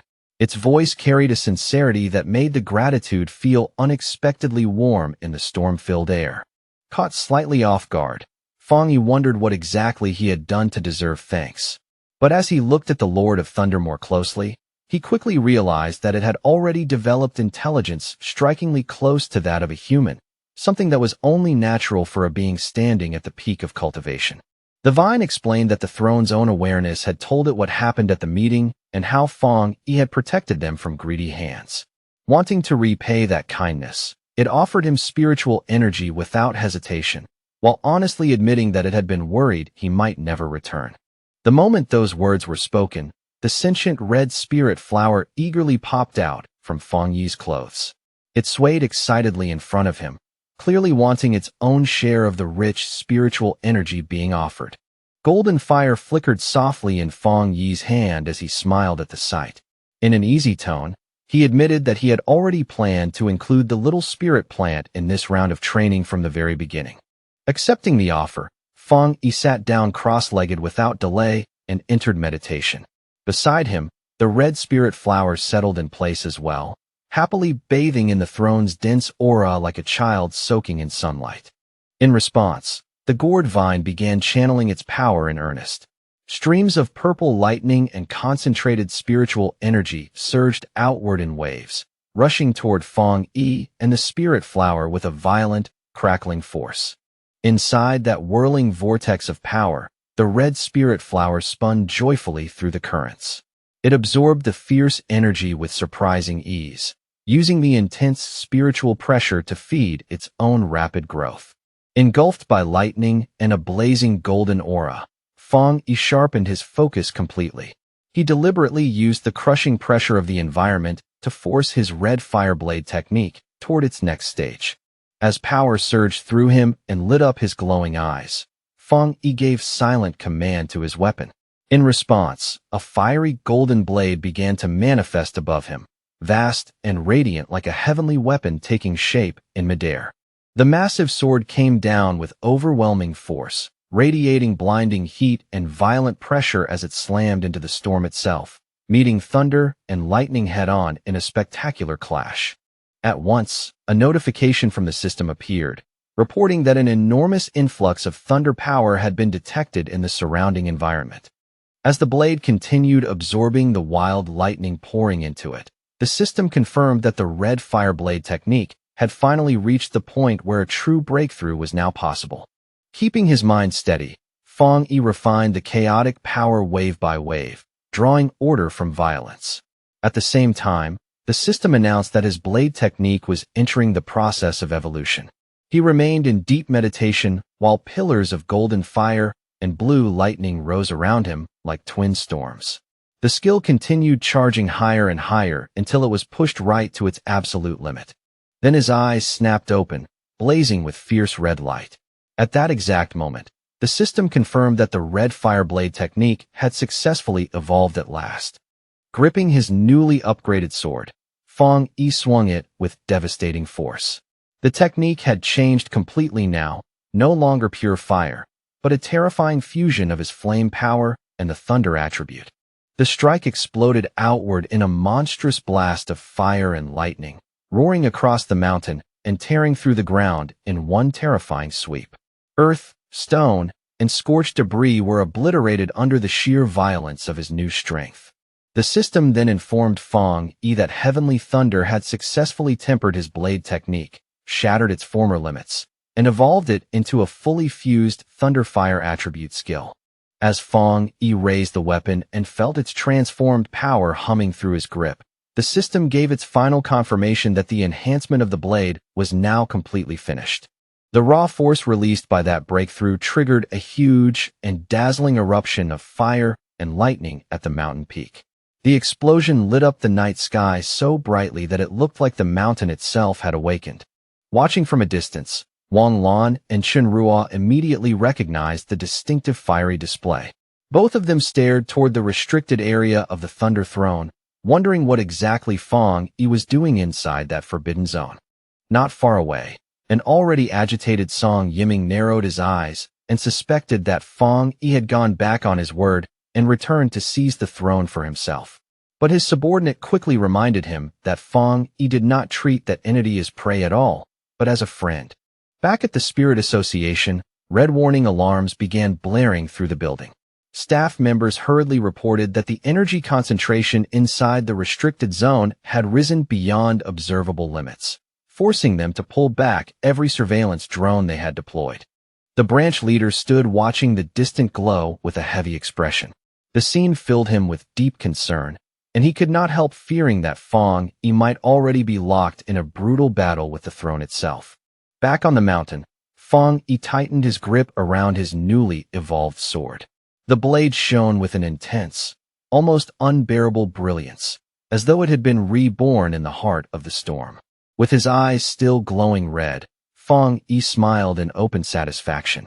The physical blade in his hand felt as though it had been reforged by a master smith, tempered and perfected by the overwhelming force he had just endured. The dense spiritual energy filling the area did not benefit Fong Yi alone. It also pushed his sentient red spirit flower into a fresh stage of evolution, increasing its intelligence while further strengthening its already unusual attributes.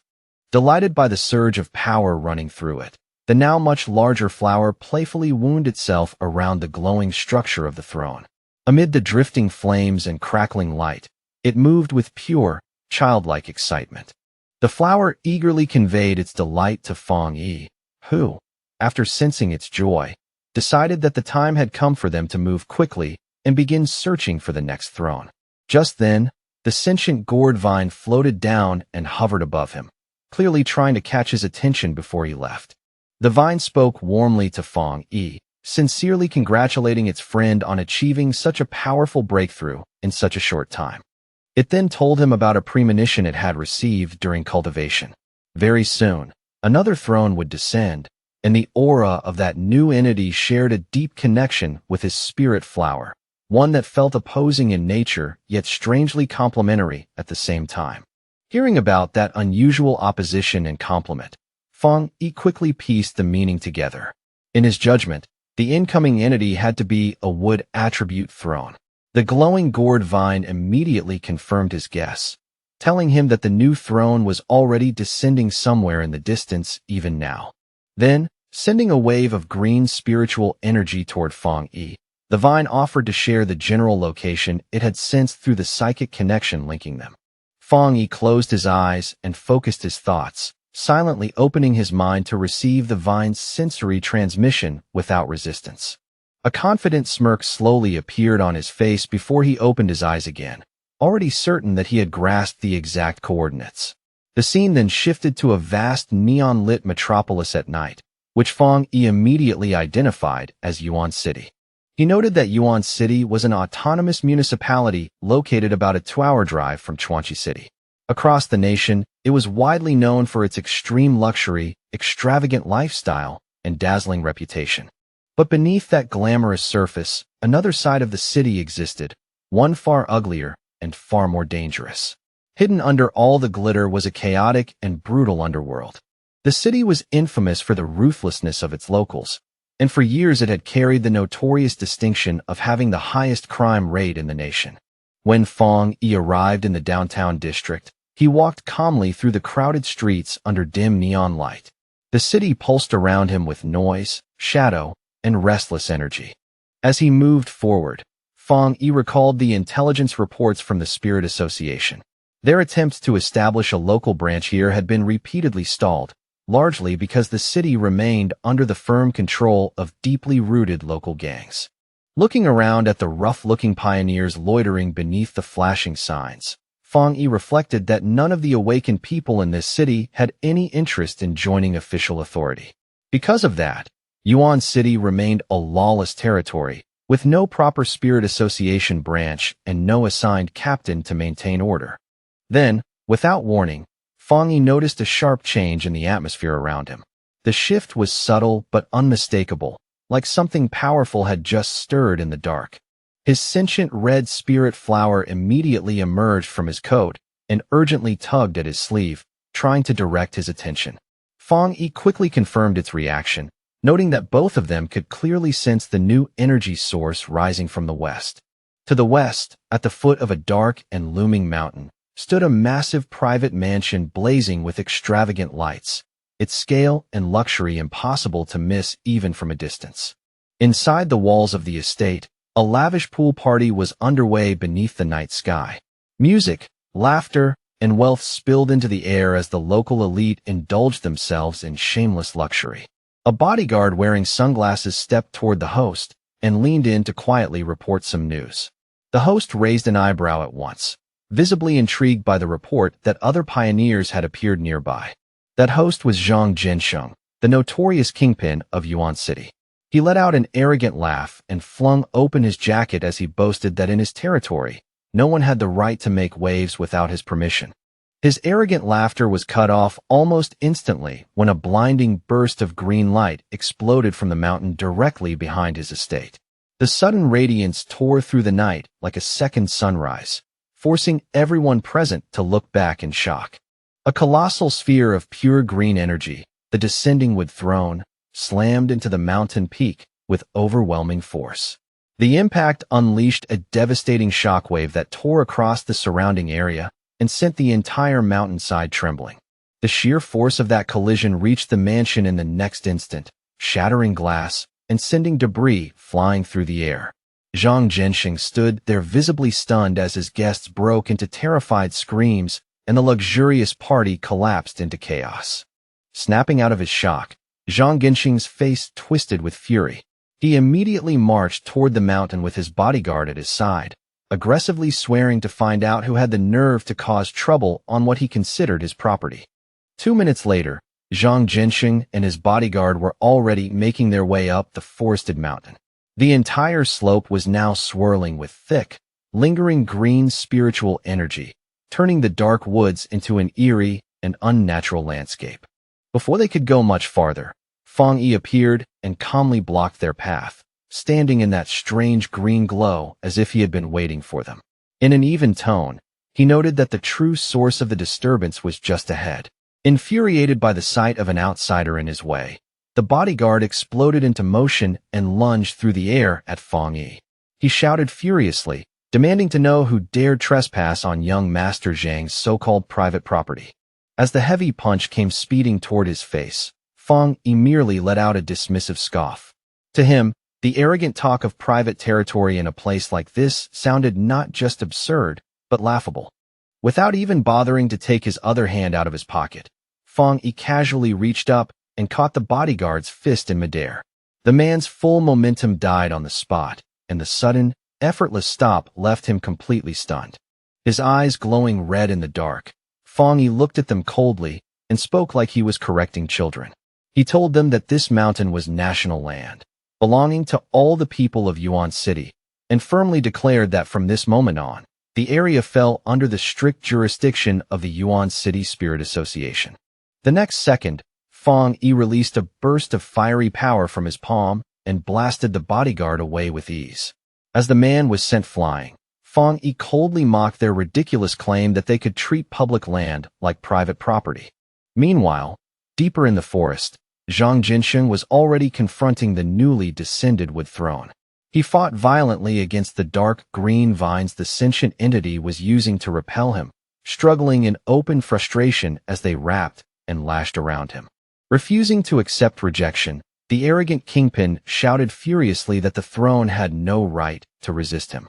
In his mind, the fact that it had landed in his territory meant it should naturally submit.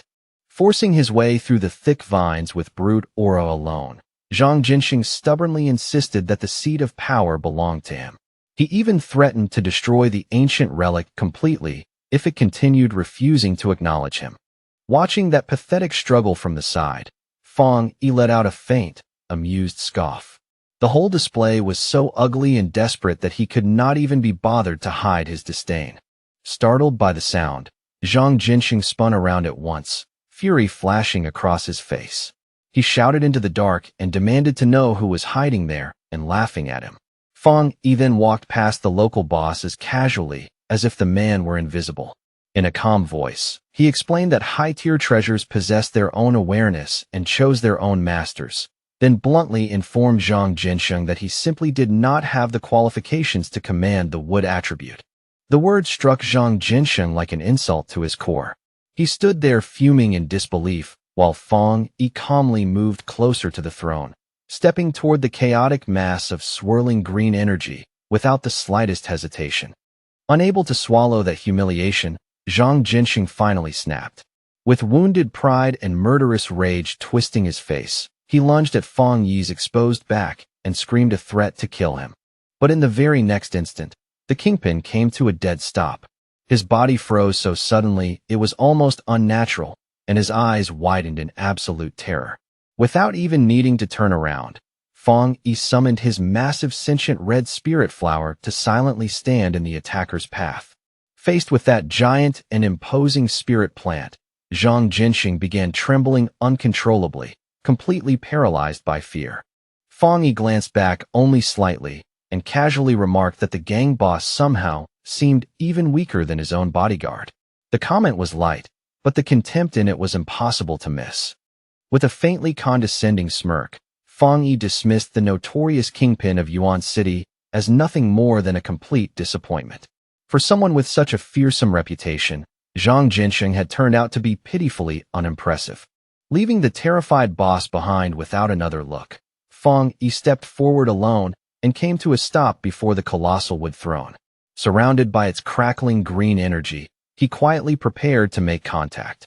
Standing face to face with the throne's churning green power, Feng Yi watched in silence as the system delivered its notification. It announced that the ancient relic was now in the process of matching with a master. A moment later, the system confirmed the result with certainty. It recognized Feng Yi's sentient red spirit flower as the newly chosen master of the wood throne. At once, a massive surge of green energy erupted from the mountain peak. The power burst outward with such force that the entire summit seemed to glow like a living beacon. That energy quickly gathered into a towering pillar of brilliant green light that pierced straight into the night sky. It was so bright and so enormous that even distant Chuanqi City could clearly see it. At the Spirit Association headquarters, Gu Yuro and Wang Lan both saw the sudden spike in energy. Gu Yuro immediately realized that the wood throne had already chosen a new master, and her heart tightened at the thought that if some lawless pioneer from Yuan City had obtained it, the fallout could become extremely difficult to control. Anxiety rising fast, Gu Yuro wasted no time and immediately called Feng Yi, hoping to confirm what had happened before the situation spiraled any further. Feng Yi answered in a calm voice, sounding far more relaxed than the people on the other end. He noted that the pioneers in Chuanqi City must have already seen the enormous energy wave, and then told Gu Yuro that the wood throne had indeed finished choosing its master. Caught off guard by how calmly he said it, Gu Yuro asked in clear shock whether Feng Yi himself had claimed the throne. Standing before his giant sentient red spirit flower, Feng Yi explained that the new master was not a human at all, but his spirit plant. He added that he himself controlled the desolate attribute and treated the flower as his own pet, making the situation even more unbelievable. That answer left Gu Yuro completely stunned. For a moment, she could not say a single word, as the absurdity and importance of the news hit her all at once. Feng Yi then casually added one more detail, as if it hardly mattered. He told her that he had already defeated Yuan City's notorious boss, Zhang Jinxing, who was now lying unconscious at his feet. He advised the Spirit Association to move into Yuan City immediately and take advantage of the moment. As for Zhang Jinxing's gang and the mess left behind, Feng Yi said they could leave that cleanup work to the association. After ending the call, Feng Yi turned back to his spirit flower with a smile and offered his congratulations. But he also knew the flower had to remain on the mountain and continue absorbing the throne's power, which meant the two of them would have to part for now. As he watched the flower settle itself onto the wood throne, Feng Yi suddenly felt as though he were dropping a child off at school for the first time. The sentient flower then asked him, with obvious reluctance, when it would be able to return to his side. Feng Yi smiled gently and told it to focus on training hard and enjoying the power it had been given. Based on his judgment, he estimated that they would meet again once the flower successfully reached the Jingang realm. The next day, Feng Yi's cousin, Lin Yi, arrived in Chuanqi City after being transferred over by the Taisher Spirit Association. Her arrival came just as news of the recent events was still spreading through the region. Walking through the neon-lit streets, Lin Yi reflected on how the news of her cousin's spirit flower becoming the master of the wood throne had already spread throughout the pioneer community. She was even more amazed that Fong Yi had revealed his rare desolate attribute to the public so casually, as if it were no big deal at all. She thought back to a recent meeting where the Spirit Association had asked her to take over as Yuan City's new captain. Even though the officials had promised full support, the sudden promotion felt so abrupt and heavy that she could not help feeling hesitant. Letting out a long, heavy sigh, Lin Yi tried to calm herself and clear the clutter from her mind as she kept walking beneath the city lights. Rubbing her temples, she decided that before making any firm choice, she should first observe the situation and judge whether she was truly ready for that level of responsibility. For the moment, she pushed work aside and chose to visit her mother instead, assuming she was still living a quiet and peaceful life in Chuanchi City. Without warning, a violent tremor suddenly shook the streets beneath her feet. The jolt startled Lin Yi and instantly sent nearby pedestrians into panic. Chaos erupted around her as people screamed about an earthquake and rushed toward whatever they thought might be safe. But the moment Lin Yi sensed the wild surge of spiritual energy in the air, she realized this was no natural disaster at all, but a dangerous spiritual anomaly. At the Chuanchi Spirit Association, red alarms flashed throughout the building as staff scrambled in confusion. Gu Yuro and her team could not understand how an anomaly of this scale had formed without triggering any of their early warning systems. A panicked staff member rushed in with a report, saying that a massive spike of spiritual energy had erupted in the restricted mountain zone. According to him, the sudden surge had driven the wild beasts in the mountains into violent mutation. Soon after, a terrifying horde of mutated beasts poured out of the forest and rushed toward the Chuanchi urban district.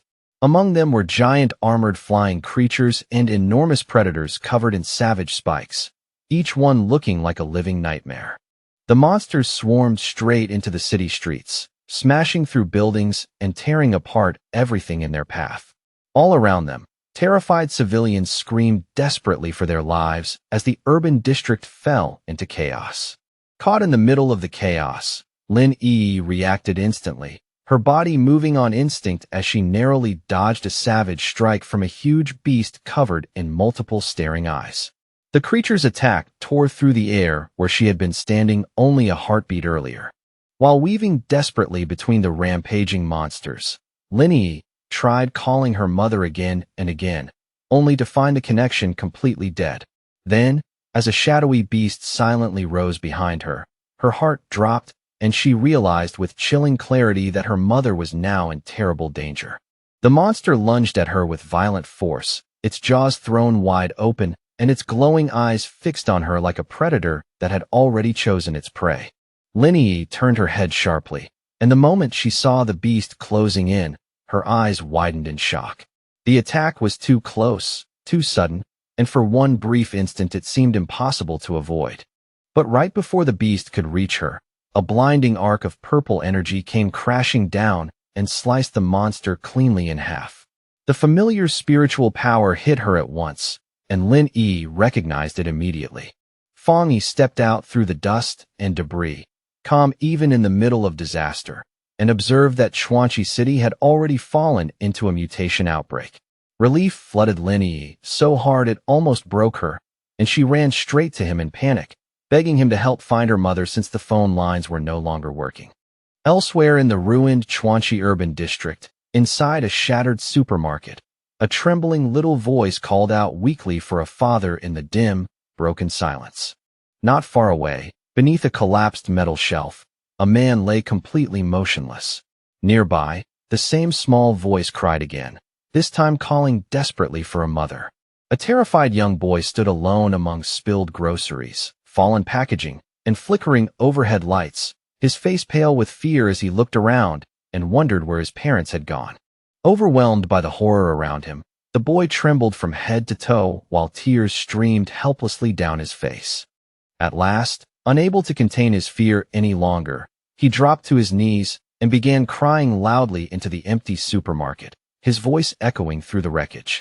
Suddenly, a woman rushed over and gently covered his mouth before the sound could carry farther.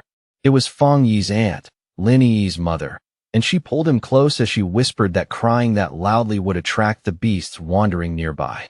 The boy looked up at her with wide, tear-filled eyes, still trembling badly as he whispered that he missed his parents and did not know where they had gone. Trying to calm him down, Fong Yi's aunt forced a warm smile onto her face and reached into the scattered goods beside her. From the mess, she pulled out a bright yellow packet of a popular snack. The boy's eyes lit up at once. Kneeling beside him, she softly promised that if he stayed quiet and waited bravely for rescuers to come, he could have the snack as a reward for being strong. The boy sniffled, managed a small smile, and reached out for the treat, his attention briefly pulled away from the terror around him. But just behind Fong Yi's aunt, a frightening shadow wolf with glowing red eyes silently stepped into the aisle. The wolf let out a low growl and bared a mouth full of sharp teeth, its crimson eyes locking tightly onto the pair like it had already decided how the hunt would end. The instant the beast charged, Fong Yi's aunt sensed the danger behind her. She scooped the little boy into her arms without hesitation and sprinted down the aisle as fast as she could. But in her frantic rush, her foot caught on a discarded bottle buried in the debris. She crashed hard to the floor and instinctively curled her body around the little boy, shielding him completely with herself. The wolf beast sprang forward at once, extending its sharp claws and lunging in for the kill with savage speed. Bracing herself for the worst, Fong Yi's aunt squeezed her eyes shut and prepared to give up her own life if that was what it took to protect the child in her arms. Just before those claws could reach her, a brilliant streak of golden energy tore through the darkness and cut the beast cleanly in two. Blood and shadow scattered apart before the attack had even fully landed. Fong Yi arrived at exactly the right moment, stepping forward with his flaming sword in hand and placing himself protectively in front of his aunt like an immovable wall. Glancing back over his shoulder, Fong Yi calmly asked whether they were hurt, his tone steady even though danger still filled the ruined store. Then his expression shifted with surprise as something familiar caught his eye. He looked down and saw the terrified boy safe in his aunt's arms, still clutching that yellow snack packet tightly. The sight of that small treat stirred a deep wave of nostalgia in him, sudden and powerful enough to momentarily drown out the chaos around him.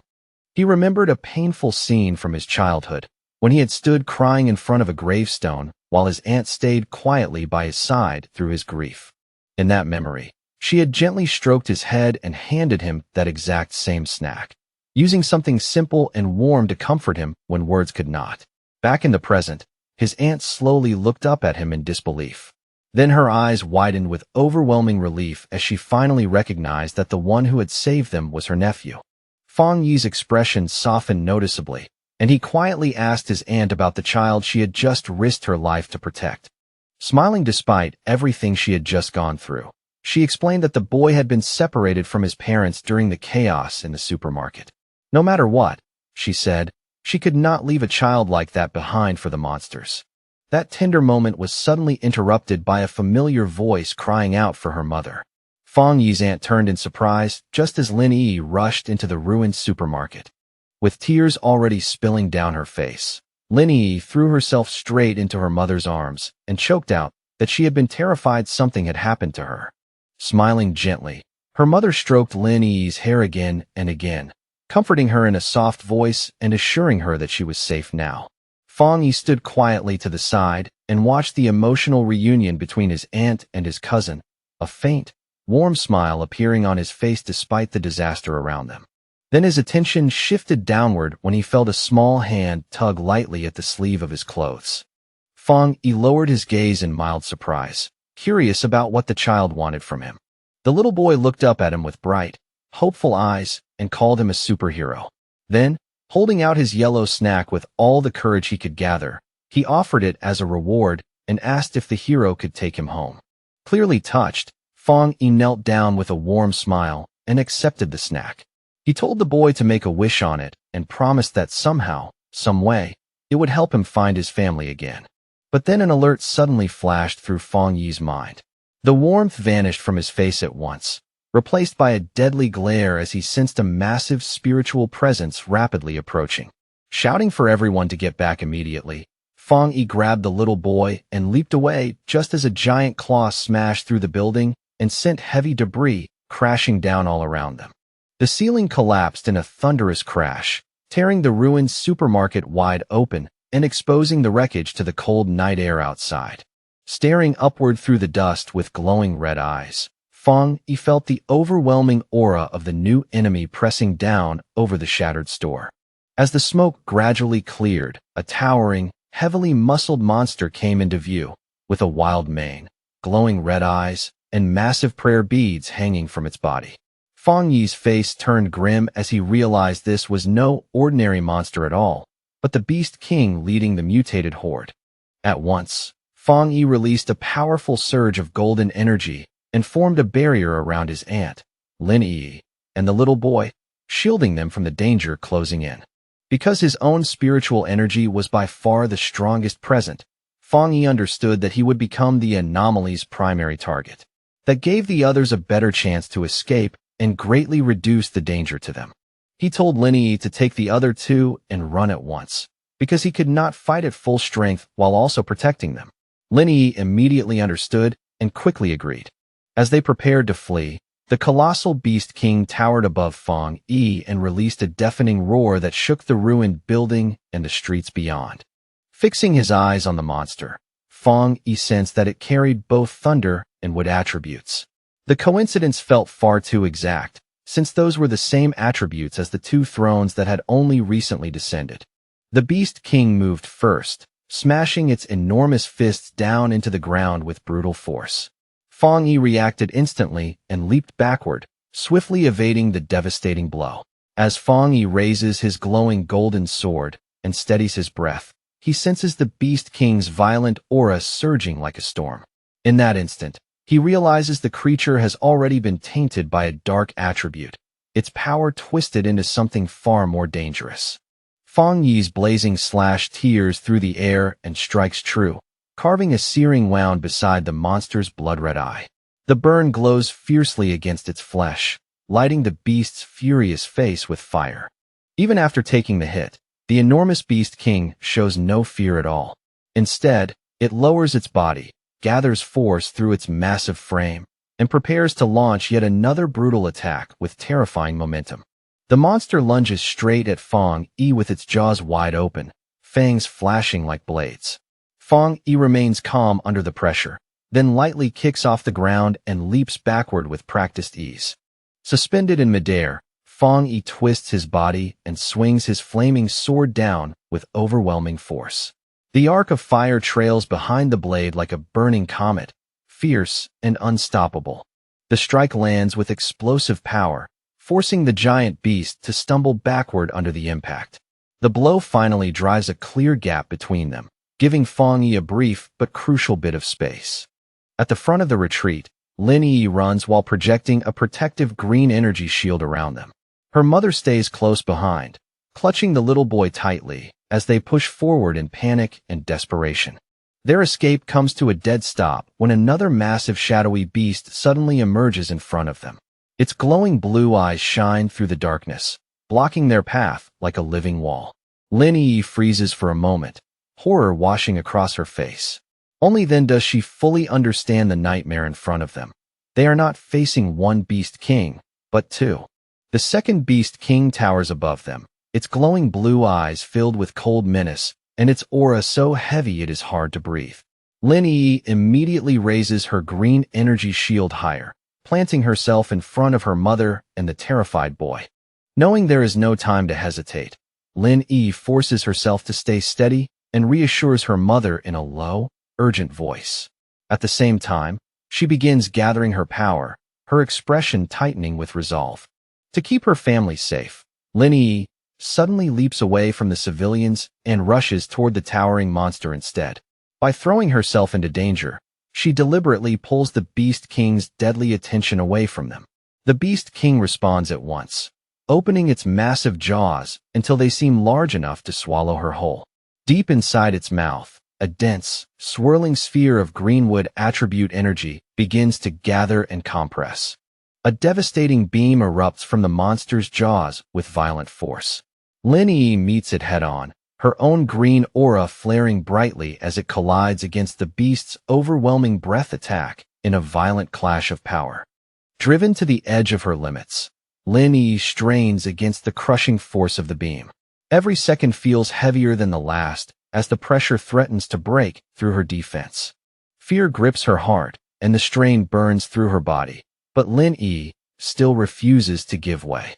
Behind her, her mother and the little boy huddle in terror, making retreat impossible. Her mind races as she judges the situation with painful clarity. Since both she and the monster are using wood attribute energy, she has no elemental advantage at all, and if her shield breaks even for a moment, her mother and the child will die instantly. Faced with that cruel reality, Lin Yi makes a desperate decision.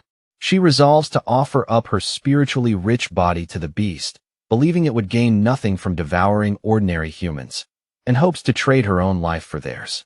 Inside the chaotic control room of the Chuanchi City Spirit Association, staff members crowd around holographic tables as alarms continue to flash.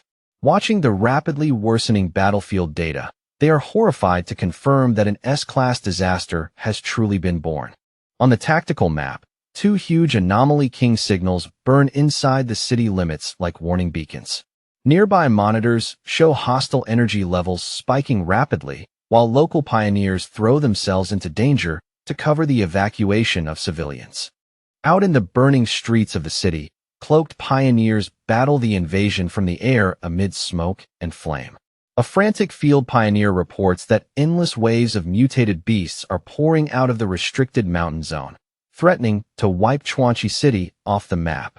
In desperation, the pioneer pleads with headquarters for immediate reinforcements and for the crisis to be upgraded to a higher disaster level. Even in the middle of the panic, he suddenly recalls the warning once given by the sealer. He turns his eyes toward the distant mountains, where a colossal pillar of purple lightning is piercing through the storm clouds. At once, he realizes that this terrifying energy surge is coming from the exact territory where the Thunder Throne descended. Elsewhere, Fang Yi easily suppresses another beast, pinning its massive snout to the ground without much effort. As he questions whether it fled from the restricted mountain, he recognizes the intelligent gourd vine involved in the situation. Before he can get a proper answer, a vortex of crackling purple lightning suddenly twists across the sky above him. Fang Yi looks up and begins to suspect that his plant friend, the new master of the Thunder Throne, may have accidentally triggered the beast stampede. He quickly thinks through the implications and feels the problem growing heavier. If claiming a throne can cause this much destruction, then every pioneer who approaches one is facing extreme danger, which completely clashes with his system's claim that thrones are beneficial, leaving him wondering what hidden issue has been overlooked. The second Beast King lifts its enormous claw high into the air, murderous intent rolling off it like a wave. It is clearly preparing a lethal strike meant to crush Lin Yi where she stands. Lin Yi grits her teeth and fiercely pours more power into her green barrier, forcing it to thicken and harden against the descending blow. Even now, she refuses to let the monster devour her without a fight. She steals a quick glance over her shoulder and feels a flicker of relief. Her mother is crouched behind the barrier, shielding the boy from the falling rocky debris with her own body. The frustrated monster lets out a furious roar that shakes the air around them. Still, Lin Yi does not move an inch, her green aura burning brighter and brighter as it rises to meet the beast's savage pressure. Gathering every last bit of strength she has left, her eyes shining with fierce light, Lin Yi declares that the beast will have to step over her corpse before it can touch her family. In that moment, she fully commits herself to a fight to the death. Then, without warning, a surge of purple lightning rips apart the darkened sky. The desperate battle is abruptly interrupted by a force so overwhelming that everything seems to pause beneath it. A colossal pillar of thunder crashes down from the heavens with blinding brilliance. From within that descending light, the glowing form of the sentient gourd vine slowly emerges, majestic and impossible to ignore. Not far away, two members of the Spirit Association look up and freeze in absolute shock. The moment they feel that overwhelming energy, they understand at once that the Lord of Thunder Throne has arrived on the battlefield. They can only stare in awe as the massive radiant purple vine unfolds above the city. Its majestic presence dwarfs everything below, making the entire battlefield seem small beneath its power. Fang Yi lifts his gaze to the sky and falls silent. For a brief moment, Even he simply watches, taking in the unbelievable scene above him. But instead of attacking under that terrifying pressure, the ferocious beast kings suddenly falter. Their bodies begin to shrink back and whimper, completely overwhelmed and intimidated by the presence hanging over them. Watching the beast kings tremble before the giant vine, Fang Yi finally pieces the truth together. The beasts were never following the throne's orders at all. They had only absorbed its leftover energy, mutated because of it, and now stood frozen before the true master of that power. From that, Fang Yi reaches a clear conclusion. Neither the throne itself nor the sentient gourd vine intentionally caused the beast stampede that threw the city into chaos. Huge glowing purple gourds hang from the ancient vine's branches, each one pulsing with dense and astonishing spiritual power. Their light washes over the battlefield with an eerie but magnificent glow. Without warning, one of the gourds splits open and releases a swirling stream of green energy. The current lashes through the air like a living ribbon and coils tightly around the raging beast kings. That mystical energy begins purifying the corrupted monsters on contact. In an unbelievable transformation, the terrifying beast kings lose their menace and turn into harmless, fluffy creatures. A softly glowing gourd lowers itself in front of Fang Yi, as if approaching him with care. Through their psychic connection, the sentient gourd vine apologizes for causing such a disaster, explaining that it had only just completed its breakthrough and wanted to leave the mountain. While dangling the newly transformed, helpless little animals in front of Fang Yi, the vine gently asks for mercy on their behalf. Rather than killing them, it wants permission to take them back into the mountain and keep them as pets. Back inside the Spirit Association control room, the staff stare at the satellite feed in open disbelief. They are stunned to witness the Lord of Thunder apologizing to Fang Yi, confirming that the entire disaster was nothing more than an accident. One of the monitoring staff members breaks into a nervous sweat as he marvels at the throne's terrifying power, which allowed a mere plant to purify S-class anomalies with ridiculous ease. Standing behind him, a younger staff member can only look on with envy and mutter that he wishes he could be chosen by a throne too. At last, the officials arrive at a deeply shocking realization. Seeing an existence as powerful as the Lord of Thunder act so respectfully toward Fang Yi, they understand that the Spirit Association must completely reassess the sealer's true strength and status. At the headquarters of the Chuan Qi Spirit Association, the conversation quickly turns to how fast the world is changing. Inside, the branch leader tells Fang Yi, Lin Yiyi, and Fang Yi's aunt that the peaceful days people once knew are over. Even so, he assures them that the combat zones and the Spirit Association will keep protecting the public no matter what happens. Hearing that, Fang Yi's aunt finally voices the fear she has been holding in and asks if humanity is really heading toward extinction. The branch leader gently calms her down and says it has not come to that yet. He brings up Fang Yi's astonishing record as a sealer, explaining that even S-class anomaly kings are cautious around him. Then he turns to Lin Yiyi and praises her as one of their key pioneers, even revealing that Yuan City wants to bring her over as a captain. Sitting close beside her daughter, the aunt quietly says that in a world this dangerous, hearing praise like that does not really comfort a mother. She says the only thing she truly cares about is whether these two children are hurt, worn out, or pushing themselves too hard. More than anything, she fears the day they might lose their lives. The branch leader softly tells her not to think that far ahead. Fang Yi then shifts the topic and asks about Jiang Lu and the others, pointing out that none of them appeared during the recent beast mutation crisis. Looking a little worn down, the branch leader explains that he sent them to the hospital, but they slipped away in the middle of the night. He says Jiang Lu especially had been restless, unable to accept how powerless he felt, and had thrown himself into training. All of a sudden, a panicked man and woman rush into the room, frantically calling for Zhao Hao. The little boy's face lights up the moment he sees them, and he happily cries out that his parents are here. His mother runs over and pulls him tightly into her arms, tears streaming down her face.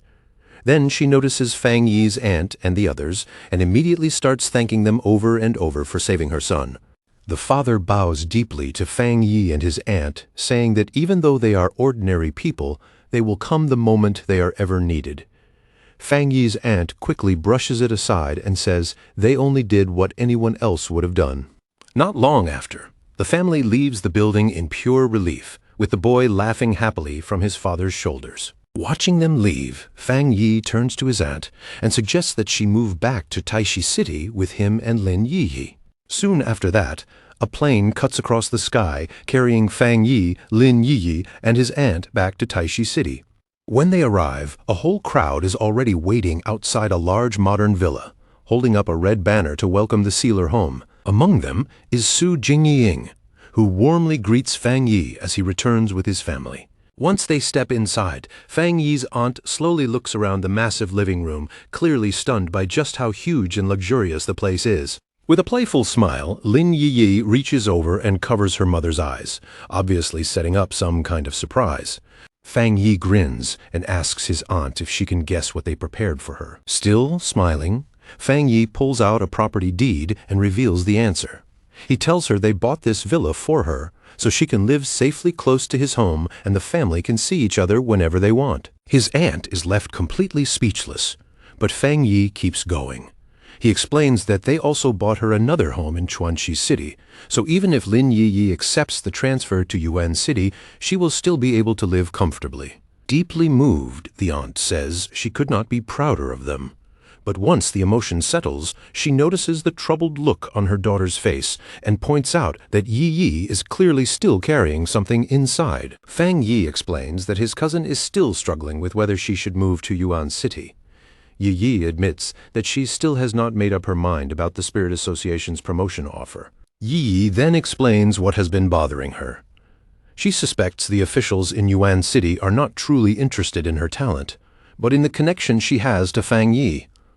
On top of that, she knows cleaning up a corrupt city would be an enormous burden, and she cannot keep depending on Fang Yi forever. Her mother encourages her to take the opportunity, reminding Yiyi that she was never the kind of girl to back away. Then, with a teasing smile, she brings up the time Yiyi used cram school as an excuse just to go look for Fang Yi. Yiyi instantly goes still, realizing her mother had seen through that lie from the very start. With her mother standing firmly behind her, Yiyi finally smiles and steadies herself. She admits that it is time to grow up and face the challenge waiting for her in Yuan City. That warm family moment is suddenly broken by the sharp ring of a smartphone. Fang Yi answers the call, and Zhao Lan is on the other end. He asks if the combat zone has found something new, and she tells him Elder Wu has discovered a mysterious new territory and wants Fang Yi to join the expedition. Elsewhere, deep underground in a black market, a hopeless group gathers in the shadows of a dark alley. A purple-haired woman glances toward a man with a cigarette and asks if there is really no way for them to return to Yuan City. The man answers without hesitation and says their exile is real. Thinking back on the fall of their boss, Zhang Gensheng, he realizes the Zhang family gang has lost not only its territory, but all of its influence as well. Then an eerie laugh suddenly echoes through the alley. Everyone turns at once and sees a cloaked figure slowly stepping out of the darkness toward them. The masked stranger gives a faint, chilling smile and tells the Zhang family not to be nervous. He says their goals happen to align, then offers them a deal that clearly comes with danger attached. At the Star God combat zone, Fang Yi walks up to the towering metal gates of the military facility, but in that instant, his instincts kick in. Sensing danger immediately, he snaps toward the incoming ambush. Elder Wu rushes straight at him and throws a heavy punch. Fang Yi does not even blink. He catches it with one hand, and the clash is so clean that a massive shockwave bursts out around them. Without the slightest change in expression, Fang Yi asks what that was supposed to be. Elder Wu bursts out laughing, then apologizes and says his old comrades simply refuse to believe the rumors about a young man this gifted. Elder Wu then looks back at the men in advanced combat armor behind him and proudly says that little test should be more than enough to show just how absurd Fang Yi's strength really is. One of the veterans laughs and points out that Elder Wu was actually pushed back half a step by Fang Yi's block. Another jokes that the younger generation has already surpassed them and that Elder Wu might as well retire. As Fang Yi looks over the relaxed, laughing veterans, a shocking realization hits him. Every single one of them is giving off the overwhelming aura of the two-star Jinggang realm. Elder Wu then turns back to Fang Yi and asks if he still remembers the extreme dark zone they talked about before. He explains that far beyond their world, much deadlier domains have existed for a long time, and those places are deeply connected to the global return of spiritual energy. Then Elder Wu reveals a military secret. He says the nation's strongest fighters were missing during the recent monster outbreaks because they had been deployed to those domains. According to him, that is the true front line, where humanity had already been fighting a hidden war long before the public even knew spiritual energy existed. Fang Yi thinks back to the intelligence he received from Jialin and says those domains are like unstable time rifts. They are filled with chaotic forces, along with a dark attribute that constantly gives birth to terrifying monsters. Elder Wu confirms it and warns him that these classified domains have been especially active lately, with new rifts continuing to open across space. But with that danger comes an enormous opportunity. Elder Wu explains that entering these domains is the only way to build higher-level cultivation paths, allowing pioneers to break into the ghost acts and creation stages. As he listens, Fang Yi begins to understand how far ahead the government had been planning. He realizes this is why the nation had been sealing off polluted zones long before spiritual energy fully awakened. Looking at the veterans standing before him, Fang Yi finally feels the weight they have been carrying all this time. To step into those hellish places in secret and protect the nation from the shadows takes a level of resolve most people could never imagine. And, judging by how steady their 2-star Jinggang cultivation is, he realizes the true military strength of the Star God Combat Zone runs far deeper than anything seen on the surface. Elder Wu's face tightens, and with that, he pulls everyone's focus back to the mission at hand. Then he finally reveals their destination. They're heading for the most dangerous place of all, a monster-filled cavern known as the Tomb Cluster. While Fang Yi stands there beside Elder Wu and the battle-scarred veterans, another figure slowly steps out from the shadows of the base. Elder Wu introduces the man to Fang Yi. It's Zhang Tian, an elder from the Star God Combat Zone. Zhang Tian lets out a cold snort, turns away, and walks off without another word. Elder Wu lowers his voice and tells Fang Yi that old Zhang has always been stubborn and hard to deal with. Even so, no matter how rough his attitude is, Elder Wu says Zhang Tian is still one of the 3 strongest people here. Elder Wu explains that they brought him along as an extra safeguard because one thing about Zhang Tian has never been questioned: his loyalty. Fang Yi stays calm and says he has nothing but respect for veterans willing to risk their lives for the country. As for a difficult personality, that's simply part of who a person is. Trying to ease the tension, Elder Wu calls out to Zhang Tian once more. This time, he introduces Fang Yi as the captain of the Tai Chi Spirit Association, codenamed the Sealer. He also adds that Fang Yi recently handled an S-class disaster completely on his own. The moment Zhang Tian hears that, he stops in place and glances back, clearly interested now. Now that everyone is here, Elder Wu announces that it's time to open the path into the mysterious domain. The group moves toward a huge blue vortex hanging in the sky. This is the door of the void, the entrance to that unknown realm. Fang Yi studies it for a moment and notes how plain it looks on the surface, despite the terrifying power hidden inside. As Elder Wu leads them closer, Fang Yi notices a spiritual seal set on the gateway. That alone tells him this rift was repaired by someone before.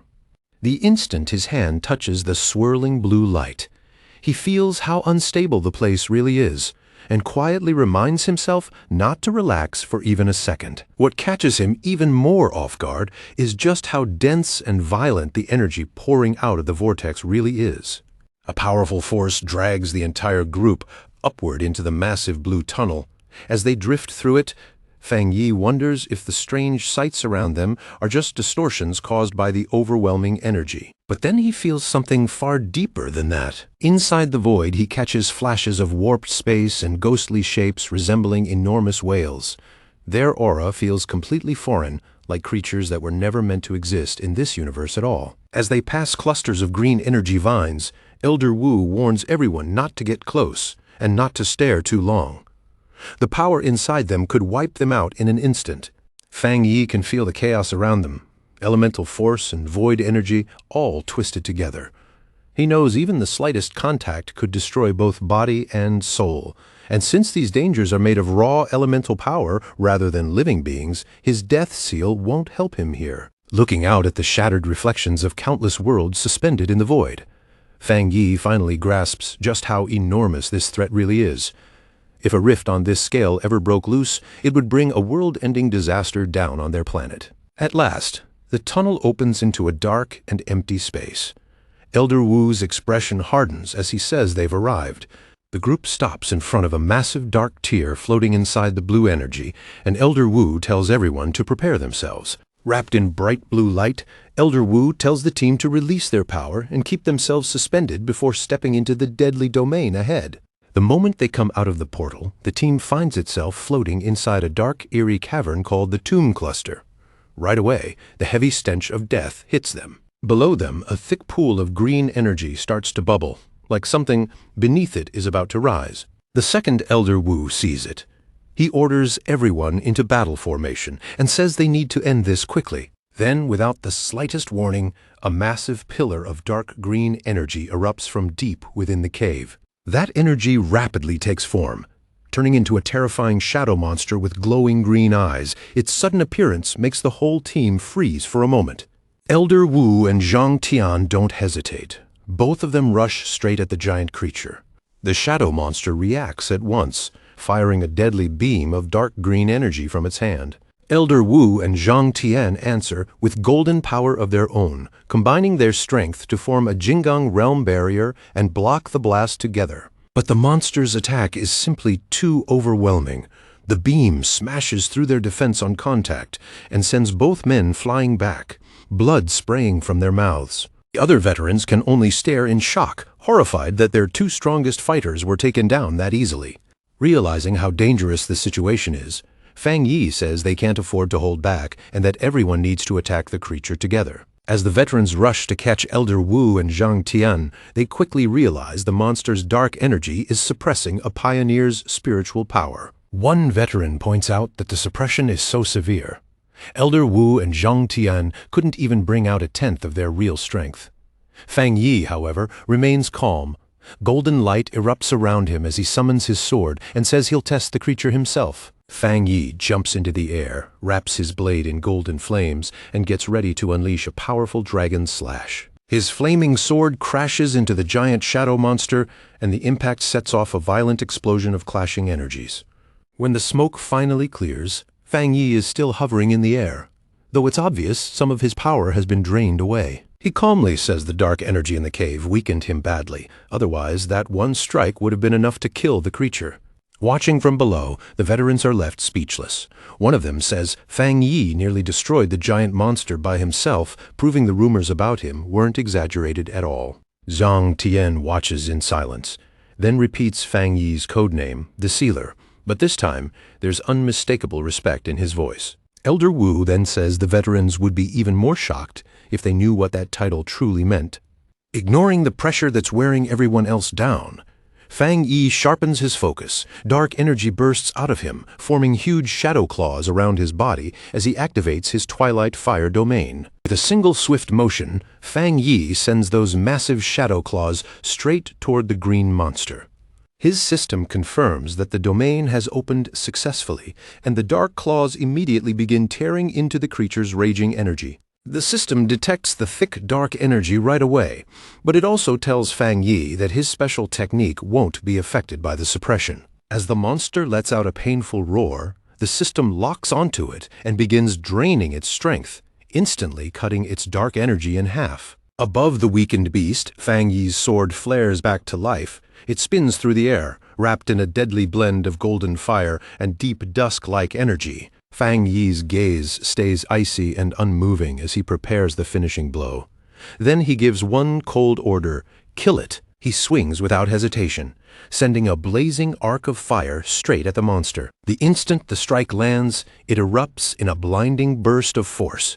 Fang Yi doesn't move an inch. A cold red light burns deep in his eyes. Then an enormous wave of golden energy bursts out of his body and rips across the battlefield in every direction. That brilliant light sweeps over the entire area and burns away the last remnants of the monster's dark aura.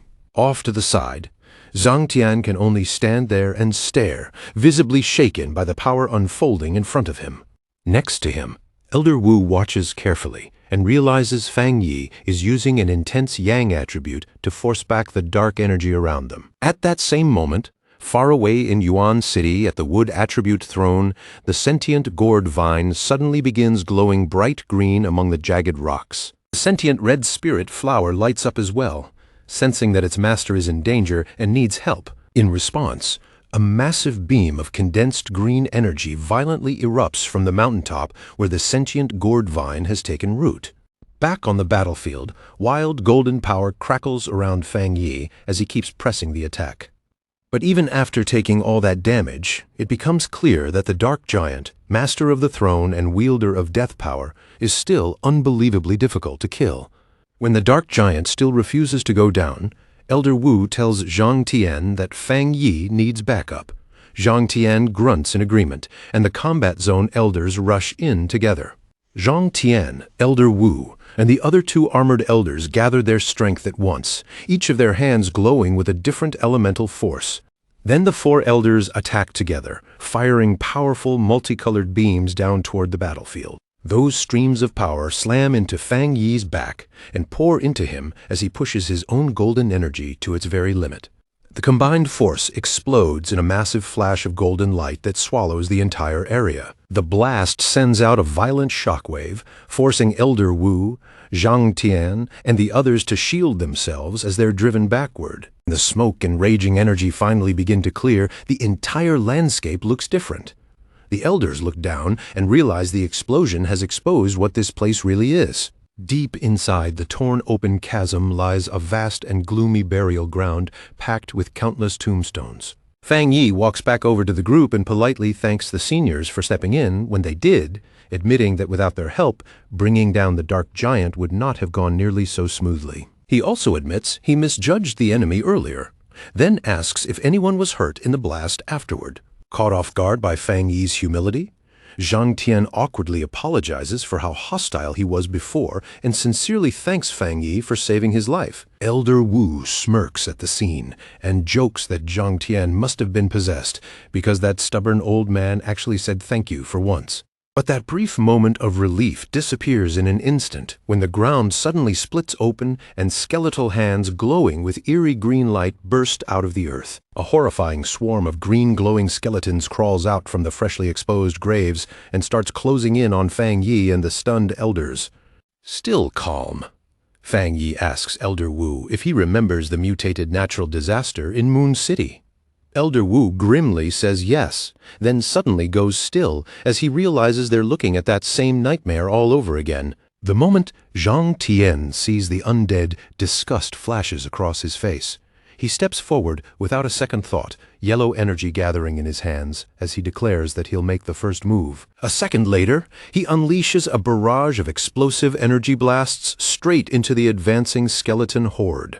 Not about to stand and watch, Elder Wu and another combat zone elder charge in right alongside him. Zhang Tian shoots high into the air and forms an energy sphere crackling with fierce yellow lightning, then boldly declares that part of the battlefield his. He drives that destructive power straight down into the skeletons below. The combat zone elders collide head-on with the undead, tearing through the horde with heavy energy slashes and sharp, piercing beams. Right in the middle of the chaos, Fang Yi's glowing red eye narrows. Something has already drawn his attention away from the battle in front of him. Then the system suddenly warns him that a powerful dark attribute fluctuation has appeared nearby and tells him to touch the source so it can compile a new technique. After warning the elders about the dark energy, Fang Yi immediately rushes toward it. As they follow his movement, Elder Wu notices a huge structure looming through the murky distance and asks what it is, while another elder wonders if they're only seeing some kind of illusion. Elder Wu quickly shuts that idea down, pointing out that the giant stone tablet is actively releasing dark energy, even if he has no clue why it suddenly appeared. Fang Yi concludes that it must be a physical form created by the area's dark power and decides to move in closer. Ignoring Zhang Tian's warning shout, Fang Yi launches himself straight toward the towering monolith. Wrapped in his golden protective aura, Fang Yi cuts through the dark mist and heads straight for the target.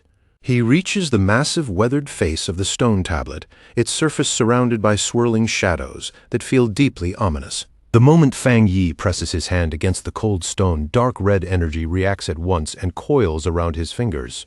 The system confirms that a dark attribute technique is now being compiled automatically.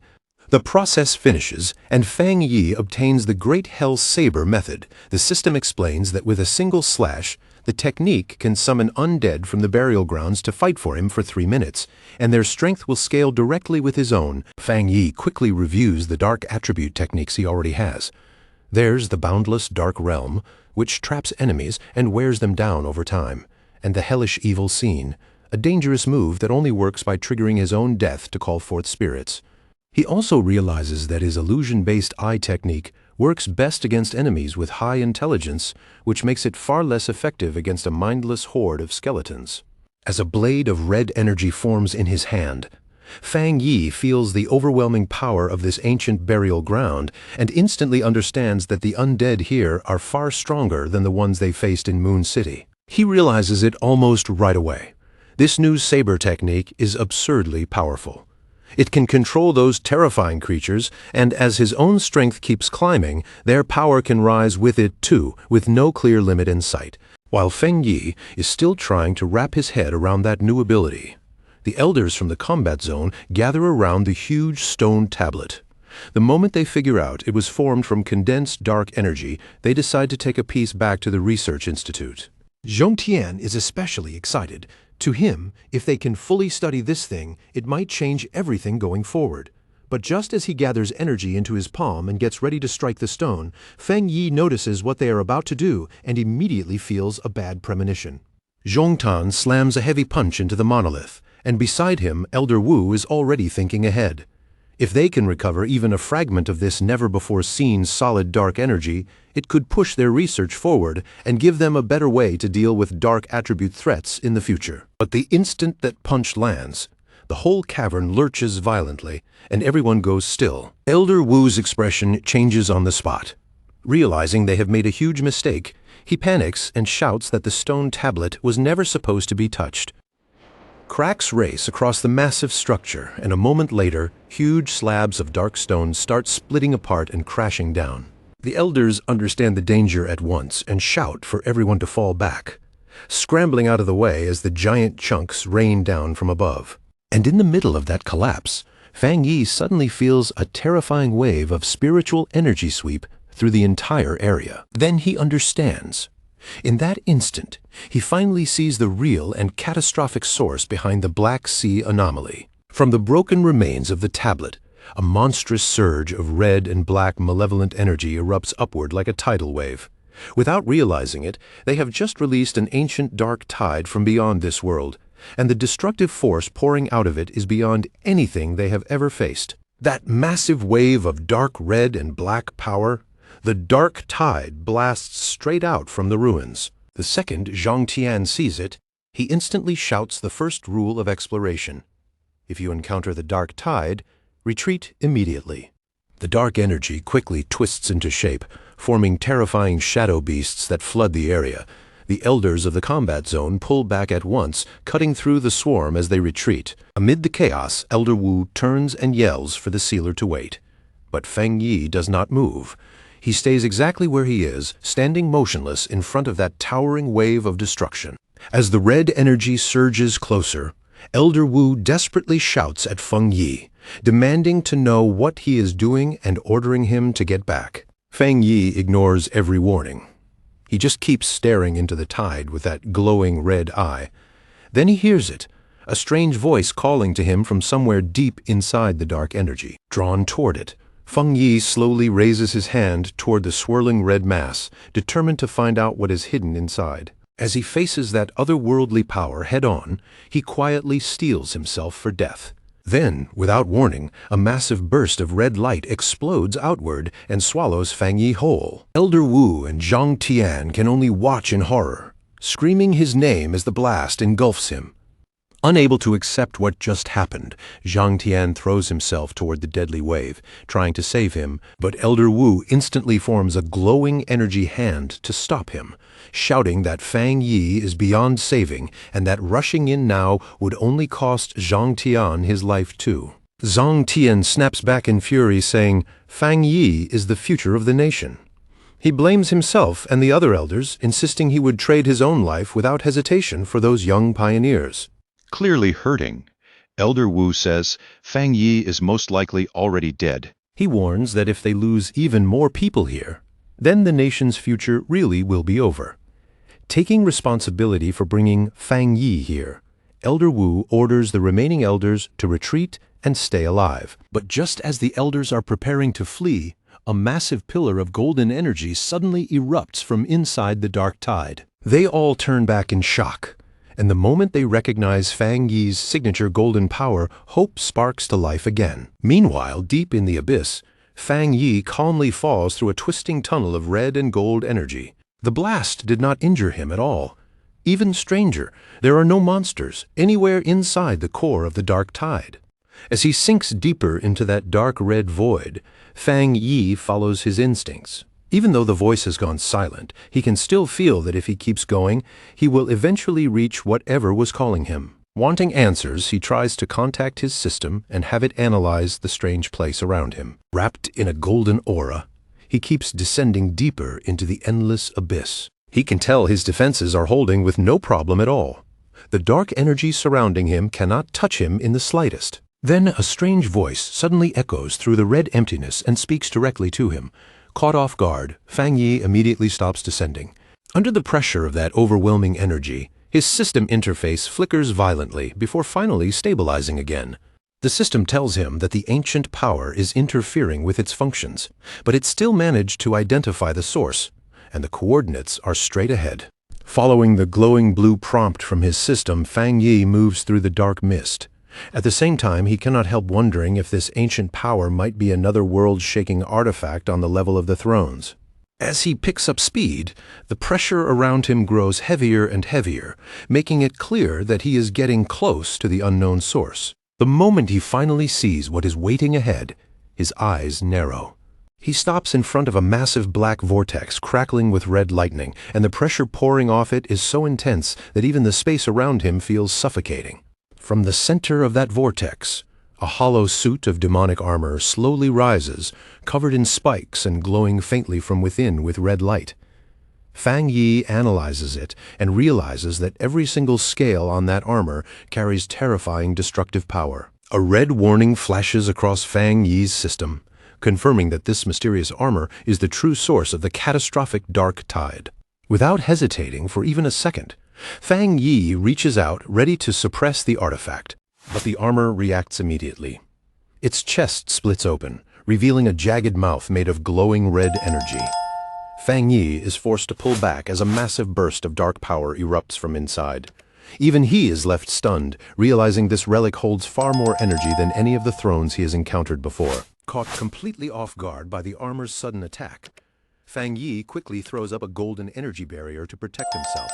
As the dark energy slams into his shield and grinds against it, Fang Yi begins to strain. He is shocked to realize that the armor's overwhelming killing intent is powerful enough to suppress his protective yang attribute, even though that power should naturally counter dark energy. But instead of making him retreat, that resistance only makes Fang Yi want the artifact even more.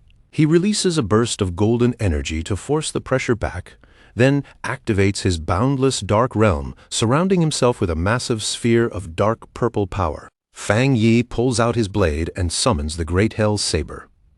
In the very next second, the abyss rips open, and a legion of glowing red undead comes flooding out, each one radiating a brutal, ghostly presence.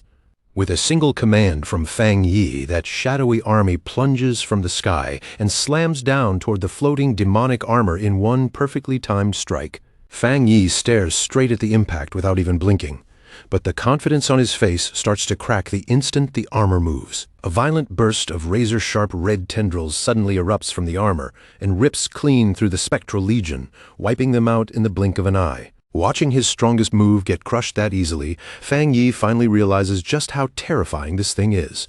Its dark aura is on a completely different level, so overwhelming that it can forcibly suppress his techniques.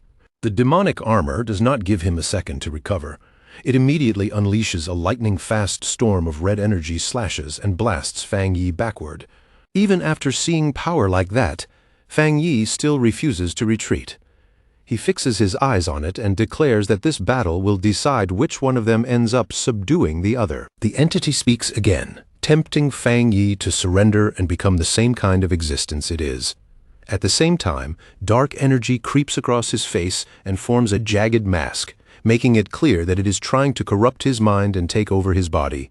Fighting to stay in control, Fang Yi activates his Divine Sun Swallowing Heaven technique, using it to steady his mind and stop himself from falling under that influence. Fang Yi grits his teeth and roars that the entity has misjudged him.